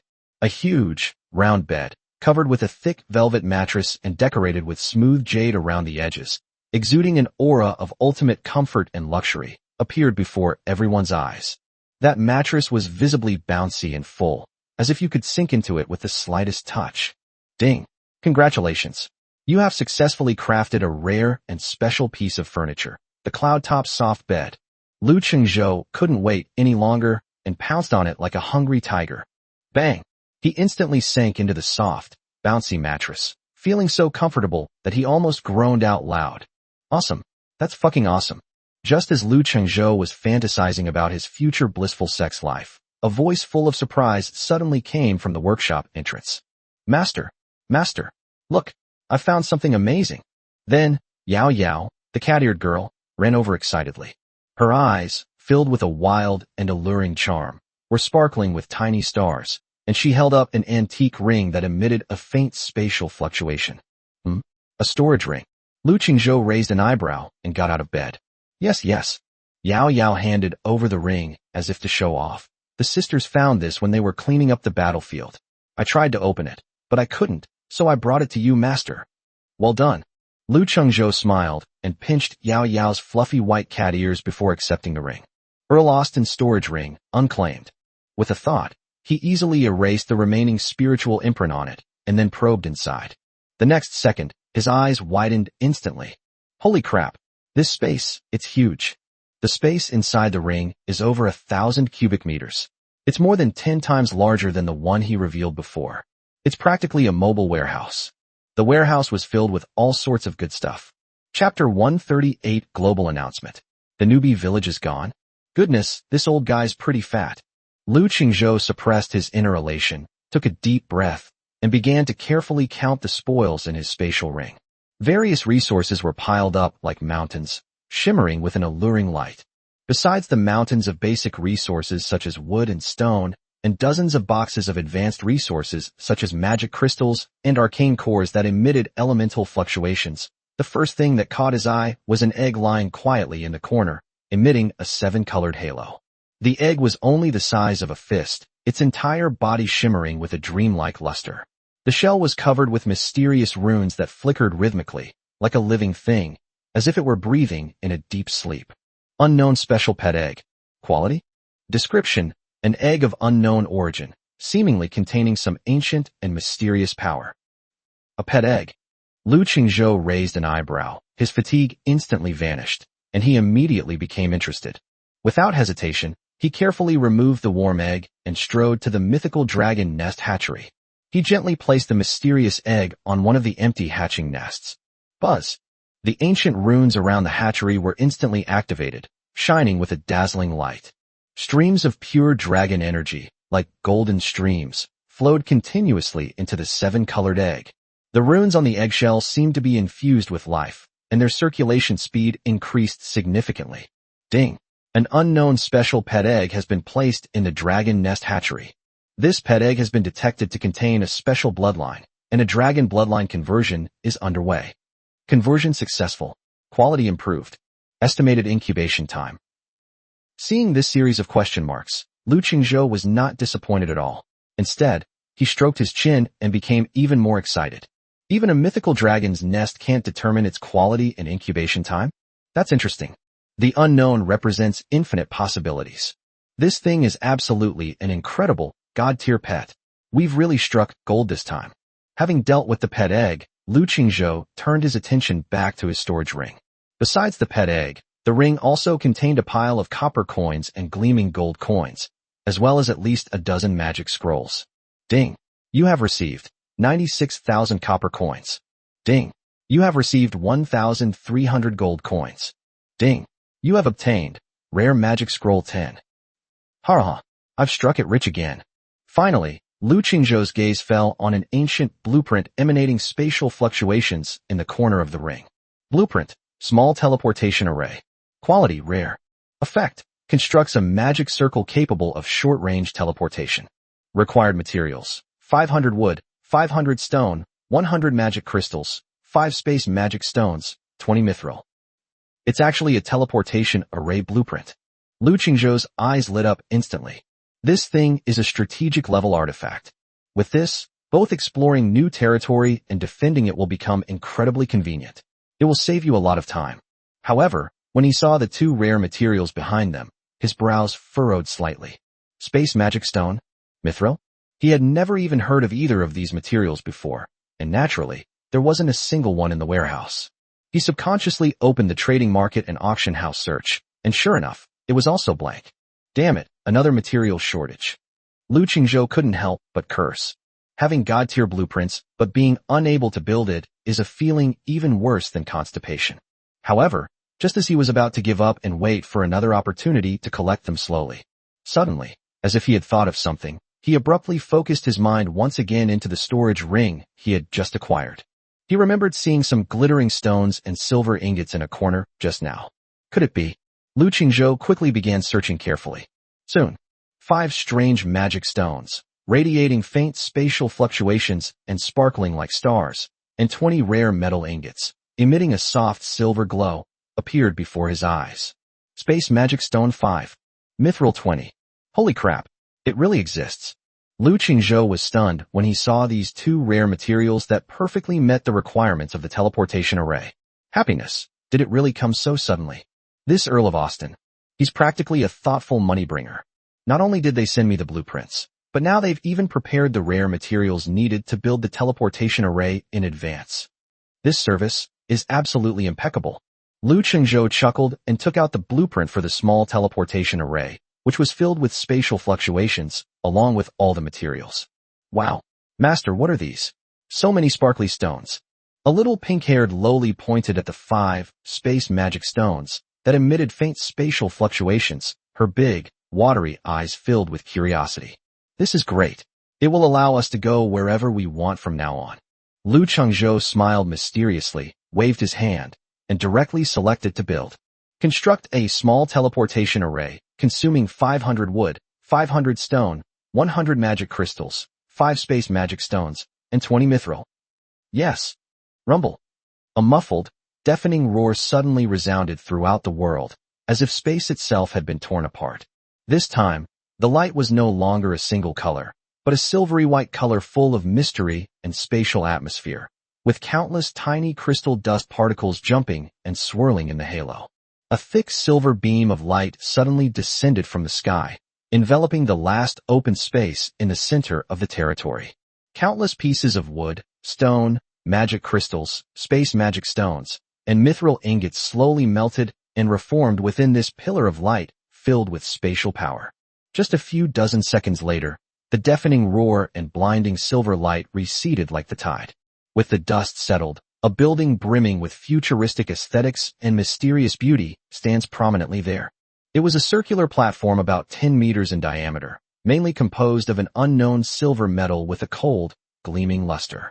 The platform's surface is inlaid with large, smoothly polished black crystals. Inside the crystals, on a background as deep as the cosmic starry sky, countless silver spatial runes flow slowly and flicker like living things. The building's lines are fluid, perfectly blending the mystery of magic with the precision of technology. Along the edge of the platform, several energy crystal pillars, each about the height of a person, are evenly distributed. They are translucent and emit a soft and stable milky white glow, pulsating slightly like breathing, clearly providing a continuous source of energy to the core of the entire teleportation array. Ding! Congratulations!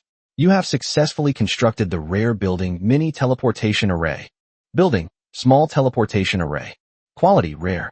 Effect, allows you to set a fixed teleportation coordinate, consuming a small amount of magic crystals for short-distance teleportation. Teleportation distance is related to building level and energy core quality.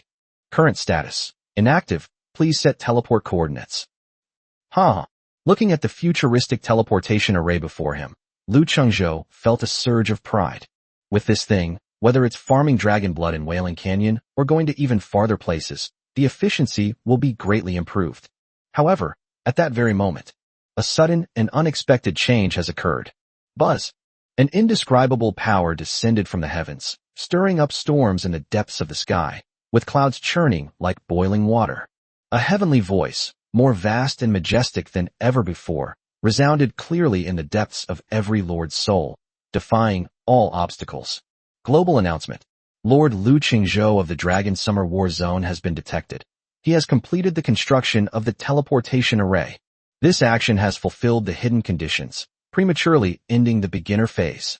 Effective immediately, all protection mechanisms in starting areas are permanently removed. All separate maps for starting villages have been removed and fully integrated into the main world of Dawnstar Continent. Regional boundary barriers have disappeared.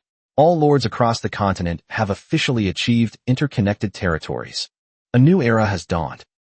This announcement was like a boulder thrown into a calm lake, creating a huge wave across the entire continent. Countless lords looked up at the sky, their faces drained of color. Chapter 139. Interconnectivity across the entire continent. On the continent of Morningstar, whether they were novice lords still struggling to survive on the edge of the starting village or powerful figures who had already established cities and commanded mighty armies, everyone stopped what they were doing. The axe used for felling trees hung in midair, and the spell casting abruptly stopped. Everyone seemed frozen in place, staring blankly at the golden announcement that tore through the sky and pierced the heavens and earth.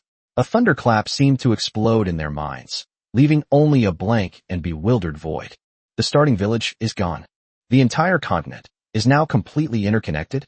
I didn't hear wrong, did I? The starting village is gone? Then, where am I now? A lord who had just been diligently chopping down trees in the forest was now completely bewildered by the sudden change in his surroundings. He looked around. The familiar forest path had twisted and changed, replaced by a deeper, unknown jungle filled with a primal atmosphere. His voice trembled slightly with fear. The starting village is gone? Then, where am I now? Holy crap, my map has changed. There's a big river outside the forest, and there looks like a city on the other side of the river.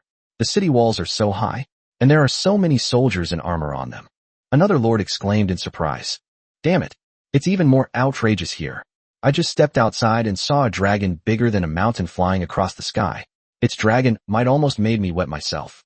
Is this the real Morningstar continent? The entire continent is interconnected. Does that mean we can go to other countries' territories in the future? It's not just about going to other countries.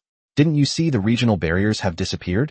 This means lords from different starting village areas can now attack each other. What's going on? Is it true? Does that mean war is coming? After a brief moment of shock, panic ensued. An unprecedented panic, like a plague, spread through the hearts of all the surviving lords. Although the starting village is dangerous, at least there is a protection mechanism, and everyone is struggling to survive on the same starting line. But now, the beginner village is gone. Even more terrifying is that the disappearance of regional barriers means that lords from different countries, races, and factions will be completely free from constraints.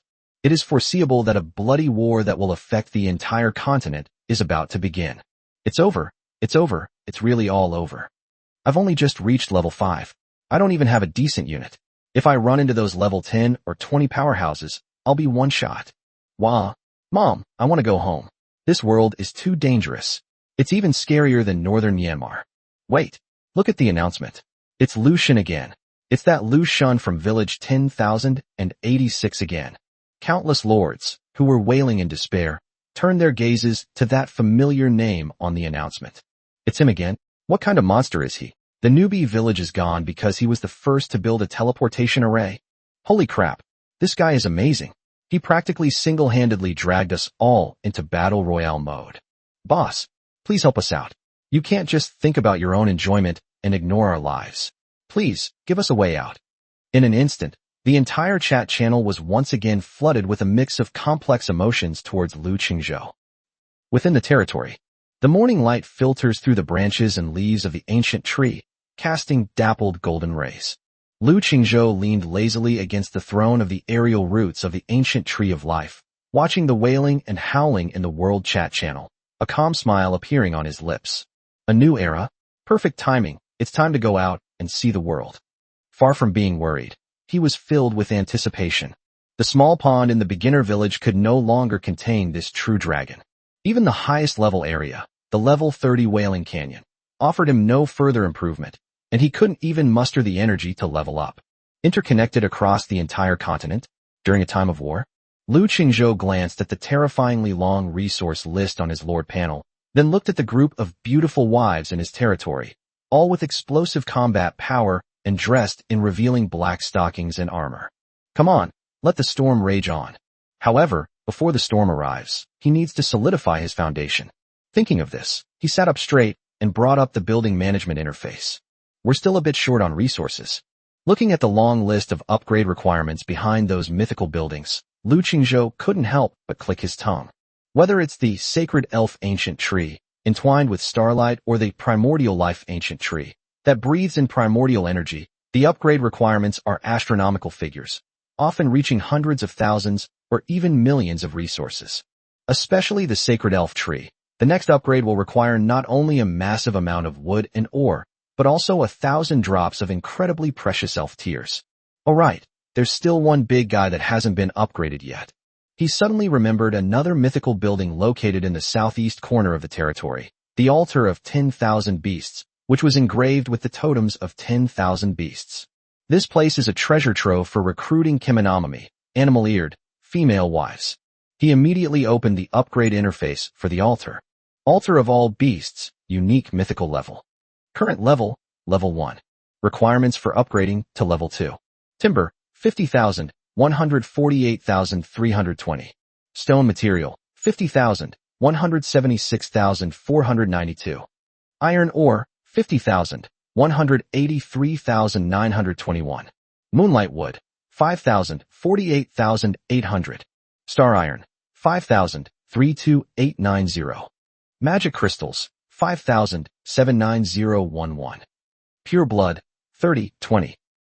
We have enough basic and advanced resources, but this, pure blood.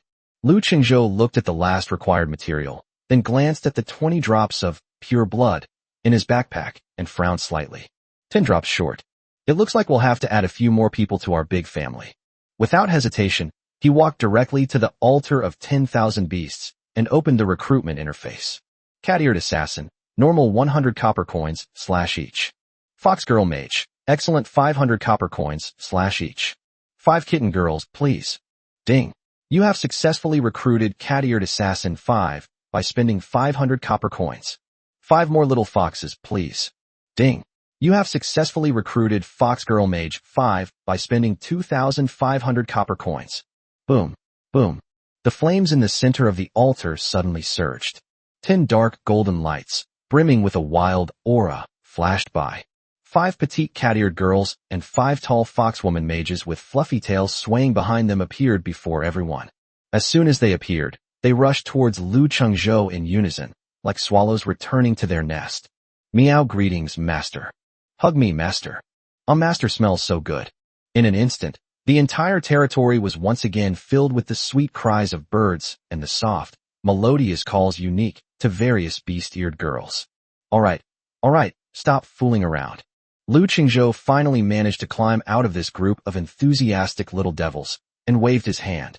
If you want to be your master's good boy, you have to go through an onboarding process first. He grinned and led the 10 bewildered little fairies, who were unaware of what was about to happen, directly to the ancient and mysterious Forge of 10,000 Races. Go inside, all of you. Your master will give you a new skin. Buzz. Buzz.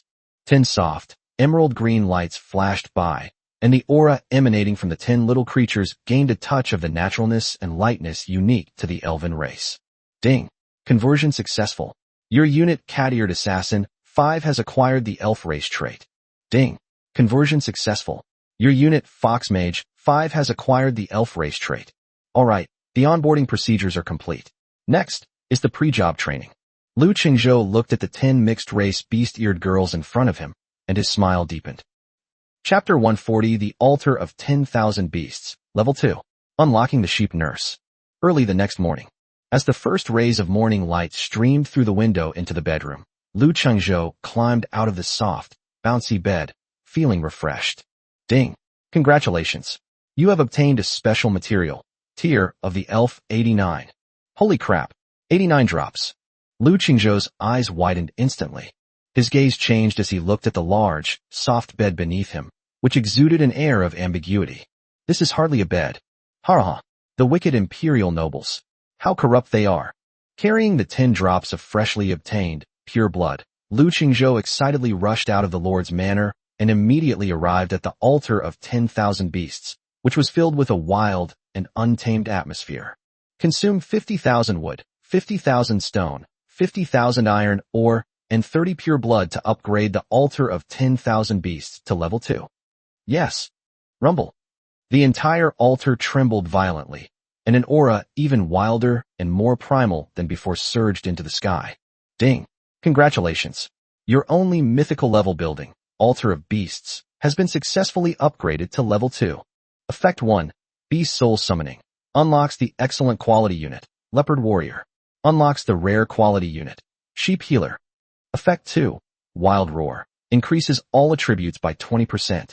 Effect Enhanced. Materials required to upgrade to level 3. Ha! I've finally unlocked a new waifu. Lu Qingzhou stared wide-eyed at the 2 brand-new troop options that radiated blue and purple light. Leopard Warrior. Excellent, a hot and sexy leopard warrior skilled in spear throwing and close combat, with skin as smooth as silk. Recruitment price, 1,000 copper coins, /1 unit. Sheep Nurse. Rare, a gentle sheep priestess with powerful healing abilities. Recruitment price, 2,000 copper coins, /1 unit. Hiss. Lu Qingzhou couldn't help but gasp as he read the introduction. This is unbearable. Buy? We absolutely have to buy it. Lu Qingzhou is now wealthy and powerful, and has plenty of confidence. Give me 10 leopard girl warriors first. Ding. You have successfully recruited 10 leopard warriors by spending 10,000 copper coins. 5 more sheep nurses. Ding. You have successfully recruited sheep nanny 5 by spending 10,000 copper coins. Boom. Boom. The flames at the center of the altar surged once more. 15 dark golden lights, brimming with a wild aura, flashed by. 10 leopard female warriors, each nearly 1.7 meters tall, dressed in revealing animal skin bikinis that exposed large areas of their bronze and snow-white skin, and wielding sharp-boned spears, appeared before the crowd with their incredibly hot figures. Their skin glowed like silk in the sunlight, and their long, straight, snow-white legs exuded an explosive sense of power. Immediately afterwards, 5 petite girls, each about 1.6 meters tall, wearing the same cool white wool miniskirts, with a pair of cute sheep horns, and holding a white jade staff, also came out. Their features are delicate and lovely, and their big, watery eyes are full of innocence and gentleness. Greetings, master. 15 newly arrived beast-eared girls knelt down on one knee in front of Lu Qingzhou. All right, get up, everyone.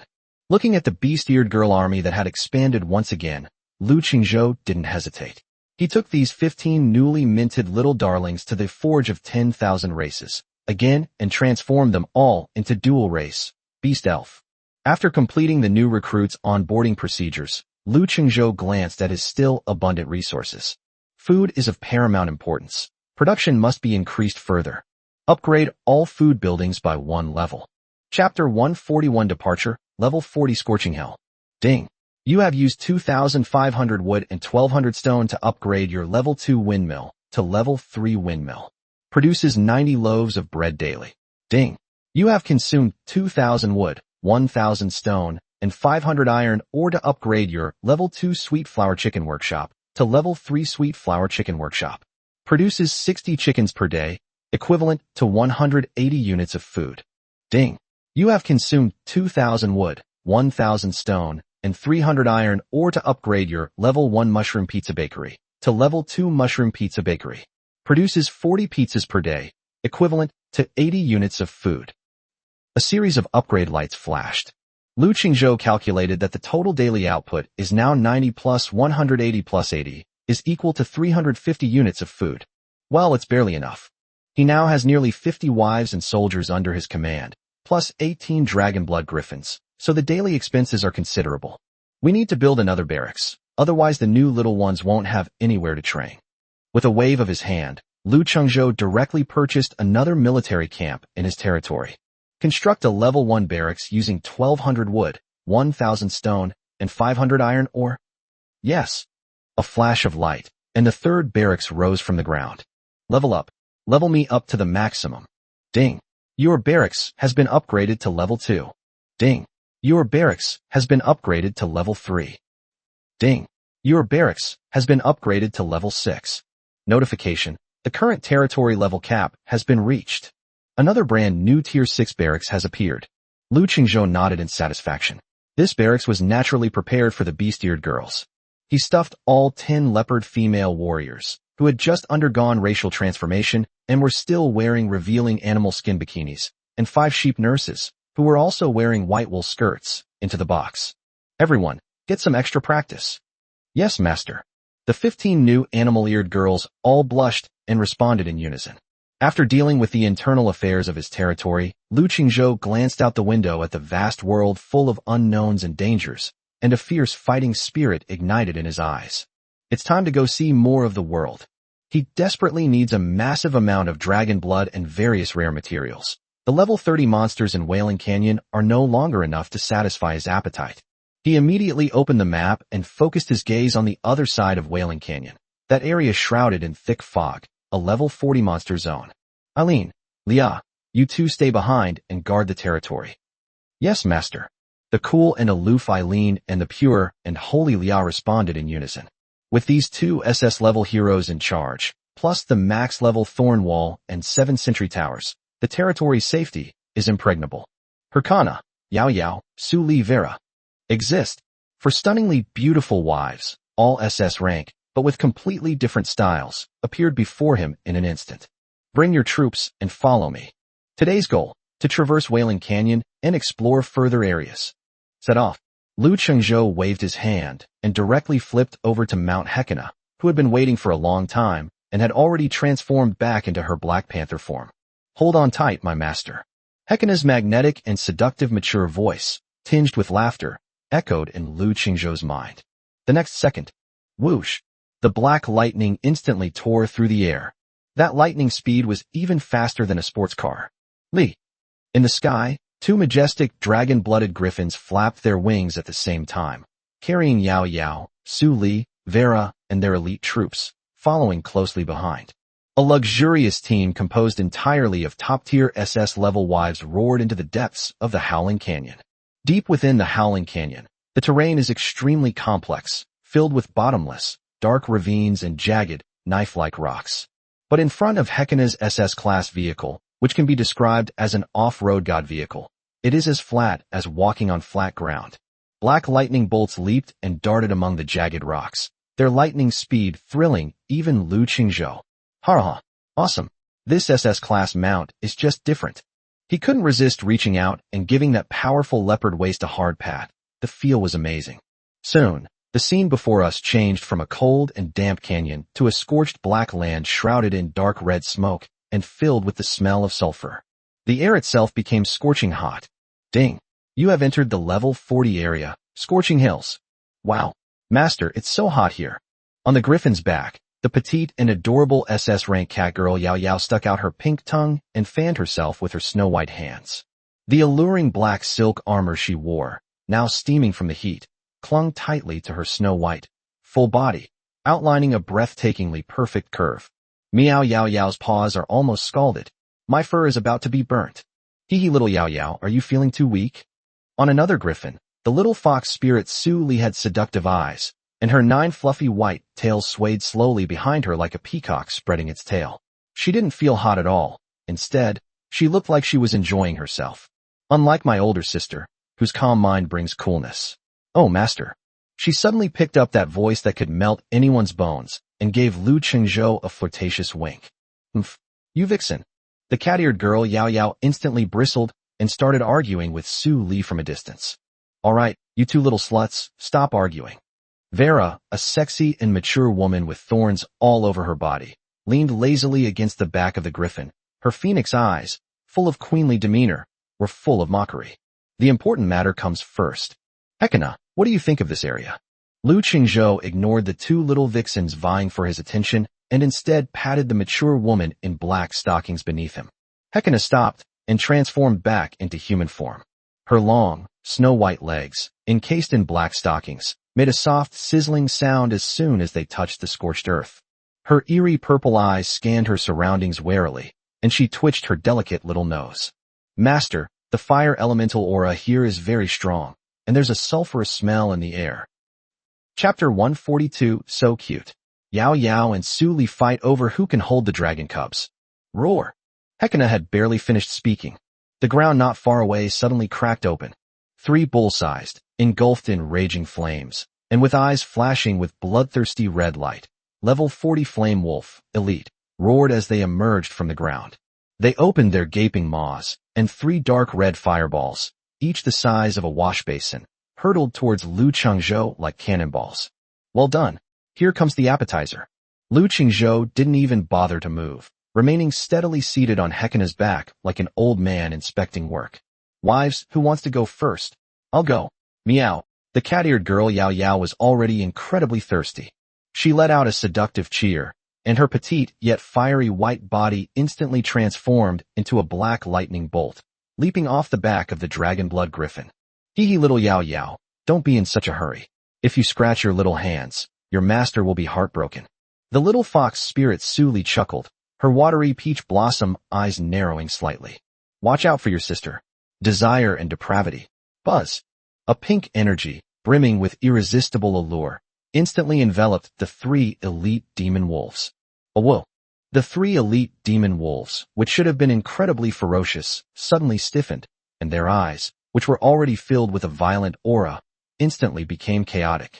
Instead of attacking, they all showed perverted smiles, stuck out their tongues, drooled all over the ground, and wagged their tails in Su Li's direction. It was as if Su Li wasn't an enemy, but their long-lost dream wolf. Oof. The same old trick again. How boring. Yao Yao looked at this bizarre scene and curled her lip in disdain. Stop playing around. Let's finish this quickly. Vera, a sexy and mature woman with thorns all over her body, has no time to watch them fight over jealousy. She simply said something, lightly touched the griffin's back with her jade-like foot, and landed gracefully like a fairy descending to earth. A sea of thorny flowers. Rumble. Countless enormous black thorns, several times thicker than before, roared and burst forth from the earth like tentacles reaching out from hell. In an instant, it bound the 3 elite demon wolves, who were still in heat, tightly and pinned them to the ground. Meow. The head is mine. Yao Yao seized the opportunity, her petite figure flashing like a ghost. A deadly backstab. Asterisk puffed. Puffed. Puffed. Asterisk.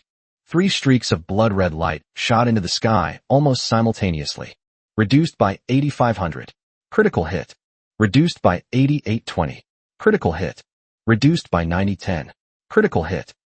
A series of terrifying damage numbers appeared all at once.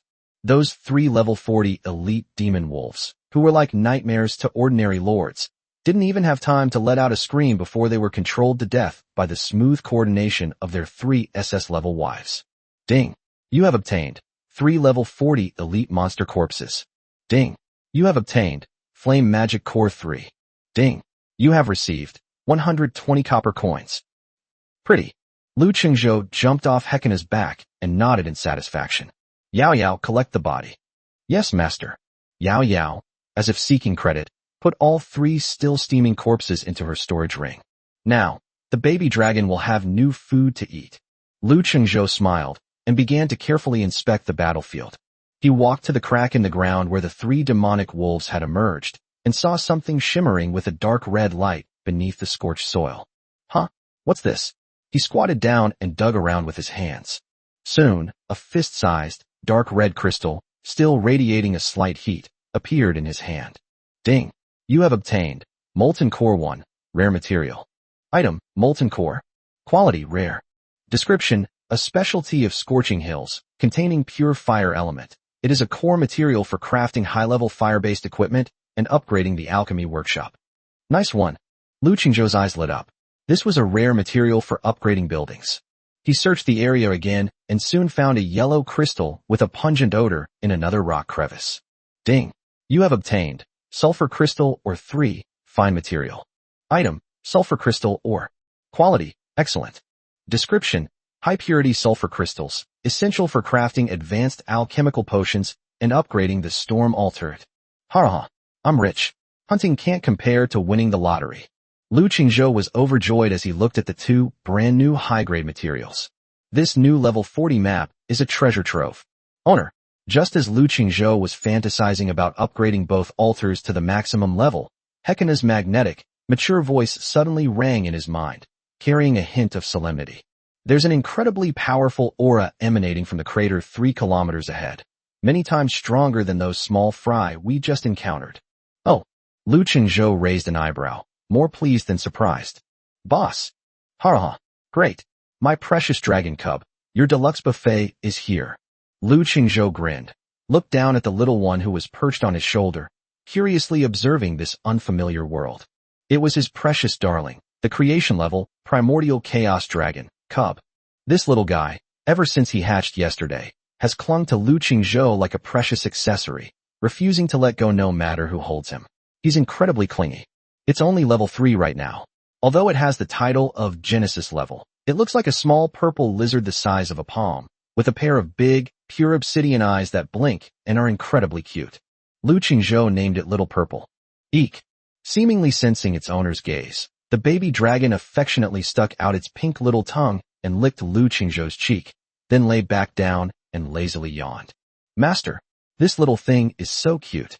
Let Yao Yao touch it too. On the griffin beside her, SS-rank cat girl Yao Yao looked at the little purple creature, her wild eyes sparkling with tiny stars. Hee little Yao Yao, don't touch her like that. What if you scare the little baby?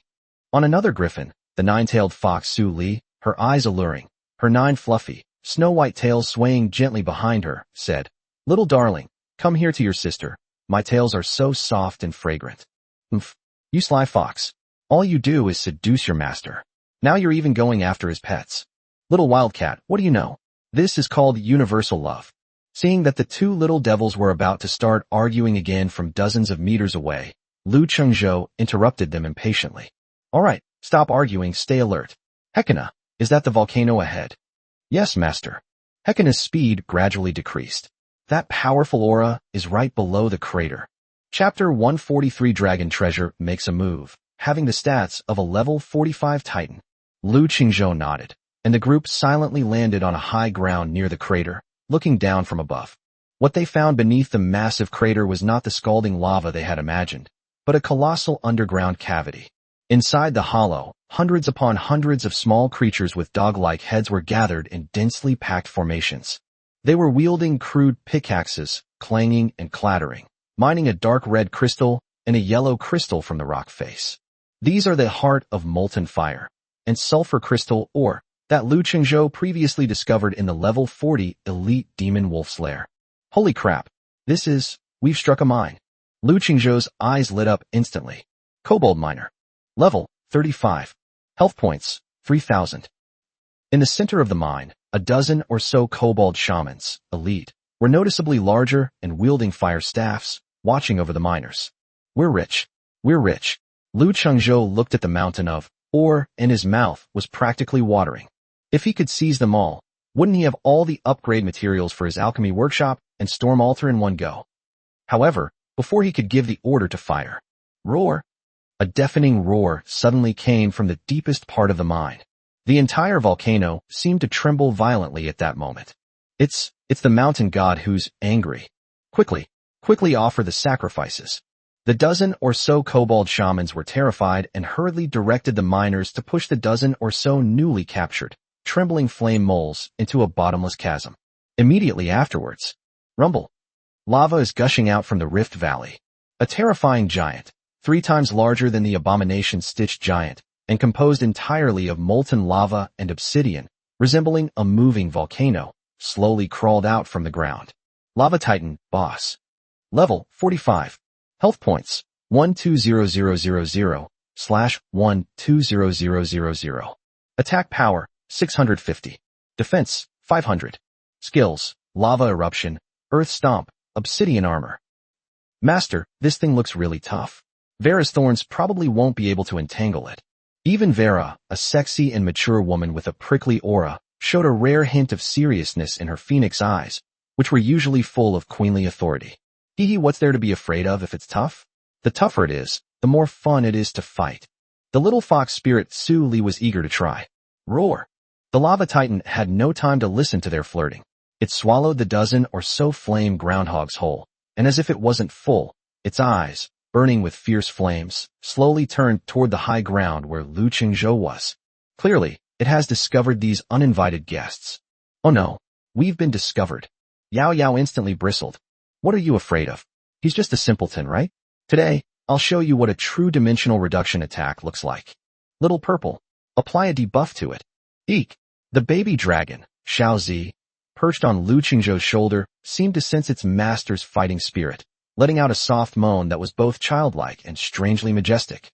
Buzz! A purple ripple, indescribable in its power and imbued with the aura of primordial chaos, swept across the entire battlefield from its center. Ding! Primordial Dragon, Cub, activates skill, Primordial Domain. All enemy units within the area have all attributes reduced by 50%. In an instant, the arrogant lava titan suddenly stiffened. Its level suppression of up to 45 is as weak as paper in the face of this absolute suppression originating from the depths of the bloodline. Lava Titan, boss, reduced, primordial suppression status. Level 45. Health points 120,000/120,000. Attack power 325. Defense 250. Haraha. Attributes halved. How are we supposed to play like this? Lu Qingzhou burst into laughter as he watched the boss's attributes shrink by half in an instant. Wives, go all out on it. Yes, master. The 4 SS rank wives responded in unison, instantly transforming into 4 streaks of light and rushing towards the still bewildered boss. A sea of thorny flowers. Illusion Domain. Black Panther strikes. A deadly backstab. Boom. 4 devastating skills slammed into the lava titan almost simultaneously. In an instant, screams erupted. That arrogant level 45 boss didn't even have time to unleash a single skill before being driven back by this devastating concentrated fire. Its health bar plummeted like a flood. No, impossible. Inside the mine, the group of kobold shamans were utterly terrified by the sight before them, which resembled a battle of gods. Their invincible mountain god was actually humiliated by a group of women who appeared out of nowhere. What the hell is that monster? Roar! Overwhelmed by excruciating pain, the lava titan went completely berserk.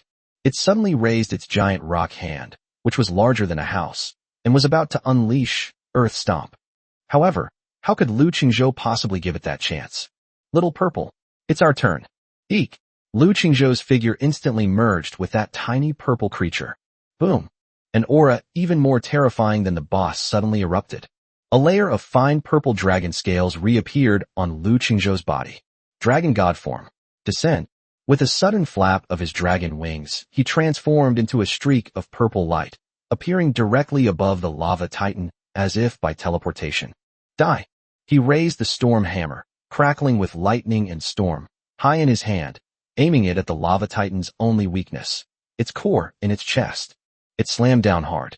Primordial Dragon Breath. Amethyst Dragon Claw. Rumble. A purple beam of light filled with destructive power and a purple dragon claw that blotted out the sky descended almost simultaneously. Reduced by 25,500. Critical hit, penetration. reduced by 31,200. Critical hit, penetration. A series of terrifying damage numbers instantly overwhelmed the boss. The arrogant lava titan didn't even have time to let out a scream before its massive, mountain-like body exploded. It turned into countless shattered stones. Ding! You have successfully defeated the level 45 boss, Lava Titan. Ding!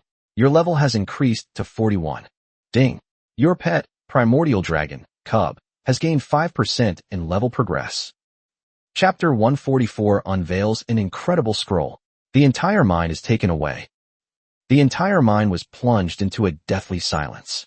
The group of kobold miners and shamans, seeing the man floating in the sky like a demon god, were so frightened that they collapsed to the ground, defecating and urinating in the process. They're gods. He got blown apart with a single punch. Call. Lu Qingzhou slowly descended from midair, and the purple dragon scales and wings on his body, which were filled with an aura of destruction, also faded away. The dragon god form consumed a great deal of energy. The burst of power, lasting less than a minute, almost drained a third of his level 40 magic power. However, the effect is truly amazing. The level 45 super tank boss is as fragile as paper in front of him, and can be killed with a single punch. Owner, Master, are you alright? Two majestic dragon blood griffins also quickly landed in the sky. Cat-eared girl Yao Yao and nine-tailed fox Su Li, two stunningly beautiful wives of SS level, immediately pounced on him and clung to Lu Qingzhou's arms on either side. Master, you were so fierce just now. Meow. Yao Yao looked up at her petite yet charming fair face, her wild eyes filled with uncontrollable adoration and love. Hee master, you looked so cool with those wings on just now. Su Li is almost falling in love with you. The little fox spirit Su Li's eyes were even more alluring, and her 9 fluffy, snow-white tails rubbed against him. Of course, honey, when am I not fierce? Lu Qingzhou laughed heartily. Vera and Hekina walked over from a short distance away. They were used to seeing this scene. Little Purple on Lu Qingzhou's shoulder, however, seemed quite satisfied with the transformation. It was whimpering and nuzzling Lu Qingzhou's cheek affectionately with its fluffy little head, as if it were asking for praise. Ha! Little one, you're the biggest hero today. Lu Qingzhou smiled and pinched the baby dragon's bouncy little face. This creation-level divine dragon is simply an overpowered cheat code. 1. Hongming Domain directly crippled a level 45 boss. If we wait for it to grow up, wouldn't it destroy the world? Alright, stop fooling around. Let's loot the corpse first. Lu Qingzhou patted the 2 little demons, tore them off his body, and strode over to the mountain of boss's remains. Holy crap, that's a huge explosion. Within the still steaming pile of rubble and lava, glittering gold and dazzling purple light emanated from at least 7 or 8 items. Ding! You have obtained Lava Titan Core 1. Epic Material. Ding! You have obtained 500 Molten Core. Ding! You have obtained 800 Sulfur Crystals. Ding! You have obtained Rare Grade Equipment, Obsidian Heavy Armor Set 1. Ding! You have obtained Rare Building Blueprint, Beast Camp 1. Ding! You have obtained Rare Special Scroll, Resource Point Migration Scroll 1. Ding! You have received 3,000 copper coins. Ha! I'm rich. Lu Qingzhou was overjoyed as he looked at this series of gains. Lava Titan Core, an epic level material. Looks like a high-end item. I'll keep it for now. The Molten Core and Sulfur Crystal were dropped by over 1,000 units. Now, the materials to upgrade the Alchemy Workshop and Storm Altar are all in one go. Obsidian Heavy Armor Set, Rare. A set of heavy armor that increases defense and constitution, perfect for equipping those new, shirtless Treant guards. As for this 100 Beast Camp. Blueprint, Beast Campsite. Quality, Rare. Description, a rest building exclusive to the orcs, filled with a primitive and wild atmosphere, capable of accommodating 20 orc units. Effect, orc units residing within the territory gain a 10% increase in training speed and a 30% increase in stamina recovery speed. Good heavens. Lu Qingzhou's gaze unconsciously drifted towards Hekina and Yao Yao. Meow? A new home again. Yao Yao's eyes lit up instantly. But Lu Qingzhou's gaze fell on the last ancient scroll, which emitted a faint spatial fluctuation. Resource Point Migration Scroll, Rare. Effect, allows you to designate a large resource point, such as a mineral vein, forest, or magic spring, and relocate it entirely to your territory. Note, Mom no longer has to worry about me getting beaten up when I go out mining. Holy crap, there's such a good thing.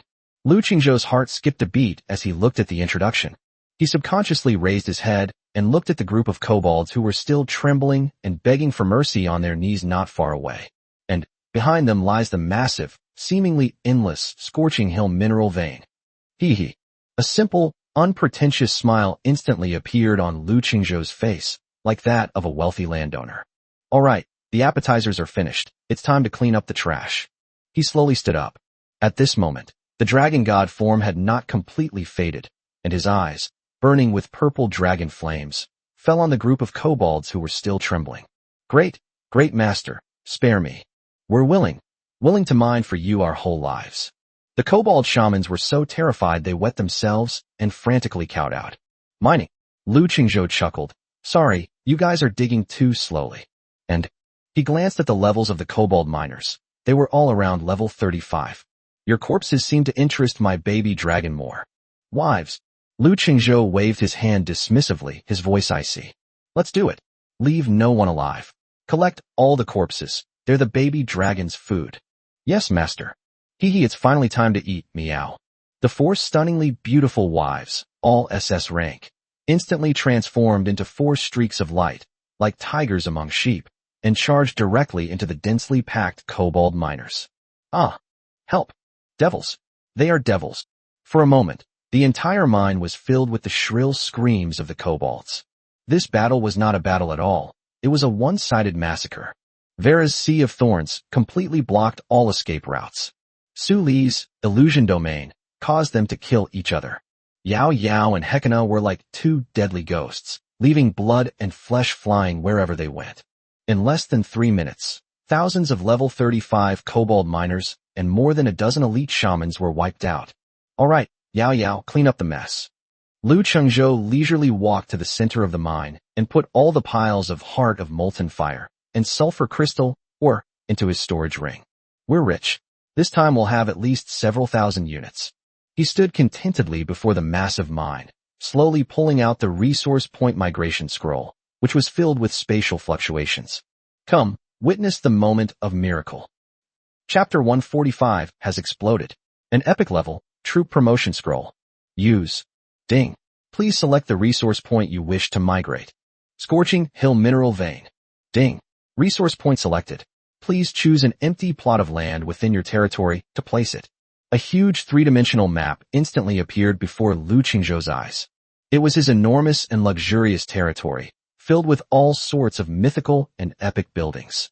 He thought for a moment, then clicked on a spot on the very edge of his territory, in a desolate, godforsaken corner. This is it. Don't scald my flowers and plants. Ding. Coordinates confirmed. Migration in progress. Rumble. The entire volcano trembled violently. Suddenly, the massive, seemingly endless dark red mine vein burst forth with a blinding silver light. Immediately afterwards, to the astonishment of Lu Qingzhou and his wives, the entire mine began to slowly decompose and become ethereal, turning into countless points of light that were sucked into a spatial vortex that appeared out of nowhere. Holy crap, that was a huge commotion. At the same time, within territory dozens of kilometers away, Eileen and Lia, who were doing extra training in the barracks, suddenly felt a violent tremor beneath their feet, as if an earthquake had struck. Wow, what's going on? Is it an enemy? The two SS rank wives rushed out of the barracks in an instant, looking around warily. In the easternmost corner of the territory, space suddenly distorted. A massive spatial vortex appeared out of nowhere. Immediately afterwards, rumble.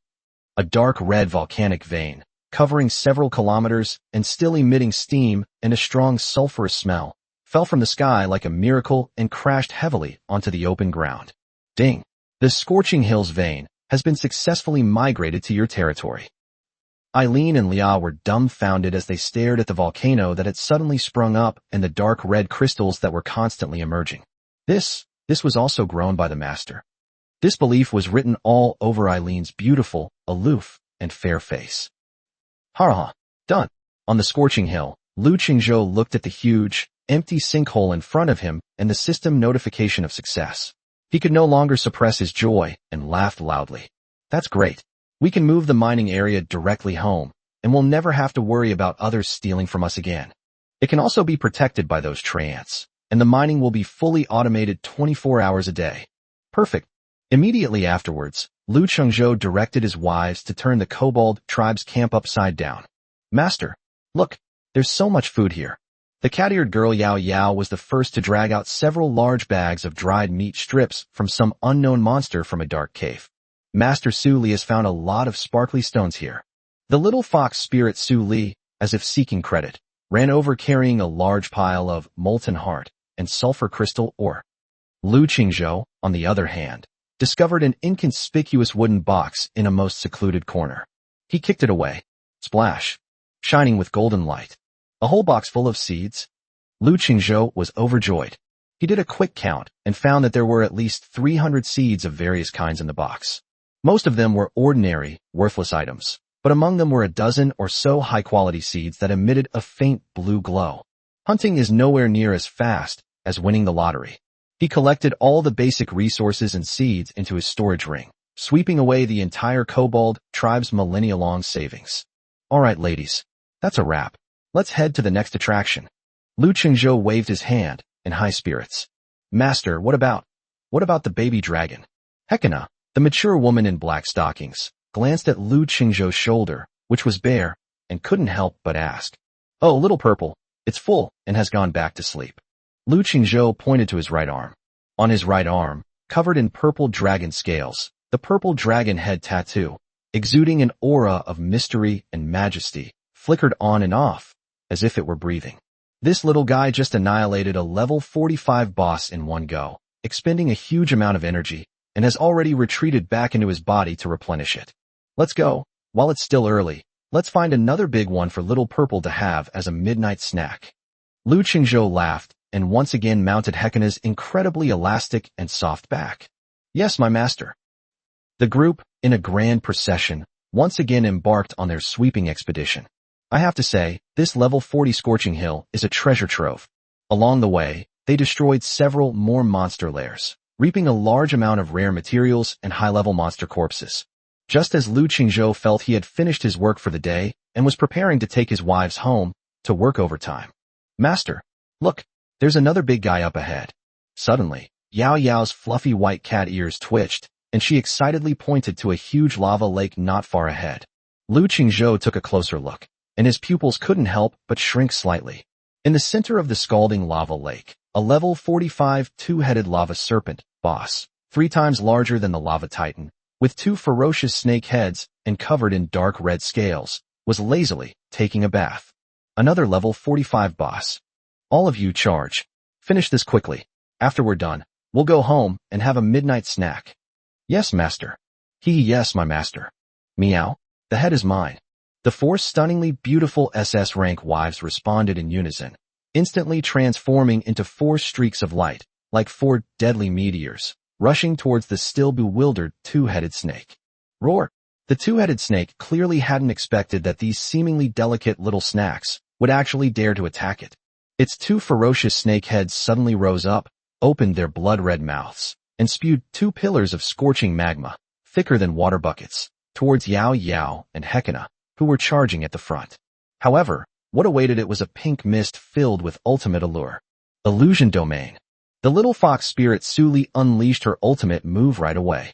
The 2 magma pillars instantly lost their aim, grazing past Yao Yao and Hekina before crashing into the rock wall behind them. Immediately afterwards, the Thorn Kingdom.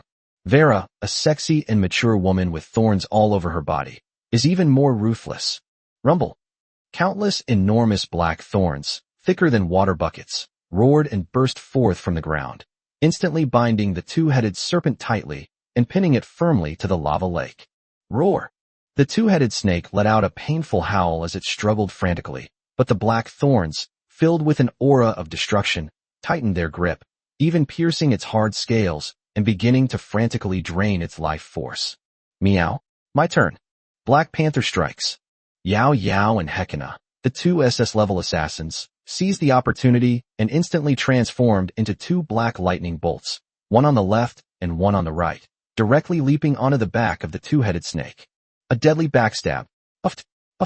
Reduced by 9500. Critical hit. Reduced by 9820. Critical hit. A terrifying series of damage numbers cascaded down from the boss's head like a waterfall. The entire battle lasted less than 30 seconds. Roar! It let out a mournful howl of despair, its two ferocious snake heads tilted to the side, and its massive body crashed to the ground, splashing up lava everywhere. Ding! You have successfully defeated the level 45 boss, Two-Headed Lava Serpent. Ha! Beautiful.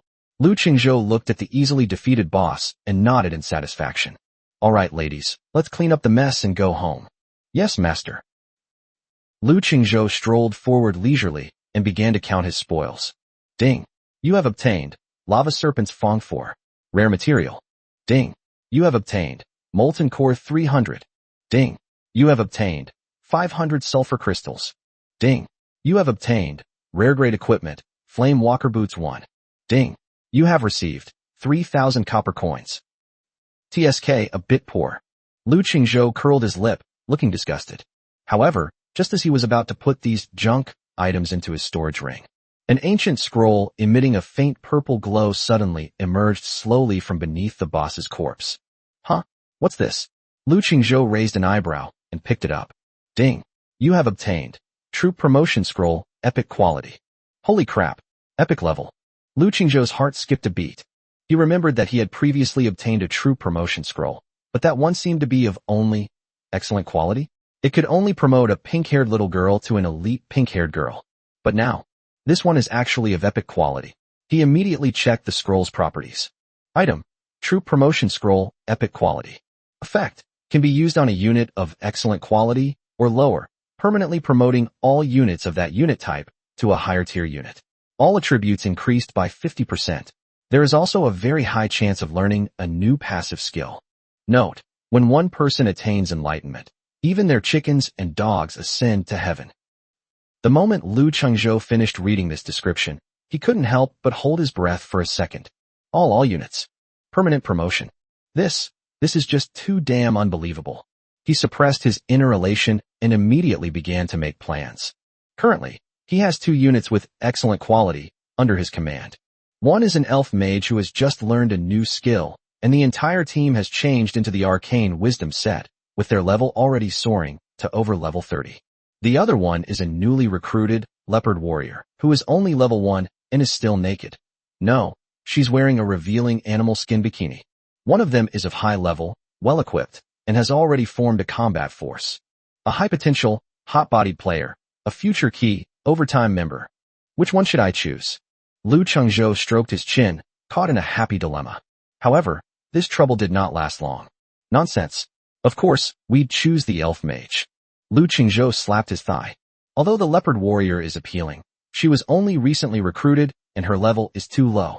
Even if she is promoted, she won't be able to form a combat force in a short period of time. But elven mages are different. They are already one of the team's main damage dealers, with high levels, good equipment, and they have just learned new skills. If they were to receive a general promotion, increasing all attributes by 50%, and also learn an awesome passive skill, wouldn't that just take off already? It's settled then.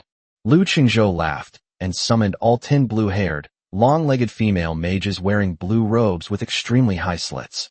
Come on, all of you, stand up straight. Your master is going to give you a treat. Yes, master. 10 female mages stood in a row, each with her full, snow-white breasts puffed out, and her long, snow-white legs, partially hidden by her slit robes, were alluring and intellectually captivating. Bring it on.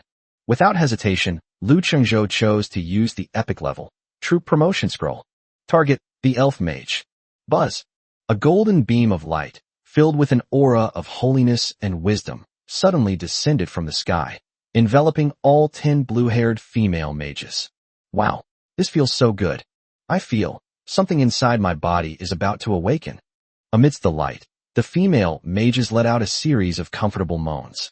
Bathed in golden light, their blue arcane wisdom sets began to slowly change.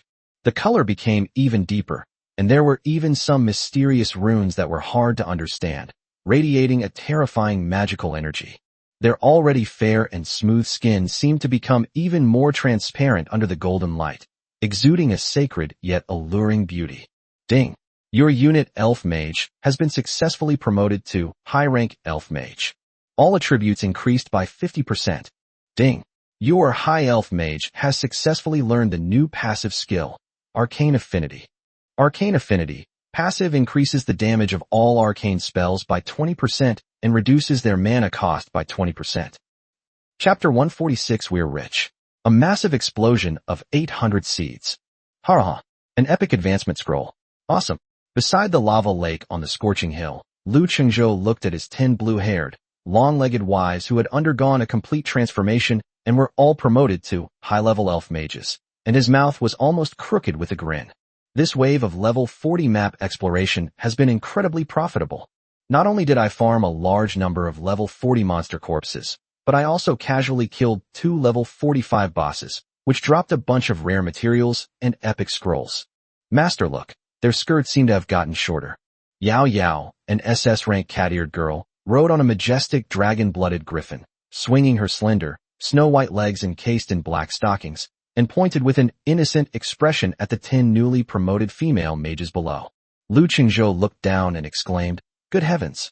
After their promotion, their arcane wisdom robes seemed to have been upgraded as well. The blue skirts became shorter and the slits higher, making their 10 equally long, straight, snow-white legs even more alluring. It's practically a huge gray area scene. Cough cough. Lu Qingzhou forcibly withdrew his gaze and said in a serious tone, "Not bad, not bad. It's good that your combat power has improved. Hee master, shall we go home now, or continue?" The little fox spirit Su Li also rode over on a griffin, her 9 fluffy, snow-white tails swaying behind her, her watery peach blossom eyes full of suggestive meaning. "Go home.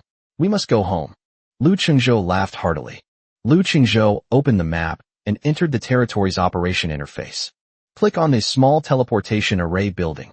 Level 1 small teleportation array can be set to coordinates 0 halves, consumes a small amount of magic crystals for short distance teleportation. Not bad, it can store 2 points. Lu Qingzhou stroked his chin, pondered for a moment, and then made a decision. Without hesitation, he set one of the teleportation coordinates directly to the scorching mining area beneath his feet. Ding!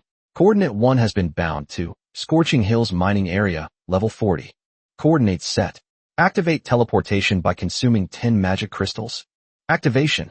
The moment he finished speaking, buzz! The space in front of him suddenly distorted violently. A blindingly bright silver-white beam of light tore through the air and shot into the sky, sweeping away all the red mineral dust that filled the surrounding area. As the light gradually faded, a circular teleportation platform, identical in design to the one within the territory and constructed from precise silver metal and deep black crystals, was now steadily suspended half a foot above the ground, its surface shimmering with arcane light. "Wow, Master, you're amazing. How did you conjure that up? What is this?" "It's amazing. It's standard procedure. Everyone sit down. No need to make a fuss." Lu Qingzhou waved his hand smugly and stepped onto the teleportation array first, feeling the stable energy flow beneath his feet. "Everyone, get on top and hold on tight. The experienced driver is about to depart. It's all highway, so don't blame me if you get motion sickness from teleportation." "Hee, I know, Master." The wives let out a burst of silvery laughter, and one by one they excitedly stood on the teleportation platform, curiously touching and looking at everything. Master, can this disc really let us fly back?" Like a curious child, the cat-eared girl Yao Yao stepped on the cool, silvery metal, full of wonder. "Of course, it's many times faster than you huffing and puffing your way back on that clumsy little bird." Lu Qingzhou laughed and, without further delay, took out 10 magic crystals from the warehouse and precisely inserted them into the energy slots of the teleportation array. "Target, home." Buzz! A loud buzzing sound rang out. The entire teleportation platform suddenly burst into an incredibly dazzling silver-white light, completely engulfing everyone standing on it. Lu Qingzhou felt a blur before his eyes, and the surrounding scenery instantly twisted and stretched into countless colorful lines. A strange sense of weightlessness and spatial pulling came over him, as if he had been stuffed into a high-speed rotating turbine, making him dizzy and disoriented. This feeling came quickly and went quickly. Before he could fully savor this strange journey, he felt a familiar, slightly soft sensation under his feet, the solid feeling of stepping on the unique spiritual soil of his own, primordial spiritual field. Ding! Teleportation successful. Wow, we're really back. We arrived in the blink of an eye. Wow, that's fast. much faster than riding a bird. The cat-eared girl Yao Yao let out a tempting cheer. She looked at the familiar territory and manor in front of her, and the group of pink-haired little girls playing and frolicking in front of the moonlight tower. Her wild eyes were full of shining little stars. Master, Master, you're back. When Eileen and Lia, who were staying at home, saw the group of people suddenly appear after the light on the teleportation array dissipated, they were first stunned, then their faces lit up with joy and they quickly surrounded them. Yes, I'm back. The air at home smells the best. Lu Chengzhou smiled and reached out, habitually pinching Eileen's cool and beautiful yet incredibly soft snow-white face. While we were away, did anything happen at home? No, everything is all right, Master. Eileen obediently shook her head. It's those little fox spirits that Sister Su Li and the others recently recruited.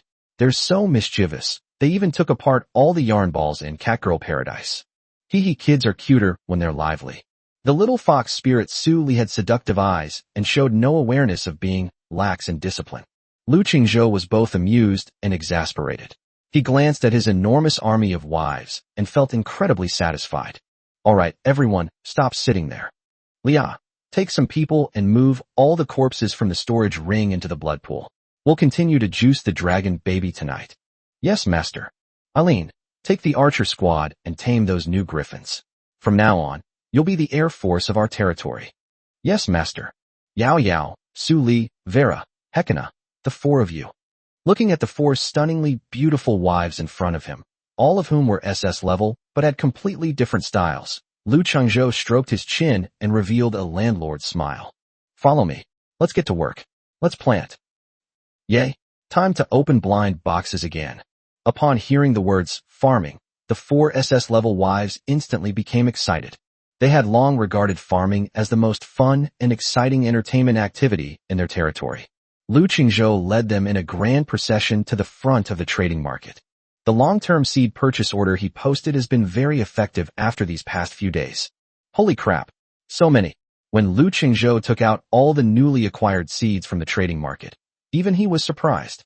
In the center of the territory, all sorts of seeds had piled up into a colorful little mountain. A rough estimate suggests there are at least 800 of them. Ha! I'm rich. Lu Qingzhou could no longer suppress his inner joy and laughed loudly. He carefully inventoried the batch of weapons. Among them, the seeds of ordinary quality were the most numerous, totaling more than 700. There are also 52 pieces that are of excellent quality.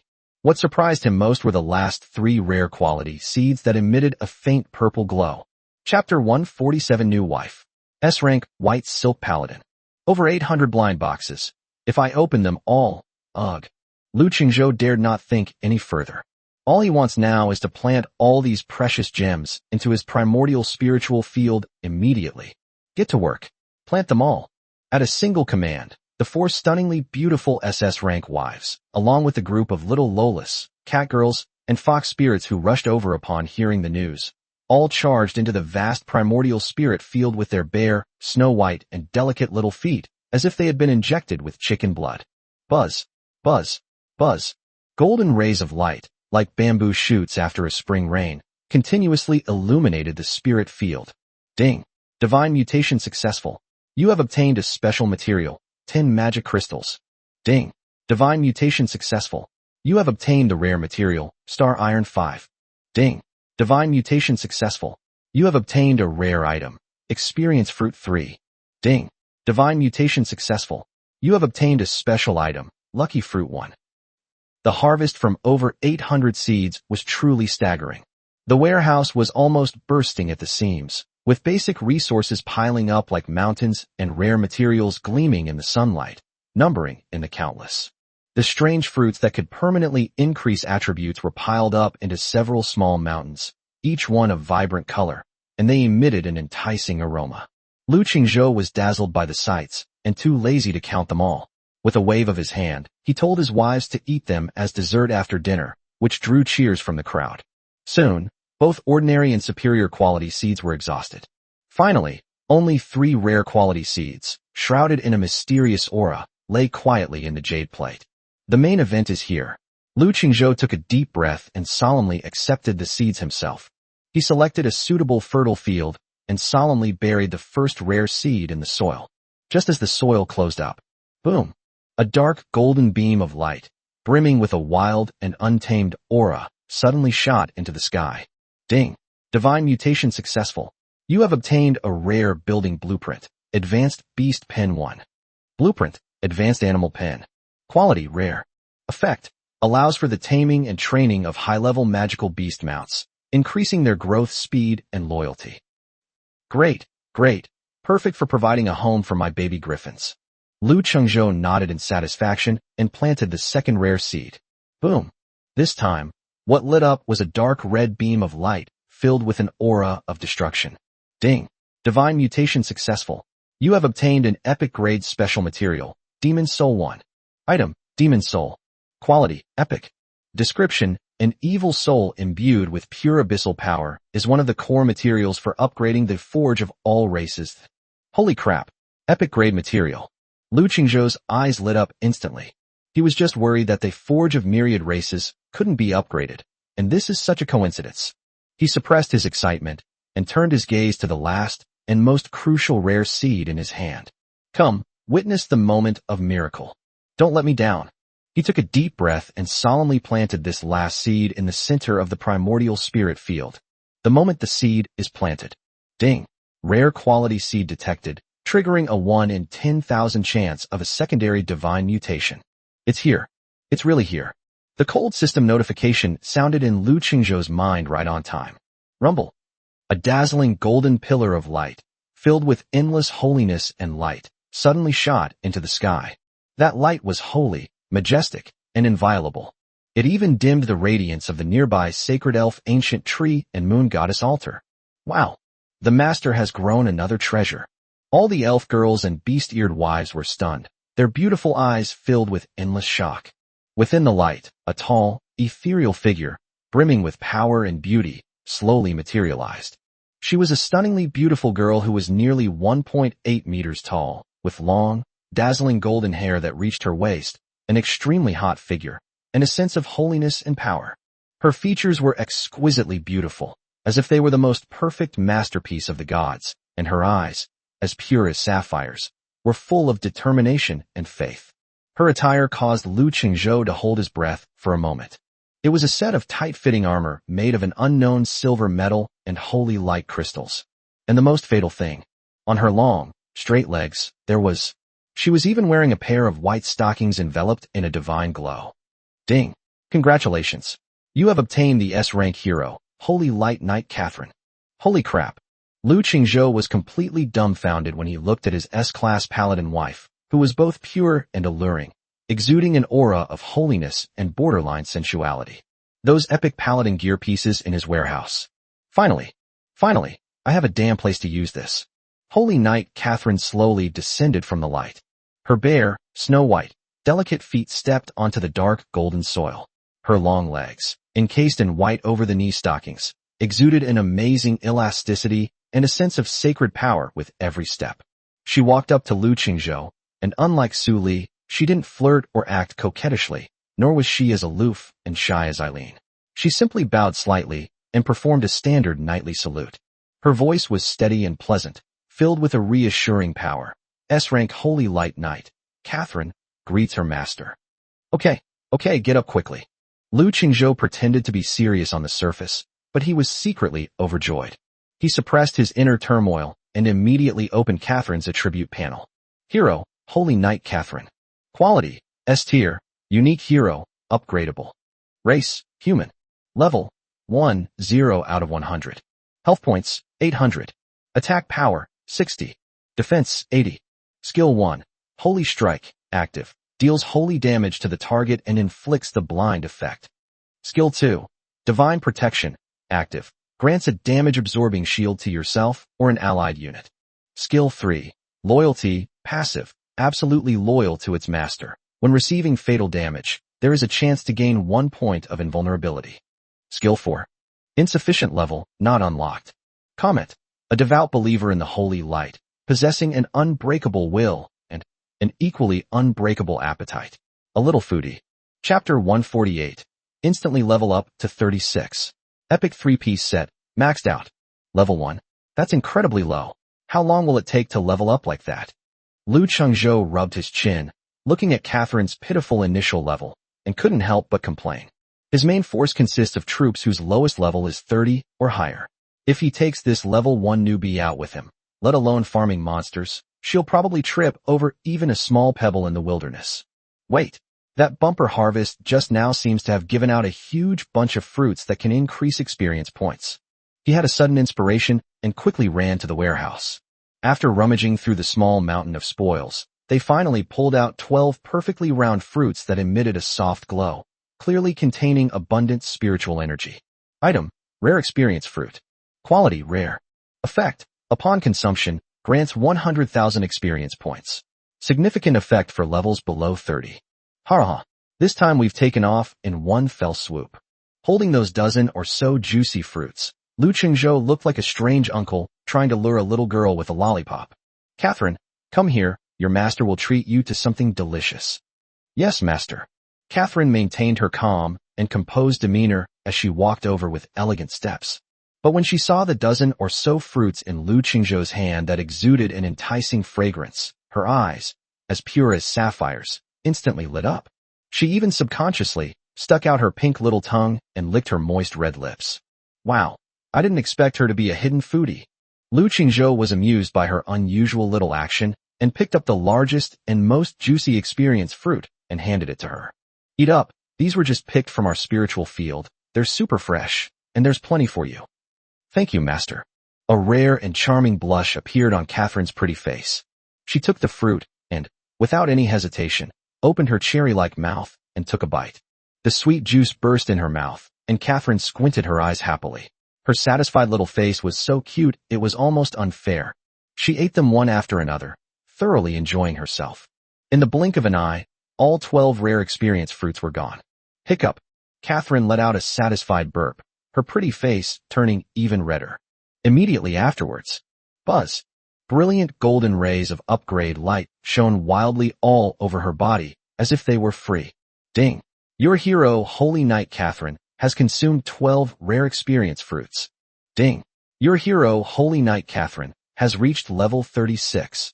Ding. Your hero, Holy Knight Catherine, has learned a new skill, Holy Shield Strike.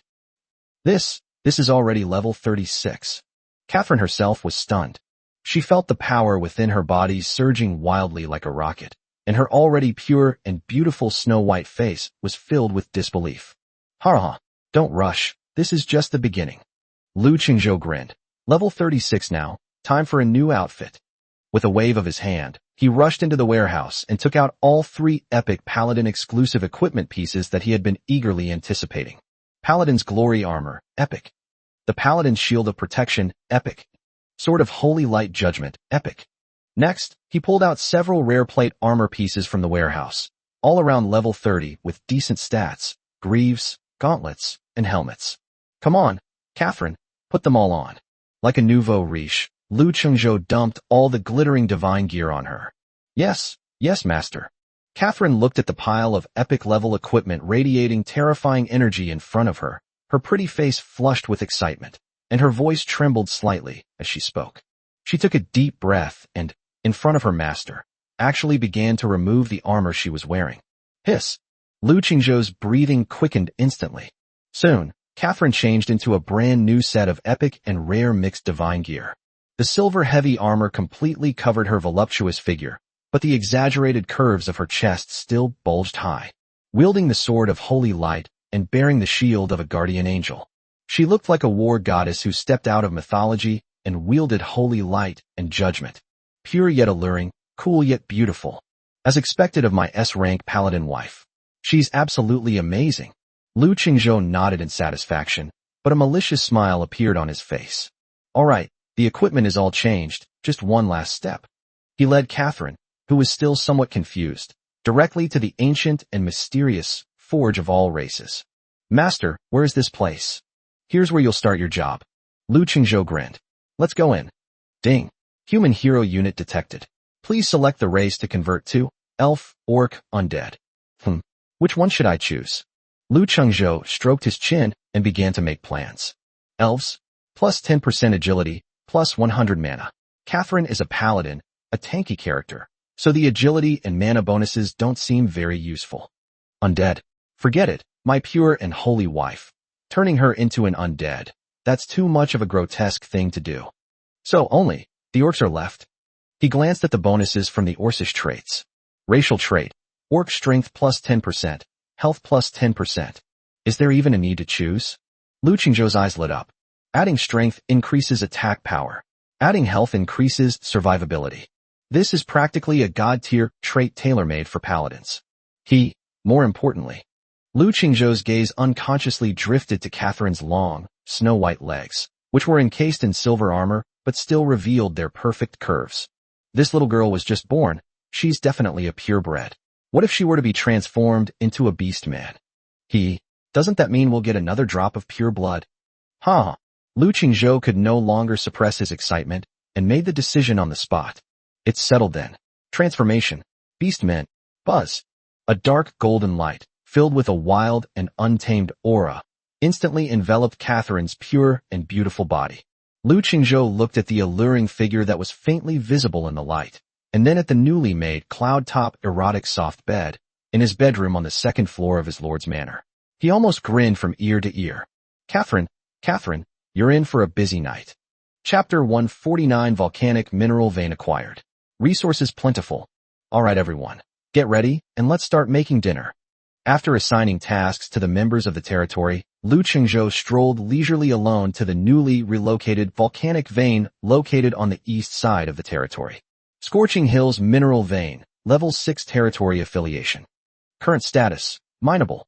Potential output, sulfur crystal or 99% chance. Molten core, 1% chance. Very good, very good. Lu Qingzhou nodded in satisfaction, his eyes revealing approval. Without hesitation, he immediately dispatched the 5 loyal tree man guards, ordering them all to be stationed at the mine. From now on, you will be fully responsible for the guarding and mining of this mine. Remember, you must ensure safety while also striving to increase production, understand? Yes, master. The 5 tree man guards responded in a deep, resonant voice, then strode forward with heavy steps, resolutely heading to their respective posts to begin their diligent mining operations. Seeing that the automated production line in the territory had been successfully deployed, Lu Qingzhou felt very relieved, as the territory's development had taken another step forward. He casually opened the upgrade information interfaces for the Alchemy Workshop and the Storm Altar. Level 6 Alchemy Workshop. Materials required to upgrade to Level 7. 15,000 wood, 15,000 stone, 1,500 magic crystal, 1,500 sulfur crystal, or 10 molten cores. Level 6 Storm Altar. Materials required to upgrade to Level 7. 20,000 wood, 20,000 stone, 2,000 magic crystal, 2,000 sulfur crystal, or 20 molten cores. Tisk, as expected, upgrading these 2 buildings will consume a lot of resources. Lu Qingzhou clicked his tongue slightly, but there was no trace of tension in his tone. After all, the entire mine was now under the territory's control, ensuring a stable supply of resources. Why worry about materials anymore? They only needed to wait patiently and let time accumulate the necessary resources. After dealing with the matters related to the mine, Lu Qingzhou strolled over and arrived at the blood altar, which was perpetually shrouded in an ominous and evil aura. Without further hesitation, he waved his hand, and through the hundreds of still warm kobold corpses, all of which were over level 30, along with the 2 particularly precious level 45 boss-level monsters, the Lava Titan and the 2-headed Lava Hydra, into the surging crimson energy in the center of the altar. Initiate transformation. Target, dragon blood. Boom. The altar suddenly trembled, and a thick, blood-red pillar of light shot into the sky, illuminating the surroundings in a crimson glow. Ding. You have consumed 1 level 35 common monster corpse, and successfully converted it into 1 dragon blood. Ding. You have consumed 1 level 35 elite monster corpse, and successfully converted it into 3 dragon blood. Ding.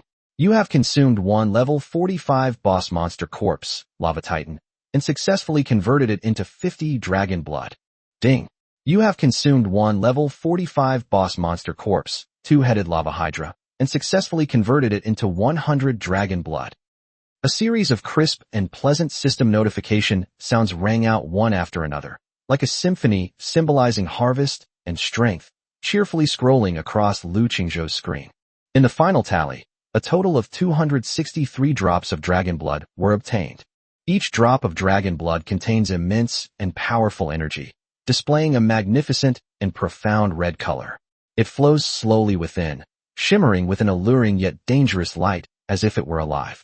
With a sense of anticipation, Lu Chengzhou stepped once again into the Dragon Nest Hatchery, a facility specifically designed for incubating rare creatures.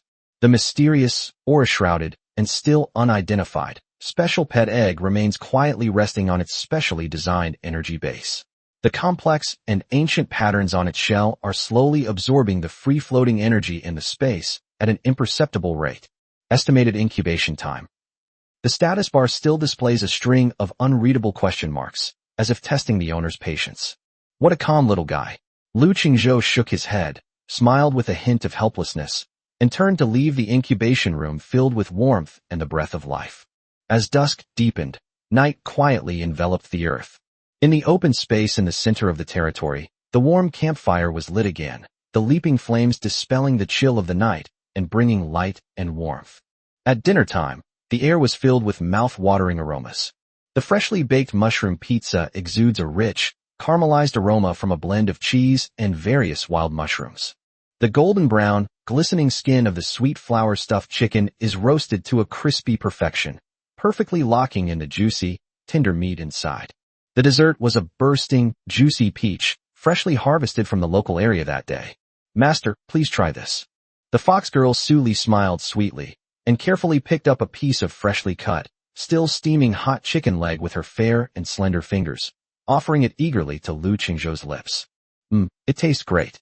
Lu Qingzhou opened his mouth and ate it, not forgetting to praise it at the same time. I'm glad Master likes it. Suli smiled brightly upon hearing this, and her fluffy tail swayed gently behind her, showing her inner joy. Lu Qingzhou smiled and nodded, then turned his gaze to a spot not far away. There, Paladin Catherine was eating a whole sweet flour-stuffed chicken with great relish, completely unconcerned about her image.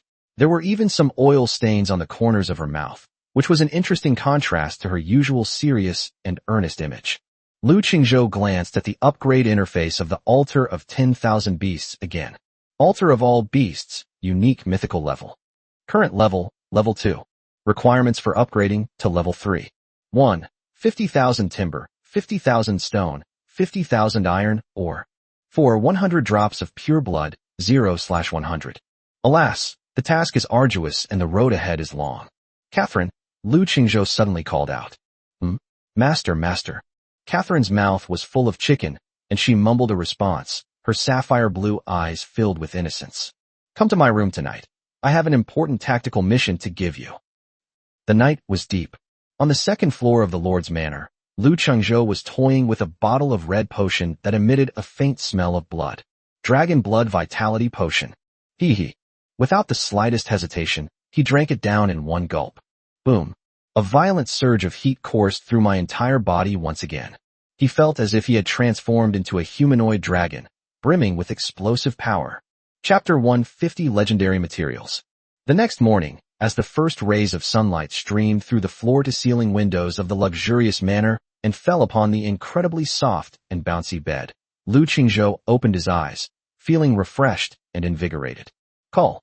He exhaled a long breath, feeling as if his whole body was filled with inexhaustible strength. As expected of the Dragon Blood Vitality Potion, the effect is simply amazing. Lu Qingzhou couldn't help but exclaim in admiration. Suddenly, a cold system notification sounded in his mind. Ding! Congratulations! You have obtained a special material, Pure Blood 1. Ha! Just then, another crisp notification sound rang out. Ding! Congratulations! You are now bathed in the holy light of the human unit, Holy Knight Catherine. You have obtained legendary material, Soul Dew 1. Holy shit! Lu Qingzhou's eyes widened instantly. Legendary material. He quickly opened his system backpack, and there he saw a ball of liquid light, emitting a soft golden glow, slowly pulsating as if it were alive, quietly floating in the deepest part of the backpack. This thing isn't a physical object. It's more like a small piece of soul essence that's been peeled off. Item, Soul Honeydew. Quality, legendary. Effect, description, contains incredible miraculous power, a core material for upgrading mythical level buildings. The moment Lu Chengzhou finished reading this description, he couldn't help but hold his breath for a second. God, the core material of a mythical building. He subconsciously turned his head, his gaze falling once again on his holy wife who was still fast asleep beside him.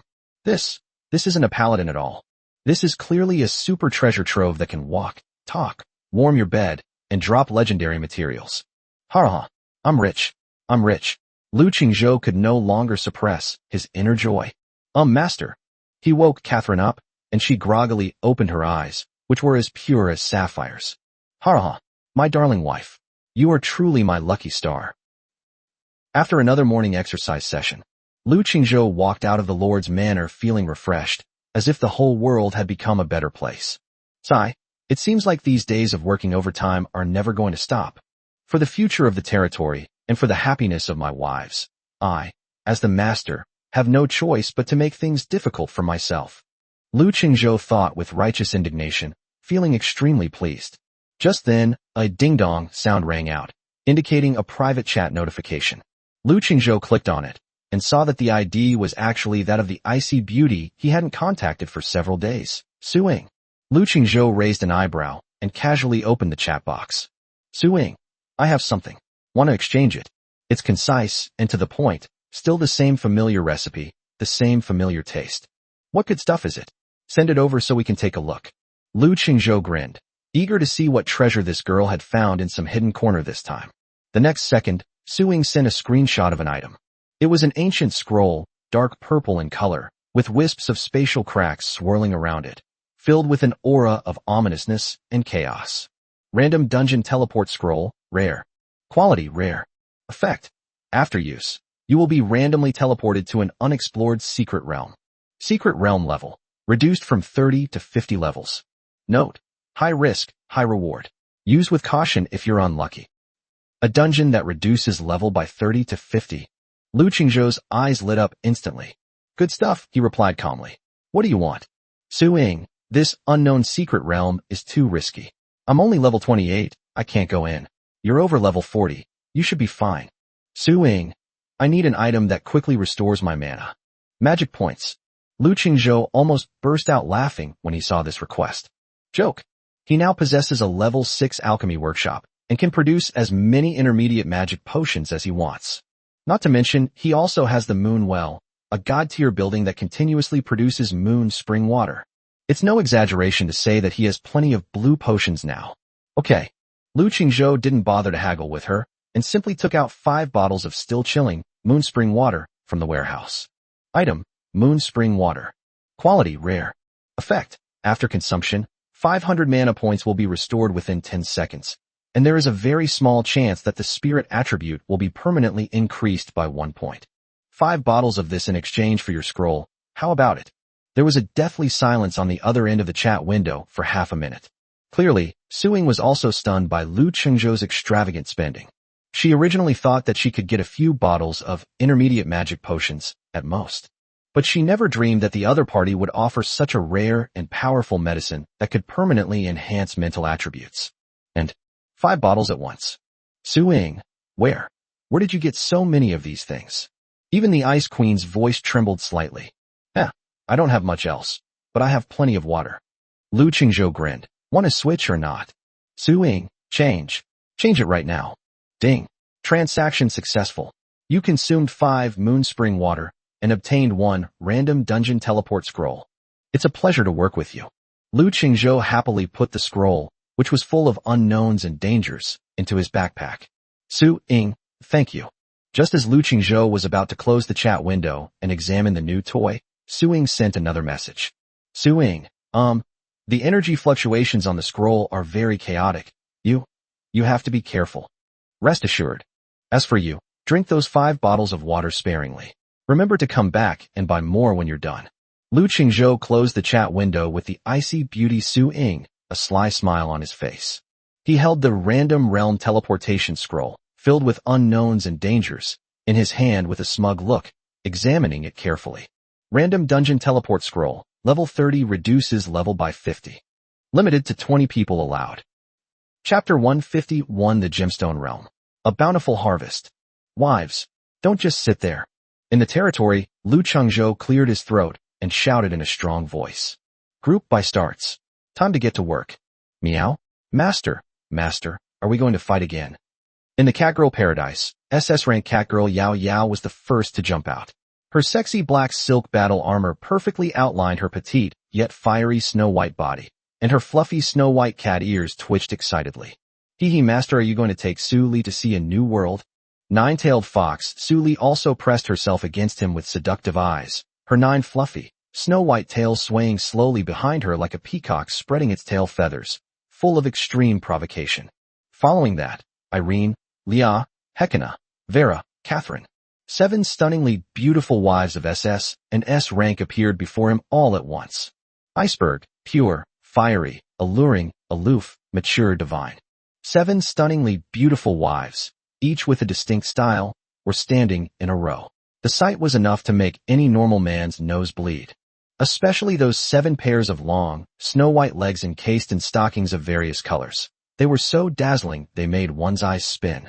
Today, I'm taking you to a fun place. Lu Qingzhou's gaze fell on the group of blue-haired female mages who had just changed into the arcane wisdom set, and the group of sheep nurses who had just joined the company and were still wearing revealing animal skin bikinis. You 10, and you 2 too. I'll show you around today, and maybe have a taste of the good life. Yes, master. 10 tall, blue-haired female mages and 2 sheep nurses with swaying butts responded in unison, their voices filled with excitement and anticipation. Lu Qingzhou nodded in satisfaction. Exactly 20 people. Come here, everyone. Hold hands. Don't get lost. Lu Qingzhou waved his hand, gathering all his wives around him. Come on. Su Li, move closer to me. Yes. Hekina, you squeeze in too.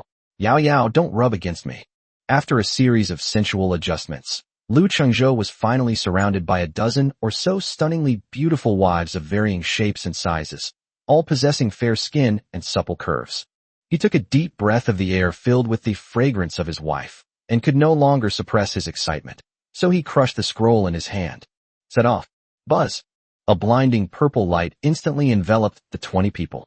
The next second, everyone felt a blur before their eyes, and a strange sense of spatial pulling came over them. Ding. You have entered a level 45 special dungeon, the Lost Gem Mine. When Lu Qingzhou opened his eyes again, he was completely stunned. The scene before me was no longer a dark, damp forest, nor a volcano filled with the smell of sulfur.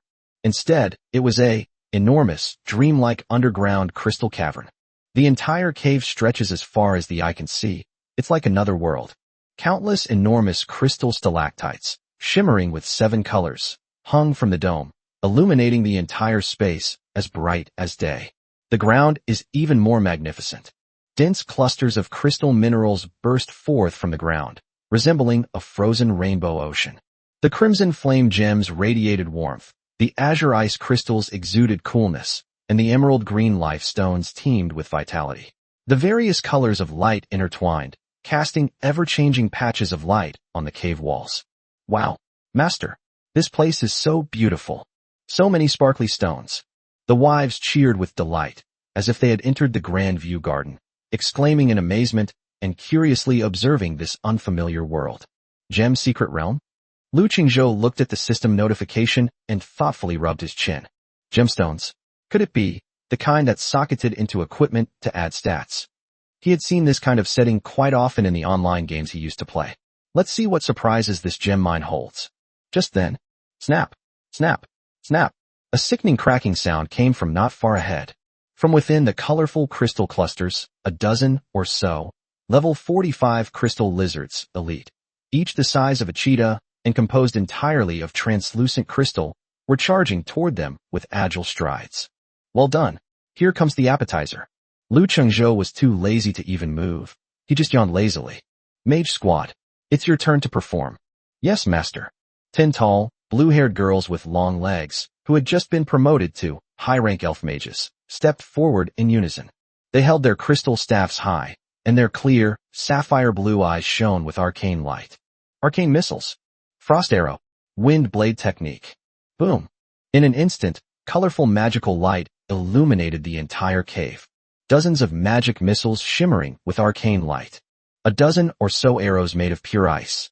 And then there's that newly acquired wind blade, as sharp as a razor blade. As if it were free, a massive, devastating magical net was formed, sweeping across the group of crystal lizards. Roar! The group of level 45 elite monsters were completely overwhelmed by this devastating torrent of magic before they could even catch a glimpse of the enemy. Reduced by 850. Critical hit. Reduced by 860. Critical hit. Reduced by 882. Critical hit. Reduced by 1021. Critical hit. Arcane affinity bonus. A series of damage numbers flooded the screen like a waterfall. Ding. You have killed a level 45 crystal lizard, elite. You have gained experience points. Ding. You have obtained 10 level 45 elite monster corpses. Ding. You have obtained 12 level 45 elite monster corpses. Pretty. Lu Chengzhou nodded in satisfaction at the terrifying efficiency that could be described as cleaning up the mess. As expected of a high-tier unit that has been fully promoted, its output is simply explosive. Hey, master, look. What's that? It's sparkly. The cat-eared girl Yao Yao had sharp eyes and was the first to spot the items dropped from the monster's corpse. Among the pile of crystal shards, a dozen or so gemstones, each radiating different colors and sparkling like diamonds, lay quietly. Lu Qingzhou picked one up casually. Ding. You have obtained 1 excellent agility gem. Ding. Congratulations. You have successfully unlocked the gemstone inlay system. System notification. Gems can be socketed into equipment with slots to enhance equipment attributes.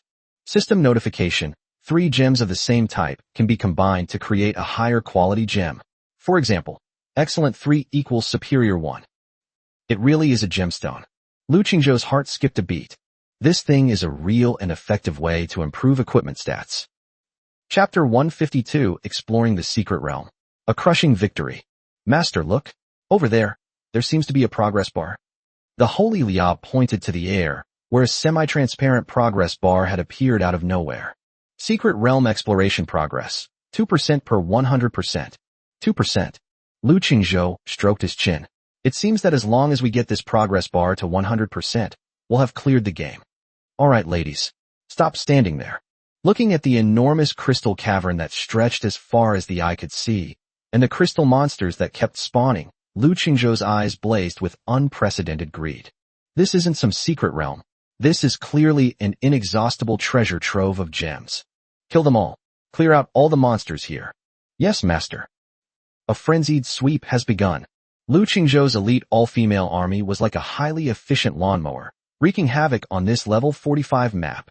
S-rank Paladin Catherine, wielding an epic-grade shield, stands at the very front. Her pure white, yet borderline, silver armor radiated a sacred glow under the reflection of the crystal. Any monster's attack feels like a tickle to her. The SS-ranked Irene, Yao Yao, Hekina, Vera, and Su Li are like 5 killing gods. Eileen's moon goddess judgment is a precise, one-shot kill. Yao Yao and Hekina, like 2 deadly ghosts, moved freely through the monsters, their blades flashing and blood flying everywhere. Su Li's Illusion Domain and Vera's Thornflower Sea are practically bug-like crowd control abilities, preventing the monsters from even getting close. And those 10 newly promoted, high-rank elf mages are the most terrifying humanoid turrets. The colorful magical light never stopped. Boom, boom, boom. The entire cave was filled with deafening explosions. As for the 2 sheep-wet nurses wearing white wool skirts and swaying their buttocks, they became nothing more than mascots. All they need to do is follow behind the SS-rank holy healer, Lia, and occasionally cast a small healing spell on the sisters charging into battle. Bite, bite, bite. As monsters fell in droves, the crisp sound of gems falling was more beautiful than the most wonderful music in the world. Ding. You have obtained 2-star power gem of excellent quality. Ding. You have obtained excellent quality constitution gem 3. Ding. You have obtained 1 excellent quality intelligence gem. Lu Qingzhou followed at the back of the group, picking up gems until his hands were almost sore. Ha! Awesome. So awesome. He looked at the mountain of colorful gems piled up in his backpack and grinned from ear to ear. He casually pulled out 3 excellent quality agility gems, and with a thought. Synthesis. Buzz. A flash of light. A gemstone, emitting a faint blue glow and clearly of significantly higher quality, appeared in his hand. High-quality agility gem, plus 10 agility. And so, Lu Chengzhou led his elite all-female army and swept through the enemy lines. Wherever it goes, not a blade of grass grows. They slaughtered all the crystal monsters on the first floor. When they arrived at the end of the first floor, in front of the huge crystal portal that emitted spatial fluctuations, the progress bar in midair finally stopped. Secret Realm Exploration Progress, 35% per 100%. Phew, only 35%. Looking at the progress bar that was still far from being completed, Lu Qingzhou was not disappointed at all. On the contrary, he became even more excited. It seems there are still many good things in this secret realm. With a wave of his hand, he was the first to step into the crystal portal filled with the unknown and allure. Wives, keep up. Second floor. We're coming. Lu Qingzhou waved his hand and was the first to step into the crystal portal filled with the unknown and temptation. Buzz. A slight spatial fluctuation flashed by, and the scene before our eyes instantly changed. Wow. Master, it's so dark here. As soon as she landed, the cat-eared girl Yao Yao let out a seductive gasp, like a frightened kitten, and instinctively snuggled into Lu Qingzhou's arms. The second level was no longer the colorful crystal cave it had been before, but a huge underground crystal mine filled with branching paths and mazes. The light was extremely dim, with only some faintly glowing fluorescent minerals embedded in the walls providing a little illumination. A sickeningly loud, crunching sound filled the air, as if something was chewing on or in the darkness. Be careful, the monsters here seem a little different. Lu Qingzhou raised an eyebrow slightly. He could clearly sense that the number of monsters on the second level was at least twice that of the first level. And, roar! The words had barely left his mouth. From around the corner, not far ahead, 7 or 8, level 45 crystal golems, elite, each over 3 meters tall and made entirely of hard obsidian, suddenly charged out. With heavy steps, like several humanoid tanks, they launched a ferocious charge towards the crowd. Behind them, a dozen or so crystal whisperers, elite, also level 45 and wielding crystal staffs, emerged from the darkness. As soon as they appeared, they all raised their staffs in unison. Buzz! A dozen or so icy blue rays, filled with bone-chilling cold, shot out like sharp swords, their target. None other than the 2 sheep nurses in the back row of the group, wearing white wool skirts and swaying their buttocks. Holy crap! They can even use focus fire. Lu Qingzhou found it amusing. That guy actually has some brains. Know to cut off the healer in the back row first. Lia, activate your shield. Yes, master. The holy and noble SS rank healer, Lia, didn't even think twice before waving her staff. Divine protection. A golden shield instantly enveloped the 2 sheep nurses who were terrified, their pale faces pale, and their snow-white buttocks forgotten to wag. Chapter 153. Everyone is flashing with golden light. Experience points are skyrocketing. Clang, clang, clang. More than a dozen icy blue rays slammed into the shield, splashing up golden ripples. Meanwhile, the 7 or 8 thick-skinned crystal golems had already rushed up to them. Ignoring the S-rank paladin Catherine who was blocking the way, they actually took a detour and swung their huge crystal fists at the 2 frozen sheep nurses. Still playing the feint, Lu Qingzhou was completely shocked. This is a level 45 elite monster? This level of intelligence is almost on par with that swindler Xiao Tian. Master, be careful.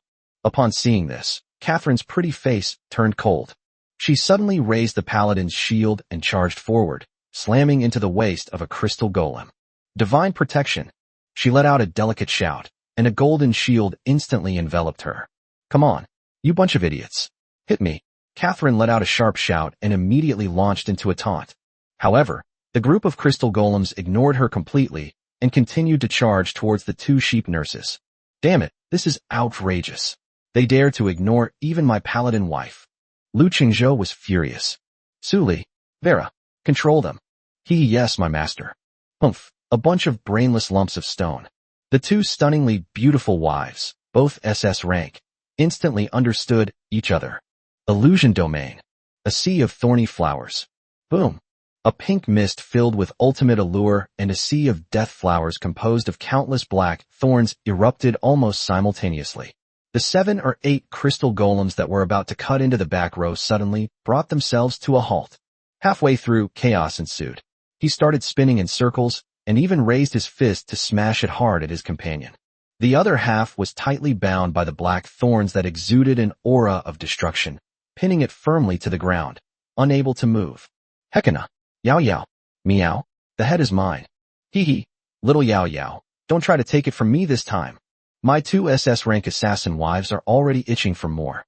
Without even needing Lu Qingzhou's command, they instantly transformed into two deadly ghostly figures, bypassing the stone men in the front row, and like two black lightning bolts, directly charged into the group of crystal whisperers in the back row who were still casting. A deadly backstab. Black Panther strikes. Uft, uft. Reduced by 9500. Critical hit. Reduced by 9820. Critical hit. The damage numbers were terrifying, exploding instantly. These level 45 elite mages didn't even get to use their second skill before being thoroughly ravaged by their two SS level wives, who were as fierce as wolves. Their flamboyant black silk armor gleamed with a deadly cold light under the reflection of the crystal. Those two long, snow-white legs, encased in black stockings, would inevitably take the life of a fragile mage with every lift and fall. The scene was nothing short of a brutal killing spree filled with violence and a borderline aesthetic. Mage squad, what are you all standing there for? Blast those broken rocks to smithereens. Yes, master. The 10 newly promoted, high-rank elf mages, girls finally realized what was happening. They all raised their crystal staffs in unison. Arcane missiles. Frost arrow. Wind blade technique. Boom, boom, boom. A devastating torrent of magic has descended once more. The 7 or 8 crystal golems that were held in place and unable to move were instantly engulfed by colorful magical light. Ding. You have killed a level 45 crystal golem, elite. Ding. You have killed 15 level 45 crystal whisperer, elite. Ding. You have obtained 23 level 45 elite monster corpses. Ding. You have obtained excellent quality power gem 5. Ding. You have obtained excellent quality intelligence gem 8. Ding. You have obtained rare quality constitution gem 1. Ha! That was awesome. Lu Qingzhou looked at the corpses scattered on the ground and the glittering gems, his mouth almost twisted into a grin. Secret realm exploration progress. 35%, 72%. Let's go. Next one. After navigating the second level of the mine maze, Lu Qingzhou, accompanied by his luxurious army of women, finally arrived at the entrance to the third level. As soon as I stepped into the portal, a surge of pure energy, several times more concentrated than before, rushed towards me. The view before me suddenly became clear. This place is actually an enormous underground palace, entirely constructed of 7-colored crystal. Above the dome, countless head-sized magic crystal stones emitted a soft light, illuminating the entire palace like a fairyland. In the center of the palace, there stood at least 100 even larger, level 45 elite crystal guardians, and level 45 elite crystal archers, their bodies radiating a terrifying aura. They were like a well-trained army, completely blocking the way to the next level. They're all elite monsters. Looking at this luxurious lineup of defenders, Lu Qingzhou felt no fear whatsoever. Instead, he was trembling with excitement. Isn't this just a bunch of living, breathing experience boosters and gem gift packs? Catherine, push her up. Leah, sheep nurse, maximize my milk supply. Eileen, mage squad, unleash indiscriminate fire. Yao Yao, Hekina, Suli, Vera, go all out. Slaughter them. Yes, master. At a single command, the entire elite all-female army instantly transformed into a highly efficient war machine. Divine protection. For my master. Catherine, the S-rank paladin, was the first to charge forward, wielding her epic-level shield. Her pure white, yet borderline, silver armor radiated a sacred glow under the reflection of the crystal. Boom, boom, boom. Countless arrows and crystal spikes rained down on her shield, but they couldn't even make her take a single step back. Behind her, 5 towering tree-man guards, each as tall as a small mountain, roared deafeningly, forming an unbreakable wall of size. Holy light shines everywhere. Meow meow, healing spell. The SS rank holy healer Leah, and those 2 sheep healers with swaying butts, spared no effort in using their magic. Golden beams of holy light and emerald green healing springs rained down on the front row as if they were free, keeping their health bars at their healthiest at all times. Meanwhile, the ranged units led by Eileen went straight into turret mode. Moon Goddess Judgment. Arcane Torrent. Rumble. The devastating magic and rain of arrows instantly engulfed the hundreds of elite monsters in a dazzling array of colors. The entire crystal palace trembled violently, as if it were about to collapse at any moment. Bite, bite, bite. A series of system notification sounds and golden light from the upgrade flashed like fireworks, flooding the screen of the team. Ding. Congratulations. Your level has increased to 43. Ding. Your hero Moon Goddess Irene has reached level 38. Ding. Your hero Saintess of Life, Leah, has reached level 38. Ding. Your hero Shadow Overlord Hekina has reached level 39. Ding. Your hero Nine-Tailed Celestial Fox Su Li has reached level 39. Ding. Your hero Queen of Thorns and Roses, Vera, has reached level 39. Ding. Your hero Shadow Cat Girl Yao Yao has reached level 39. Ding. Your hero Holy Knight Catherine has reached level 38. Ding. Your unit, High Elf Mage, has reached level 35. Ding. Your Sheep Nanny unit has reached level 30. Chapter 154. It's all about the black stockings. The damage is off the charts. Boom.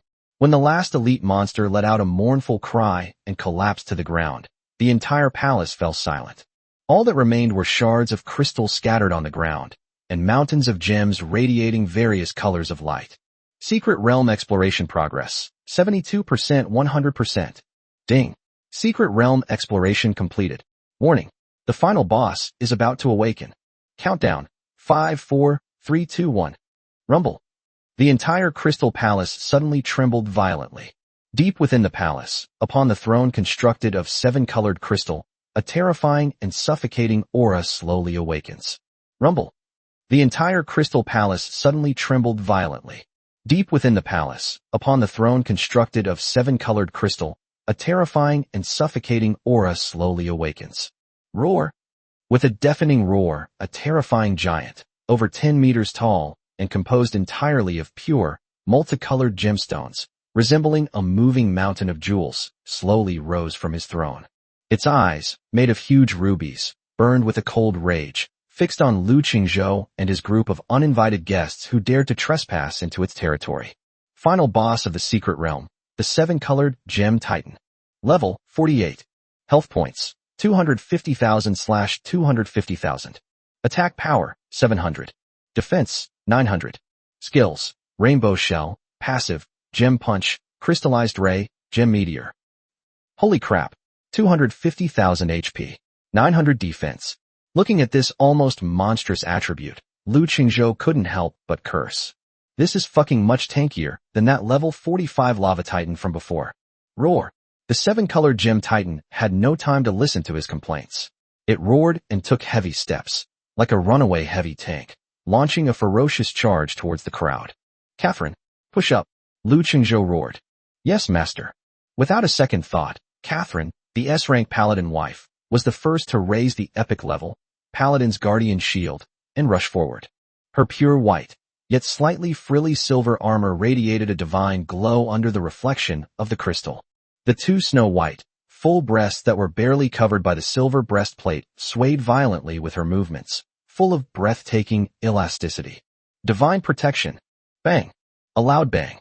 The Gem Titan's fist, as big as a casserole dish, slammed heavily onto Catherine's shield. Reduced by 1850. A terrifying damage number appeared above Catherine's head. Her health bar, which was worth thousands, evaporated significantly in an instant. He was sent flying backward like a cannonball, carving a long furrow in the hard crystal ground. The damage is that high. Lu Qingzhou was completely dumbfounded. My S-rank, divine armored paladin wife couldn't even withstand a single punch. Master, I'm alright. Catherine rolled over and got up, a trickle of blood spilling from the corner of her mouth, but her eyes, as pure as sapphires, were filled with determination and fighting spirit. Leah, sheep nurse, fill her blood up. Lu Qingzhou immediately gave the order. Holy light shines everywhere. Meow, healing spell. The SS rank holy healer Leah, and the two sheep healers with swaying butts immediately brandished their staffs. Golden beams of holy light and emerald green healing springs rained down on Catherine, as if they were free. Add 1,000. Add 150. Add 145. Catherine's health bar instantly recovered by more than half. Mage Squad. Focus fire. Lu Qingzhou gave another order. Arcane missiles. Frost arrow. Wind blade technique. Tintal, Blue-haired female mages, dressed in blue robes with extremely high slits, raised their crystal staffs in unison. Boom, boom, boom. A devastating torrent of magic instantly engulfed the Gem Titan. However, something happened that left everyone speechless. Reduced by 1. Magic immunity. Reduced by 1. Magic immunity. Reduced by 1. Magic immunity. A series of damage numbers that forcibly reduced the boss's health appeared above the boss's head. Magic exemption? The mage squad was dumbfounded. Don't panic. Just then, the innocent yet alluring sound of the clip from the little fox spirit, Su Li, rang out. Look closely, it has a layer of 7-colored light on it. That must be a magical shield. Once we break it, it'll be completely at our mercy. Upon closer inspection, everyone saw that the Gem Titan was indeed enveloped in a faint, iridescent halo. So it was just wearing a turtle shell. Lu Qingzhou understood instantly. Mage squad. Ceasefire. Conserve mana. Yao Yao. Hekina. You too. Go up there and scratch that turtle shell off. Yes, master. Meow. It's finally my turn. My 2 SS rank assassin wives are already itching for more. Without even needing Lu Qingzhou's orders, they instantly transformed into 2 deadly ghostly figures, one on the left and one on the right, directly attacking the Gem Titan. Their flamboyant black silk armor gleamed with a deadly cold light under the reflection of the crystal. Those 2 long, snow-white legs, encased in black stockings, exuded an explosive sense of power with every lift and fall. A deadly backstab. Black Panther strikes. Uft, uft. Reduced by 1850. Armor penetration. Reduced by 1920. Armor penetration. As expected of an SS rank physical assassin, even against a terrifying 700 points of defense, he can still deal tons of damage. Chapter 155 Reward. Epic Blueprint. Gem Workshop. Roar. The Gem Titan was utterly enraged. It suddenly turned around, and from its huge ruby eyes shot out 2 crystallized rays filled with destructive power. You can't hit it. Yao Yao and Hekina moved like ghosts through the sky full of rays, and even had time to make a face at the boss. Their SS-level passive skills, Cat's Grace and Shadow Step, are simply the bane of these clumsy bosses. Well done. Keep it up. Lu Qingzhou watched from behind, his blood boiling with excitement. Vera, Su Li, don't just stand around. Apply debuffs to me. Yes, master. Little stone, come play with your big sister. Vera, a sexy mature woman with thorns all over her body, and Su Li, a bewitching 9-tailed celestial fox, also made their move at the same time. Entangled in thorns. Curse of Pain. Although they are immune to magic damage, control and debuff skills are still effective. In an instant, the entire battlefield became a personal showcase for Lu Qingzhou's wives. Catherine was in the front taking the brunt, while Lia and the sheep nurse were frantically healing from behind. Yao Yao and Hekina, like 2 deadly lightning bolts, frantically scraped the boss's body. Su Li and Vera, on the other hand, threw all sorts of control and debuff skills at the boss like they were free. The boss's health bar is dropping rapidly at a speed visible to the naked eye. 80%, 60%, 50%. Ding. 7-colored Gem Titan has fallen below 50% health, entering Phase 2. Roar. A deafening roar echoed throughout the entire palace. The Gem Titan slammed its fist into the ground, shattering its rainbow-colored, magic immunity shell. Immediately afterwards, a magical wave several times more terrifying than before swept across the entire battlefield from its center. Oh no, it's about to enlarge. Lu Qingzhou's pupils suddenly contracted. Lia, activate invincibility. God's blessing. Buzz. A golden pillar of light, filled with a sacred aura, descended from the sky. A nearly tangible golden light shone from all the elven girls. 5 seconds. Invincible. Almost at the same time, the Gem Titan's terrifying ultimate ability arrived. Gemstone Meteorite. Rumble. The entire crystal palace trembled violently. Countless head-sized gem meteorites, burning with 7-colored flames, rained down from the sky, indiscriminately bombarding the entire battlefield. However, when it hit the golden shields of the elven girls, it only caused ripples. Damn it, you scared the hell out of me. Lu Qingzhou wiped the cold sweat from his forehead. Now, Mage Squad, let's get them down on their knees. Yes, master. 10 long-awaited, blue-haired, long-legged female mages finally had a chance to prove themselves. Arcane Torrent. Boom, boom, boom. A devastating torrent of magic instantly engulfed the Gem Titan, who had just unleashed its ultimate attack and was in a weakened state. Reduces damage by 2055. Magic vulnerability. Reduced by 2182. Magic vulnerability. A terrifying string of damage numbers flooded the screen like a waterfall. That arrogant level 48 boss's health bar was dropping like a flood. 20%. 10%. Ding. 7-colored gem titan has entered berserk mode as its health has fallen below 10%. Roar. It let out a defiant roar, raised its massive stone fist, and prepared for its final, desperate struggle. However, how could Lu Qingzhou possibly give it that chance? Want to turn the tables? Have you even asked the hammer in my hand? Lu Qingzhou's figure instantly merged with the dragon baby, Xiaozi, perched on his shoulder. Boom. Dragon god form. Descend. With a sudden flap of his purple dragon wings, Lu Qingzhou's figure appeared above the gem titan's head as if by teleportation. Die. He raised the storm hammer, which was wreathed in thunder and storm, high in his hand, and slammed it down. Primordial dragon breath. Rumble. A purple beam of light, filled with destructive power, instantly engulfed the boss. Reduced by 85,500. Critical hit, penetration. The arrogant level 48 boss didn't even have time to let out a scream before its massive, mountain-like body exploded. It transformed into countless colorful crystal shards. Ding. Congratulations.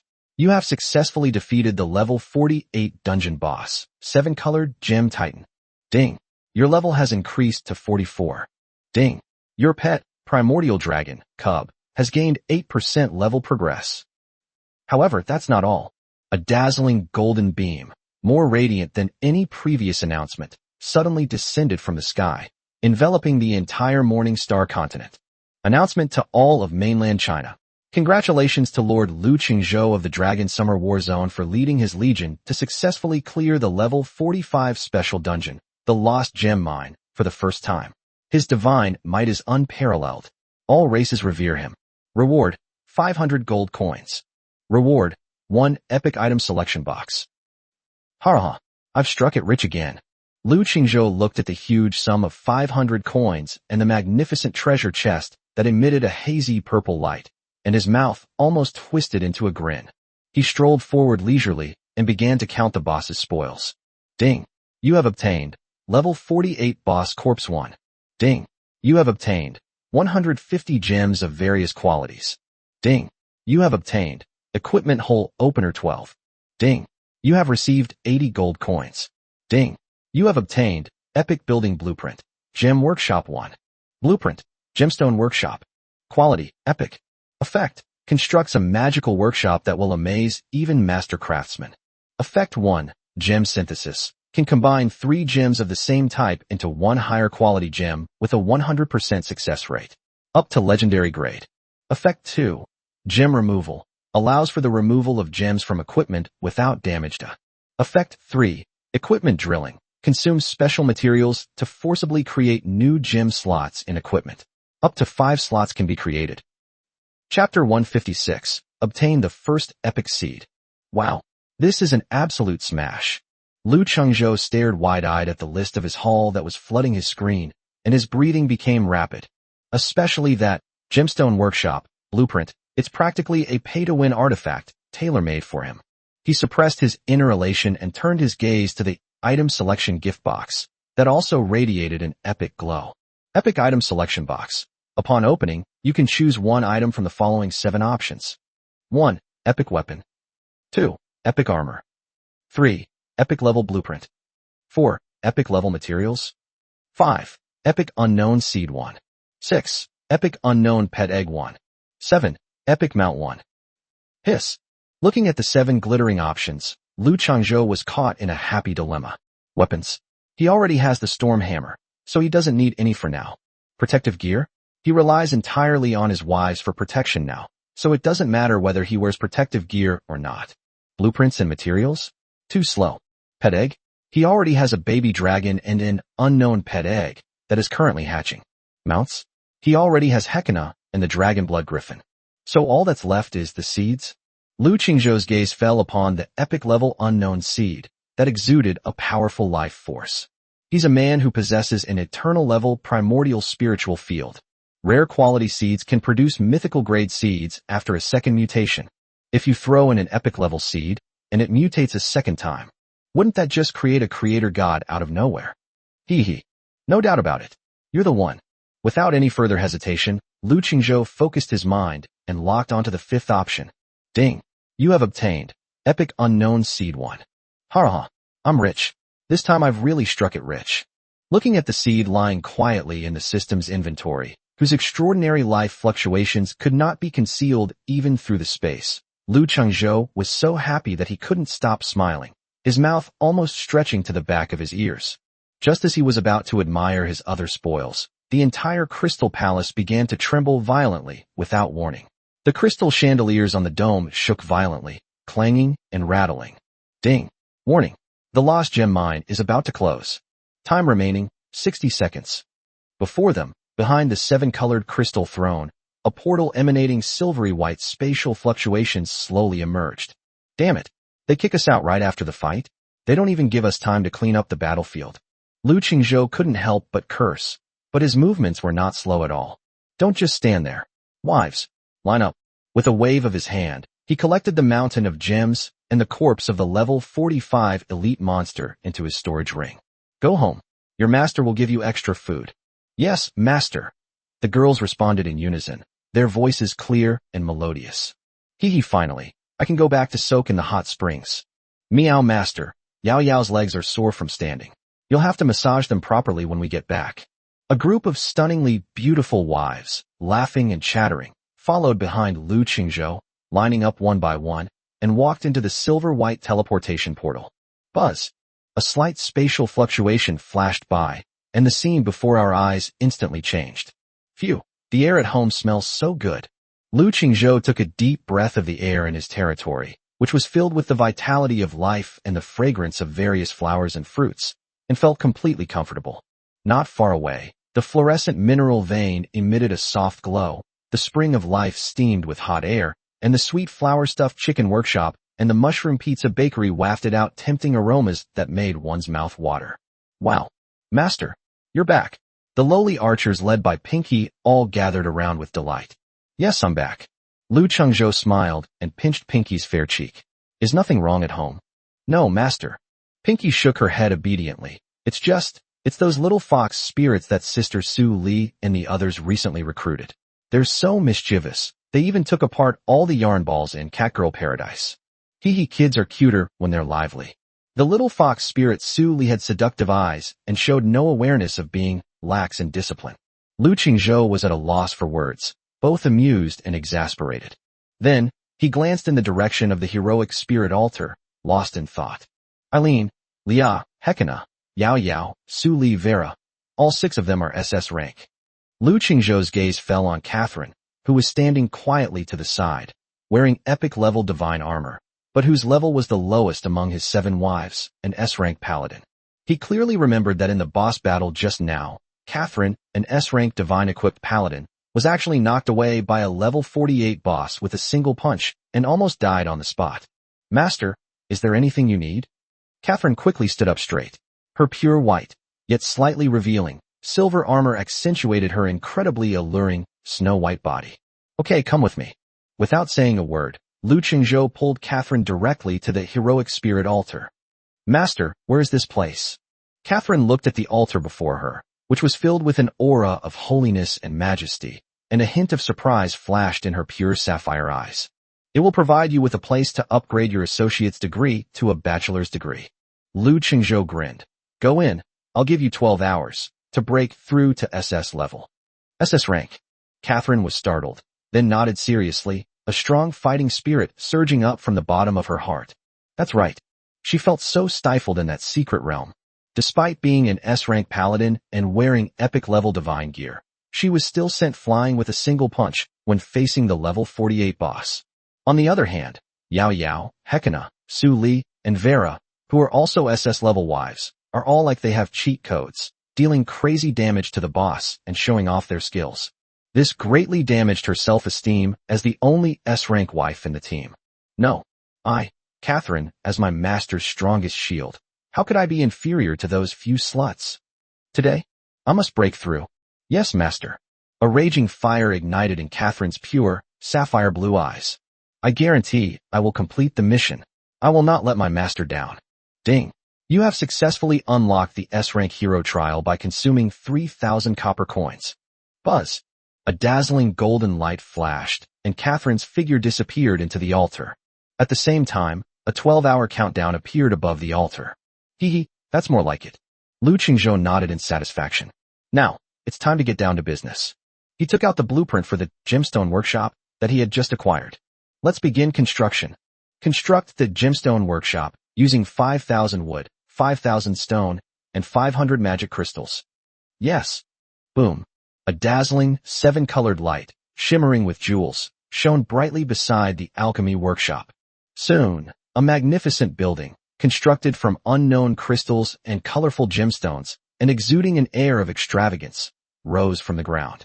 Ding! Congratulations! You have successfully built the epic building gemstone workshop. Chapter 157 The 5-Hole Divine Hammer. A +15 divine weapon is born. Lu Qingzhou strode inside and saw a finely crafted workbench made of 7-colored crystal in the very center of the workshop. He opened the workshop interface and took a look. Level 1 Gem Workshop. Gem Synthesis. Fee 100 copper coins / time. Gem Removal. Fee 100 copper coins / time. Equipment Drilling. Fee 1,000 copper coins / time. 100% success rate. 100 copper coins per time? That's a ripoff. Lu Qingzhou pursed his lips and directly opened the upgrade interface. Upgrade to level 2. 2,000 wood, 2,000 stone. Crafting cost reduced to 90 copper coins / time. Upgrade to level 3. 3,000 wood. Unlocks Lucky Synthesis, with a 1% chance to obtain an additional gem of the same quality. Is there even a question? Just max it out. Lu Qingzhou is now wealthy and powerful, and has plenty of confidence. He threw all the resources piled up in the warehouse into it. Ding. Your gemstone workshop has been upgraded to level 2. Ding. Your gemstone workshop has been upgraded to level 3. Ding. Your gemstone workshop has been upgraded to level 6. Notification. The current territory level cap has been reached. A series of upgrade lights exploded like fireworks. As the light faded, the already incredibly luxurious gem workshop became even more dazzling. Level 6 Gem Workshop. Gem Synthesis. 10 copper coins per attempt. 5% chance to obtain an additional gem of the same quality. Gemstone Removal. 10 copper coins per transaction. 100% damage free. Equipment Drilling. 100 copper coins fee per attempt. 100% success rate. Haha, this is much cheaper. Lu Qingzhou nodded in satisfaction and then waved his hand. He dumped all the colorful gems that had piled up in his storage ring onto the craftsman's table. Open and close. Lu Qingzhou grabbed 3 excellent quality power gems and threw them directly into the synthesis slot. Buzz. A flash of light. Ding. Synthesis successful. You have obtained 1 excellent quality power gem. Again. Ding. Synthesis successful. You have obtained 1 excellent agility gem. Ding. 10% chance triggered. You have gained an additional 1 excellent agility gem. Holy crap. A double yoke? Lu Qingzhou's interest was instantly piqued. For the next half hour, he was like a gambler addicted to a merge game, frantically merging 3 into 1 in the workshop. Ding. Synthesis successful. You have obtained rare quality constitution gem 1. Ding. Synthesis successful. You have obtained 1 rare intelligence gem. Ding. Ding. Ding. The crisp, pleasant system notification sounds echoed throughout the spacious workshop, each one accompanied by the shimmering light of gemstones. When he combined the last 3 rare quality gems, a dazzling purple light suddenly shone. Ding. Synthesis successful. You have obtained 1 epic quality all-attribute gem. Epic quality all-attribute gem. Strength +50, agility +50, constitution +50, spirit +50. When equipped, you will be surrounded by an eternal epic aura. Ha! That was awesome. Looking at the epic gem in his hand, which was shrouded in deep purple light and seemed to have nebulae flowing inside, Lu Qingzhou couldn't stop smiling and excitedly clenched his fist. He tallied up his spoils. In just half an hour, he had synthesized 3 epic-level gems, 10 rare-level gems, and more than 30 fine-level gems. This is a huge windfall. It's like getting rich overnight. Next, Lu Chengzhou rubbed his hands together, his eyes sharpening. He lined up 12 gleaming silver equipment hole openers, their cold metallic sheen revealing extraordinary craftsmanship. Make a hole for my precious thing first. Without hesitation, he solemnly placed the storm hammer, which was wrapped in wind and thunder patterns and occasionally emitted tiny arcs of electricity, on the special fixture on the craftsman's table. Ding. Consume 1 equipment socket opener to open a new socket for the storm hammer? Yes. Ding. Drilling successful. Storm hammer slot increased by 1. Again. Hit him hard. Ding. Drilling successful. Storm hammer slot increased by 1. Ding. Drilling successful. This equipment has reached its maximum capacity. 5 holes. Ha! The 5-hole divine hammer. Are you scared yet? Looking at the epic warhammer with 5 holes, Lu Chengzhou didn't hesitate and immediately socketed 3 epic quality all-attribute gems and 2 rare quality power gems into it. Buzz. The moment the last gem was put back in place, the entire warhammer emitted a deep rumble. The originally bluish-purple hammer body instantly burst into dazzling 5-colored light. The power of wind and thunder surged, and fine lightning coiled and danced like dragons and snakes. The powerful energy fluctuations distorted the surrounding air. The numbers on the equipment attribute panel jumped wildly, finally settling at an astonishing height. Awesome. That's fucking awesome.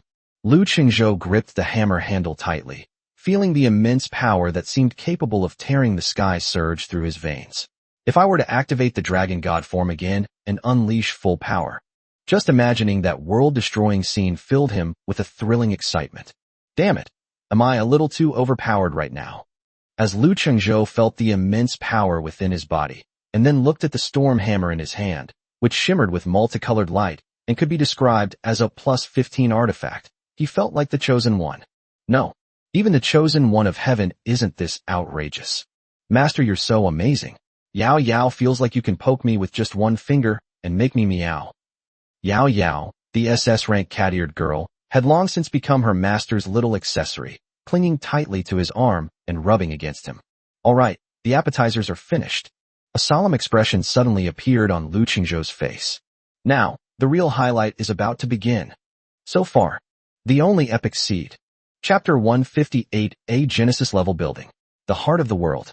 When Lu Chengzhou took out the epic seed, he seemed to sense some kind of invisible aura, and his wives, who were originally laughing and joking, instantly fell silent. Admiration and curiosity filled their beautiful eyes, and their gazes were all focused on Lu Chengzhou. Lu Chengzhou walked slowly toward the elf storage locker, a perfect blend of nature and art, with a solemn expression. He took a deep breath and took out a fruit that shimmered with golden light from the cabinet. These are the lucky fruits I harvested yesterday while farming. Immediately afterwards, the storage ring between his fingers began to glow faintly. The unique, epic-level unknown seed, radiating a powerful life force, was prominently displayed in his palm. Master, do you want to plant this?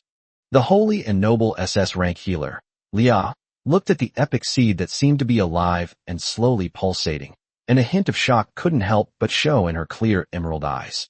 The energy contained in this seed was more terrifying than anything she had ever seen. That's right. Lu Chengzhou grinned. However, before planting, we need to have a blessing ceremony first. He waved the golden, lucky fruit in his hand, and without thinking, swallowed it whole amidst the curious gazes of his wives. A warm current instantly spread throughout his body, and Lu Chengzhou felt light and airy, as if he were being gently caressed by the hand of Lady Luck. Ding! Your cheat program has been credited. Your next random action in the next 10 minutes will be blessed by Lady Luck. Ha! Buff complete. Lu Chengzhou felt completely comfortable and his confidence soared. Holding the epic seed that exuded a powerful life force, he strode to the very center of the vast and boundless, primordial spirit field, filled with chaotic energy. Look carefully. Lu Chengzhou held up the epic seed in his hand, like an emperor about to ascend the throne, and made a Chinibu, delusional, declaration to his group of beautiful wives. Today I'll show you what a miracle is. Come on, baby. Without hesitation, he forcefully pressed this epic seed, which carried all his hopes, into the center of the primordial spirit field. The moment the seed is planted. Ding. Epic quality seed detected, undergoing divine mutation. Ding. Lucky fruit effect detected. Super boost in progress. Ding. A 1 in 10,000 chance has been triggered, resulting in a secondary divine mutation. It's here. It's really here. The cold system notification sounded in Lu Qingzhou's mind right on time. Rumble. A 7-colored pillar of light, more dazzling than ever before and filled with boundless majesty and sacred aura, suddenly shot into the sky. The entire primordial spirit field trembled violently, as if some terrifying being capable of destroying the world was about to be born. The terrifying pressure even dimmed the brilliance of the sacred elf ancient tree and the altar of 10,000 beasts, not far away. Wow! The master has grown another treasure. All the elf girls and beast-eared wives were stunned, their beautiful eyes filled with endless shock.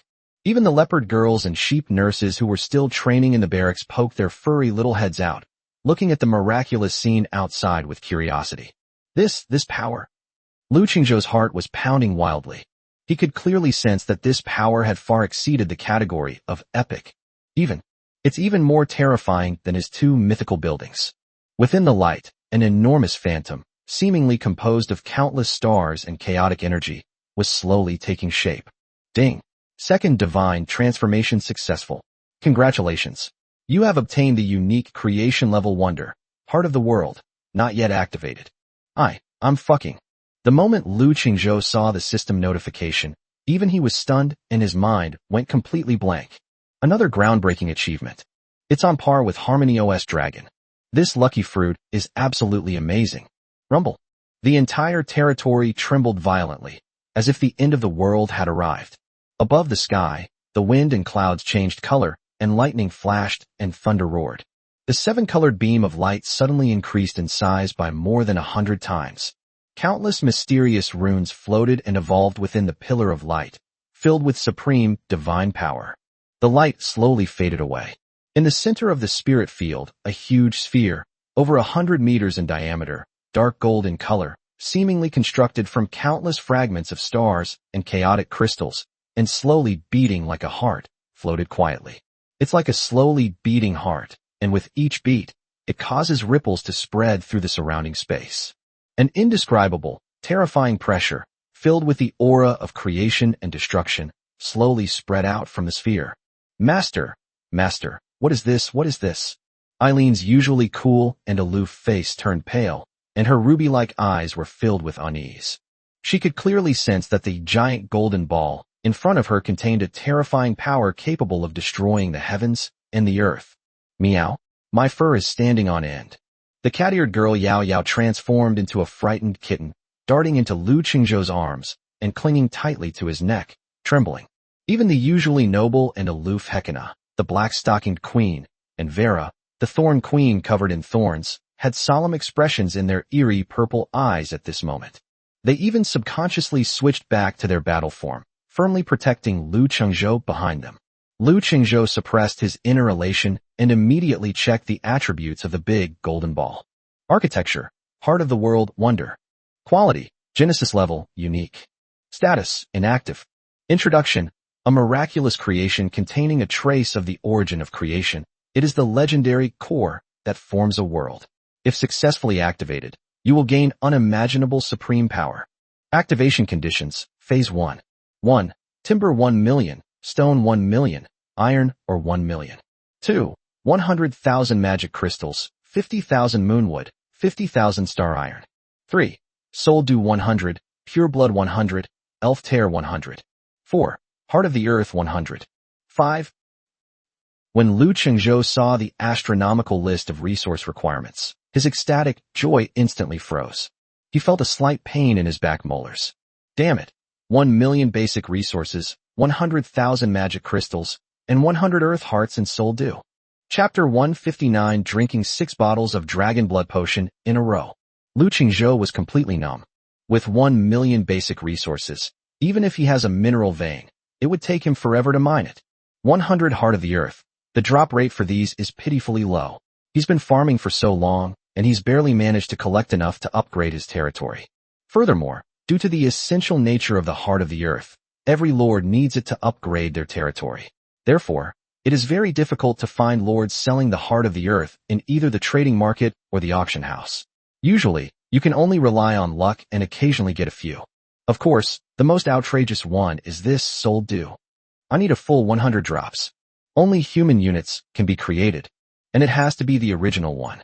Lu Qingzhou looked at the absurd description, then glanced at the single drop of soul dew in his backpack, which had just been extracted from his wife, Catherine. Damn it. Does this mean I have to find 99 more original human wives? What the hell are we going to do?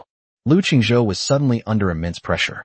He currently only has buildings for recruiting elf and orc units. He doesn't have any buildings for recruiting human units at all. Even a skilled cook can't cook without rice. Etc. Wrong. I have the forge of all races. Isn't this melting furnace of 10,000 races supposed to be able to transform races? Lu Qingzhou's eyes lit up instantly. He clearly remembered that when Catherine was first created, her race was human. Later, in order to make her attributes even better, they specially threw her into the forge of all races and transformed her into a human beast hybrid. Then on the other hand, why not just transform all the original beast-eared girls or original elves into hybrids of human beast or human elf? Lu Qingzhou slapped his thigh in excitement. Let's do it. Without saying a word, he rushed straight to the altar of 10,000 beasts, which was filled with a wild and untamed aura.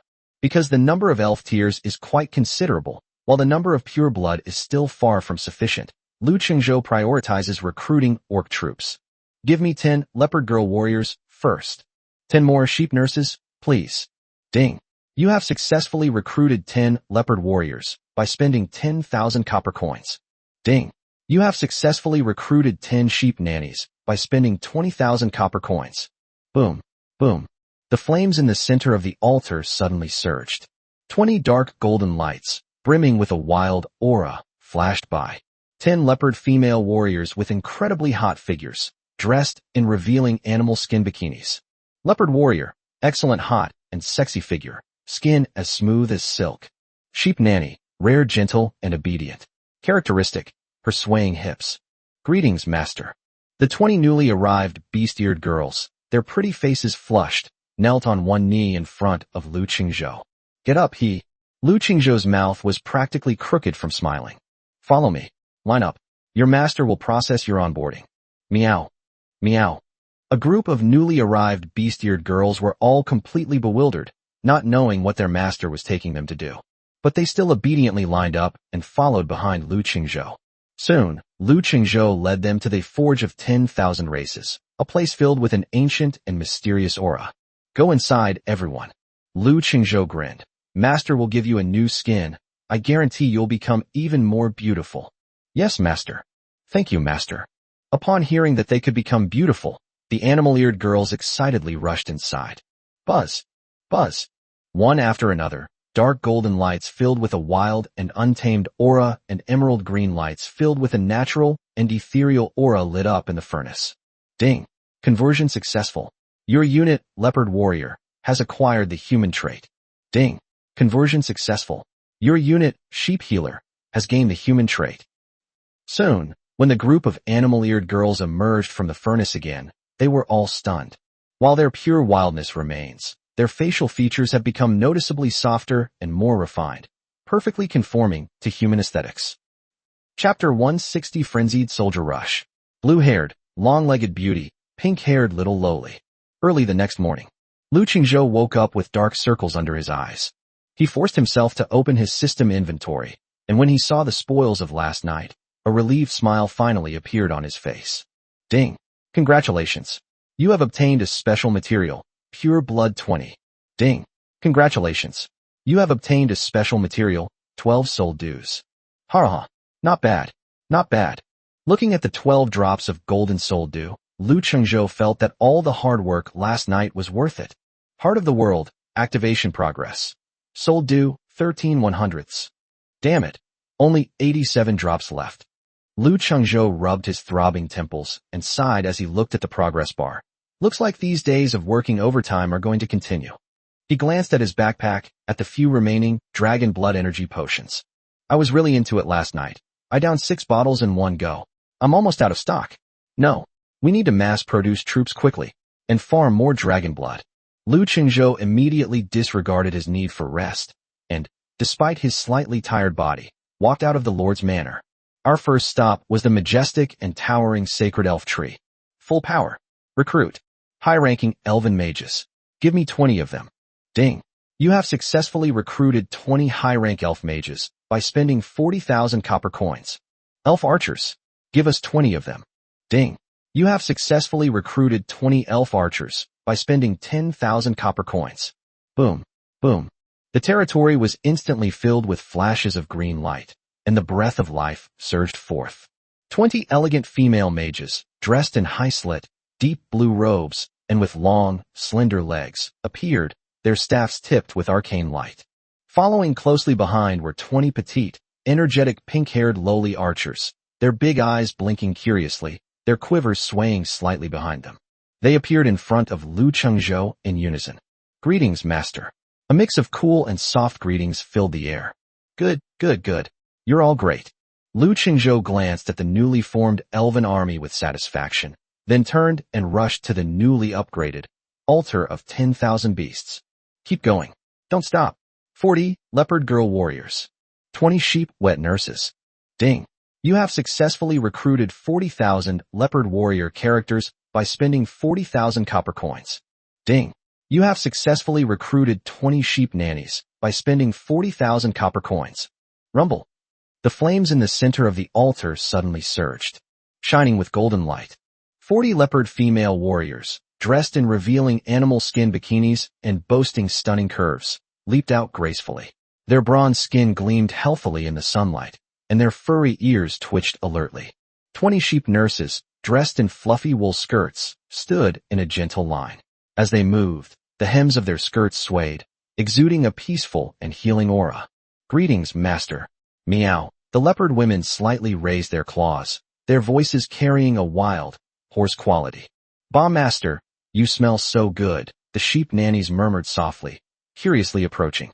In an instant, the entire territory was once again filled with the sweet cries of birds and the soft, melodious calls unique to various animal-eared girls, resembling a large-scale interactive event for adorable pets. All right, stop fooling around. Lu Chengzhou finally managed to break free from the group of enthusiastic and groping little devils. He straightened his disheveled collar, waved his hand, and displayed the majesty of a lord. Any baby who wants to be a good boy/girl for her master has to go through an onboarding process first. He grinned and led the 60 still bewildered little fairies to the forge of 10,000 races, for a formality, transforming them all into dual-race individuals. Human and beast. Holy crap, the size of this army. It's absolutely enormous. Lu Chengzhou couldn't help but swallow. Those beautiful faces and those affectionate eyes almost overwhelmed him with their tenderness. But even a sweet burden is still a burden. Lu Chengzhou suddenly snapped out of his daze. So many mouths to feed. The food supply must keep up. Let's do it.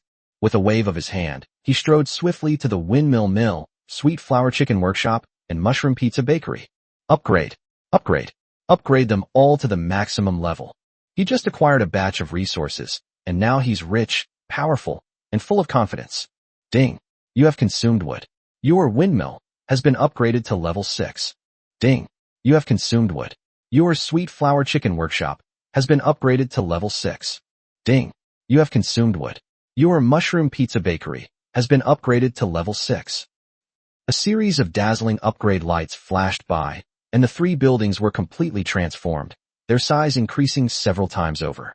Lu Chengzhou calculated that they can now produce nearly 800 units of food per day. Now there's definitely enough to eat.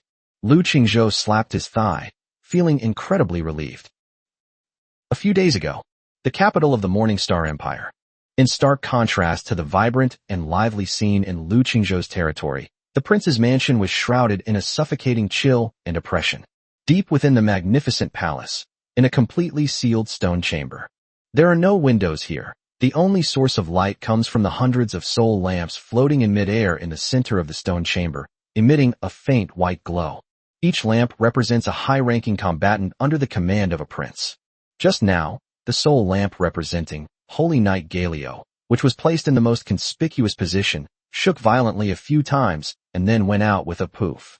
The cold wick still emitted a wisp of smoke. Clang! A crisp cracking sound echoed throughout the entire palace. Prince Morningstar, dressed in a magnificent purple gold robe and with a sinister face, suddenly smashed the wine glass made of 7-colored crystal in his hand onto the ground. Waste. Utterly useless. The prince's cold eyes burned with raging anger, and his voice seemed to be squeezed out from between his teeth. Before him stood a royal knight clad in silver armor, trembling violently, crawling and falling to his knees, not daring to lift his head even slightly. Your Highness, please calm down. Your Highness, please calm down. Calm down.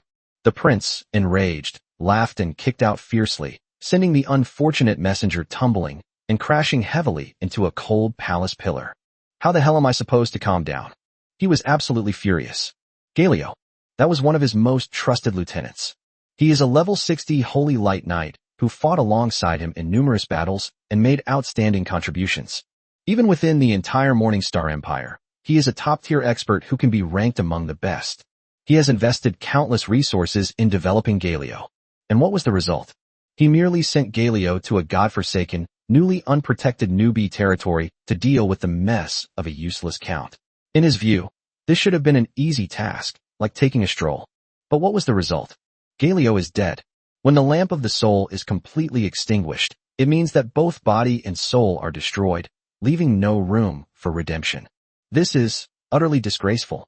Explain. The prince's chest heaved violently as he grabbed the royal knight by the collar and lifted him up, his sinister eyes fixed on him.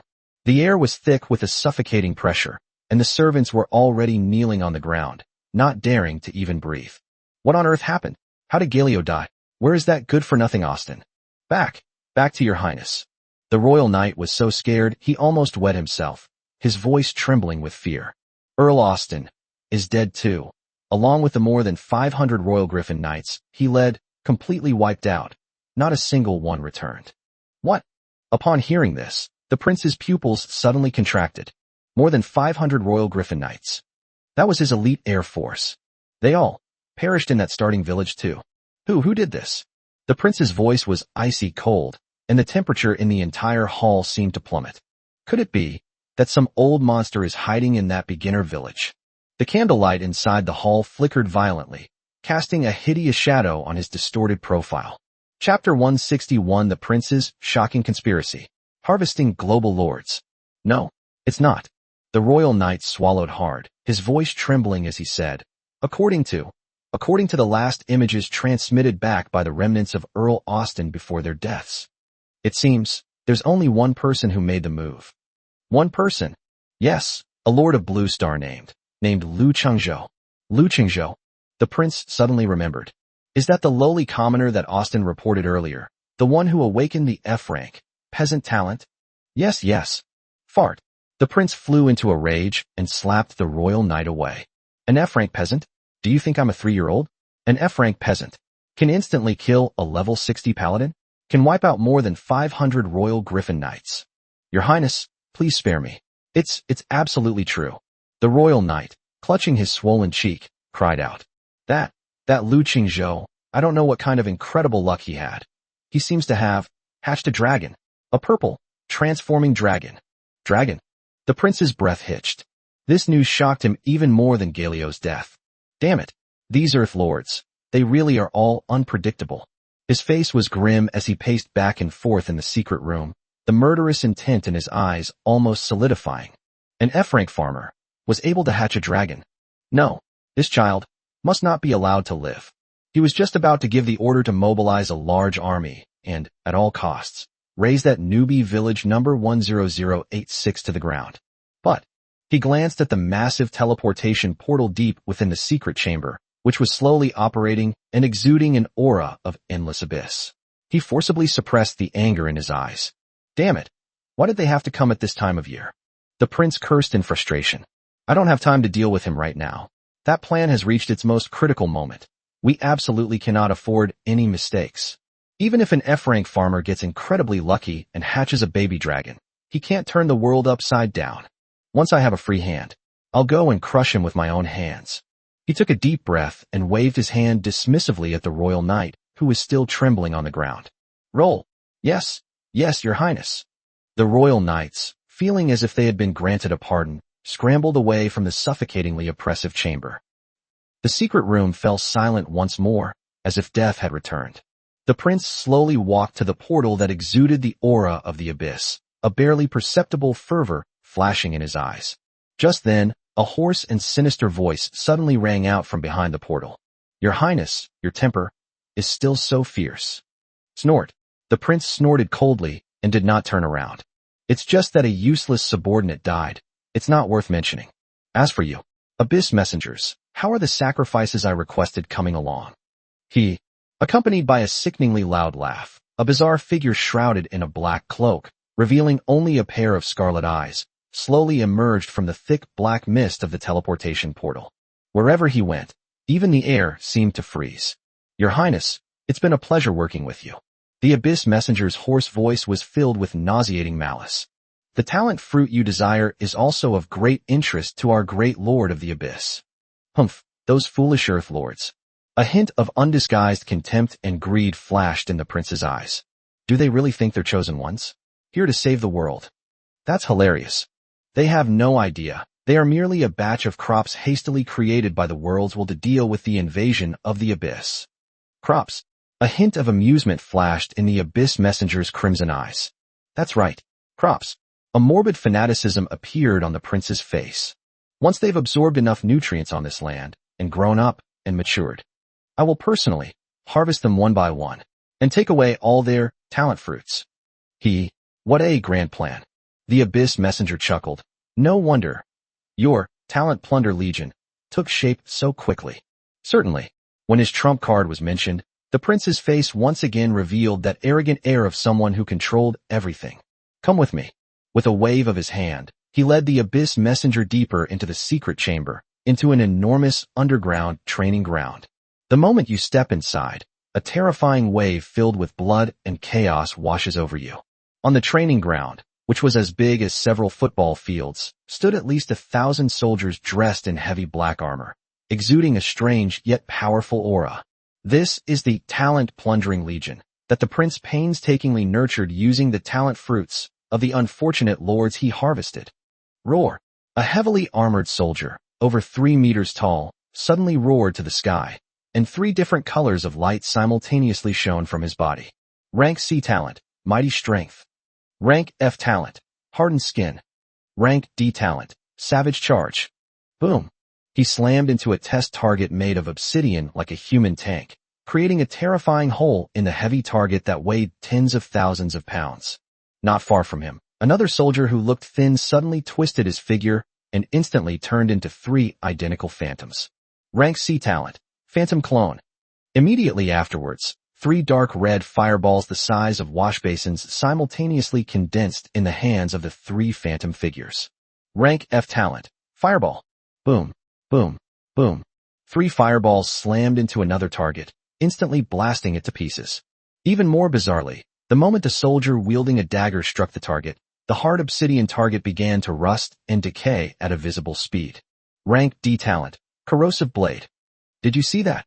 The prince spread his arms wide, as if admiring his most perfect masterpiece, his face filled with a morbid fanaticism. These are all spoils of war that I have reaped. A single F-rank talent fruit can grant one of my loyal soldiers an additional talent.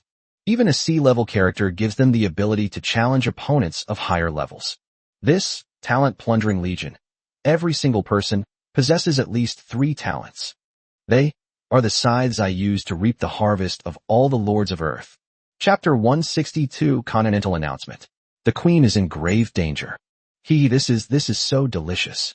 As the abyss messenger looked at the army before him, filled with chaos and eerie power, a hint of greed flashed in his crimson eyes. Your Highness, it seems, our cooperation will be very pleasant. Humph, that's for sure.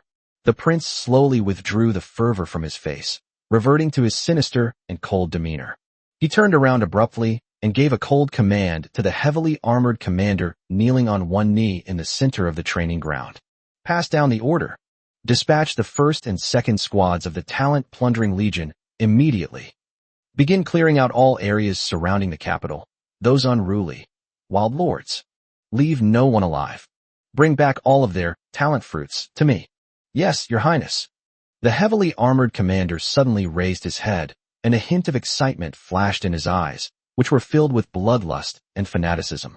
Mission accomplished. Oh right. Just as the heavy armor commander was about to step down, the prince suddenly called him back, a hint of amusement flashing in his sinister eyes. Send another team. Keep a close eye on that newbie village numbered 10086. No, there are no newbie villages anymore. Keep a close eye on that F-level farmer named Lu Qingzhou, an F-rank farmer. The heavy armor commander was slightly taken aback, clearly not taking this trash talent seriously. Humph, don't underestimate him. The prince sneered. Galio died at his hands. What? Upon hearing this, the heavily armored commander was instantly shocked.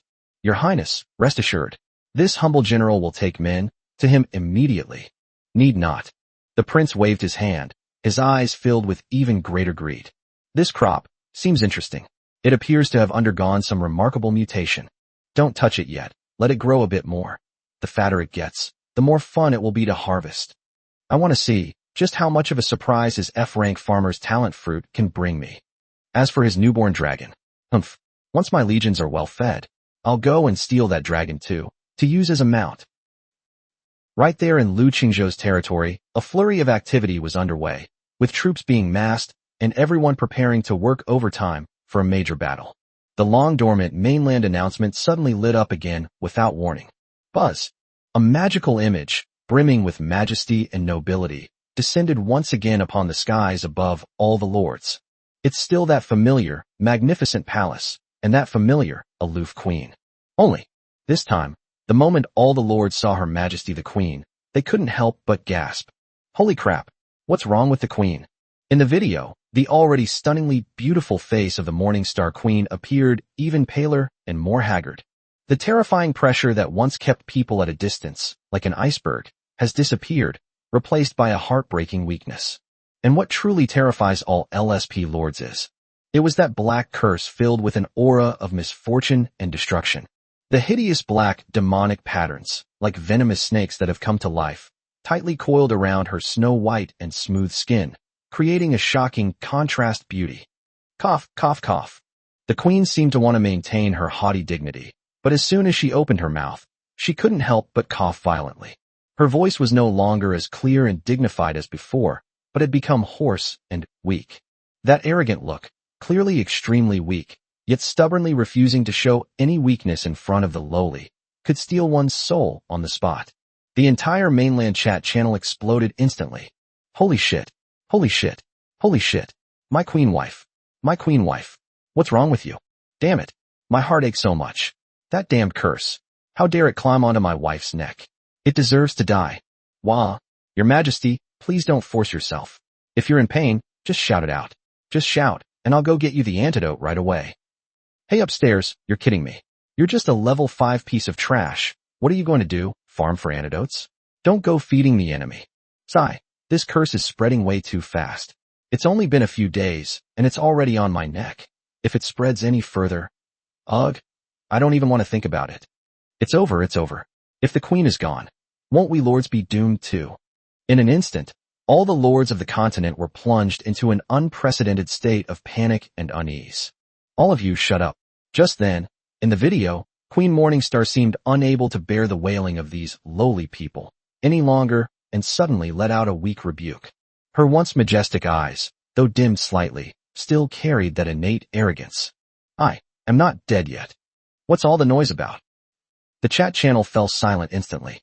All the lords could see that the queen was just putting on a brave face. Cough, cough. The queen coughed violently again. It took her a while to calm her rapid breathing. Her dim, starry eyes slowly swept over all the lords present. Her voice was cold, yet carried a hint of barely perceptible solemnity. I am here today to remind you, otherworldly lords. This world is far more dangerous than you imagine. Do you think the greatest threat is the abyss or the monsters?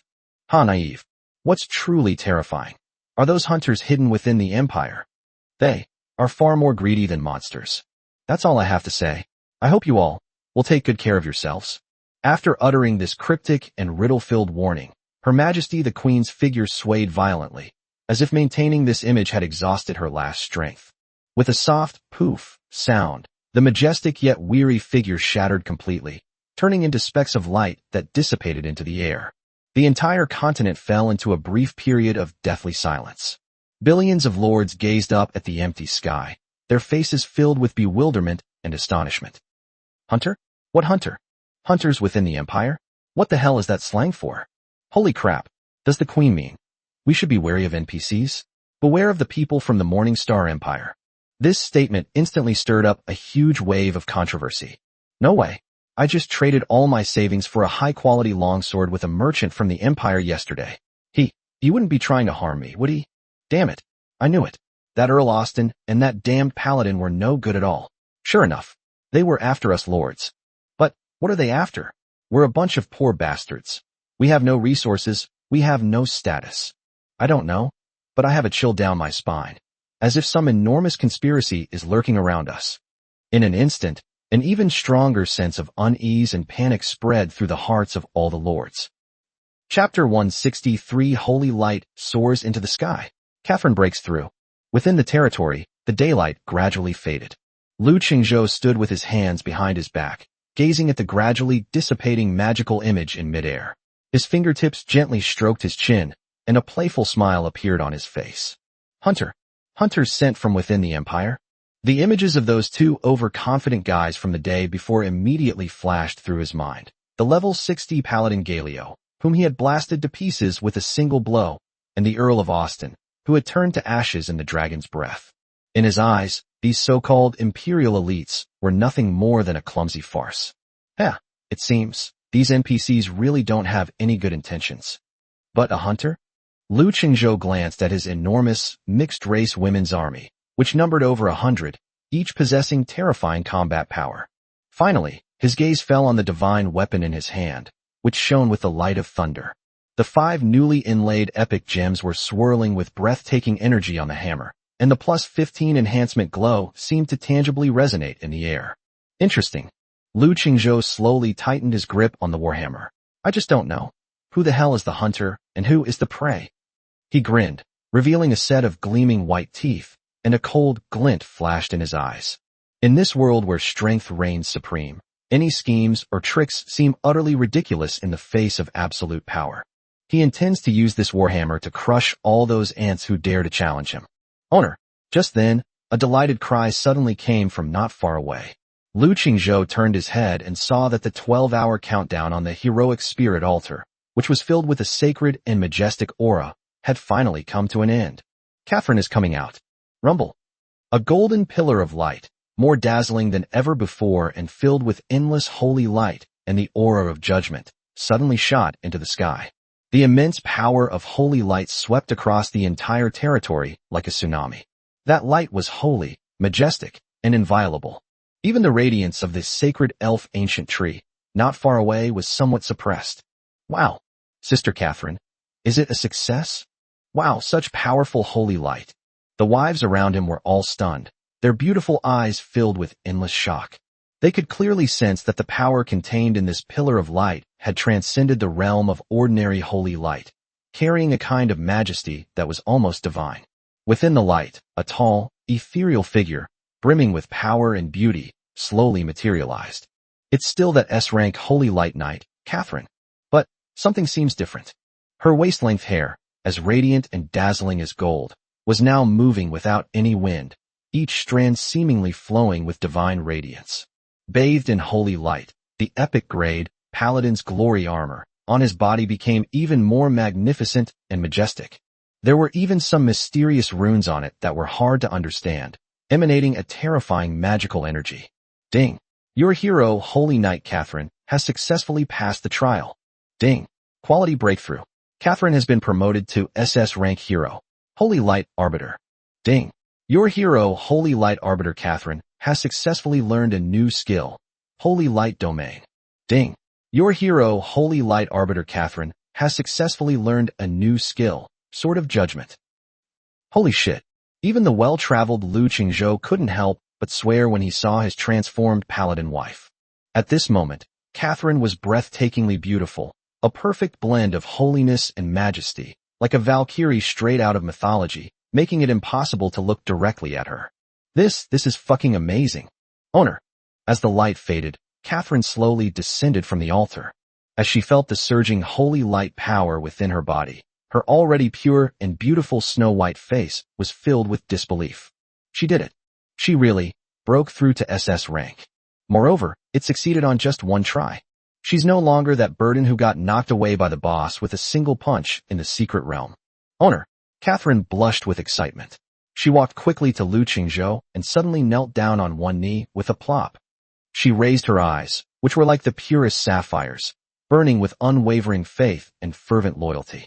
Catherine swears to follow her master to the death, to wipe out all enemies for you. Okay, get up quickly. Looking at his SS rank paladin wife, who exuded both purity and allure, Lu Qingzhou was overjoyed. He suppressed his inner turmoil and immediately opened Catherine's attribute panel. He wanted to see for himself just how powerful his SS rank paladin wife really was. Chapter 164. I've worked so hard for the territory. Lu Qingzhou opened Catherine's attribute panel. Hero. Catherine, the Holy Light Arbiter. Quality. SS tier. Unique hero. Upgradable. Race. Human, Orc hybrid. Level. 38. Health points. 15,000. Attack power. 850. Defense. 1,200. Skill 1. Holy Light Strike. Skill 2. Divine Protection. Skill 3. Loyalty. Skill 4. Holy Shield Slam. Skill 5. Holy Light Domain. SS rank new skill. Activates a domain, granting all friendly units within the domain the Holy Light Protection effect, reducing damage taken by 30% and slowly restoring their health. Skill 6. Sword of Judgment. SS tier new skill. Summons a Sword of Judgment composed of pure holy light, dealing devastating holy damage to the target. Damage is doubled against undead and demon units. Holy shit. 30% damage reduction for the entire group. And it even heals. Lu Qingzhou stared wide-eyed at this ridiculously powerful group protection skill. With this trick, wouldn't all his fragile mages and assassin wives become as tanky as oxen? Ha! Great. That's fantastic. Lu Qingzhou excitedly hugged Catherine and gave her a big kiss. Master.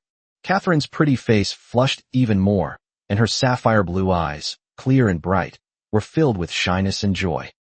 Early the next morning, when Lu Qingzhou climbed out of the large, soft bed feeling refreshed, he saw his SS rank paladin wife, Catherine, already dressed and standing prettily by the bedside. Hiss! Lu Qingzhou's gaze was instantly drawn to it. Catherine's long, golden hair, reaching her waist, was casually draped over her shoulders, and her epic paladin's armor radiated a divine glow in the morning light. Master, good morning. Seemingly sensing Lu Qingzhou's gaze, a captivating blush appeared on Catherine's pure and beautiful snow-white face. 10 minutes later, in the center of the territory, in front of that futuristic-looking, small teleportation array, Lu Qingzhou's luxury all-female army has regrouped. SS rank Holy Light Arbiter, Catherine. SS rank Moon Goddess Irene. SS rank Life Saintess Leah. SS rank Shadow Overlord Hekina. SS rank Nine-Tailed Celestial Fox, Suli. SS rank Thorn Queen Vera. SS rank Shadow Cat, Girl Yao Yao. 7 stunningly beautiful wives, all ranked SS, stood in a row. Hold your positions firmly. Lu Qingzhou waved his hand and activated the teleportation array. Target, level 40 area, Scorching Hills. Buzz. A blinding silver-white light flashed, and the figures of the 20 people instantly disappeared into the territory. Scorching Hills. The nauseating smell of sulfur still lingered in the air, and scorching steam occasionally spewed from the cracked ground. As soon as Lu Qingzhou's boots touched the scorched earth, they made a soft, sizzling sound. Today's goal is very simple. He looked around, his voice carrying clearly throughout the team. First, test Catherine's SS level combat strength. Secondly, give those new little devils some experience points. We can't let them stay at level 1 forever, or they won't have the energy to work overtime at night. Not far away, a group of little fairies dressed in beginner outfits cheered and jumped for joy upon hearing this, their ears twitching incessantly. Eileen, you guys take some men to clear out the surrounding weaklings and gain some experience. Eileen nodded gently. Catherine, come with me. Lu Qingzhou grinned and flipped over to straddle Hekina's incredibly elastic and soft back. Today let's solo the boss. Yes, master. Soon, beside that scorching lava lake, the intense heat distorted the air itself. Lu Qingzhou found his old friend from yesterday again. Level 40, two-headed lava serpent. No, not just one. It was a group. There were at least a dozen of them, densely packed together. Their massive bodies tumbled in the lava, their fiery scales reflecting a terrifying red light. Chapter 165, Is This a Mythical City? The survivors are terrified. Roar. Seemingly sensing the presence of a living person, the dozen or so two-headed, nine-headed serpents suddenly raised their ferocious heads from the lava lake, opened their blood-red mouths, and dozens of scorching magma pillars, thicker than water buckets, rained down on Lu Qingzhou. Ha! Well done. Lu Qingzhou laughed heartily. Catherine, it's up to you now. Give them a show. Let them see what a real SS rank Holy Light Arbiter looks like. Yes, master. A fierce fighting spirit instantly ignited in Catherine's pure, sapphire-like eyes. She leaped off the back of the dragon-blood griffin. Those long legs, encased in holy and dazzling, white over-the-knee stockings, drew a graceful arc in the air before crashing heavily onto the scorched earth. Holy Light Domain. Deploy. Buzz. A golden halo filled with an aura of holiness and majesty suddenly spread out from her center. Golden runes spread across the ground like living things, condensing into a huge magic array with a diameter of 100 meters. The illusory scales of judgment suspended in the center of the formation slowly rotated, and all the magma pillars that stepped into the domain were forcibly reversed, exploding into a rain of fire in front of the holy barrier. Ding! You have entered the Holy Light Realm, reducing all damage taken by 30%, regenerating 100 health points per second. Holy crap! That's amazing. Lu Qingzhou stared wide-eyed at the golden shield covering his body. Group damage reduction of 30%. And he even brought back some blood. This is practically a mobile super buff machine. Boom, boom, boom. The Hydra swarm went berserk, and a second volley followed. However, when it struck the golden holy light domain, it was like a mud ox entering the sea, only splashing up ripples before being instantly evaporated and purified. Roar! The Hydra members were completely dumbfounded. Now, in the name of Dawn, Catherine's pretty face turned cold, and she raised the Holy Light Judgment Sword, high in her hand. Accept the judgment of the Holy Light. Sword of Judgment. Rumble. High above, the winds and clouds change color. A terrifying giant sword, larger than a mountain and composed of pure holy light, suddenly tore through the sky and descended with a terrifying pressure that could incinerate everything.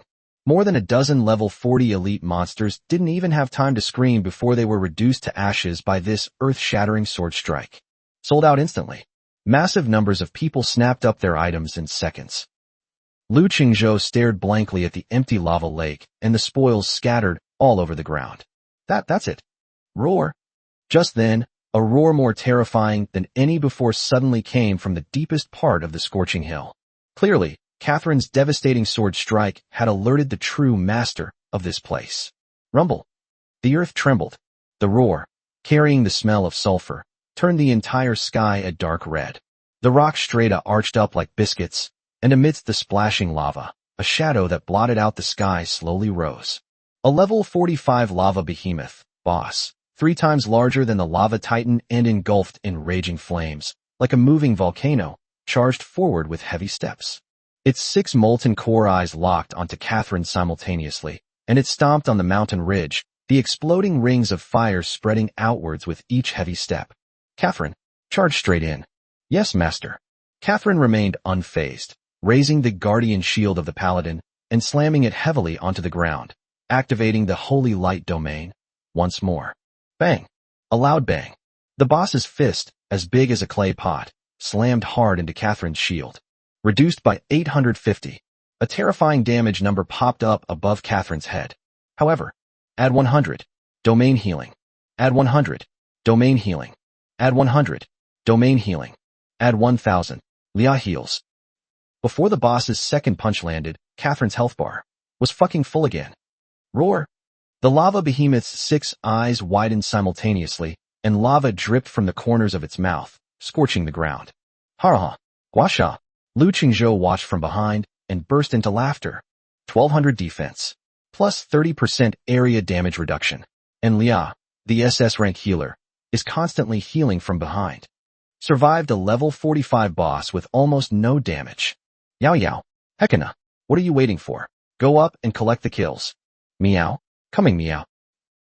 On the other side, just as Lu Qingzhou was leading his elite female army to mow down enemies in the level 40 map, outside his mythical realm, a completely different survival drama is unfolding. Several ragged, emaciated figures, looking utterly wretched, were struggling to trek out of the thorny forest, their steps uneven. The middle-aged man at the head of the group had scabbed wounds on his face, while the thin young man behind him suddenly collapsed to his knees, his chapped lips oozing blood. Old Wong. I really can't run anymore. Before he could finish speaking, a skinny young man nicknamed Monkey collapsed to the ground, panting heavily. He was only covered by a few tattered pieces of cloth, revealing his bony chest, and his rank was pitifully low. Level 5. Damn it. This damn world. The middle-aged man, referred to as Old Wong, had eyes wide with rage and slammed his fist into a nearby tree, his face filled with despair. Once the newbie protection period is over, everything's in complete chaos. Once the map barriers disappear, our Kimchi War Zone looks exactly like those sons of bitches from the Sakura War Zone. Those bastards, they don't fight monsters, they just hunt down lone lords like us. My territory, my soldiers, all gone. Brother Wong. What do we do now, this godforsaken place? We can't even find anything to eat. The monkey's voice was trembling with tears. Now they've even gnawed away the tree roots. How the hell should I know? Old Wong scratched his messy hair in frustration, just about to swear a few more times. Suddenly, his pupils suddenly contracted. Monkey, you look. What is that? What the hell? Brother Wong, don't be so jumpy. Holy crap. Following the direction Old Wong pointed, the monkey struggled to raise its head. The next second, his whole body. I was completely stunned. Not far ahead, on the plains, there was that wasn't a territory at all. That was clearly a mythical city. A terrifying city wall, hundreds of meters high and constructed entirely of dark purple thorns and roses, rose from the ground, exuding an epic pressure that made one's heart tremble. Inside the city walls, three towering trees pierced the clouds, radiating a mythical brilliance that even dimmed the sun in the sky. A sacred and majestic altar for the moon goddess floats silently in midair, casting down holy moonlight. Not to mention the fluorescent mine emitting a soft glow, the giant windmills that operate automatically, and the steaming hot springs that look like they're teeming with life. Old Wong and the monkey just stood there, dumbfounded, mouths agape, drooling without them even noticing. My mind went completely blank. Chapter 166. The iceberg goddess pleads for help. Is she about to die? Brother Wong. Am I starving to death? The monkey stammered, his chapped lips trembling. Is this here heaven? Smack. Without even thinking, Old Wong slapped himself hard across the face. A searing pain shot through me instantly. No, it's not a dream. Old Wong's breathing suddenly became rapid, and his chest heaved violently. An unprecedented fervor erupted from those eyes that had been dull and lifeless. A miracle. This is absolutely a miracle. He practically screamed the words, "There is definitely a god living here." As if grasping at the last straw, the two used their last bit of strength to scramble and crawl towards the kingdom of gods, bathed in a soft halo. However, before they could even get close, roar!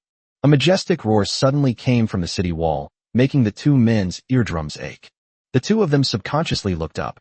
On the dark purple thorny city wall, there was five tree man guards, each over 10 meters tall and made of hard bark and green vines, patrolled back and forth with heavy steps, each step causing the city wall to tremble slightly, like a living fortress.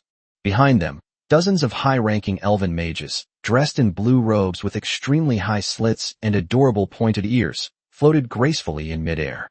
Arcane energy of deep blue gathered in their hands, and their sapphire-like eyes coldly looked down at the two uninvited guests below, as if they were two ants who had strayed into forbidden territory.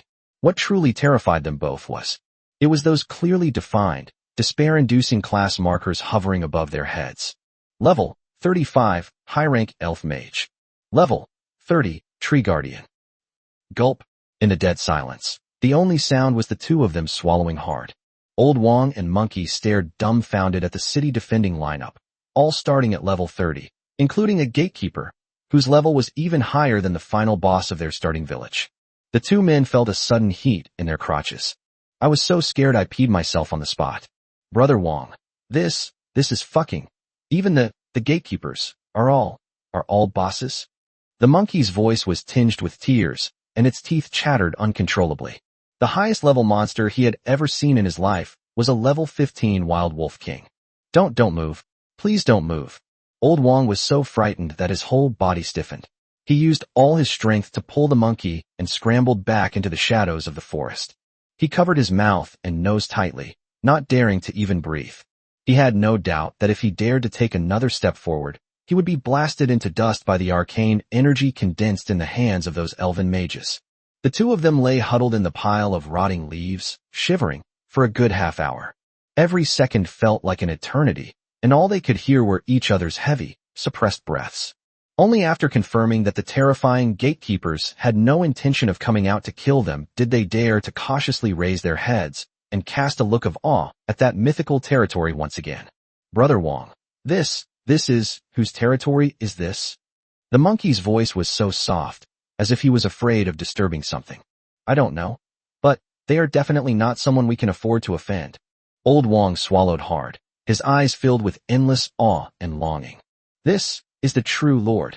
He muttered to himself, his voice filled with indescribable shock. Compared to this big shot, we're practically like beggars. Let's go, monkey. Old Wong sighed, his eyes filled with reluctance, but he still struggled to his feet. His gaze lingered one last time on the magnificent city walls, as if trying to etch the scene into the depths of his soul. To be able to catch a glimpse of the realm of the gods, this lifetime, would be worthwhile. He patted his companion on the shoulder, his voice hoarse but unusually calm. We don't deserve to stay here. We should hurry and find a cave and dig up some potatoes to eat. The two supported each other, turning back every few steps, reluctant to part, as they disappeared into the depths of the forest. Scorching Hills, a level 40 monster area. A scorching wind, carrying the smell of sulfur, swept over us, and molten lava occasionally spewed from the cracked earth. Roar! With a deafening roar, a massive, level 42 flame wolf emerged from the ground. Its body was engulfed in raging flames, and its sharp fangs gleamed coldly in the reflection of the lava, clearly indicating that it was an elite-level monster. However, it didn't even have time to see what the food in front of it looked like. Call out! A streak of icy blue light tore through the scorching air, falling from the sky like a falling meteor, and pierced its most vulnerable eye socket with perfect precision. Reduced by 14,800. Critical hit. A staggering damage number appeared, and this elite monster, which would put an ordinary 40-man squad on high alert, didn't even have time to let out a wail before its massive body crashed to the ground. The flames on his body instantly extinguished, turning into a pile of shimmering copper coins and several flame magic cores, radiating a warm red light. Tisk. Not far away, Lu Chengzhou was lazily riding on Hekina's back in her Black Panther form, looking at the easily defeated monster's corpse, and couldn't help but yawn. Damn, are level 40-plus elite monsters this poor? He curled his lip, his tone filled with undisguised disdain. Not even a rare material drops. How boring. He's got higher standards now. He's too lazy to bother with these weaklings who can't even drop from molten core. Master. Beneath him, Hekina's magnetic and seductive mature voice echoed in his mind. How about we check out the level 45 boss area? Those big guys there are sure to be pretty loot rich. No rush. Lu Qingzhou smiled casually. Let's clear this area first, so those new little devils can gain some experience. Ding dong. Just then, a crisp and pleasant private chat notification sound rang out. Lu Qingzhou raised an eyebrow. Huh. He clicked on it, and saw that the ID was actually that icy beauty he hadn't contacted for several days, Suing. Since the last time I switched to that random realm teleportation scroll, this girl hasn't sent any messages. At this moment, the chat box contains only 2 short lines. Su-ing, coordinates, 1588, reduced by 4093. Su-ing, Imperial Squad. I'm dying, save me.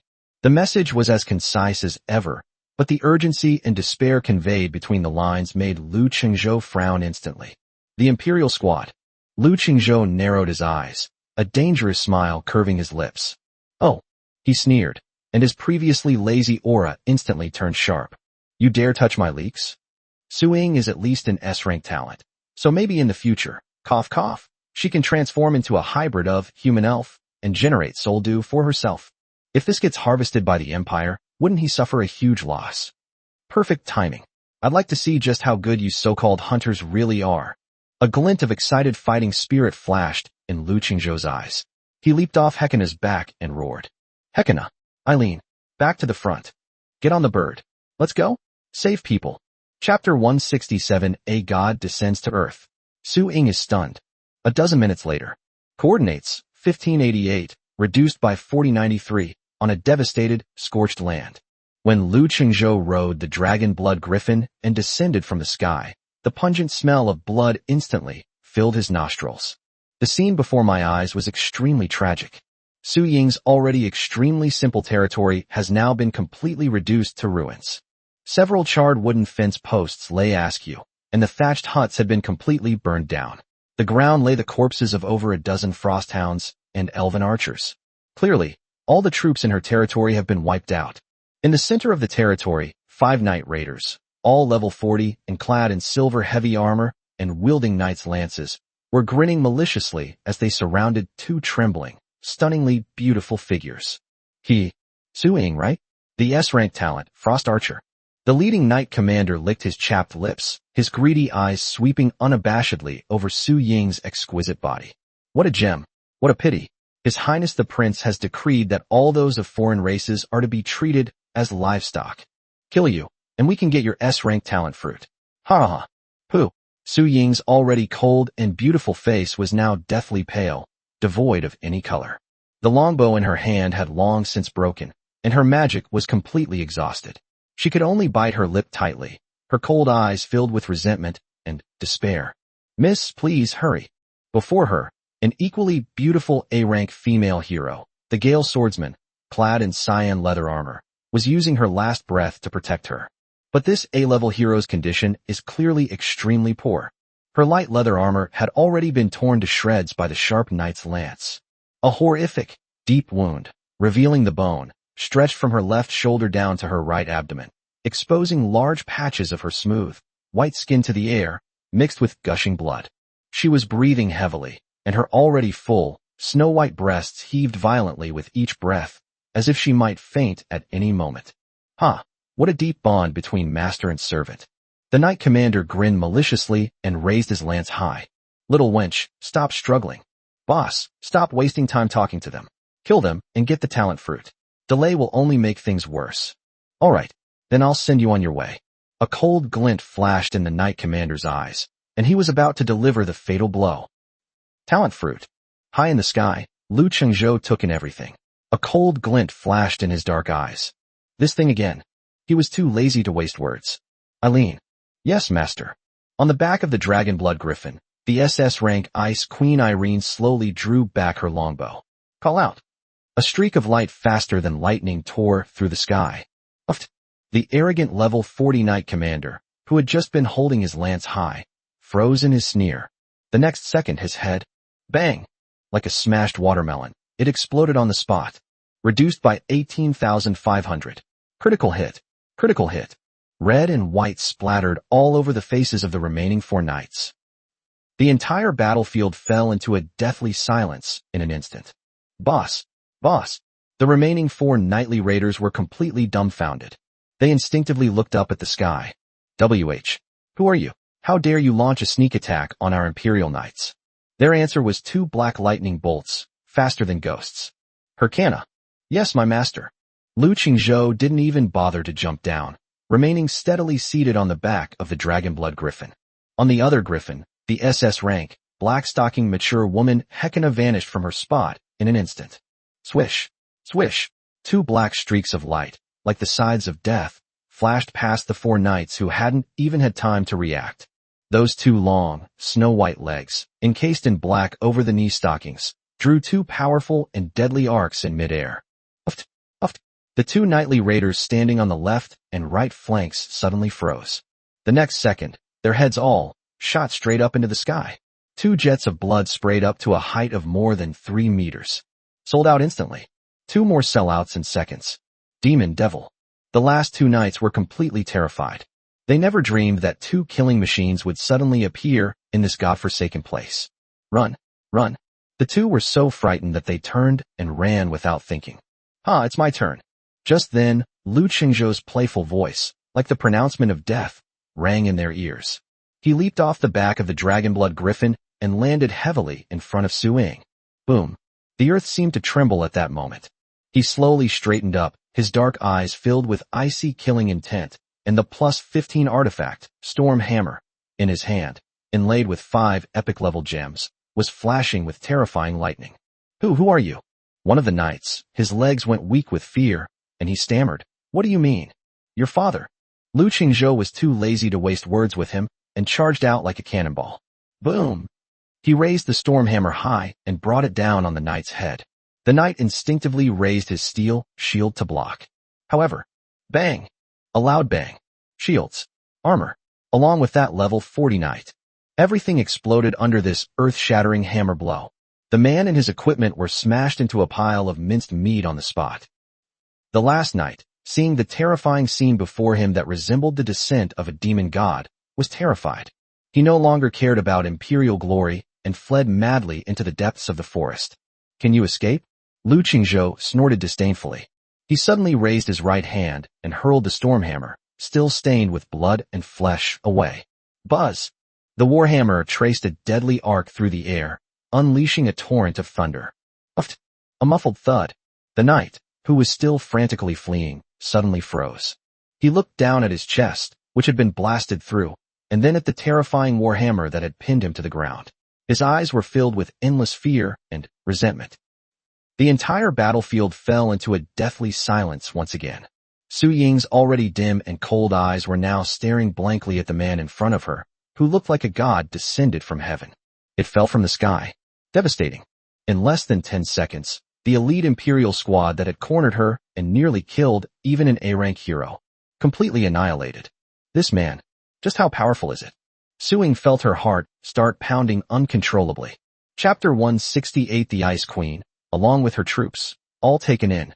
Ignoring the icy beauty's strange behavior, Lu Qingzhou walked up to the corpse of the knight commander whose head had been blown off by Eileen's arrow, kicked it over, and began his favorite part, looting the corpse. Damn it, level 40 elite monsters, they're so poor. He grumbled and pulled a bunch of copper coins and a few pieces of junk equipment from the knight commander's arms, then casually tossed them into his backpack. Just as he was about to stop, a cold metal token, emitting a faint smell of blood, suddenly fell out of the corpse's hidden pocket. Huh. Lu Qingzhou let out a soft exclamation and bent down to pick up the token. The token, forged from black iron, felt icy cold to the touch. On the front, 4 large characters were engraved in the ancient, gilded script of the Morning Star Empire, All Realm Token. But when his fingertips flipped the token over to the back, his pupils suddenly contracted. On the back, a line of small, scarlet characters was clearly engraved, each stroke appearing as if written in congealed blood. All those of other races are but livestock. Hunt down their talents to strengthen our empire. The moment Lu Qingzhou saw the words, his previously amused smile froze, and his fingertips unconsciously traced the raised and recessed marks on the token. Livestock. Hunting for their talent. Lu Qingzhou weighed the cold, all-realm token in his hand, a flash of chilling killing intent appearing in his dark eyes. What a magnificent Morning Star Empire. I'll remember you. He spoke slowly, enunciating each word clearly, his voice not loud, yet it seemed to freeze the surrounding air.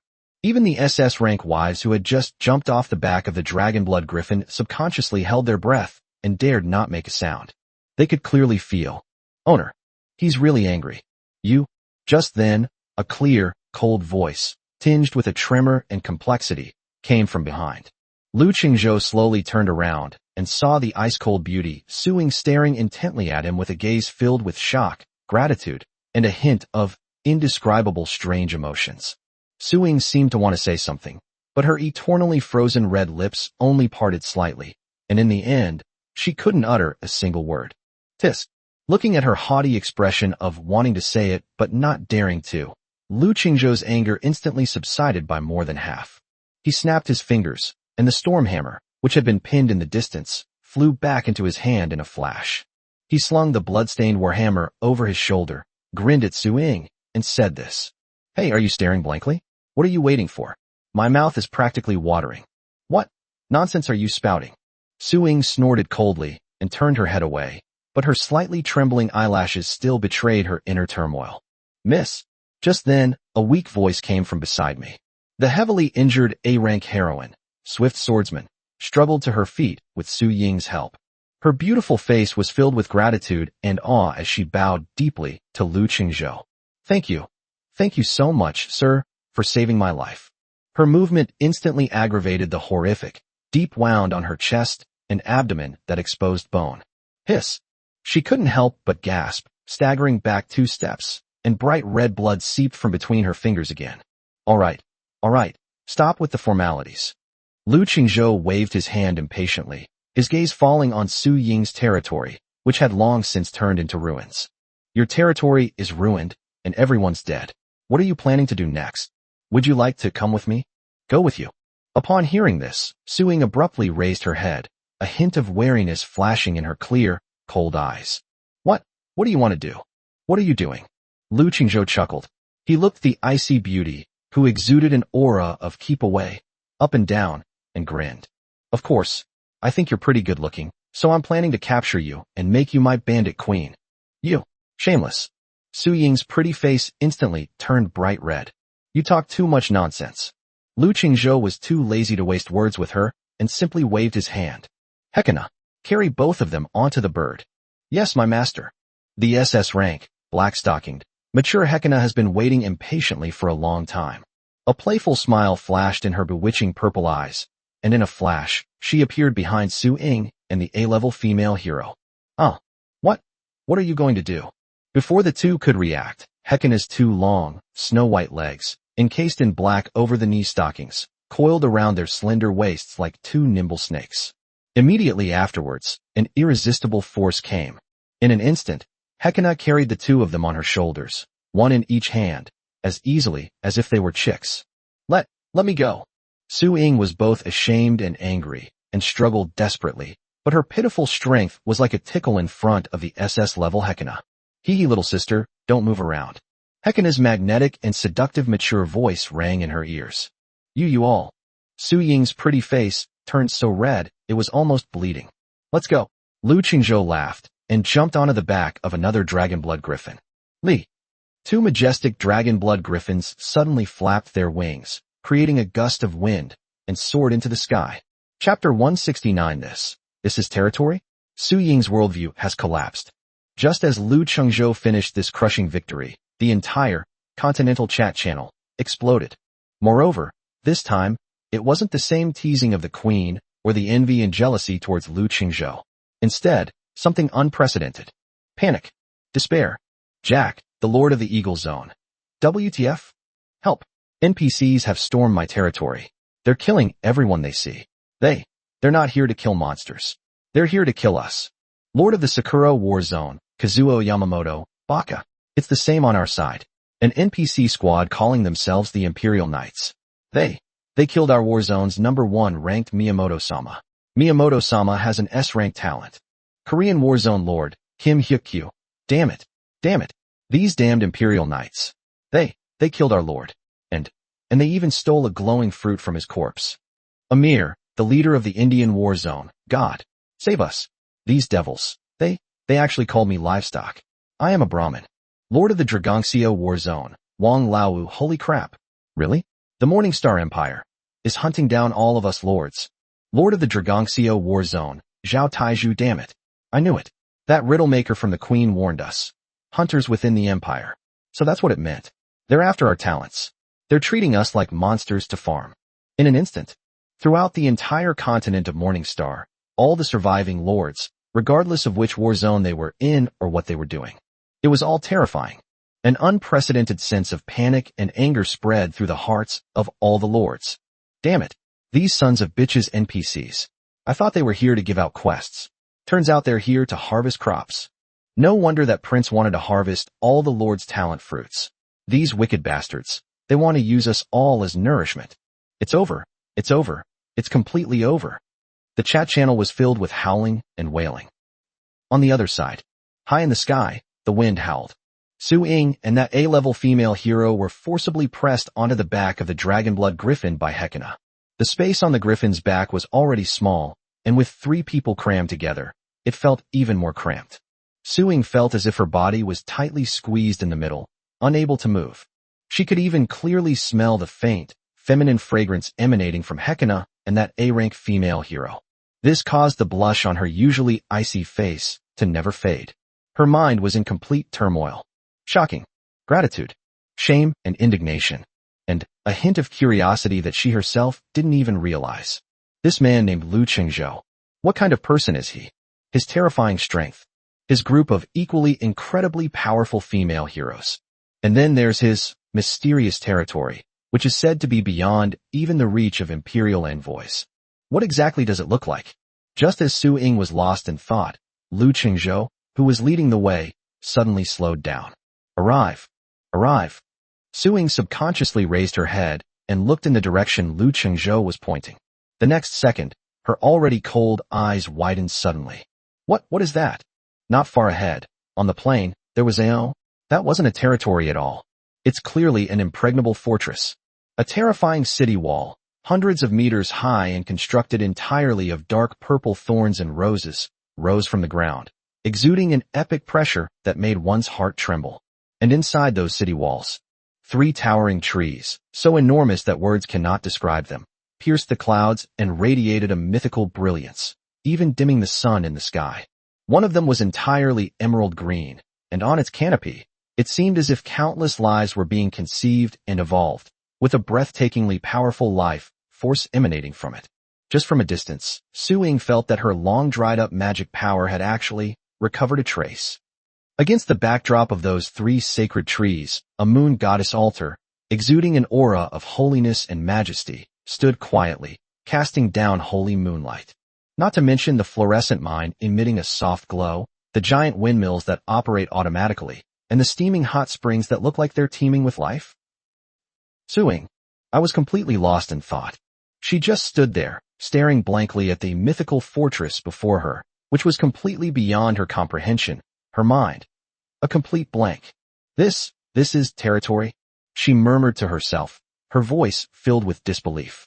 She instinctively turned her head to look in the direction of her territory, and an unprecedented sense of frustration instantly welled up in her heart. She always thought. She awakened the S-rank talent, Frost Archer, making her one of the most outstanding talents in the world. But now, in the face of this man's territory, her pride was simply a joke. How about it? Just then, Lu Qingzhou's playful voice rang in her ears. My house, is it all right? It's much better than your doghouse, isn't it? Upon hearing this, Su Ying's pretty face flushed red again. She wanted to argue, but couldn't utter a single word. Because he was telling the truth. Li. The dragonblood griffin slowly landed on the central plaza of its territory. Hekina released her grip, and Su Ying and her A-rank heroine nearly lost their footing. Master, your back. Just then, a captivatingly seductive voice rang out from the luxurious lord's manor not far away. Su Ying subconsciously looked up. All I saw was a fox-eared girl, equally stunning and with 9 fluffy, snow-white tails, was leaping towards Lu Qingzhou with a joyful expression. Hee master, did you bring back another new sister? This older sister looks so cold, but Su Li likes her. Su Ying's pretty face instantly turned red again. She could clearly sense the terrifying aura emanating from this vixen. Definitely SS rank. This pervert. He even has an SS level vixen? However, that's not all. Master, welcome back. A voice filled with holiness and gentleness came from behind. Then, a stunningly beautiful young woman, dressed in a white priest's robe and exuding a pure and noble aura, walked over with a smile. Saintess of life, Lia? Su Ying's pupils contracted again. SS rank. Another SS class. Chapter 170. An epic seed brings a miracle. SSS rank, Dragonblood Princess. Master, you've worked hard. Immediately afterwards, a regal, queen-like voice rang out. Vera, a stunningly sexy mature woman with an incredibly hot figure, slowly walked over. Still SS rank. Meow. Master. Who's that ice-cold-faced guy? A dark shadow flashed by, and a petite figure wearing cool black silk armor, and with a pair of cute cat ears instantly clung to Lu Qingzhou's other arm. SS rank Shadow Cat, Girl Yao Yao. At last. A holy knight girl, clad in magnificent silver heavy armor, with her dazzling golden hair casually draped over her shoulders and long legs encased in pristine white knee-high stockings, radiating a divine glow, also approached. Owner. Catherine, the Holy Light Arbiter, SS rank. Su Ying and her A-rank heroine looked at what was before them. One 2, 3, 4, 5, 5. 5 stunningly beautiful wives with completely different styles, but without exception, all of them are breathtakingly beautiful, and all of them exude an SS-level terrifying aura. The scene before them struck them like lightning, leaving them completely stunned. Su-Ying felt a sudden dizziness. Her vision went black, and she almost collapsed to the ground. Just now, on her way here, she was still shocked that Lu Changzhou had 2 SS-level heroes under his command. She thought that this was all the man had to offer. But she never dreamed of this.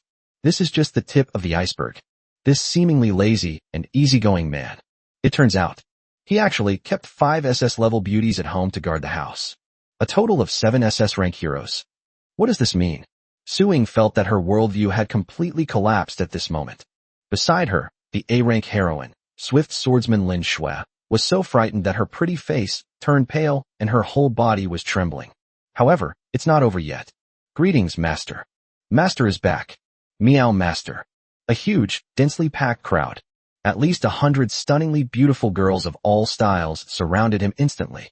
There was a high-ranking elven mage wearing a blue robe with an extremely high slit, revealing a pair of long, straight, snow-white legs. There's a leopard warrior, wearing a revealing animal skin bikini, with an extremely hot figure, exuding wild allure. There was a woman wearing a white wool miniskirt, with her pair of snow-white, perky breasts swaying behind her, a veritable sheep-wet nurse. And then there are those dozens of cute, pointy-eared, bouncy pink-haired lowly archers. Every single one, even the lowest level, starts at level 30. Su-Ying's mind went completely blank with a buzz. Alright, stop fooling around. Lu Qingzhou finally managed to climb out of the group of enthusiastic little devils. He turned his head and glanced at Su-Ying, who was still in a daze.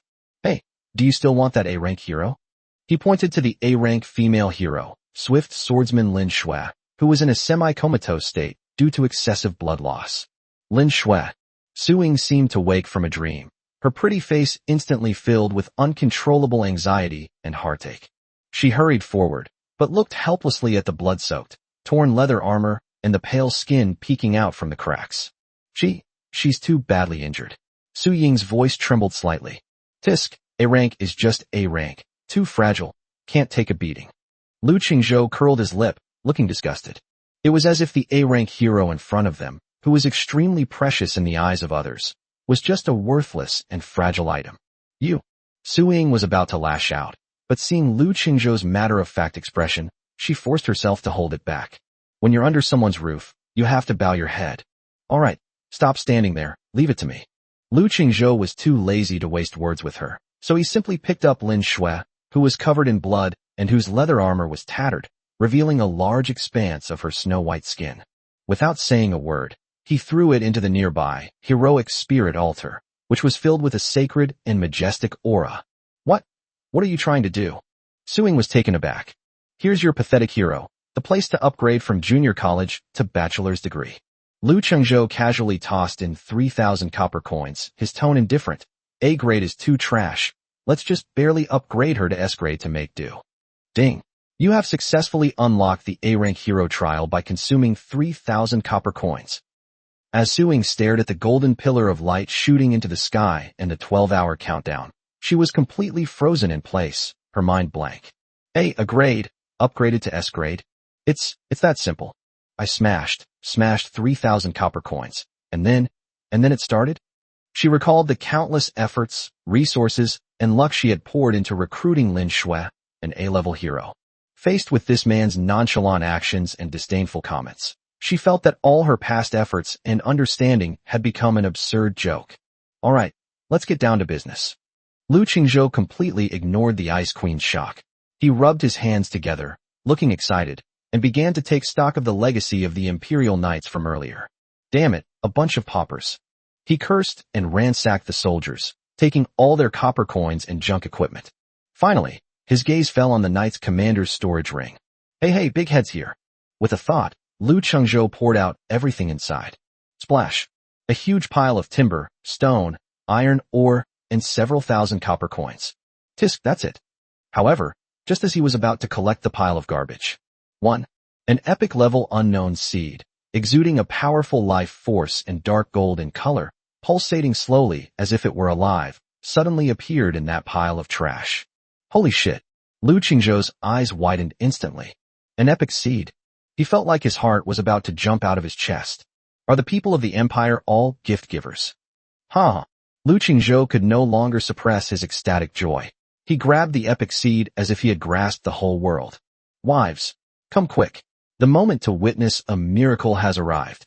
He roared excitedly, grabbed the seed, and rushed towards the vast and boundless, primordial spirit field, filled with chaotic energy.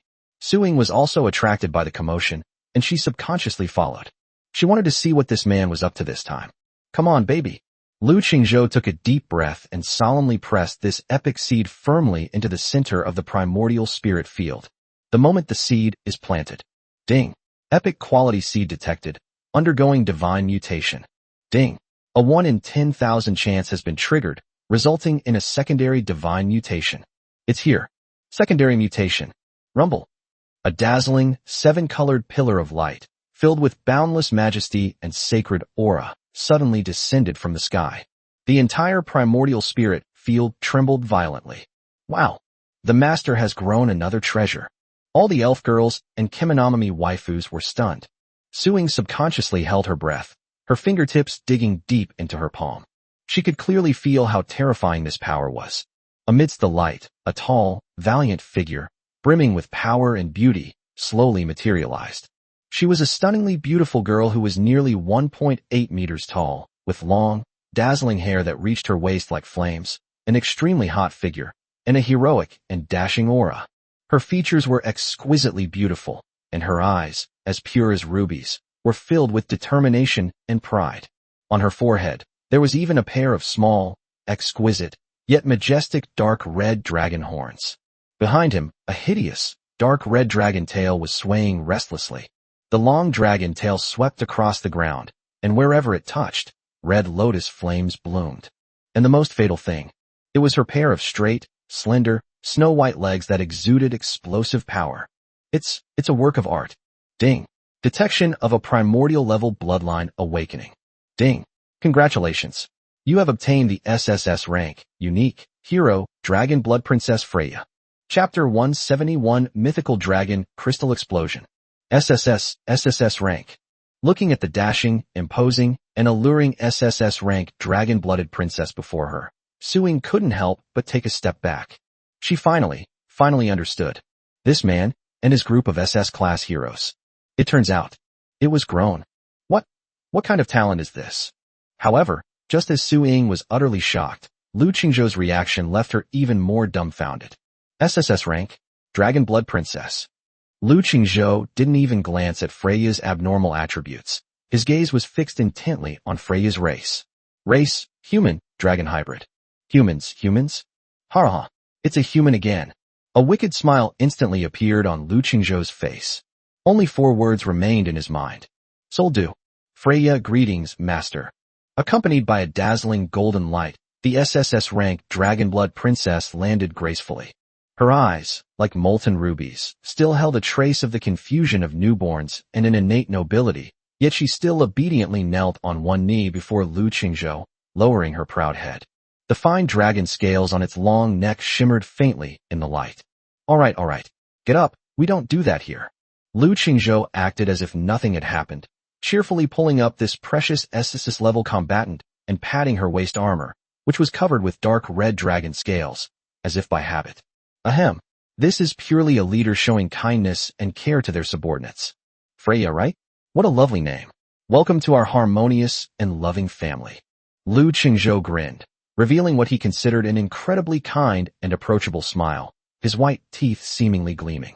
Come on, master, I'll personally take you through the brief onboarding procedures, and while I'm at it, I'll prepare a grand welcome party for you.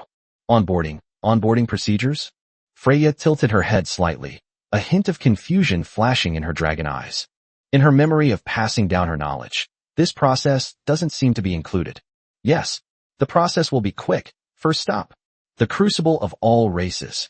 Without saying a word, Lu Qingzhou grabbed the Dragonblood Princess, who was still somewhat confused, and excitedly headed towards the giant furnace in the corner of the territory that was constantly emanating an ancient and mysterious aura. Come here, baby, close your eyes and feel it. Master will add another beast race bloodline to you. This is a good thing. The strength boost is amazing. Freya's ruby dragon eyes widened instantly, before she could even process the information contained in those words. Buzz. A dark golden beam of light, filled with a wild and untamed aura, suddenly descended from the sky, enveloping her entire body. Within the light, countless ancient beast souls seemed to be roaring and surging.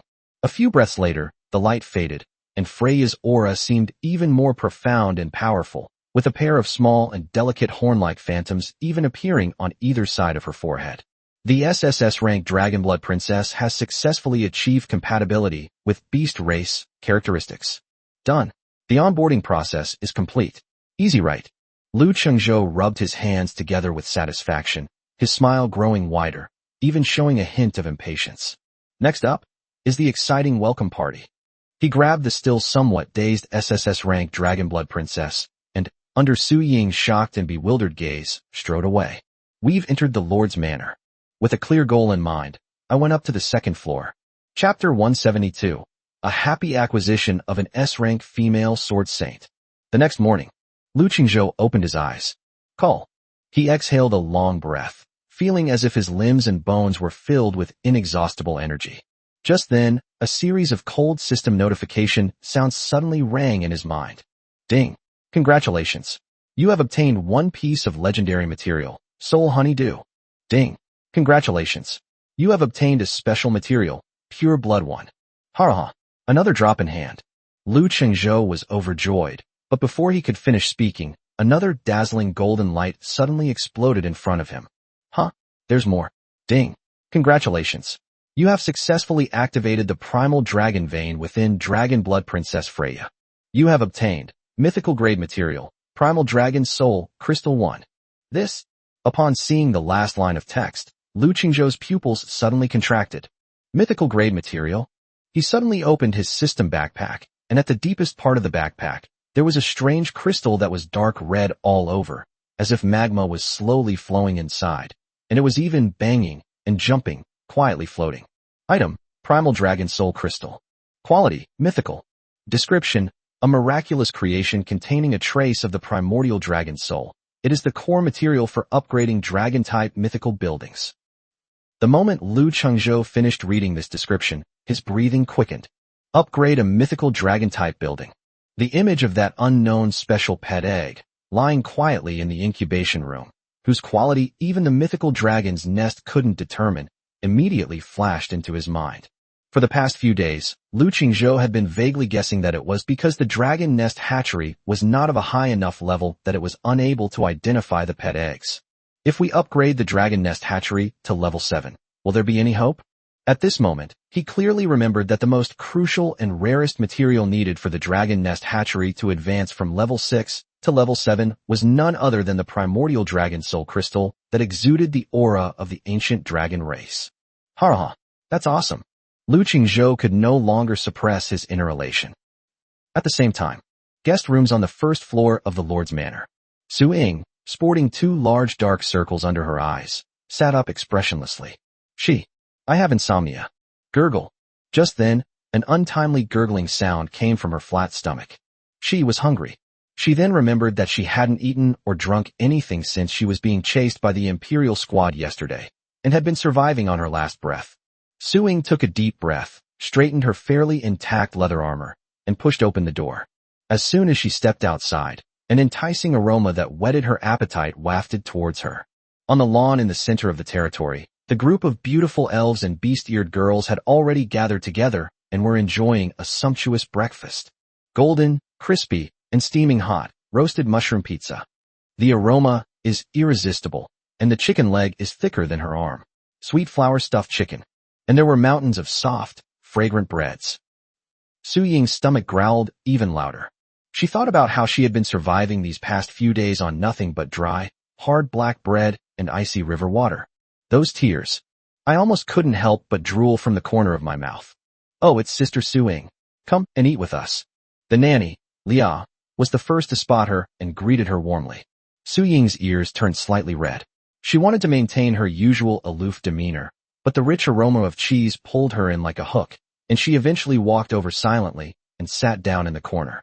Lia smiled nonchalantly, deftly cutting off a large slice of the still sizzling hot mushroom pizza, the golden cheese stretching endlessly, and handed it to her. Suing hesitated for a moment, but still accepted it. The warmth from her fingertips stirred something within her. She carefully lowered her head and gently took a small bite from the golden, crispy edge. The next second, her usually calm and aloof eyes widened suddenly.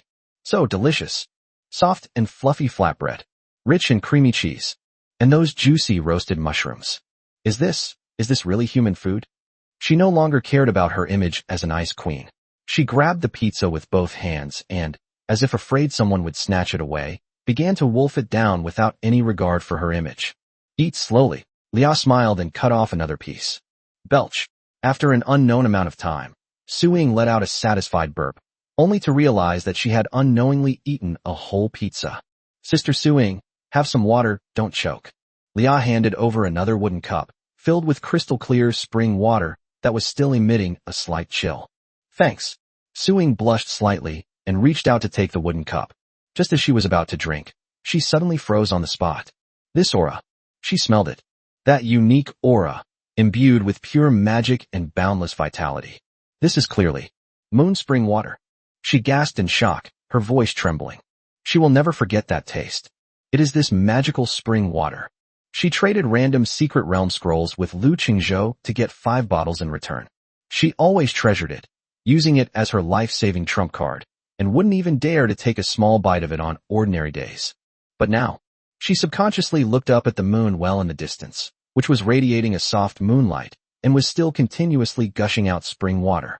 Looking around at the elven girls and beast-eared women, they were holding wooden cups and gulping down the spring water as if it were ordinary drinking water. Su Ying's already numb heart shattered once again.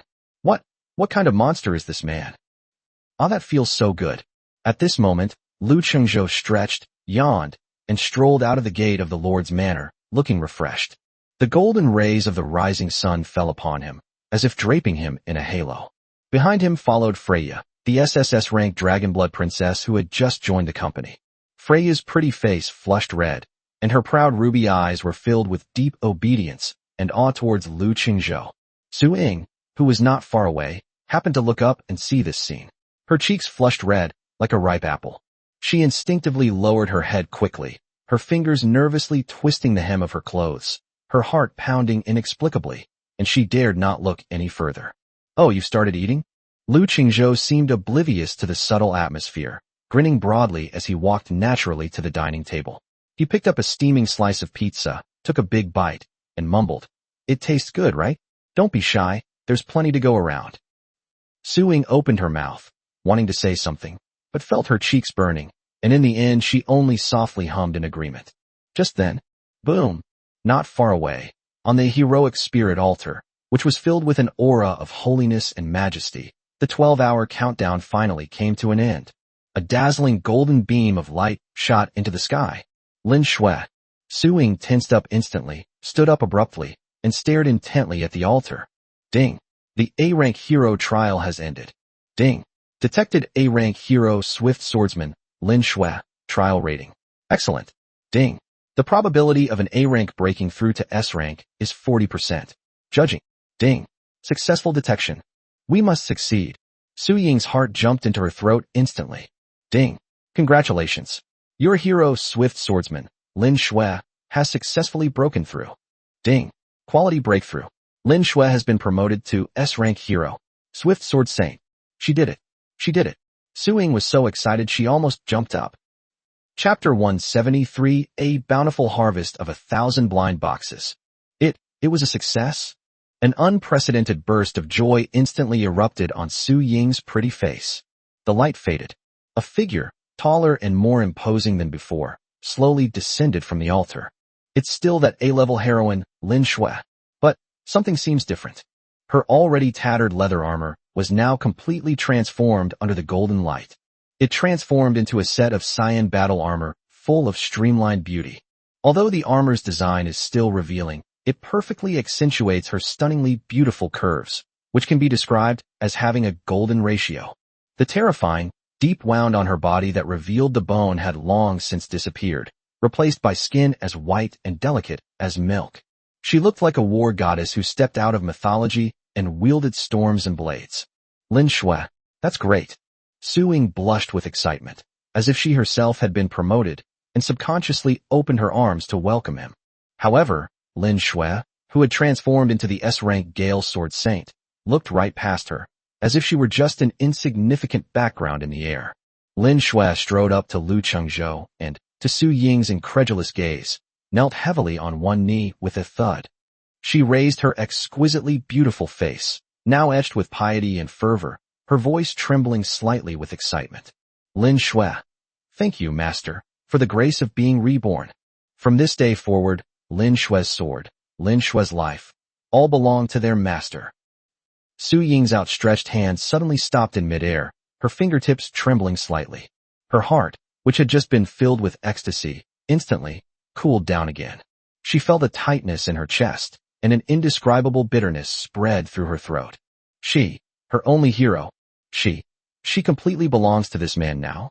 Ha, great. S-rank. Not bad at all. This enhancement was a great success.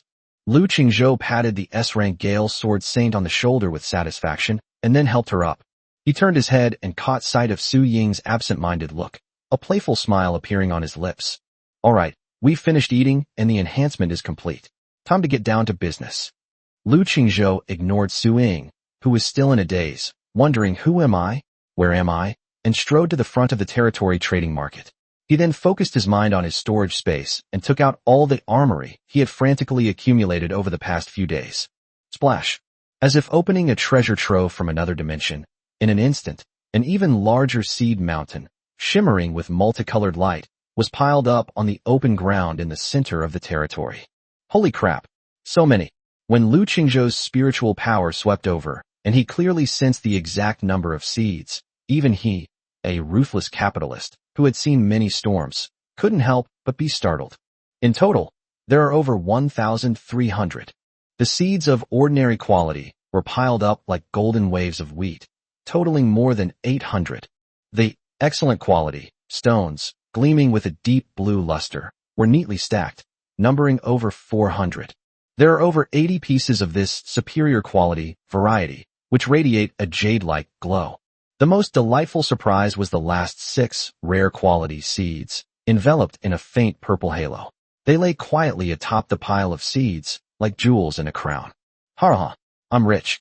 Lu Qingzhou turned his head, glanced at Su Ying, who was still in a daze beside him, and Lin Shui, who had just been promoted to S level and still looked bewildered, and grinned. Hey, you two, what are you standing there for? Want to stay here and eat and drink for free? Lu Qingzhou beckoned with his finger. Come here. I'll teach you how to farm. Farming. A rare look of bewilderment appeared on Su Ying's usually icy and beautiful face. She looked at the small mountain made up of more than 1,300 colorful seeds, and then at Lu Qingzhou's vast, dark golden field that exuded a chaotic aura.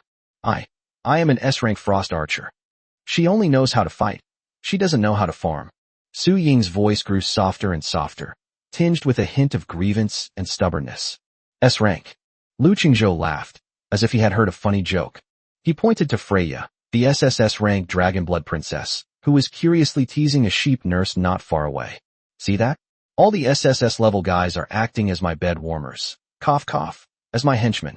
You, an S-rank, have the nerve to negotiate with me, eating and drinking for free? You.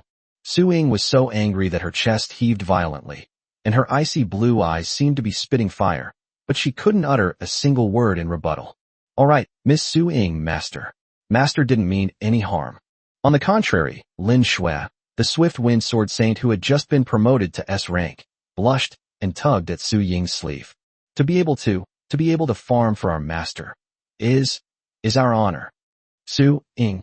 She felt as if her heart had been stabbed again, and even the last bit of strength to struggle had been drained away. Stop dawdling and get over here. Lu Qingzhou was too lazy to waste words with her, so he grabbed a handful of the worst ordinary seeds, and then grabbed Su Ying's small hand that was trying to pull back. Hiss. Upon touching it, it feels cool and smooth. As expected of an S-rank frost archer, those little hands are practically like pieces of ancient ice jade. What are you doing? Let me go. Su Ying's body froze instantly. This was the first time in her life that a man had ever held her hand. The warm breath coming from Lu Qingzhou's palm made her mind go blank. Don't move. You've crushed all the seeds. Lu Qingzhou cursed irritably, but his large hand gripped even tighter. Look carefully. This is how you plant the land. Su Ying's pretty face was so red it was almost steaming. Boom! Just then, the trash seed that the two of them planted hand in hand suddenly burst forth with a dazzling golden light. Ding! Divine mutation successful. You have obtained a special material, 10 magic crystals. Su Ying stared at the 10 magic crystals that had suddenly appeared out of nowhere, and the curse she was about to utter instantly caught in her throat. This. She just planted a garbage seed. It grew, a rare material. What are you looking at? Lu Qingzhou released his grip impatiently. Did you learn it? If you did, get to work. More than 1,000 seeds. We must plant them all before dark. Yes. Su Ying's pretty face flushed red and then paled, but in the end, she silently grabbed the second handful of seeds. Chapter 174 Legendary Building. Ice Moon Divine Palace. The next hour was a veritable blind box opening frenzy. More than 1,300 seeds, in the hands of Lu Qingzhou and his group of beautiful wives, as well as Su Ying and Lin Shui who were forced to join, turned into golden light covering the ground. Ding! Divine mutation successful. You have obtained the rare material, Star Iron 5. Ding! Divine mutation successful. You have obtained rare equipment, Windwalker Boots. 1. Windwalker Boots. Rare quality, plus 30 agility, plus 10% movement speed. What the hell? Su Ying's eyes widened instantly. Windwalker Boots. Isn't this the top-tier equipment she managed to find on the trading market for a whopping 2,000 copper coins? But now, this man has something that was also grown. Ding! Divine mutation successful. You have obtained a rare building blueprint. Moonlight Brewery 1. Moonlight Brewery, rare quality. It allows you to build an automated brewing workshop that produces 10 moonlight brews daily. Drinking it will slowly restore your mental energy. Ding! Divine mutation successful. You have obtained a high-quality equipment. Black Iron Heavy Armor 1. Ding! Divine mutation successful. You have obtained a special item. 5. Experience Fruits. Ding! Divine mutation successful. You have obtained a high-quality architectural blueprint. Stone Slab Road Blueprint. Stone Pavement Blueprints. Not bad. Lu Qingzhou nodded in satisfaction. Damn it, my divine kingdom. It's almost been trampled into mud by you little devils. It should have been repaired a long time ago. Su Ying and Lin Shui were completely numb. They just stood there, dumbfounded, watching those ordinary seeds, which they considered less than trash, growing in Lu Qingzhou's primordial spirit field. 100% benign mutation.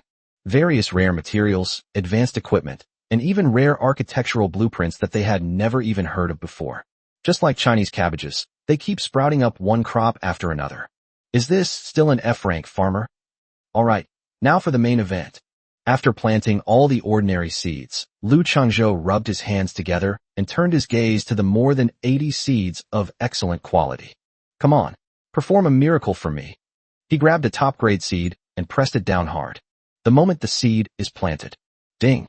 Excellent quality seed detected, triggering a 1 in 10,000 chance of a secondary divine mutation. Secondary mutation.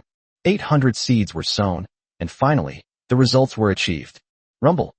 A dazzling purple beam of light, filled with boundless majesty and sacred aura, suddenly shone from the field.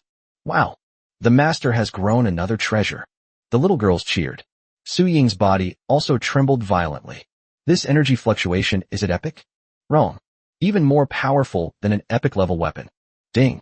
Second divine transformation successful. Congratulations. You have obtained an epic building upgrade scroll 1. Building upgrade scroll? Lu Qingzhou narrowed his eyes slightly. This was the first time he had ever obtained something like this. He opened his backpack and took out the magnificent scroll that emitted a hazy purple light. Item: Epic Building Upgrade Scroll. Quality: Legendary. Effect: can be used on a designated epic quality building, permanently upgrading its quality to legendary. Note: this scroll seems to have been blessed by the primordial spiritual field, resulting in a slight variation in its effects. Su Ying looked at the incredible description, and her usually cold eyes completely lost their luster. Epic architecture, ascended to legendary? She murmured to herself, this. She hesitated for a long time, but couldn't utter a single word. Because she doesn't even have an epic building. The difference between people is even greater than the difference between a person and a dog. Ha! Mythical level. Lu Qingzhou didn't care about Su Ying's collapsed worldview. He grabbed the legendary scroll and laughed excitedly to the sky. Come, let me see, which one should I favor? Oops, should I upgrade? Lu Qingzhou subconsciously opened the territory list and pulled out all the precious, epic buildings in his territory. Thorn Rose Wall. Forget it, a level 6 divine wall is enough for now. Upgrading it further would be a waste. Heroic Spirit Altar? Can't upgrade? Is the upgrade limit locked? Fountain of Life Hot Spring? Damn, a public bathhouse. Take it easy. Storm Altar? Gemstone Workshop? They're both support type. Upgrading them won't increase your combat power much. Then only. Lu Qingzhou's gaze finally settled on the altar of the moon goddess, which was radiating soft moonlight and continuously providing his wives with AFK experience. You're the one. Lu Qingzhou slapped his thigh. If this thing gets upgraded to legendary level, wouldn't the AFK experience gain be off the charts? Without hesitation, he grabbed the epic building upgrade scroll and strode to the moon goddess altar. Ding. Do you wish to use an epic building upgrade scroll on the moon goddess altar? Epic? Yes. Boom. A terrifying pillar of light, filled with endless holiness and icy aura, suddenly shot into the sky. The entire moon goddess altar disintegrated amidst the pillar of light. Then, in an incredible way, it began to recombine and evolve. A chilling divine power, several times more terrifying than before, suddenly descended. Ding. Congratulations. Your moon goddess altar, epic, has been successfully upgraded to Ice Moon Divine Palace, unique legendary level. The light faded. A magnificent palace, constructed entirely of millennia-old ice and moonstone, exuding a chilling aura and holy moonlight, rose from the ground. Architecture, Ice Moon Palace. Quality, legendary, unique. Effect 1, Divine Palace AFK. Hero units entering the Divine Palace will automatically gain 30 experience points every minute. Effect 2, Frost Moon Baptism, new feature. Consumes 50 gold to perform a Frost Moon Baptism on a hero unit, guaranteeing a 100% increase in its potential. It also grants the unit a brand new exclusive skill. When Lu Qingzhou saw the incredible description, he couldn't help but hold his breath for a moment. Triple experience gained while AFK, increases potential, learns new skills. Chapter 175, 8 million territory points. Su Ying, this is practically cheating. Eileen. Lu Qingzhou looked directly at his SS-level Ice Queen wife, who was still standing there in a daze. You? The first one. Yes, master. Eileen obediently walked into the shrine, filled with bone-chilling cold. Ice Moon Baptism. Activate. Without a second thought, Lu Qingzhou took out 50 gleaming gold coins from the warehouse and slapped them onto the groove in the shrine. Buzz! A loud buzzing sound rang out. The entire Ice Moon Palace suddenly burst forth with a dazzling ice blue light. In the light, Eileen felt an indescribable, terrifying energy, filled with bone-chilling cold and holy moonlight, instantly surge into her limbs and bones.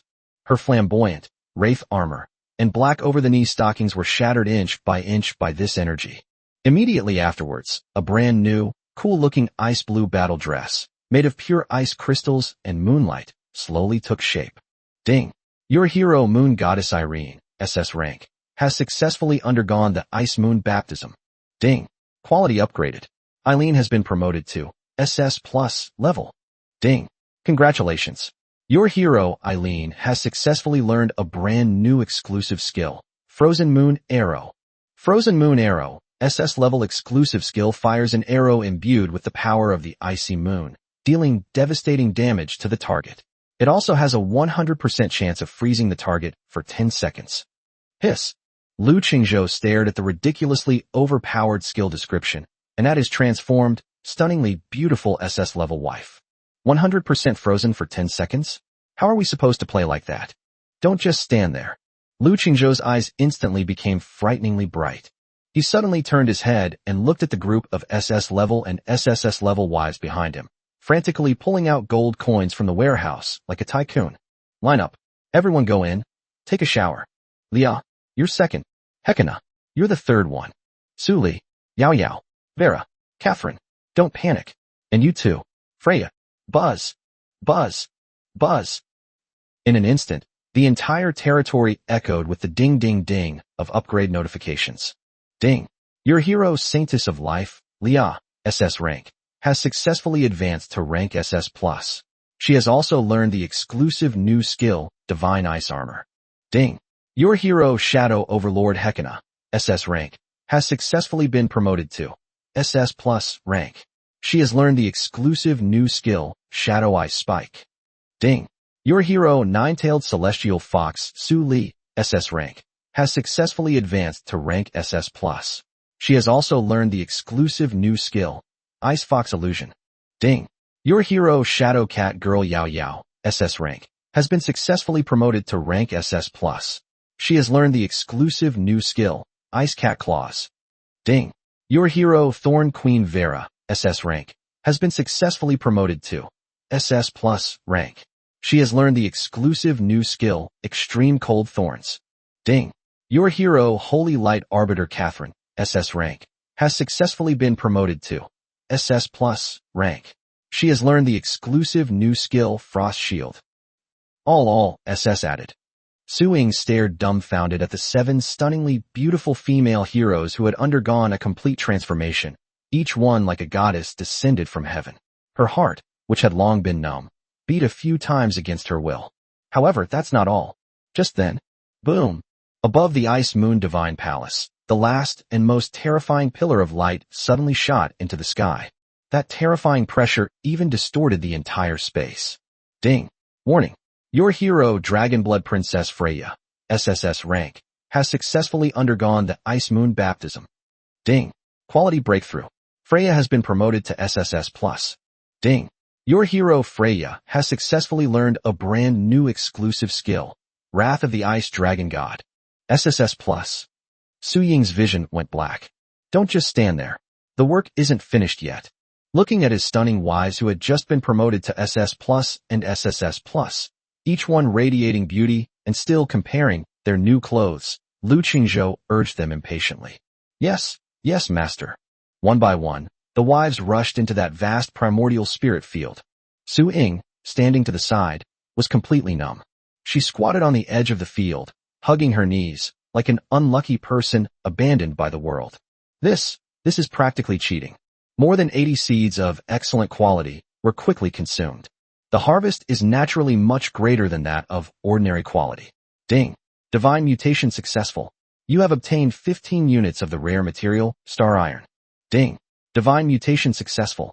You have obtained the rare equipment, Frost Leather Armor, Agility plus 30, with the skill, Frost Shield. Ding. Divine mutation successful. You have obtained the rare Building Blueprint, Alchemy Bomb Workshop. Su Ying stared at the shimmering blue, Frost Leather Armor, whose attributes were many times better than her tattered leather armor. She glanced at the man again, then, with a look of disgust, tossed the rare Alchemy Bomb Workshop, Blueprint, which she believed was worth at least 5,000 copper coins, into the warehouse. I'm completely numb. This man, his rate of development, is truly terrifying. She subconsciously opened the overall strength ranking of territories across the continent, Heavenly ranking. First place, Lu Qingzhou, Longxiao War Zone, territory points, 7,990,120. Second place, George Rockefeller, Eagle Zone, territory points, 28,800. Third place, Edward Norton, Europa Zone, territory points, 28,610. Fourth place, Kiowa Jinji, Sakura War Zone, territory points, 27,755. Su Ying stared at the terrifyingly high score, which was practically non-existent. The first place winner, Lu Qingzhou, is nearly 8 million. Second place, less than 30,000. Chapter 176, a 1 in 10 million probability. 3 divine mutations. This gap. Su Ying hadn't even had time to sigh. Hey, you over there. Don't slack off. Lu Qingzhou's urging voice, brimming with capitalist flavor, rang out again. We've finished planting the high-quality ones. Time to plant the premium ones. Yes. Like a wrong little wife, Su Ying silently picked up a few seeds of excellent quality. Ding. Divine mutation successful. You have obtained the rare item, Lucky Fruit 2. Ding. Divine mutation successful. You have obtained an epic level material, Demon Soul, 1. Ding. Divine mutation successful. You have obtained a rare material. Heart of the Earth, 5. Holy crap. 5 Hearts of the Earth. Lu Qingzhou was overjoyed. Ha! What a steal. He quickly glanced at his backpack. Including what he had previously scavenged from the trading market and secret realms, his current number of Heart of the Earth it has reached an astonishing 69. We're still 31 short of the 100 needed to reach the level of a creation class wonder, the heart of the world. Ha! Almost there. Almost there. Lu Qingzhou rubbed his hands together excitedly and turned his gaze to the last 6 rare quality seeds that emitted a faint purple glow. He took a deep breath, personally took one of the seeds, and planted it in the primordial spirit field. Come on, baby. Ding. A crisp notification sound suddenly rang in his mind. Ding. Rare quality seed detected, triggering a 1 in 10,000 chance of generating a secondary divine mutation. Again. Suing looked stunned. Ding. Second divine transformation successful. Congratulations. You have obtained mythical building blueprint, elemental holy spring 1. The light faded. An ancient blueprint, its surface shimmering with iridescent colors and swirling with a wisp of chaotic energy, exuding an aura of mystery and majesty, floated silently before Lu Qingzhou. Blueprint, elemental holy spring. Quality, mythical, unique. Effect 1, elemental tide, constructs a miraculous holy spring containing a trace of the origin of creation. Greatly increases the concentration of magical elements within the territory. All magic-type units gain a 50% increase in training speed. Mana regeneration speed is increased by 100%. Effect 2. Elemental Nurture. The Holy Spring will automatically spawn 1 to 3 elemental sprites, epic special units, daily. Oh, mythical architecture? Epic level sprites. Lu Qingzhou looked at the incredible introduction and a playful smile appeared on his lips. Magic-based units. Training speed increased by 50%. Doesn't this mean all my mage wives are about to take off? It can even automatically breed little sprites every day? Hey, build it. We have to build it. Construct the elemental holy spring using 100,000 wood, 100,000 stone, and 10,000 magic crystals. Yes. Another beam of 7-colored light suddenly descended from the sky. Countless resources slowly melted and recombined within this pillar of light. In just a few dozen seconds, the light faded. A magnificent fountain, about 20 meters in diameter, constructed of unknown 7-colored crystals, and still bubbling with colorful bubbles, appeared before everyone's eyes. That's spring water. It doesn't even look like water. It is a viscous liquid gold, formed from pure magical elements. A surge of pure, invigorating energy instantly swept across the entire territory. Wow, this feels so comfortable. I feel my magic is recovering so quickly. The high-ranking elven mage was the first to utter a comfortable sigh. Thump, thump. Just then, 2 tiny bubbles suddenly rose from the colorful spring water. Immediately afterwards, 2 tiny elemental sprites, each only the size of a palm, one fiery red and the other icy blue, with a pair of translucent wings, flapped their wings and flew out of the spring. Suing looked at the 2, who were tilting their little heads and curiously examining this unfamiliar world, which didn't even have any mosaic. Epic level little elves. Her pretty face turned bright red instantly. Shameless. This mythical building. How can it be so unorthodox? Excellent. Keep planting. Lu Qingzhou was in a great mood and turned his gaze to the 5 remaining rare quality seeds in his hand. Ding. Divine mutation successful. You have obtained the epic building blueprint. Royal Griffin Nest. Tisk epic? Barely. Lu Qingzhou pursed his lips. Su Ying's lips twitched involuntarily. Epic barely? The third one. Ding. Divine mutation successful. You have obtained a rare material. Heart of the Earth, 5. The fourth one. Ding. Divine mutation successful. You have obtained the epic skill book, Meteor Shower. The fifth one. Ding. Divine mutation successful. You have obtained 500 of the rare material, Moonlight Wood. Such bad luck. Lu Qingzhou frowned as he looked at these unremarkable gains. Only one left. If they don't produce something good soon. Lucky fruit. Open it for me, its master. Without hesitation, he took out the newly grown lucky fruit from the warehouse and swallowed it in one gulp. Ding. Your cheat program has been credited. Bring it on. The moment the seed is planted. Ding. Rare quality seed detected. Ding. Lucky fruit effect detected. Ding. A 1 in 10,000 chance has been triggered, resulting in a secondary divine mutation. Ding. A 1 in 10 million chance has been triggered, resulting in 3 divine mutations. Oh, they've really arrived? Lu Qingzhou's breath caught in his throat for a moment. Rumble.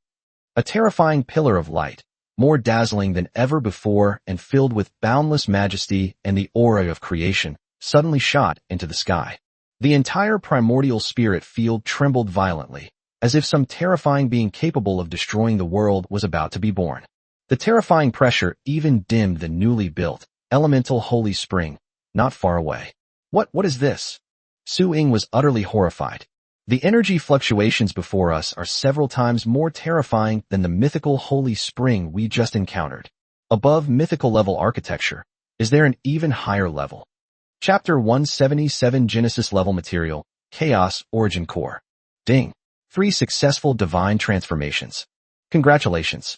You have obtained 10 Genesis Level Material, Chaos Source Core. The moment Lu Qingzhou saw the system notification, his mind went blank. Utter ecstasy. Ha! The Chaos Origin Core. It's the Chaos Origin Core.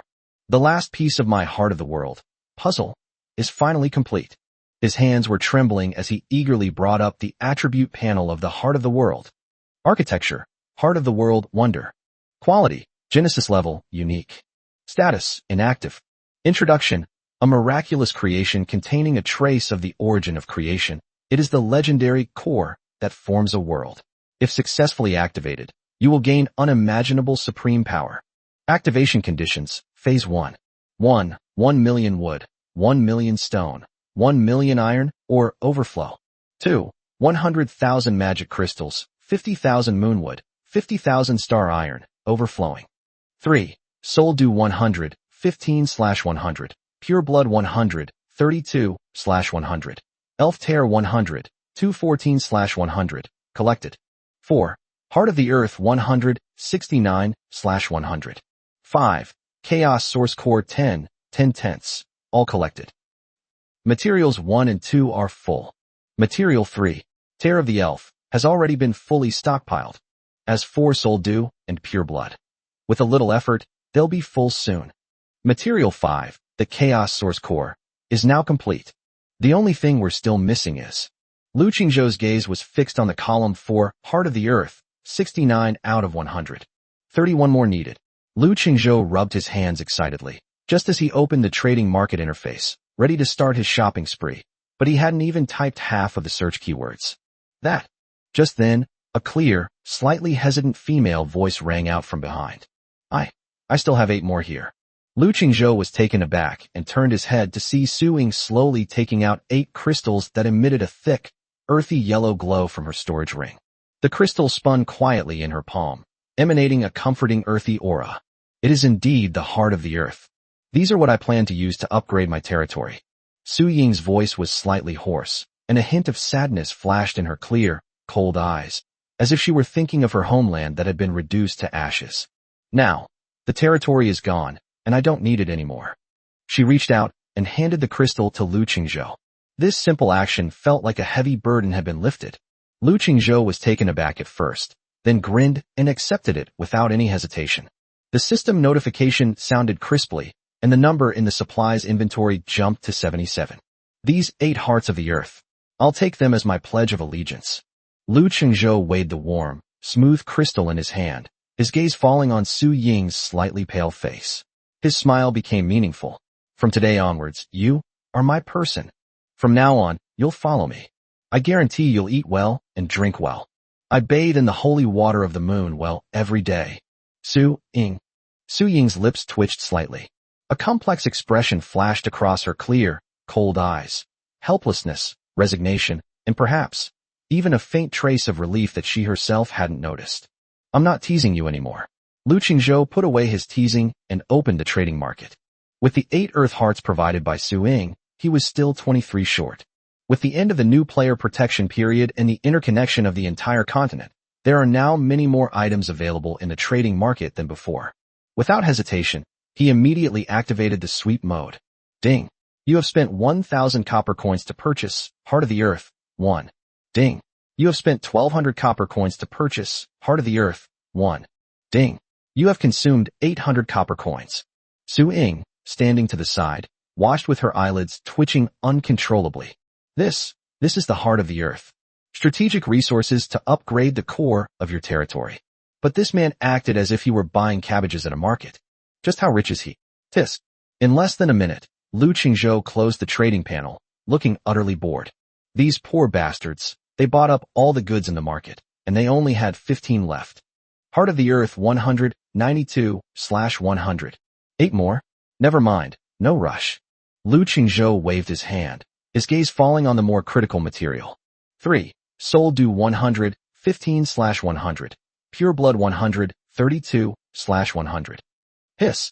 Seeing these 2 progress bars, which could be described as hardcore, even Lu Qingzhou couldn't help but gasp. This gap is quite large. Looks like we're in for another big fight tonight. Without saying a word, he turned around and headed straight for the level 6 alchemy workshop. Su Ying and Lin Shui followed, completely bewildered. Lu Qingzhou effortlessly pulled out the mountain of still steaming boss corpses and various elite monster corpses from the warehouse. Blood altar. Squeeze it all out for me. Boom. Blood splattered into the sky. A massive amount of dragon blood and high-grade beast blood poured into the alchemy table like a spring. Immediately afterwards, he threw in a large amount of sulfur crystal, ore, and molten core. Bite, bite, bite. A series of crisp notification sounds, like the most beautiful symphony, flooded the screen. A bottle. 10 bottles. 50 bottles. A full 100 bottles. 100 bottles of dragon blood energy potion, radiating a violent heat and a faint smell of blood, were neatly arranged in front of Lu Qingzhou. Before the melting grounds of all races, Lu Qingzhou summoned all the original troops that had just been mass-produced yesterday afternoon and hadn't been dealt with yet. Su Ying, Lin Shui, you two, step over there too. Lu Qingzhou's voice was unquestionable. Me, we want some too. Su Ying was completely dumbfounded. Nonsense. Lu Qingzhou grinned. If you want to be my person, you'd better behave. Chapter 178. Those who are not of our kind will surely have different hearts. Buzz. Buzz. One after another, holy white beams of light shot into the sky, bathing the entire sky in their radiance. Su Ying felt an indescribable warm energy surge into her limbs and bones, and every cell was filled with joy. Her already flawless, snow-white skin was now even more radiant and translucent, as if it could drip water with the slightest touch. But what shocked her even more was, she instinctively reached up to touch the top of her head, her fingertips brushing against a pair of fluffy, soft, and slightly trembling fox ears. She's an S-rank frost archer. They've grown fox ears. Su Ying turned around abruptly, and a fluffy fox tail was swaying restlessly behind her. The soft touch made her freeze. Su Ying's vision went black, and she almost fainted. Holy crap, an ice-cold snow fox girl. Lu Qingzhou looked at the brand-new Su Ying in front of him, with her cold and beautiful face topped with a pair of snow-white fox ears and a fluffy tail trailing behind her, and his heart began to pound wildly. Not bad, not bad. Lu Qingzhou suppressed his inner turmoil, stroked his chin, and then his gaze fell on the swift-winged sword saint, Lin Shui. You're next. Yes, master. Lin Shui had just been promoted to S rank and was extremely grateful to Lu Qingzhou for his rebirth, and was in a state of fervent worship. Without a second thought, she rushed straight into the Forge of 10,000 Races. Buzz! A white light flashed once more. As the light fades, hiss! Even Lu Qingzhou was so shocked by the erotic scene before him that he gasped in surprise. It's still that S-rank swift sword saint, Lin Shui. But now, a pair of fluffy, pure white rabbit ears have sprouted from her neat short hair. Her already cool and tight-fitting blue armor now seemed to fit her even better. It perfectly outlines her stunningly beautiful curves, which can be described as the golden ratio. Hee. A smile slowly appeared on Lu Qingzhou's face. He looked at the 2 people in front of him, one with fox ears and the other with rabbit ears, and felt his whole body filled with strength. Suddenly, the world suddenly changed. After several days of silence, the mainland China announcement suddenly lit up again without warning. A magical image, exuding an aura of majesty and nobility, once again descended upon the skies above all the lords. Holy crap, not again. Your Majesty, it's my queen. What? What happened? The moment they saw the figure in the image, all the lords gasped in unison. The Morningstar Queen's once stunningly beautiful face was now shockingly pale. And what truly terrifies all LSP lords is, countless hideous black demonic patterns writhed across her snow-white skin, slowly writhing like living creatures, creating a stark contrast with her jade-like complexion and radiating an unsettling aura of destruction. Curse corruption level, 80%. The hideous black demonic patterns, like venomous snakes that have come to life, were tightly wrapped around her snow-white and smooth skin, creating a striking contrast of beauty. Cough, cough, cough. The queen seemed to want to maintain her usual dignity, but as soon as she opened her mouth, she couldn't help but cough violently, her thin body trembling slightly. The entire mainland chat channel exploded instantly. My queenly wife. What's wrong? It breaks my heart. This damn curse. My heart aches so much. Seeing Her Majesty the Queen like this is more painful than death. Shut up, you bunch of idiots upstairs. Damn it. I've been chased for 3 days and 3 nights by a bunch of damn Imperial, talent-plundering legion. My territory is gone. That's right. These scum from the Morningstar Empire. They're up to no good. I think. This queen is a liar. One plays the good cop, the other the bad cop. They're both trying to trick us into going to our deaths. Her Majesty the Queen is a good person. She was the one who reminded us last time. Exactly. If it weren't for Her Majesty the Queen's reminder, I would have been killed by those sons of bitches long ago. What's all the noise about? We're all about to die? And you're still arguing here. In an instant, the entire chat channel became noisy and chaotic, turning into complete turmoil. At the same time, the Golden Hall of the Morningstar Empire's Imperial Palace. The oppressive atmosphere was almost tangible. The imperial ministers were pale and whispered among themselves, filled with fear. The Queen's curse has already eroded 80%. If His Majesty cannot hold on, the Empire. Shoo, His Highness the Prince has arrived. The magical image faded. On the solid gold throne, Queen Veronica of the Morning Star sat weakly, breathing heavily. Her once bright and sparkling eyes were now dull and lifeless. Cough, cough, cough. Brother Wong.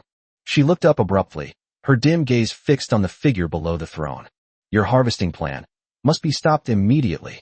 Although his voice was barely audible, it carried an undeniable air of authority. Stop. Prince Otto showed no reverence, only cold mockery. My dear sister, are you delirious from your illness? Do you think the Empire is still under your control? You. The Queen trembled violently. Those otherworldly beings are hope. They are hope sent by the will of the world to save us. Hope. The prince seemed to have heard the biggest joke in the world. A bunch of immature animals, they dare to call themselves hope? They are locusts. They are robbers who plunder the world. Brother Wong, you're simply... What? Otto interrupted sharply, his eyes burning with a morbid fanaticism. Everything I've done is for the Empire. Rather than waiting for these locusts to grow stronger and turn on us, I'd rather harvest them myself. You've gone mad. A deep sorrow welled up in the Queen's eyes. She clung to her last breath, her voice weak but firm. Look at Lu Qingzhou, who's at the top of the rankings. He's only been here a short time, and he already possesses a mythical level building. He's the key to fighting against the abyss. Mythical level? Ha ha ha. Prince Otto's grin grew increasingly distorted. That's precisely why he deserves to die. The stronger he is, the greater the threat he poses to us. Your Majesty, you are too naive. Those who are not of our kind will surely have different intentions. These invaders must be wiped out. You? Get out. Snort. Prince Otto flicked his purple gold robe sleeves and refused to look at his naive sister again. Stubborn to the end. He turned and strode away without looking back. Only the snow-white, delicate body remained on the throne behind her, trembling violently in despair. Broken breaths echoed for a long time in the magnificent palace. Chapter 179 Su Ying submits. Lu Qingzhou stood there, admiring the two stunning beauties who had just been transformed, with a satisfied look on his face, a playful smile playing on his lips. One of them is the icy beauty Su Ying. Her perpetually cold and pretty face was now flushed red, and her pair of fluffy, snow-white fox ears were trembling with shame and indignation. Behind her, a fluffy, snow-white fox tail was swaying restlessly in midair, revealing her inner turmoil. The other one is Lin Shui, the S-rank swift wind sword saint. In stark contrast to Su Ying's shame and indignation, she was quite excited. A pair of fluffy, Pure white rabbit ears were twitching curiously, complementing her dashing blue armor and her long, straight, snow-white legs. Not bad, not bad. Lu Qingzhou stroked his chin and glanced at the 100 bottles of dragon blood energy potion, still steaming in the warehouse. Hee hee. With a wave of his hand, he pulled out 5 bottles of dragon blood energy potion from the warehouse and shook them in his hand. Get to work. Get to work. His gaze, like that of a falcon, swept back and forth over the alluring bodies of Su Ying and Lin Shui, which were full of mixed-race charm. Master. Lin Shui, the S-class bunny girl, blushed under his gaze and subconsciously puffed out her chest, looking like a loyal dog. However, Lu Qingzhou shook his head. His gaze finally fell on the icy fox-eared girl, Su Ying, who was still trembling in place, feeling ashamed and indignant. You. Lu Qingzhou pointed at Su Ying and grinned. You're shameless. Su Ying instinctively wanted to back away, but then she remembered that she was now living under someone else's roof, had lost her own territory, and her only S-class hero had become someone else's bunny girl. An unprecedented sense of humiliation and powerlessness instantly welled up in my heart. Shameless. Lu Qingzhou was amused. He approached step by step, cornering Su Ying against the wall. With a loud bang, he slammed his large hand against the wall, giving her a wall slam. He lowered his head, looking at Su Ying's icy, pretty face, which was filled with humiliation and blush, and her snow-white fox ears that were still trembling. He grinned. Su Ying, haven't you figured out the situation yet? If you choose to live under someone else's roof, you should understand that there is no such thing as a free lunch. What do you want to do? What are you doing? Lu Qingzhou chuckled, his large hand restlessly pinching the pair of fluffy, snow-white fox ears. Su Ying's body trembled violently, as if struck by lightning. Lu Qingzhou's smile grew even more amiable, but his eyes looked like those of a prey that had fallen into a trap. He leaned forward slightly, lowering his voice even further. Aren't you an S-rank lord? Don't you want to become stronger? Didn't you want to get revenge on those scumbags in the Empire? Now, this once-in-a-lifetime opportunity is right in front of you. Lu Qingzhou's words were like the whispers of a demon, filled with an irresistible allure. Su Ying bit her lip hard, almost tasting a trace of blood. Get stronger. Revenge. These 2 words echoed wildly in her mind like a curse. It instantly shattered all her hesitation and pride. Images flashed uncontrollably before her eyes. Her painstakingly built territory reduced to scorched earth in a blaze of fire. The loyal subordinates screamed as they fell beneath the iron hooves of the Imperial Knights. And that man, like a demon god of destruction descending to earth, ruthlessly slaughtered those Imperial elites of level 40 and 50 as if they were chickens and dogs. That was the power she longed for but could never attain. Su Ying's breathing suddenly became rapid, and her chest heaved violently. A struggle flashed in her clear, cold eyes, but in the end, she slowly closed them. I promise you. But, you absolutely must make me stronger. Ha, no problem. Leave it to the master. Lu Qingzhou laughed heartily, feeling smug and triumphant. Chapter 180 Moonlight Brewery. Early the next morning, as Lu Qingzhou climbed out of the large, soft bed feeling refreshed, the cold system notification sounded precisely on time. Ding. Congratulations. You have obtained 18 legendary materials, sold due. You have obtained special material, pure blood 1. Holy shit. The moment Lu Qingzhou saw these 2 prompts, his eyes widened in shock. Ha, I'm rich. Lu Qingzhou jumped out of bed. He immediately opened the activation panel for the Heart of the World. Soul due 136/100. Ha. The progress bar, indeed skyrocketed. Lu Qingzhou rubbed his hands together excitedly, his face filled with ecstatic joy. He never expected this. The amount of materials produced by an S-rank human lord far exceeds that of heroes and troop units. This efficiency is simply unbeatable. Lu Qingzhou dressed with satisfaction and stepped out of the manor gate. The morning air was exceptionally fresh, making handling territory affairs a pleasant experience. He recalled the blueprint that had been leaked yesterday and, in a good mood, took it out of his storage ring. The Moonlight Brewery blueprint, rare, emits a faint silver glow. Perfect, I'm just killing time anyway. He casually selected an open space near the spring within his territory. Put up.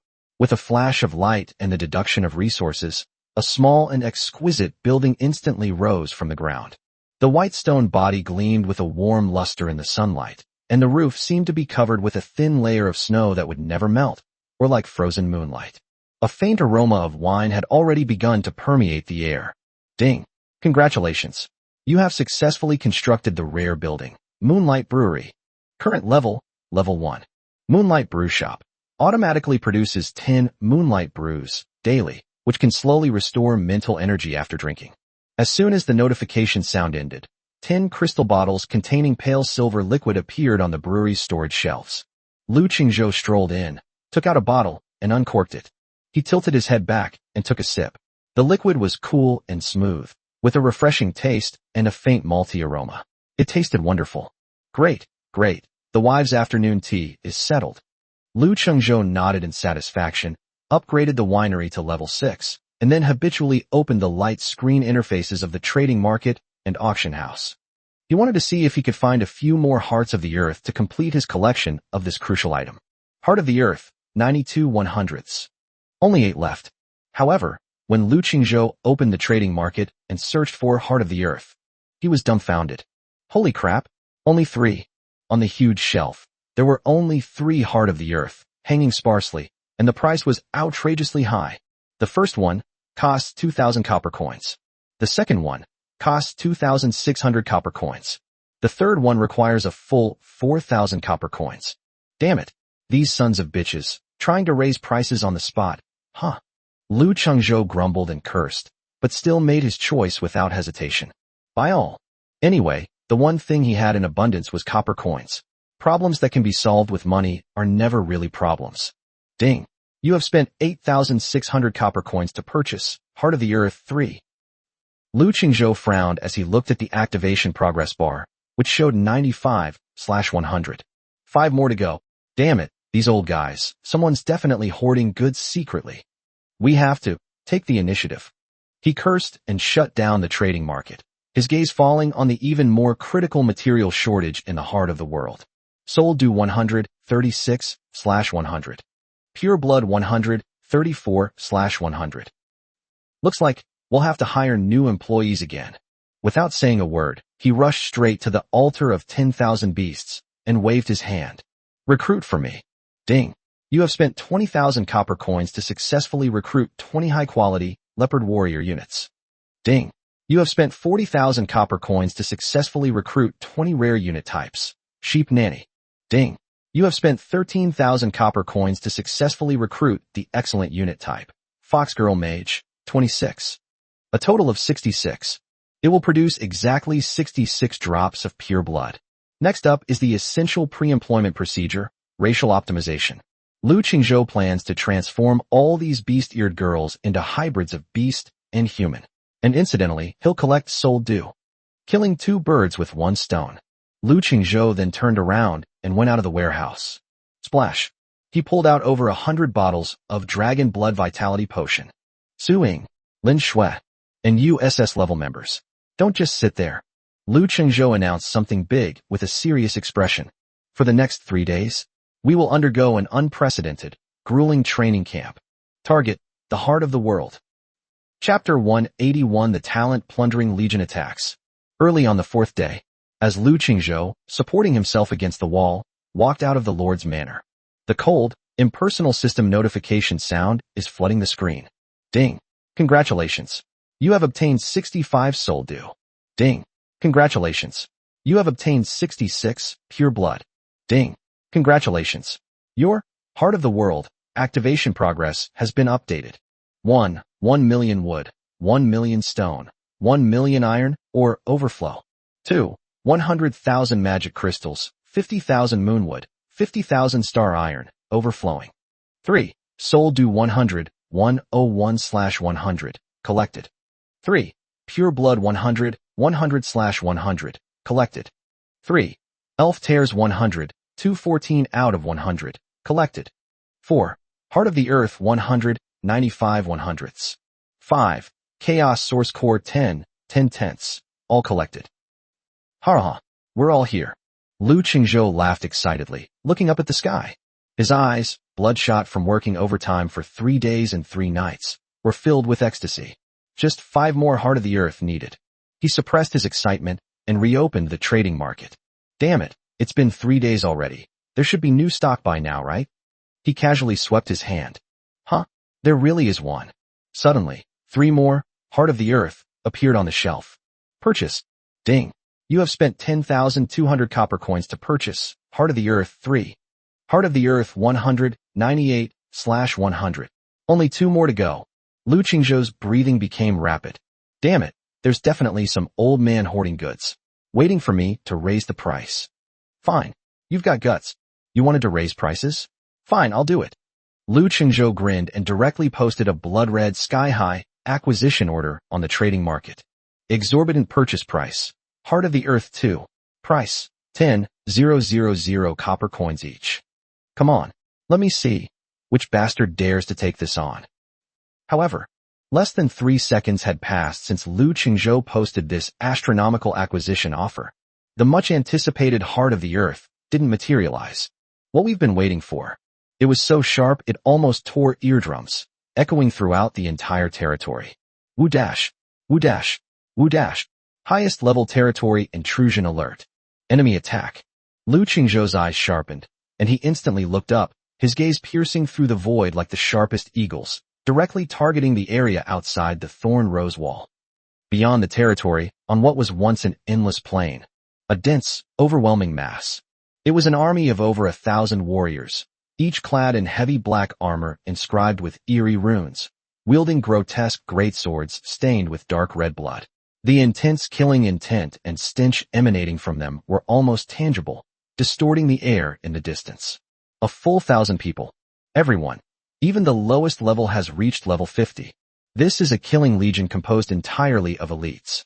And at the very forefront of that legion, which stretched like a black tide, a figure over 3 meters tall, resembling a miniature giant, rode a skeletal warhorse with eyes burning with ghostly blue soul fire and grotesque bones.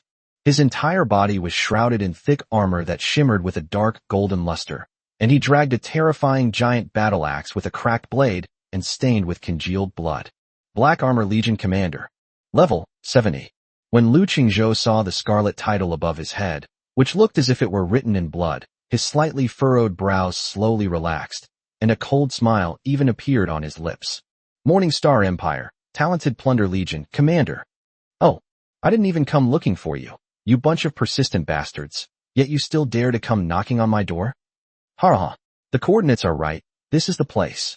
The level 70 Black Armored Legion commander suddenly pulled on the reins, and the skeletal warhorse reared up, letting out a soul-stirring neigh that tore through the air. His eyes, gleaming with bloodlust and greed, peering through the gaps in his helmet, were fixed on Lu Qingzhou atop the city wall, like a predator locked on its prey. A mere F-level farmer actually deserves His Highness the Prince's personal attention? That's utterly ridiculous. Kid, you're Lu Qingzhou, the one who got lucky, right? The Legion commander's voice boomed like thunder, filled with undisguised arrogance and contempt. I've heard. There are quite a few good things hidden in your little slum. If you know what's good for you, open the city gates and kneel down to surrender. Hand over your territory and all your women to this commander. This commander might consider leaving you a whole corpse. Ha ha. The Legion commander let out a triumphant laugh, full of confidence. In his view, this business trip was practically a gift.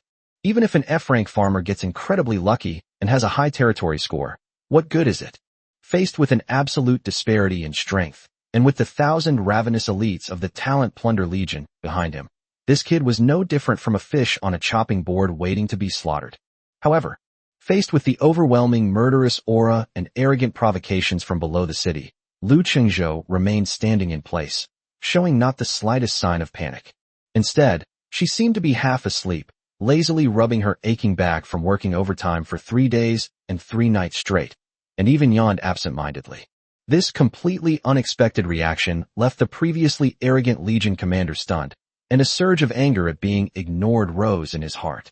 Is this guy scared out of his wits? Isn't he afraid of dying? Did he not see clearly? Behind me, there are a full 1,000 elite Imperial soldiers, all at level 50. One spit from each person could flood this wretched territory. Commander, has this guy gone mad? The adjutant beside him couldn't help but whisper in surprise. At the same time, Lord's Manor, 2nd floor. Amidst a loud alarm, Su-Ying struggled to open her clear, cold eyes. She felt as if her body had fallen apart. The slightest movement caused her to gasp in pain. Her fluffy, snow-white fox ears twitched uneasily. Enemy attack. She woke up with a start, and despite the soreness all over her body, she scrambled off the bed and rushed to the window. When she finally saw the massive, menacing army of 1,000 men outside the window, and the terrifying commander who was level 70. Su-Ying's icy, pretty face, already flushed from overwork. With a whoosh, it turned snow white in an instant. It's the talent-plundering legion. She trembled and gasped in shock. It's their leader, a level 70 boss. It's all over. She subconsciously turned around and looked at the group of wives in the room, who were still leisurely drinking moonlight wine. You still? Quick, go help him.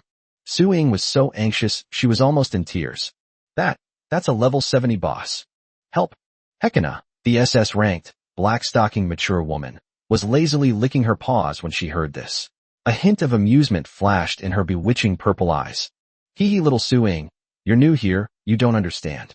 These are just small fry, not even level 70. Why would we need to bother with them? That's right. The SS rank life saintess, Lia, also held a glass of moonlight wine and comforted them with a smile. Lord, you alone could take them all down. Huh.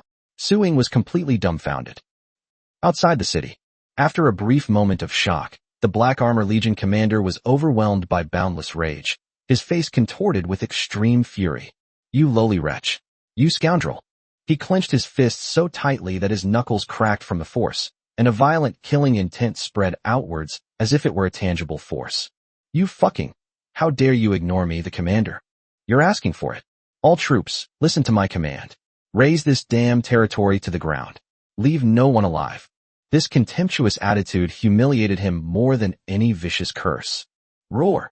Behind him, thousands of elite level 50 Legion soldiers echoed in unison, their roars converging into a terrifying sound wave that shook the earth and sent a murderous aura soaring into the sky. The Black Armor Legion commander also roared to the sky, and his terrifying level 70 aura exploded out. Rank A talent, Flame Storm. Rank B talent, Iron Body. Rank B talent, Volley of Arrows. In an instant, 3 different colored talent halos, like twisted will-o'-the-wisps, lit up on his body simultaneously. This is the most terrifying aspect of the talent-plundering legion. They can plunder and integrate the talents of others at will, and turn them into their own. Rumble. The level 70 black-armored commander suddenly unleashed 3 completely different innate powers. He was like a black cannonball, crashing hard into the thorn rose wall. Roar. Thousands of elite level 50 warriors, their eyes bloodshot, charged forward like madmen. However, faced with this terrifying offensive that seemed like the end of the world, Lu Qingzhou, standing on the wall, only frowned slightly. Ugh, so noisy. Lu Qingzhou impatiently picked at his ear and casually called out towards the dragon nest hatchery, not far away. Little Purple, come out. Dinner's ready. Buzz. A clear, ethereal chirp answered his call, as if it came from the beginning of the universe. Suddenly, the silent dragon's nest hatchery burst forth with a dazzling array of 7-colored rays, dyeing half the sky with a dreamlike hue. Roar! Under everyone's gaze, a tiny dragon, no bigger than a palm, covered in shimmering purple scales, looking harmless and even a little cute, slowly flew out of the rosy light, flapping its disproportionately small wings. It even rubbed its sleepy eyes with its little paws and let out a low growl with a childlike tone. Field. Lu Qingzhou uttered 2 words calmly. Roar. Little Purple yawned lazily, as if she hadn't woken up yet. However, in the very next instant, Harmony OS Realm instantly activated. Chapter 182 The Wrath of the Ice Dragon God. The Dragonblood Princess clears the field in one move. Buzz. An invisible, yet terrifyingly powerful pressure spread out from Xiao Zi's center. It swept across the entire battlefield in an instant. Thump. Thump. Those thousands of elite level 50 warriors who were just charging at the forefront with murderous intent suddenly felt their bodies go limp. It was as if all the power had been drained away in an instant. One by one, they were all like spineless cowards, kneeling down on the spot. Ding. All enemy units have had their attributes reduced by 50%. WH. What? The black-armored commander's pupils suddenly contracted. He was horrified to discover that his once proud level 70 power was actually. It was also forcibly cut in half. What? What the hell is this? Dragon. It's the dragon's might. No. Impossible. How could there still be dragons on this continent? The black-armored commander was utterly horrified. You got it right. Just then, Lu Qingzhou's playful voice rang in his ears. Unfortunately, no prize. Little Purple, combine. Roar. Little Purple let out an excited cry, transformed into a streak of purple light, and instantly rushed into Lu Qingzhou's chest. Dragon Soul Fusion. Boom! A terrifying purple dragon flame shot into the sky. Lu Qingzhou's body began to change rapidly within the dragon flames. Dark purple dragon scales, covered in mysterious patterns, quickly covered his entire body. His pupils transformed into cold, vertical pupils. Dragon God form. Descends. Ding. Dragon God form activated. All your attributes temporarily increased by 100%. This? The black-armored commander was terrified when he saw the terrifying figure before him, who looked like a demon god descending to earth. No, don't kill me. I'm His Highness's man. Oh. Lu Qingzhou slowly raised the large hand that had transformed into a dragon claw. Buzz. The +15 artifact storm hammer, studded with 5 epic gems, emitted an excited hum and flew into his hand automatically. No, don't come any closer. Rank B talent, Iron Body. Rank A talent, Holy Light Shield. The black-armored commander was so terrified that he wet himself. He went berserk and stacked all the defensive talents he had plundered onto his body. However, Lu Qingzhou didn't even glance at it. He simply raised the warhammer in his hand slowly. The next second, his figure vanished from the spot in an instant. Bang! A loud bang. The Black Armor Legion commander's prized, A-rank Holy Light Shield, shattered like an eggshell. Bang! Another loud bang. His Grade B, Black Iron Body, along with his fine black armor, exploded with a bang. No! The Legion commander only had time to let out a desperate scream. Boom!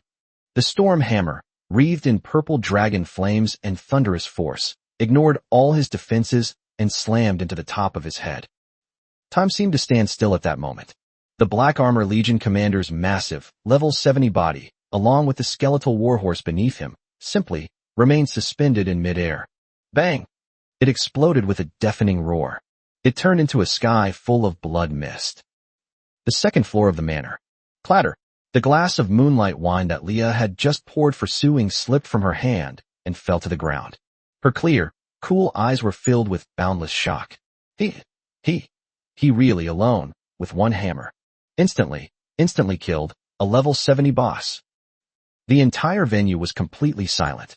Those thousands of elite members of the Talent Plunder Legion, who were just moments before exuding murderous intent and arrogance, were all stunned and stood there dumbfounded. Their faces, hidden by helmets, were filled with endless fear and utter bewilderment. Commander? A level 70 commander, just like that, was smashed into mist by a single hammer blow?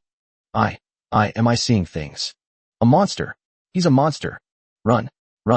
No one knows who let out the first shrill scream, but the thousands of black-armored elites scattered like birds and beasts in an instant. They no longer cared about any of that damned Legion glory. They were so terrified that they ran away in all directions like madmen. Tisk! In midair, the terrifying purple dragon flames slowly dissipated. Lu Qingzhou deactivated his Dragon God form. Xiaozi affectionately nuzzled his cheek before flying back to the dragon nest hatching room to sleep. Lu Qingzhou landed slowly, patted the non-existent dust off his hands, and looked utterly bored. Come and go as you please.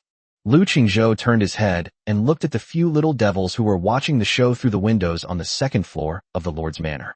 He then shouted loudly, "Wives, stop watching the show. Clear the area. Leave no one alive." Yes, master. Hooray. It's finally our turn. Meow. The time for slaughter has come, meow. Boom. In an instant, 8 streams of light, filled with terrifying pressure of SS+, and even SSS+, suddenly rushed out of the manor. This? Second floor, by the window. The shock of killing a level 70 boss with a single hammer blow still lingered in Su Ying's clear and cold eyes. Her fluffy, snow-white fox ears were still standing straight up.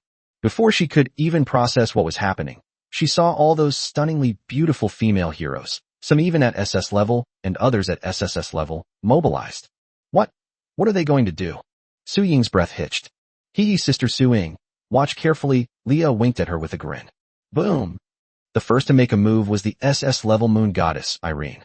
Her icy battle dress shimmered dazzlingly in the sunlight, and her long, snow-white legs, encased in ice-blue stockings, drew a graceful arc in mid-air. Frozen moon arrow. Eileen proudly drew her longbow. Buzz! An ice-blue arrow, several times more terrifying than before, tore through the sky. Boom! The arrow exploded with a deafening roar right in the center of the fleeing enemy. Snap! Snap! Snap! A terrifying, world-destroying cold current instantly swept across an area of hundreds of meters. Those hundreds of level 50 black-armored elites who were still frantically fleeing. He didn't even have time to scream. Just like that, people and their armor were frozen into ice sculptures on the spot. 100% frozen for 10 seconds. Roar! Next up is the SSS-level Dragonblood Princess, Freya. Her ruby-like eyes were filled with excitement. Wrath of the Ice Dragon God. Hold head high. A terrifying dragon's roar echoed throughout the heavens and earth. A blue dragon breath, several times more terrifying than Eileen's arrow, gushed out from her small mouth like a celestial river pouring down. Boom! Wherever the dragon's breath passed, the earth cracked inch by inch. More than 100 elite soldiers in black armor, along with their black armor, were struck by the devastating dragon's breath. Evaporated instantly. Chapter 183 The Wonder of Creation is activated. Territory spreads wildly. Hee kitty, it's our turn. Meow. Let's have a contest. Who's afraid of who? SS level Hekina, the mature and elegant woman in black stockings, and SS level Yao Yao also made their moves at the same time. One of them transformed into a black lightning bolt. One of them transformed into a white ghost. Hekina's shadow eye spikes, like venomous snakes emerging from hell, pinned one black-armored elite soldier after another to the ground. Yao Yao's, Ice Cat Claws, is incredibly fast. Her petite figure flashed wildly amidst the enemy ranks. Each flash. Uft. There must be the head of a black-armored elite soldier, shooting skyward. This is not a fight at all. This is a one-sided massacre. Second floor, by the window. Su Ying and Lin Shui, the S-rank bunny girl, just stared blankly as the 8 stunningly beautiful heroines, like tigers among sheep. No, like 8 giant dragons, charged into the chicken coop. They, 1, froze the entire room. 1, dragon's breath clears the screen. 2, mowing the lawn like crazy. The remaining 4 people were just observing from the back. They're even too lazy to put in a move. This. Su Ying felt that her worldview had shattered once again. She subconsciously turned around and glanced at the man standing under the city wall, looking bored and yawning. Gulp. She swallowed hard. Last night, she actually dared to bargain with this man? Su Ying felt her legs go weak once again. Ugh, this is so boring. Lu Qingzhou couldn't help but shake his head. Not even enough to warm up the wives. He turned around and began his favorite part. Loot the corpse. He walked to the place where the level 70 Legion commander had been smashed into a cloud of blood mist. Ding. You have obtained the Talent Raider Heavy Armor. Epic set. Ding. You have obtained the Talent Predator Battle Axe. Epic. Ding. You have obtained the Storage Ring of the Talented Raider. Tisk. Lu Qingzhou curled his lip, looking disgusted. A level 70 boss only drops an epic set piece? So poor. Hearing this, Su Ying, who was not far away, couldn't help but twitch her lips again. That's an epic set. Freya. Lu Qingzhou casually tossed the black armor to the SSS rank Dragonblood Princess, who had just finished a battle and was flying back excitedly. You're new here, this is for you. Thank you, master. Freya blushed and happily accepted it. However, the black-armored Legion commander was 3 meters tall, and although Freya was also tall, wearing this thing made her look like she was wearing a sack. Ding. Equipment. Auto-transformation in progress. Buzz. The already menacing and terrifying black heavy armor suddenly burst forth with a burst of black light the moment Freya put it on. The black light dissipated. Hiss. Lu Qingzhou's eyes widened instantly. The heavy black armor had actually transformed into a black dragon scale bikini. That style. It uses even less fabric than Freya's own dragon blood armor. Cough cough. Lu Qingzhou forcibly withdrew his gaze and patted Freya with a serious expression. Yes, it fits perfectly. Thank you for the compliment, master. Alright, everyone, stop standing there. Lu Chengzhou waved his hand, directing the wives of the SS-level soldiers to drag over all the corpses of the thousands of black-armored elites. Blood altar. Squeeze it all out for me. Boom. Blood splattered into the sky. A massive amount of dragon blood has once again filled the warehouse. Just then, Lin Shui, the S-rank bunny girl, suddenly pulled out several crystals from a hidden bag in a corpse. Master, look, what is this? Lu Qingzhou took it and looked at it. Heart of the Earth 6. Holy crap. Lu Qingzhou's eyes lit up instantly. Damn it. It must have been stolen from another lord by those bastards. He quickly glanced at his progress bar. 98 out of 100. Now, more than enough. Ha ha ha ha.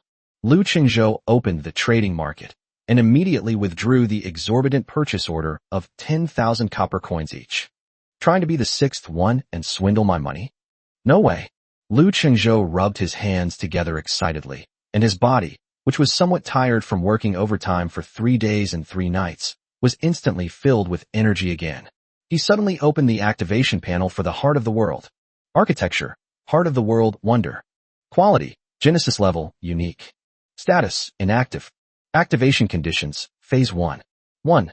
Timber, stone, iron ore. All collected. 2. Magic crystal, moonwood, star iron. All collected. 3. Soul dew, pure blood, elf tears. All collected. 4. Heart of the Earth 100, 104/100. Overflowing. 5. Chaos Source Core 10, October 10th. All collected. Everything is complete. Lu Qingzhou looked at the 5 elements, and all of them lit up with a golden collected notification. His heart, which had seen countless storms, couldn't help but pound wildly at this moment. A creation-level wonder. The Heart of the World. Lu Qingzhou took a deep breath, and an unprecedented fervor erupted in his bloodshot eyes. Activate it for me. He suddenly reached out and pressed his hand on the cold, rough, and unactivated base of the Heart of the World. Ding. Activation conditions have been met. Do you wish to consume all materials to activate Genesis Wonder, Heart of the World? Yes. Boom. The moment Lu Qingzhou confirmed it, his backpack was piled high with resources and materials so vast that any lord would faint at the sight of them. Whoosh. They surged wildly into the base. Boom. Earth. It started to tremble. No. It's not the Earth that's trembling. Yes. The entire continent of Morningstar is trembling. Holy shit. What's going on? An earthquake. Damn it. I just escaped from the talent-plundering legion. And here they come again. Look. In the sky. What's that? Chapter 184, A Miracle Descends. 7-colored divine light tears through the sky. Within the territory. Thump. A heartbeat, seemingly from the primordial era, filled with boundless majesty and the breath of life, suddenly erupted from the base of the Heart of the World. Thump. Thump. The heartbeat was getting faster and faster. It's getting louder and louder. An indescribable, world-shaking shockwave, centered on Lu Qingzhou's territory, erupted like a nuclear explosion. Boom! Sweeping the globe. Buzz! Immediately afterwards, a beam of 7-colored divine light, so thick it was impossible to estimate its diameter with the naked eye, suddenly shot into the sky from the base of the Heart of the World. That beam of light pierced through the heavens and the earth. It tore the sky apart. Whether it's a non-European lord hiding in a cave, trembling with fear, or perhaps it's Prince Otto, currently in the Howling Canyon, frantically harvesting talents. Even, it was the Morning Star Queen, lying on her throne, on the verge of death, far away in the Morning Star Empire's palace. At this moment, the whole continent, all the lords, all the NPCs, all the monsters, everyone saw this. A 7-colored pillar of light representing creation and miracles. Mainland China chat channel. After a brief period of deathly silence, it exploded instantly. Holy shit. Holy shit. Holy shit. What the hell is that? It's to the east. That direction. It seems to be Lu Qingzhou's territory. Damn it. It's him again. What the hell is he doing? A miracle, a miracle. This is absolutely a miracle. However, Lu Qingzhou was completely unconcerned about the commotion from the outside world. Because, at the very moment that 7-colored beam of light shot into the sky, the cold, impersonal system notifications flooded his mind like a torrent. Ding. Congratulations. You have successfully activated the creation level wonder, Heart of the World. Ding. The heart of the world has been bound to your territory's core. Ding. Your territory level. Unconditionally increased by 1 level. Current level, 7. Ding. All buildings in your territory. Unconditionally increased by 1 level. Holy shit. Lu Qingzhou's eyes widened suddenly. All of them get +1 level. Ding. Your primordial tree of life, mythical level, has been upgraded to level 2. Ding. Your sacred elf ancient tree, mythical, has been upgraded to level 3. Ding. Your altar of beasts, mythical level, has been upgraded to level 3. Ding. Your dragon nest hatchery, mythical, has been upgraded to level 7. Ding. Your ice moon divine palace, legendary, has been upgraded to level 2. Ding. Your elemental holy spring, mythical grade, has been upgraded to level 2. Ding. Your thorn rose wall, epic, has been upgraded to level 7. Ding. Your lord's manor, deluxe, has been upgraded to level 7. Ding. Your boom. Lu Qingzhou hadn't even had time to process this terrifying upgrade information. The earth beneath his feet began to expand wildly. The vast and boundless primordial spirit field, exuding a chaotic aura, doubled in size once again under the nourishment of the heart of the world. Wow. Master, look, my body feels so warm. Meow. I feel my power has gotten stronger again, meow. Hee master, don't you think my tail looks even shinier now? Just then, in the territory, the SS Plus and SSS Plus wives who had just finished get off work were all letting out comfortable moans. Suddenly, a golden halo burst forth from the heart of the world, which had come to life and was beating vigorously. The halo instantly swept across the entire territory. Ding. All your territory units, heroes, soldiers, have gained the permanent aura, Sanctuary Protection. Sanctuary Protection, aura. All territorial units permanently gain a 100% bonus to all attributes. Health regeneration speed is permanently increased by 100%. Second floor, by the window. Those fluffy, snow-white fox ears suddenly stood up. Su Ying's cold, pretty face was filled with endless shock. All attributes increased by 100%. Or is it a permanent halo? Ha! We've made a killing. Lu Qingzhou laughed excitedly, looking up at the sky. He knew.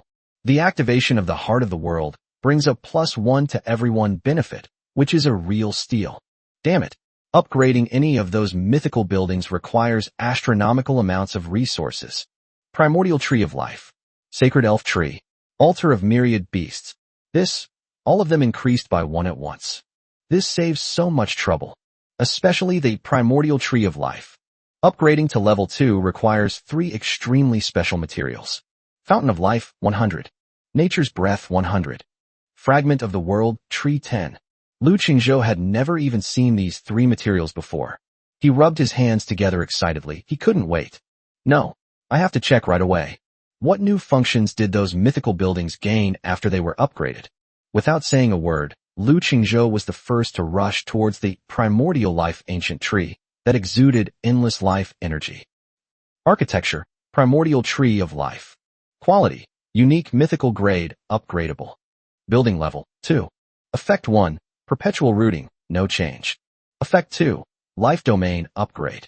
The existence of the ancient tree will continuously nourish this land. All friendly units within the territory will have their health regeneration speed increased by 100%. Their stamina regeneration speed will also be increased by 100%. Effect 3. Sacred Fruit of Life upgrade. Every 6 hours, the ancient tree will automatically produce a sacred fruit of life. Effect 4. Nature's Wrath, new feature.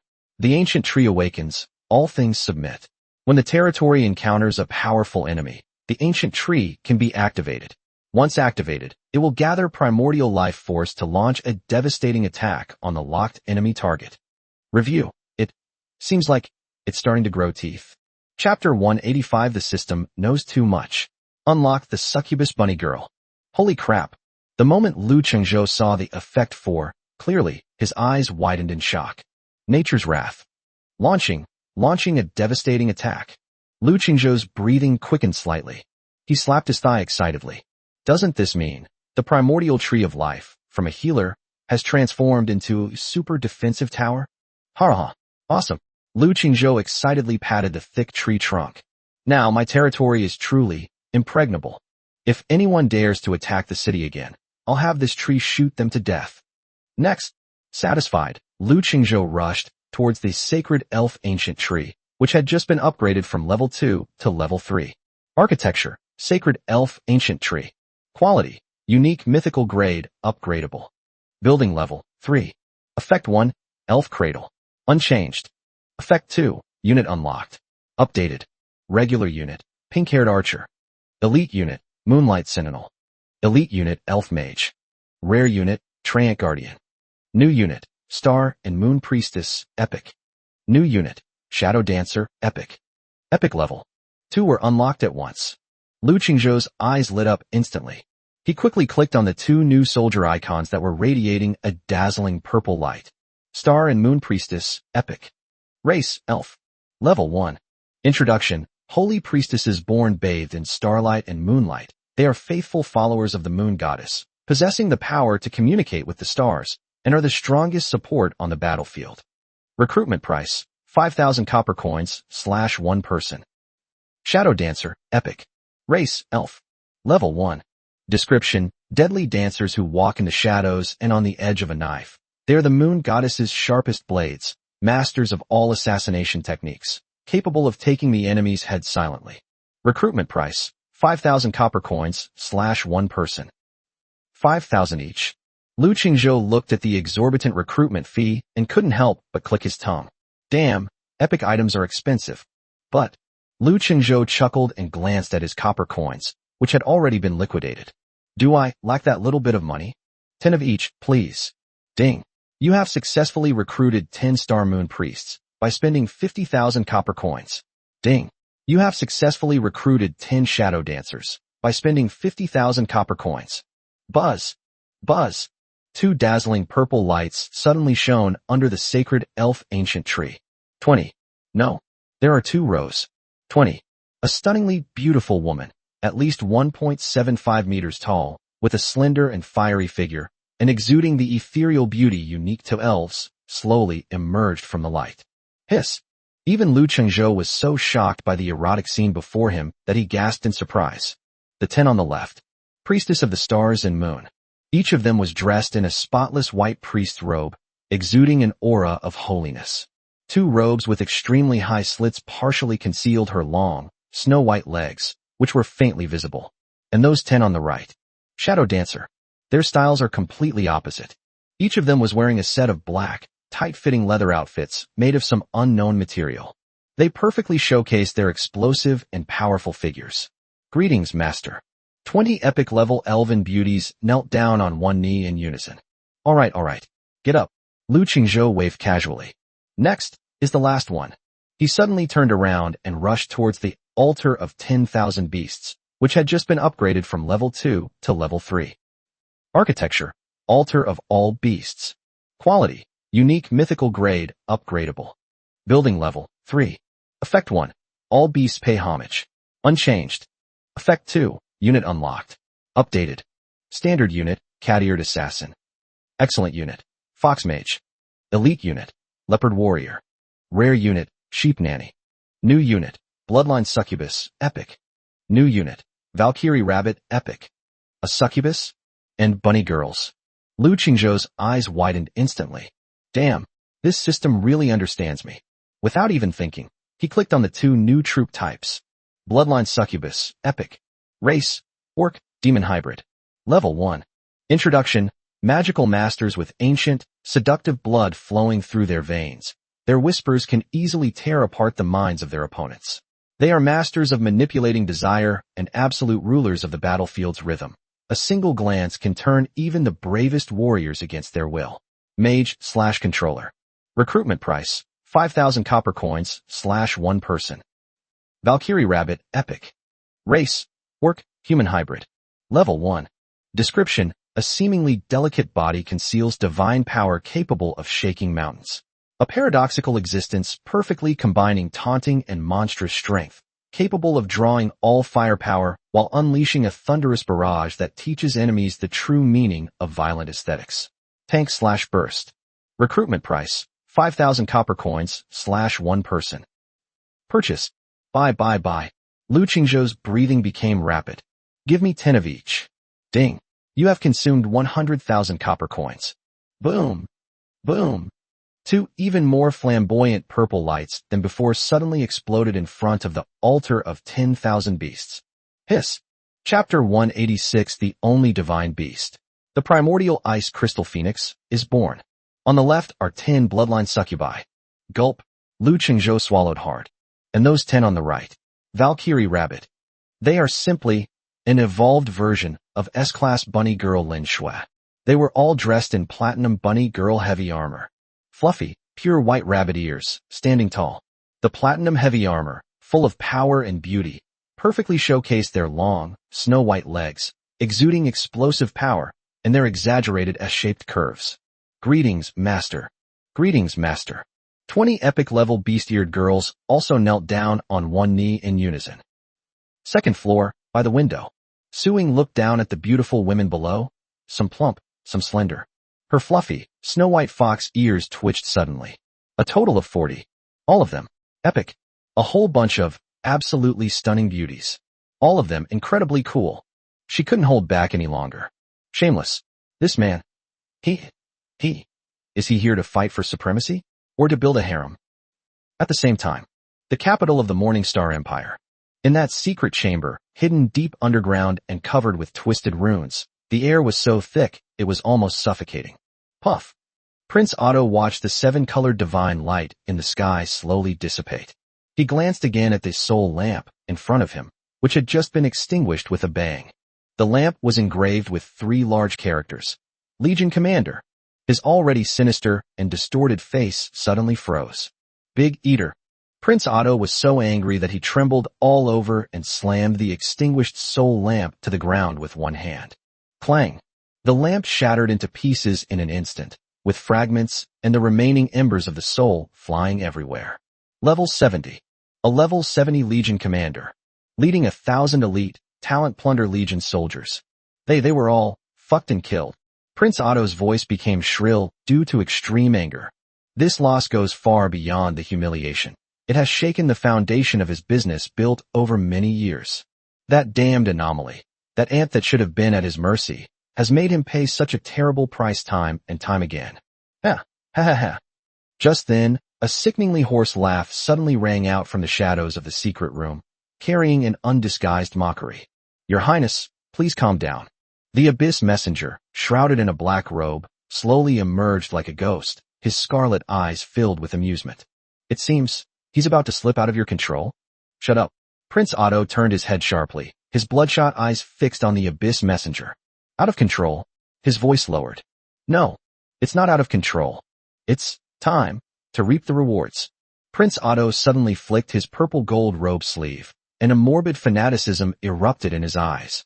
Pass on my orders. Assemble. Assemble all talent-plundering legions. He raised his arm high, pointing to the ground in the center of the secret chamber, where intricate abyss arrays were carved, and his eyes flashed with destructive light. Open. Abyss portal. This time, I will personally lead the army to reap this most succulent fruit. Within the territory, just as Lu Qingzhou was about to step forward and have a thorough exchange with these original new employees. Boom! A terrifying, strange noise suddenly erupted from the other side of the territory. Immediately afterwards, an indescribable, bone-chilling cold, seemingly capable of freezing the soul, swept across the entire territory in an instant, like a landslide and a tsunami. Snap! Snap! Even the air seemed to be freezing under this terrifying cold, emitting a mournful cry of unbearable pain. What the hell? Lu Qingzhou's smile suddenly froze. His body, which had just become aroused by 40 epic beauties, was instantly doused with a bucket of ice water. What the hell is this? Lu Qingzhou turned his head sharply, staring in horror at the source of the chill. Dragon Nest Hatchery. It's an incubation room. Lu Qingzhou's pupils suddenly contracted. He rushed over immediately. The mythical level Dragon Nest Hatchery was now completely encased in an incredibly thick layer of icy blue ice. That bone-chilling cold air came from inside. Lu Qingzhou's breathing suddenly became rapid. He stared intently at the interior of the incubation chamber. It's that egg. That unknown special pet egg that came out of Earl Austin's ring. Lu Qingzhou's heart started pounding wildly. This egg, ever since he threw it into the incubation chamber and infused it with a massive amount of dragon blood, it has remained silent. Could it be?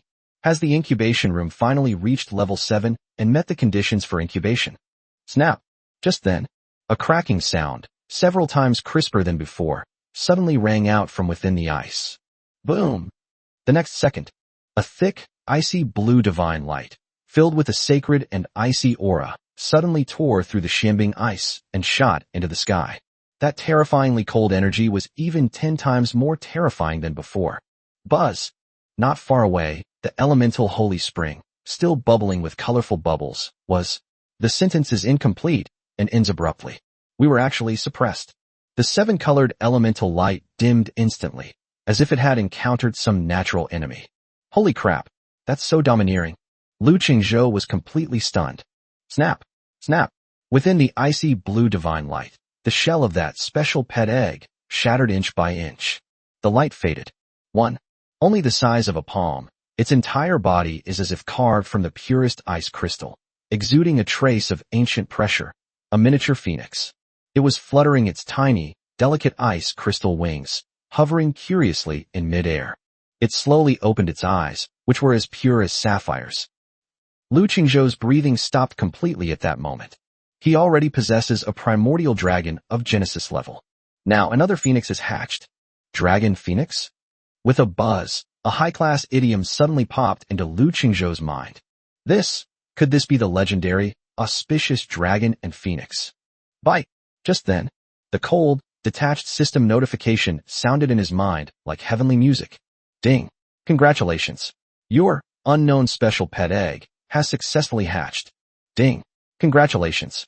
You have obtained an SSS rank, unique, divine beast, primordial ice crystal phoenix. SSS class divine beast. Ha ha ha ha. Lu Qingzhou laughed excitedly, looking up at the sky. Now who else? Chapter 187 The Queen's Envoy? Seeking help. Chirp. The palm-sized primordial ice crystal phoenix seemed to be attracted by Lu Qingzhou's wild laughter. It tilted its delicate little head, flapped its wings, and curiously landed on Lu Qingzhou's shoulder. A cool, comfortable, yet vibrant energy instantly spread throughout Lu Qingzhou's body. Huh. Lu Qingzhou was slightly taken aback. Just then, the terrifying chill also startled the wives in the territory. The window on the second floor of the manor was pushed open. Eileen, the SS rank moon goddess, and Su Ying, the S rank frost fox girl who had just joined the team, subconsciously peeked out. Chirp. The little ice phoenix perched on Lu Qingzhou's shoulder suddenly lit up its sapphire-like eyes the moment it saw the two of them. With a whoosh, it flew off Lu Qingzhou's shoulder. It did not fly towards SSS+, but towards Freya, the dragon-blooded princess whose aura was as scorching as the sun. They didn't fly towards the group of SS-level, alluring, and wildly seductive black-stocking beauties, Hekina and her companions. Instead, it flew around Eileen and Su Ying merrily. It felt like seeing a long-lost relative. Huh. A rare hint of surprise appeared on Eileen's perpetually icy and beautiful face. She subconsciously extended that fair, jade-like finger. The little ice phoenix chirped merrily, landed obediently on her fingertip, and affectionately rubbed against her skin. A cool, comfortable, yet vibrant energy instantly mingled and flowed between the human and the phoenix. Eileen felt the ice-type divine power within her body begin to boil. Eileen's icy, beautiful face softened considerably, a rare occurrence. On the other side, Su Ying was completely frozen. Her fluffy, snow-white fox ears were trembling nervously. Because, after the little ice phoenix finished being affectionate with Eileen, it suddenly flew right in front of her again. Then, it landed steadily on her furry, snow-white fox ear. Su Ying's body stiffened instantly. She felt a cold sensation that started at the tip of her ear and instantly spread throughout her body. She's an S-rank frost archer. Now, it was used as a bird's nest by a tiny phoenix, no bigger than the palm of your hand. Ha ha ha ha. Looking at the harmonious scene before him, Lu Qingzhou couldn't help but burst into laughter. Excellent. Excellent. An S-rank frost archer and an SS rank ice moon goddess. This little ice phoenix is naturally compatible with your aura. The next day, early morning. Beep, beep. A relatively gentle notification sound suddenly came from the core of the territory. Ding. A high-level visitor has been detected outside the territory. The peace, Beacon has been activated, requesting entry. Oh. Lu Qingzhou raised an eyebrow. Peaceful visitor? With a thought, the scene outside his territory instantly appeared before him. Outside the menacing and terrifying level 7, Thorn Rose Wall, a woman dressed in a magnificent white magic robe, holding a jewel-encrusted staff and radiating a holy glow, stood silently. Behind her followed a small squad of fully armed royal knights. Ophelia, Queen's faction. Level 60. Class, Holy Archmage. Level 60. Saint Magister. Lu Qingzhou stroked his chin, a playful smile appearing on his face. The Queen's people? Ah, what time is it for you to finally think of looking for me? Never mind, let her in. Lu Qingzhou casually opened a small gap in the city gate. Ophelia's mood was heavy at this moment. As Her Majesty the Queen's confidant, and a level 60 Holy Archmage, how could she have ever been to such a remote and impoverished place? If it weren't for His Highness's ruthlessness, even a level 70 Legion commander would have perished here. If it weren't for that 7-colored divine light that pierced through the heavens and earth, which was simply too terrifying. She absolutely wouldn't. Squeak. Just as she was pondering, the terrifying city wall that made her heart tremble slowly opened a crack. A young man who looked somewhat nonchalant was leaning lazily against the door frame, looking her up and down. You are Ophelia? Lu Qingzhou's gaze roamed unabashedly over the pristine, white magic robe. Wow, level 60. That's definitely something else. This robe is almost stretched out of shape. Presumptuous. The knight behind Ophelia suddenly shouted. You audacious commoner. You dare kneel before the Holy Archmage. Shut up. Ophelia coldly interrupted her subordinate. Her blue eyes, full of wisdom and authority, were also scrutinizing Lu Qingzhou. The talent is an F-rank farmer? This is the one who made even a prince suffer a great loss, the number 1 on the heavenly ranking? Lu Qingzhou? A hint of doubt flashed through her mind, but she maintained her aristocratic manners and bowed slightly. Your Excellency, Lord Lu Qingzhou. My name is Ophelia, and I have come to pay my respects on behalf of the Morning Star Empire and Her Majesty Queen Veronica. I bring Her Majesty the Queen's goodwill. Bona fide. Lu Qingzhou chuckled. All right, stop with the formalities, come in. But let your men wait outside. My temple is too small to accommodate a large Buddha. The knights were furious. It's all right. Ophelia waved her hand. She was skilled and daring, so she was naturally unafraid. You all wait outside. Yes. Territory, square. Ophelia's steps froze abruptly as she entered. This is... Her terrifying magical perception, a level 60 Saint Archmage, exploded instantly. What a terrifying life force. She looked up in horror at the primordial tree of life that radiated mythical light. And that palace. Her gaze fell once again upon the Ice Moon Divine Palace. Legendary. How is this possible? Ophelia's heart sank. Ophelia, lady. Looking at her naive appearance, Lu Qingzhou couldn't help but remind her. Cough. Ophelia forcibly suppressed her inner shock and resumed her haughty demeanor. Your Excellency Lu Qingzhou. She got straight to the point. I presume that you are already aware of Prince Otto's wolfish ambitions. Your Majesty, she is now deeply afflicted by a curse, and she needs your help. Oh, Lu Qingzhou grinned. Help her? What's in it for you? Chapter 188 The Queen's Friendship? Worthless. Lu Qingzhou raised an eyebrow, his playful gaze sweeping back and forth over the level 60 Saint Archmage Ophelia. He seemed oblivious to her title of Holy Archmage, instead judging her like a head of cabbage at a market, estimating its weight. What are the benefits of helping your queen? Ophelia's stunningly beautiful face, filled with holiness and majesty, suddenly froze. A surge of anger, fueled by humiliation, welled up from the depths of his heart. Who is she? Ophelia. Her Majesty the Queen of the Morning Star Empire's most trusted confidant, a level 60 Holy Archmage.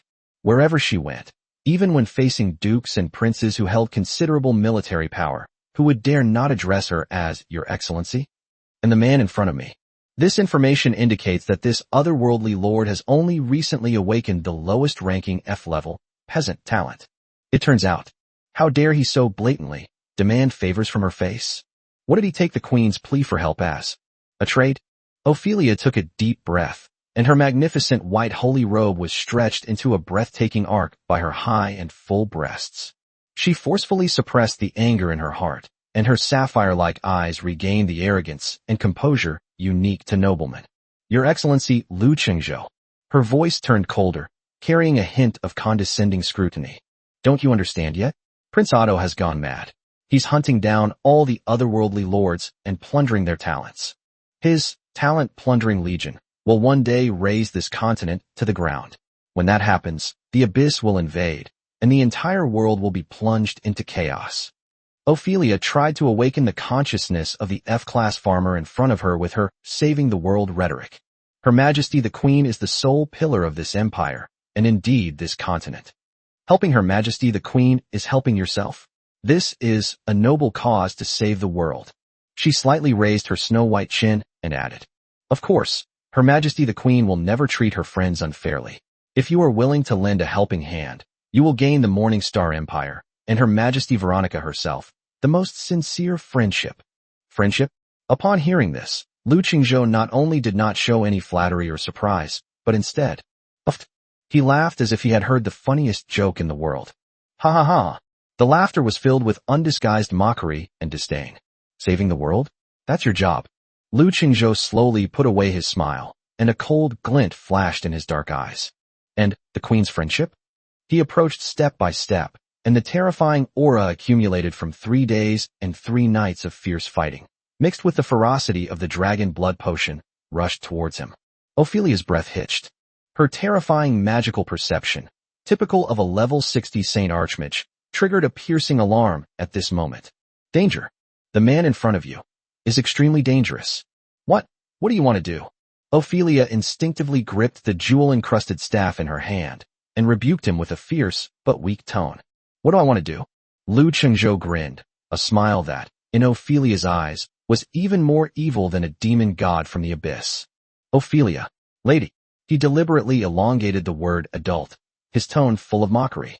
Do you think that a level 60 Saint Archmage like you, coming to the home of an F-rank peasant like me, spouting empty platitudes about righteousness and promising some bullshit friendship, should I kneel on the ground, gratefully, and serve as your queen's dog? You. How dare you? Ophelia's pretty face instantly turned bright red. How dare you insult Her Majesty the Queen? Insult? Lu Qingzhou pursed his lips. All right, stop acting with me. Your righteousness won't work on me. If you want me to take action, fine. Lu Qingzhou extended a finger and tapped his chest. Offer me some benefits that I can appreciate. You. Ophelia trembled with rage, her full breasts heaving violently. She even wanted to chant a holy light judgment on the spot and blast this ignorant commoner in front of her into ashes. But she dares not. She remembered that level 70 Legion commander, that completely extinguished lamp of his soul. Oh, looking at her frustrated expression of wanting to take action but not daring to, Lu Qingzhou's smile deepened. What? Can't you produce it? He shook his head, looking utterly bored. Since you can't produce it, then your so-called friendship is worthless in my eyes. Lu Qingzhou turned away, no longer looking at her, as if looking at her even once more would be a waste of time. Since you're here to ask for a favor, you should have the attitude of asking for a favor. Can't you even see your own chips clearly? You.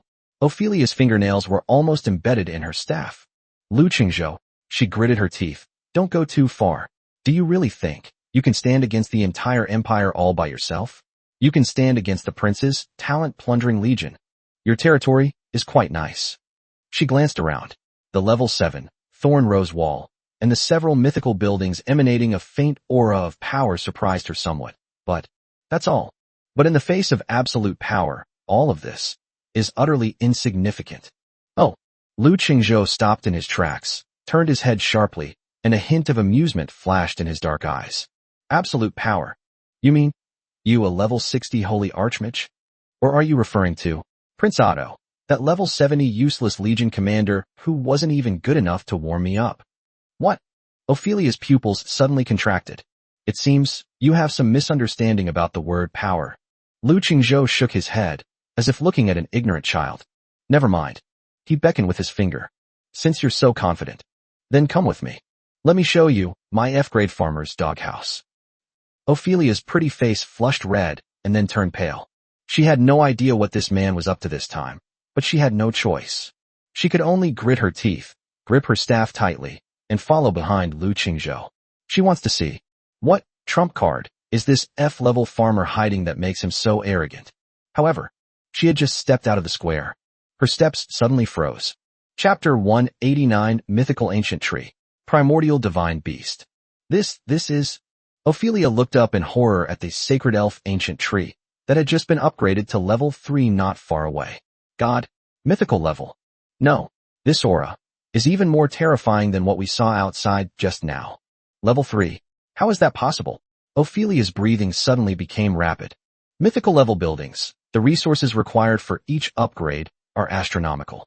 Even the Morningstar Empire couldn't afford to support more than a few. But this man, actually. Greetings, Master. Greetings, Master. Just then, the 20 newly created, epic-level, Star Moon priests and shadow dancers emerged from under the ancient tree and respectfully bowed to Lu Qingzhou. When you see these 20, when you see the golden title above their heads that reads, Epic, Ophelia's sapphire blue eyes widened suddenly. An epic-level unit. 20. She, a level 60 holy archmage, at this moment. He completely lost his composure. Her already stunningly beautiful face was filled with endless shock and disbelief. This. She stammered, unable to even finish her sentence. She could no longer maintain her noble composure. She rushed forward, her magical eyes fixed on the Star Moon priests. Especially their pristine white gowns, as thin as cicada wings. Oh my God, what wonderful pure moonlight power. Ophelia couldn't resist reaching out to touch the sheer fabric. Cough, cough. Lu Qingzhou, standing behind, coughed heavily. Ophelia's pretty face flushed bright red, almost to the point of bleeding. She then realized how inappropriate her behavior had been. I was just sensing their magic. She offered a forceful explanation. Yeah. Lu Qingzhou grinned and pointed to the other side, at the altar of 10,000 beasts, which had also been upgraded to level 3. Then, why don't you go and sense them too? Ophelia's gaze froze instantly. She saw it. Those 20, bloodline succubi brimming with primal allure. And those 20, wearing platinum and gold bunny girl heavy armor, exuding power and beauty, the Valkyrie bunny. Gulp. Ophelia swallowed hard. Her mind was that of a level 60 Saint Magister. With a whoosh, it completely crashed. Another 40 epic-level beings. No. These are beast men. How did he do that? How about it? Lu Qingzhou's voice, full of devilish allure, rang in her ears. Are the employees in my doghouse, all right? Ophelia's lips trembled, and she couldn't utter a single word. Don't rush. Lu Qingzhou grinned. We've only just arrived at the front yard. He turned abruptly and pointed to the very center of the territory. At that, a 7-colored heart is beating slowly with a thump, thump sound. The heart of the world. Boom. The moment Ophelia's gaze fell upon that heart, a terrifying wave, indescribable in its power and filled with boundless majesty and the aura of creation, suddenly descended. Thump. Ophelia's body, a level 60 Saint Magister, suddenly went limp. She was so frightened by this overwhelming pressure that she knelt down on the spot. Genesis level? The arrogance and composure in her sapphire eyes were gone, replaced by endless fear and disorientation. At this moment, even the soul of her lofty holy mage seemed to tremble. This is the heart of the world. You activated the heart of the world. Ophelia completely broke down. As a Saint Magister, she certainly knew what the heart of the world meant. That's a forbidden realm that only the Creator God can touch. And this F-rank farmer in front of us, he actually, chirp, just as Ophelia's worldview was about to completely collapse. A clear phoenix cry, filled with ancient pressure and seemingly capable of freezing the soul, suddenly rang out. Snap! Snap! Ophelia was horrified to discover that her proud level 60, holy light shield, was shattered inch by this phoenix cry. A bone-chilling cold instantly invaded her soul. She suddenly looked up, staring in horror at the source of the sound. All I saw was, above that legendary Ice Moon Palace, Eileen, the moon goddess with SS level upgrade, was sitting idly on the roof, swinging her long, snow-white legs encased in ice-blue stockings. And on her shoulder, it was about the size of a palm, and its entire body looked as if it had been sculpted from ice crystals. Ancient ice crystal phoenix. He tilted his little head, staring at her coldly with his majestic sapphire eyes. Ophelia's body trembled even more violently. An ancient, primordial divine beast. SSS rank. Her teeth were chattering. Her soul was completely frozen at that moment. Well, Lu Chengzhou slowly walked up to her, looking down at the level 60 Saint Magister who was kneeling on the ground, trembling all over. He slowly reached out and gently patted her beautiful face, which was filled with shock and fear. The icy touch sent a shiver down Ophelia's spine. Ophelia, lady. Lu Chengzhou grinned, and to her, that smile was even more terrifying than that of a demon god. Now, think back to it again. Your so-called righteous indignation and your so-called friendship with the queen. Do you think that's enough? Chapter 190 Divine Beast charges in. Ophelia kneels. Now, do you think that's enough? Lu Chengzhou's voice wasn't loud, but it was like the coldest ice in the underworld, instantly piercing Ophelia's proud soul. Ophelia collapsed to her knees. Her voluptuous and mature body, clad in a magnificent and sacred robe, was now moving uncontrollably. I'm trembling. Her beautiful face, which should have been filled with holiness and majesty, was now deathly pale, devoid of any color. Her sapphire blue eyes, full of wisdom and pride, were completely lost in thought at this moment. Fear. Shocking. Horrifying. Besides, completely, utterly, my values have been shattered. Genesis level. SSS rank, Divine Beast. Her red lips trembled, and she murmured unconsciously, her voice even changing tone. Who is she? Ophelia. A level 60 Saint Archmage. Her Majesty the Queen's confidant. One of the Morning Star Empire's top combat forces. She has witnessed the Empire's most heavily guarded armory, and she has touched the oldest traditions of the royal family. She always thought she had already reached the pinnacle of the world. But now, what did she see? That seven-colored heart that made her feel as if her soul was being completely absorbed and worshipped with just one glance. The heart of the world. That is a forbidden wonder that even in myths and legends, it only exists in the hands of the creator gods. And that one, the bird, perched on the shoulder of that SS-level ice queen, tilted its head, coldly staring at her with an expression as if she were an ant. Ancient Ice Crystal Phoenix. SSS rank Mythical Beast. That terrifying ancient chill even suppressed her magic and froze her soul. Gulp. Ophelia swallowed hard. She dared not look at the little phoenix again, afraid that if she looked at it any longer, that proud divine beast would breathe a chilling breath and turn her into an ice sculpture. F-level farmer. Ophelia's mind went blank for a moment, and she felt dizzy.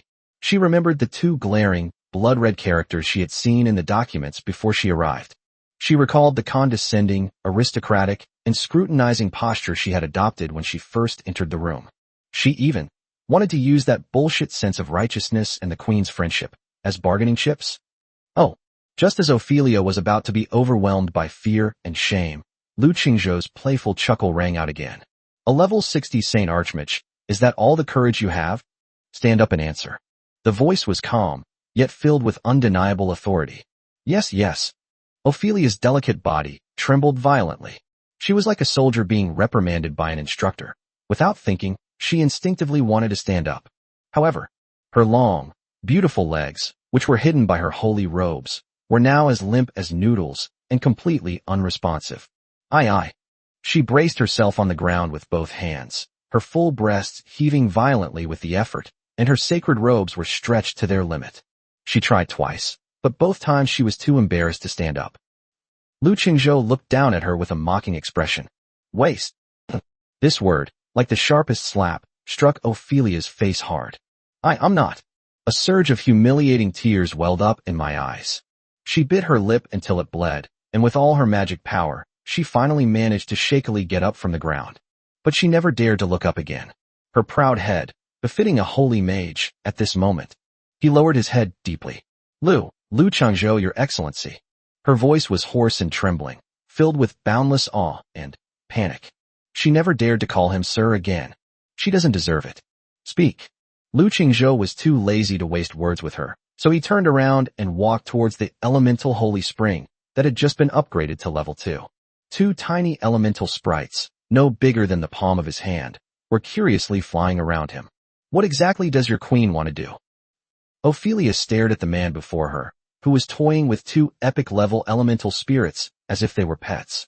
Her heart, which had just calmed down, was gripped tightly again. Epic, as a pet. She took a deep breath, no longer daring to hide anything. She knew this was her last chance. if she dares to use those principles of righteousness and friendship as bargaining chips again. She had no doubt that this man would crush her, and the entire Royal Knight squad outside, as easily as crushing an ant.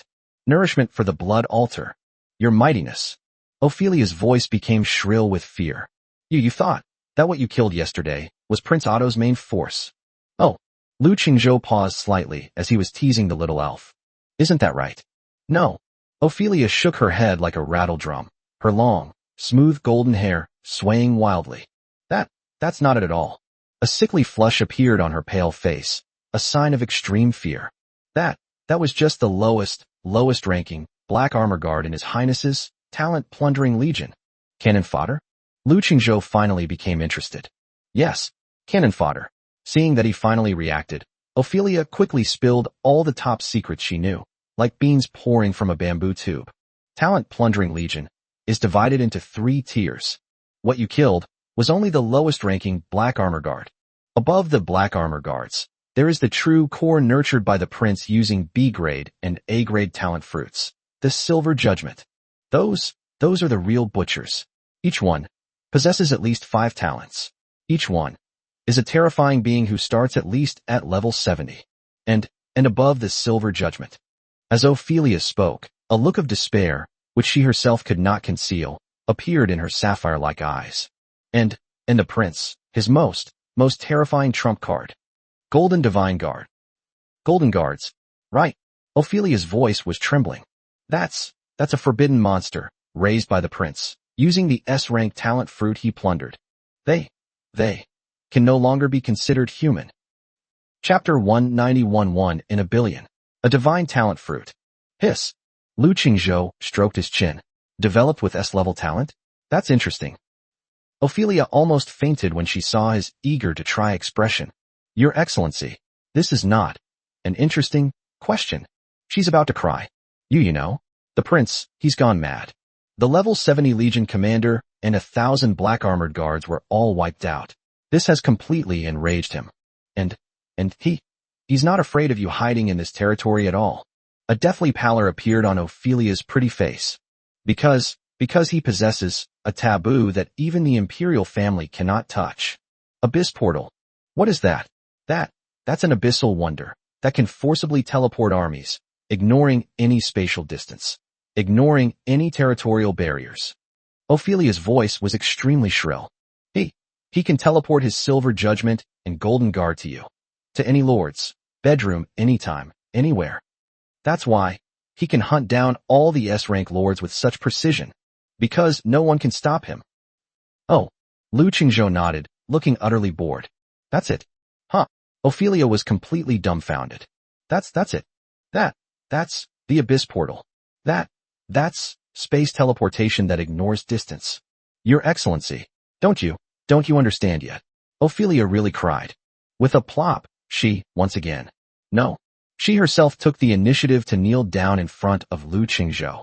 Her fair, jade-like hands gripped Lu Qingzhou's trouser leg tightly, and her beautiful, holy face was covered with tears of humiliation and fear.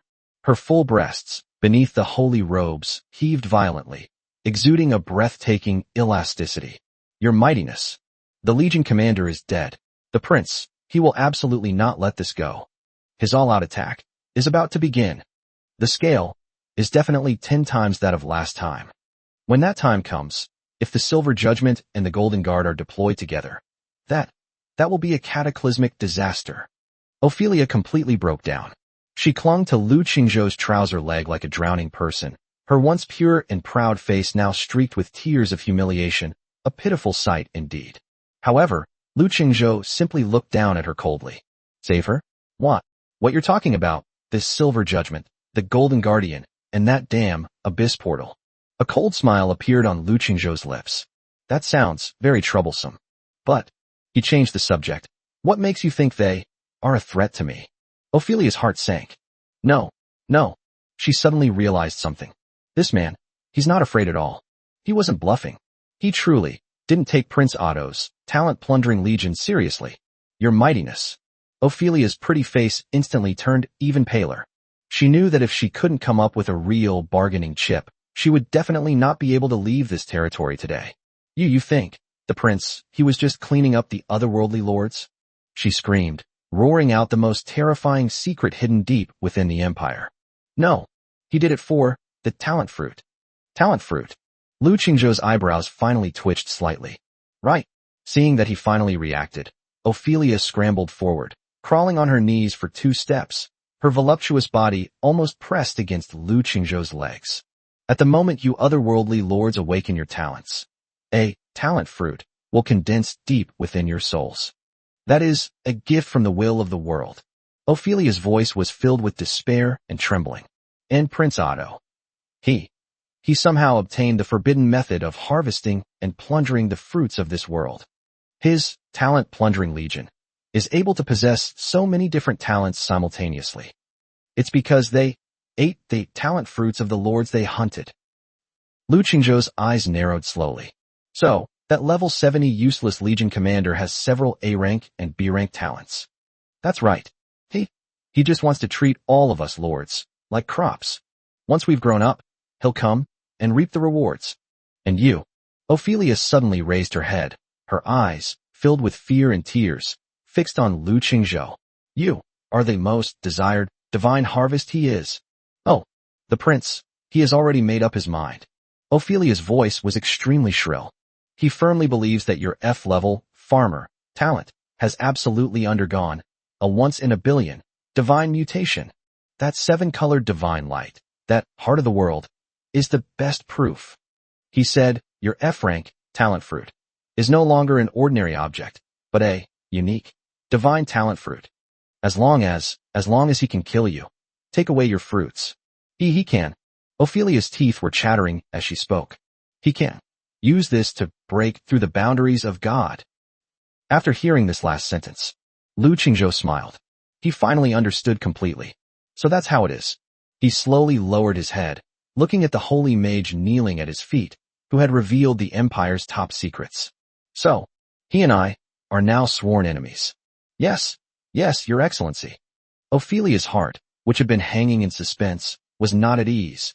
Instead, it was in her throat. She was terrified that this unpredictable and terrifying man before her would, because of this fight to the death reason, and they chose to run away, or kill them to silence them. He wouldn't take me down with him, would he? Ophelia's delicate body trembled even more violently. She is now? I only regret that I took on this damn mission. Chapter 192, I want half of the Morning Star Empire. Just as Ophelia was about to be consumed by fear, Lu Qingzhou suddenly chuckled. He slowly released his grip. What are you afraid of? Ophelia suddenly looked up, her pretty face, streaked with tears, filled with utter bewilderment. Isn't your queen dying? Lu Qingzhou gave an irrelevant answer, a hint of amusement flashing in his dark eyes. Yes.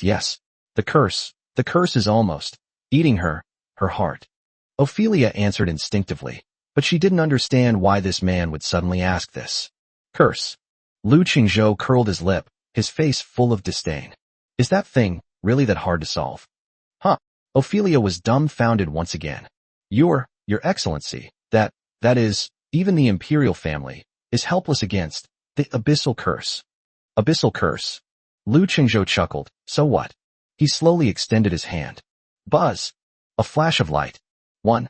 It was only the size of a thumb, entirely emerald green, as if formed from the purest life force, with wisps of primordial purple aura swirling around its surface, radiating an endless vitality. Sacred fruit. It appeared in his palm. The moment this fruit appeared, Ophelia's breathing, it suddenly stopped. Her sapphire blue eyes were fixated, on the fruit. Her level 60 Saint Magister magic power. At this moment, it's boiling over. This life force. This is her proud mind, befitting a holy mage, at this moment. With a loud boom. Completely blank. She remembered. She was in the Empire's oldest royal vault. On that book, the Creation Codex, which only queens and holy mages of all time could peruse. I've seen it. Exactly the same drawing. No, impossible. On her deathly pale face, a look of ecstatic joy, more terrifying than seeing a ghost, appeared. The sacred fruit of life. Her voice was so trembling it was almost split. This really is the legendary fruit of life that can remove all curses and even resurrect the dead? Oh, you know him. Lu Chengzhou looked at her with some surprise. Tisk. He shook his head with a look of regret. This thing was originally grown for my wives as dessert after dinner. Since you know him. Lu Chengzhou flipped through it casually. Splash. A sound even more pleasant than gold coins falling to the ground suddenly rang out. Ophelia's sapphire eyes widened in disbelief. Moment. Enveloped by a emerald green divine light. It's full. All I saw was at the man's feet. That divine object, this sacred fruit of life, she regarded as something divine, something she wouldn't even dare to dream of. It actually piled up into a small mountain. So much. Ophelia's vocal cords, at this moment. It's completely torn apart. Thump. Her elegant and aloof holy mage figure, which had only just stood up. It went soft again. She knelt down again. And it was even more decisive than before. Even more utterly and completely surrendered. A miracle. A divine intervention. A miracle. She no longer cared about being the queen's confidant or the dignity of a level 60 holy mage. Her beautiful, pristine face was streaked with tears of ecstasy. She went crazy and scrambled towards that mountain of rocks. That posture was even more fanatical than the most devout believer seeing the true God. Your mightiness. No, master. God. You are my God. She grabbed Lu Qingzhou's leg and begged, please, give me one. Just one. It can save Her Majesty's life. Please. Oh. Lu Qingzhou slowly lifted his foot, gently lifting her tear-streaked, fervent, and yearning face. His dark eyes gleamed with a devilish allure. Do you want it?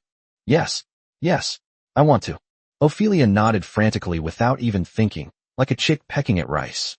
Can. A kind smile finally appeared on Lu Qingzhou's face. Seeing how devout you are. These sacred fruits, I can give them all to you. Real? Ophelia's beautiful face instantly erupted with unprecedented ecstasy.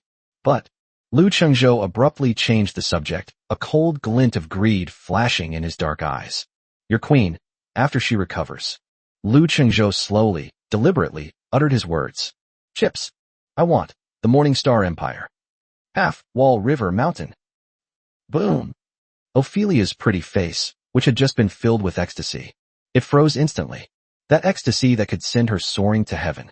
At this moment, I was utterly overwhelmed by horror. Half of the country.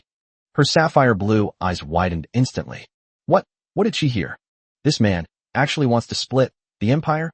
Chapter 193. The queen slides to her knees. Give it all to him.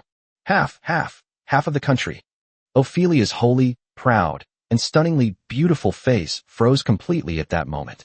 Her sapphire eyes, which were full of wisdom and majesty, were wide open, as if she had heard something unbelievable. What did she hear? This man, this F-grade farmer. He was actually extorting money from me.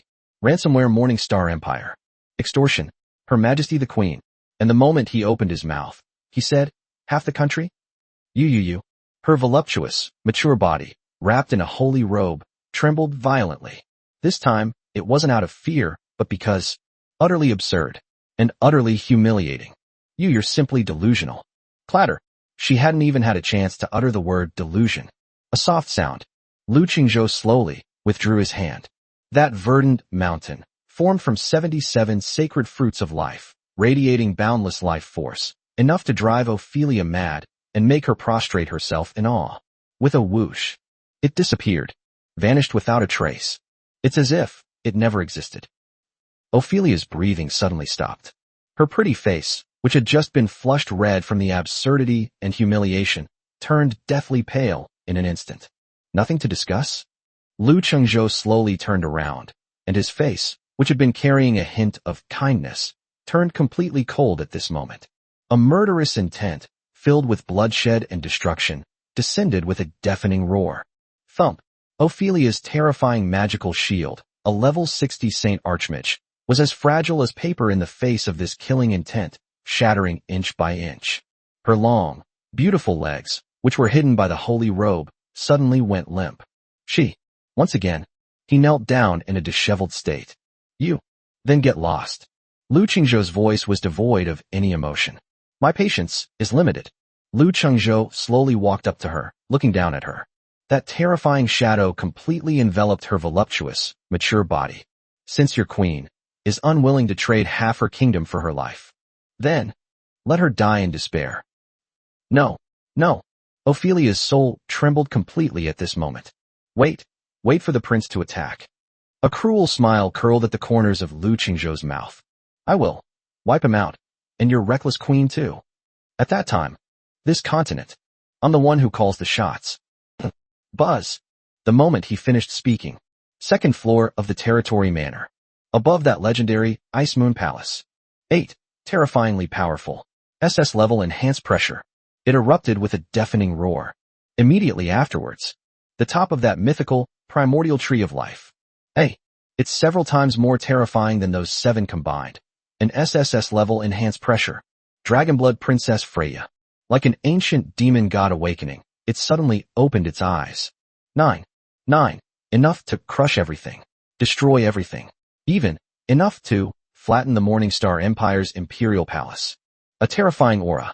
At this moment, like 9 world-destroying divine swords, they pressed down firmly, locked on Ophelia's, above the soul.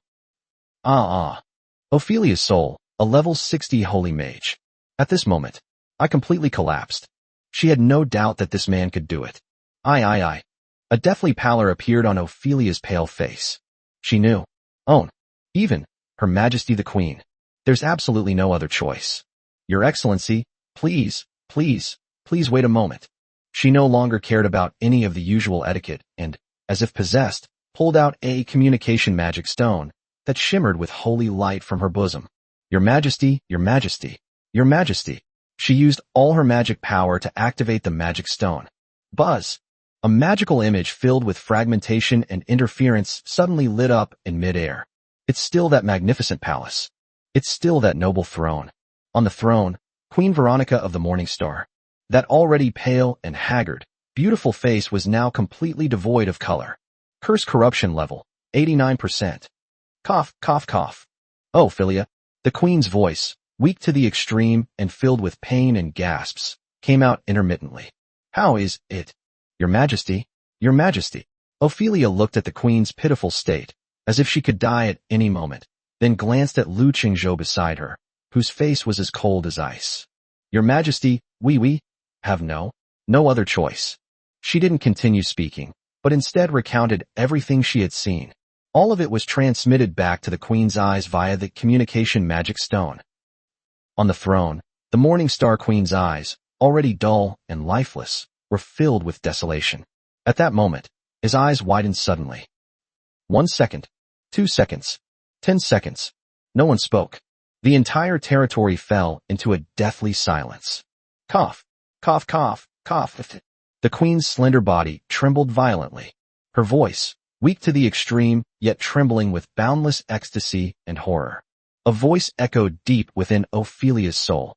I'll say to him, no matter what conditions he makes it, say yes to everything. Yes, Your Majesty. Ophelia felt as if she had been granted a pardon. She suddenly raised her head, her pretty face filled with the ecstatic joy of surviving a disaster. She looked at Lu Qingzhou. Your Mightiness, Her Majesty, has sent a telepathic message. She said, if only you could kill Prince Otto. If only you could lift His Majesty's curse. The Morningstar Empire. I wish to share this with you. Wall River Mountain. Chapter 194. I've worked so hard for the future of the territory. 3 days later. Squeak. Lord's Manor, 2nd floor. Call. Lu Qingzhou, leaning against the wall, walked out unsteadily, his face pale and with large dark circles under his eyes. Oh shit. His bloodshot eyes were filled with a weariness that was both righteous and awe-inspiring. For the future of the territory. I've been working so hard. Lu Qingzhou casually pulled out another bottle of dragon blood energy potion from the warehouse and gulped it down. Call. A surge of intense heat instantly swept over my entire body. Preparations for battle. It's time to begin. A cold glint flashed in his bloodshot eyes. Prince Otto. Abyss portal, right? I'm just waiting for you to come to me. He strode forward, the first one rushing towards the dragon nest hatchery, which had automatically leveled up to level 7 due to the activation of the Heart of the World. This thing seems to have a new function after leveling up to level 7. Lu Qingzhou squinted and opened the control panel of the incubation room. Architecture, Dragon's Nest Hatchery. Quality, unique mythical grade, upgradable. Building level, 7. Effect 3, Dragon Blood Transformation. Effect 4, Epic Mutation, unlocked at level 7. Allows for an epic mutation on Dragon Blood type units / mounts. Really? Lu Qingzhou's eyes suddenly lit up. Without a second thought, he turned his gaze directly to his 18 Dragon Blood Griffins. You're the ones.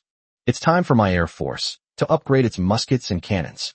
Lu Qingzhou grinned and herded all 18, already fully grown, majestic Dragon Blood Griffins into the Dragon Nest hatching room. System, give me all epic level mutations. With his command, the Dragon Nest Hatchery, which had just been automatically upgraded to level 7 due to the activation of the Heart of the World, suddenly burst forth with a blinding crimson light. Buzz! At the same time, on the other side of the territory, the storm altar, filled with the aura of antiquity and storms, seemed to be summoned and resonated instantly. Boom! Visible streams of terrifying energy, condensed from pure wind and lightning elements, surged wildly towards the Dragon Nest hatching chamber, as if finding an outlet. Roar! Li! The 18 majestic Dragon Blood Griffins all let out heart-wrenching screams the moment they were injected with this violent energy. Not enough. A hint of madness flashed in Lu Qingzhou's eyes. He suddenly opened the warehouse and pulled out a massive amount of dragon blood, which he had extracted from the corpses of over 1,000 Talent Plunder Legion members just 3 days ago. It was poured into the Dragon Nest hatchery, like garbage being dumped. Boom! Bloodshed, lightning, storm. 3 terrifying energies, catalyzed by a level 7 mythical building, completely. It's boiling over. Snap! Snap! Snap! The bodies of those 18 Dragon Blood Griffins, under the terrifying energy of the epic mutation, actually shattered into pieces. Their hard bones, their sharp claws and teeth, their proud dragon-blooded wings. Everything was destroyed in this cataclysmic energy storm. Crush it. Reorganization. Crush it again. Reorganize again. This is on the second floor of the manor, on that cloud-top love Q large soft bed. Having just woken up, Su Ying, an S-rank Frost Fox ear girl, was supporting her slender waist and gritting her teeth as she put on the frost leather armor. Her fluffy, snow-white fox ears twitched suddenly. She rushed to the window in horror, and when she saw the horrifying scene inside the Dragon's Nest hatchery, her icy, pretty face, already flushed with the rosy glow of overwork. With a whoosh, it's gotten whiter again. What is he doing? He's going to wipe out his entire air force. Su Ying was completely dumbfounded. She could clearly feel the energy storm emanating from the Dragon Nest incubation chamber. Even if it's just a tiny bit, that would be enough to tear her, along with her fox ears, into pieces, even if she were an S-rank lord. Hee little Su Ying, don't be nervous. Just then, a captivatingly seductive clapping sound came from behind her. Su Li, the SS level 9-tailed celestial fox, was lazily lying on the large soft bed. My master. Su Li's large, watery peach blossom eyes narrowed into slits, filled with fervor and adoration for Lu Qingzhou. He's creating another miracle. Miracle. Su Ying didn't even have time to react. Boom! A terrifying thunderclap, 10 times more terrifying than before, suddenly erupted from the Dragon Nest hatching chamber. Explosion. Li. 18. A total of 18. A terrifying cry, filled with endless majesty and an aura of destruction, suddenly tore apart the storm of blood and lightning. Buzz! The door to the incubator slowly opened. 18. No, that's not a griffin at all. Those are clearly 18 creatures that are more than twice the size of the previous ones. Wingspan exceeds 20 meters. His entire body was covered in a layer of steel armor made of the hardest alloy, gleaming with a chilling light. Their claws were even crackling with destructive lightning. Epic Tier Storm Thunder Eagle. Quality, epic, upgradable. Level, 35. Introduction. These terrifying birds of prey, reborn from the ashes of dragon blood and wind and thunder, are born aerial combat kings, possessing steel-like wings and thunderous claws that can tear everything apart. Skill 1. Storm Body, passive, immune to all magic damage of excellent grade and below. Physical defense increased by 500%. Skill 2. Thunder Claws, active. Claw attacks have a 100% chance to inflict paralysis, and penetration effects. Skill 3. 10 times the speed of sound, passive, flight speed, and aerial combat ability. Increased tenfold. Ha ha ha ha. Looking at the 18 storm thunder vultures before him, whose appearance and strength were all top-notch, Lu Qingzhou laughed excitedly to the sky. Good, good, good. That's more like it. To be my Air Force officer. Chapter 195 SSS Level Divine Skill. Ice Crystal Divine Kingdom. Hekina. Lu Qingzhou abruptly turned his head and looked at the person who was lazily leaning against the entrance of the Ice Moon Palace, observing the group of new toys with great interest. SS level upgraded black, stockings mature woman. Yes, my master. Hekina's magnetic and seductive mature voice slowly rang out. Her long, straight, and slender white legs, encased in black over-the-knee stockings, drew a graceful arc in mid-air. Whoosh! Her fiery, alluring, and explosively powerful body instantly appeared in front of the 18 storm thunder vultures. Those 18 epic-level raptors, who had just been reborn and whose aura was at its most ferocious, felt the terrifying pressure emanating from Hekina, which was at least SS level. Their pupils, flashing with lightning, suddenly contracted.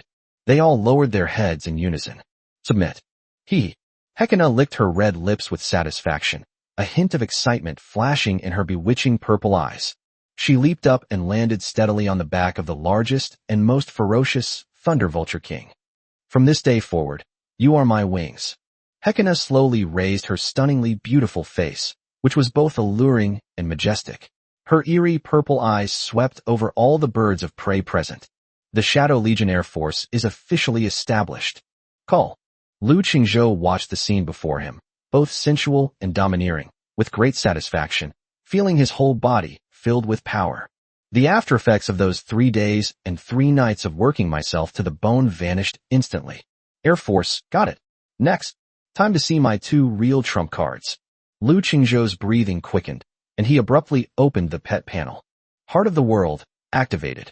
All units within the territory receive a 100% increase in all attributes. So, just how monstrous will his 2 divine beasts become? The first thing he looked at was the palm-sized purple mini-dragon that was lazily sleeping soundly in the dragon nest hatching chamber. Pet. Primordial Dragon, Little Purple. Quality. Genesis level, unique. Level, 10. Level increases dramatically after activating Heart of the World. Skill 4. Dragon God's Might, unlocked at level 10. Effect. Passive Aura. When the dragon rages, all spirits submit. All enemy units within the area suffer a further 20% reduction in all attributes. Holy crap. The moment Lu Qingzhou saw this new skill, his eyes widened in shock. Another passive aura. Another team-wide nerf.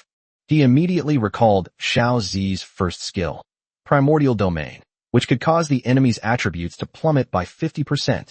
Now let's have another Dragon God's Might, reducing it by another 20%. This is fucking. Lu Qingzhou felt a chill run down his spine. With those 2 halos activated, even if Prince Otto, that bastard, had his ancestors dug up from their graves, let alone bring any golden divine guard, he'd still have to kneel down before me on the spot. Call. He suppressed his inner elation and turned his gaze to the bird that was affectionately perched on the shoulder of the SS-level Ice Queen, Eileen, preening its icy feathers. Ancient Ice Crystal Phoenix. Pet. Primordial Ice Crystal Phoenix, Little Ice. Quality. SSS grade, unique. Level, 10. Skill 4. Ice Crystal Kingdom, unlocked at level 10. They're here. Lu Qingzhou's heart pounded like a drum as he stared intently at the skill description that emanated a chilling aura. Ice Crystal Kingdom, SSS level exclusive skill. Centered on itself, it instantly creates an absolute zero zone covering an area of 10,000 meters. Within this zone, everything is ice crystals. Effect 1. Absolute freeze. All enemy units within the area are 100% guaranteed to be frozen.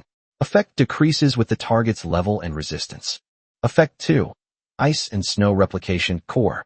Within the Divine Kingdom, the Ancient Ice Crystal Phoenix will automatically replicate all ice-type attacks of Friendly Unit Eileen and Friendly Unit Su-Ying within the domain. Boom! The moment Lu Qingzhou saw the last line, Ice and Snow Replica, his mind went blank. Reproduction? What did he see? Replicating Eileen and Su-Ying, all ice-type attacks. What the hell? A chill ran from the soles of my feet straight up to the top of my head. He turned his head sharply and looked in horror at Su Ying, the S-rank Frost Fox ear girl who was clinging to the window and staring at him with a pale face. And then at Eileen, the SS-rank Ice Moon goddess who stood on the roof of the Ice Moon Palace, her long legs in ice silk, making people dizzy. Gulp. Lu Qingzhou swallowed hard. That's an incredible skill. He recalled Eileen's SS-level exclusive skill, Frozen Moon Arrow, 100% chance to freeze for 10 seconds. Although Su Ying was only S-rank, she was still a frost archer. If Xiao Bing opens the Ice Crystal Divine Kingdom, and Eileen and Su Ying go in and start shooting like crazy, doesn't that mean the entire 10,000-meter Divine Kingdom is filled with Frozen Moon Divine Arrows? What's the point of fighting now? Prince Otto. Lu Qingzhou grinned, a smile that was cold and cruel. I can't wait any longer. You, hurry up and come to your death. Chapter 196 The Calm Before the Storm. Ice Crystal Kingdom, Frozen Moon Arrow, Frost Archer. Looking at the primordial Ice Crystal Phoenix skill, which was practically heaven-defying, Lu Qingzhou felt his blood boiling. This isn't just 3 skills, it's a trinity. Perfect crowd control. This is practically tailor-made for my wives. Eileen, Su Ying. All assemble. Joint training begins. With a glint in her icy eyes, SS-level moon goddess Eileen lightly touched the ground with her long, slender, silk-clad legs and instantly landed in front of Lu Qingzhou. A rare hint of excitement appeared on his usually aloof face. S-rank Frost Fox ear girl Su Ying, though still aloof, had her snow-white fox ears trembling nervously with excitement and awe. I want some too. Nonsense. Lu Qingzhou rolled his eyes at her, annoyed. You're an ice type. You're one of the core components of this combination. Get moving. Yes, yes. Su Ying's delicate body trembled as she obediently stood beside Eileen. Chirp. With a joyful cry, Xiao Bing flapped its wings from Eileen's shoulder and flew up, hovering between the 3 of them. Ice Crystal Divine Kingdom. Open. Buzz. In an instant, a suffocating chill erupted from the little phoenix's body. Boom. The icy blue domain expanded rapidly at a visible speed, instantly covering an area of tens of thousands of meters in radius. Frost covered the grass and trees, the air froze, and even time seemed to stand still at absolute zero. Hiss. Even SS-rank God Kana, SSS-rank Gafria, and even S-rank bunny girl Lin Shui, who were fighting from the outside of the domain, couldn't help but gasp in shock. Such terrifying suppressive power. Is this the true realm of the gods? Eileen. Lu Qingzhou shouted fiercely. Shoot it to pieces. Yes, sir. Eileen's icy eyes suddenly lit up, and her jade-like hands drew the longbow taut. SS-level divine power condensed at the arrow tip, and the air emitted a tearing, mournful sound. Call out. The frozen moon arrow transformed into a streak of icy blue light and shot into the domain. Boom! The moment the arrow pierced the area, a dazzling divine light burst forth from Xiao Bing's body. Ice and snow recreation, activate. Snap! Snap! Snap! That SS-grade divine arrow instantly split within the domain, transforming into a rain of arrows. Thousands upon thousands of ice crystal arrows surged like a reversed galaxy, unleashing a destructive storm in the land of absolute zero. Su Ying, stop spacing out. Lu Qingzhou's eyes burned with fanatical flames. Shoot me as many as you can. Yes, yes, master. Su Ying Xue's white fox ears trembled violently with excitement, and her pretty face flushed red. She knew. This is her time to prove her worth. At this moment, her S-rank, Frost Archer, talent was brought to its fullest potential. The bowstring twanged, and the S-rank Frost Arrow, imbued with all its power, shot into the field. Boom! The second wave of replicated arrow rain suddenly erupted. 2 seas of arrows intertwined and raged within the divine realm, where extreme cold and destruction danced together. The visual impact is extreme, as if the entire world is about to collapse in this icy inferno. Hiss! The SSS-ranked dragon-blooded Princess Freya, who was observing from the outside of the domain, had a hint of shock flash in her ruby-like eyes. Her black bikini armor, made of dragon scales, trembled slightly under the impact of this chilling aura. This is simply foul. For the first time, Freya's face showed an expression of admitting defeat. Their power, it actually surpasses mine. She knew that, in terms of single target burst damage, her SSS level, wrath of the ice dragon god, was enough to destroy everything. But on area of effect, on crowd control, on area of destruction, this trio from the frozen divine kingdom has completely surpassed her. Ha! Perfect. Lu Qingzhou laughed excitedly, looking up at the sky. He scooped up the tiny ice phoenix, no bigger than the palm of his hand, and his bloodshot eyes were filled with fanaticism.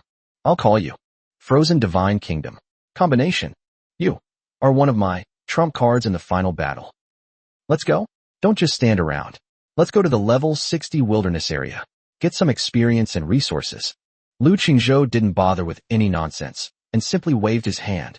His Frozen Kingdom team, plus the SS level Hekina, the SSS level Freya, and the 18 newly reborn, epic level Storm Thunder Eagle Air Force.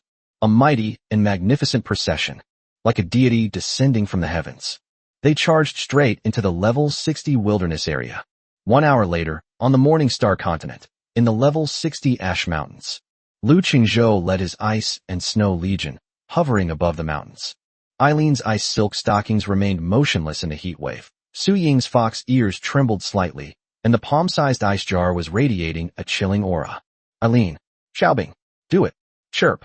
Little ice flapped its wings and sang a clear song, as its icy blue halo suddenly spread out. Snap! The lava solidified, and the obsidian was covered in frost. The 10,000-meter domain instantly transformed into a divine realm of absolute zero, causing even the Storm Thunder Vulture to shriek uneasily. Roar!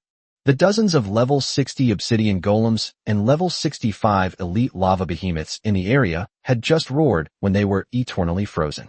Their lava-covered bodies cracked inch by inch at absolute zero. Eileen. Yes, sir. The moon goddess drew her bow and leaped toward the edge of the divine realm, her long, silken legs tracing elegant arcs. The SS level upgraded, Frozen Moon Arrow, tears through the sky, freezing the air into ice crystals wherever it passes. Suing. Clear. The fox-eared girl drew her longbow to its fullest extent, and an S-rank frost arrow, carrying all her power, shot towards the divine realm. Just as the two arrows pierced the field. Boom! The entire divine kingdom was in an uproar. Thousands of SS-grade moon god arrows and countless S-grade frost arrows were simultaneously replicated, like a destructive storm woven by the creator god himself. This is no longer a simple replication, but an infinite amplification that can only be described as a miracle. Boom! Level 60 Obsidian Golem, Level 65 Elite Lava Behemoth. All the monsters were reduced to scattered ice crystals before they could even utter a mournful cry in this torrent of ice and snow. Sold out instantly. A complete and utter crushing defeat. The calm before the storm is always so fleeting. After making a terrifying deal with Ophelia, which gave him half the country, Lu Qingzhou did not relax his vigilance in the slightest. For the past 5 days, his territory has entered a state of frantic preparation for war. Using the intelligence he learned from Ophelia that the prince's army was about to arrive, Lu Qingzhou carried out a final frenzied plundering of the entire continent's trading markets. He used a huge amount of copper coins and plundered rare equipment to exchange for the last batch of Heart of the Earth, and a huge amount of basic resources that he needed, and invested them all into the second stage upgrade of Heart of the World. At the same time, the replenishment of troops reached an unprecedented scale. The two mythical structures, the sacred elf ancient tree and the altar of 10,000 beasts, operate day and night without ceasing. Lu Qingzhou poured all the massive amounts of pure blood and soul dew that had been produced over the past 5 days into military production. The number of newly recruited epic-level units, such as the Star Moon Priestess, Shadow Dancer, Bloodline Succubus, and Valkyrie Rabbit, has now exceeded 100. Dressed in tight-fitting, cool combat suits that exuded power and beauty, they were conducting final training exercises throughout the territory. Those mature, alluring bodies, brimming with wildness and charm, shimmered with a dangerous luster in the sunlight, forming Lu Qingzhou's most elite women's army. 18 Storm Thunder Eagles, led by Air Force Commander SS Ga Kana, streaked across the sky with trails of lightning, forming the most solid lightning defense line above the territory. The entire territory was enveloped in a calm before the storm. Everyone knows that Prince Otto. It's coming. Chapter 197 The Prince's Arrogant Declaration. Day 6, noon. Wah! Wah! Wah! The piercing alarm suddenly tore through the sky, its sharp frequency even causing visible ripples in the air, 100 times more deafening than the last time a level 70 Legion commander invaded. Heart of the World issued a frantic warning in the center of the territory, its seven-colored light pounding wildly like a heart, colliding violently with the abyssal demonic energy pouring down from the sky. Finally, it's here. Lu Qingzhou stood at the entrance of the manor, a chilling excitement appearing on his slightly pale face. He slowly raised his head, his dark eyes piercing through layers of defensive barriers. The once clear sky was now being forcibly torn apart by an invisible force. Crack, crack, boom. Amidst a deafening roar, a terrifying abyss portal, spanning 10,000 meters, was forcibly ripped open in the sky above the territory. Thick, dark, demonic energy, carrying shattered abyssal demonic crystals, cascaded down like a waterfall. The terrifying abyssal aura clashed violently with the sacred power of the primordial tree of life and the heart of the world, unleashing a world-destroying roar. Roar! A deathly roar emanated from the abyss portal, shaking the heavens and earth. Immediately afterwards, a pair of enormous bone wings, each 100 meters long, slowly extended from inside the door. Terrifying creations constructed from the hardest abyssal black bones, gleaming with a chilling, deathly light. Abyssal Bone Dragon. When the blood-red level 80, appeared, even the SSS-level Dragonblood Princess Freya couldn't help but shrink her pupils, and the dragon blood in her body felt an ancient pressure. At the top of the skull dragon's head stood a figure clad in heavy purple gold armor. He wielded a demonic sword forged from abyssal magic crystals, surrounded by the radiant glow of his plundered talent. He was none other than the arrogant and fanatical Prince Otto. Behind him, a massive, sky-covering legion was pouring out of the 10,000-meter-long teleportation portal. Tens of thousands of silver judgment and golden guardians, clad in heavy silver and gold armor, each exuded a terrifying aura of level 70 or higher, and were surrounded by at least 5 layers of talent aura. On the flanks, thousands of abyss messengers, shrouded in black robes, descended silently like ghosts. Buzz! Mainland China announcement lights up instantly. A magical image, clearer and grander than ever before, descended upon the skies above every lord of the Morning Star continent, carrying an aura of destruction. No matter where they hid, whether searching for resources or trembling in fear, all the survivors witnessed this apocalyptic scene. A vast, 10,000-meter-long abyss portal, a ferocious level 80 abyss bone dragon, and tens of thousands of menacing talent-plundering legions. Mainland China chat channel. Dragon Summer War Zone reduces Wang Laowu. Holy crap. This is the prince's entire army. 30,000. At least 30,000. The lowest level is level 60. It's over. Boss Lu Qingzhou is really finished this time. Sakura War Zone reduces Yamamoto Kazuo Baka. That bone dragon is an 80-level boss. Has the prince gone mad? He's going to slaughter us all. Jack from the US War Zone. That's the Golden Guardian. A legendary monster fed with S-rank talent fruits. I feel like I'm about to kneel down even through the screen. Longxiao War Zone reduced Zhao Tieju's number. Damn it. Boss Lu, run.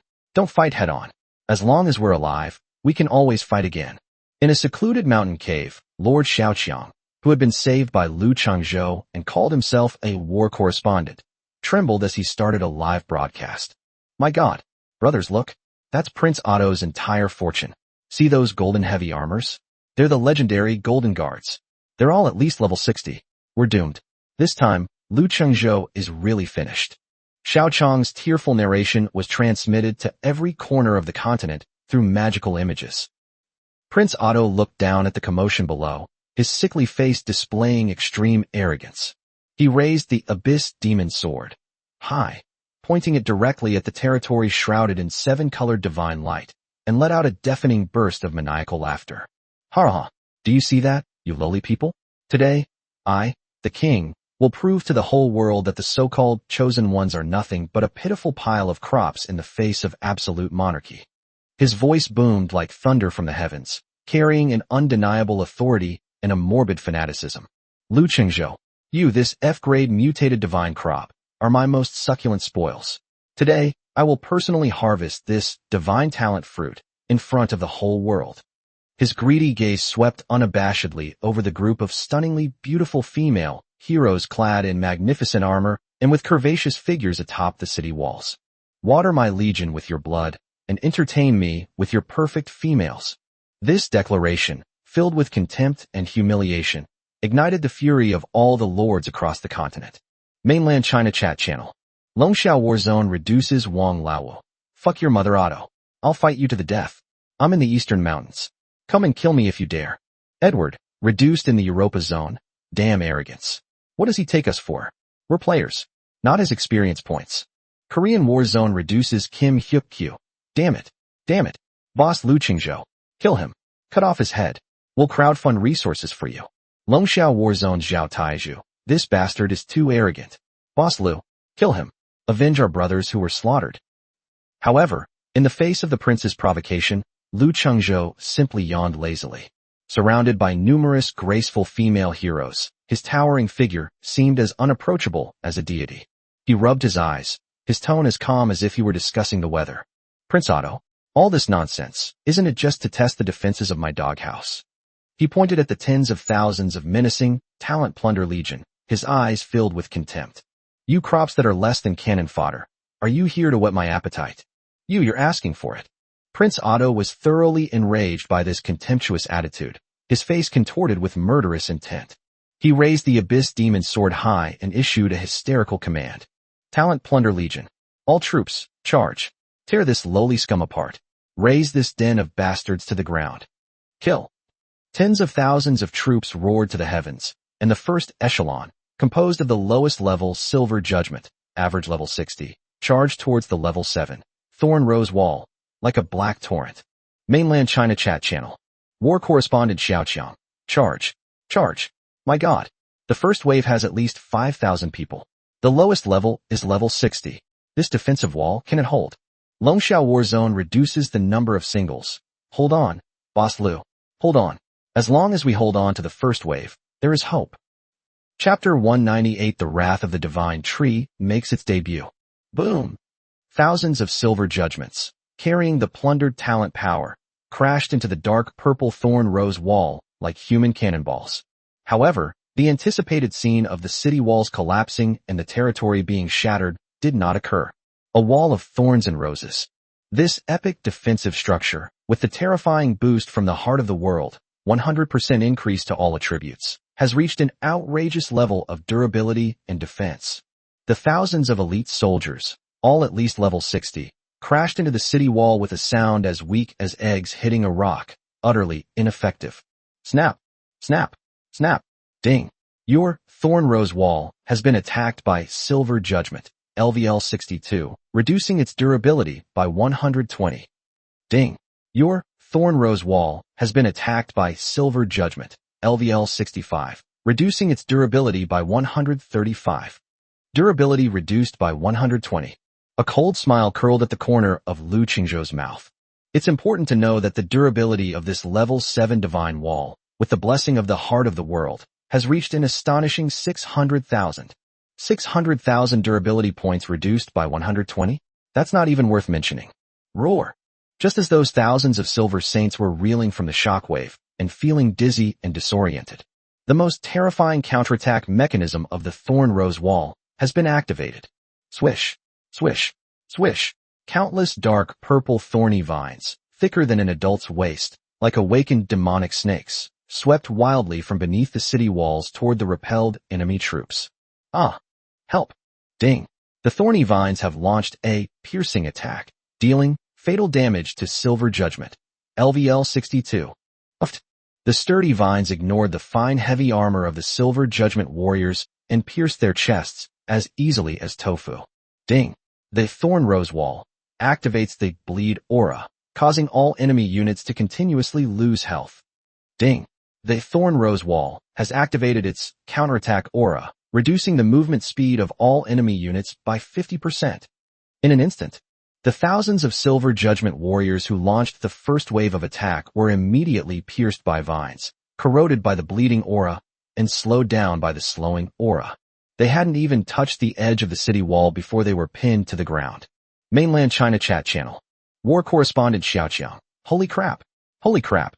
Holy crap. They held on. They actually held on. Those level 60 elites, in front of the city walls, are like toys. Longxiao Warzone's Zhao Taizhu. What kind of vines are those? Damn, they went straight through my chest. So bloody. This is real defense. Jack from the US war zone. God, what am I seeing? That wall has a mind of its own. That aura, it's an AoE slow. The prince's first charge failed. Useless. A bunch of useless trash. Riding atop the Abyss Bone Dragon, Prince Otto watched helplessly as his proud Silver Judgment Legion failed to even budge the enemy's walls. His face was contorted with murderous intent and shameful anger, becoming ferocious and terrifying. Messenger of the Abyss. Smash it for me. Prince Otto swung his sword sharply, pointing it at the legion of Abyss messengers shrouded in black robes behind him. Roar! The crimson eyes of the thousands of Abyss messengers gleamed with an evil, demonic light. They all raised their staffs, crafted from abyssal magic crystals, and chanted ancient and evil abyssal incantations. Boom! In the sky, viscous abyssal demonic energy gathered wildly, transforming into countless abyssal meteors, carrying an aura of destruction, which crashed down upon the thorn rose wall that had shamed the prince. Good timing. Lu Qingzhou stood atop the city wall, his gaze cold and calm as he watched the dark mass of abyss meteors hurtling towards his territory. A flicker of excitement flashed in his bloodshot eyes. Let me show you what true divine wrath is. Lu Qingzhou suddenly raised his hand and activated the primordial life tree in his hand. Ding! Your primordial tree of life, mythical grade, level 2, has activated a new skill, Wrath of Nature. Roar! A roar even more ancient and majestic than the previous bone dragon's roar suddenly emanated from the towering ancient tree that exuded endless life force. The ancient tree awakens. On that enormous canopy, countless emerald green branches resembled billions of spears formed from divine source power. Ignoring the gathering abyssal meteors overhead, they locked onto the legion of abyssal messengers, who were chanting incantations in the back row. Whoosh, whoosh, whoosh. Those thousands of branches transformed into divine spears, carrying the primordial life force capable of destroying everything, and shot fiercely towards the group of abyss messengers at a speed that was difficult for the naked eye to perceive. The golden hall of the Morningstar Empire's imperial palace has been reduced. On her throne, Queen Veronica of the Morningstar, barely managing to stay afloat, watched the earth-shattering battle raging outside her territory through the magic crystal sphere. When those thousands of branches transformed into divine spears, locking onto the Abyss Messenger Legion in the back row, a burst of wild joy suddenly erupted in the Queen's dim, starry eyes. This is nature's wrath. An ancient tree. The ancient tree has actually awakened its offensive capabilities. Mainland China Chat Channel. War correspondent Xiaoqiang reports, a new attack is coming. It's that tree. That mythical ancient tree. It's alive. Dragon Summer War Zone reduces the number of singles. Damn it. What is that? Isn't that a healer? The healer has turned into a defensive tower. Puff, puff, puff. The destructive primordial life force instantly pierced through the black robes of the Abyss Messengers, ignoring their magical shields. Hundreds of Abyss Messengers were blasted into dust on the spot before they could even scream. Their magic crystal staffs and their abyssal bodies were all completely purified under this immense life force. No. Prince Otto's pupils contracted sharply as he stared in horror at his proud army of mages, who had been crippled by the enemy's defense tower in a single blow. The oppressive aura emanating from the ancient tree of life filled him with a strange sense of fear. What kind of tree is that? Prince Otto roared in terror. Waste. He swung his sword wildly, hurling the several abyss meteors that were gathering in midair into his territory. Boom! The abyssal meteorite, carrying an aura of destruction, slammed heavily onto the level 7 Thorn Rose Wall. Ding! Your Thorn Rose Wall has been attacked by Abyssal Meteor, LVL-80, reducing its durability by 500. Reducing durability by 500 is still negligible for a durability of 600,000. Oh! Lu Qingzhou stood atop the city wall, watching the explosion, and a cold smile curled at the corner of his lips. Your cannon fodder is all cleared out. He slowly raised his hand, pointed it at the sky, and gently snapped his fingers.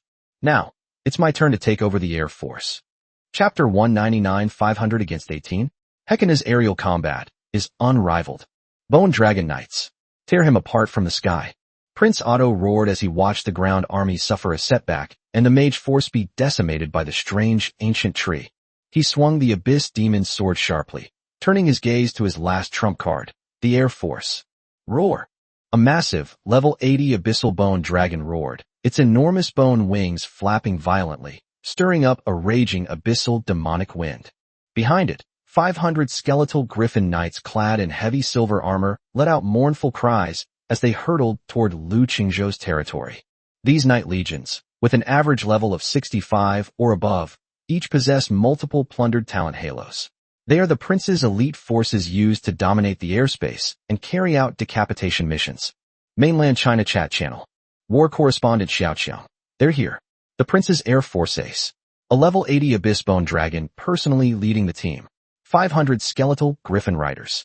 Boss Lu's defensive wall is ineffective against air units. Longxiao Warzone Commander Zhao Taizhu. Holy crap. Air combat. How are we supposed to fight this? Boss Lu's Air Force. It seems like he only has those dozen or so griffins. The numerical disparity is too great. Sakura Warzone loses Yamamoto Kazuo Baka. This time it's really over. No matter how powerful Lu Qingzhou's griffins are, there are only 18 of them. 500 against 18. This is simply a massacre. Just as the 500 skeleton griffins were about to fly over the city wall, Lu Qingzhou's Air Force commander made a move. A long, slender leg encased in black over-the-knee stockings leaped from the roof of the Ice Moon Palace like a black lightning bolt, instantly landing on the back of the largest and most ferocious epic-class Storm Thunder Vulture. She's the SS rank, black-stocking mature woman, Hekina. Her stunningly beautiful face, which was full of wild allure, was now filled with a cold and arrogant fighting spirit. A bunch of skeletons that can only fly. Hekina's magnetic and seductive mature voice resounded through the sky like a spell. Master said, he's bringing an appetizer. She suddenly stretched out her jade-like hand and pointed towards the direction of the 500 skeletal griffins. Shadow Legion O Air Force, ready to fight. Li. 18 epic-level Storm Thunder Vultures, reborn from dragon blood, storms, and thunder, unleashed a deafening roar. Their steel-like wings flapped violently, unleashing a destructive storm of thunder as they charged headlong into the dark mass of 500 skeletal griffins. Although the quantity is small, the overwhelming superiority in quality and attributes is fatal. With the permanent aura of Heart of the World, 100% bonus to all attributes, Hekina's 18 Storm Thunder Eagles have reached an unbelievable level of terrifying attributes. Not to mention their proudest achievement, 10 times the speed of sound. Boom! Even before the two sides officially clashed, Hekina's speed advantage was already on full display. 18 afterimages of lightning streaked through the air, drawing dazzling trajectories and instantly piercing through the front formation of the skeleton Griffin Legion. Snap! Snap! The Storm Griffin's Thunder Claw, 100% paralysis and penetration, ignored the skeleton Griffin's defense and tore through their hard bones. No! Dozens of skeletal griffins didn't even have time to scream before they were instantly paralyzed and torn apart by the raging lightning. Their shattered skeletons fell to the ground like raindrops. Mainland China Chat Channel. War Correspondent Xiao Xiao, my god. A total annihilation. This is a one-sided annihilation. The Lu Air Force is simply not in the same league. They're too fast. Dragon Summer War Zone reduces the number of singles. What did I just see? That Thunder Vulture's speed. Is it the speed of sound? 500 legions were scattered and broken apart by 18 of them. Jack, whose war zone has been reduced. This is unfair. This is cheating. Are these griffins divine beasts? Waste. Prince Otto roared with rage and shame as he watched his Air Force Corps crumble at the hands of 18 little griffins. He slammed his hand on the massive skeleton of the level 80, Abyss Bone Dragon, beneath him. Bone Dragon. Tear it apart. Roar. The Abyss Bone Dragon's pair of cold, deathly rays instantly locked onto the Thunder Vulture King, riding Hekina. With a sudden flap of its massive bone wings, it charged fiercely towards Hekina. Good timing. A bloodthirsty flame ignited in Hekina's eerie purple eyes. Her long legs were tightly wrapped around the back of the Thunder Vulture King, and her black bodysuit accentuated her voluptuous curves. An SS-grade Shadow Overlord taking on a level 80 giant lizard in a one-on-one fight. Hekina's lips curled into a cruel smile. She suddenly activated the permanent aura granted by the Heart of the World, Sanctuary Protection. At the same time, the palm-sized primordial ice crystal phoenix perched on Eileen's shoulder and let out a clear phoenix cry. Chirp. The oppressive aura of the SSS-level divine beast, like an invisible giant hammer, slammed heavily onto the soul of the level 80 Abyss-Bone Dragon. Roar! A flicker of fear flashed in the deadly light of the Abyss-Bone Dragon's eyes. Its speed was suppressed. Ding! The Abyss-Bone Dragon, LVL-80, has been weakened in all attributes due to the oppressive power of the Primordial Ice Crystal Phoenix, SSS rank. Go to hell, you skeleton. Hekina let out a haughty shout. Her black, tight-fitting leather outfit fluttered loudly in the strong wind. Shadow descends. She suddenly activated her SS-level exclusive skill, Area Debuff Aura. Boom! A dark aura filled with coldness and destruction instantly enveloped Hekina and the Abyss-Bone Dragon. Chapter 200, An Epic Succubus Legion. Shining brightly. Ding! The Abyssal Bone Dragon, LVL-80, has entered the range of the Shadow Descent aura, reducing all attributes by 20%. Under the suppression of Hekina's SS-level double aura and SSS-level divine beast pressure, the level 80 Abyss-Bone Dragon's terrifying attributes were instantly weakened by a large margin. The Ice Crystal Divine Kingdom's trump card isn't even enough to make a move against you. Tear it to shreds. Hekina's long, beautiful legs, encased in black stockings, suddenly clamped together, and the Storm Thunder Vulture let out a deafening roar. Its claws, imbued with destructive lightning, fiercely grabbed at the massive skeleton of the Abyss-Bone Dragon. Snap! Snap! Roar! The Abyss-Bone Dragon let out a painful roar.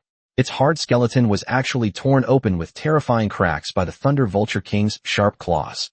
Hekina seized the opportunity, and with a powerful kick of her long, beautiful legs, she leaped onto the top of the Bone Dragon's head like a black lightning bolt. Her long, beautiful legs, encased in black over-the-knee stockings, were clamped tightly around the massive skull of the Bone Dragon. Die! A bloodthirsty glint flashed in Hekina's eerie purple eyes. She swiftly drew the shadow dagger, coated with deadly poison, from her waist and plunged it deep into the Bone Dragon's skull. Uft! Roar! The Abyss-Bone Dragon let out a deafening roar of pain. Its massive skeleton twisted and struggled wildly in midair. Hekina's terrifying burst damage as an SS-level assassin, combined with the 100% all-attribute bonus granted by the Heart of the World, results in damage as terrifying as a nuclear explosion. Ding! The Abyss-Bone Dragon, LVL-80, has been fatally attacked by the Shadow Dagger, Hekina SS+, and its health is now 0.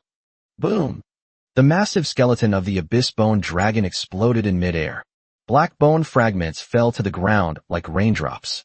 Hekina stood atop the remains of the Bone Dragon, her cold purple eyes sweeping over the utterly destroyed legion of skeletal griffins. One-on-one. SS rank Hekina. It tore the level 80 Abyss-Bone Dragon to shreds. Mainland China chat channel. War correspondent Xiaoqiang, dead. Dead. The Prince's Air Force Ace. A level 80 Abyss-Bone Dragon. Torn to pieces by that black-stocking mature woman. What did I just see? Dragon Summer War Zone reduces the number of bachelors. I'm fucking kneeling. Is this what a true SS-level hero is like? This combat power is beyond the limit. Jack from the US War Zone. She's so beautiful and so strong. Lu Qingzhou's women, they're practically a monster army. No. Bone Dragon. My Bone Dragon. Prince Otto, riding atop the remains of the Bone Dragon, was violently slammed to the ground by a tremendous force the moment the Bone Dragon exploded. His heavy purple gold armor protected him, but the extreme humiliation and anger twisted his sickly face to the extreme. He witnessed firsthand how his prized ace air force was utterly routed by the enemy's mere 18 epic Thunder Vultures. He witnessed firsthand how his level 80 Abyss-Bone Dragon was torn to shreds by a woman with an SS level bonus. Untouchables. Untouchables. Untouchables. Prince Otto let out a hysterical roar. His voice was completely hoarse. I'm going to kill you. I'm going to eat your talent fruit. Bite by bite. His bloodshot eyes were fixed on Lu Qingzhou. All troops, listen to my command. Golden Guardians. Silver Judgment. Messenger of the Abyss. For this king's sake, all troops attack. Prince Otto has gone completely mad. He didn't care about formations or tactics. He was going to use his tens of thousands of troops to completely crush this F-level farmer in front of him. Kill. Tens of thousands of plunderers, stripped of their talents and driven mad, let out a deafening roar. Like a black tsunami, they charged fiercely towards the Thorn Rose Wall, which was already stained red with blood. Mainland China Chat Channel. War correspondent Xiaoqiang reports, the entire army is on the move. 30,000 troops. They've all been committed. Boss Lu is going to be overwhelmed. Longxiao War Zone reduces Wang Laowu. Damn it. Boss Lu, retreat quickly. We can't win this battle at all. A full-scale attack. Standing atop the city wall, Lu Qingzhou watched the massive army of 30,000 men charging toward his territory, a cold smile curving his lips. His dark eyes gleamed with an excited and arrogant fighting spirit. Good timing. He suddenly raised his hand and held the +15 artifact Stormhammer, which was studded with epic gems, high in the air. An epic-level unit legion. Open the door for me. Welcome the guests. Boom. That seemingly indestructible level 7, Thorn Rose wall. At this moment, it slowly opened. Lu Qingzhou stood beneath the city wall, with the women's army fully prepared for battle behind him. Open the doors to welcome guests. A savage, ecstatic look flashed across Prince Otto's contorted face. Ha, you lowly commoner. You're courting death. He thought that Lu Qingzhou was completely terrified by his 30,000 troops and was trying to fight to the death with the catch the turtle in the jar tactic.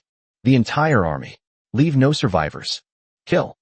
The 30,000 strong army, like a black tsunami, roared and surged madly into the open city gate. Mainland China Chat Channel. War correspondent Xiaoqiang. The gates are open. Boss Lu's city gates are open. He's going to use his hero legion to fight against 30,000 troops. He's gone mad. He's completely gone mad. Longxiao War Zone reduces Wang Laowu. Retreat. Boss Lu, you can't win. This is the prince's main army. Edward's reduction in the Europa theater. What is he trying to do? Trade space for time? Or does he intend to use the complex environment within his territory for guerrilla warfare? Just as that dark, massive legion was about to surge into the territory, Lu Qingzhou's epic-level troop legion has moved. More than 100 stunning beauties, who had just undergone devil training, and whose average level had reached 50, charged fiercely against the army of 30,000, like tigers released from their cages. Leading the way were 10 stunning beauties with incredibly hot figures, all clad in blood-red, tight-fitting leather armor. They have a pair of small, devilish bone wings on their backs, and trail a long, alluring tail of spikes behind them. Epic-level bloodline succubus. Welcome to my world. The succubi's magnetic and seductive voices, like the most deadly spells, instantly resounded throughout the entire battlefield. A cruel mockery flashed in their eerie, blood-red eyes. Charm aura activated. Buzz. A blood-red halo, visible to the naked eye, suddenly emanated from them and spread outwards towards the oncoming golden divine guards and silver holy judgment legions. Ding. Enemy unit, Golden Guardian, LVL-72, has been affected by Charm Aura and entered the Chaos state. Ding. Enemy unit, Silver Judgment, LVL-65, has been affected by Charm Aura and entered the Frenzy state.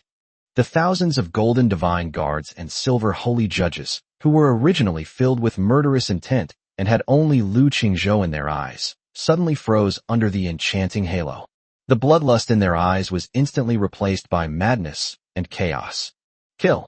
Kill all these lowly people. No, I'll kill you. How dare you steal my woman? Their terrifying battle axes, stained with blood, were no longer swung at Lu Qingzhou, but instead slashed fiercely at their own companions. In an instant, those thousands of elite soldiers who charged at the forefront were trapped in the deepest quagmire and began to kill each other. Mainland China Chat Channel. War correspondent Xiaoqiang. Succubus. It's a succubus. My God. What kind of talent is that?